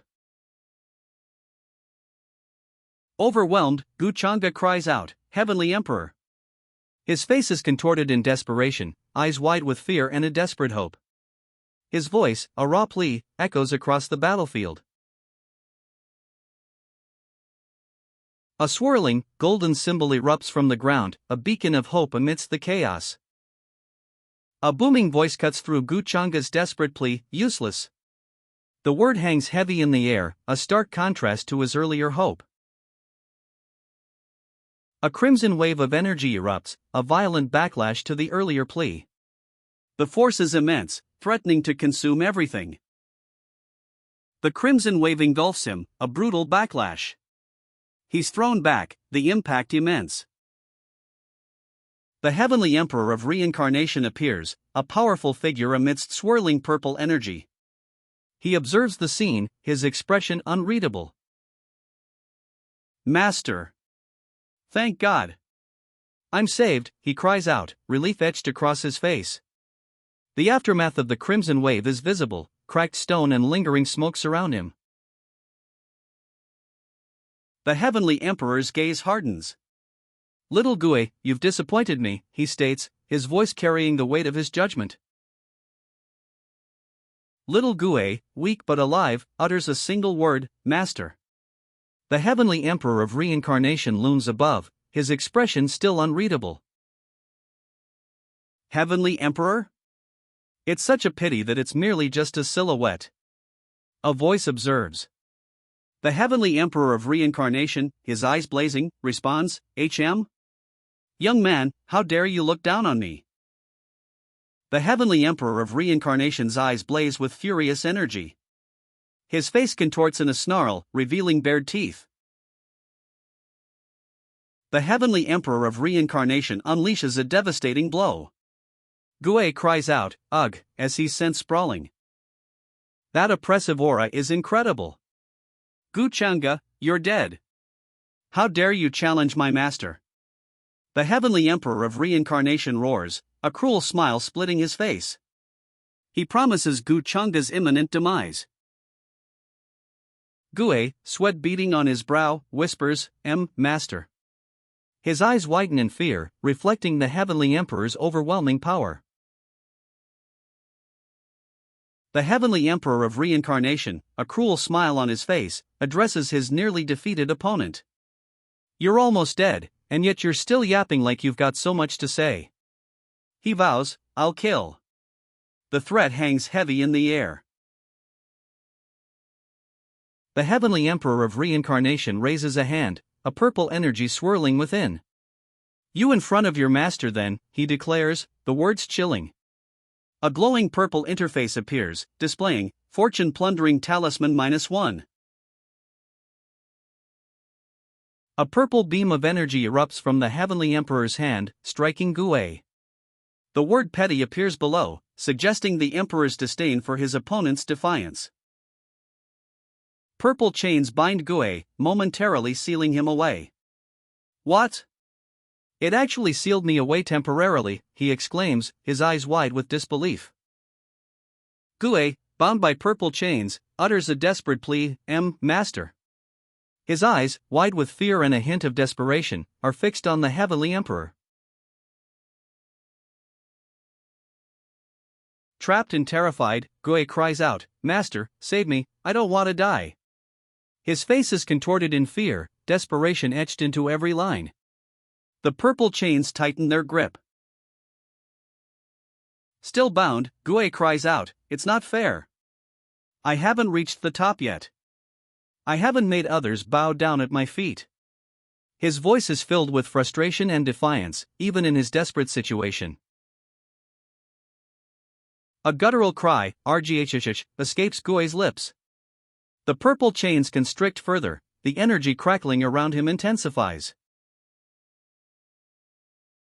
The purple chains snap, the energy dissipating. A metallic object, a small amulet, lies on the ground. A deep voice booms, "Young man. To kill my heir in front of me. You're seeking death." The powerful figure, radiating an aura of fury, unleashes his wrath. He moves in a blur, a crimson streak across the panel, his furious expression a mask of vengeance. The attack is swift, brutal. Master, watch out. A crimson blur whips past, narrowly missing the powerful figure. The young woman's warning comes too late, the attack was swift and deadly. The master deflects the attack with a burst of purple energy, his expression hardening further. His eyes, narrowed in fierce concentration, show no sign of yielding. The master's purple energy collides with the attack, a blinding flash of light and a powerful shockwave. The impact throws the master back, a powerful shockwave radiating outwards. Dust and debris fly as he skids across the ground. The clash explodes in a blinding flash of light and energy. Debris rains down as the force of the impact sends shockwaves outwards. The master stands, purple energy crackling around his weapon. Do you finally understand? In front of absolute strength, all your petty tricks and useless schemes won't work, he declares. The master stands, a grim smile playing on his lips. In face of absolute strength, ha! He muses, the words a testament to his overwhelming power. A purple orb glows, swirling with dark energy. The master holds it aloft, a grim expression on his face. How unfortunate, the master states, I don't just have petty tricks and useless schemes. Purple energy crackles around him as he descends, a powerful aura radiating from his form. This is? A voice gasps. The panel reveals a close-up of a face, eyes wide with shock, as the words "the deity devouring demonic art" appear. As for that absolute strength you talked about. The master's voice is calm, yet his eyes gleam with power. Purple energy crackles around him, intensifying the ominous atmosphere. The scene unfolds, revealing a powerful figure at its center. He commands attention, a dark, enigmatic aura surrounding him. Two women flank him, their expressions a mix of awe and apprehension. Below, two others, seemingly his subordinates, move with purpose, their energy crackling. The overall atmosphere is one of intense power and looming conflict. The title card appears, I am the fated villain. Below, credits list the production team. Ha ha ha. What an ignorant and disrespectful brat you are. The villain's booming laughter echoes, his dark energy swirling around him like a malevolent storm. You're merely the inheritor of demonic arts that has yet to fully grow. I'll kill you right here. The villain's declaration is laced with contempt, a crimson dragon manifesting behind him, its power palpable. The crimson dragon lunges, a blur of red and fire. Its massive jaws snap shut, a powerful sound effect accompanying the attack. Stop struggling, you mere silhouette, the villain sneers, his words dripping with disdain as the crimson dragon's attack continues its relentless assault. A question mark hangs in the air as a purple and crimson energy erupts, obscuring the outcome of the dragon's attack. The crimson dragon's attack is met with a burst of purple energy. A figure, seemingly unharmed, emerges from the explosion. A magical dharma? The question hangs in the air, as a figure, seemingly unharmed, emerges from the clash of crimson and purple energy. His expression is one of grim determination. Undeterred, the figure emerges from the blast. You've got some tricks up your sleeves, but don't think that you've won because you've managed to hurt me like this, he snarls, his face contorted in furious determination. Little Gue, he adds, the final word laced with contempt. From the swirling purple energy, a nine-tailed fox emerges. Master is summoning me, she cries, her voice echoing the growing intensity of the battle. The nine-tailed fox, eyes wide with urgency, cries out, Master is summoning me. A crimson amulet flies towards her outstretched hand. The crimson amulet arcs through the air, a blur of motion, landing gently in the fox spirit's outstretched hand. Master, watch out. The nine-tailed fox's warning rings out, her face etched with alarm as she holds the amulet. Master, I'm here to assist you. The nine-tailed fox's words arrive with the amulet, a powerful surge of energy crackling around the master as he prepares for whatever comes next. A surge of purple energy crackles as the master grips the amulet. His expression is one of intense concentration, a question mark looming large above him. It's void energy. Master, save me, cries the nine-tailed fox. The master, holding a turtle spirit weapon, calmly replies, "Are you planning to utilize this weapon to turn the tides in your favor?" Purple energy crackles around them. You bastard! Return it to me! A furious voice bellows, the words echoing the intensity of the blue energy surging around the figure. As if I would, she sneers, a surge of purple energy erupting around her as she counters the attack. Her eyes burn with defiance. The blue energy engulfs her, a fierce counterattack. She's thrown back, the impact echoing in the swirling chaos of energy. The blue energy dissipates, leaving only the swirling purple energy in its wake. She stands defiant, her form silhouetted against the bright light. She unleashes a powerful purple energy blast, sending her opponent reeling. The force of the attack is immense, a whirlwind of violet energy engulfing the scene. The purple energy surges, a violent maelstrom consuming the battlefield. Debris flies as the attack intensifies. The opponent is sent flying, a pained arg, escaping his lips as he's blasted away by the force of the purple energy. She catches her breath, a look of dawning horror on her face. The narration continues, with just a part of his spirit. If Master hadn't used demonic energy to block it, the entire place would have collapsed.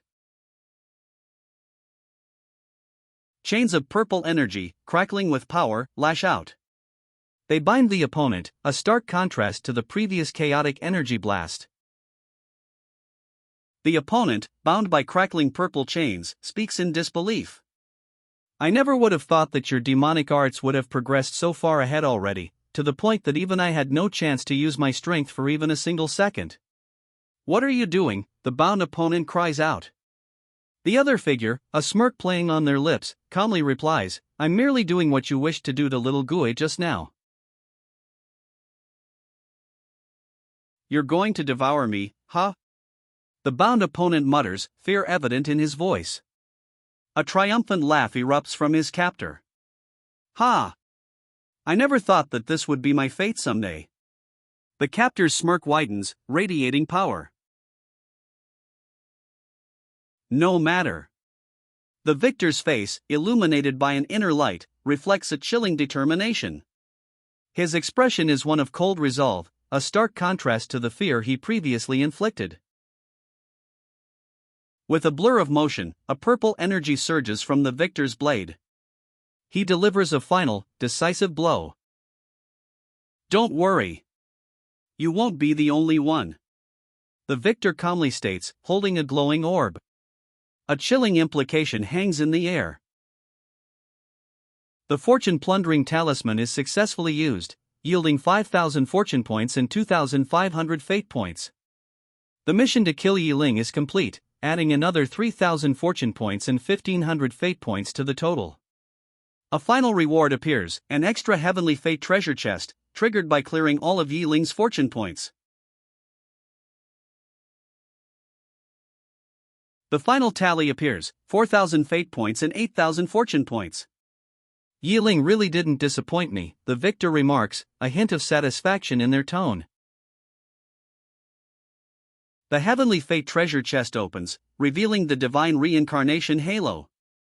A description appears, a divine light that contains the essence of reincarnation. It has the strength to preside over time itself, as well as alter time and its original path. The victor, a smirk playing on their lips, focuses intently. A swirling vortex of cosmic energy surrounds them. Absorb, they command, the divine reincarnation halo's power drawn in.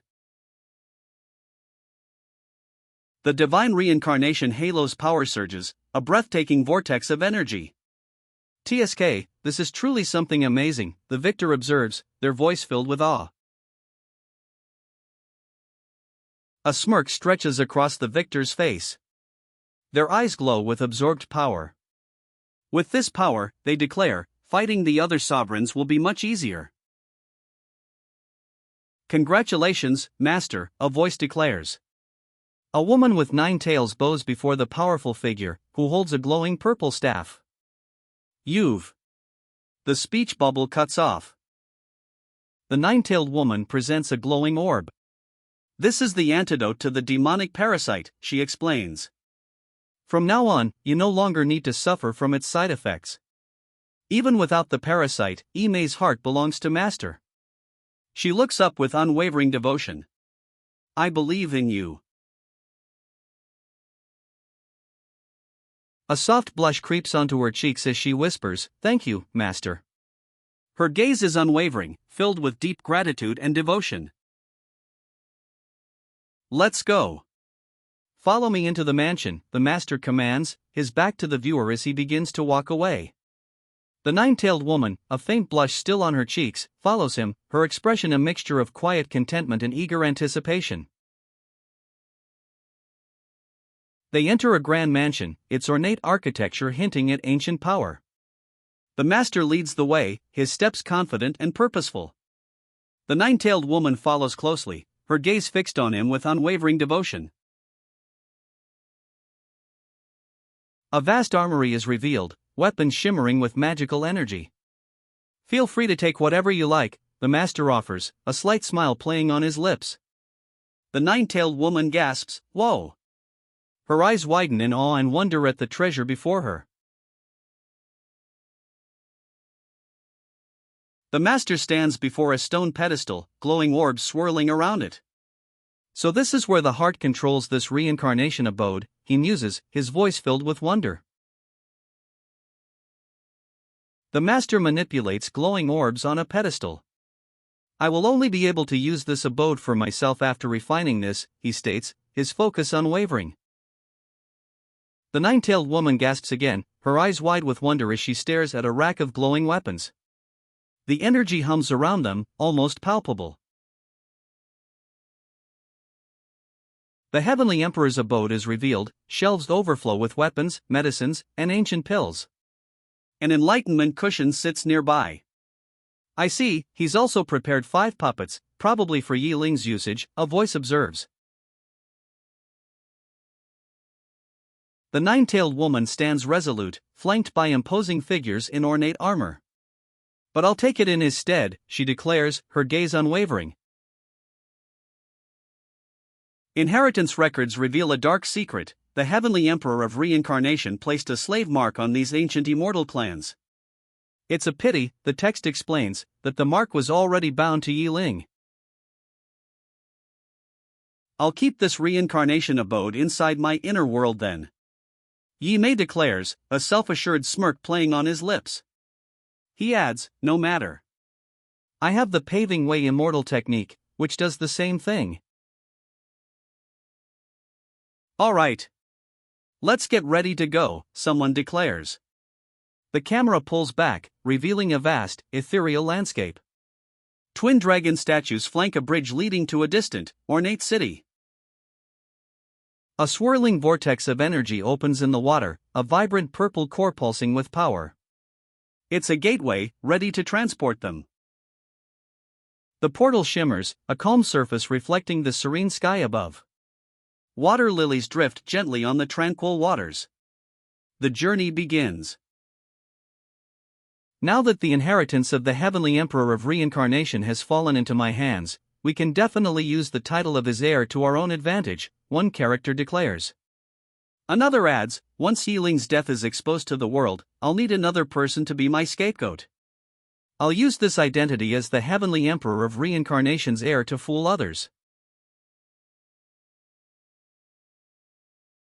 Tell everyone once we've returned to the outside world that Yi Ling was severely injured and fled, one character instructs. Another corrects, no. Yi Ling used demonic arts to heavily injure me, but he was also heavily injured and fled himself. I understand. Master, you've really thought of everything. A young woman with pink hair and fox ears exclaims, her wide eyes reflecting awe and a hint of apprehension. The scene shifts to a dark, cavernous landscape, emphasizing the clandestine nature of their plan. And now, we should expose the truth to everyone, a character states, a chilling smirk playing on their lips. A trace of blood streaks down their chin. The scene unfolds, revealing a dramatic confrontation. A powerful figure, cloaked in dark red and black, stands at the center, his expression confident. Two other figures, a woman in ornate gold and another in fiery red, are positioned around him, caught within a swirling vortex of dark energy and shimmering crystals.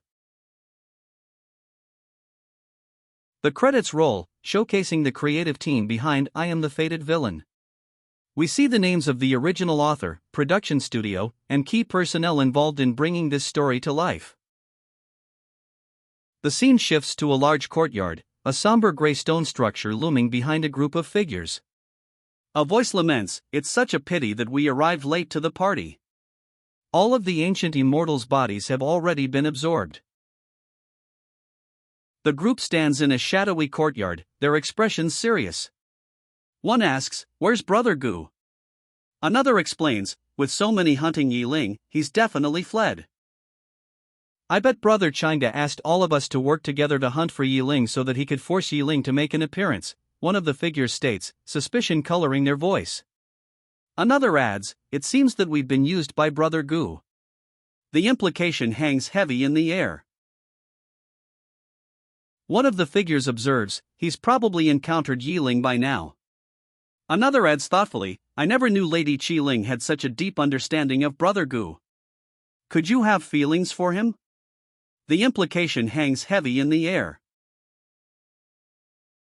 Lady Qi Ling pleads, "Please don't say that, Brother Yi." Her face is etched with worry, contrasting sharply with Brother Ye's amused smirk. Gu Changa explains, "With how Yu Mingkong usually protects her belongings, if I get too close, I'll likely be killed by her." His expression is one of quiet concern, his gaze fixed on Lady Qi Ling. A young man rushes past a group of onlookers, his words echoing urgently, "I heard some terrible news." He moves with a sense of purpose and alarm, leaving the others behind.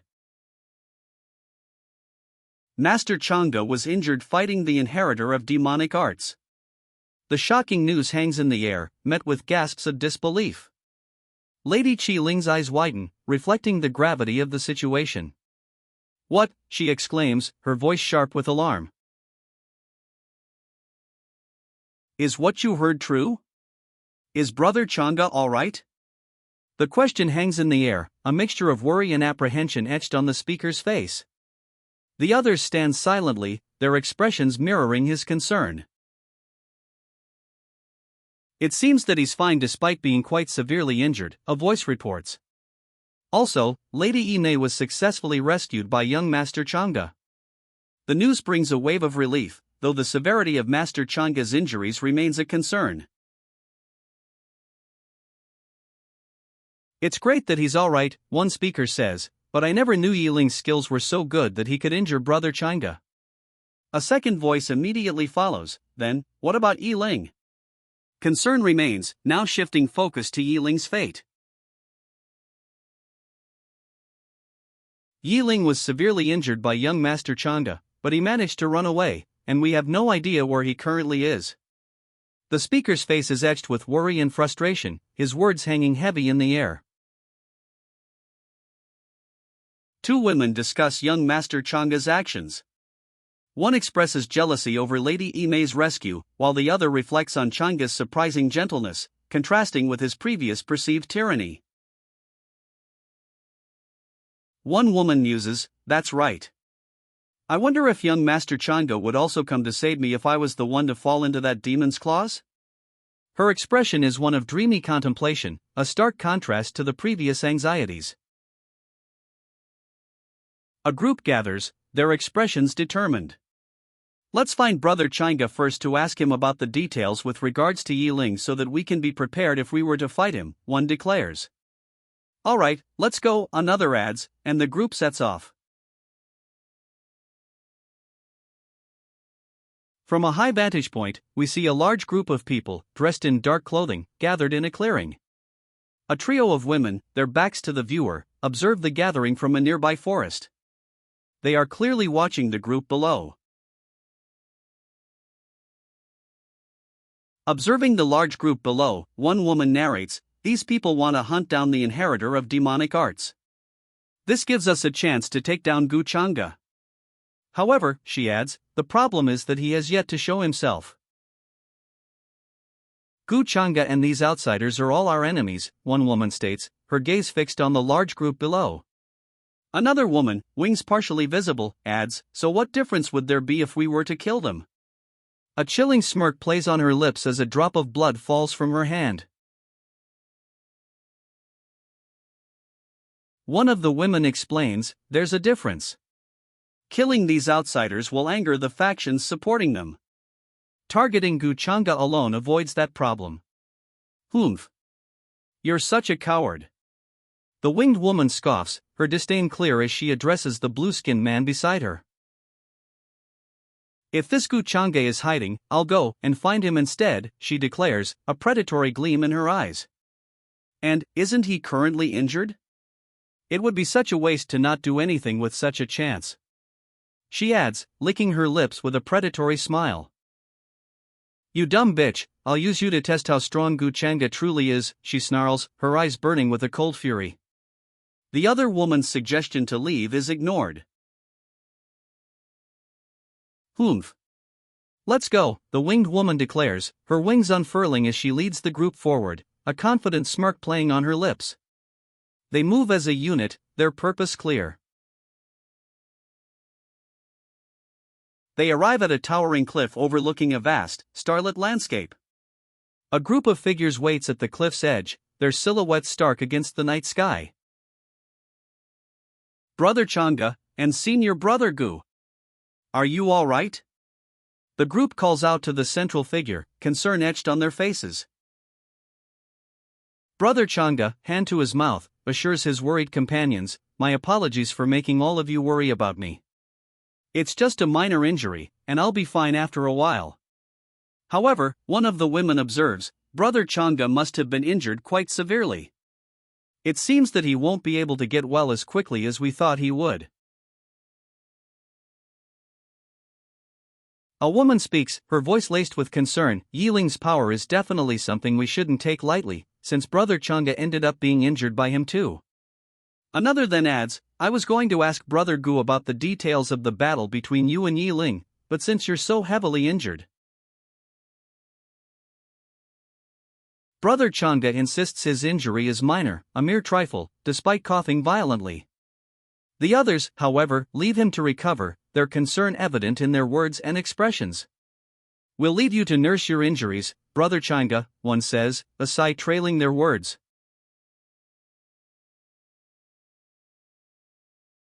A young woman with pink hair and fox-like ears sits beside Brother Changa, openly weeping.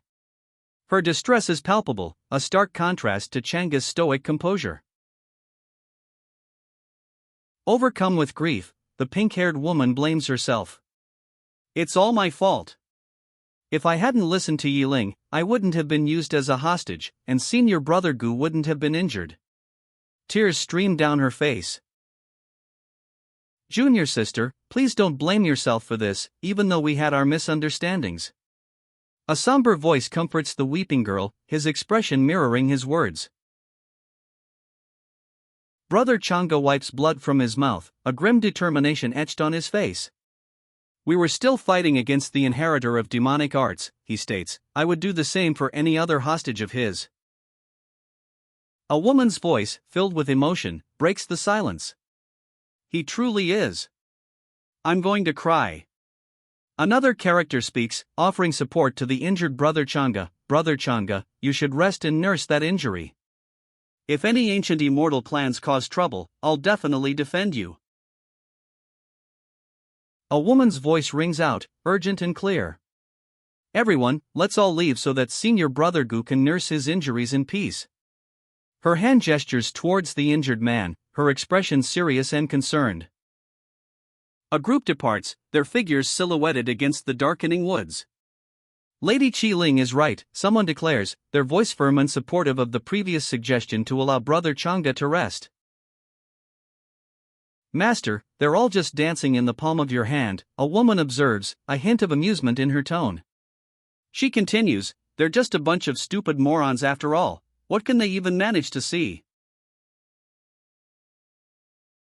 A sinister smile plays on the lips of a figure, his eyes gleaming with a cold ambition. Next, I should start planning my attack on the ancient immortal clans, he declares, his voice unheard but his intentions chillingly clear. The scene shifts to a sun-dappled forest clearing. A figure, cloaked in mysterious, stands amidst the trees. Sunlight streams through the leaves of a dense forest, illuminating ancient stone pillars.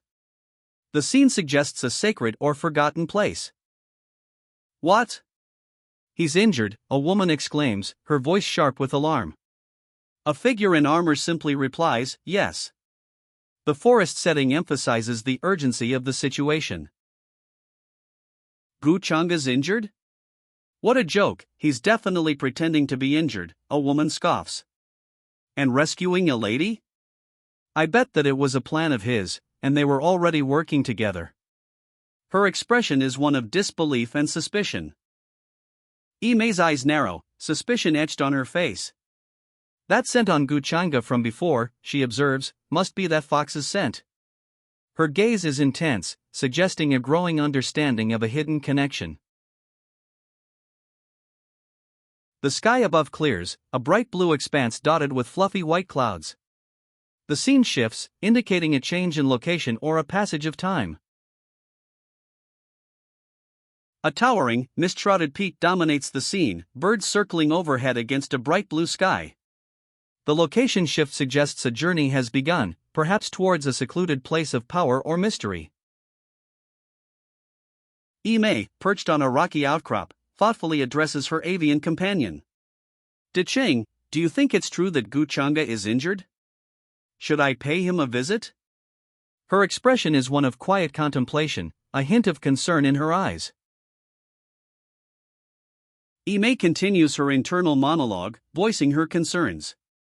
Based on his personality and capability, how could he have allowed that inheritor of demonic arts to run off like that, she wonders. She concludes, he must have lost some of his original strength, that's why he stopped chasing him. I'm afraid it's just like what they all said, and that the injury must have harmed the origin of his powers. Humph. I'm not worried about him. I'm just scared that he'll end up dying too soon. Who will I be able to take my revenge against if he's dead? Imei declares, her expression a mixture of frustration and anxiety. A hint of desperation underlies her words.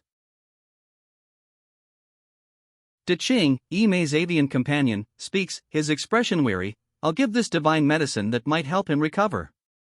His words offer a glimmer of hope amidst Imei's anxieties. Diqing offers a solution, explaining, I found a divine medicine a few days ago to repay him for saving me back then. A sense of hope, however slight, enters the scene. Imei sighs, a small, almost imperceptible movement, as she flies overhead. Sigh, I'm truly so magnanimous. She muses, her words tinged with a self-deprecating irony. Below, Diqing lies injured, near the large, defeated beast.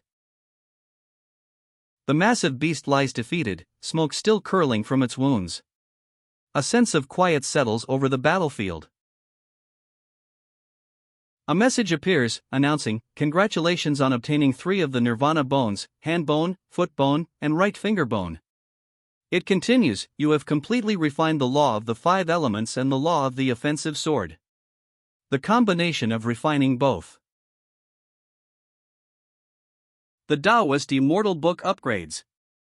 A triumphant glow surrounds Imei as the text confirms she's obtained the supreme sword bone, completing her refinement of the laws of the 5 elements and the offensive sword. And now, the Black Eagle clan. A new threat emerges, foreshadowed by the ominous words. The Black Eagle clan. 5 figures emerge, cloaked in dark attire and ominous purple energy, a clear and present danger. It's time for me to harvest you, a voice declares. The Black Eagle clan members, suspended above a gigantic hand, are bathed in ominous purple energy. A giant fist, crackling with purple energy, clenches. The Black Eagle clan members are within its grasp, their fate sealed. Oh, that's right. You're still here. Tell me, where did you come from? A sinister voice asks. From below, a desperate plea rises, Gu Changa. Don't you dare. You don't have a choice in this matter, Gu Changa declares, a cruel smile playing on his lips. A red mark pulses on his forehead. Below, a voice gasps, this is? Your utilization of the energy of reincarnation has even exceeded that of Yiling within just a few days. How can this be? A voice marvels. Below, Gu Changa observes a glowing red flower, a single stalk of a divine medicine, seemingly pulsating with power. Oh, so you're just a divine medicine flower, but you've been split into 3 stalks, and this is just one of them, he states, his tone both curious and calculating.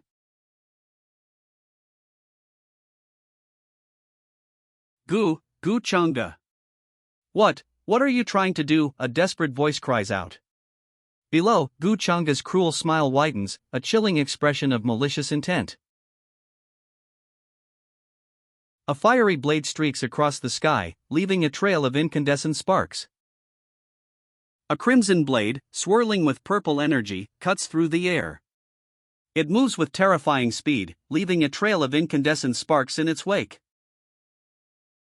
Leaves scatter as a crimson and purple energy wave explodes outward, a breathtaking display of power. He stands amidst swirling crimson and purple energy, a triumphant figure. I've broken through to the peak of the Divine King realm, he declares, and am just a step away from the sacred. A message arrives. Master, Lady Sienner wishes to meet you outside the ruins. A kneeling figure awaits, her posture respectful. Gu Sienner? She's come here? The question hangs in the air, a mixture of surprise and perhaps apprehension. Gu Sienner's arrival is unexpected. Her expression is one of mild surprise, perhaps even slight apprehension. 3 figures stand revealed, a powerful man with dark hair and sharp features, a regal woman in ornate gold, and a serene woman in flowing white. Below them, 2 figures in red and gold armor move with purpose, surrounded by shimmering crystals. The credits roll, showcasing the creative team behind I Am the Fated Villain. We see the names of the production company, original author, and key artists involved. A figure in dark robes gestures towards a hidden entrance nestled within a misty, overgrown gorge. Over here, Lady Sienner, he calls. Lady Sienner and her companion pause, their eyes fixed on a group of figures ahead. The auras of these people are immense, she observes, questioning if they are Gu Changa's followers. Lady Sienner reflects on the immense power of the figures ahead. She muses that their strength alone could easily obliterate lesser sections. She also notes that Gu Changa, despite his efforts to subdue her, hasn't truly tried to kill her. He clearly possesses the power to do so effortlessly. Lady Sienner confronts Gu Changa, accusing him of hiding something about their past. Simultaneously, another voice questions if she's there to check on her brother's injuries from a recent battle. Lady Sienner stands before a dark doorway, a single word escaping her lips, you. Her expression is one of dawning realization, a mixture of surprise and perhaps apprehension. Gu Changa, a smirk playing on his lips, calmly states, I'll have to say that this isn't a bad time for you to take revenge if you want to. His words hang in the air, a challenge offered to Lady Sienner. Lady Sienner observes Gu Changa, her expression sharp. Humph. It seems like you were really injured this time, she remarks, her voice laced with a hint of disbelief. Gu Changa coughs, a slight tremor in his voice, but his expression remains resolute. It's nothing, he states, even if I were to get injured, I'd still be able to suppress you easily. Lady Sienna vehemently rejects Gu Changa's implied challenge. Stop pretending. I'm not going to take advantage of you while you're heavily injured like this, she declares. Gu Changa calmly retorts, don't worry. I'm just here to see if you're almost dead or not.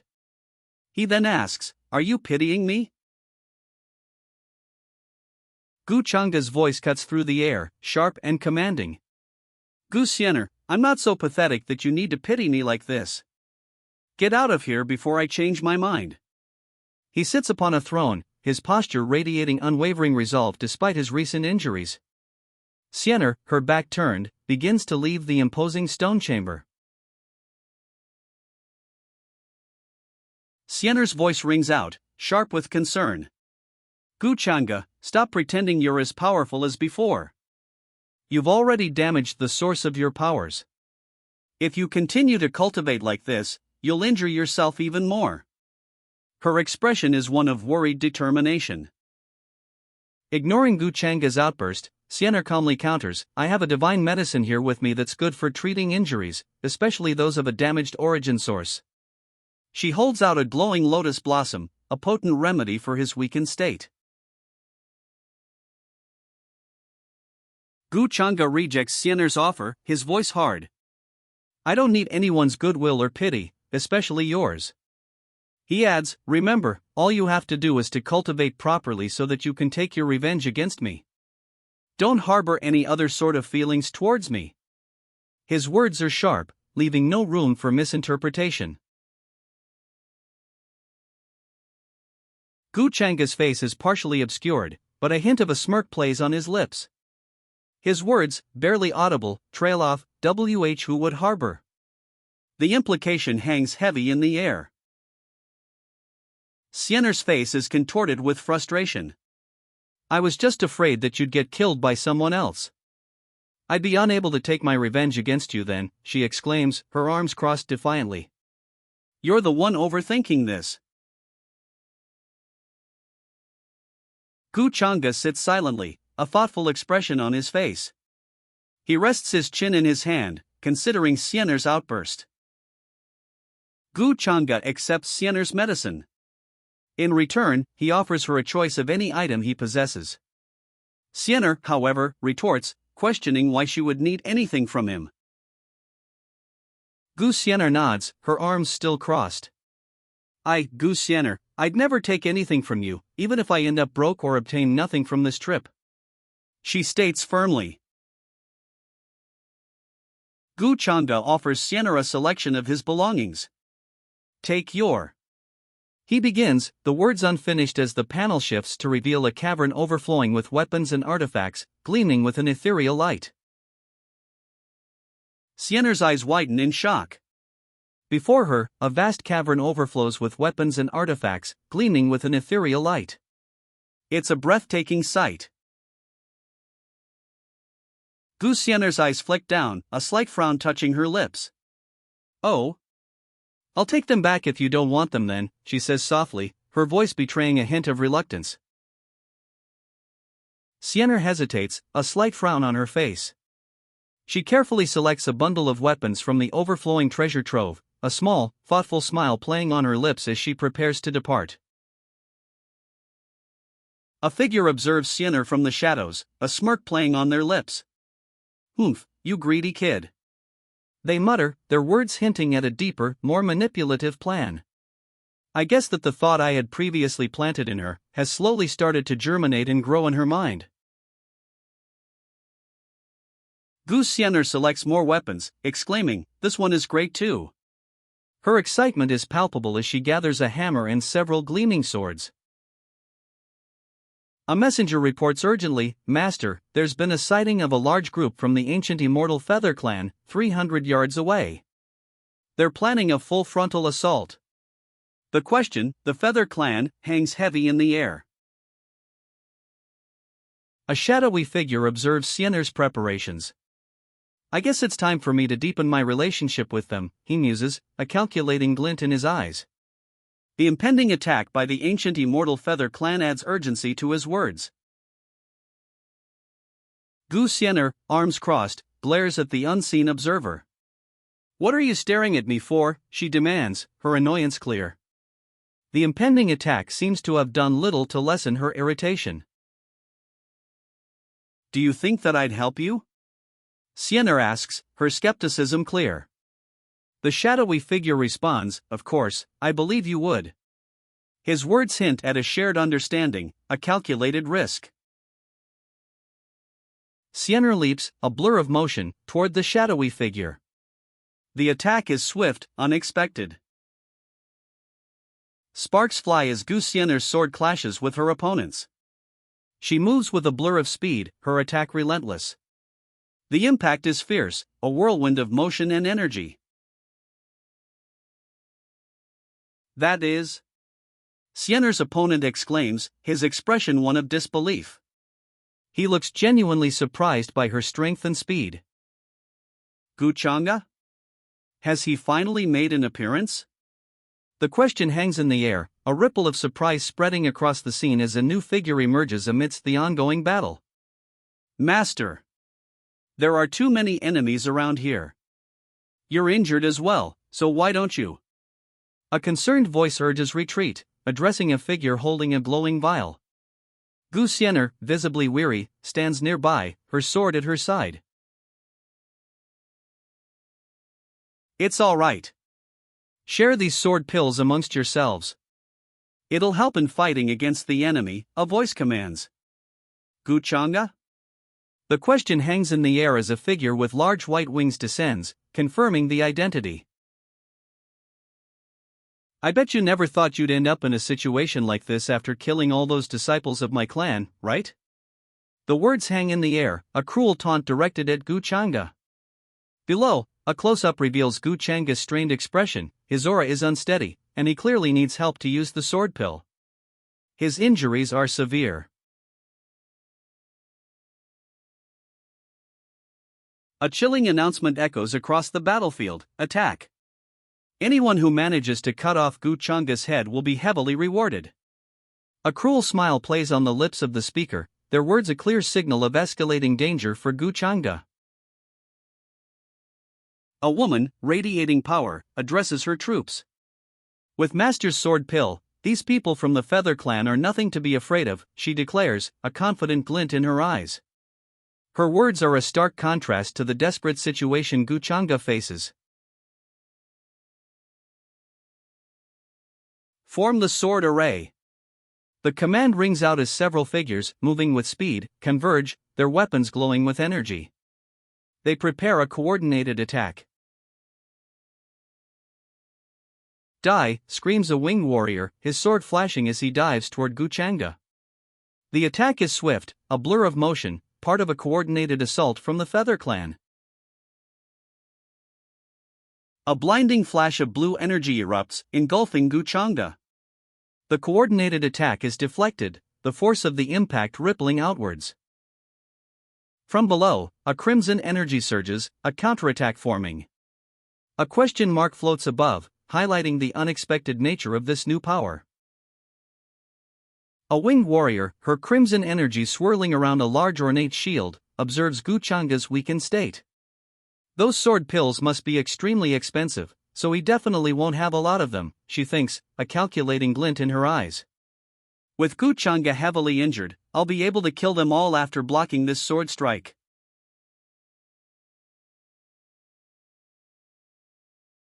Guchanga's blue energy clashes with a crimson counterattack. The impact is immense, a whirlwind of colliding forces.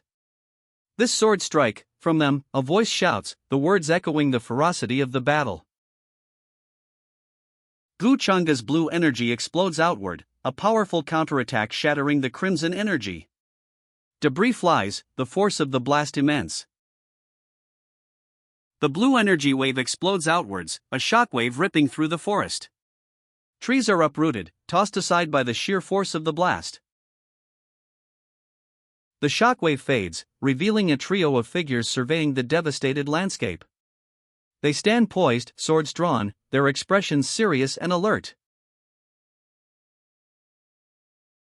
The dust settles, revealing a large, ornate golden disc at the epicenter of the blast. One of the figures, eyes wide, murmurs, "Oh." This is. One of the figures, eyes wide with dawning recognition, exclaims, "That's the aura of the feather sage. It's a divine artifact." A sense of awe and wonder washes over them as they gaze upon the golden disc. A hand, adorned with long, sharp nails and a golden bracelet, reaches out. Above it, the word weapon explodes in stark white lettering. The word today looms large above the disc, its fiery red aura still pulsing. This is it. The moment of truth. The scene unfolds, revealing a powerful figure at its center. He stands amidst swirling purple energy, a smirk playing on his lips. Two women flank him, one in flowing white, the other in ornate gold and dark robes.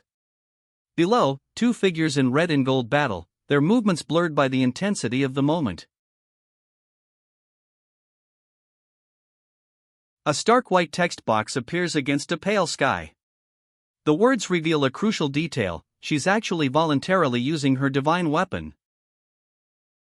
News arrives, grim and unsettling. The ancient immortal clans, their ancestral tombs desecrated, have reached their breaking point. Their fury is unleashed. Grave news unfolds. The ancient immortal clans, angered by the desecration of their tombs, are breaking the agreements they had with the outside world. Their actions risk igniting a devastating war. A desperate cry rings out, "Quick! Stop that sneaky bastard!" A sinister voiceover cuts in, revealing a plan. "And this will give me the perfect excuse to retaliate." The speaker's shadowed face is partially visible, hinting at a vengeful intent.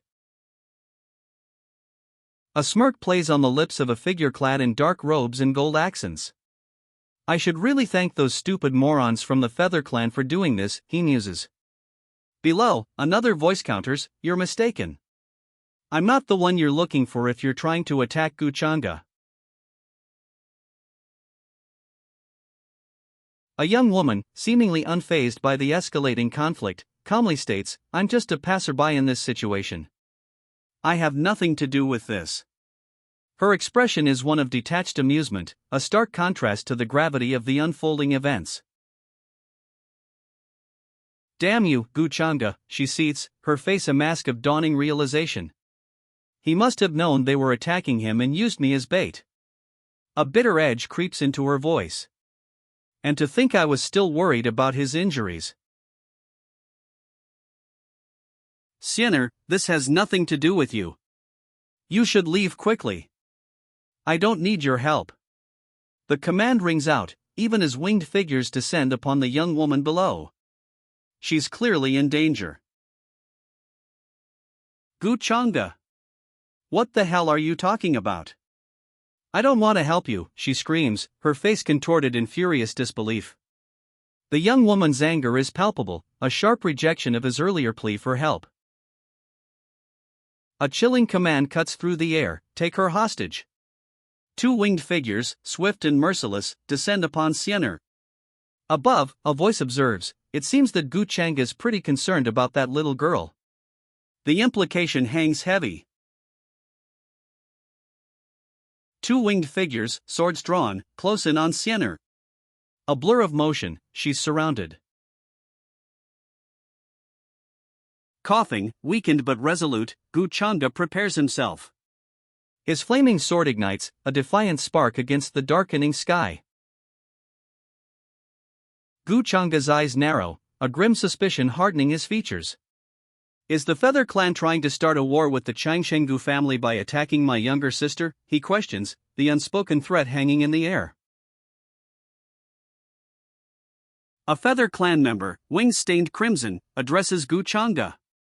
"Guchanga, I bet you never thought you'd face this after killing members of my clan and Lord Longtang," she sneers. "You deserve this." She adds, regarding Guchanga's desperate strategy, "He's using his family clan to force me into leaving them alone." It seems he's truly at his wit's end.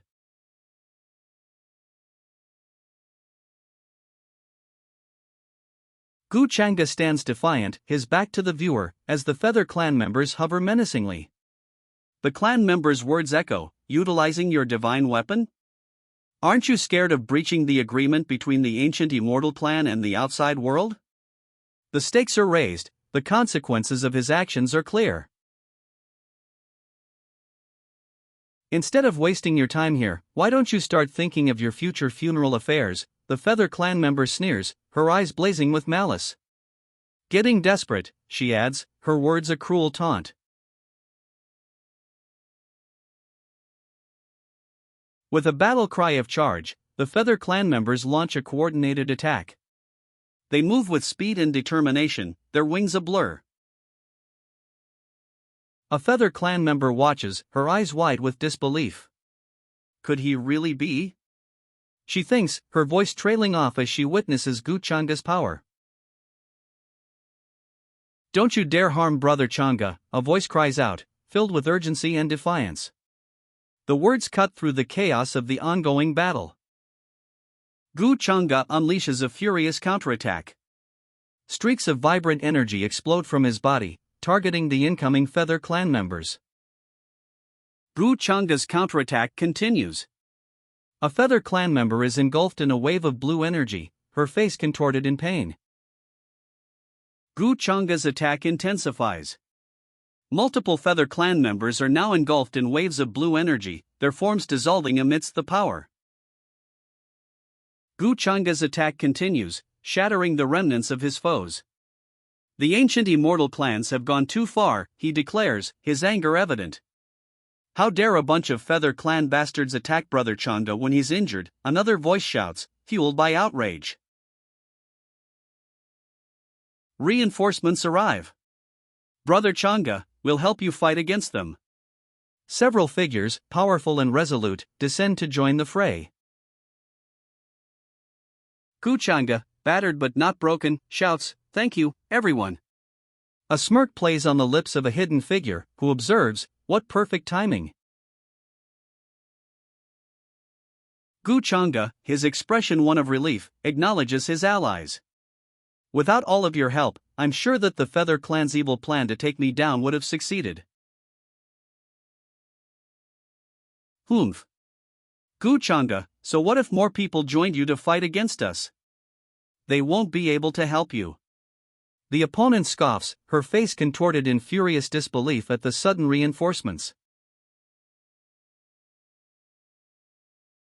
Gu Changa's opponent stares, aghast.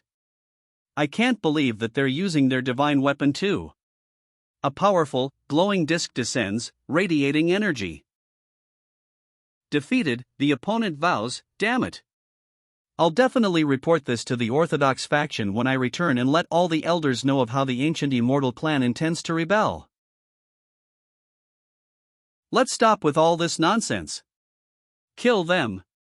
The enraged woman screams, her face a mask of fury. Winged figures, swords drawn, advance behind her. Winged warriors, faces contorted in rage, advance.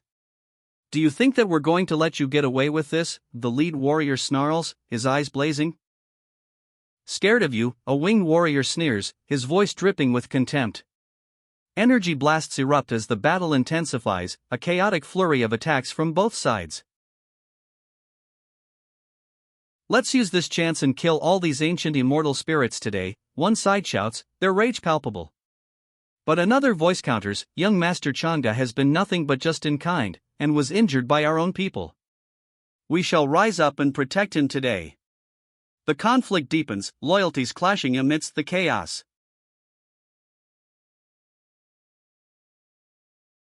The clash continues, a whirlwind of energy blasts and furious strikes. Purple and gold energy collide, a blinding spectacle of power. A winged warrior, crimson energy swirling around her, holds aloft a golden disc, radiating power. Her expression is one of fierce determination, a cruel smile playing on her lips. A winged warrior unleashes a powerful golden energy blast, declaring, "You're all just a bunch of trash trying to survive under the light of my divine weapon." The attack, described as a sneak attack, sweeps across the battlefield. The golden energy blast impacts, searing the warrior's chest. His eyes widen in shock and pain, a grimace twisting his face as he reels from the blow. Gu Changa, the winged warrior, delivers a final blow. Gu Changa. Your end is near, she declares, as a searing energy blast cuts through him, sending him flying. Stop resisting and surrender, the winged warrior commands. Despite the devastating attack, the opponent, a figure cloaked in darkness, smirks. Naturally, I'll have to continue resisting with all my might, he declares, his resolve unwavering. Gu Changa, enraged, roars, "How dare you use your divine weapon to kill the geniuses of the outside world? I will never allow that to happen." His face contorts with righteous fury. A concerned voice warns, "Master, your injuries are far too severe. You mustn't use your powers anymore." Gu Changa clutches his chest, his face etched with worry. He silently reflects, everyone's fighting on the front lines for me, and yet, as the person responsible for all of this, I'm just hiding behind them. How will I be able to face them if I continue hiding? Gu Changa's face is contorted in fierce determination. Even if I am to lose all of my cultivation and my soul is to dissipate, I will not let her have her way, he vows, his voice ringing with unwavering resolve. Young Master Changa, a voice cries out in alarm. A figure, face strained with worry, looks towards a powerful energy surge erupting in the distance. A woman watches Gu Changa, her expression a mix of concern and disdain. If he uses his spiritual energy like this whilst still being injured. What a weak and desperate attempt. How long can you keep up with this secret technique, she observes, her words sharp and critical. Gu Changa's opponent smiles cruelly. Long enough for me to kill you, she sneers, her words laced with chilling confidence. The Feather Clan, and the entire ancient immortal clan, are now threatened.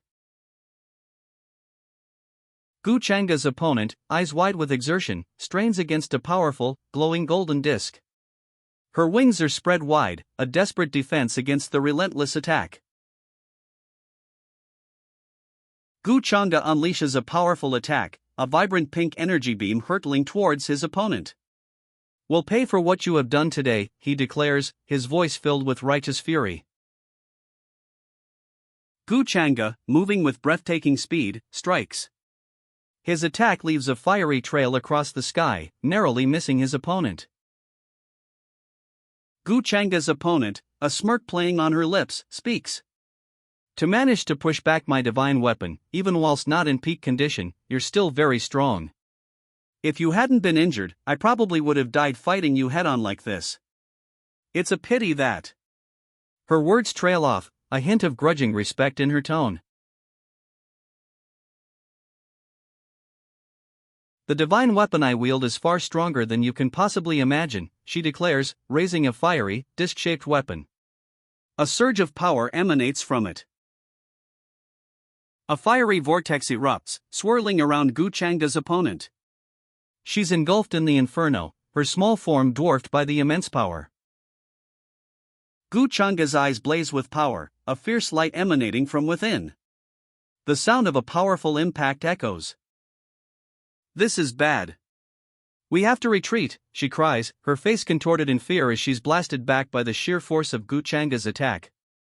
The impact sends her flying.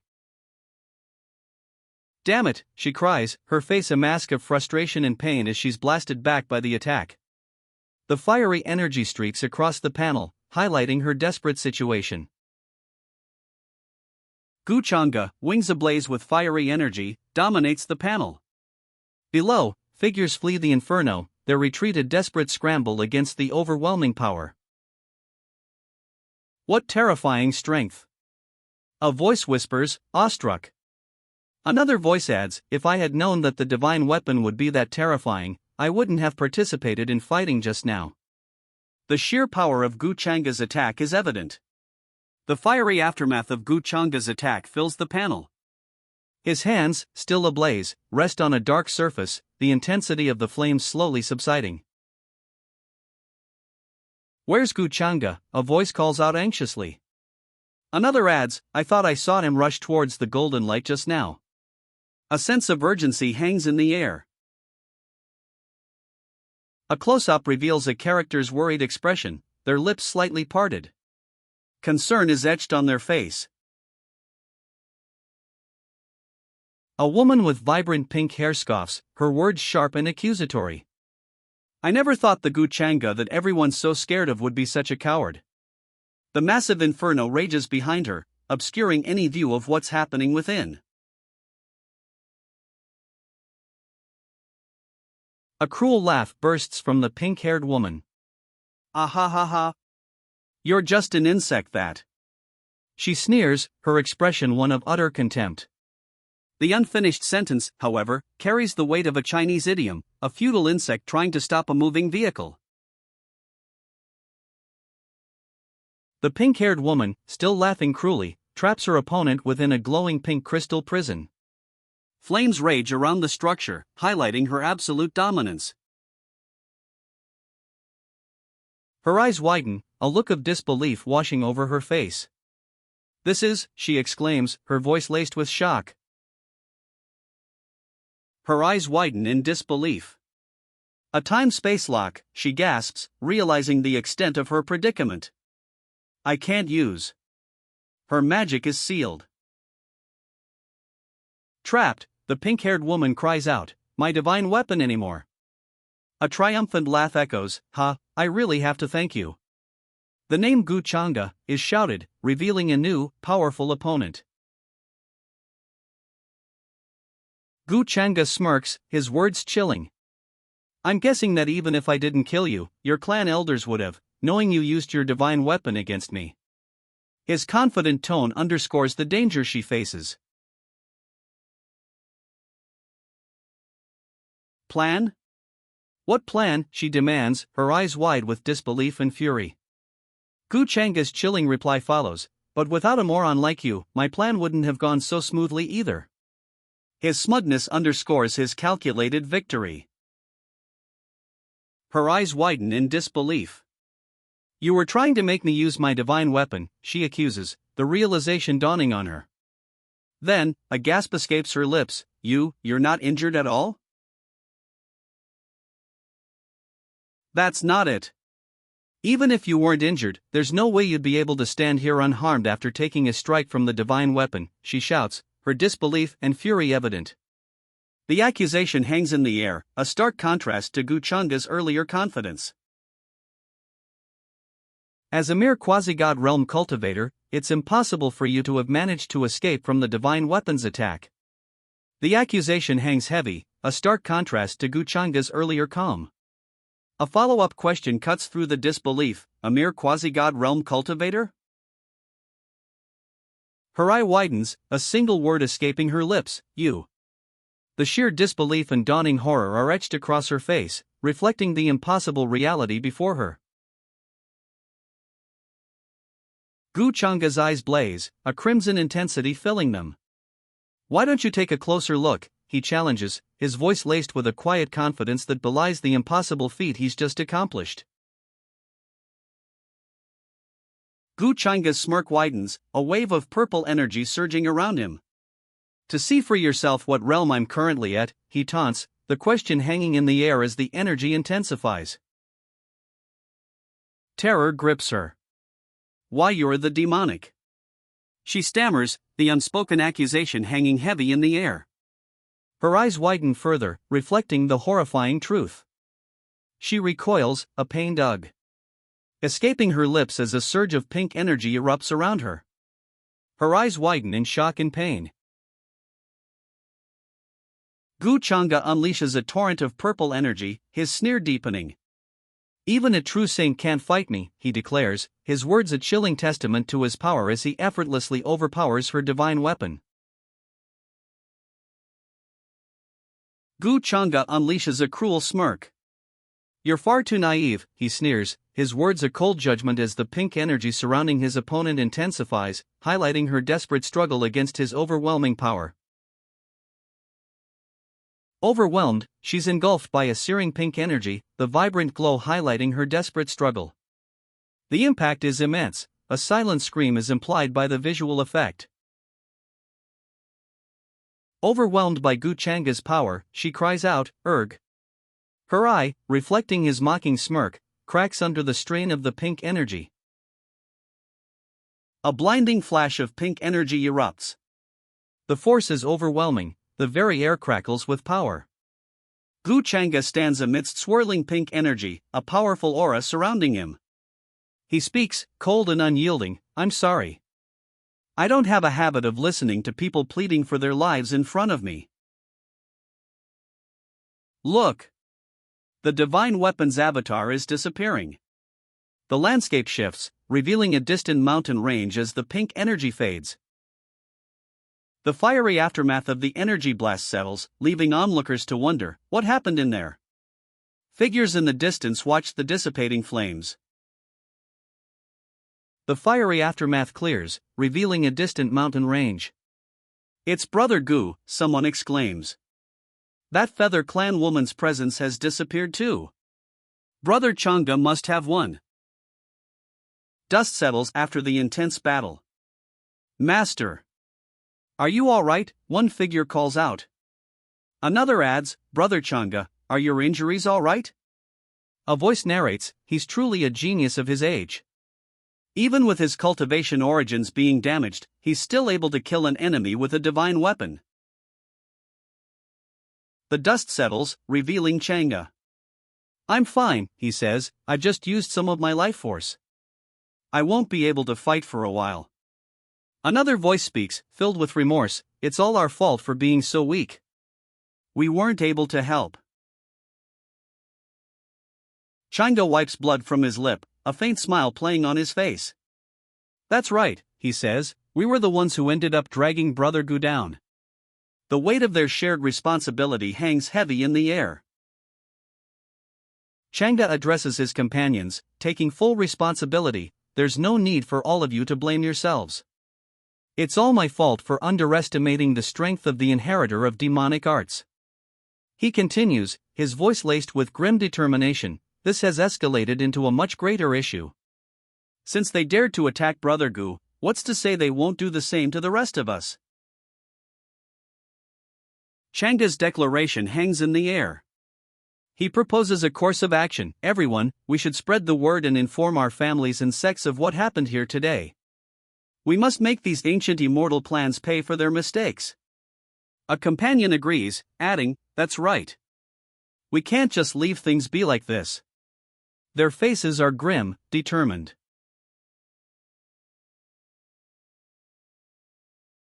Changa's face is grim, a faint trace of blood still on his lip. "Once again," he says, "I'll have to trouble everyone to do that once more." His resolve is clear. He will not let this go. Panic grips the group as they flee. Even Miss Yu Jing has fallen. "Quick, we have to escape and tell everyone the news," one shouts, urgency lacing his voice. They take flight, their winged forms blurring against the sky. A voice cuts through the air, a question laced with concern, "Master, what about those Feather Clansmen that are escaping?" The scene shows two figures, swords drawn, watching the fleeing clansmen. "Kill them all," Changa commands, his voice cold and resolute. Below, his subordinate responds, "Understood." They pursue the fleeing clansmen. A young woman watches the fleeing Feather Clan members from a distance. "I knew that he'd be alright.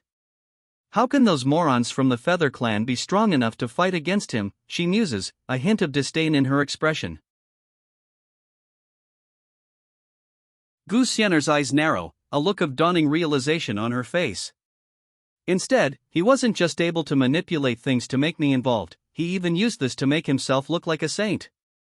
She thinks, her voice laced with bitter understanding. "Gu Xianer, oh Gu Xianer, you'll always end up in trouble as long as you get close to Gu Changa," she mutters, a grim acceptance in her tone. The camera pulls back, revealing a vast, rocky landscape under a pale sky. The Feather Clan's escape unfolds against this imposing backdrop. Yu Jing, lost? A voice questions, uncertainty hanging in the air.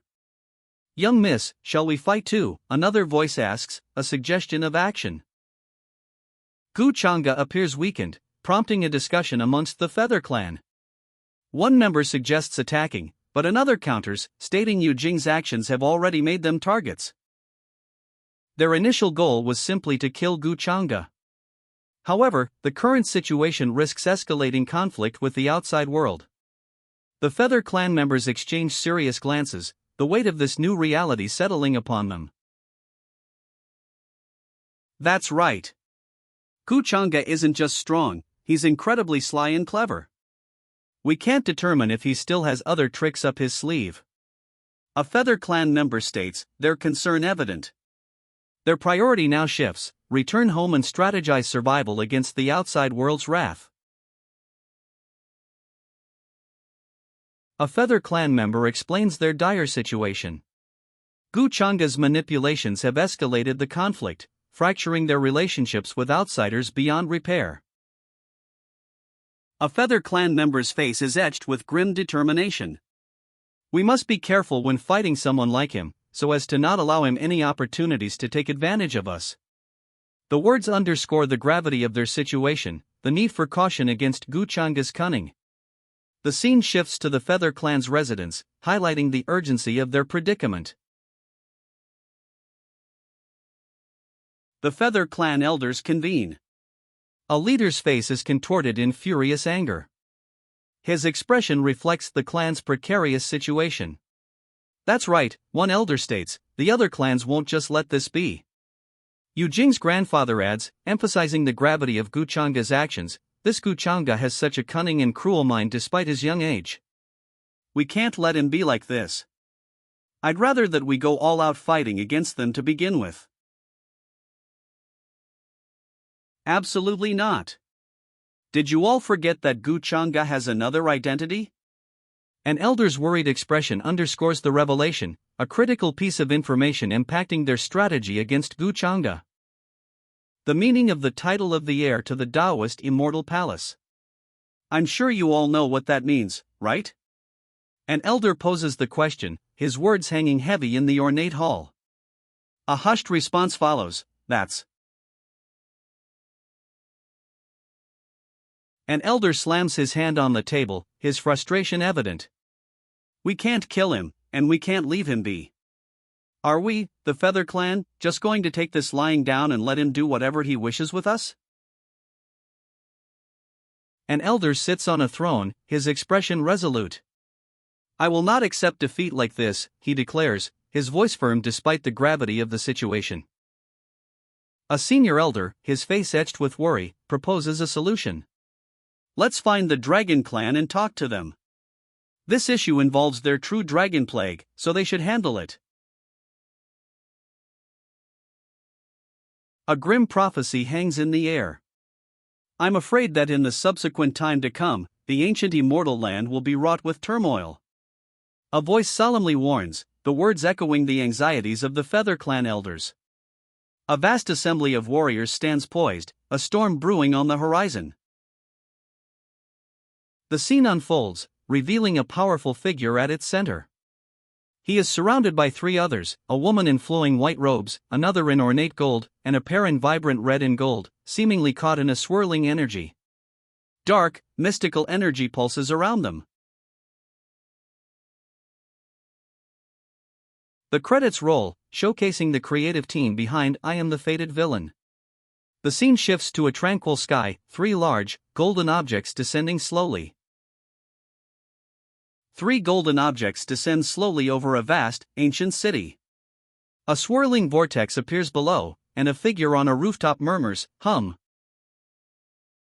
A powerful figure stands on a high stone bridge overlooking a vast city. He declares, it's time for me to reap what I've sown. A dark, swirling energy emanates from him. A satisfied smirk plays on the powerful figure's lips as he observes the city below. Hei Ming really didn't disappoint me, he muses, his words echoing the successful culmination of a long-laid plan. One warrior asks another, hey, I heard that you joined the mission to hunt down Gu Chang'e 2 days ago. Why was it cancelled? The second warrior replies, don't mention it. Lady Yen Yu was worried that Gu Bastard still had another trick up his sleeve. Two warriors stand guard at a city gate. A voice booms, who goes there? The previous mission against Gu Changa was aborted because he had a hidden advantage. A confident smirk spreads across his face. I'm that bastard Gu that you're all talking about, he declares, his words carrying an air of undeniable self-assurance. Gu Changa stands before the clan gates. Two guards stare, shocked. What? Why have you come to our clan, they demand. Gu Changa approaches, his declaration echoing, I'm here to take back the things that belong. A swift, powerful strike follows, sending one guard sprawling. Gu Changa's attack continues. He sends a second guard flying with a powerful blow, his words echoing, to me. A triumphant smirk plays on his lips. Gu Changa stands victorious, a single, defiant figure silhouetted against the clan gates. The aftermath of his swift, decisive victory is clear. A figure sits atop the clan walls, her expression a mixture of shock and disbelief. What's happening? Someone has invaded our clan's territory, she exclaims. The question hangs in the air, a stark contrast to the aftermath of Gu Changa's decisive victory. Who has the guts to actually do so, she wonders aloud, her gaze searching the horizon. A woman watches from the clan walls, her eyes wide with disbelief. Could it be the heir of the heavenly emperor of reincarnation? The question hangs heavy in the air. From the clan walls, a woman observes, her eyes narrowed in suspicion. If I'm not wrong, she muses, the heir of the heavenly emperor should be Yi Ling, who also inherits demonic arts. She adds, her voice laced with distrust, this person is sly and cunning, so they're definitely not here with good intentions.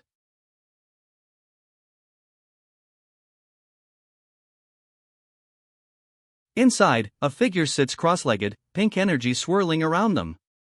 The ornate room suggests a place of power and ceremony. From within the ornate chamber, a figure sits, back to us. A voice, filled with certainty, declares, I'm not wrong. That's the omnipotent emperor's presence. A figure, their face contorted in a furious snarl, reveals sharp, bird-like features. Their eyes burn with a fierce red light. The scene shifts to a wide, desolate expanse. Several figures lie scattered on the ground, defeated. A lone figure, cloaked in dark robes, walks calmly amidst them. Gu Changa stands before a vast army, their fury palpable. You arrogant bastard! How dare you recklessly provoke us like this, they roar, the accusation echoing across the battlefield. The question hangs heavy in the air, Gu Changa? Why is it him? A stunned silence falls over the assembled army, their faces a mixture of disbelief and dawning horror. The vast courtyard of the palace, previously filled with furious shouts, is now eerily quiet. A gasp escapes the assembled soldiers. And his injuries have completely healed, one soldier questions, disbelief etched on his face. The possibility that Gu Changa was never injured dawns upon them. Don't you dare take another step forward. This place doesn't belong to the Changshengu family, a voice commands, sharp and unwavering. The speaker's intense gaze, filled with fierce determination, is locked on Gu Changa. If you disturb our ancestors, you'll only end up regretting it.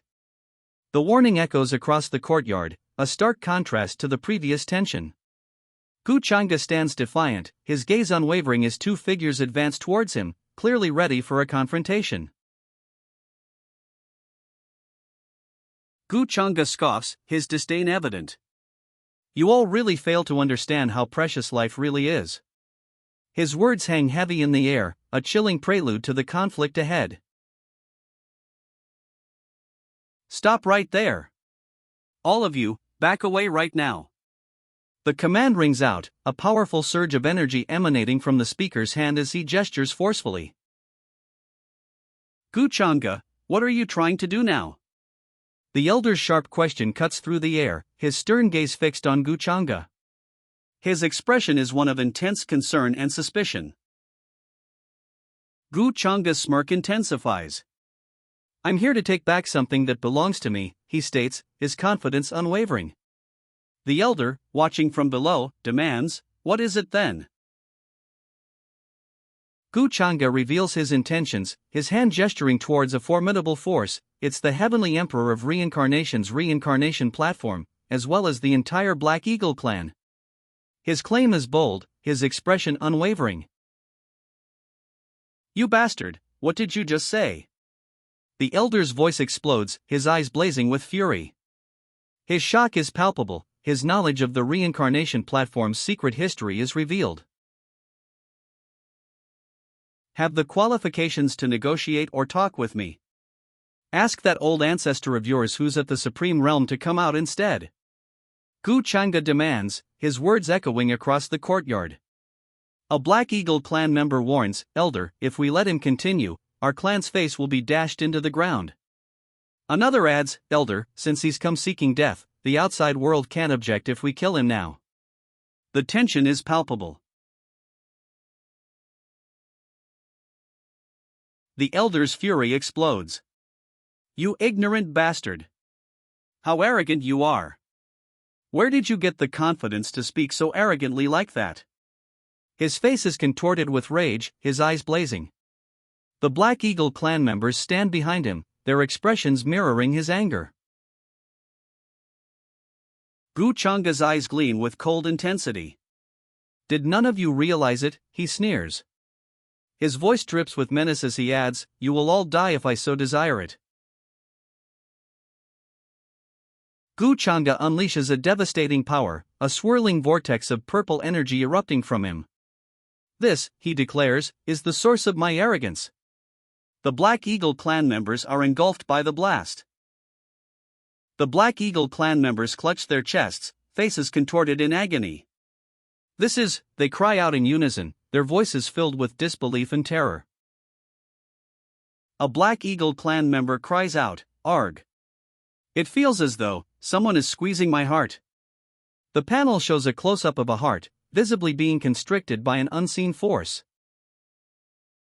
The Black Eagle clan members writhe in agony. What kind of trick is this? One cries out. Another groans, it hurts. A third adds, horrified, it's even more terrifying than the slave mark? One man, seemingly unfazed, calmly asks the other, is knowing how I did it that important to you?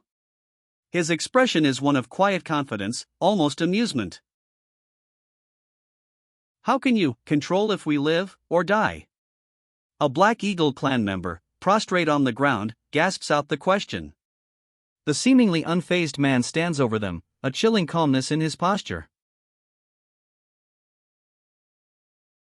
A Black Eagle clan member lies prostrate, his face contorted in agony. Above him, the seemingly unfazed man delivers a chilling statement, I hope that everyone here remembers one thing. His expression remains calm, yet his words carry a heavy weight of threat. From a shadowed vantage point, he declares, I am your master. The defeated Black Eagle clan members are shown prostrate before him, their faces etched with fear and defeat. The defeated Black Eagle clan members remain prostrate. A chilling explanation follows. This method of his definitely has something to do with the slave mark. The defeated Black Eagle clan members remain prostrate. He explains, and that supposed heir of the Emperor of Reincarnation has probably already. His gaze is cold, his words dripping with ominous implications. Given Guchanga the opportunity to do something to our slave marks. A chilling revelation unfolds. He's the true inheritor of demonic arts, the narrator gasps. The possibility hangs heavy in the air, a sinister twist to the unfolding events. Or it could be that, actually. The villain trails off, a smirk playing on his lips, leaving the audience to ponder the true nature of his power. A sinister smirk spreads across the villain's face. His eyes, sharp and knowing, gleam with a chilling confidence. The implications of his previous words hang heavy in the air. A woman with dark eyes and furious expression fills the panel. Her face is contorted with rage, marked by purplish scars. The intensity of her emotion is palpable. A dark-haired figure, clad in ornate black and gold, stands amidst swirling dust. He questions, a hint of curiosity in his expression, his gaze fixed on something unseen. The ancient architecture of the palace looms behind him. Surveying the scene, a figure in dark robes utters, "This brat." Several defeated figures lie prostrate before him in a vast courtyard, the ancient palace looming behind. "How dare you do something like this? Are you looking down on us elders?" The accusation echoes across the courtyard as a figure, cloaked and winged, descends from the heavens. Below, a cry rings out, "Ancestor! It's our ancestor!" The ancestor, from the quasi-supreme realm, arrives. Hope dawns on the defeated figures prostrate in the courtyard as they cry out in relief. The ancestor descends, a powerful figure cloaked in darkness and adorned with immense feathered wings. His arrival fills the courtyard with a palpable sense of authority. The scene opens with a powerful figure, his dark hair cascading down his back, a smirk playing on his lips. Two women flank him, one in flowing white robes, the other adorned in opulent gold. Below, two figures in crimson battle attire seem to be caught within a swirling vortex of dark energy and shimmering crystals. "You're finally revealing yourself," a voice declares, the words hanging heavy in the air. The tension is palpable, the mystery, finally, begins to unravel. The ancestor of the Black Eagle clan reveals himself, a smirk playing on his lips. "You're nothing but a slightly bigger ant," he sneers, his words dripping with disdain. The Black Eagle clan ancestor unleashes a furious attack, his words echoing his rage. "You arrogant brat! Did you think that after defeating the younger generation, Yu Jing and Long Tong, you could do anything you want?" Crimson energy swirls around him, a visual testament to his power. Crimson energy crackles around the Black Eagle clan ancestor as he prepares his next move. "Let me teach you." He begins, his voice a low growl, promising a brutal lesson. His eyes, narrowed in intense focus, convey a chilling determination. "Kneel," the Black Eagle clan ancestor commands, his eyes blazing with malevolent purple energy. He holds a miniature, chained version of his opponent, seemingly controlling him with his power. The ancestor's purple energy crackles, tightening the chains around his opponent. He forces the miniature figure to its knees. The miniature figure, bound by glowing green chains, is forced to its knees. Its eyes widen in a clear expression of fear and helplessness. The purple energy chains tighten further, pulling the miniature figure into a violent, swirling vortex. The ancestor's power is absolute. A desperate cry rings out, "Ancestor!" The miniature figure is completely overwhelmed, engulfed by the ancestor's purple energy. Shock ripples through the onlookers as one exclaims, "I never thought our ancestor would be suppressed by him as well." Another voice cries out, "How can this be? The ancestors of the quasi-supreme realm." A final, incredulous question hangs in the air, "Who the hell is this guy?" A voice, filled with awe and fear, breaks the silence. "Why does he have the scent of the omnipotent emperor?" The question hangs heavy as the purple vortex continues to consume the ancestor. Below, a desperate plea echoes, "Please spare." From the swirling purple energy, a voice calls out, "Young Master Gu, please don't be angry. I am the ancestor in charge of the clan. Please follow me for further discussion." The ancestor's plea is cut short. A voice booms, he invaded our clan's territory and killed our Black Eagle clan disciples. Ancestor, you must slay him. Another voice immediately counters, shut up, you fools. If young Master Gu had wanted to kill all of you, you would all have been dead by now. The ancestor explains, this Gu Changa likes to pretend he isn't strong, when he's actually extremely powerful. Even I, far away in the grand hall, sensed him and felt worried. A calm voice replies, humph, I like smart people like you. Lead the way, Gu Changa commands, his expression unreadable. The ancestor, relieved, urges, young Master Gu, please follow me. Several clan members prostrate themselves before him. Even the ancestor is awestruck. One clan member mutters, damn it. His despair is palpable as he looks up at Gu Changa, who remains impassive. The Heavenly Eagle Palace.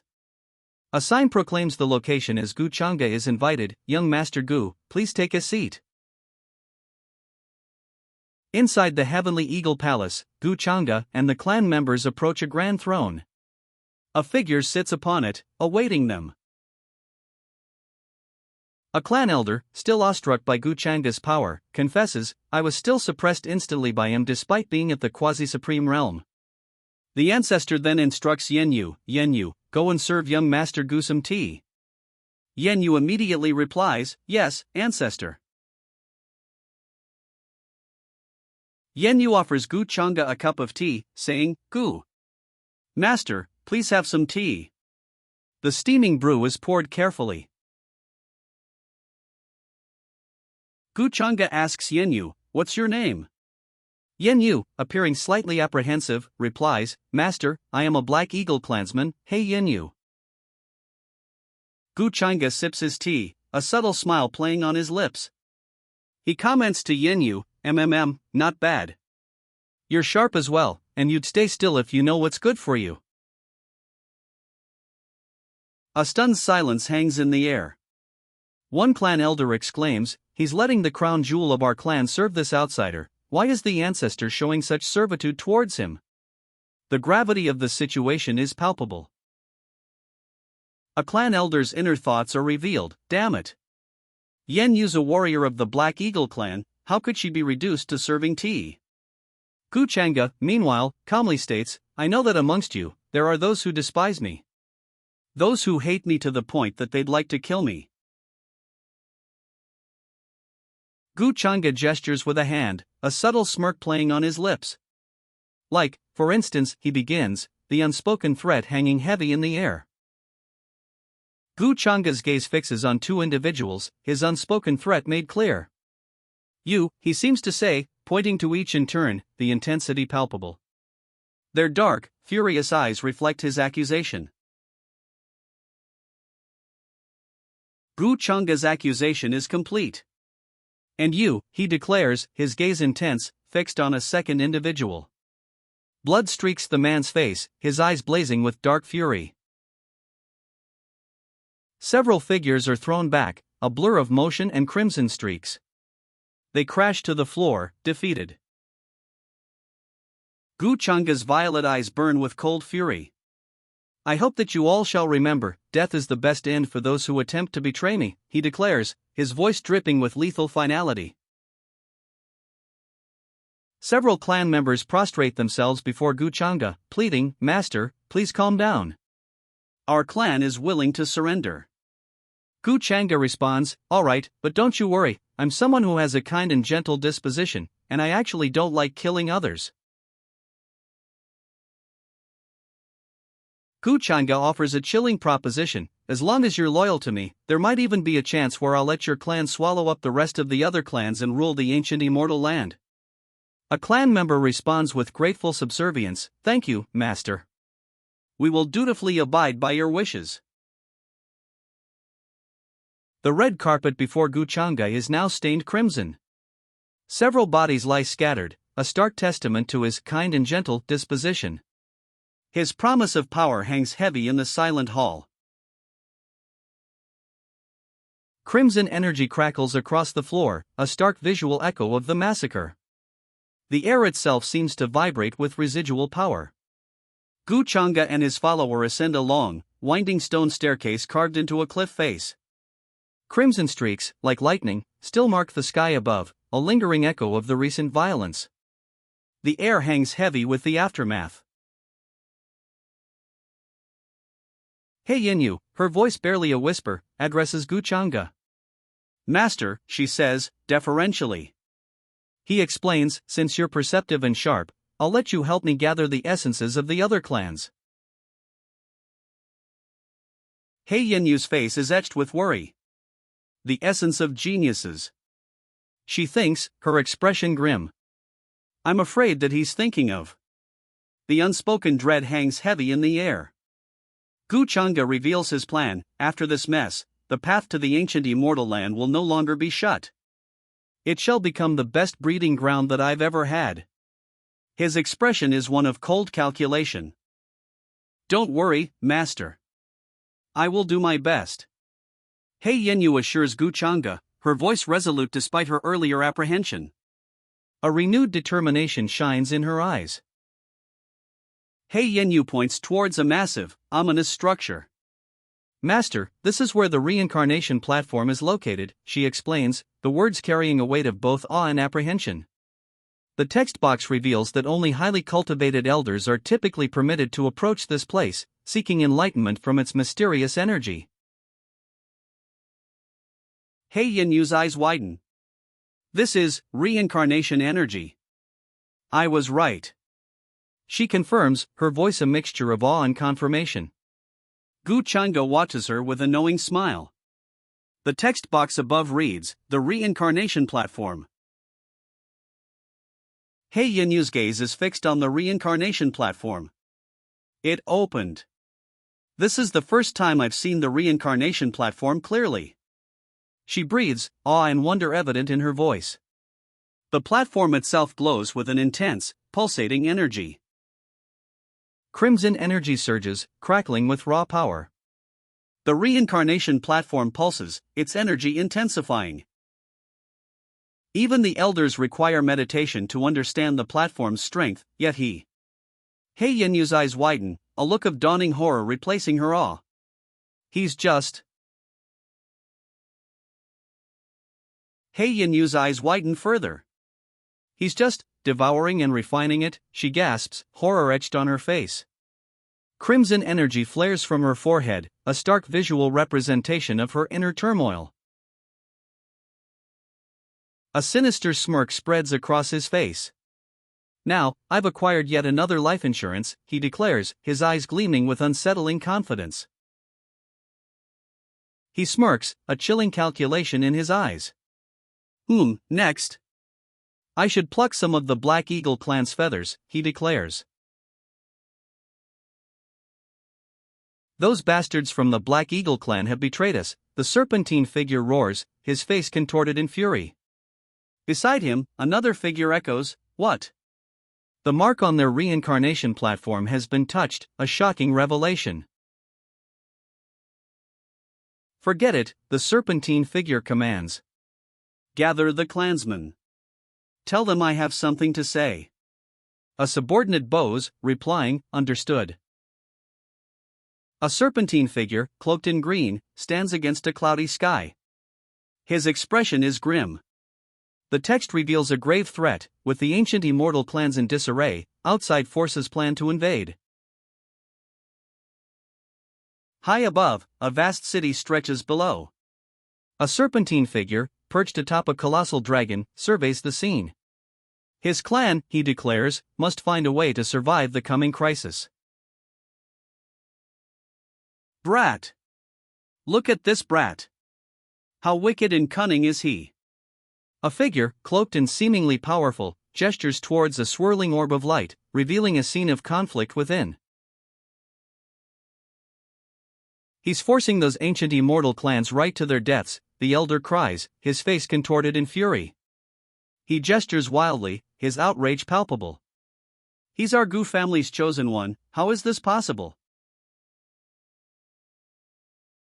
A man with a knowing smirk observes the unfolding conflict. Even though I'd never seen him before, I've definitely heard some rumors about him, he comments, unconcerned by the young man's shocking abilities. So I'm not surprised that he's capable of such. A question hangs in the air, directed at the young man whose actions have been witnessed. Based on the strength you have, are you planning to mess up those ancient immortal clans? The questioner, unseen but clearly powerful, observes from a distance. The young master of my clan has been bullied, so why shouldn't I go and help him? A determined voice counters, enough. Don't you dare stop me either. He is the younger master of the Gu family. The speaker's resolve is unwavering. A sneering face fills the panel. The words, "How can I do something as atrocious as kill my own family member?" express his internal conflict. An older man, his face etched with amusement, declares, "Ha ha. Then I'll have to hoist these old bones of mine and go along with you." He joins the younger man, seemingly ready for whatever lies ahead. The narrator's commentary cuts in, a knowing aside. Well, we all know what's going to happen next. It was nice seeing you, old men. The scene shows the two older men, ready to proceed. The scene unfolds, revealing a powerful figure at its center. He is surrounded by three women, each with distinct attire and bearing. One woman floats serenely above, while another, crowned in gold, looks on with a serious expression. Below them, two figures in vibrant red and gold engage in what seems to be a dynamic, possibly magical, confrontation. The credits roll, showcasing the creative team behind I Am the Fated Villain. The names of the production company, original author, and key personnel are displayed. A breathtaking panorama unfolds. Numerous majestic junks, some pulled by colossal, golden phoenixes, sail through a swirling, purple vortex. The scene is both fantastical and awe-inspiring. Massive ships, some pulled by colossal phoenixes, emerge from swirling purple portals in the sky. A monstrous beast, seemingly guarding a city, bursts forth from another portal, its roar echoing across the mountainous landscape. A colossal beast, its form obscured by mist, carries a massive palace on its back. This behemoth is unlike anything seen before, its scale dwarfing even the fantastical ships previously shown. The scene shifts to a grand palace courtyard. Figures in imposing dark robes and golden masks stand before a massive structure. A voiceover observes, "Everyone's at the Divine King realm." I never thought the Changshengu family was paying such attention. This wasn't arranged by me. This was done by Gu Changda, who used his position as the young master of the family to request for the family to send these forces. The revelation hangs in the air, a surprising twist in the escalating conflict. Gu Changda? The question hangs in the air, a close-up on a weathered face revealing a mixture of surprise and suspicion. Why? You seem to care more than the Gu family does for that brat's every action? The question is posed, a knowing smirk playing on the speaker's lips. He is also our immortal Taoist palace's heir, that's why. Why I'm paying such attention to him, the elder explains, his gaze unwavering. A hearty laugh follows from his companion. All right, let's go then.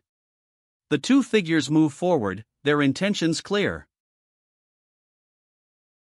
Uncle! A young woman calls out, bowing deeply before a powerful-looking elder. The scene unfolds against a backdrop of rugged mountains. The clan has already heard about the events in the ancient immortal clan. From now on, this place will inevitably become a battleground for various factions and forces, each playing their own strategic games. So you're saying that? The young woman trails off, her expression unreadable. Our training has ended, the young woman asks, her voice laced with uncertainty. The elder replies, that's right. I'll be the one ensuring both of your safety. The ancient immortal clans have all gone too far. The elder's gaze hardens. It's time to show them the strength of the ancient celestial families, he declares, his voice firm and resolute. Uncle, the ancient immortal clans are mainly targeting young Master Gu. They're quite respectful towards us. The elder explains, his gaze serious. But you shouldn't underestimate Gu Chang'e. If it weren't for him, we wouldn't have this opportunity to involve ourselves in a matter like this. I see. I understand now. Brother Gu is truly amazingly shrewd. The elder states, a look of dawning realization and respect on his face. He adds, both of you shouldn't worry too much about Gu Chang'e's safety. The Changshen Gu family seems to be reacting pretty quickly, and seem to be furious. A fleet of ships sails on the horizon. I'm afraid the Feather Clan is going to be in trouble, one elder states, his voice laced with concern. However, he adds, but it's all thanks to Gu Chang'e that our Yi family is able to snag a piece of the ancient immortal land. A massive, dark vessel streaks across the sky, surrounded by crackling purple energy. That's, a voice gasps, filled with awe and disbelief. Terror grips the onlookers as a colossal, purple-tinged vessel bursts onto the scene. The primordial demonic sect, one cries out, his voice filled with stark alarm. Run, another shouts, the urgency palpable.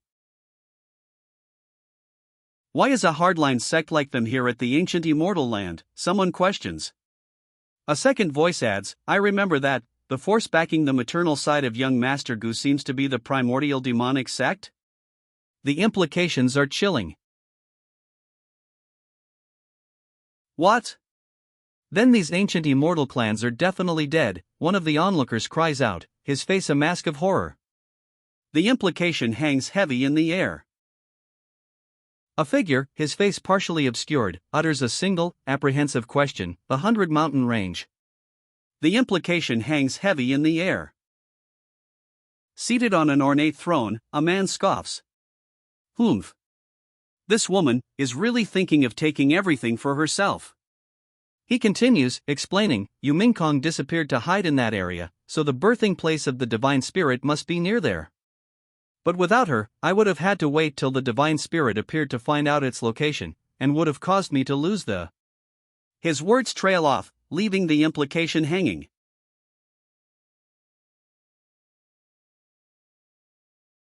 Don't let anyone know that I've come here, the master commands, his words sharp and urgent.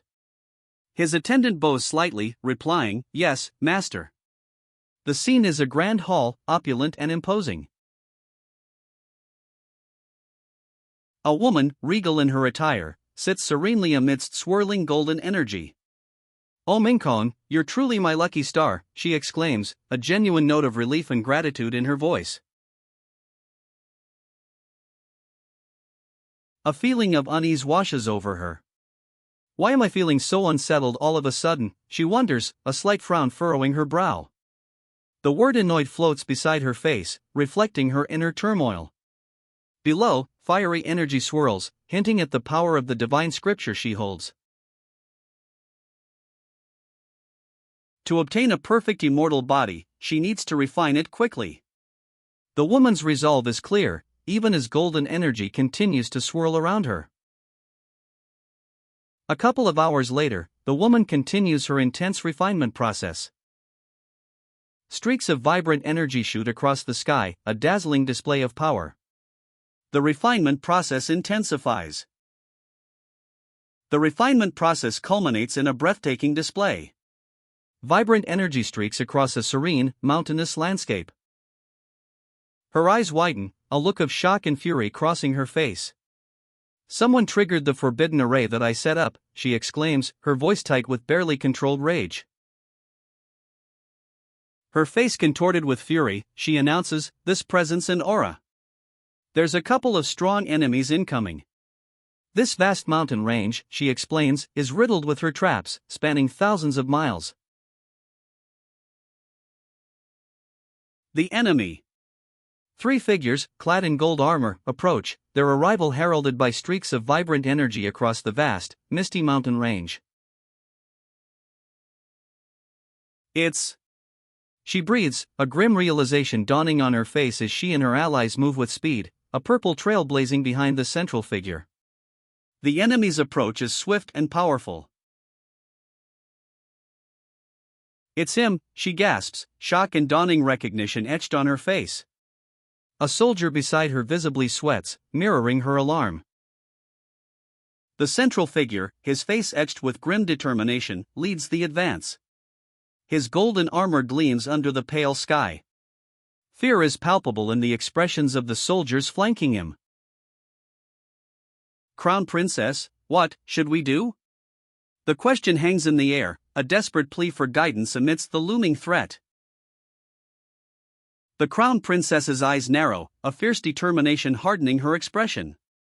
She silently assesses the situation, her gaze unwavering. The Crown Princess moves with a blur of motion, her expression resolute. She races towards the approaching threat, her pink hair streaming behind her. She intercepts the attack with a swift, powerful blow. The force of the impact is evident in the motion lines trailing behind her arm. "Stop him," the Crown Princess cries, her face contorted in fierce urgency. To oppose young Master Gu, she knows, means certain death. Understood. A voice replies, confirming the Crown Princess's urgent command. The sky above remains a vast, unsettled expanse. Reinforcements arrive, soaring through the air. Several spearmen, answering the Crown Princess's desperate plea, descend upon the scene. "Oh! What a coincidence, Mingkong. I never thought you'd be here too," a voice remarks, a smirk playing on the speaker's lips. The arrival of this unexpected figure shifts the dynamic of the unfolding conflict. Young Master Changa sighs, his expression a mix of weariness and resignation.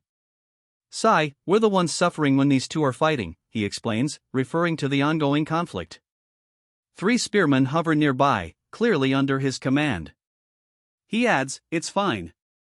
I probably did something that caused Mingkong to be mad."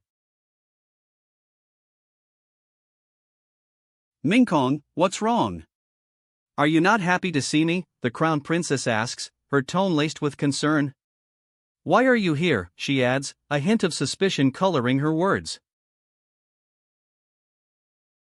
Mingkong's internal monologue reveals his unease. Why does it feel as though she's quite hostile towards me, and that she wants to kill me? His suspicion is palpable. The Crown Princess's gaze is unwavering as she states, "I was wondering why you'd be here, and it seems like you've been arranging quite a bit of things here." She adds, her tone firm, "My motive for coming here is the same as you." "Oh? Is that so?" "Then that's just perfect," the Crown Princess replies, a subtle smile playing on her lips. Her gaze remains steady on Mingkong. "But I'm still a little upset that you didn't come to visit me when I was injured," the Crown Princess says, her expression a mix of slight pout and pointed observation. Her gaze remains fixed on Mingkong. The Crown Princess's gaze remains fixed on Mingkong as she utters a single, pointed word, "You." The ellipsis hangs heavy in the air, leaving her meaning deliberately ambiguous. The Crown Princess's gaze sharpens. "You were injured?" she asks, her tone laced with a subtle edge. "Your injuries are of no matter to me." "I wasn't the one that hurt you after all," she adds, her words carrying a hint of something unsaid. "Even his clothes still carry the fox's scent," she observes. A thought bubble reveals the Crown Princess's inner observation. Master seems to like her. Her hands fidget, a subtle gesture betraying her unspoken concern. "That's right. Yi Ling has already been killed by you, right?" the Crown Princess asks, her tone sharp. "He bullied my fiancé, so shouldn't I help you kill him?" she adds, her justification clear. "What are you talking about? What do you mean by helping me kill him?" The Crown Princess's outburst is immediate, her shock palpable. "You were the one eyeing his inheritance," she accuses, the revelation adding another layer to their complex interaction. "You can't say that. If you weren't bullied by him, I wouldn't have known who Yiling was either way, the crown princess retorts, her anger evident in her sharp expression. Her words directly challenge the previous accusations. So why are you blaming it all on me instead? The crown princess demands, her tone sharp and accusatory. The question hangs heavy in the air, a direct challenge to the accusations leveled against her. Gu Changda. Don't you dare think of using me as your scapegoat, the crown princess explodes, her anger undeniable. Why are you mad at me again? You're going to become an empress, you should learn to be more mature, she retorts, her words a sharp rebuke. A beat of silence follows the crown princess's outburst. Then, a single, clear sound cuts through the tension, ahem. Gu Changda relents, a slight smile playing on his lips. Alright, I won't tease you anymore. This is part of Yi Ling's inheritance from the Emperor of Reincarnation. He gestures towards a glowing orb, seemingly the source of the power. The crown princess's eyes widen, her disbelief palpable. An enlightenment cushion, she exclaims, incredulous. This is something even those of the sacred realm would desire. He's just giving it to me like this? A lingering thought clouds the crown princess's mind, was also because of me, could he really be? Her uncertainty hangs heavy in the air. You're not going to thank me at all? Gu Changda asks, a hint of playful annoyance in his tone. The crown princess simply replies with a curt humph. A notification then appears. Yu Mingkong has received 2,000 fortune points and 1,000 fate points for her change of attitude. The scene unfolds, revealing three figures. A powerful man with dark hair and a sinister smile stands center, his hands outstretched. Two women flank him, one in flowing white robes, the other adorned in gold, her expression watchful. Below, two more figures, a man and a woman in red, move with purpose. An aura of power and impending conflict fills the air.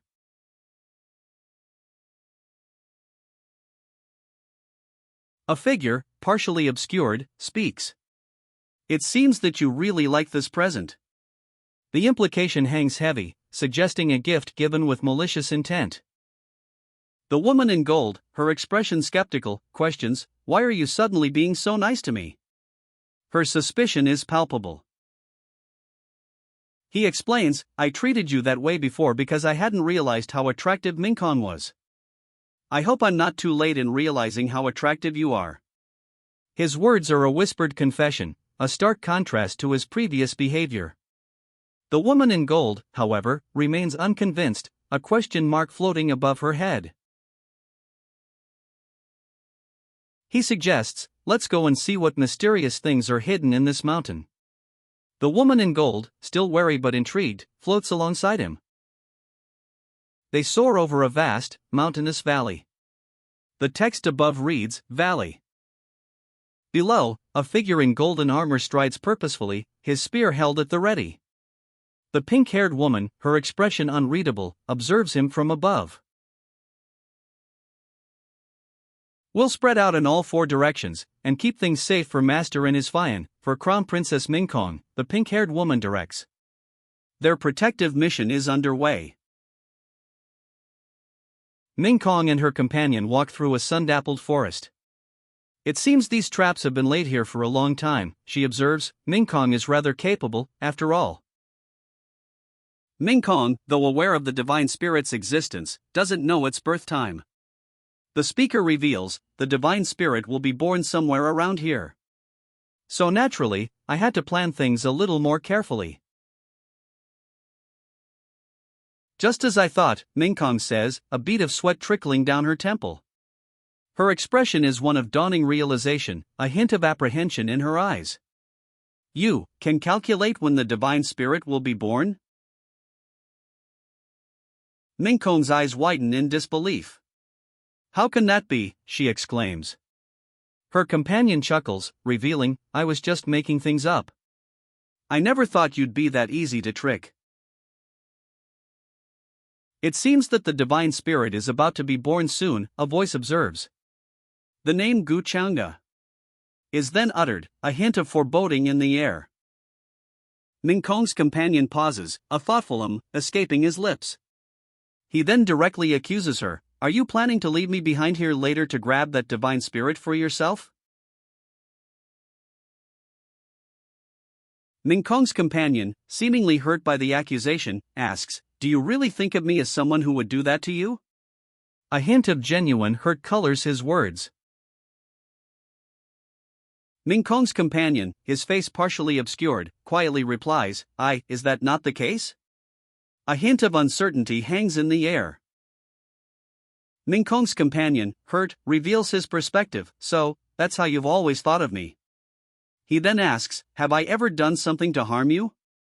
Why are you being so cautious of me?" Ming Kong, seemingly caught off guard, hesitantly replies, No. Ming Kong's companion continues, "At least for now, you haven't." He then adds, "Those who don't know about us would most likely think that I did something terrible to you in the past." A pensive expression crosses his face. "That's right, you used me as your scapegoat and killed me in my past life." The accusation hangs heavy in the air. A second thought bubbles up, but it seems like he's really angry.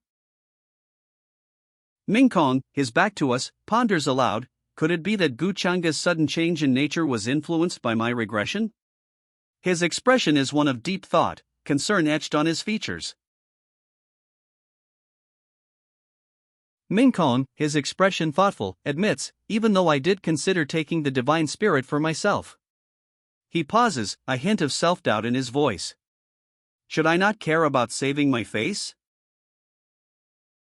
Ming Kong and a woman stand in a cavernous space, its walls rough-hewn stone.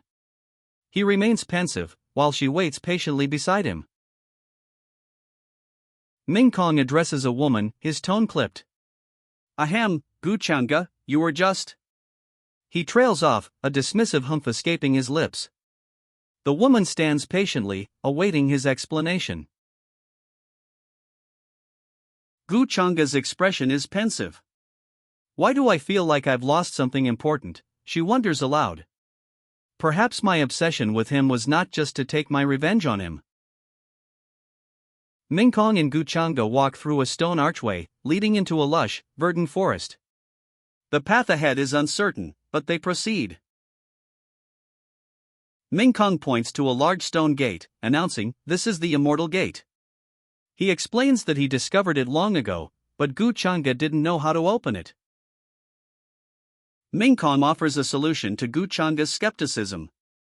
"Since you don't believe me, when the Immortal Gate opens, you can go in first." He proposes she precede him through the gate. Gu Changa's expression softens. "I believe in you," she says quietly. Ming Kong responds with a sarcastic, "What an honor it is for you to believe me." Ming Kong explains there are only two ways to open the Immortal Gate: wait for it to appear naturally, or use the ascending divine record. He adds that waiting would cause chaos, attracting powerful experts. Ming Kong admits, "As for the ascending divine record, I've heard nothing about where it might be."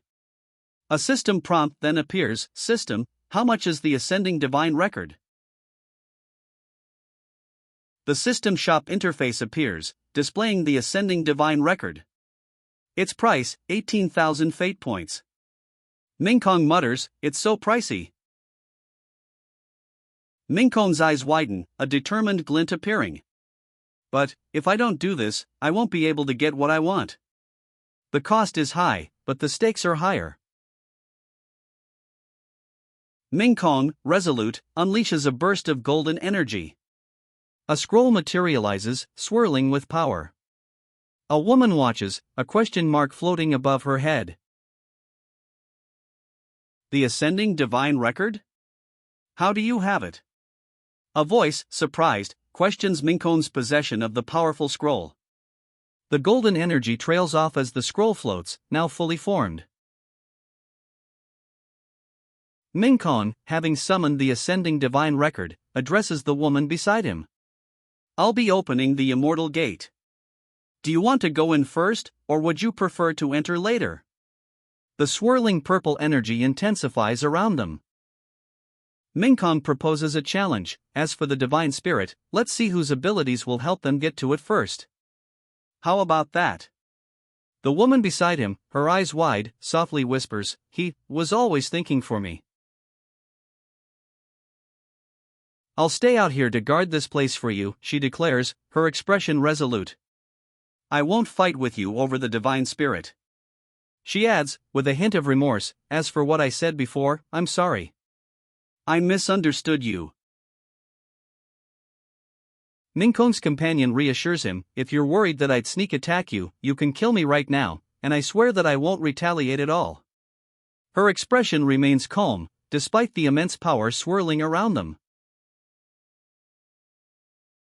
"Anyway, even if I retaliated, I still won't be a match for you," Mingkong's companion states, her calm demeanor unwavering.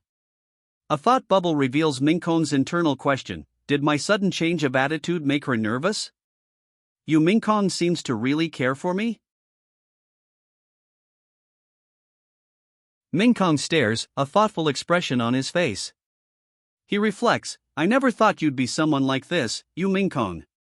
His internal monologue questions her dedication to the divine spirit, even to the point of self-sacrifice. A blinding clash of energy erupts. Yellow and crimson forces collide, a maelstrom of power filling the panel. The clash continues, a blinding spectacle of yellow and crimson energy. The raw power is almost overwhelming. The immortal gate has opened. Two figures stand revealed within the swirling, fiery vortex, Mingkong and a cloaked individual. Mingkong, emerging from the immortal gate, questions the cloaked figure, "Why are you suddenly looking as though I've wronged you? And why would I want to kill you?" The cloaked figure replies, "That's because of your CR, before being cut off by their own declaration, I'll never kill you." Mingkong's expression is one of intense curiosity. "Why not?" she asks, her voice sharp. The cloaked figure explains, "That's because you're much more useful to me alive than dead." Mingkong's lips tighten. "That's right, you are cruel like that." She murmurs, a hint of something akin to grudging respect in her tone. "I'm going." "It's up to you if you want to follow after me," the cloaked figure declares, turning to leave. According to their past life's memories, the immortal road will be open for half a month, accessible only to those who have reached its peak. Mingkong stamps her foot, a sharp "damn it" escaping her lips. The narration reveals Gu Changa's cautious nature, suggesting his schemes are unlikely to fail. Mingkong stands alone, a wooded path behind her. Her arms are crossed, a pensive expression on her face. "Why am I still worrying about him?" she questions herself. A serene smile graces Mingkong's face as she walks away, leaving behind her worries about Gu Changa. The path ahead seems bright, her resolve strengthened. A single thought crosses Mingkong's mind, a quiet but cutting self-reproach, "You dummy." She walks on, leaving behind the lingering worry. A sense of peace settles over her, replacing the earlier self-doubt. Mingkong continues her journey, the ethereal glow of the forest surrounding her. A sense of calm washes over her, leaving behind the earlier anxieties. Mingkong walks through the forest, ethereal, glowing particles swirling around her feet as she moves. A serene calm surrounds her. Mingkong holds a glowing orb, several more floating nearby. She wonders aloud, how many realms will I be able to break through by using the energy of these divine spirits? Mingkong, surrounded by ethereal energy, expresses her anticipation. "I'm really looking forward to it," she says, her voice filled with quiet determination. The glowing orbs around her pulse gently. A powerful figure, cloaked in darkness, stands at the center. Two women flank him, one in flowing white, the other adorned in gold. Below, two figures in red and gold seem to be caught in a powerful current of energy. The scene pulses with an ominous energy. The credits roll, showcasing the creative team behind I Am the Fated Villain. We see the names of the production company, original author, and key personnel involved in bringing this story to life. The battle rages. Energy blasts collide, a chaotic display of power. Figures in red and gold are caught in the crossfire, dodging the intense energy streams. The woman in white deflects a blow, her movements a blur. A fierce clash of steel follows, sparks flying as her blade meets the demonic opponents. She launches herself into the air, a blur of motion, leaving the demonic beast behind. The impact of her attack sends a shockwave across the sky. Below, a demonic figure plummets towards the earth, a spiked mace spinning wildly as he falls. His descent is a whirlwind of motion. A massive explosion erupts as the demonic figure crashes to the earth. From the dust and debris, a furious voice screams, "You fucking bitch! It was an honor for you to have been chosen and desired by me. How dare you kill my clansman?" "Just die then," she cries, her attack a purple streak of energy piercing the demonic beast as it plummets. The purple energy explodes outwards, a wave of crushing thunder engulfing the demonic figure. The force of the attack sends her sprawling, her sword clattering away. She lies amidst the shattered earth, the dust clouds slowly settling.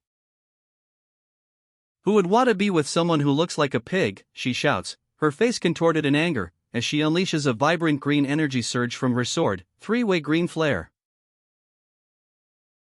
A swift, brutal slash. The sound effect slash punctuates the image of a wide, gleeful grin, teeth bared in a triumphant expression. The attack is clearly successful. The three-way green flare explodes, a vibrant wave of energy obliterating her opponent. Debris scatters across the turquoise blast. The three-way green flare engulfs her opponent, a bright turquoise wave of energy obliterating him completely. Only scattered debris remains. The turquoise energy dissipates, leaving only wisps of smoke and the faint scent of ozone. She stands, her sword dripping faintly, a victorious gleam in her eyes. She stands victorious, sword still faintly glowing, as her defeated opponent plummets from the sky. "Who are you? Why do you know our Gu family's divine skill?" she demands, her voice sharp and wary. A new figure appears, a man with a confident smirk. "Hee, Sienna was probably stunned by my handsome stature and cool entrance," he boasts. Her expression shifts from wary to unimpressed. "How long has it been since this uncle's brushed his teeth?" she mutters, a clear look of disdain on her face. "You're saying that you're my ancestor? And your name is Gu Nanshan?" she asks, her voice laced with disbelief. He chuckles, "Hee, that's right." Sienna's skepticism is clear. "Why should I believe you?" she asks, arms crossed, her expression unchanged. Gu Nanshan stammers, that's..." A voice confirms, "Sienna, he really is your family's ancestor." The elderly master appears, a figure of ethereal light, as Sienna, wide-eyed and surprised, asks, "Master, what brings you here?" Gu Nanshan, grinning widely, asks, "So do you believe me now?" Sienna's expression is unreadable, but below, a thought bubble reveals her internal conflict. Since he's my ancestor, then he must be really strong. Sienna bows deeply before Gu Nanshan, her words echoing her newfound respect. "Ancestor, please accept this bow from Sienna." Gu Nanshan laughs, "Ha ha ha. Wonderful. Our Sienna is truly an obedient and cute child."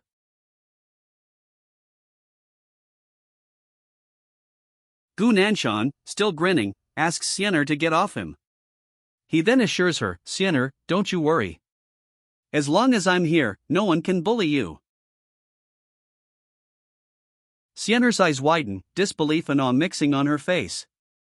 "Ancestor, is what you're saying really true? You can even beat Gu Changa?" she asks, her voice filled with wonder. Gu Nanshan's earlier words are reinforced, "Even that bastard of a young master, Gu Changa, won't be able to bully you."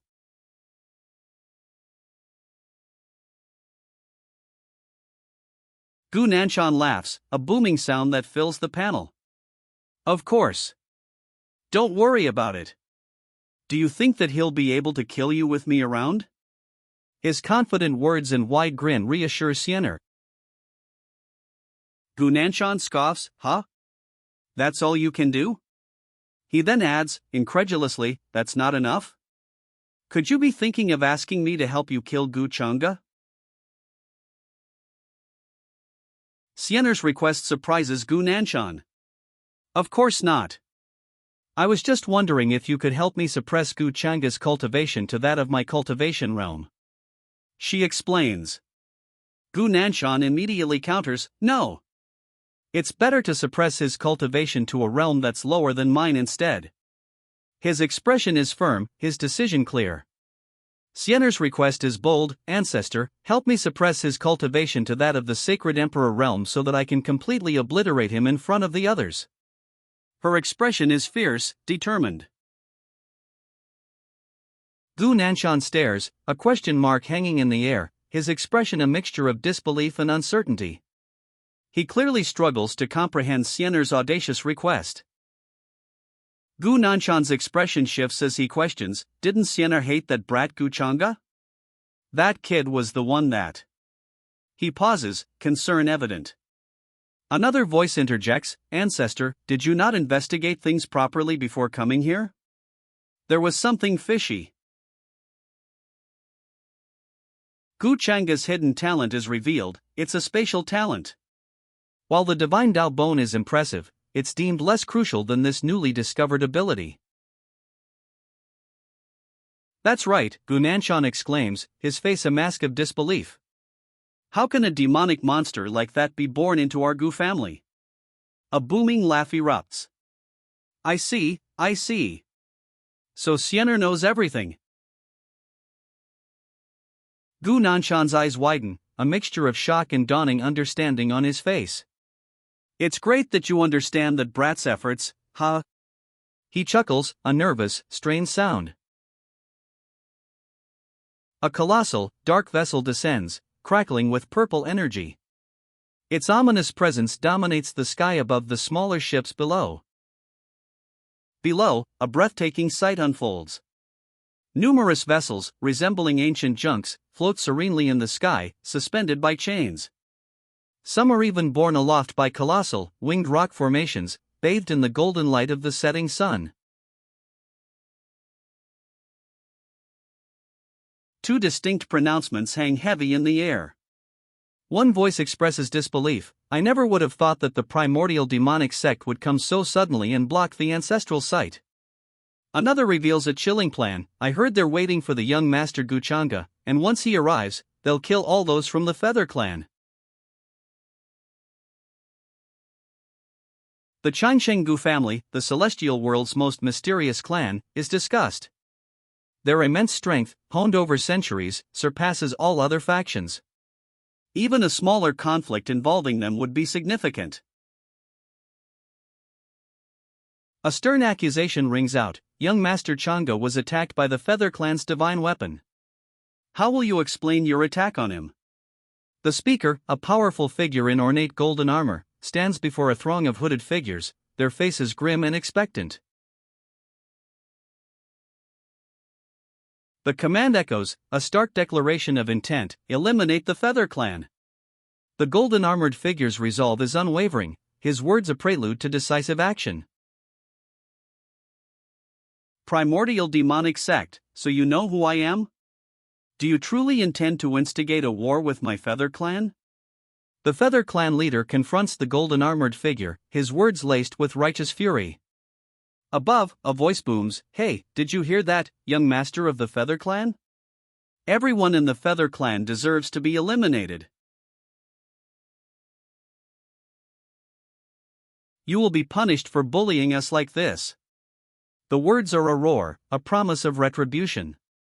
The Feather Clan leader lies defeated, his face contorted in agony, while the primordial demonic sect members' eyes burn with cold fury. Don't be in such a hurry, a voice cautions. The young master has yet to arrive, and so the show has yet to start. Golden energy trails swirl in the background, hinting at the imminent arrival of a powerful figure. Based on the spiritual energy and runes leaking out, a powerful presence and aura are about to be unleashed. A woman's wide, fearful eyes reflect the impending threat. A figure bursts forth, shattering the energy barrier. It's someone at the sacred realm. Someone cries out in alarm. The immense power radiating from the newcomer is undeniable. The newcomer's arrival is met with awe and apprehension. The heavenly thunder is incessant in its chase, ha! A voice observes, the words hinting at the immense power being unleashed. Below, a woman's wide eyes reflect her astonishment, questioning, is that his true cultivation level? A woman watches, her face etched with worry. The text reveals a shocking truth: he's reached the sacred realm at only 20 years old. This could be the start of a nightmare for anyone he targets. The young man, battered but alive, stares up in disbelief. "Ah fuck, was it really trying to kill me?" he mutters, the question hanging heavy in the air. The raw power emanating from him is still palpable. He walks on, the remnants of the heavenly thunder still crackling around him. A small, ornate vase floats beside him, seemingly unharmed. A small, regal figure appears, a hand covering her mouth in stifled amusement. "Pfft," she exclaims, her reaction a stark contrast to the gravity of the situation. A bare-chested man, a smirk playing on his lips, casually states, "Is my body that nice to look at? If you want to look, then feel free. I'm going to be your husband anyway." The woman beside him, aghast, stammers, "What are you saying? Put some clothes on already." "I'll let you take advantage of me," she offers, a stark contrast to the previous scene's levity. The immortal gate, it's explained, is about to close, making reopening it extremely difficult. "That isn't important. No one knows that you've entered before them," one voice explains, confirming the secrecy surrounding their arrival. Another adds, "That's right, apart from you, no one else knows about this." The implication hangs heavy in the air. "You, don't worry. I won't speak a word about this to anyone," she assures, a hint of apprehension still lingering in her eyes. Below, a thought bubble reveals her inner turmoil. Is this what they call being afraid of a rope after getting bitten by a snake? "What are you so nervous about? I know you'd never do that to me," a reassuring voice cuts through her apprehension. A glowing blue light emanates from a nearby ornate vase, adding an element of mystery to the scene. She reveals the source of the glowing blue light. These are the divine spirits. Her expression is one of awe, a stark contrast to her previous apprehension. "These are the spirits that I painstakingly gathered for you," she explains. "Don't think too much about it, and just treat it as though I'm giving you what I had left over instead." Her expression is one of gentle reassurance, the glowing spirits swirling around them. These are spirits obtained after risking his life. "Is he really just going to give it to me like this?" she questions, a thoughtful expression on her face. "If I hadn't said those words before, how wonderful would that have been," she reflects quietly. "Hey, Gu Changa," someone calls out. Gu Changa responds with a questioning, "Huh? Are you really planning to just walk away like this?" someone calls out, the question hanging in the air amidst a vast, misty mountain range. A large, ornate ship sails through a misty mountain range. A beam of purple energy trails behind it, a powerful and mystical sight. A powerful figure descends, cloaked in dark robes and radiating purple energy.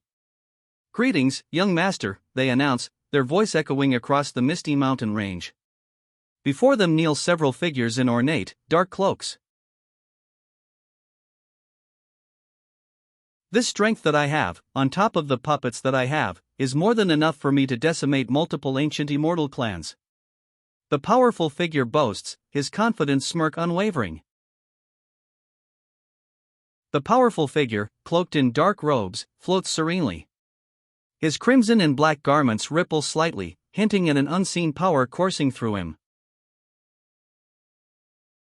He adds, with a chilling confidence, not to mention that I still have my mother's faction supporting me, the primordial demonic set.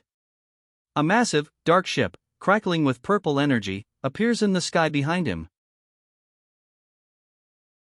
I'm sure the first elder has arrived in the ancient immortal land, and he still owes me a favor, he states, a confident smirk playing on his lips. If the Feather Clan wishes to kill me, then I shall use you as an example instead. His gaze is unwavering, his threat chillingly clear. He bellows, everyone. His gaze sweeps across the landscape. As for that ancestor from our Gu family, although I don't know which one came, I'll find a way to make him help me instead. His voice is filled with a chilling determination. A fleet of massive, ornate ships, each adorned with dragon head prows, sails into view. They hang suspended in the air, a breathtaking sight against the mountainous backdrop. Follow me into the Feather Clan's ancestral site. The command rings out, echoing across the mountainous terrain. The speaker's confidence is palpable, his intent clear. A powerful figure, cloaked in darkness, stands at the center. Two women flank him, one serene, the other regal. Below, two more figures, clad in fiery red, seem caught in a swirling vortex of energy.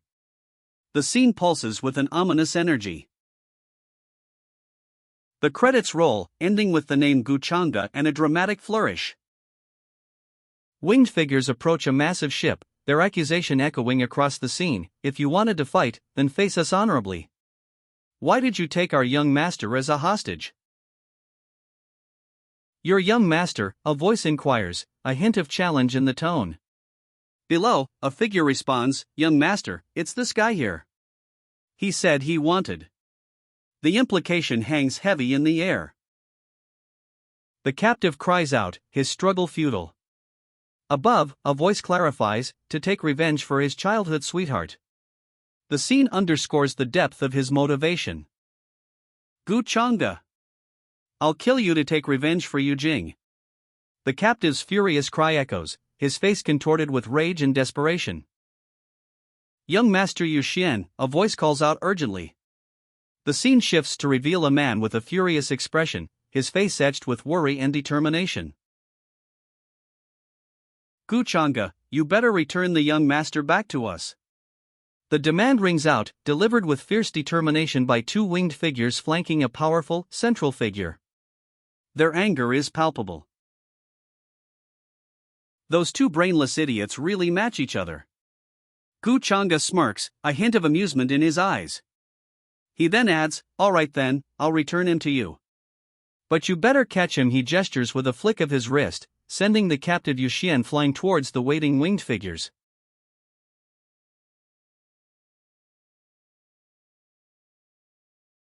Yu Xian plummets, a question mark looming large above him as he falls. Below, Guchanga's fingers glow with an ominous energy. A fiery energy crackles across Yu Xian's face as he hurtles towards his pursuers. Guchanga watches, a cold smirk playing on his lips. Yu Xian is caught. Two winged figures, shouting young master, secure him, fiery energy still crackling around his chest. Caught by his pursuers, Yu Xian cries out, what's happening to me? The spiritual energy inside my body is running amok. His captors, winged figures, shout, young master, in response. Shit, Guchanga, what did you do to me? Yu Xian screams, his body crackling with uncontrolled spiritual energy. His captors hold him firm, their faces etched with worry. One of Yu Xian's captors stares, a grim expression on his face. Could it be that? He mutters, the unspoken dread hanging heavy in the air. A massive explosion erupts, engulfing Yu Xian and his captors in a fiery blast. Young master, since conflict has already begun, I'll take my men and kill all those from the Feather Clan, the commander declares. Another voice sighs, why do you keep saying things like killing an entire clan just like that? You must know how to spare others as well, so we should give them another chance. A chilling smile spreads across the commander's face. If they continue to be disobedient, he states, his voice laced with cold calculation, we'll just let them kill each other. A vast, mountainous landscape stretches before us. In the distance, a colossal ship, dragon-headed and ornate, hangs suspended in the air. Below, islands shaped like enormous wings drift among the peaks, home to the Feather Clan. A trail of shimmering light, like a celestial rainbow, arcs between the ship and the islands, hinting at recent conflict. Not bad, not bad. Such strategies and actions are definitely befitting of our Gu family's young master, an elder praises, his words echoing the scene's dramatic conclusion.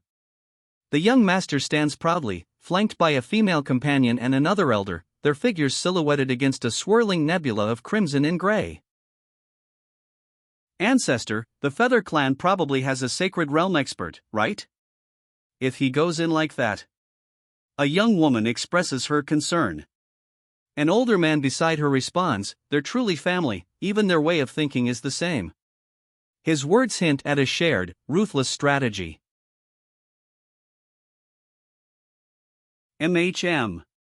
But with how confident that brat looks, I'm guessing he has something up his sleeves. A woman observes, her words adding a layer of intrigue to the young master's seemingly reckless confidence. From a high vantage point, the young master addresses the Feather Clan. Listen up, Feather Clan, this is your last chance. Either you surrender or die. He stands defiantly amidst a large, ancient city, surrounded by winged figures of the Feather Clan. Humph, Gu Changa. If it wasn't for the agreement with the outside world, we wouldn't have bothered fighting a brat like you. A Feather Clan member scoffs, their words revealing a forced engagement, not born of genuine hostility. Do you really think we're that easy to bully? They challenge the young master's bravado, questioning his tactics.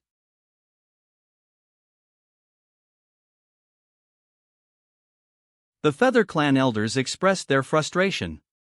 Till now, the Dragon Clan has yet to reply to our request for help. What do they take us for? One elder exclaims, shit. If it wasn't for that true dragon plague they have.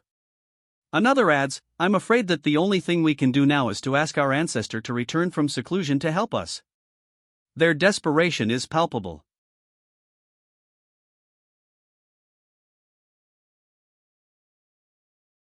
Gu Changa observes the Feather Clan's desperate plight.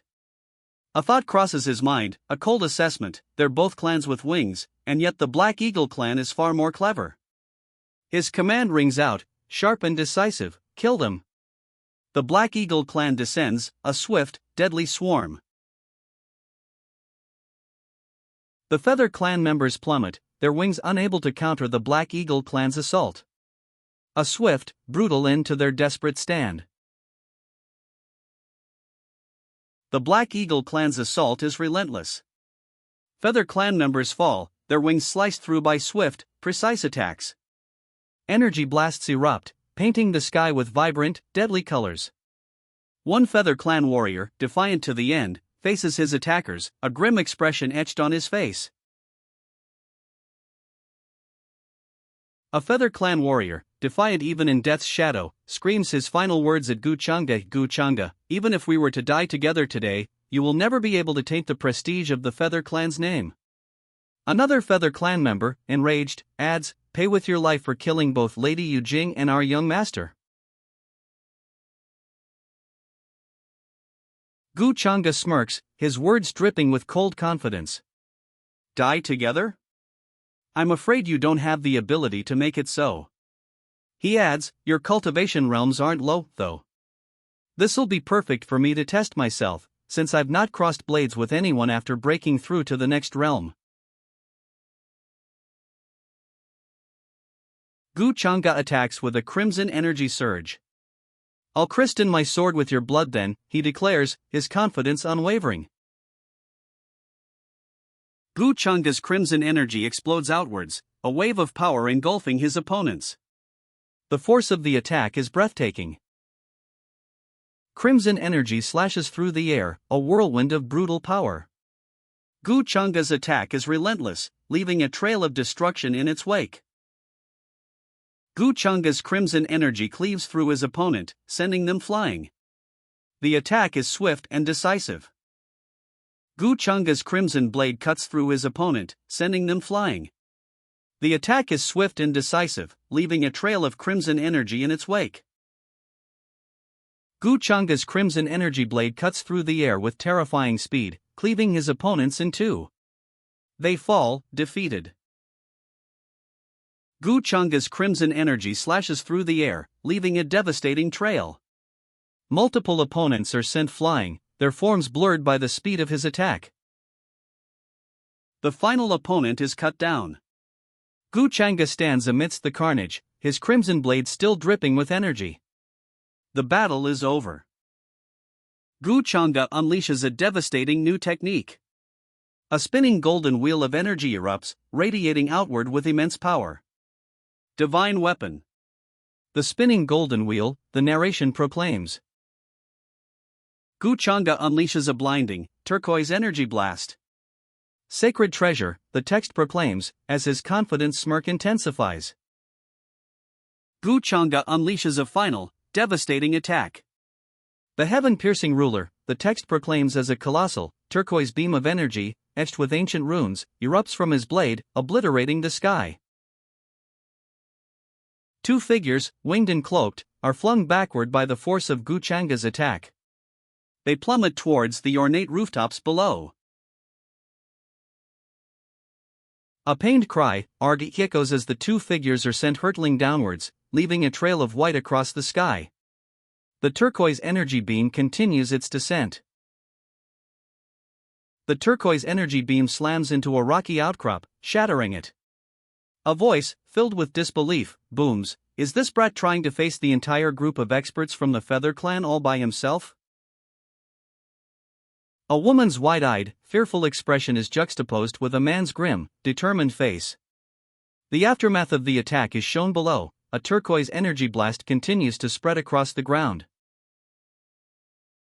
He stands amidst the swirling turquoise energy, his back to the viewer, surveying the devastation below. The energy dissipates, revealing a partially destroyed stone structure etched with intricate carvings. A question mark floats above a close-up of a man's face, his eyes wide with disbelief and concern. His expression reflects the powerful impact of the previous attack. Doubt clouds his face. With his current cultivation realm, he shouldn't be able to tell that I've hidden myself here?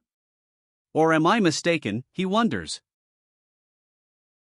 From above, Gu Chang unleashes a scathing rebuke. "You're a bunch of cowards, sending the younger generations of your clan to face me instead of coming out yourselves." His words echo across the damaged landscape, directed at the group below. "Gu Chang, you bastard," they cry out in response.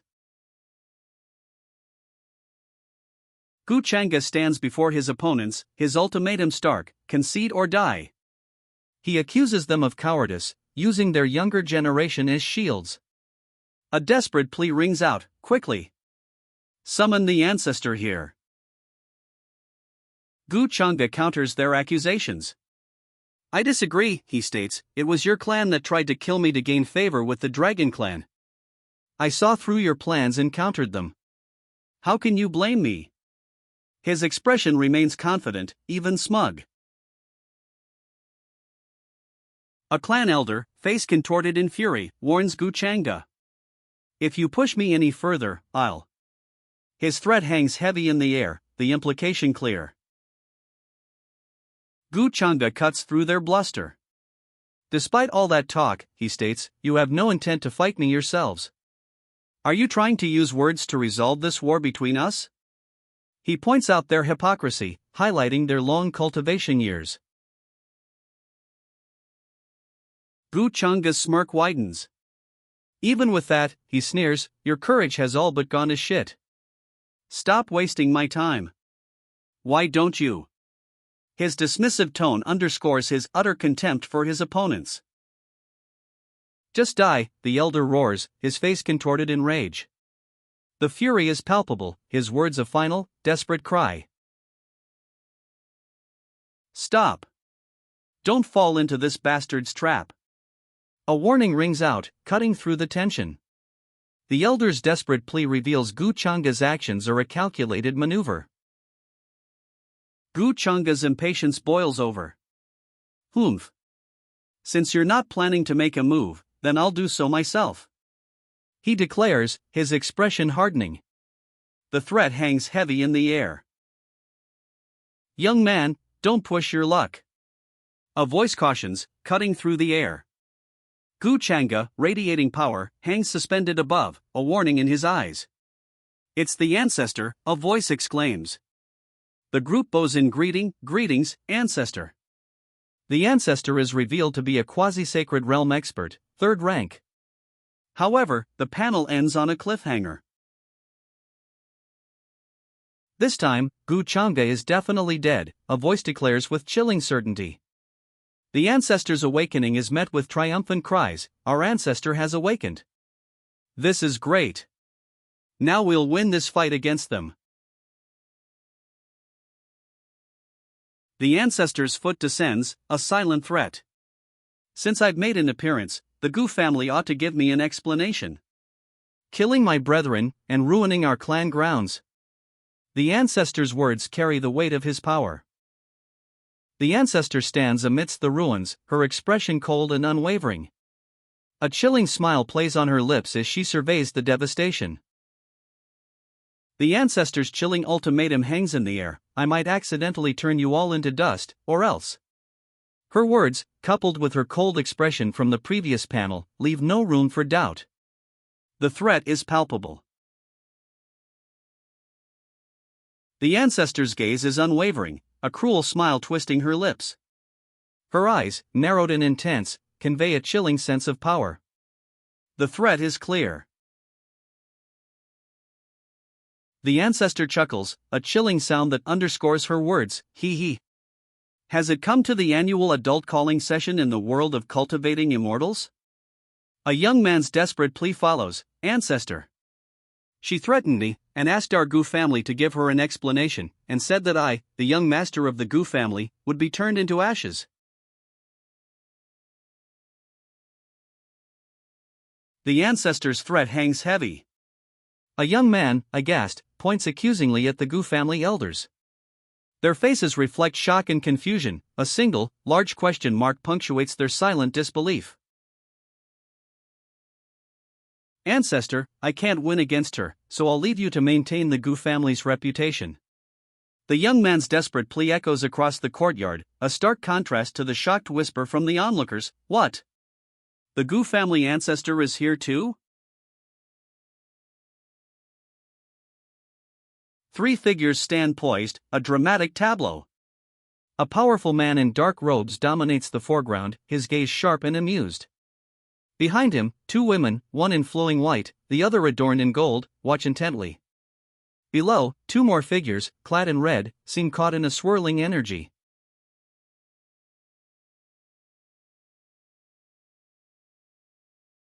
The credits roll, showcasing the creative team behind I Am the Fated Villain.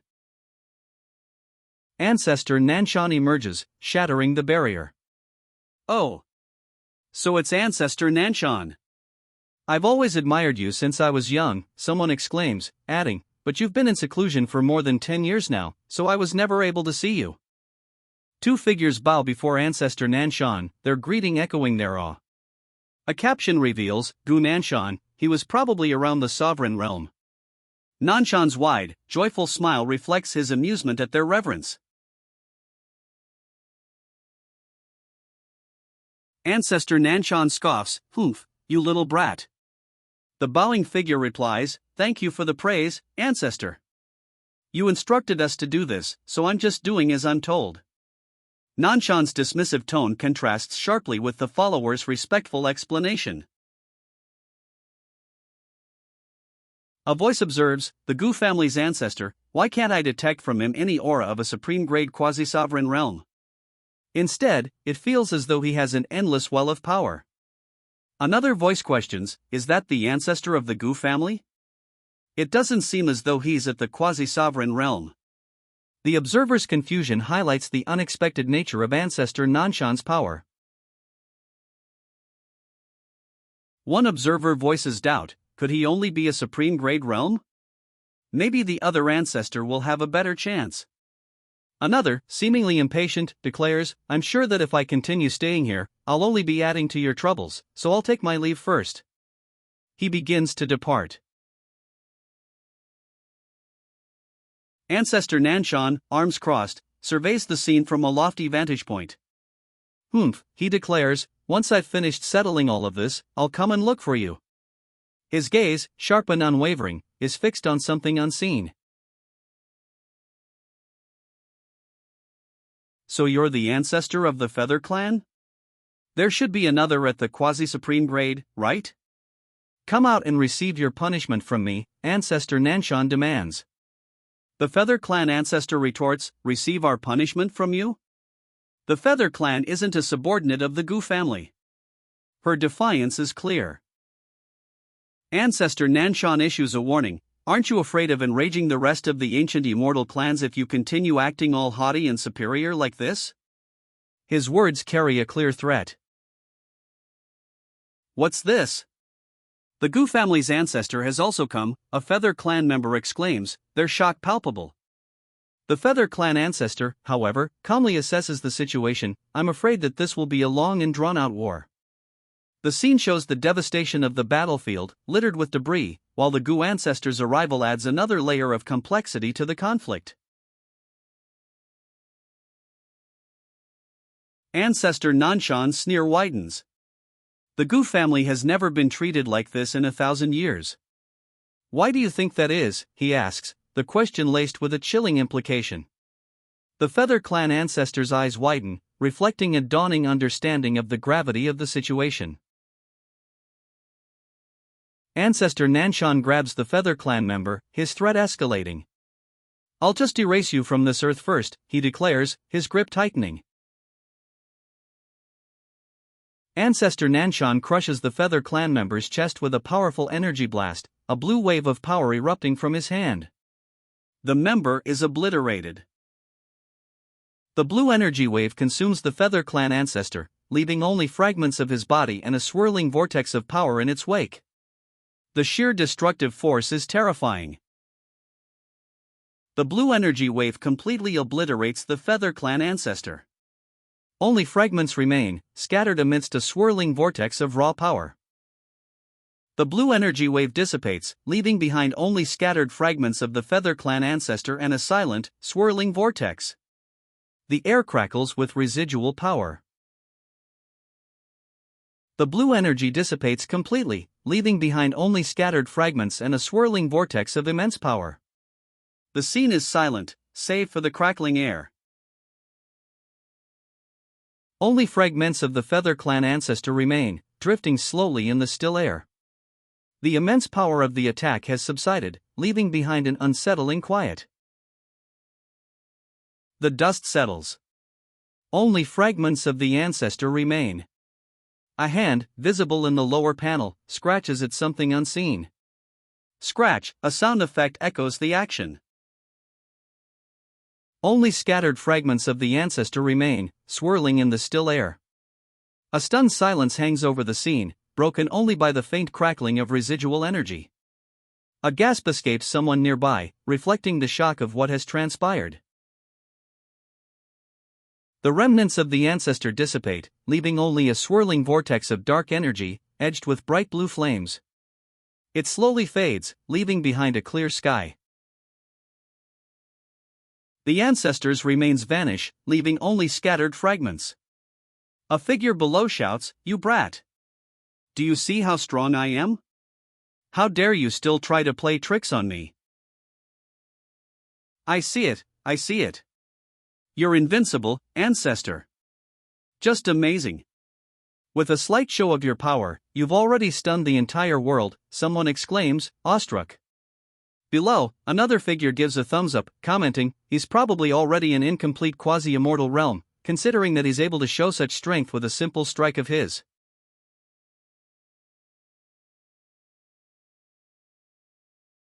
Oi, get the other old bastard out here too.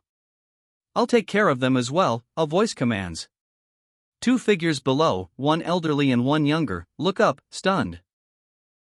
A powerful figure, looking down from above, utters a single word, "Hmm?" A beam of golden energy streaks across the sky below. A furious roar echoes, "You bastards! You goddamn bastards! These young brats that have caused such trouble for their ancestors." The speaker, a powerful figure, descends from above, his face contorted in rage. Fear etched on his face, the younger man explains, "I need to run. I'll go and hide in the Dragon Clan before he catches up to me." A gruff voice immediately counters, "What are you running for?" Terror grips the younger man's face as he prepares a teal energy blast. His eyes widen, reflecting the desperate situation.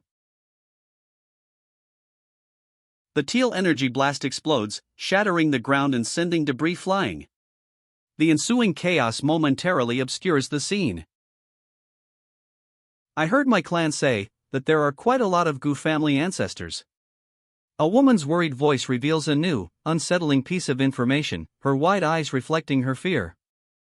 The implication hangs heavy in the air. "I should have known he had no place here," a voice reflects. "The ancient immortal clans aren't as strong as they were in the past. How can they withstand him bullying them like this?" The speaker's words reveal the vulnerability of the ancient clans, highlighting the antagonist's overwhelming power. A voice, sharp and accusatory, cuts through the aftermath. "You should have just submitted to begin with. Why are you regretting your actions now?" The question hangs in the air, a stark contrast to the lingering chaos. For figures kneel before a powerful figure, their submission complete. "We are willing to submit to you. Whether servants or slaves, we accept young Master Changa's orders," they declare. Changa, a hint of amusement in his eyes, responds, "All right then. Since I have a rather benevolent reputation, I'll give you one more chance." But his words leave the outcome uncertain.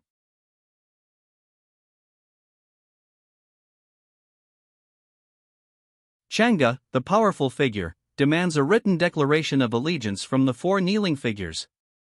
One of them cautiously asks for clarification on what constitutes proof of their loyalty. Changa's lips curl into a chilling smile, a stark contrast to his previously amused expression. The shift is subtle, yet it speaks volumes. His benevolence seems to have vanished. A young woman, her face etched with disbelief and sorrow, whispers, "I can't believe that he'd make the Feather clan members kill each other." The gravity of Changa's actions sinks in. Changa dismisses the plea with a dismissive humph, "That brat is a bad seed by nature." His cold words hang in the air, a stark contrast to the fiery background, where a Feather clan member is seen falling. A sigh escapes as the narrator observes the aftermath. Gu Changa's name, after this battle, will be synonymous with fear throughout the cultivation realm. Hours later, a figure stands atop a magnificent dragon-headed ship, surveying a fleet of similar vessels. The Immortal Gate has appeared, offering a chance at immortality. "Quick! We can't lose out on the initiative," someone urges. Gu Changa, overlooking a fleet of ships bound for the Immortal Gate, issues a chilling command, "Go and fight each other for it. Just keep on fighting for those remnants that I've left behind. I've taken everything that's good already." His words carry a cold finality, a stark contrast to the urgency of those around him. Gu Changa's expression is grim. He muses, "Sienner's family doesn't support me, so I'll have to think of a way." The ancestor's anger is imminent, yet he needs the ancestor's strength. A sinister smile spreads across Gu Changa's face. "I've thought of something," he declares. The text below reveals the grim catalyst for his plan. Sienner, the seventh princess, is dead, and he is implicated. Gu Changa stands alone, a dark figure against the pale sky. He speaks, a somber tone in his voice, "It has been a difficult journey for you all." Gu Changa stands before his loyal followers. One speaks, his voice firm, "No, master, this is something we should do. Another adds, young master, our swords will always point based on your will. Until the day you take over the Gu family, we are willing to sacrifice ourselves for future generations.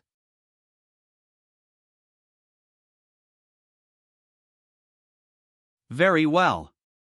Let's return to the Taoist Immortal Palace. Gu Chang'e declares, his back to the viewer, his resolve firm. Gu Chang'e and his followers begin their journey back to the Taoist Immortal Palace. The group moves as one, their steps purposeful. They approach Sovereign Peak, airships looming overhead. A snowy landscape stretches before them, the Taoist Immortal Palace visible in the distance. A follower addresses Gu Chang'e, Master, did everything go according to plan? Gu Chang'e remains silent, his gaze fixed on the distant Taoist Immortal Palace. The follower continues, in the past, I could still feel something dangerous emanating from him, but now it's just as plain as a regular person. His cultivation must have progressed even further. Gu Chang'e's gaze remains fixed on the Taoist Immortal Palace, a serene expression on his face. Snow falls softly around him. A follower expresses concern, stating, with how talented young Master Gu is, I'm afraid that he's already on par with those more powerful than I. Then, addressing someone named Yinji, Gu Chang'e says, what a great timing for you to come and see me. I have something that I need you to. The sentence trails off, leaving the audience anticipating what he needs. Master, please instruct me as you see fit, a follower requests. Gu Chang'e, his gaze still on the distant palace, smiles faintly. He then instructs Yinji to do for me, leaving the task unspecified, adding to the suspense. Yinji kneels before Gu Chang'e, offering her services. Gu Chang'e, however, sighs, stating, there's no need for you to do that. His gaze remains fixed on the distant Taoist Immortal Palace. Gu Chang'e clarifies his request to Yinji, I just need you to help me find the location of a few individuals. Yinji, slightly hesitant, asks, there's someone that the young master wishes to find? That's right, Gu Chang'e confirms, they've disappeared from the world for about 10 years. I'll send the information about them to you later. He touches a screen, initiating a purchase. Gu Chang'e smiles faintly, a subtle yet commanding gesture. Come, he says, his gaze still distant, yet his words clearly directed at Yinji. Gu Chang'e hands Yinji a golden charm. This is the realm-breaking charm, he cautions, do be careful on your journey. Yinji's eyes widen in disbelief. A realm-breaking charm, that's an extremely rare life-saving treasure, she exclaims, awestruck by the gift's significance. Gu Chang'e hands Yinji a golden charm. If you were to die, I would be incredibly upset. He adds softly, his expression a mixture of concern and something deeper. Master, to give me so many precious. Yinji's voice trails off, overwhelmed by gratitude and perhaps a dawning understanding of the depth of Gu Chang'e's feelings. Snow falls softly around them. Master, don't you worry. I shall not let you down. Yinji declares, her expression resolute despite the falling snow. The weight of Gu Chang'e's gift, and his evident care, is clear in her voice. 3 figures stand amidst swirling purple energy. A powerful man with dark hair and ornate clothing dominates the foreground, a smirk playing on his lips. Behind him, 2 women, one in flowing white, the other in regal gold, appear almost ethereal. Below, 2 figures in red and gold battle, caught in the heart of the mysterious energy.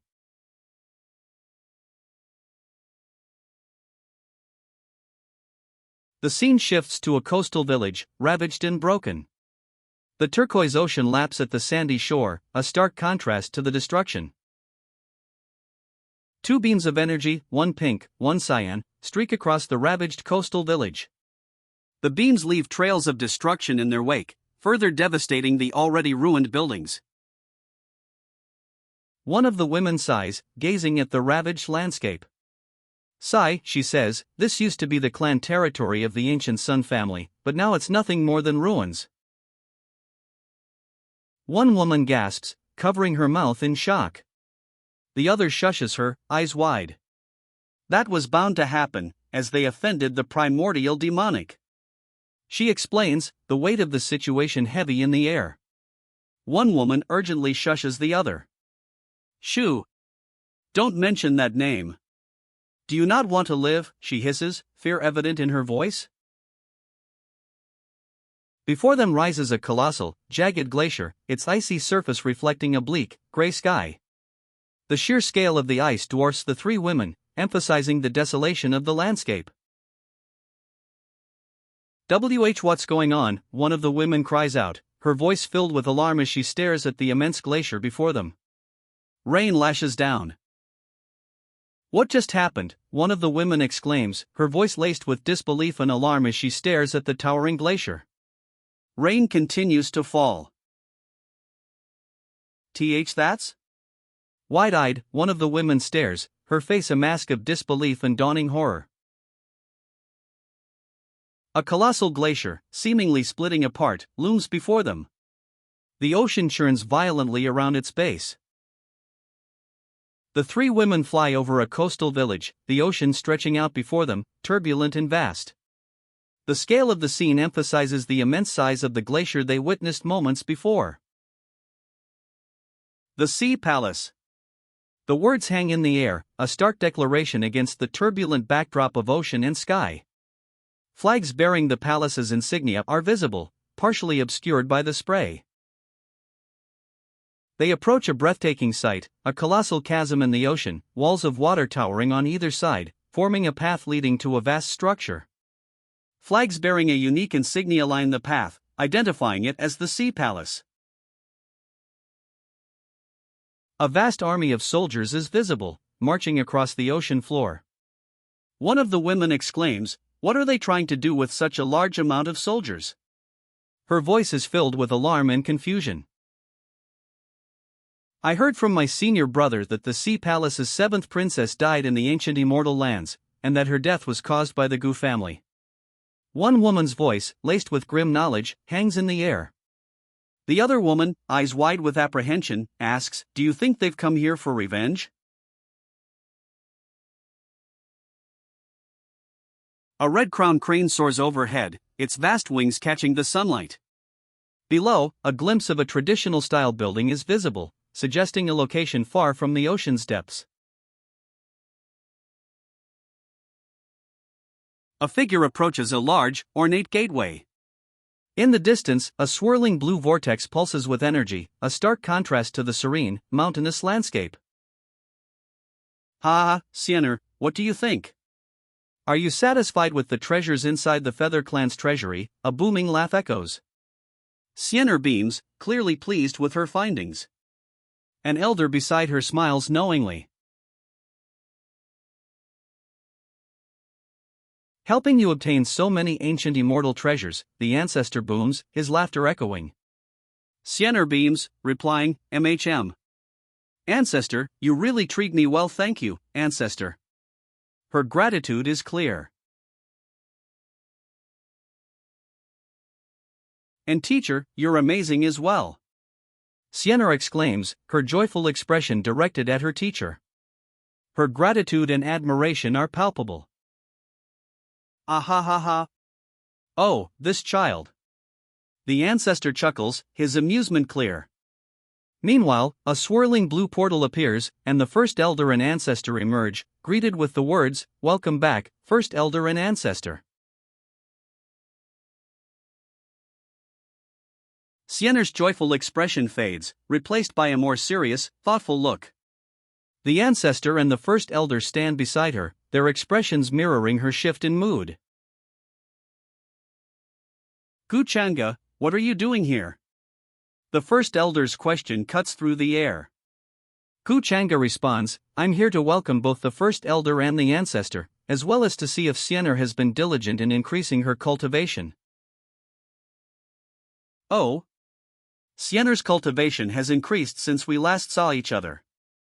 "As your brother, that makes me incredibly happy," Guchanga states, his words followed by Sienner's disgusted bleg. Guchanga's voice cuts through the tension. Siener, are you still blaming me for what happened that day? It was for your own good. When I was your age, I was already venturing out and fighting by myself. Not like you, who couldn't even fight against the princess of the sea palace by yourself. His words hang heavy in the air, a clear jab at Siener's perceived weakness. Siener, furious, points at Gu Changa. Gu Changa, stop pretending. Ancestor. Suppress his cultivation. I want to beat him up. Her anger is palpable, a stark contrast to Gu Changa's earlier taunts.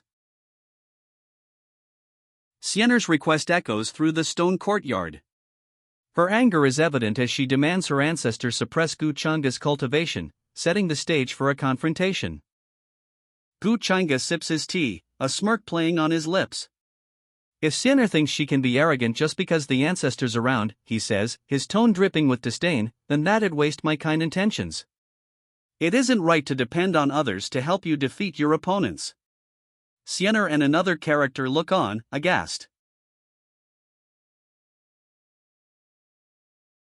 Siener's face twists in disbelief. Ancestor. But you promised me. Why are you siding with him now? She cries out, her voice laced with betrayal and confusion. The ancestor, a large, imposing figure, smiles knowingly. Siener, although he's a bastard, what he says is. He begins, his words trailing off, leaving the audience wondering about his sudden shift in allegiance. The ancestor chuckles, a knowing glint in his eyes. I'm doing this for your own good as well, he explains. It seems the grudge between you two isn't as deep as I thought. I don't wish to see siblings fighting. The ancestor's gaze is unwavering as he speaks. It appears I'm no longer able to see through that bastard's true strength, he states, a hint of concern in his voice. He then adds, if you were to fight against him, I'm afraid that you'd be the one that ends up losing. The ancestor's expression shifts.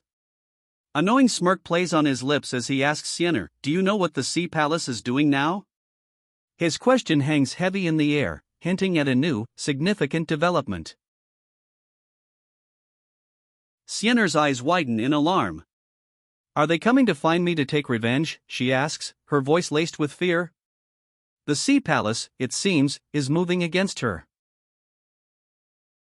The ancestor's words hang heavy, you were the cause of that incident, and that person died because of you.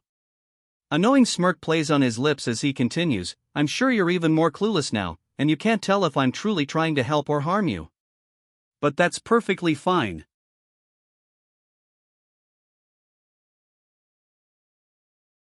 Siener clutches her head, exasperated. Arg! That fishy bastard is so annoying. They're even more annoying than Gu Changa, she exclaims. Meanwhile, another character approaches, stating, I'm here to discuss something with the first elder. What tricks are you trying to play now? The first elder questions, his gaze sharp. He explains that the resurgence of the Immortal Gate has drawn experts, causing immense disturbance threatening to destroy the ancient immortal lands.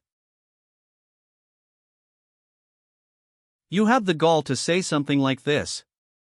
Who do you think caused all this turmoil and destruction? The first elder explodes, his face contorted in furious disbelief. He points accusingly, the weight of his words echoing the devastation surrounding them. Sigh. First elder, you seem to still owe me a favor though, a character states calmly, a subtle shift in the tense atmosphere. The speaker's request is followed by a further explanation. Siener is part of their family, and the elder should consider their suggestion. To make things difficult for my teacher. You're definitely trying to do something, she accuses, her eyes wide with suspicion and anger. The accusation is followed by a sharp question, are you threatening me? The first elder's eyes blaze, his fury undiminished. Me, he demands, incredulous. I wouldn't dare, the speaker insists, his tone carefully measured. I'm just reminding the first elder that Siener's position is still awkward, so I hope he'll consider things. A slight frown remains on his face, suggesting continued tension. The first elder has concerns about ruling over the various ancient immortal plans due to your status and position, but the speaker's words hang in the air, a subtle but significant shift in the conversation's tone. He bows slightly, his expression unreadable. I don't have such concerns. The first elder's voice is firm, his expression resolute, cutting off the previous speaker's words. Ha ha ha ha.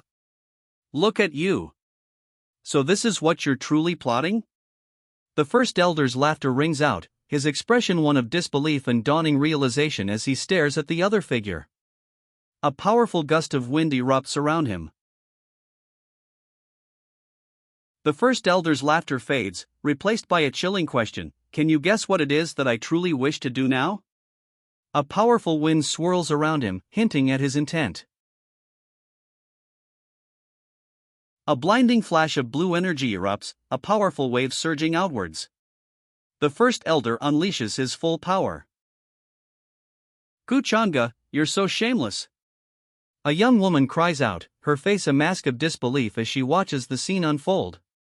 The first elder, meanwhile, calmly explains, I'm guessing that the first elder has misinterpreted my words. Ancestor, aren't you going to help me out here? You're not going to just leave it as it is, right? The first elder's mouth is agape, a sinister grin spreading across his face. His eyes gleam with malicious intent. You're too arrogant. With just you alone, how would you be able to rule over all these ancient immortal plans? The first elder's question hangs in the air, a challenge echoing amidst the remnants of the recent energy blast. It's not possible, even with your position and status. Kuchanga declares, his words cutting through the air. Leave that problem to me, first elder. Kuchanga smiles serenely, dismissing the first elder's concerns. To me, first elder, there's no need for you to worry about it, he assures him, a confident air surrounding him. I can agree, but under one condition. You have to swear upon your Taoist heart to never harm Xiener. The first elder's voice is firm, his condition a stark contrast to Kuchanga's earlier confidence. The first elder adds a final condition, also, the entire Gu family has to acknowledge her as a part of the family. His expression is firm, unwavering. Silence hangs heavy in the air. Kuchanga, the first elder, Xiener, and another figure stand poised, awaiting a response to the elder's conditions. The atmosphere is thick with unspoken tension. Master. A voice whispers, breaking the tense silence. The first elder, stroking his beard, sighs. Sigh, why does it seem that everyone close to me bears some form of ill will against me? He then turns to Kuchanga, asking, will you agree to these conditions or not? Kuchanga hesitates, a profound internal conflict evident. His inner voice reveals the gravity of the oath, to swear upon my Taoist heart, if I do so, I will always be tied down, unable to retaliate. In contrast, the person I've pledged to would still be able to do anything to me, even kill me. Kuchanga, thoughtful and hesitant, requests more time. First elder, these conditions are a bit much, he states, please allow me some time to think about it. The first elder's expression hardens. This request of mine is very simple, he states. But if you don't agree, then this ancient immortal plan. He trails off, a hint of menace in his voice. Humph. You never thought I'd force you to make a Taoist heart pledge, did you?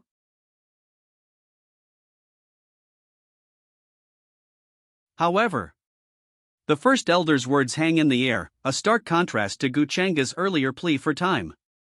A sense of finality settles over the scene. The weight of his decision is palpable.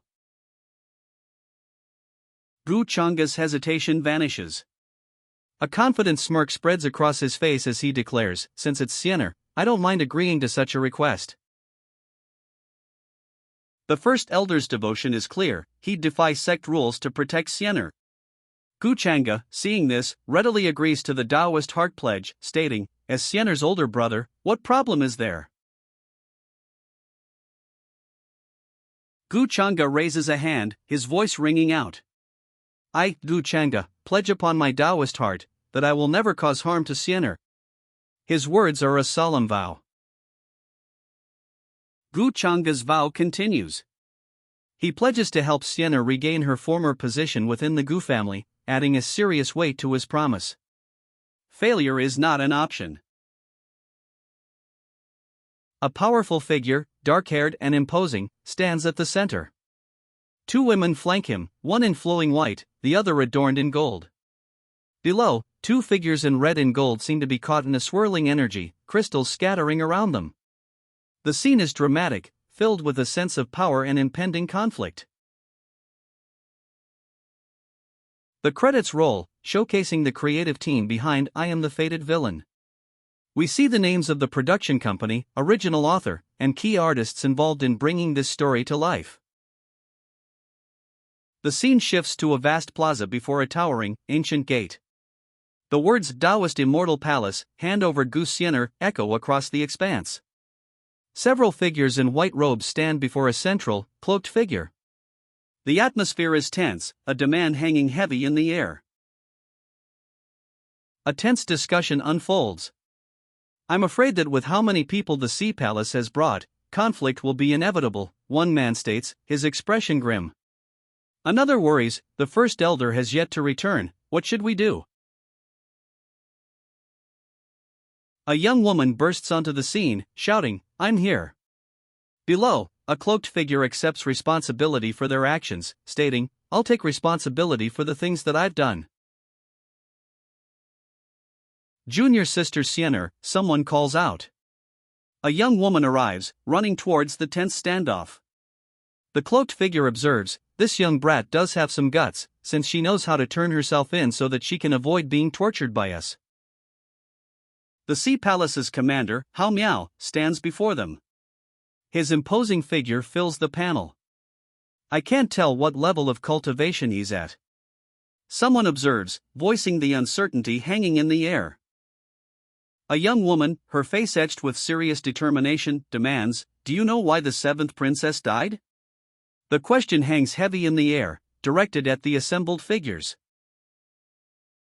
The answer comes, chillingly direct, because her younger brother tried to harm me, and was killed by me. Despite that, she knowingly abetted his actions. The weight of the revelation hangs heavy in the air. A chilling smirk spreads across her face. That's why she died too, she declares, the weight of her words hanging heavy in the air. Did you really think that with the Taoist Immortal Palace supporting you, you could do whatever you wanted? She challenges. The response is swift, I'm just telling the truth. The final word hangs in the air, then you should pay with your life. Her eyes widen in shock as a powerful figure bursts onto the scene. How did he come over here? She gasps, her voice laced with disbelief and a hint of fear. Shit, she curses, the word a stark contrast to her previous confident demeanor. Her shock is palpable. A powerful, armored figure looms, his presence silencing the scene. What are you trying to do? He demands, his voice carrying an undeniable weight of authority. The woman's shock is replaced by a look of dawning apprehension. Her eyes dart around, a mixture of fear and confusion etched on her face. When did he get over here? She whispers, the question hanging in the air. A powerful energy crackles around the newly arrived figure. Aren't you ashamed as an advanced sacred realm cultivator to attack a young girl like this? Is this how the Sea Palace behaves? Gu Changa's arrival is a shock, his words a sharp rebuke. A powerful, imposing figure confronts Gu Changa. Young Master Gu, what are you doing? Are you trying to protect her too? He demands, his tone laced with suspicion and a hint of challenge. I doing? Are you still unable to tell? The imposing figure questions Gu Changa, his tone suggesting a lack of understanding or perhaps disbelief.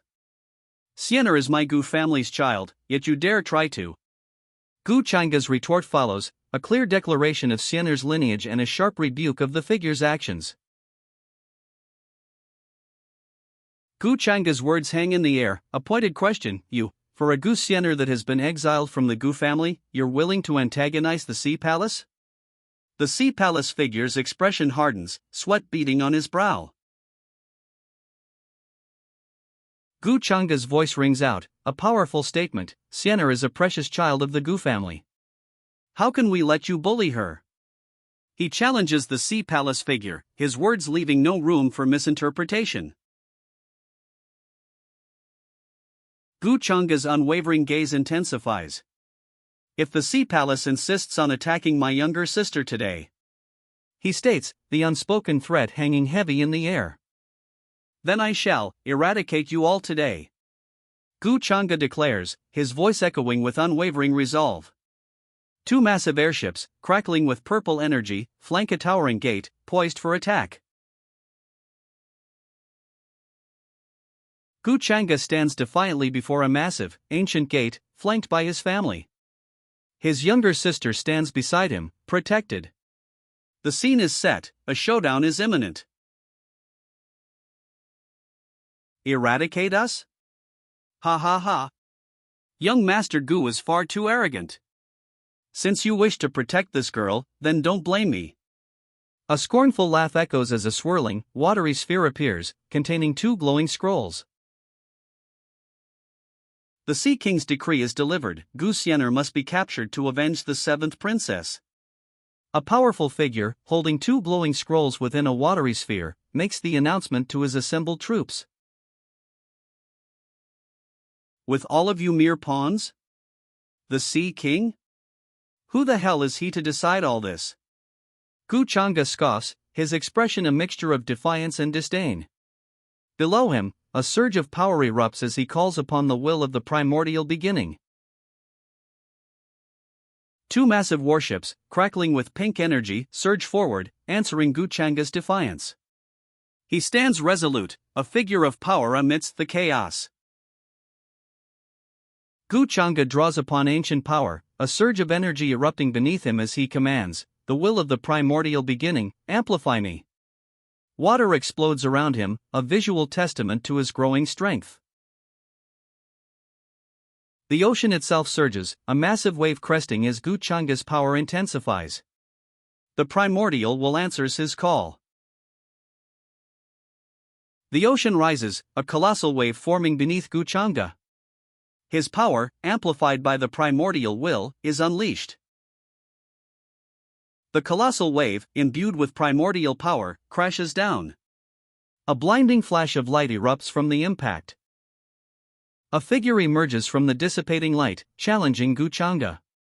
Gu Changa, do you really think that I'm here just for show? The question hangs in the air, a stark contrast to the previous destructive power. Gu Changa counters with a surge of purple energy, a stark contrast to the blue wave just unleashed. No, he begins, his expression a mixture of defiance and something else, perhaps amusement.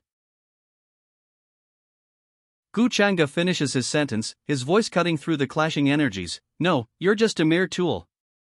Purple energy continues to surge from him, countering the blue wave.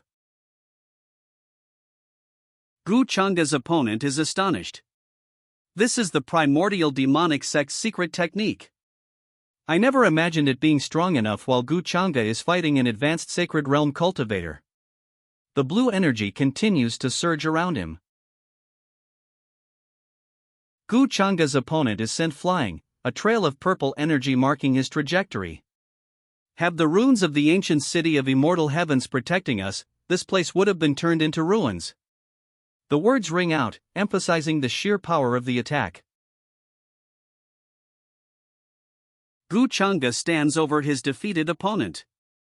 A mere advanced sacred realm cultivator can only amount to this, he states, his voice calm despite the power just unleashed. Since you're here to seek justice, then remember this clearly.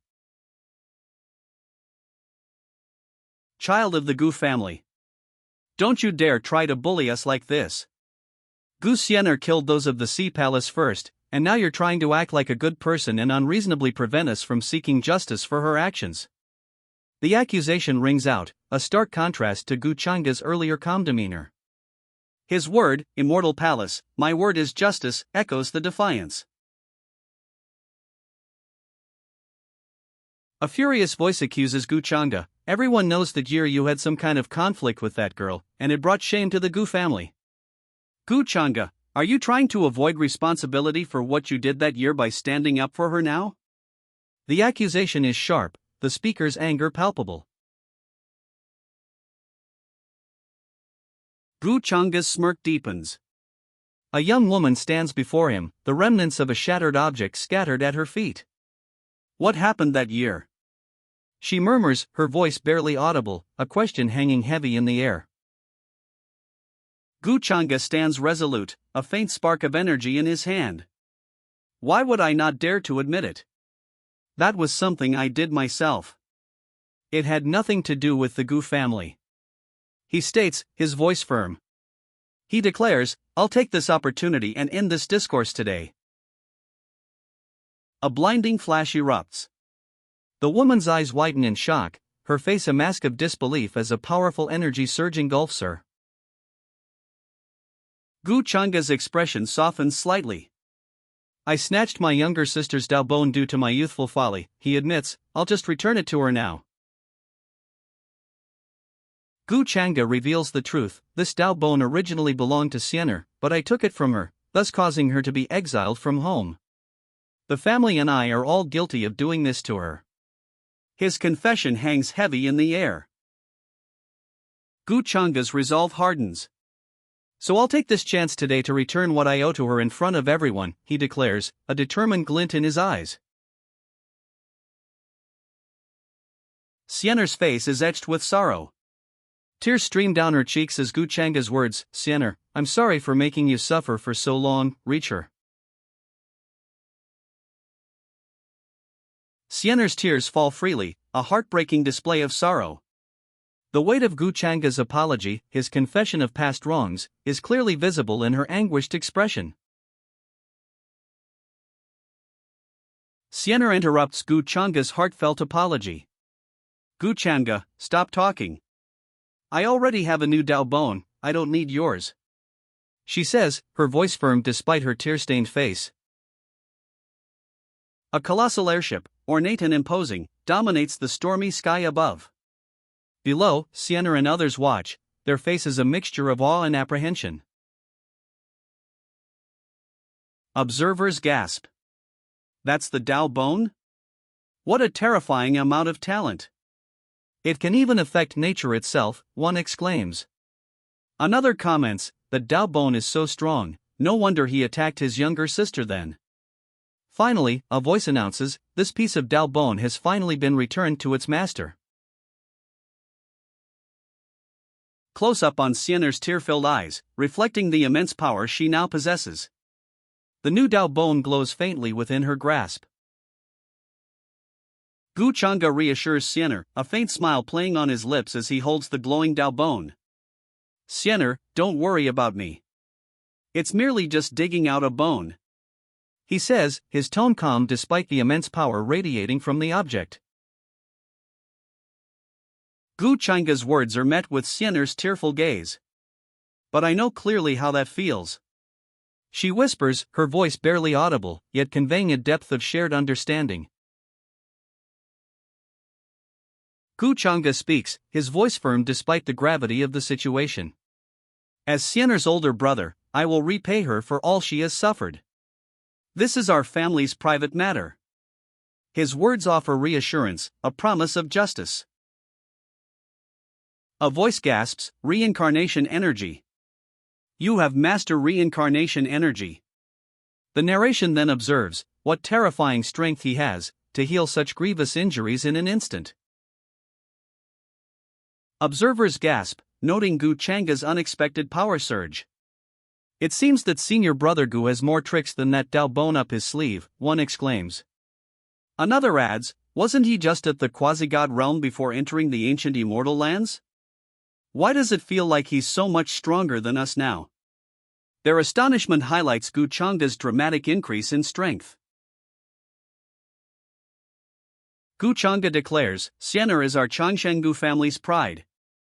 What the Sea Palace is doing today is considered a challenge to our family. His expression is resolute, radiating unwavering determination. Crimson energy swirls around him, a visual testament to his power. Gu Changa scoffs, so what if you have reincarnation energy? If I hadn't considered the relationship between our clans, do you really think that an advanced sacred realm cultivator like me would lose out to you? He challenges his opponent, adding, "Are you prepared to die for it now?" His words are sharp, his expression unwavering. Gu Changa scoffs, a superior smirk playing on his lips. Humph, an advanced sacred realm cultivator, huh? He then turns, addressing someone unseen, and asks, "Ancestor, what do you think?" A dramatic crack spreads across the stormy sky behind him, mirroring the tension. A crack splits the sky, mirroring the tension as Gu Changa awaits his ancestor's judgment. The ancestor's presence is revealed in a surge of powerful, cosmic energy. Three figures stand amidst swirling, ethereal energy. A powerful-looking man with long dark hair and ornate clothing smirks confidently. Behind him, two women, one in flowing white, the other in gold, watch with expressions of varying concern. Below, two more figures flee from an unseen force, their movements frantic.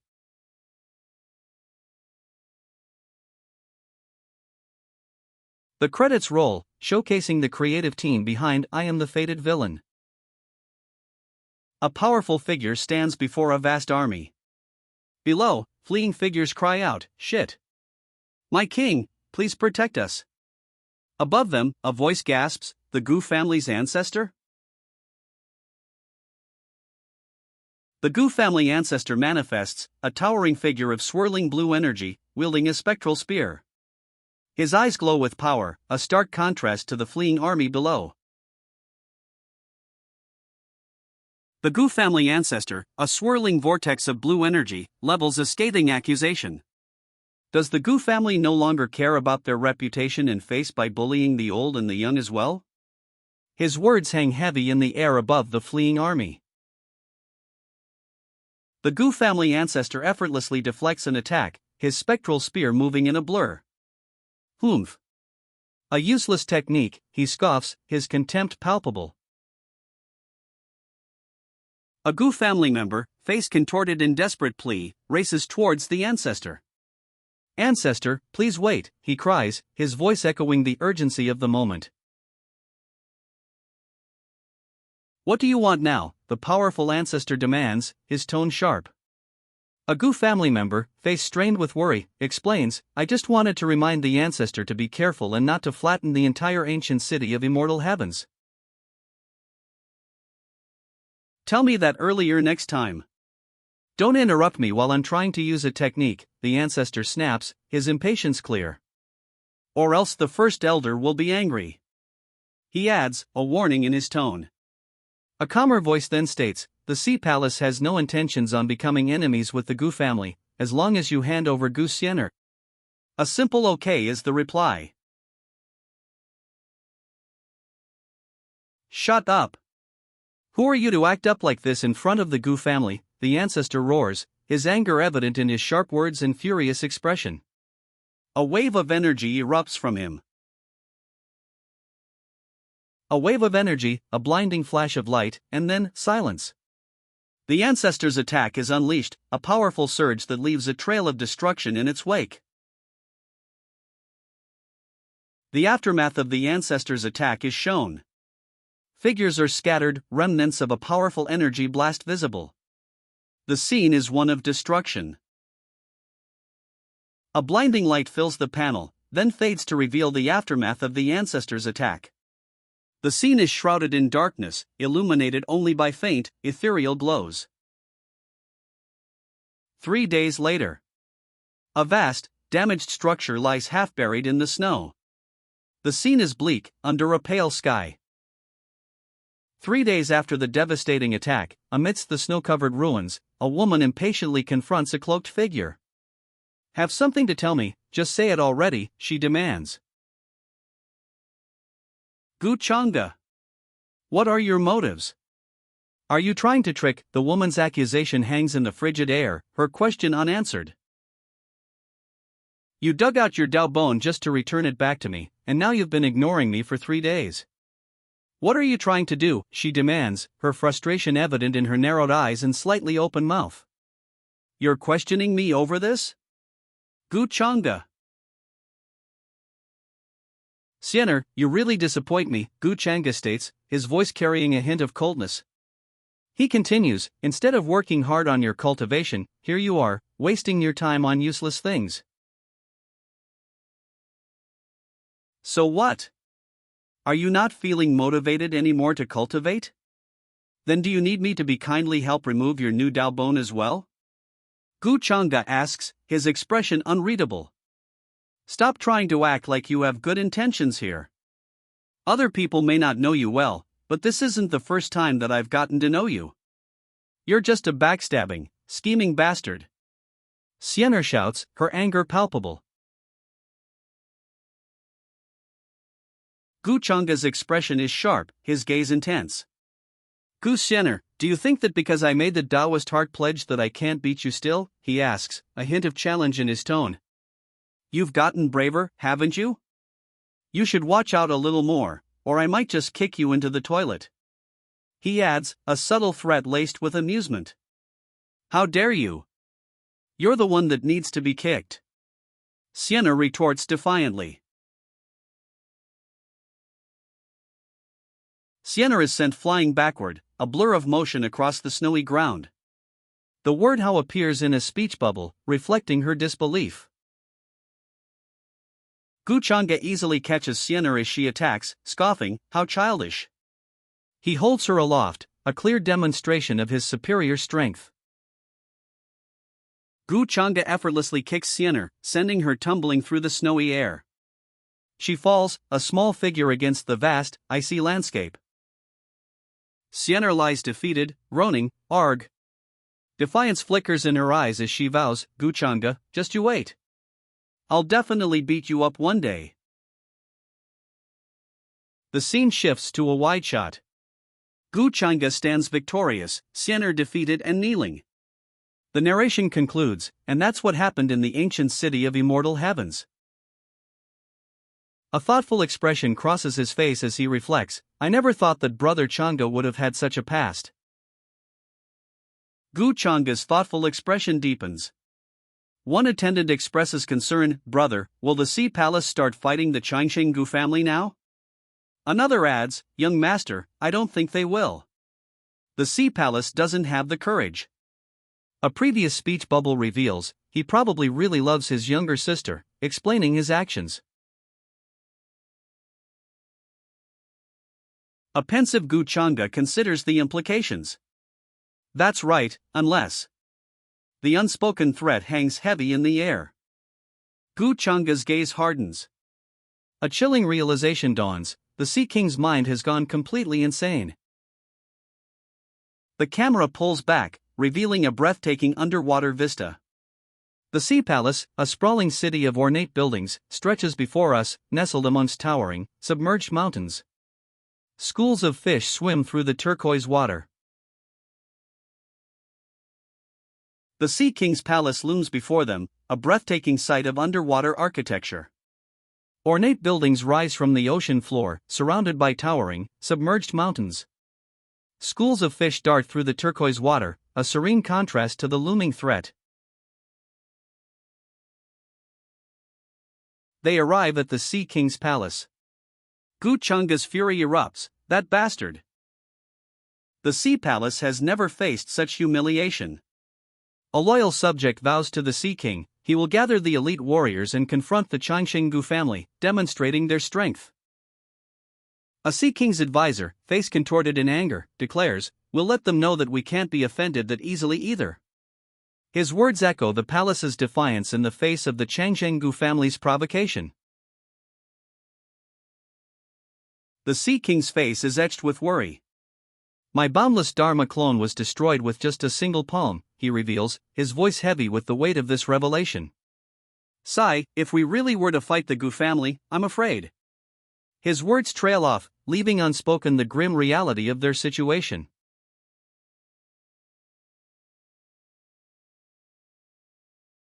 A confident advisor addresses the Sea King, arms outstretched. My king, the entire sea is at your disposal, and there are countless clans that would fight for the glory of serving their clan. His words offer a glimmer of hope amidst the grim assessment of their situation. A mere ancestor of the Gu family may not be able to rise against the entire strength of our clan. The advisor's words, a cautious assessment, hang in the air above a vast, underwater vista. The ocean stretches out, a powerful symbol of the Sea King's dominion. The Sea King's eyes widen, his gaze fixed on a figure ascending the steps. This aura is. He begins, his voice laced with a mix of apprehension and dawning recognition. The Sea King's eyes widen, his face contorted in a mixture of shock and dawning recognition. The ancestor of the Gu family, he exclaims, the words a testament to the unexpected arrival. The camera pulls back, revealing a majestic palace complex under a bright blue sky. The text Celestial Wushuang Dynasty appears, establishing the location and setting the stage for the unfolding events. Crown Princess, this is what happened in the ancient immortal city of heavens. Young Master Chang'e threatened to annihilate anyone who dared to exploit Gu Xianer, then publicly unearth a Dao bone from the sea palace. Alright, you may leave, the Crown Princess decrees. A servant bows low, replying, yes, ma'am, before departing. The Crown Princess observes Chang'e, her expression serious. Chang'e, what are you thinking? The current you is both like you and unlike you. She states, a hint of concern in her voice. I'm no longer able to see through you. She adds, her gaze unwavering. The Crown Princess's thoughts drift to the past. In my previous life, Xianer ended up dying tragically, she recalls. But the current you has completely changed from my memories of you. The Crown Princess ponders, her expression thoughtful. Whether it be how you handled Xianer's issue or my issue, if he had wished to harm me, why would he do all that in the first place, she questions, her gaze distant and troubled. Chang'e stands with his back to the viewer, his hands clasped behind him. A thoughtful silence hangs in the air, the Crown Princess's uncertainty lingering. I was too foolish, the Crown Princess declares, a newfound understanding dawning on her. Only now have I realized that he loves me as well. She continues, her resolve hardening, whatever, if I'm wrong, then that means it was my fate for this to happen. From now on, even if I am to fight against all of heaven, I will stand by your side. The Crown Princess declares, her voice filled with unwavering resolve. A flashback reveals details of her past life, a past where the Sea Palace threatened her and was ultimately sealed away by her ancestor for millennia. The narrative shifts, revealing a crucial piece of history. The Extremine Sky descended, drawing individuals from all factions to the Immortal Academy, all vying to cultivate the next true immortal. With the appearance of the Extremine Sky, humanity's ancestors also began to appear. Ancient legends are revealed. Whenever a world-ending calamity appears, humanity's ancestors are reborn to save the world. They live on, continuously cycling through reincarnation. The Crown Princess's expression is serious, her gaze distant. She explains that when humanity's ancestor is reborn and awakens, they will inherit immense power, revealing Gu Chang'e's demonic heritage. Because of this, she needs to delay the ancestor's awakening. A decree is issued from the Celestial Wushuang Dynasty. They will create a Wushuang Guard, open to anyone with strong talent, offering protection from the dynasty. The Crown Princess's words are met with immediate obedience. Yes, ma'am. The Crown Princess reveals the Wushuang Guard's origin. Chang'e requested their creation, using a powerful birth and fortune technique. They are, in essence, an ultimate weapon. The Crown Princess explains the Wushuang Guard's creation, a technique transforming soldiers into puppets, sharing health and lives with others who take damage. Creating them earlier will aid her plan. The Crown Princess's face is juxtaposed with a demonic visage, a stark visual representation of the Wushuang Guard's true nature, a terrifying blend of human and something far more sinister. The contrast highlights the unsettling power she wields. Snow falls softly on a grand palace courtyard. The scene is quiet, a stark contrast to the unsettling revelations just made. The crown princess sits regally, a serene expression on her face. Numerous small, winged, glowing blue orbs surround her, emanating a faint light. The crown princess's eyes, sharp and violet, hold a calculating glint. The first elder is still too kind, she thinks, a hint of disdain in her voice. He gave the Dragon Clan days to plan their future, but they're using that time to sway other factions to their side. That's all I have of the Dragon Clan's news, one man states. Alright, hey Ming, now it's your turn to tell us about that divine scripture of yours. Another, with horns, adds, that's right, brother. How could you forget to share with us after obtaining something so good? Our alligator clan will definitely remember this favor of yours. The scene shows a lavish meal, suggesting a celebratory or strategic meeting. Hey Ming, a man with a bird-like beak and a sly grin, holds a small cup. Oh, don't worry about it, he slurs, I'll definitely tell you all, hick. He adds, I don't think the omnipotent supreme monarch would mind, right? His final statement is a pointed comment on the others' reluctance to share their knowledge.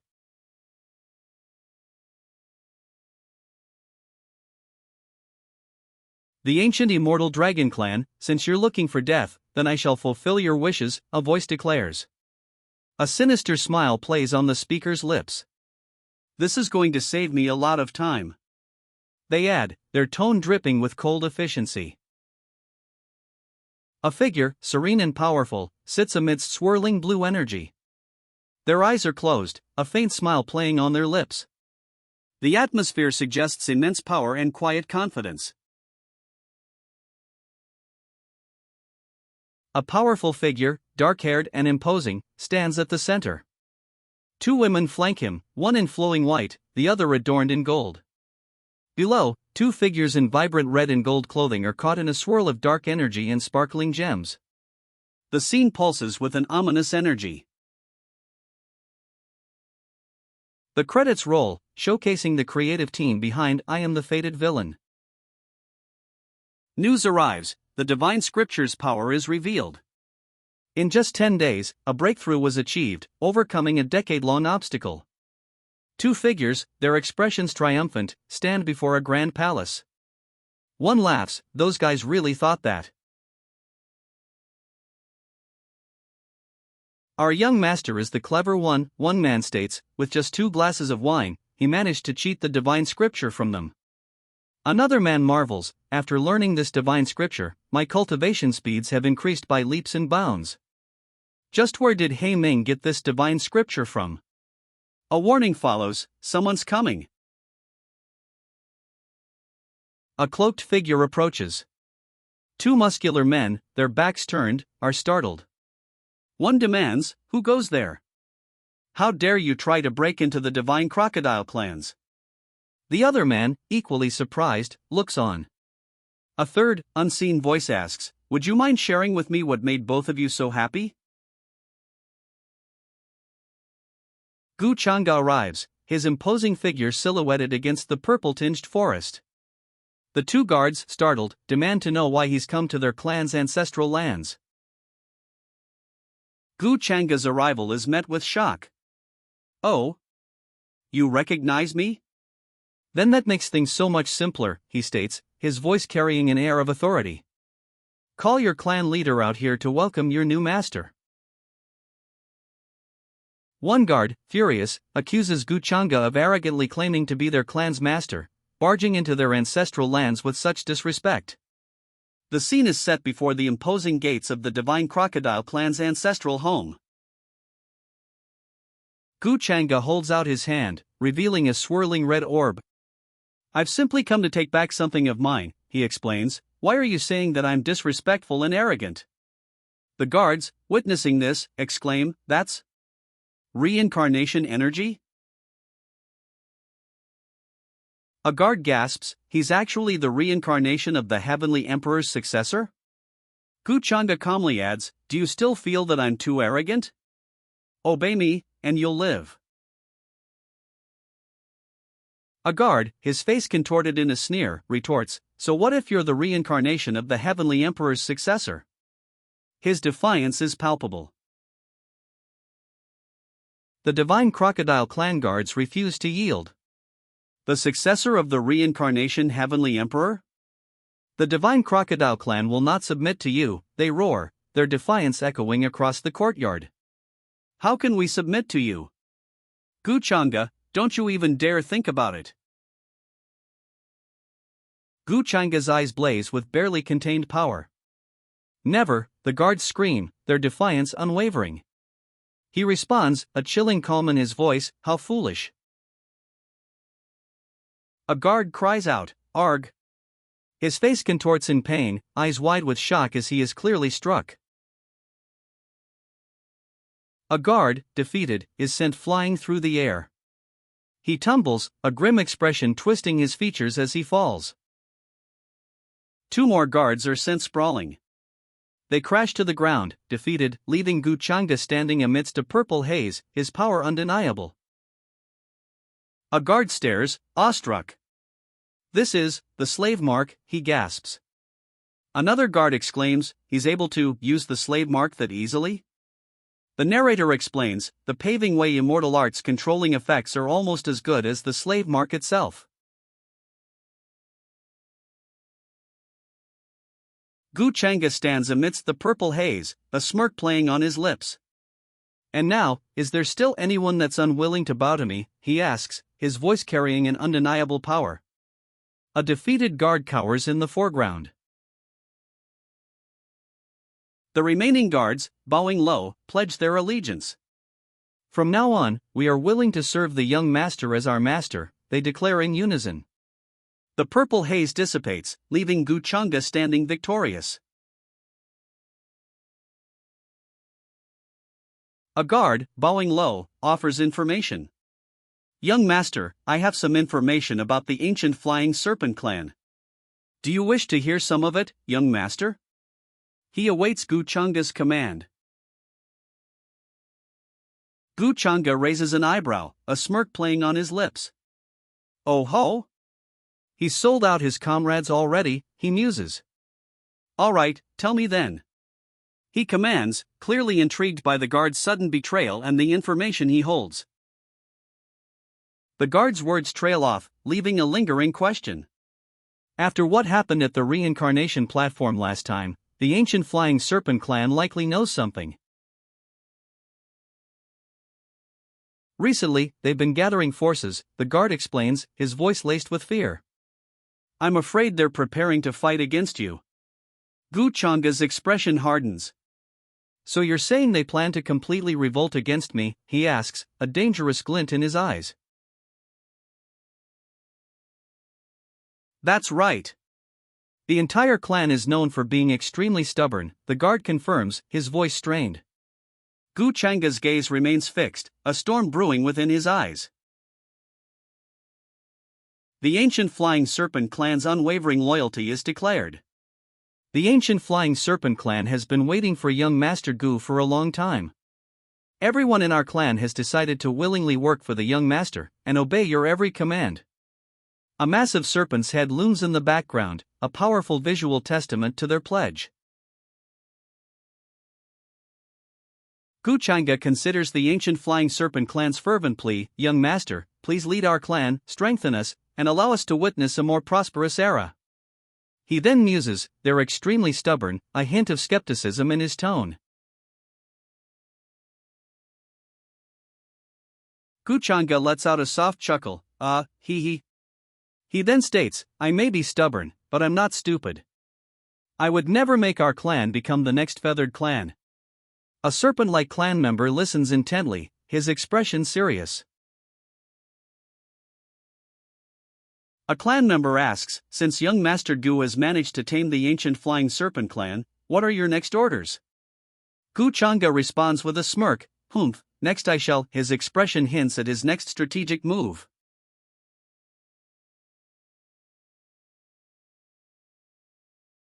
Build an army. Gu Changa declares, his gaze fixed on a fantastical, airborne vessel, crackling with energy. The image of this powerful ship underscores his ambitious plan.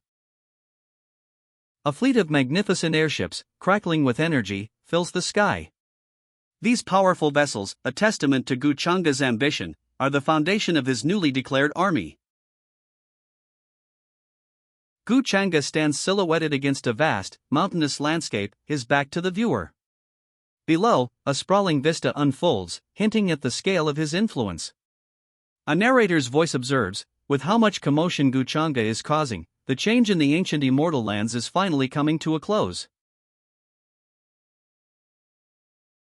Gu Changa adjusts his cloak, a subtle yet confident gesture.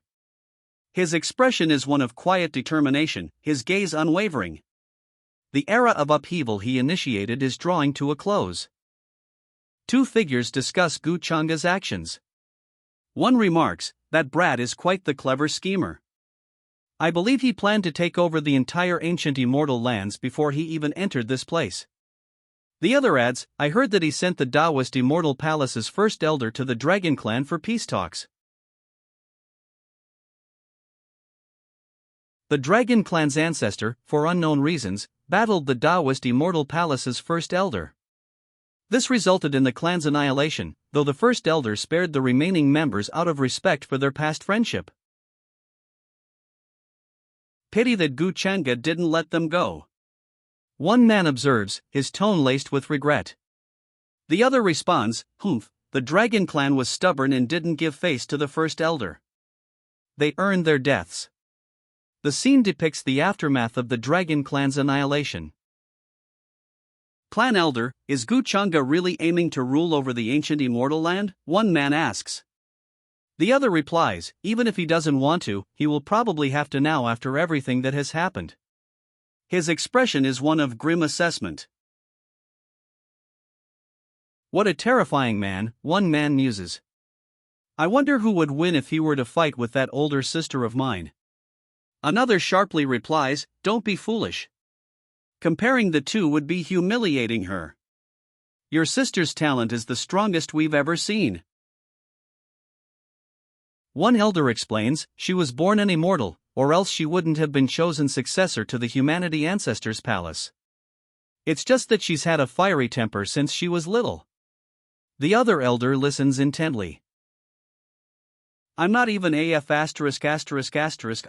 adult. And you want to betroth me to someone? What the F **** are you thinking? She screams, yanking an elder's beard. He cries out, arg, as he falls to the ground. You old bastards, you think that I won't beat you up like mobs in AF ****ing game, she screams.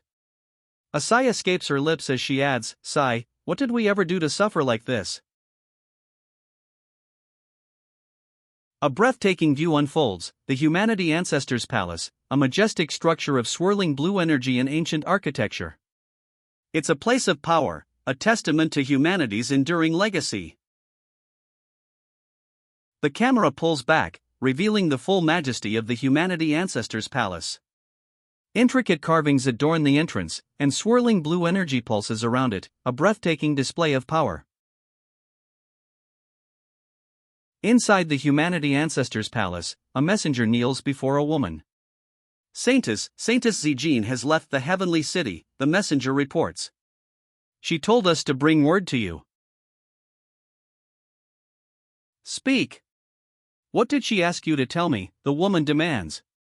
The messenger relays Zijin's message. She has no interest in finding humanity's ancestors' reincarnation, claiming the Ancestors' Palace has been deceiving her. The woman's eyes widen slightly, a hint of surprise in her expression. The messenger finishes relaying Zijin's message. She says she no longer wants to be a saintess, she simply wants to find a husband. Such ridiculous notions. Once someone joins the Humanity Ancestors Palace, they shall forever belong to this palace. The woman's voice rings out, sharp and dismissive, a stark contrast to Zijin's recent declaration of independence. According to the prophecy, humanity's ancestors' reincarnation will be born soon, a man mutters, his back to the viewer. Looks like I'll have to leave this place soon. The text above him reminds us, finding the reincarnation and supporting the ancestor to bring peace is every successor's duty and honor. A woman, her face partially veiled, speaks with chilling determination.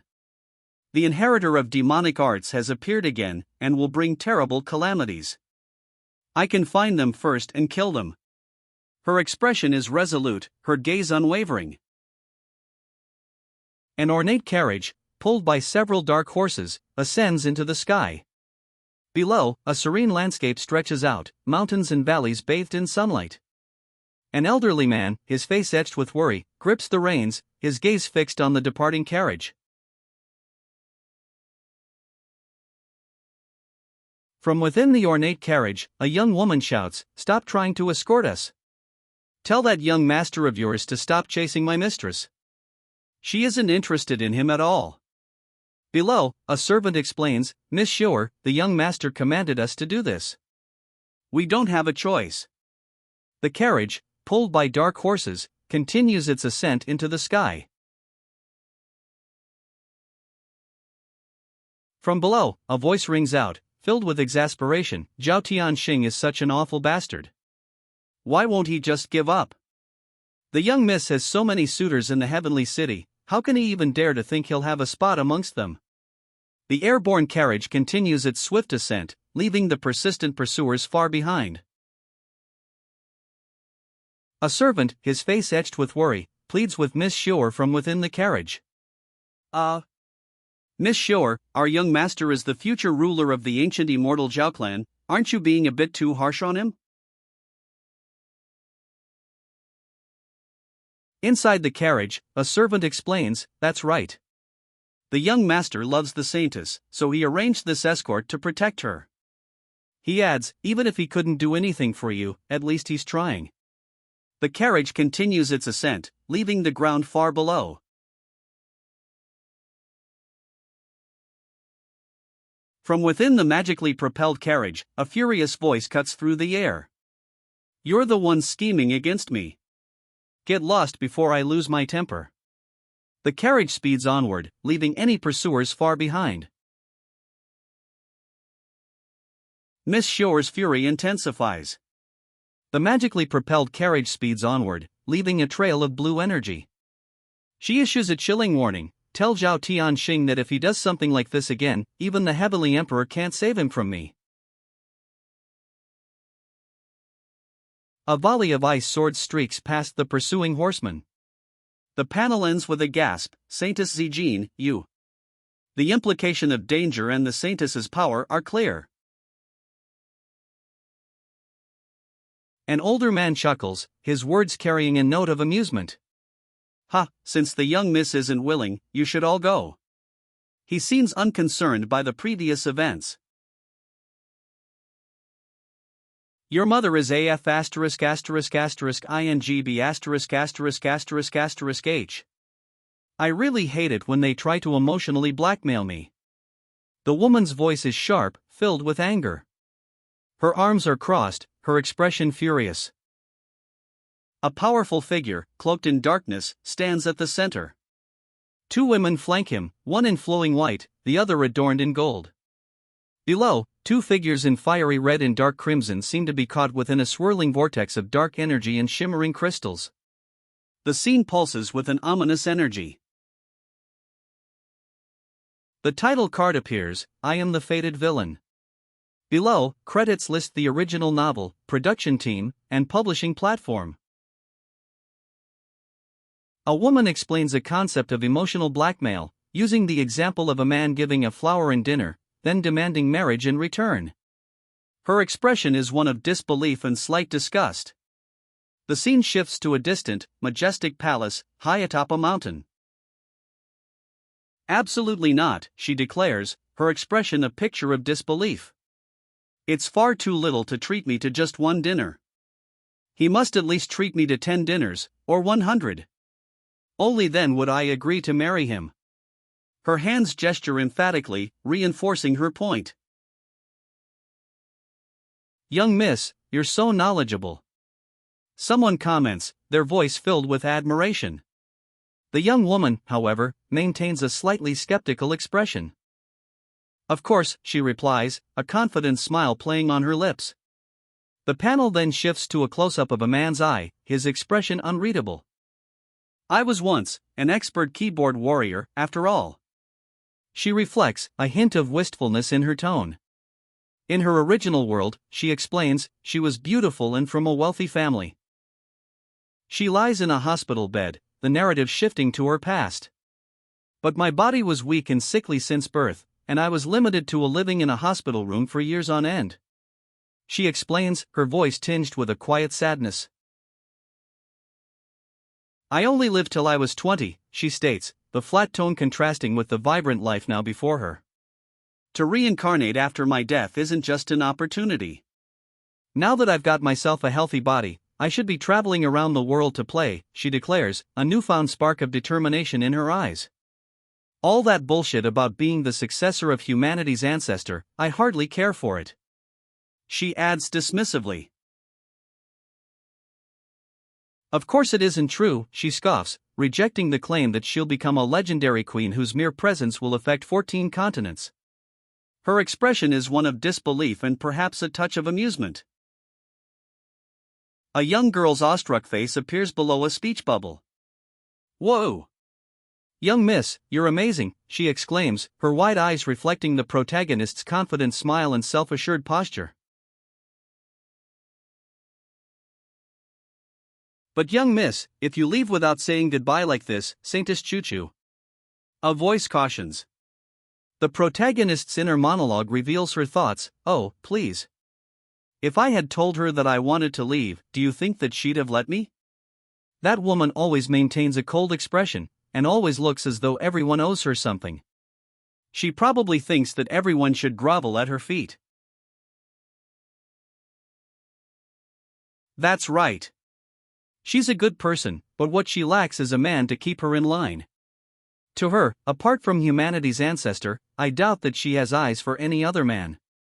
The speaker's words, though seemingly complimentary, reveal a subtly misogynistic undertone.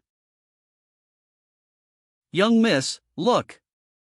That's the inner city, boundless heaven, a servant excitedly points out. I heard young Master Wuxuang is there. Should we go and take a look? The protagonist, however, responds with disinterest, huh? Wang Wuxuang? That cheap little brother of mine? I don't want to. She's heard there's a large gathering, including the Taoist Immortal Palace's successor, a top young genius. It's you that wants to go there, isn't it? The servant asks, her tone implying the protagonist's true desire. Another voice adds, I heard he has a true immortal physique and is one of the young geniuses. Young Master Gu Changa's reputation in the boundless heavens can't be compared to anyone else. The protagonist's hidden ambition is revealed. He's not just the young master of the Changshenggu family, he's also the Taoist Immortal Palace's successor, with immense backing from the primordial divine sect. The revelation is followed by another woman's question, true immortal physique? Did his father just announce to everyone that his son, Changa, has that physique? The women's expressions convey a mixture of surprise and intrigue. A sly smile plays on the protagonist's lips. She thinks, a genius with such an immense reputation is always an XP farm for others. He'll die very soon. She adds, dismissively, and the name Gu Changa sounds nothing like a main character's name should be. That means the guy you're talking about is actually just cannon fodder for the main character, so what's there to be excited over? One woman declares, dismissing the hype surrounding Gu Changa. The other woman, seemingly agreeing, thinks, XP farm? Cannon fodder? Her thoughts reveal a cynical perspective on the celebrated young master. A counter-argument arises. Young miss, don't say that about young Master Changa. He had his foundation injured fighting the inheritor of demonic arts and nearly died in the ancient immortal lands. The speaker emphasizes Changa's past struggles and virtuous nature. A luxurious carriage, pulled by 4 black horses, ascends through the clouds. From within, a voice declares, "That's enough. I'll just go to the city." The speaker adds, with a hint of annoyance, "With how you're talking, people might think you're his servant girl instead of mine." The carriage continues its ascent, leaving the arguing women behind. The city, a distant glimmer amidst the clouds, is their destination. Two colossal airships clash amidst a fiery sky, their battle a spectacle of crackling energy and swirling smoke. Below, smaller vessels engage in a chaotic melee. A vast aerial battle rages. Dragons clash with winged warriors, their conflict a whirlwind of fire and fury amidst floating islands. Child of the Gu family, how dare you try to make the Dragon Clan subservient to you? The Dragon Clan leader roars, his fury palpable. The Dragon Clan has never bowed to anyone, not even true immortals. How dare you try and rule over the ancient immortal lands? The Dragon Clan leader scoffs, "You're quite wrong. I'm a mere junior. How could I claim to rule the ancient immortal lands?" He continues, explaining that from the moment the Dragon Clan unleashed the true Dragon Plague and ordered the attack, he knew justice would be sought.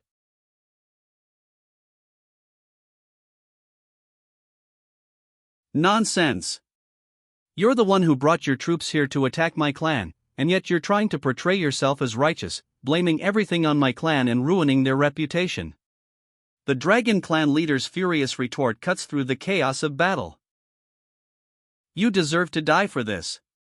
The Dragon Clan leader's rage is uncontainable, his face contorted in fury. His eyes burn with intense hatred. Ha, clan leader, why are you getting angry over your own embarrassment? Those things have already happened, a voice sneers, cutting through the Dragon Clan leader's furious outburst.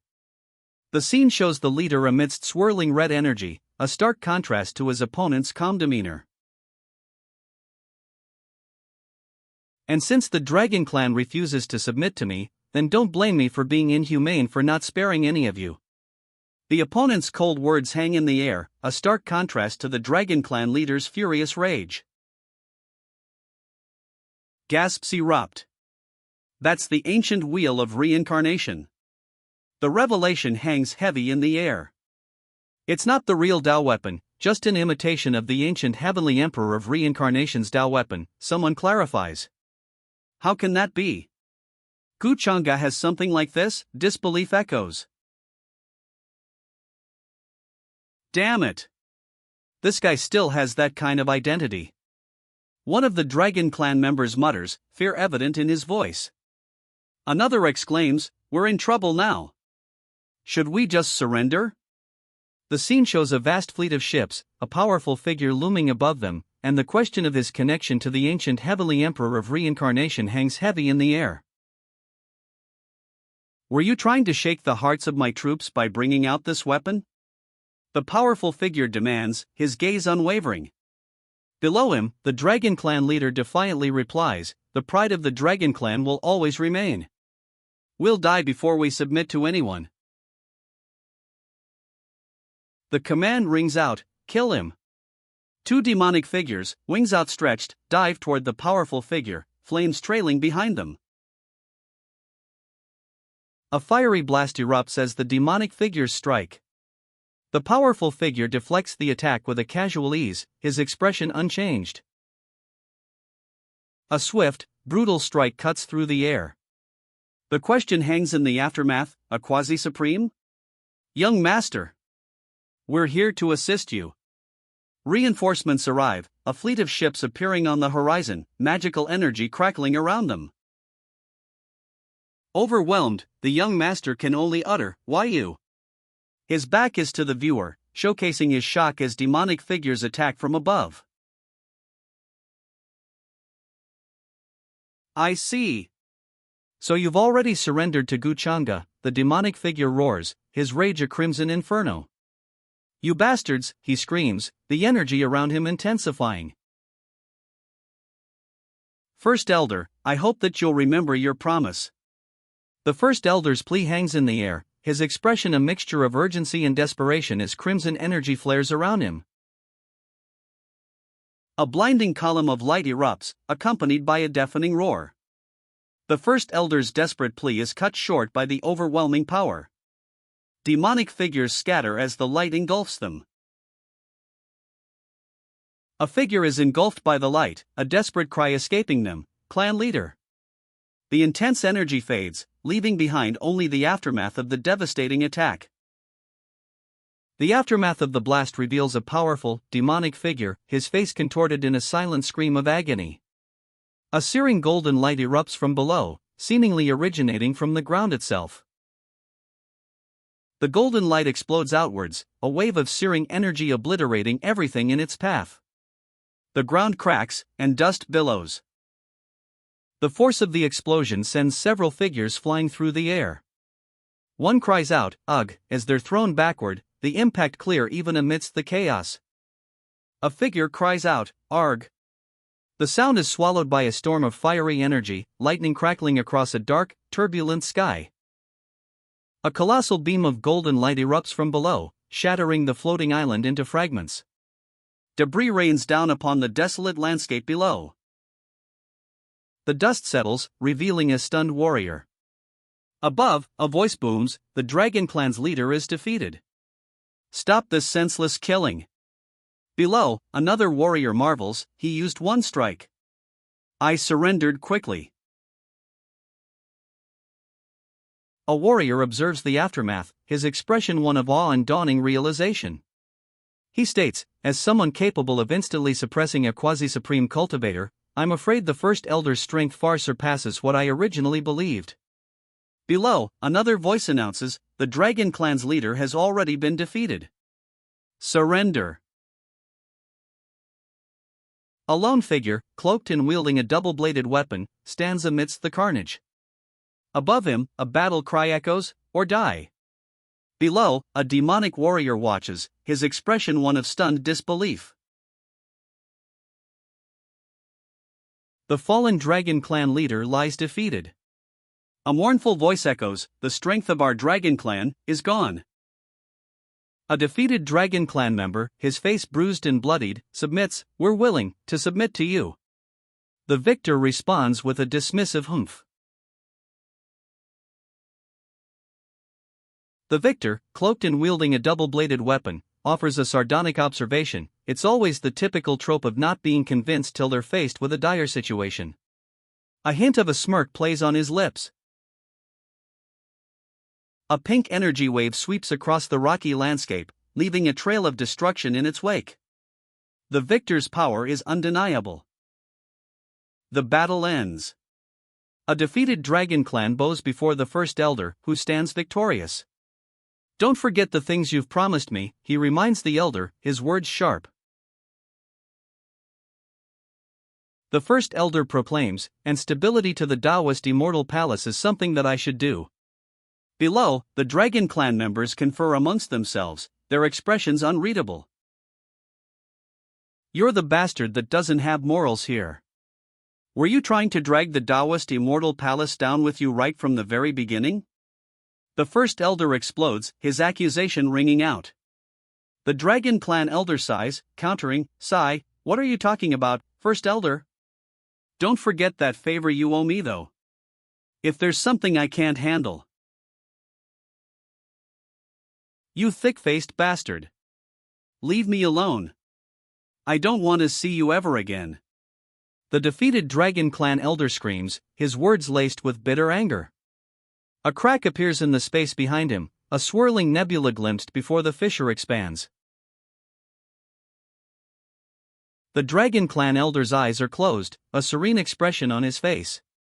"Why are you blaming me?" he asks, his voice calm despite the accusations hurled at him. A system notification appears, revealing a significant discovery. The system has detected a new Heaven's Fortune's daughter. The Heaven Fortune's daughter's hidden identity is the Reincarnator. The Dragon Clan elder, his expression unchanged, simply utters, "Reincarnator?" The elder's eyes narrow, a thoughtful expression replacing his previous calm. Could it be? He wonders, the question hanging in the air. A chilling smile spreads across the elder's face, a stark contrast to his previous contemplation. His eyes, though still unseen, gleam with a newfound understanding. Three figures stand revealed: a powerful man, his dark hair flowing, a regal woman in gold, and a serene woman in white. Below them, two figures in red and gold clash, caught in a whirlwind of energy. The words "I am the fated" loom large. Young master, we've finished your orders. All those who had revolted in the Dragon Clan have been slain. The report confirms the brutal efficiency of the mission. Good, you've done well, the young master says, his voice calm despite the brutal efficiency reported. He then adds, thoughtfully, the three great clans being subservient to me would cause a lot of orthodox factions to be wary. I should let them stay away from the spotlight for a while. The young master muses, but this reincarnator, did they reincarnate here before me or after me? I need to take care of this variable as quickly as possible. He then adds, if I hadn't seen it for myself, I wouldn't have believed that this was something a young man could do.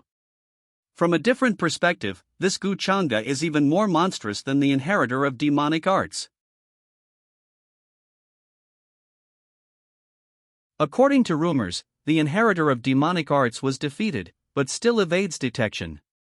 Even if he killed some geniuses, he likely did it sneakily and was severely injured by Guchanga. The young master's thoughts reveal his assessment of the situation, highlighting the elusive nature of his enemy and the extent of Guchanga's power. There's no one amongst the current geniuses that can possibly stand against him, an advisor states, his voice laced with a grim certainty. Young master, I'm afraid that you'll have to learn from Guchanga from now on. The young master acknowledges the advisor's assessment, stating, my charisma and tactics aren't on the same level as Guchanga's, but his devious methods will lose to pure strength. Don't forget, the Wang family still has my older sister. Your sister? Is that all you can say? Bring me up whenever you meet an expert? You'll end up becoming just a side character and cannon fodder like this. The advisor scolds, his face a mask of disbelief and exasperation at the young master's reliance on his sister's strength. The young master's sister sweeps in, scooping him up and carrying him away. Have you done anything minutely useful? Aren't you ashamed of yourself for dressing like you have some middle school syndrome like this? She scolds, her words sharp and dismissive. Hup, she adds, emphasizing her swift action. The advisor lies on the ground, his face a picture of disbelief and pain. Why are you still so rough after so many years? He cries out, his voice filled with exasperation. Didn't the Humanity Ancestors Palace teach you etiquette classes? That women don't behave like this, the advisor exclaims, his voice sharp with indignation. The powerful sister, however, remains unmoved, a calm greetings, young miss, directed at her. Wu Shuang is reminded that even the strongest can be surpassed. Sister, you mean that? Wu Shuang asks, uncertainty in his voice. The sister responds, I was observing him. He had stronger skills he didn't use. Even I couldn't tell how strong he is. What a pity though, a voice muses, I heard Guchanga is engaged, or else he'd be a good match for the young miss. It's a shame, the voice concludes, a subtle hint of regret in its tone. Miss, such an amazing woman like me, the woman boasts, a self-satisfied smirk playing on her lips. However, she adds, but his fiancé is truly lucky. A man beside her scowls, clearly unimpressed. Young miss, it's rare for you to show such interest in someone, an older man observes, hands clasped in supplication. Why don't you try and befriend him? He suggests, his gaze directed towards the young woman, who holds a self-assured smirk. All right then, I'll do as the elder suggested, she declares. A nearby observer, eyes wide with surprise, mutters, huh? What's happening? Didn't she hate pandering to others? You weren't interested in him before you came here. Someone observes, their words cutting through the air. The young woman, her face contorted in annoyance, sharply commands, "Stop talking." A grand, imposing structure dominates the panel. Ornate dragon heads flank a ramp leading to a large gateway. Bring it here," a voice commands, as several figures carry heavy chests up the ramp toward the entrance. Numerous chests, overflowing with treasure, are carried towards a grand palace. A voice cautions, "These are all expensive treasures, you need to be careful with them." Simultaneously, a notification appears: the fortune's chosen daughter has shown interest in the master, increasing his fortune points by 1,000 and his fate points by 5,000. A smirk plays on his lips as he muses, "Huh? That works too, I guess?" He adds, with a self-satisfied air, "It seems that my old friend has taken notice and has an interest in me. What can I say, I'm just too charming." He reflects, "I guess she was one of the battle spectators. If I'm not wrong, next she'll..." A messenger then interrupts, "Young master, the Changsheng Wang family informs us Wang Wushwang is here to see you and awaits." The young master observes a messenger from the Changsheng Wang family arriving at the entrance of Dragon Island. He comments, "Oh? They really move fast, that Changsheng Wang family." The young master instructs, "I will meet them at the top of the palace." A messenger replies, "Yes, young master." The imposing palace, nestled amongst dramatic peaks, is shown. A sly smile spreads across his face. "She's given me so many fate points just by being interested in me," he muses. "Her fortune value must be amazing, then wouldn't she be an amazing cash cow for me to keep on reaping?" A messenger directs the arriving delegation, "Everyone, please follow me. Young Master Changa has prepared tea for your arrival already." Meanwhile, a concerned voice questions the young master's attire. "Young master, why are you going to meet him while looking like this?" "Hee, I'm just afraid that he'd want me after seeing how pretty I am," the young master chuckles, a self-satisfied smirk playing on his lips. Sure responds, "Sure, you don't understand. It's a problem when you're also born too pretty." Changa's expression hardens. "I don't want to reveal my identity as the saintess of the humanity's ancestors' palace so quickly," he declares, a hint of calculation in his eyes. "There are too many geniuses in this world who think too highly of themselves and turn out to be useless and uninteresting." He adds, a subtle warning in his tone, "Don't disappoint me." A messenger announces, "Everyone, the young master is awaiting for all of you up above." The delegation, led by a figure in flowing blue robes, ascends a grand staircase towards a waiting young master. A final figure, dressed in dark brown, offers a polite, "Thank you for bringing us here." A guard, clad in ornate golden armor, stands silently, his expression unreadable. Nearby, a young woman observes, a thought bubble above her head revealing her assessment. "Even the guards temporarily stationed here are from the sovereign realm. The Gu family's power is truly extensive."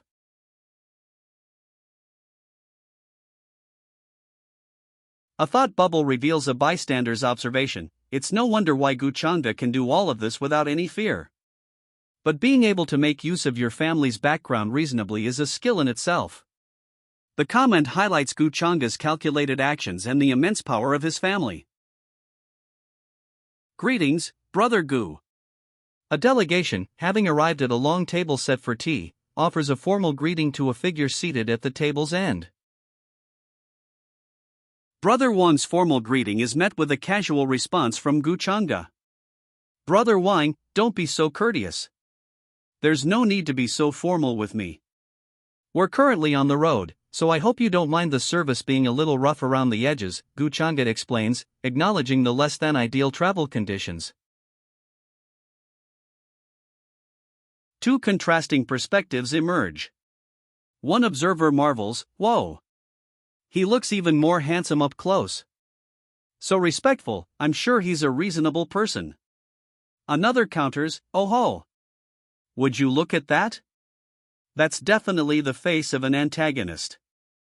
One look shows he isn't a good person. These contrasting opinions highlight the ambiguity surrounding Gu Changa's character. Gu Changa gestures towards the seats. Please take a seat, he says, then poses a question to Brother Wang and his delegation. So why has Brother Wang suddenly paid us a visit? A thoughtful pause follows, then Gu Changa adds, what else could it be? Brother Wang's praise continues. I saw how you suppressed the ancient immortal dragon clan, and I couldn't help but admire your tactics.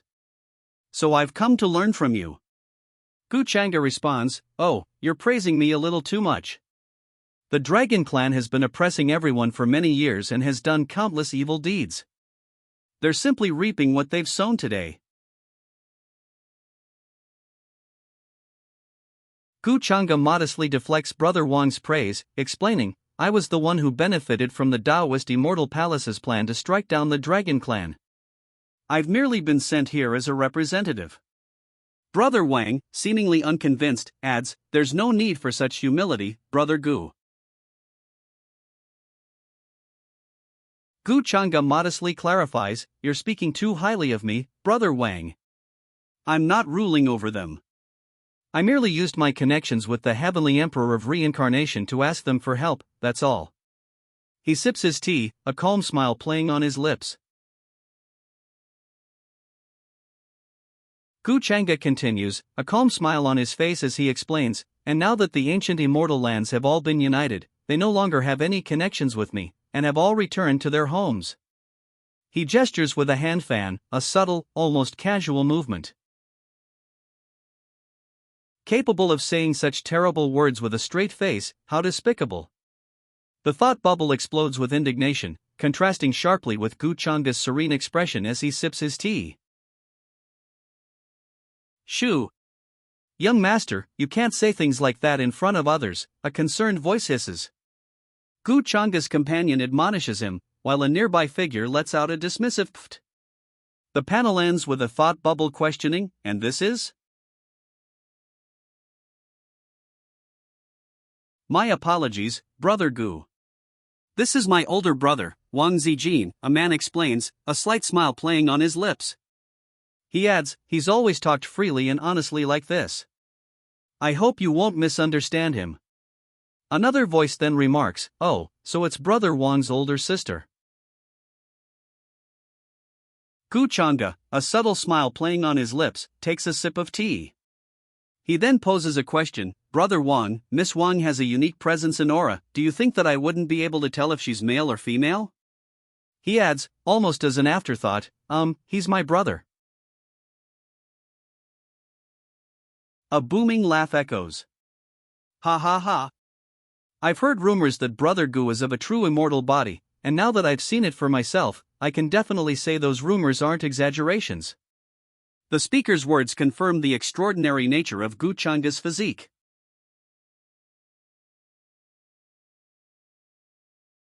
Gu Changa demurs, I am undeserving of such great reputation, you've praised me a little too much, Miss Zijin. He then proposes, since this is a hard opportunity to come by, and it's with regards to the future of the divine realm, I wish to discuss things a little more in depth with you.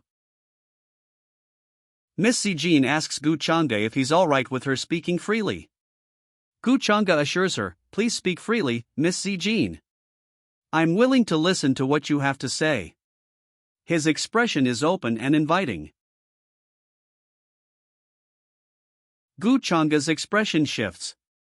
A subtle smirk plays on his lips as he thinks, it seems that I'll have to perform well this time. He adds silently, she probably doesn't know all of my details, and as a reincarnator, she probably thinks that all of the geniuses here are simply just stupid morons. I can't let this interest you have in me go to waste. Gu Changa's inner monologue continues, a subtle smirk playing on his lips. Once our relationship has gotten closer, he thinks, you'll finally understand how detrimental it is to be so interested in a villain. A third person, seemingly an elder, observes Gu Changa and Miss Zijin's conversation, expressing surprise.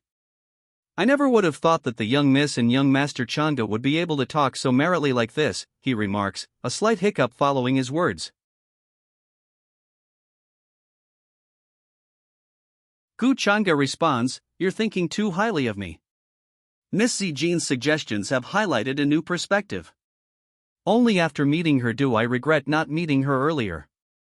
He chuckles, adding, "It's the same for me as well, brother Gu." Gu Changa lets out a sigh, a hint of regret in his expression. It's a pity that I didn't get to meet Miss Zijin earlier, he says, a wistful tone coloring his words. Miss Zijin, a playful glint in her eyes, casually drops some tea leaves onto the ground. "Oh?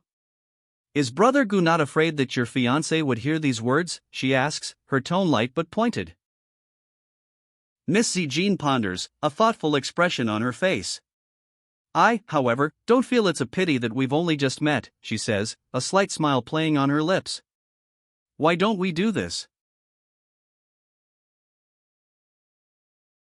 Miss Zijin smiles, a mischievous glint in her eyes. She proposes a challenge, her words carrying a playful yet confident tone. "Why don't we do this?" she begins, leaving the audience in suspense. A powerful figure, cloaked in dark robes and adorned with a striking headdress, stands at the center.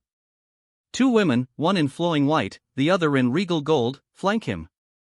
Below, two figures in vibrant red battle attire are surrounded by swirling, iridescent energy. The scene is dramatic, filled with an aura of power and impending conflict. "Brother Gu," a voice states, "we are both intelligent people. Considering that a marriage between the two of us is definitely an alliance that would be. The implication hangs heavy in the air, a strategic proposal amidst the ongoing conflict." "Wouldn't everything in the world be easy for us to take then?" she asks, a subtle yet knowing smile playing on her lips. The implication of a powerful alliance, formed through marriage, hangs in the air. Brother Gu considers the proposal, a subtle yet knowing smirk playing on his lips. He remains silent, his expression conveying thoughtful consideration of the strategic alliance.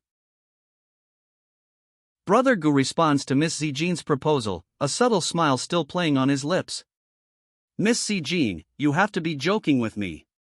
My betrothal was set when I was young by my parents, and even if I wished to agree to your terms, I'm afraid that the faction supporting you would not agree to this either."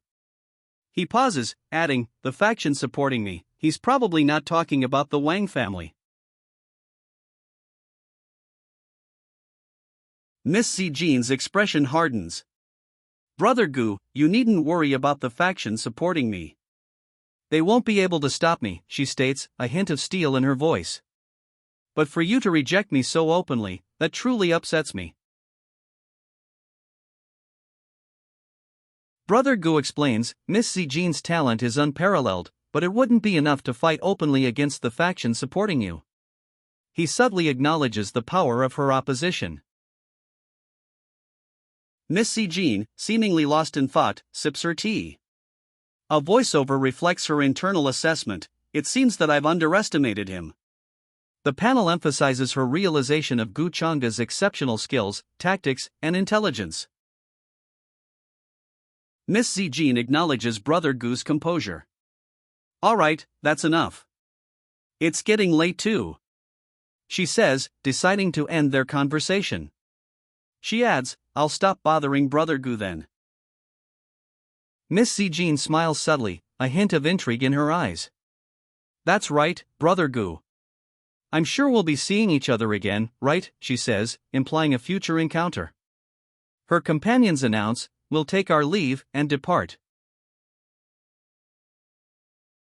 A game-like notification appears. Wang Zijin's opinion of Gu Changa has changed, awarding him 2,000 fortune points and 500 fate points. Gu Changa smiles serenely, his hands clasped before him. "Of course, we'll definitely meet again." Gu Changa confidently assures Miss Zijin, as the night sky twinkles above. Gu Changa stands atop a wall, silhouetted against the night sky. The words "a marriage alliance" appear, hinting at the next stage of his plans. Gu Changa calmly sips tea, a thoughtful expression on his face. In a smaller inset panel, we see Miss Zijin, her eyes wide with a mixture of awe and perhaps a touch of apprehension. A final, distant panel shows a regal couple, hinting at the marriage alliance he's orchestrating. Guards, send someone to keep track of Princess Minkon's movements, and report them to me, Gu Chengda commands. A guard responds, yes, master. Gu Chengda's inner voice adds, as a reincarnator, there are some things about the future that you Minkong would know about. Gu Chengda observes the night from atop a wall. His inner monologue reveals his strategy. By tracking Princess Minkon's movements, he hopes to predict future events. He notes that she's a transmigrator, unwilling to assist in finding humanity's ancestor, a fact beneficial to his own plans. The possibility of the ancestor's imminent arrival is also considered. Gu Chengda's gaze is distant, his thoughts revealed in a voiceover. Humanity's ancestor and the inheritor of demonic arts are mortal enemies. The ancestor has ways to identify the inheritor. I must kill them before they grow strong. A wide shot reveals a grand palace complex, its towering structures and ornate architecture bathed in sunlight. The scene establishes the scale and opulence of the setting. News arrives, the Crown Princess has confirmed the Heavenly Skies realm's coordinates. Meanwhile, the Wushuan Guard is finalizing its second team. Well done, you may leave, the Crown Princess says dismissively. Her gaze remains fixed on the horizon, her thoughts elsewhere. She reveals her plan. According to my past life's memories, humanity's ancestor escaped the Heavenly Skies realm. To protect Gu Chengda, I must kill them before they return. The Crown Princess reveals her plan to return to her ancestral lands and obtain the Emperor's Qi. This will allow her to quickly refine the remaining divine spirits, creating a solid defense against humanity's ancestors' return. She notes that the distance between the Heavenly Skies realm and the inner city buys them valuable time. The Crown Princess's expression hardens. Her voice, though unspoken, carries a chilling threat. Gu Chengda, if you betray me in this life once more, then I'll. The sentence remains unfinished, leaving the consequences hanging ominously in the air.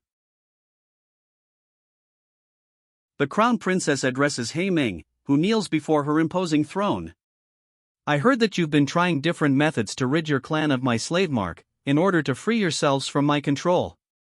Her voice is calm, yet the threat is palpable. He Ming, trembling, pleads, I was wrong, master. Please don't kill me. Give me another chance. I'll definitely serve you faithfully. The Crown Princess's response is chillingly simple, you wish to be a hero? He Ming, upside down and trembling, awaits his fate. The Crown Princess's words are chillingly calm, don't worry. I would never kill you. You are the omnipotent Emperor's chosen one, after all.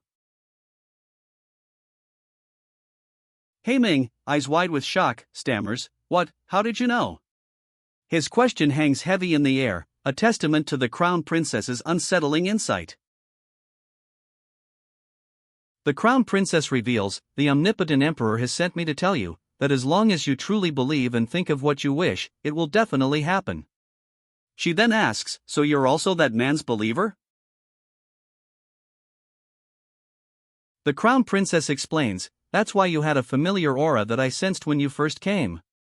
She continues, revealing that the omnipotent Emperor has given He Ming a task, to be completed within 3 months. The Crown Princess outlines He Ming's task, find 30 young cultivators with exceptional talent and unwavering faith. Only then, by reciting the omnipotent Emperor's name, will he witness the Emperor's true form. He Ming accepts the task, his expression resolute. I understand, master. Please leave it to me, I shall complete this task faithfully, he declares. He Ming kneels, his vow echoing his unwavering loyalty, even if I were to die, I, He Ming, will never let the omnipotent Emperor down. The Crown Princess responds, I'm giving you a huge opportunity by making use of you so heavily, don't disappoint me. She adds, with a chuckle, utilizing faith and idolization is way better than threatening them. The Crown Princess's gaze softens, a subtle smile playing on her lips. Even if it's a facade, that's the strength of an idol in someone's life. She muses. She adds, remember, the omnipotent emperor favors you heavily, you should take good note of that. The Crown Princess reveals her larger plan, the coming of the eternal darkness, the humanity's ancestor appearing. If everything goes well, I can begin the second step of my next plans. He Ming, unwavering in his loyalty, vows, I've remembered it dearly in my heart. He Ming will never let him down. He adds, thank you, Master, for making me realize this. Please take care, Master. The Crown Princess reveals her true intentions. The eternal darkness is a calamity unavoidable for most of humanity, but to me, it's an immense opportunity. I cannot let the ancestor ruin this for me. Master, the Sea King has been heavily injured, and has declared that they would seal themselves away in their palace for 10,000 years, He Ming reports, his words carrying the weight of momentous news. The vast, ornate palace hall emphasizes the scale of this event. Yes, Master, He Ming replies, bowing slightly. The Crown Princess grants permission, I see. You may go. A note lies discarded on the floor. It explains that the upcoming birthday feast provides an opportunity to contact the Peach Blossom Village supporting Sienna. The Crown Princess holds a note, a subtle yet chilling smile playing on her lips. The tragedy that I prepared for Sienna, for such a long time, has finally begun. She murmurs, the weight of her words hanging heavy in the air. A letter arrives, a summons home. De Qing reads it, a thoughtful expression on her face. First uncle wrote a letter to me, asking me to return home, she exclaims, her inner monologue adding, the day that Gu Chang'e admitted that I was part of the Gu family, I should have realized that this day would come, right, De Qing? De Qing sits, a small blue creature beside her, a letter discarded nearby. Humph. They're not even sincere in inviting me back. They're still looking down on me, she scoffs, a hint of bitterness in her voice.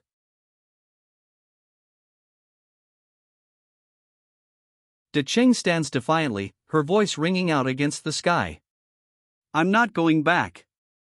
I'm definitely not going back, she declares, her rejection firm and unwavering. De Qing's defiance solidifies. Whoever wants to go back can go back themselves, she declares, I'm not going back either way. Her resolve is unwavering. Oh? You're not going back? A voice, surprised by De Qing's continued refusal, questions her decision. De Qing, eyes wide with a mix of fear and defiance, accuses Gu Chang'e. Gu Chang'e? Are you trying to scare me to death by appearing out of the blue like this? De Qing vehemently rejects the idea of returning. That year they chased me out of the Gu family, and now they're simply using a letter to ask me to come back? There's no way I'd do that, she declares, her defiance unwavering. Humph. I'm not going back. I'm never going back. De Qing's eyes widen further, a question mark floating above her head as she stares, clearly bewildered. Her expression is one of utter disbelief. Gu Chang'e unleashes golden chains, ensnaring De Qing as she desperately tries to escape. Gu Xian'er, you have so much difficulty just running away due to your weak strength, and you're still trying to test my patience? You really disappoint me, he states, his voice laced with disdain. De Qing, furious, retorts, Gu Chang'e, you're despicable. This isn't fair. Why don't you suppress your cultivation and fight with me?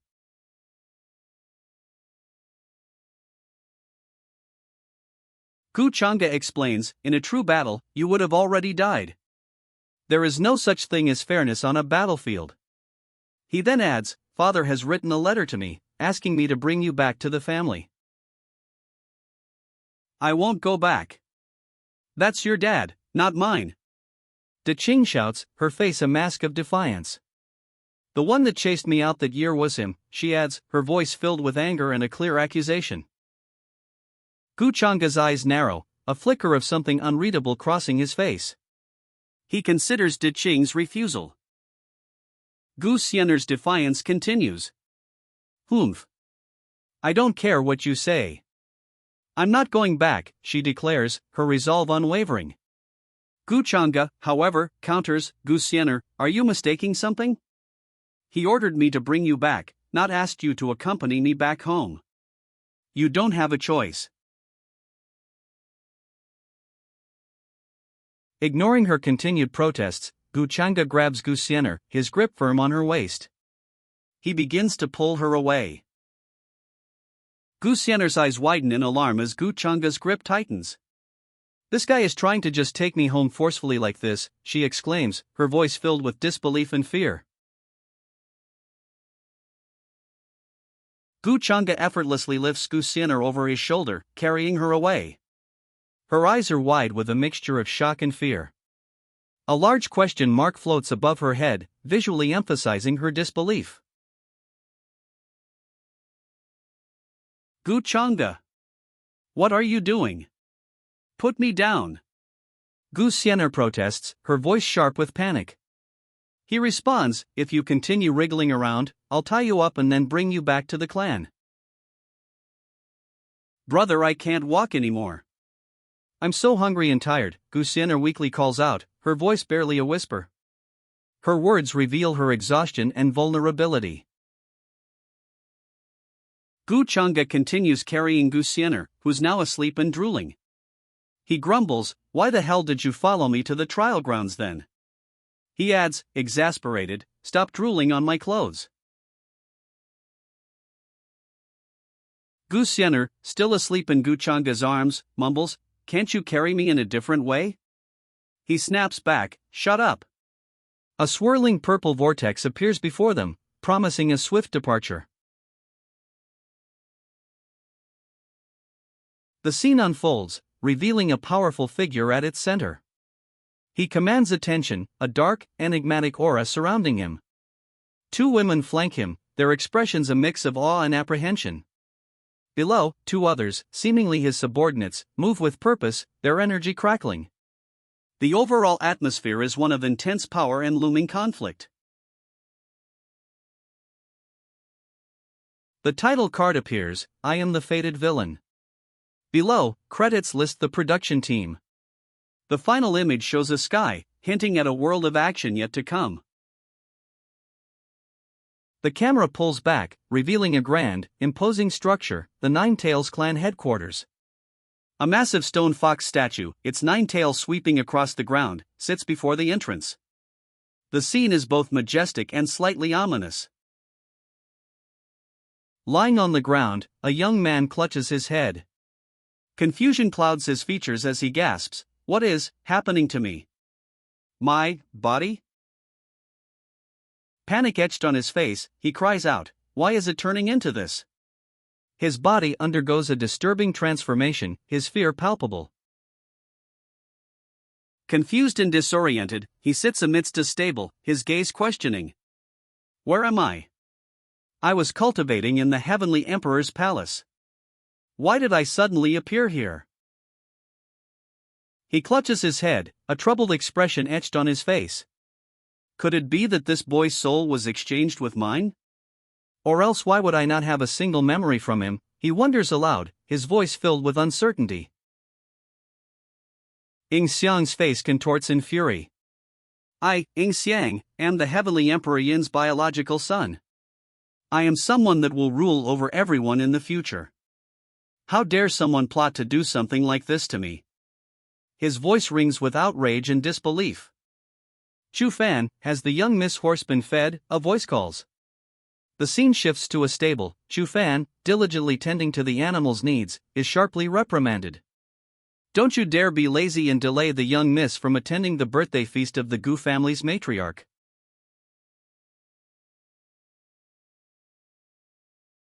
Ying Xiang's face is a mask of furious determination. His eyes burn with resentment as he grits his teeth, a chilling threat escaping his lips. Chu Fan, just you wait. A vast, opulent palace looms in the distance, partially obscured by swirling darkness. Ing Xiang stands alone in a grand hall, his back to the viewer, a chilling laugh escaping his lips. Ha! A triumphant laugh echoes. Ing Xiang, his face alight with a chilling grin, reveals a shocking truth. I actually became the heavenly Emperor Yin's only son. The most important person in this primordial royal clan. A question hangs in the air, a whisper of doubt amidst his triumph. Could I be the heavens chosen? Then, a name, barely a breath, Lady Yimei. Ing Xiang's eyes narrow, a flicker of something cold and calculating in their depths. No, no. I'm now the heavenly prince.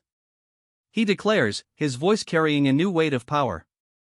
He reveals his past, orphaned and left as a beggar. He prepared himself for a brutal world. Ing Xiang, now revealed as the heavenly prince, kneels before Lady Yimei.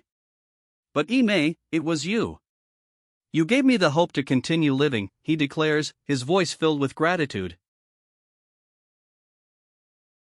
Ing Xiang and Lady Yimei clasp hands, a gesture of profound gratitude. His bandaged hand contrasts sharply with hers. The scene shifts, showing a powerful fist clenching, symbolizing his newfound strength and resolve. That stupid Bai Lai doesn't deserve you. Only I love you the most. Ing Xiang declares, his voice filled with possessive intensity. A fierce glint shines in his eyes. Ing Xiang's declaration hangs in the air. I said this before, but you'll eventually be mine. He laughs, a confident, almost cruel, ha, echoing across the scene. A breathtaking vista unfolds. The celestial Wushuang dynasty has arrived, their magnificent airships and colossal vessels filling the sky. The Changsheng Wang family has arrived. Their majestic fleet fills the sky, airships and colossal vessels appearing like mythical beasts against the clouds. The Changsheng Wang family stands before a grand, ornate palace. Their arrival is a spectacle. The sheer scale of their fleet, previously seen filling the sky, now emphasizes their power and presence. Brother Gu, we meet once again. The Changsheng Wang family, their imposing presence filling the courtyard of the ornate palace, addresses a group of figures, including a man with large, golden wings. Brother Gu. Welcome, everyone. Welcome, booms a voice echoing across the palace courtyard. A question follows, and who is the young lady next to Brother Gu? The answer comes quickly, a slightly dismissive, oh, this is my younger sister, who's so poor she's unable to even buy clothes for herself. Gu Changda. You're saying too much. A warning hisses from the Changsheng Wang family member, a clear rebuke to the earlier, somewhat embarrassing introduction of his sister. A woman with elaborate gold jewelry and dark hair, her expression a mix of disdain and suspicion, observes from the palace hall. It looks like a vixen took the opportunity to get close to him while I wasn't around. She mutters, a clear note of resentment in her voice. Did you really think I wouldn't notice since she's dressed as a man? You look so happy laughing and talking with her, Gu Changa, a voice accuses. The speaker continues, but even I, who is currently at the Divine King cultivation realm, am unable to see what realm that woman is currently at. Mingkong, what are you looking at? The matriarch Gu demands. Her daughter-in-law stammers, and mother-in-law, I was looking at Changa. The matriarch's gaze sharpens. You're looking at that girl, aren't you? I've never heard of such a genius being born in the Changsheng Wang family, to have a cultivation level of a quasi-sacred realm. She states, her voice laced with disbelief and a hint of dawning alarm. A young woman, her expression a mixture of curiosity and amusement, thinks, oh? Has she noticed me? The previous panel's revelation of her quasi-sacred realm cultivation level hangs heavy in the air. Mingkong, are you jealous? The matriarch asks, a knowing smirk playing on her lips. Mingkong's eyes dart down, her expression unreadable, as she begins to reply, I am not. Don't worry, the matriarch reassures, Changa is probably just acquaintances with the lady. Not to mention, I've seen you both grow up together. Her words imply a dismissal of Minkong's concerns. A thought bubbles above the matriarch's head. Wait, could the mother-in-law know what caused Gu Changa's personality to suddenly change? Her eyes widen, a clear expression of dawning suspicion. Sai, it's been hard on you to bear with it for such a long time, the matriarch says, her expression softening slightly. Minkong responds, Auntie, don't blame Changa for this. I've always been apprehensive towards him, and mistook his kindness for something else instead. The matriarch's eyes widen, a question mark appearing above her head. She observes Changa and the other woman sharing tea, a thoughtful expression on her face. Minkong, do you already know about the demonic? The matriarch asks, her expression serious. Minkong replies, Auntie, it's Minkong's fault for causing you to worry. I now understand Changa's feelings towards me. The matriarch's declaration hangs in the air, you're truly my daughter-in-law. I'm so glad you do. Minkong's quick, worried response follows, Auntie. I haven't married Changa yet. A question mark floats in the panel, reflecting the matriarch's stunned silence. A thought bubble appears above the women, stating, Isn't that something that's definitely going to happen in the future? Minkong and Changa share a tender moment, their smiles reflecting a shared understanding. Minkong ponders aloud, so what happened in the half-year before my reincarnation? Did Gu Changa really go down to the lower realms just to find some mysterious fortune? Auntie, I heard that Changa brought back 2 girls from the lower realm. One's called Lin Xiaohan, and she's at the ultimate alchemy sect. The other, Su Chinga, is cultivating under you? Minkong's question hangs in the air, directed at the matriarch, who listens intently. Mei Chem, that's true. What about it? The matriarch replies, her gaze steady on Minkong. Minkong presses further, asking, Auntie, do you know if there's anything unique about those 2 girls? The matriarch continues, I've never met Lin Xiaohan, so I only know she was sent by Changa to the ultimate alchemy sect. But as for Chinga, her expression remains unchanged, hinting at undisclosed information. The matriarch reveals a startling truth, Su Chinga harbors 2 souls. One belongs to a powerful elder from the demonic sect. The matriarch continues, her expression unchanged. She explains that while she tried to trace Su Chinga's scattered soul, her research suggests Gu Changa showed little concern for the girls after bringing them there. The matriarch continues, her gaze fixed on the distant court. In my previous life, Gu Changa didn't bring anyone back with him to the upper realm. He must have found something in the lower realm that caused his personality to change like this. The matriarch poses a question to Brother Gu and the assembled council. Brother Gu, do you have any ideas regarding the inheritor of demonic arts secretly killing geniuses? She speculates that Gu Changa's actions might be linked to her reincarnation. The matriarch's question hangs in the air. Brother Gu is the only one who's fought the demonic arts inheritor, she points out. There might be clues he alone possesses, insights different from their own. The matriarch adds, truthfully, this puzzle also confused her. Brother Gu remains impassive, his expression unwavering. He seems confident that help will arrive. My injuries were severe, and so I did not give chase, Brother Gu explains. He could only watch the inheritor flee, unable to determine the source of his opponent's fearlessness. Brother Gu's comment about his expensive, old-fashioned clothes is cut short. A serious question follows, he had help from someone? Brother Gu, are you implying that there's more than one inheritor to the demonic arts? The panel shows Brother Gu and several others, their expressions serious and concerned. Brother Gu offers a theory, I think the inheritor of the demonic arts isn't just a single person, or that there's a faction backing them. He adds, inheritors of the past always caused chaos, but why did someone as strong as Yi Ling appear so suddenly? A weighty silence hangs in the air. One woman, her expression troubled, whispers, "What should we do?" The question hangs unanswered, reflecting the gravity of the situation. A sigh escapes the woman's lips, a sound of weariness and concern. The scene shifts to a wide shot of a clear sky, a corner of a large, ancient-looking building visible in the distance. A woman sighs, her voice carrying a sense of wistful longing. "Sigh, these days, we hardly see any beauties around the immeasurable heavens," she observes, the words reflecting a melancholic shift in the scene's atmosphere. The vast sky and a glimpse of an ancient building in the distance emphasize the scale of the world and the weight of their concerns. "Young master," a voice explains, "perhaps the war with the Sea King's palace scared all the beautiful ladies away."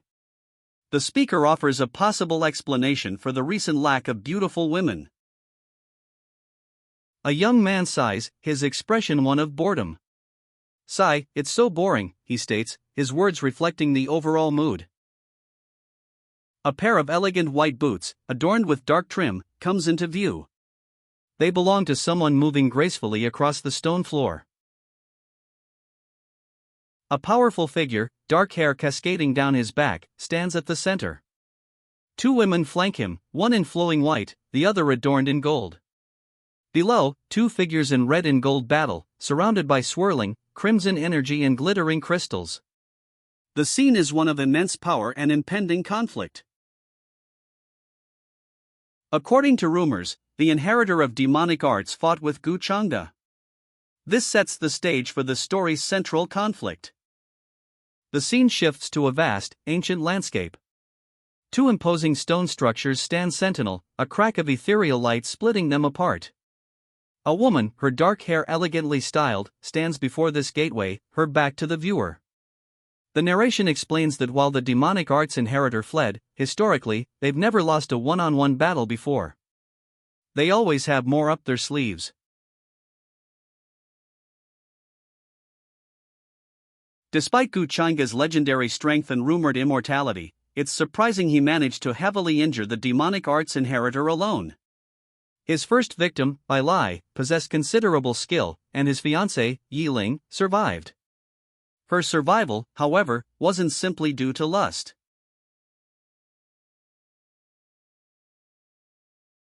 The events following Gu Changda's victory were unsettlingly strange. It felt as if someone had orchestrated everything beforehand, a pre-written script unfolding before their eyes.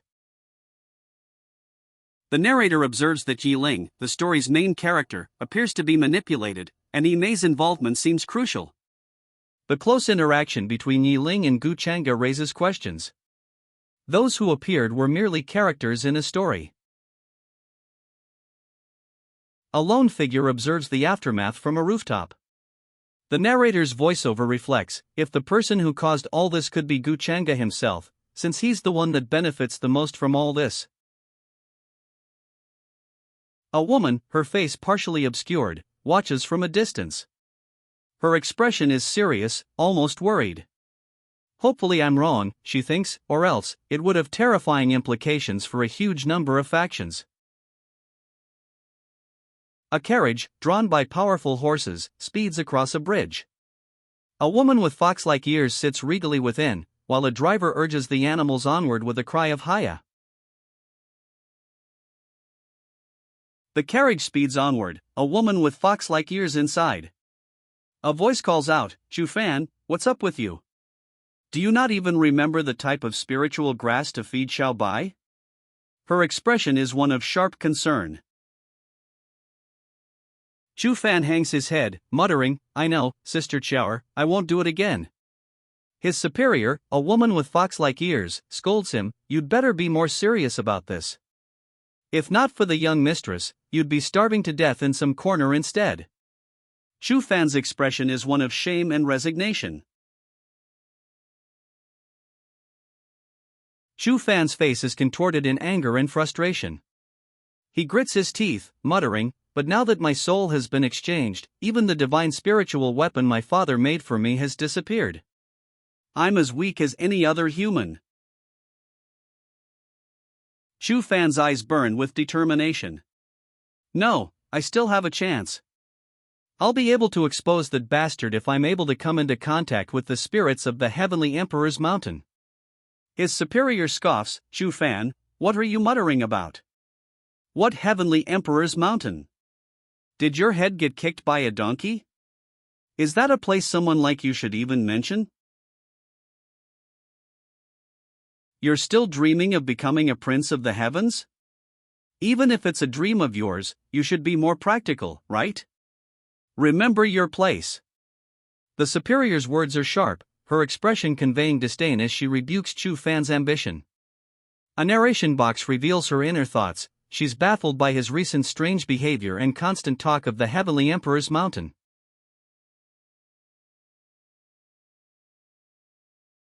The superior, a woman with pink hair and cat ears, ponders Chu Fan's fervent talk of the Heavenly Emperor's mountain. It's intriguing though. I'll speak to Master about it when I meet him later. She muses, a thoughtful expression on her face.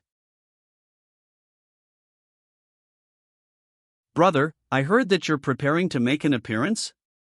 Ingyu, the Heavenly Emperor's daughter, asks, her expression a mixture of curiosity and slight apprehension.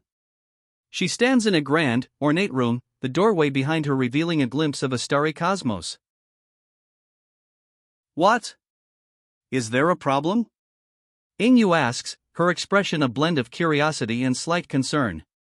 She sits in a richly decorated room, the cosmos visible beyond the doorway. Ingyu explains, according to Father's plans, we were only supposed to appear after the Enlightenment Path made an appearance. She then adds, but it's all right. Since this is something Brother has decided on, I'll listen to you. A subtle shift in her expression suggests acceptance of this unexpected change of plans. He lets out a dismissive TSK, his expression hardening.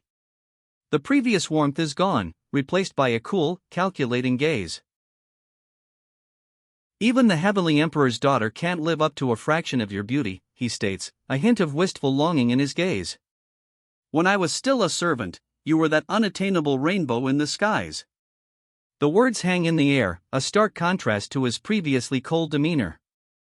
A lush, sun-dappled garden forms the backdrop. Ime, I know that you weren't just treating me well because of how much you pitied me. To you, I was different from the rest, he confesses, his back to her, his words revealing a deeper understanding of her kindness.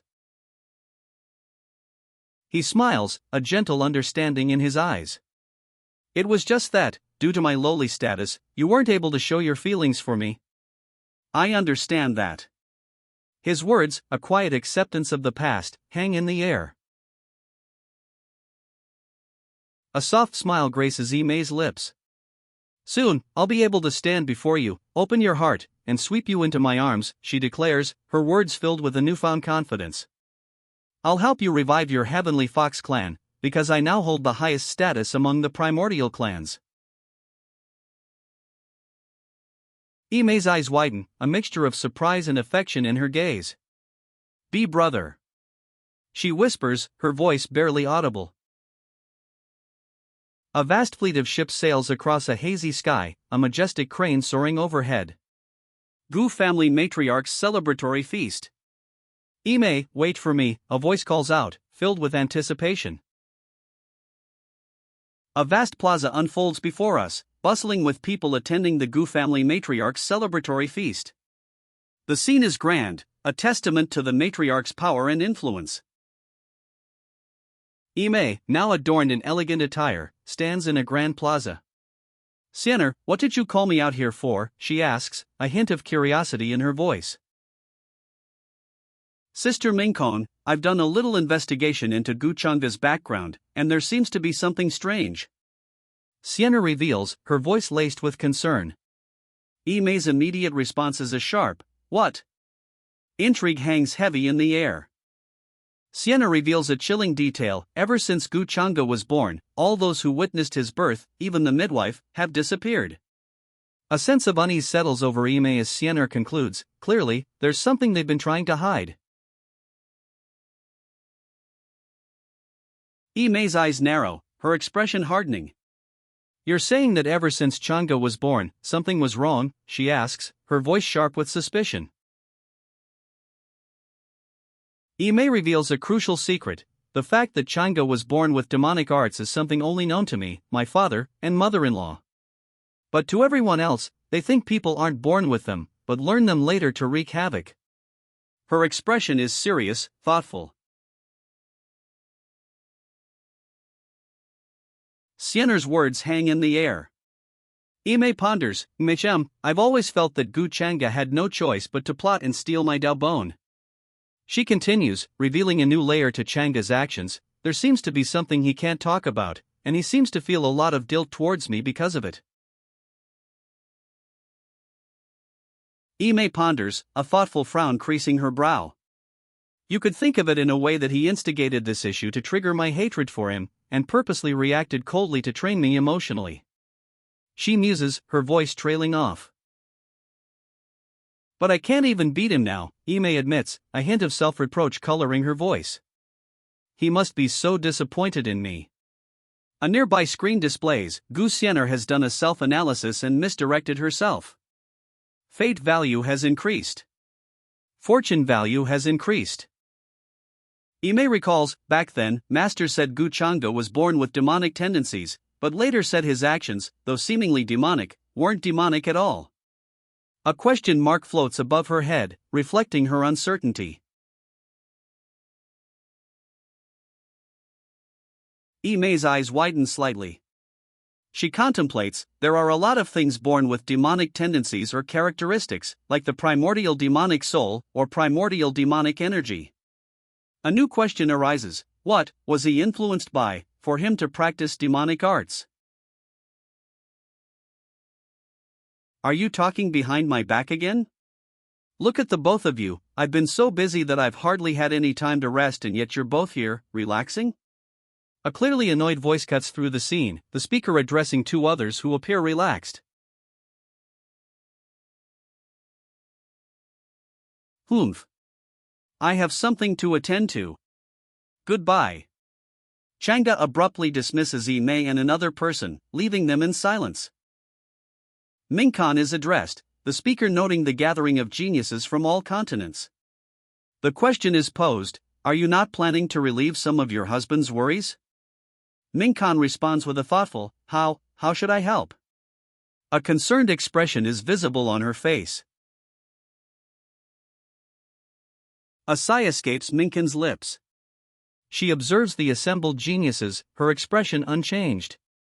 All of the geniuses gathered here are far too weak, she states, there's no suitable candidate to be my scapegoat.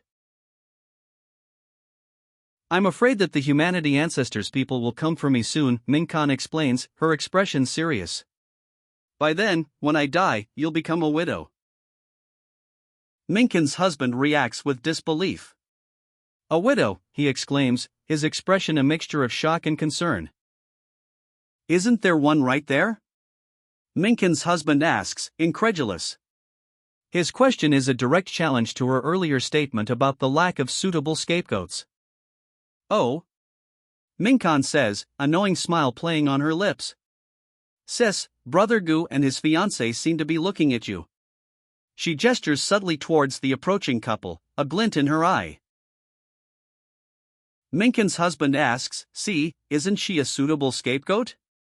His question is accompanied by a knowing smile, his gaze fixed on a beautiful woman approaching with Brother Gu and his fiancée. Identity? Is she not the daughter of the Wang family?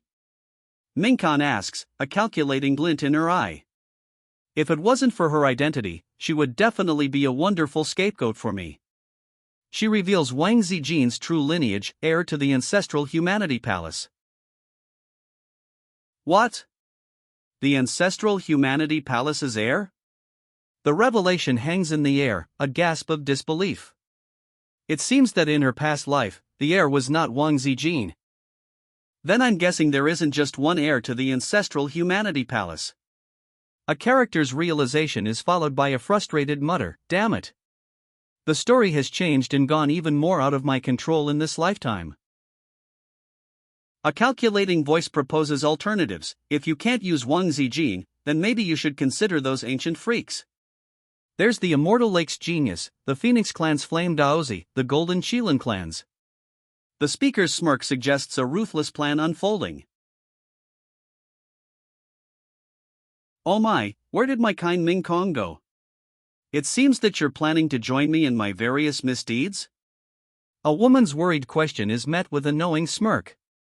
The implication is clear: collaboration is on the horizon. But I really like this side of you, he says, a knowing smirk playing on his lips. She responds with a quiet, her expression a mix of apprehension and intrigue. You don't have to worry, I'll find a way to resolve it, he assures her, his confidence unwavering. Instead of that, when will you be able to tell me truthfully that you've been reincarnated? The question hangs in the air, a challenge. The rewards for that would be so much more. The speaker's words reveal a tempting proposition, a potential deal with significant consequences. A message appears: you have triggered the heavens chosen soul exchange with an expert event. The implication is clear: a significant, possibly game-changing event has begun. Ha! The soul exchange with an expert event? The system never indicated any events like this before. Could this be something unique? The character's internal monologue expresses surprise and intrigue at the unexpected event. A subtle, knowing smile plays on his lips. He anticipates the unfolding events, a glint of excitement in his eyes. This is great. I'll use you as a scapegoat, a voice declares, a chilling smile evident in the character's expression. The unexpected event unfolds, revealing a manipulative plan. A powerful figure, dark-haired and imposing, stands at the center. Two women, one in flowing white, the other adorned with gold, hover behind him, their expressions serene yet watchful. Below, two figures in vibrant red and orange engage in a dynamic struggle, surrounded by swirling energy. The announcement cuts through the scene: young master, Ime from the nine-tailed Heavenly Fox clan has arrived. Oh! Invite her in quickly, the young master commands. A slight smile plays on his lips as he awaits Ime's arrival. The young master smiles, a confident glint in his eyes. I'll head over and welcome her then, he says, anticipating Ime's arrival. The young master observes Ime and her entourage from afar. He thinks, seems that this fodder of mine has something to do with Ime. Then, addressing Ime directly, he adds, Junior sister, you've truly moved me with just how far you've traveled to come to my family's feast. Ime approaches, her words a soft counterpoint to the young master's earlier confident pronouncements. It's rare the senior brother cares for me like this. I'm touched too, she says, a hint of genuine warmth in her tone. The young master observes a man carrying a chest. He thinks, is that him? He does look ordinary enough. He continues, I just don't know the identity and status of the person that has had their soul exchanged. Ime asks, senior brother? What's wrong? The young master, observing Ime's entourage, speaks. It's nothing. I never thought that you'd bring a human with no cultivation base along with you, junior sister. His tone is a subtle mixture of surprise and perhaps a touch of disapproval. The young master's gaze sharpens. Does he seem a little special to you? He asks Ime, suspicion coloring his tone. Her reply is immediate and defensive. What? How did Gu Changa notice an insignificant person like me? The young master's inner voice reveals his apprehension. This guy's name is known far and wide, and he's definitely more difficult to deal with than he looks. It's not good for me to be under his scrutiny. A bead of sweat trickles down his face, betraying his unease. Ime explains, senior brother, you're overthinking. He asked to join the entourage to help. She adds, I thought it would be good for him to explore the world. The young master, reconsidering his initial apprehension, observes, oh? He seems like someone that's very attentive and observant. Not bad. He walks away, his earlier unease seemingly lessened. The young master, carrying a small ornate box, mutters, "It feels like I've been completely seen through by him." His expression is one of unease, a stark contrast to his earlier relaxed demeanor. The servant, flustered, stammers. This servant thanks young Master Changa for his praise. "Young master, please forgive my lack of manners." His awkwardness is palpable. The servant lies on the ground, eyes wide with fear. Gu Changa is just as terrifying as I've heard, with a single glance. He thinks his plan to sneak in foiled. Changa, a subtle smirk playing on his lips, allows the servant to rise. "I'm afraid people will call me a tyrant for making you kneel so long," he says, his words a thinly veiled warning. His thoughts, however, reveal a different story. His observational skills are sharp, more incredible than a regular young genius. "If only Ying Yu were here, she'd recognize me."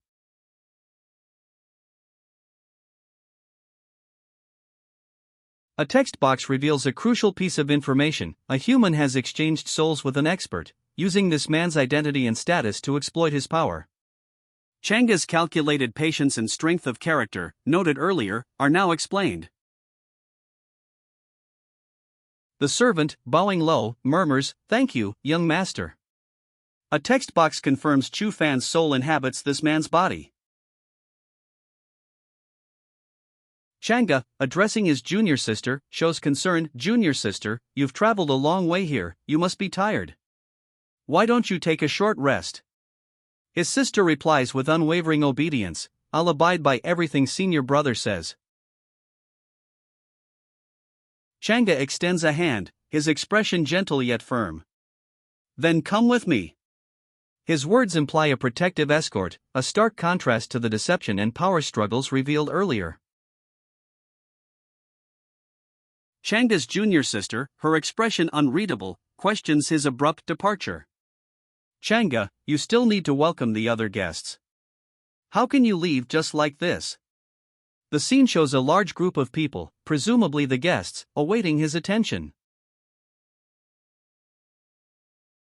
Changa instructs Xiener, "Take note of this servant. If there's anything unique about him, notify me immediately." Xiener replies, "Oh, okay." Then, turning to Ime, Changa directs Xiener, "Why don't you take the lady Ime down to rest?" Changa's sister notices something amiss. "Sis, is there something wrong with this servant?" she asks, her concern evident. Changa snaps back, "Stop complaining. Or else I'll make you pay what you owe me." His tone is sharp, his patience clearly exhausted. Changa's sister, eyes narrowed, observes the servant. "A main character," she questions, her voice laced with suspicion. Another voice narrates, "I have no idea, but this servant's name is pretty much a main character's name." The narration continues, noting, "This nine-tailed Heavenly Fox clan's young lady seems to have some feelings for Gu Changa."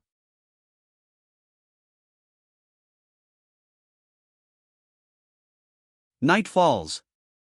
A full moon hangs in the inky sky. Night has fallen. Changa and his sister stand beneath a large, imposing building, the moon casting long shadows. Bloodstains are visible on the ground near them. Inside the mansion, a figure addresses Changa and his sister.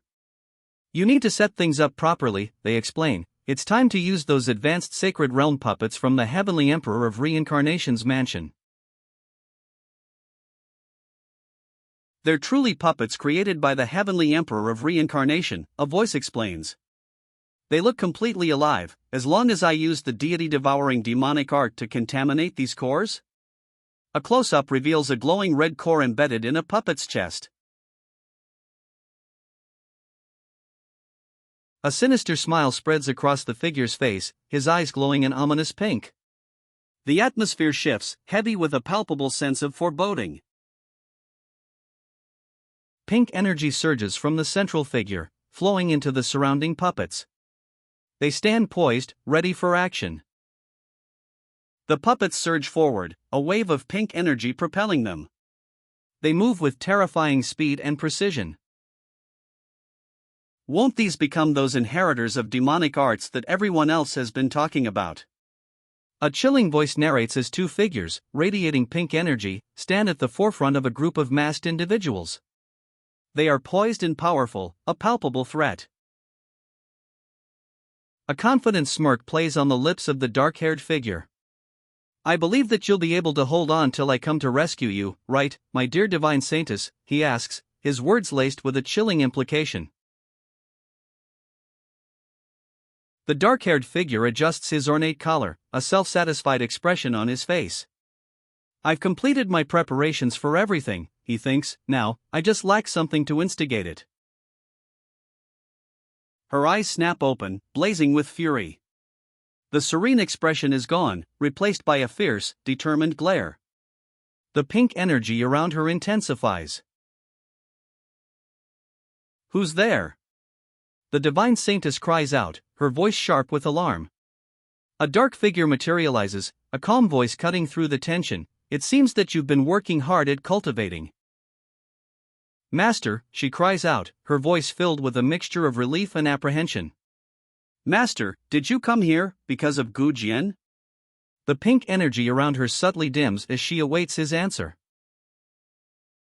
Of Chu Fan, she asks, her eyes wide with a mixture of concern and apprehension. Her master sits calmly, a slight smile playing on his lips. Chu Fan? Is that the servant's name? Tell me about him, the divine saintess asks, her expression serious. Her master replies, I picked him up from the streets when I was young. Back then, I saw that he was almost starving to death on the streets, so I felt some pity for him and ended up rescuing him. She's his savior, huh? It seems that this fortune's chosen is really related to Ime, the master observes, his expression unreadable. His disciple, concerned, asks, Master, is there something wrong with Chu Fan? I'm afraid that the current Chu Fan is no longer the original Chu Fan. The master states, a knowing glint in his eyes. His disciple, looking concerned, suggests, if you really want to know the truth, why don't we ask him to come here and ask him about it? Master, I've brought Chu Fan here, a voice announces. Chu Fan, the servant, has been summoned to the master's ornate throne room. A voice, filled with disbelief, questions, am I hearing this wrongly? Did Yi Mei just call Gu Chang'e master? She's never called him that before. The scene shows Chu Fan, standing silently in the ornate throne room, his back to the viewer, seemingly unaware of the whispered doubt. Chu Fan, summoned to the throne room, stands nervously before Gu Chang'e. Young Master Chang'e, why did you call for me? He asks, his voice trembling slightly. His anxious posture and wide eyes betray his unease. Gu Chang'e, a thoughtful expression on his face, ponders aloud, I wonder, how should I address you, brother? His words hang heavy in the air, revealing a complex relationship. A sinister smile spreads across Chu Fan's face. His inner monologue reveals his assessment, I was right. There's nothing I could possibly hide from him. This guy is too terrifying. He continues, not just his strength, status, and position, but even his spoken words hold incredible strength. Even the current primordial ancient clans would have to be wary of his strength. Maybe he can help me? Ha ha ha. Brother Gu, you truly have such insight. I can't believe you've seen through me. Well done. You're right. I'm not Chu Fan, the impostor exclaims, a mixture of awe and resignation in his voice. He stands before Gu Chang'e, his deception revealed. Ying Xiang reveals his true identity, the heavenly Emperor Ying's biological son, sealed away since ancient times. He's been cultivating in the heavenly king's palace, never leaving. Ying Xiang, his face etched with a mixture of awe and resignation, explains, I have no idea why, but my soul was suddenly exchanged with the one that previously had this shitty body. He adds, I truly admire Brother Gu, and if Brother Gu is willing. His gesture is open, pleading. Kneeling before Gu Chang'e, Ing Xiang pledges, "I'd be willing to serve Brother Gu completely till the end of my days." His voice is filled with genuine gratitude and unwavering loyalty. He's a heavenly prince. The woman's eyes widen, a mixture of shock and disbelief etched on her face. Her expression reveals the gravity of this newly revealed truth. Ing Xiang breathes a sigh of relief. "Thank God I reacted well," he thinks. "Even if Gu Chang'e isn't as good as the rumors say, he won't kill me, right?" He then adds, "Based on what you told me, apart from your memories, you're of no use to me." His expression is one of cautious optimism, tinged with a hint of calculation. Gu Chang'e reveals, "Your value as a heavenly prince to me is with the other body." Ing Xiang's face shows dawning comprehension and a flicker of worry. Terror grips Ing Xiang. "Don't kill me. I can swear I saw nothing here. I'll listen to you completely, and I'll serve you for the rest of my life." He pleads, his voice trembling. His eyes are wide with fear, his body trembling slightly. Despite his terror, Ing Xiang finds a sliver of resolve. "Brother Gu, I can still be useful to you," he cries, a desperate plea echoing in the opulent hall. "That's true," Gu Chang'e says, a chilling calmness in his voice. "Your memories are pretty useful." A purple energy crackles around his hand, a sinister aura surrounding him. We are introduced to three powerful figures. A man with dark hair and a sinister smile stands at the center, his hands poised as if controlling the scene. Behind him, two women with regal bearing watch intently. One is dressed in flowing white, the other in ornate gold. Below, two figures in red and gold battle, their movements blurred with energy. The credits roll, showcasing the creative team behind I Am the Fated Villain. We see the names of the production company, original author, and key artists. A regal figure sits, a younger woman cradled in his lap, a golden light emanating from her. He observes her with a thoughtful expression, his words revealing a shocking truth: he's truly the son of the heavenly Emperor Ing. I can't believe he made his father etch his inheritance into his life source. The implication hangs heavy, this is no ordinary power.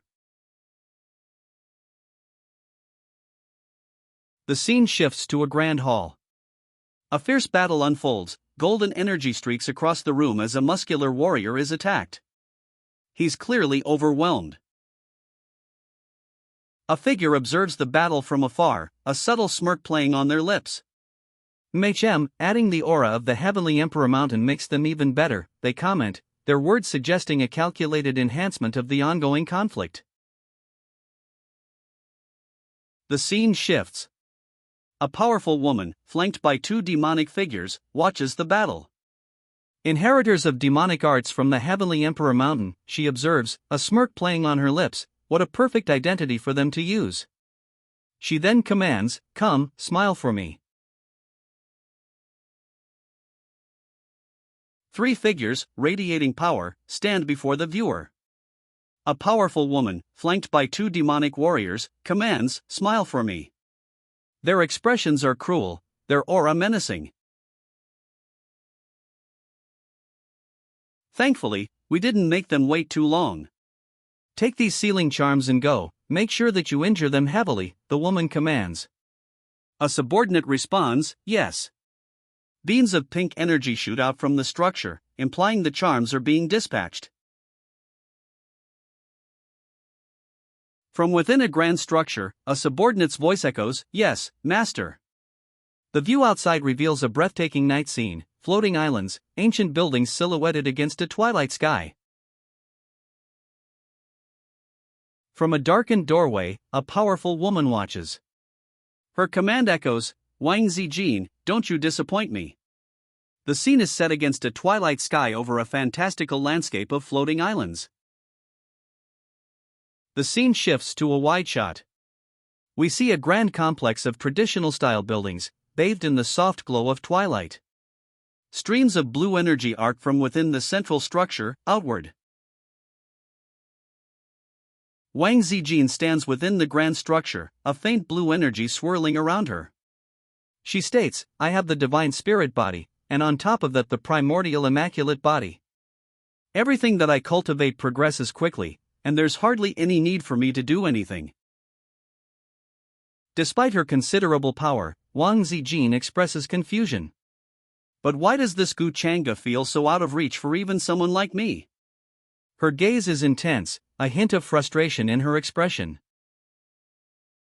Despite her immense power, Wang Zijin admits, I must still be lacking in cultivation, there are still some people I can't afford to move against yet. However, a hint of determination hardens her expression as she adds, but that's what makes things interesting. I rarely have someone that piques my interest, so I'll definitely make him mine in the end.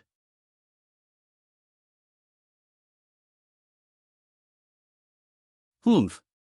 Gu Changa, you won't be able to escape me. Wang Zijin declares, a determined glint in her eyes, purple energy crackling around her. A single question mark floats in a thought bubble, reflecting Wang Zijin's uncertainty. Her expression is one of intense contemplation, purple energy still faintly swirling around her. A powerful, shadowy figure looms behind Wang Zijin. His eyes glow menacingly, a cruel smile twisting his lips. Purple energy crackles around both of them, intensifying the ominous atmosphere. A shadowy figure, powerful and menacing, looms directly behind Wang Zijin. His eyes glow, a cruel smile playing on his lips. The purple energy surrounding them intensifies. Wang Zijin is thrown backward, crashing through a wall with a resounding crack. Debris flies as she impacts the structure. Advanced Sacred Realm, the attacker exclaims, a sneer twisting his lips. Who are you? And how dare you attack someone in the Changshenggu's house? Wang Zijin demands, defiance flickering in her eyes despite her battered state. As instructed by my master, I have come to kill you. The attacker's words are chilling, his malevolent grin widening as purple energy crackles around him. Wang Zijin, battered but defiant, questions her attacker. Master? What kind of status and identity must his master have that he's able to instruct an advanced Sacred Realm cultivator to carry out his work? Her gaze is sharp, assessing the threat before her. The attacker lunges, a blur of motion and purple energy. Wang Zijin is sent flying, crashing against a wall. Wang Zijin impacts the wall, a jarring crash echoing through the room. She lies stunned, her body limp. The attacker grabs Wang Zijin's leg, pulling her down. Her body is completely still. He yanks Wang Zijin to the ground, her body completely still. His cruel smile is chilling. Does it feel like your reaction has slowed down? That's because we've set up a formation array around the entire mansion. The attacker taunts, his words chilling as he holds Wang Zijin captive. Ugh! Wang Zijin cries out in pain as she hits the ground. The attacker is shown running away. Wang Zijin crashes through a wall, the impact sending dust and debris flying. Her body is limp as she falls. Lying on the ground, wounded and gasping, Wang Zijin thinks, shit. They really prepared themselves well before coming. A quasi-sacred realm cultivator like me can't possibly defeat him. I can only delay things until the Gu family detects something amiss and comes to rescue me instead. A chilling voice echoes, anyone who stands in the way of our master. The attacker kicks through the wall, leaving Wang Zijin defeated on the floor. Below, the chilling words appear, we'll all have to die.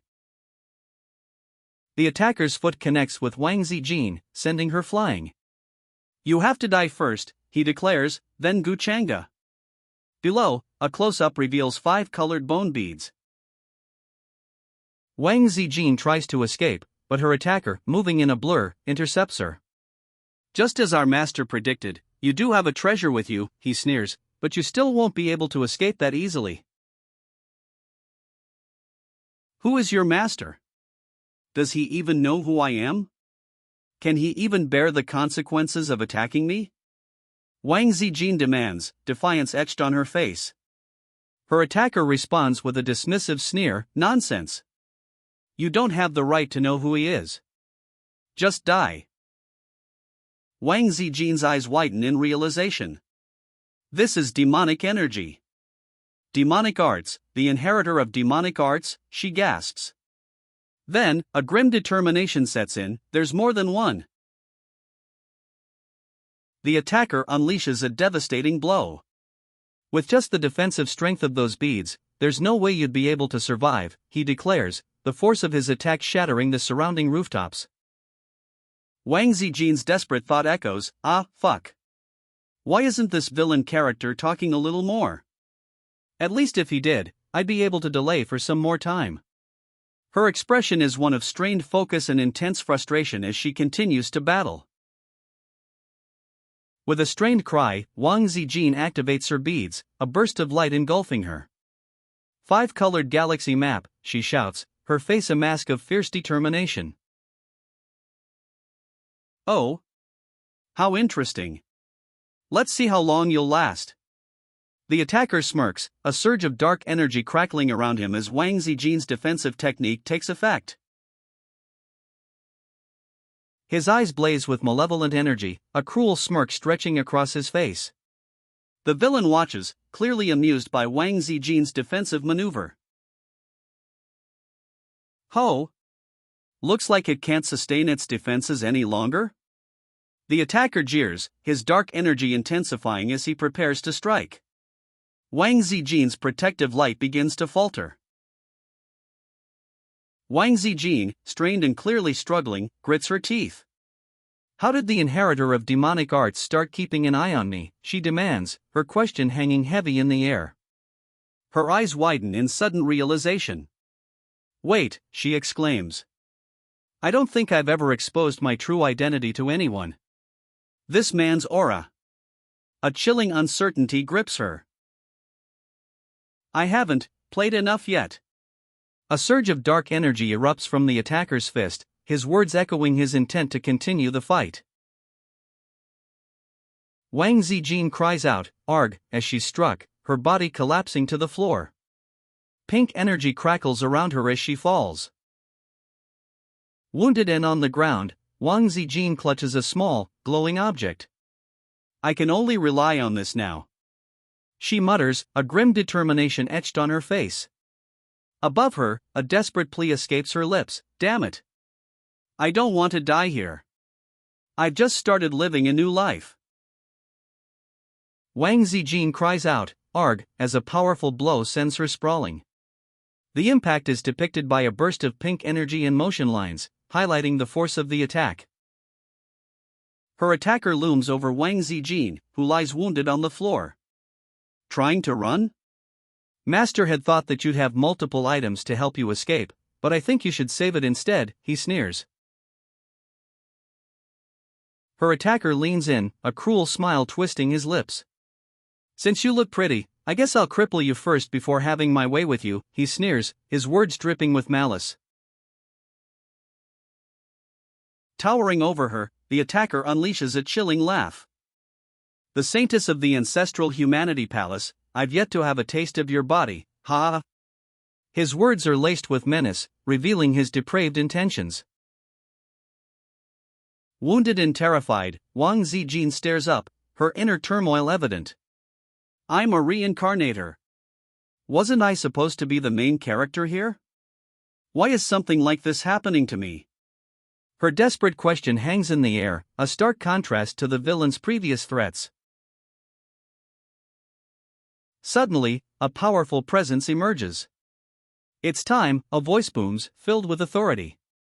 A figure appears, their face partially obscured, but their eyes burn with intensity.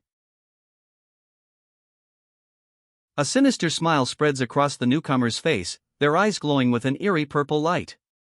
Their dark clothing and skull emblazoned brooch hint at a powerful, possibly malevolent, presence. A majestic Changshengu family estate looms, its grandeur emphasized by swirling blue energy. Who dares to do something like this in my Changshengu family, a powerful voice declares, the words echoing the family's authority and righteous anger. The Changshenggu family estate is revealed in its entirety. Ancient buildings perch precariously on rocky outcrops, surrounded by a swirling, dark blue expanse of water. The scene conveys both the family's power and a sense of isolation. Three figures stand poised, a dramatic tableau of power. A dark-haired man, central and imposing, exudes an air of sinister control. Flanking him are two women, one in flowing white, the other adorned in gold, their expressions hinting at a complex relationship with the man. Below, two more figures, smaller and in vibrant red, seem caught in the man's grasp. The scene shifts. A sprawling, ornate roofline dominates the view, the dark tiles reflecting the somber mood. A thought bubble appears. What's happening? A sudden disturbance. Several figures, including two in red, flee across a courtyard. A question hangs in the air. What happened? A voiceover explains, there was a sudden disturbance with a primordial spirit. Was that Brother Gu? The disturbance, it seems, has targeted the Changshan Wang family residence. Quick, let's go and take a look, a voice urges, the group moving with purpose, streaks of light trailing their swift passage. Floating islands, streaked with vibrant light trails, recede into the night sky. A woman, adorned in gold and dark hair, watches them go, her expression serious and intent. From a darkened vantage point, a woman observes the Changsheng Wang family residence. You've finally chosen to make your plans around Wang Zijin, huh? She remarks, her voice laced with a knowing skepticism. Inside the Changsheng Wang residence, a muscular man leans over a young woman, a sinister chuckle escaping his lips. He. His hand rests near her throat. So sorry, but it seems like you're not going to get your way here. A woman's voice cuts through the tension, her words a stark contrast to the sinister scene unfolding moments before. The young woman's eyes widen, a flicker of defiance in their depths. I'm not, she questions, her voice barely a whisper against the man's menacing presence. Despite the woman's defiance, the muscular man remains unmoved. It still isn't too late for me to kill you, he sneers, his grip tightening. Stop. A powerful voice rings out, cutting through the tense silence. A third figure, a woman with dark hair and intense eyes, intervenes, a burst of energy emanating from her hand. The dark-haired woman's energy blast strikes the menacing man, sending him flying across the courtyard. He crashes into a wall, the impact echoing.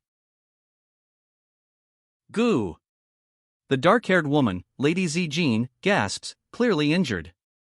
A formally dressed man approaches, his expression apologetic. I'm sorry, Lady Zijin. I can't believe something like this has happened to you under my jurisdiction. Gu Changda. You've ruined my master's plans multiple times. One day, I will take your head as a trophy, the attacker roars, his burning energy still crackling around him. Who is your master? Lady Zijin asks, her gaze unwavering. How dare you attack my Changsheng Wang family's young lady? Die! The attacker roars, his fury evident as he unleashes a devastating blow. Lady Zijin is sent flying. A massive explosion rocks the island, sending debris flying. The attacker's furious assault has clearly struck its target. You bastard! Don't you dare leave! An elder of the Changsheng Wang family bellows, his voice echoing across the island as two streaks of energy shoot across the night sky, presumably targeting the fleeing attacker. Family? You think you're enough to hold me here? The attacker scoffs, his purple energy surging as he effortlessly breaks free from the pursuing elder's grasp, leaving a trail of energy in his wake. Humph. Do you think that you can come and go as you please? Do you think that the Changshenggu family's mansion is like your own house's back garden? The elder's voice rings out, sharp and laced with fury, as golden energy flares from his hands. He clearly intends to prevent the attacker's escape. The attacker's escape is momentarily thwarted. This elder from the Wang family, impatient for revenge, didn't even wait for the planned scene to finish. His expression is one of annoyed impatience. Elder Wang will help you too. Reinforcements arrive, launching themselves towards the ongoing confrontation. Their energy trails streak across the night sky, a vibrant display of power against the backdrop of the Changxinggu family mansion. "Sis," cries a young woman, rushing to the side of her injured sibling. Brother Gu is confronted, he's held accountable for the attack, the family demanding answers for allowing it to happen. "Sai, it was my fault," Elder Wang admits, "but I don't know exactly what happened. I just arrived." He looks somber, but then adds with a steely glint in his eye, "But please don't worry, everyone. No one will save that assassin today." Elder Wang's face hardens, his voice filled with righteous fury. "I will make him pay for this." He vows vengeance, his expression resolute. Explosions rock the scene as the assassin fights multiple opponents. The narration emphasizes he's currently battling many advanced Sacred Realm cultivators without showing an ounce of fatigue. This assassin's strength is terrifying. A group of onlookers watches from a distance, their expressions a mixture of awe and apprehension. "Who could he be?" one of them exclaims. Another adds, "She is truly a peak fortunes." The sentence trails off, leaving their shared wonder hanging in the air. The Chosen One's daughter, after a brief rest, has almost completely recovered. A nearby observer notes this remarkable resilience. "Miss Zijin, how are your injuries?" "Are you all right?" someone asks, concern evident in their tone. Zijin, the Chosen One's daughter, looks up, her eyes wide. She begins to reply, "Oh, I'm."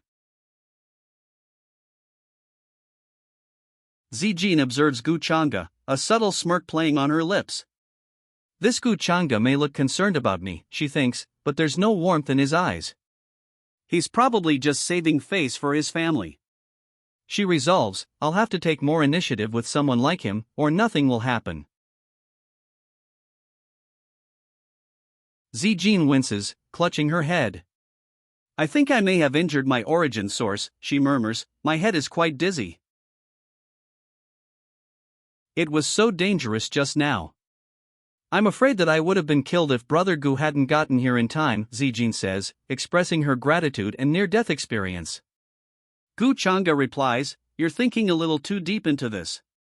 Even if I told them to kill you, that amazing fortune of yours wouldn't agree." His words hint at a powerful, unseen force protecting her. Gu Chang'e gently pushes Zijin away, a sincere apology coloring his words, "I'm so sorry.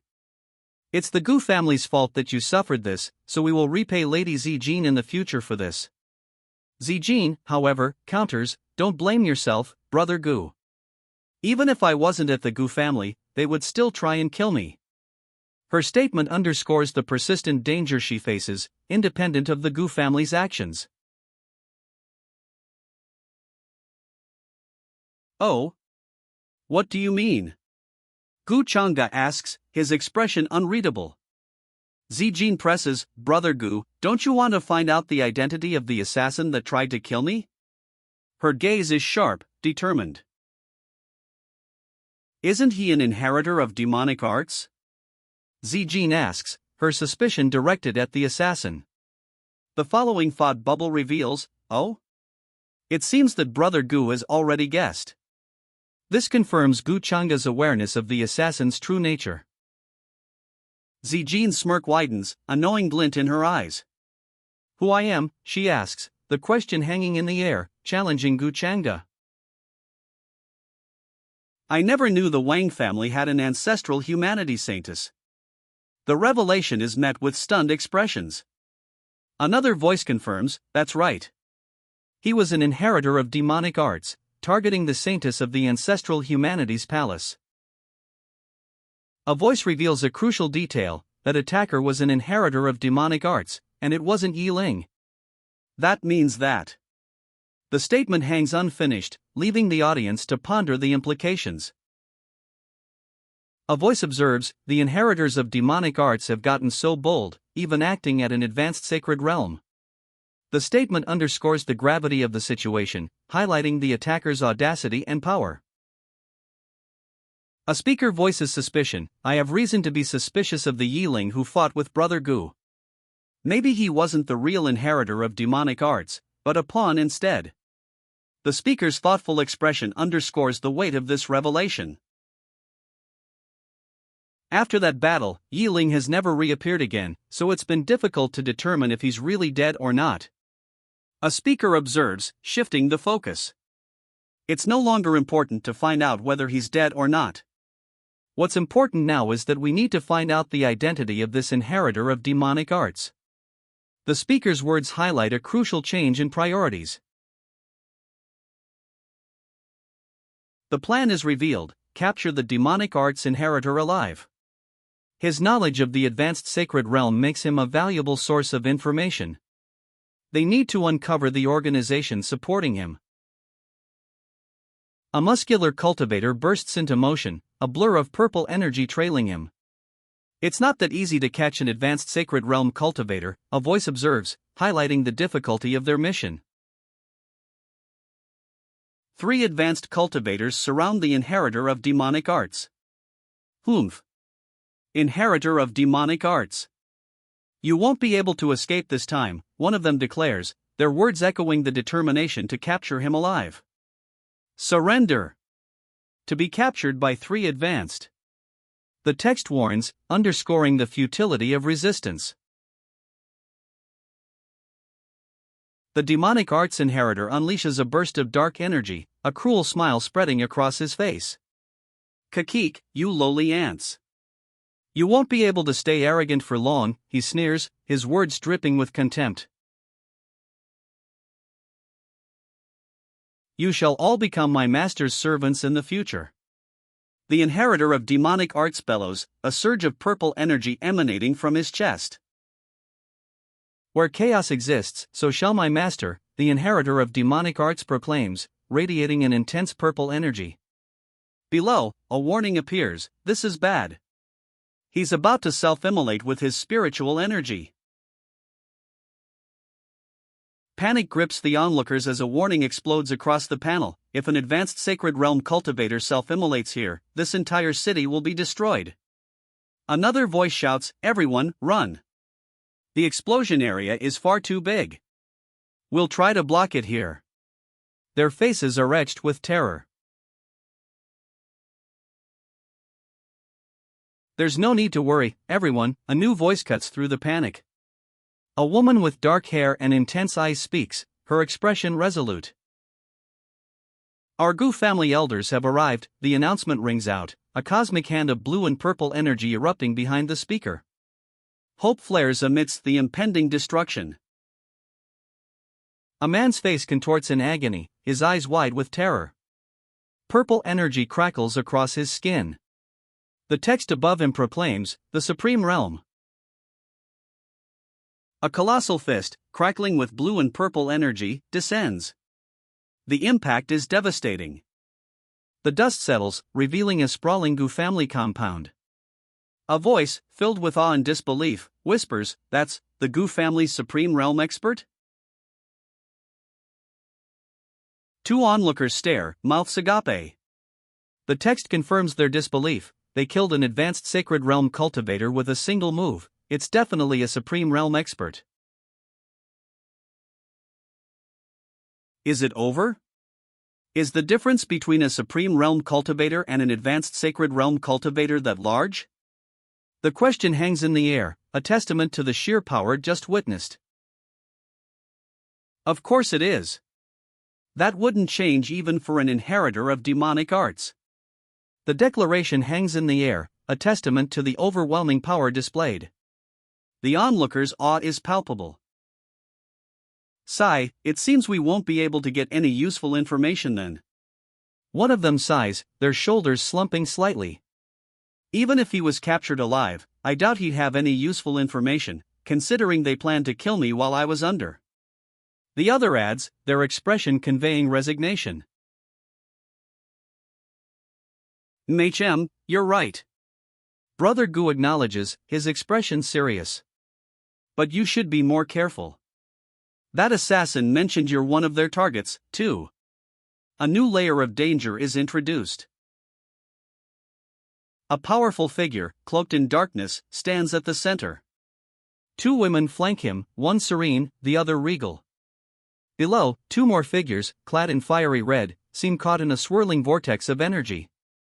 The scene pulses with an ominous energy. The credits roll, showcasing the creative team behind I Am the Fated Villain.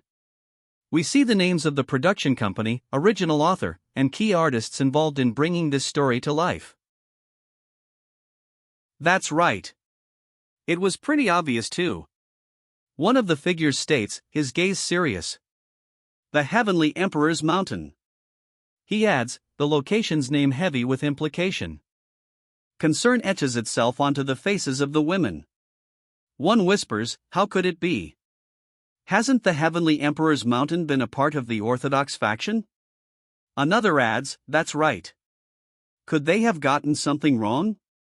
Their worried expressions underscore the gravity of the situation. Honest, I sensed it too. A man confirms, his voice adding to the growing unease. His expression is serious, mirroring the worry already evident on the faces of the women. But with Yi Ling's cultivation level, it's impossible for him to be that assassin's master. The speaker's serious expression underscores the gravity of this revelation. Not to mention that this assassin's techniques were very similar to Yi Ling's. It seems they share the same origin. He adds, his words hinting at a deeper, more unsettling connection. After all, unless one is an extraordinary expert or from a strong sect or faction, they would not be able to instruct an advanced Sacred Realm cultivator to do something like that. The speaker's words emphasize the highly specialized nature of the assassin's training, further fueling the mystery surrounding their identity and affiliations. Could the inheritor of demonic arts truly be from the Heavenly Emperor's Mountain? One exclaims, voicing the group's growing apprehension. Another adds, that would be terrifying, if the Heavenly Emperor's Mountain was the mastermind behind all this. However, a final voice cautions, but we can't jump to conclusions. A hand gestures dismissively. All of this seems too coincidental, a voice observes. If the mastermind was truly the inheritor of demonic arts, he wouldn't expose himself with the Heavenly Emperor's Mountain's aura in the first place. That's right, someone affirms, the statement met with a thoughtful question, could someone have made them a scapegoat? Lady Zijin is then directly addressed, asked for her opinion on the main victim's role in the unfolding events. A dismissive chuckle punctuates the discussion. All reincarnators like to think they're above everyone else, and love to show off how much they know. The speaker continues, the assassin who attacked me was definitely an inheritor of demonic arts. A crucial detail emerges, a trace of the Heavenly Emperor Mountain's aura was found on the assassin. This revelation shifts the investigation's focus. The Heavenly Emperor Mountain's aura on the assassin is explained, it's always been linked to the Orthodox faction, making it natural to assume their involvement. This new information significantly shifts the investigation's focus. But that's also one of the most problematic areas. A serious expression clouds the speaker's face, highlighting the gravity of the situation. The investigation, already complex, faces a significant hurdle. A worried expression crosses the speaker's face. If we believe the Heavenly Emperor's Mountain was a scapegoat, and we search for another perpetrator, aren't we walking right into the mastermind's trap? The question hangs heavy in the air. An assassin would have masked their aura, a voice points out, then no one would think of the Heavenly Emperor's Mountain. Miss Wang's analysis is presented, could the perpetrators be drawing attention to themselves to deflect suspicion? Miss Wang proposes a theory, since multiple demonic arts inheritors exist and their actions are becoming more frequent, why not feign victimhood? The perpetrators might be drawing attention to themselves to deflect suspicion. I'm sure everyone knows the saying of being able to flee from the arrows of a crossbow, a voice states. Purposely making a formation array, mixing truth with lies, this is truly. The speaker trails off, impressed. You're truly the saintess of the ancestral humanities palace. None of us thought of things. Brother Gu, what do you think? The question hangs in the air, directed at a figure partially obscured, his hand covering his mouth. The scene is set at night, under a dark sky. Brother Gu? The question hangs in the night air, directed at the still partially obscured figure. A young woman waits for his response, her expression unreadable under the moonlight. Ah. That's right. Lady Zijin is truly clever. I've finally understood things a little more after hearing her opinion. Regardless, it's almost impossible for this heavenly emperor's mountain to wash themselves of our suspicions anymore. The speaker's voice carries a mix of awe and resignation. Actually, I heard during the feast that the Heavenly Emperor Mountain's Heavenly Prince has finally made his first appearance. The news is delivered with a hint of surprise, the speaker's gaze distant and thoughtful under the night sky. What? That's too coincidental, isn't it? Why would the Heavenly Prince suddenly make an appearance before the appointed time? The speaker's disbelief is palpable, their voice echoing the shock of the unexpected news. Another voice adds, I can't believe that I respected the Heavenly Emperor's mountain that much before. To think that they would. The unspoken implication hangs heavy in the night air. The panel shifts to a close-up of the Heavenly Prince, a young man with a mischievous grin, giving 2 thumbs up. Below him, text explains, the appearance of the inheritors of demonic arts would often lead to chaos. His expression suggests a playful awareness of this potential. What should we do? The question hangs in the air, a palpable sense of urgency among the group gathered before the Heavenly Emperor Mountain. Reassurance follows, don't worry, the Orthodox faction still has the air of the ancestral humanities palace, as well as the young master. Despite the anxieties, a voice counters, with Changa, who possesses the true immortal body, leading us, why fear inheritors of demonic arts? However, the speaker adds a cautious note, even so, the Heavenly Emperor Mountain is a formidable faction. They're likely agonizing over being under suspicion now, too.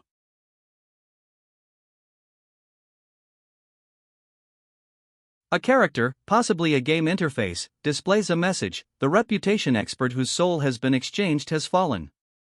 3,000 fortune points and 5,000 fate points have been obtained. A man with long dark hair, wearing ornate clothing, looks upward, a thoughtful expression on his face. That's right. How troubling. A slight, almost predatory smile plays on the lips of the man in ornate clothing. His expression hints at a complex reaction to the news of the reputation expert's demise. The Heavenly Emperor Mountain looms before them, a majestic fortress nestled amongst the clouds. Its imposing structure speaks of power and ancient secrets. They approach Heavenly Emperor Mountain, its peak shrouded in clouds. The journey ahead promises challenges. Damn it! Damn it! I was supposed to be the one everyone would bow before. How did my reputation suddenly drop so much? He exclaims, his frustration palpable. The inheritor of demonic arts? What does that have to do with me? He obeys, turning away from the grand entrance of Heavenly Emperor Mountain. Get lost and continue finding out more information, the order rings out. Yes, sir, he replies, disappearing down the steps. Arg! Why do I not have a single memory of this? Could it be true? Does the Heavenly Emperor's Mountain really have something to do with the inheritor of demonic arts? He cries out, his frustration evident in his anguished expression and frantic hand gestures. That's the ultimate villain that everyone hates across all centuries. Even if I have the Heavenly Emperor's Mountain backing me, I can't get away scot-free, he snarls, his face contorted in a mixture of anger and fear. His words reveal the gravity of his situation, even with the mountain's protection. Fuck you, heaven, he screams, his rage palpable. Since I was allowed to enjoy a life like this, why did you arrange for this to happen? His outburst reveals a deep sense of betrayal and injustice. If I knew that this heavenly prince was going to be like this, I would have just continued feeding those horses. That would have been a much easier life, he laments, his posture conveying utter weariness and regret. His words reveal a longing for a simpler past. Feeding horses?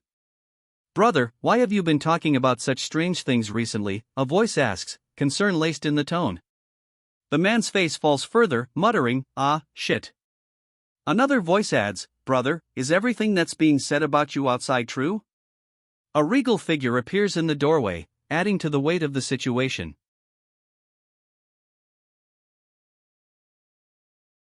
I can't back down now, and I can't show fear, let alone admit to something like this, he declares, his resolve hardening despite the pressure. His clenched fist emphasizes his determination. Seated regally, the heavenly prince calmly asks, "What do you think?" His expression remains unreadable, a stark contrast to the turmoil hinted at in previous conversations. Brother, I believe in you, but we can't just let rumors like that spread. A determined expression hardens on her face. She continues, the best way to handle this would be to stem the source. Since those rumors came from the Changshenggu family, let me meet with that Gu Changda.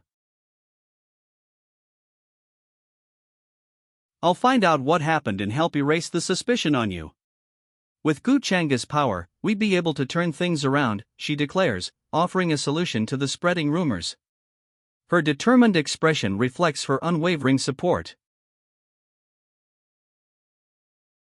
If you're able to solve this, that would greatly relieve me, the heavenly prince says, his expression still unreadable. He watches his sister leave the room. Gu Changda, the saintess, is furious. How dare you say such things and cause me trouble, she explodes. I'll remember you both, she vows, just you wait. Her eyes burn with anger. From a high vantage point, we see several ornate ships floating serenely in a clear blue sky. The scene is peaceful, a stark contrast to the recent conflict. From below, a voice calls out, "Brother Gu, please take care of yourself. They've noticed you too."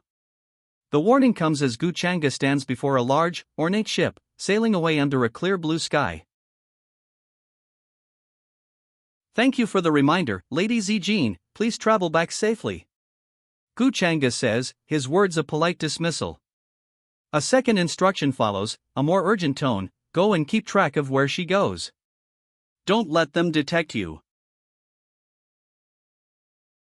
"Yes, young master," a follower replies, his words confirming Gu Changda's instructions. He remains watchful, his gaze following the departing ship. Gu Changda watches the ship sail away, a thoughtful expression on his face. He muses, "Mingkong left in a hurry this morning.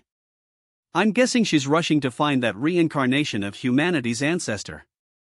He adds with a hint of concern, "But those guys aren't easy to deal with.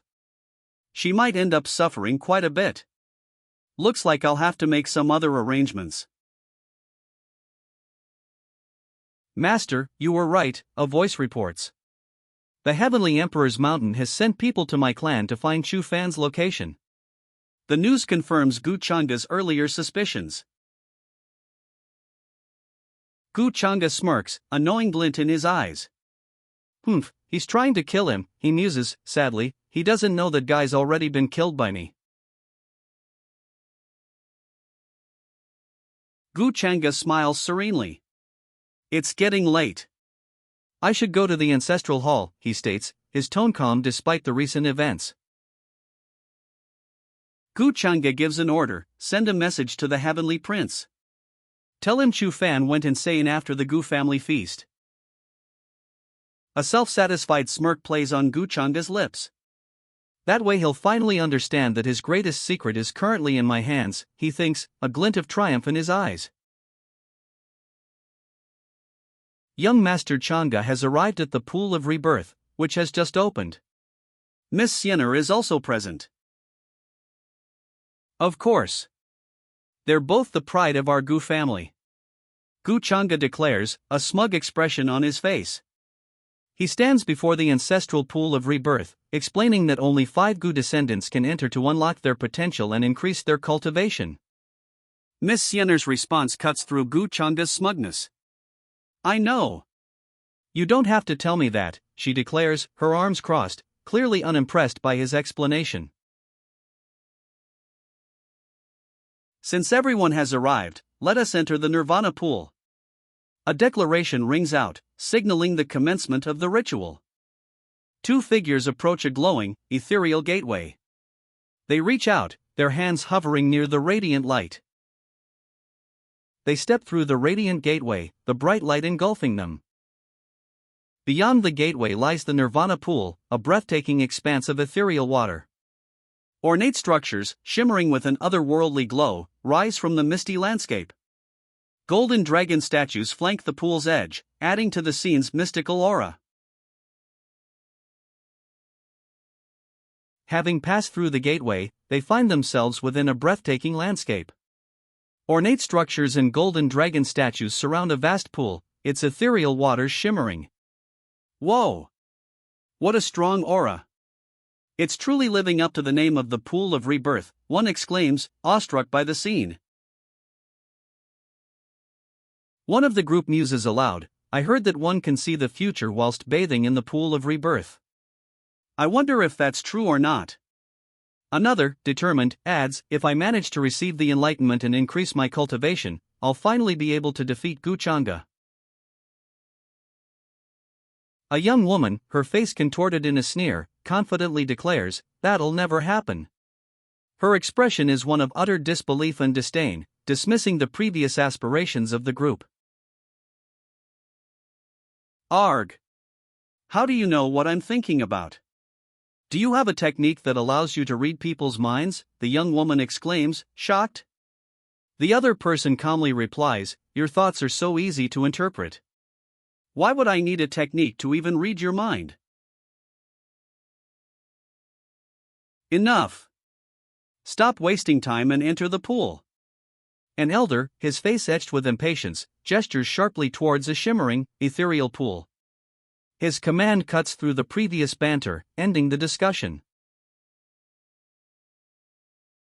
Following the elder's order, the woman strides towards the pool, her long hair flowing behind her as she moves with a determined grace.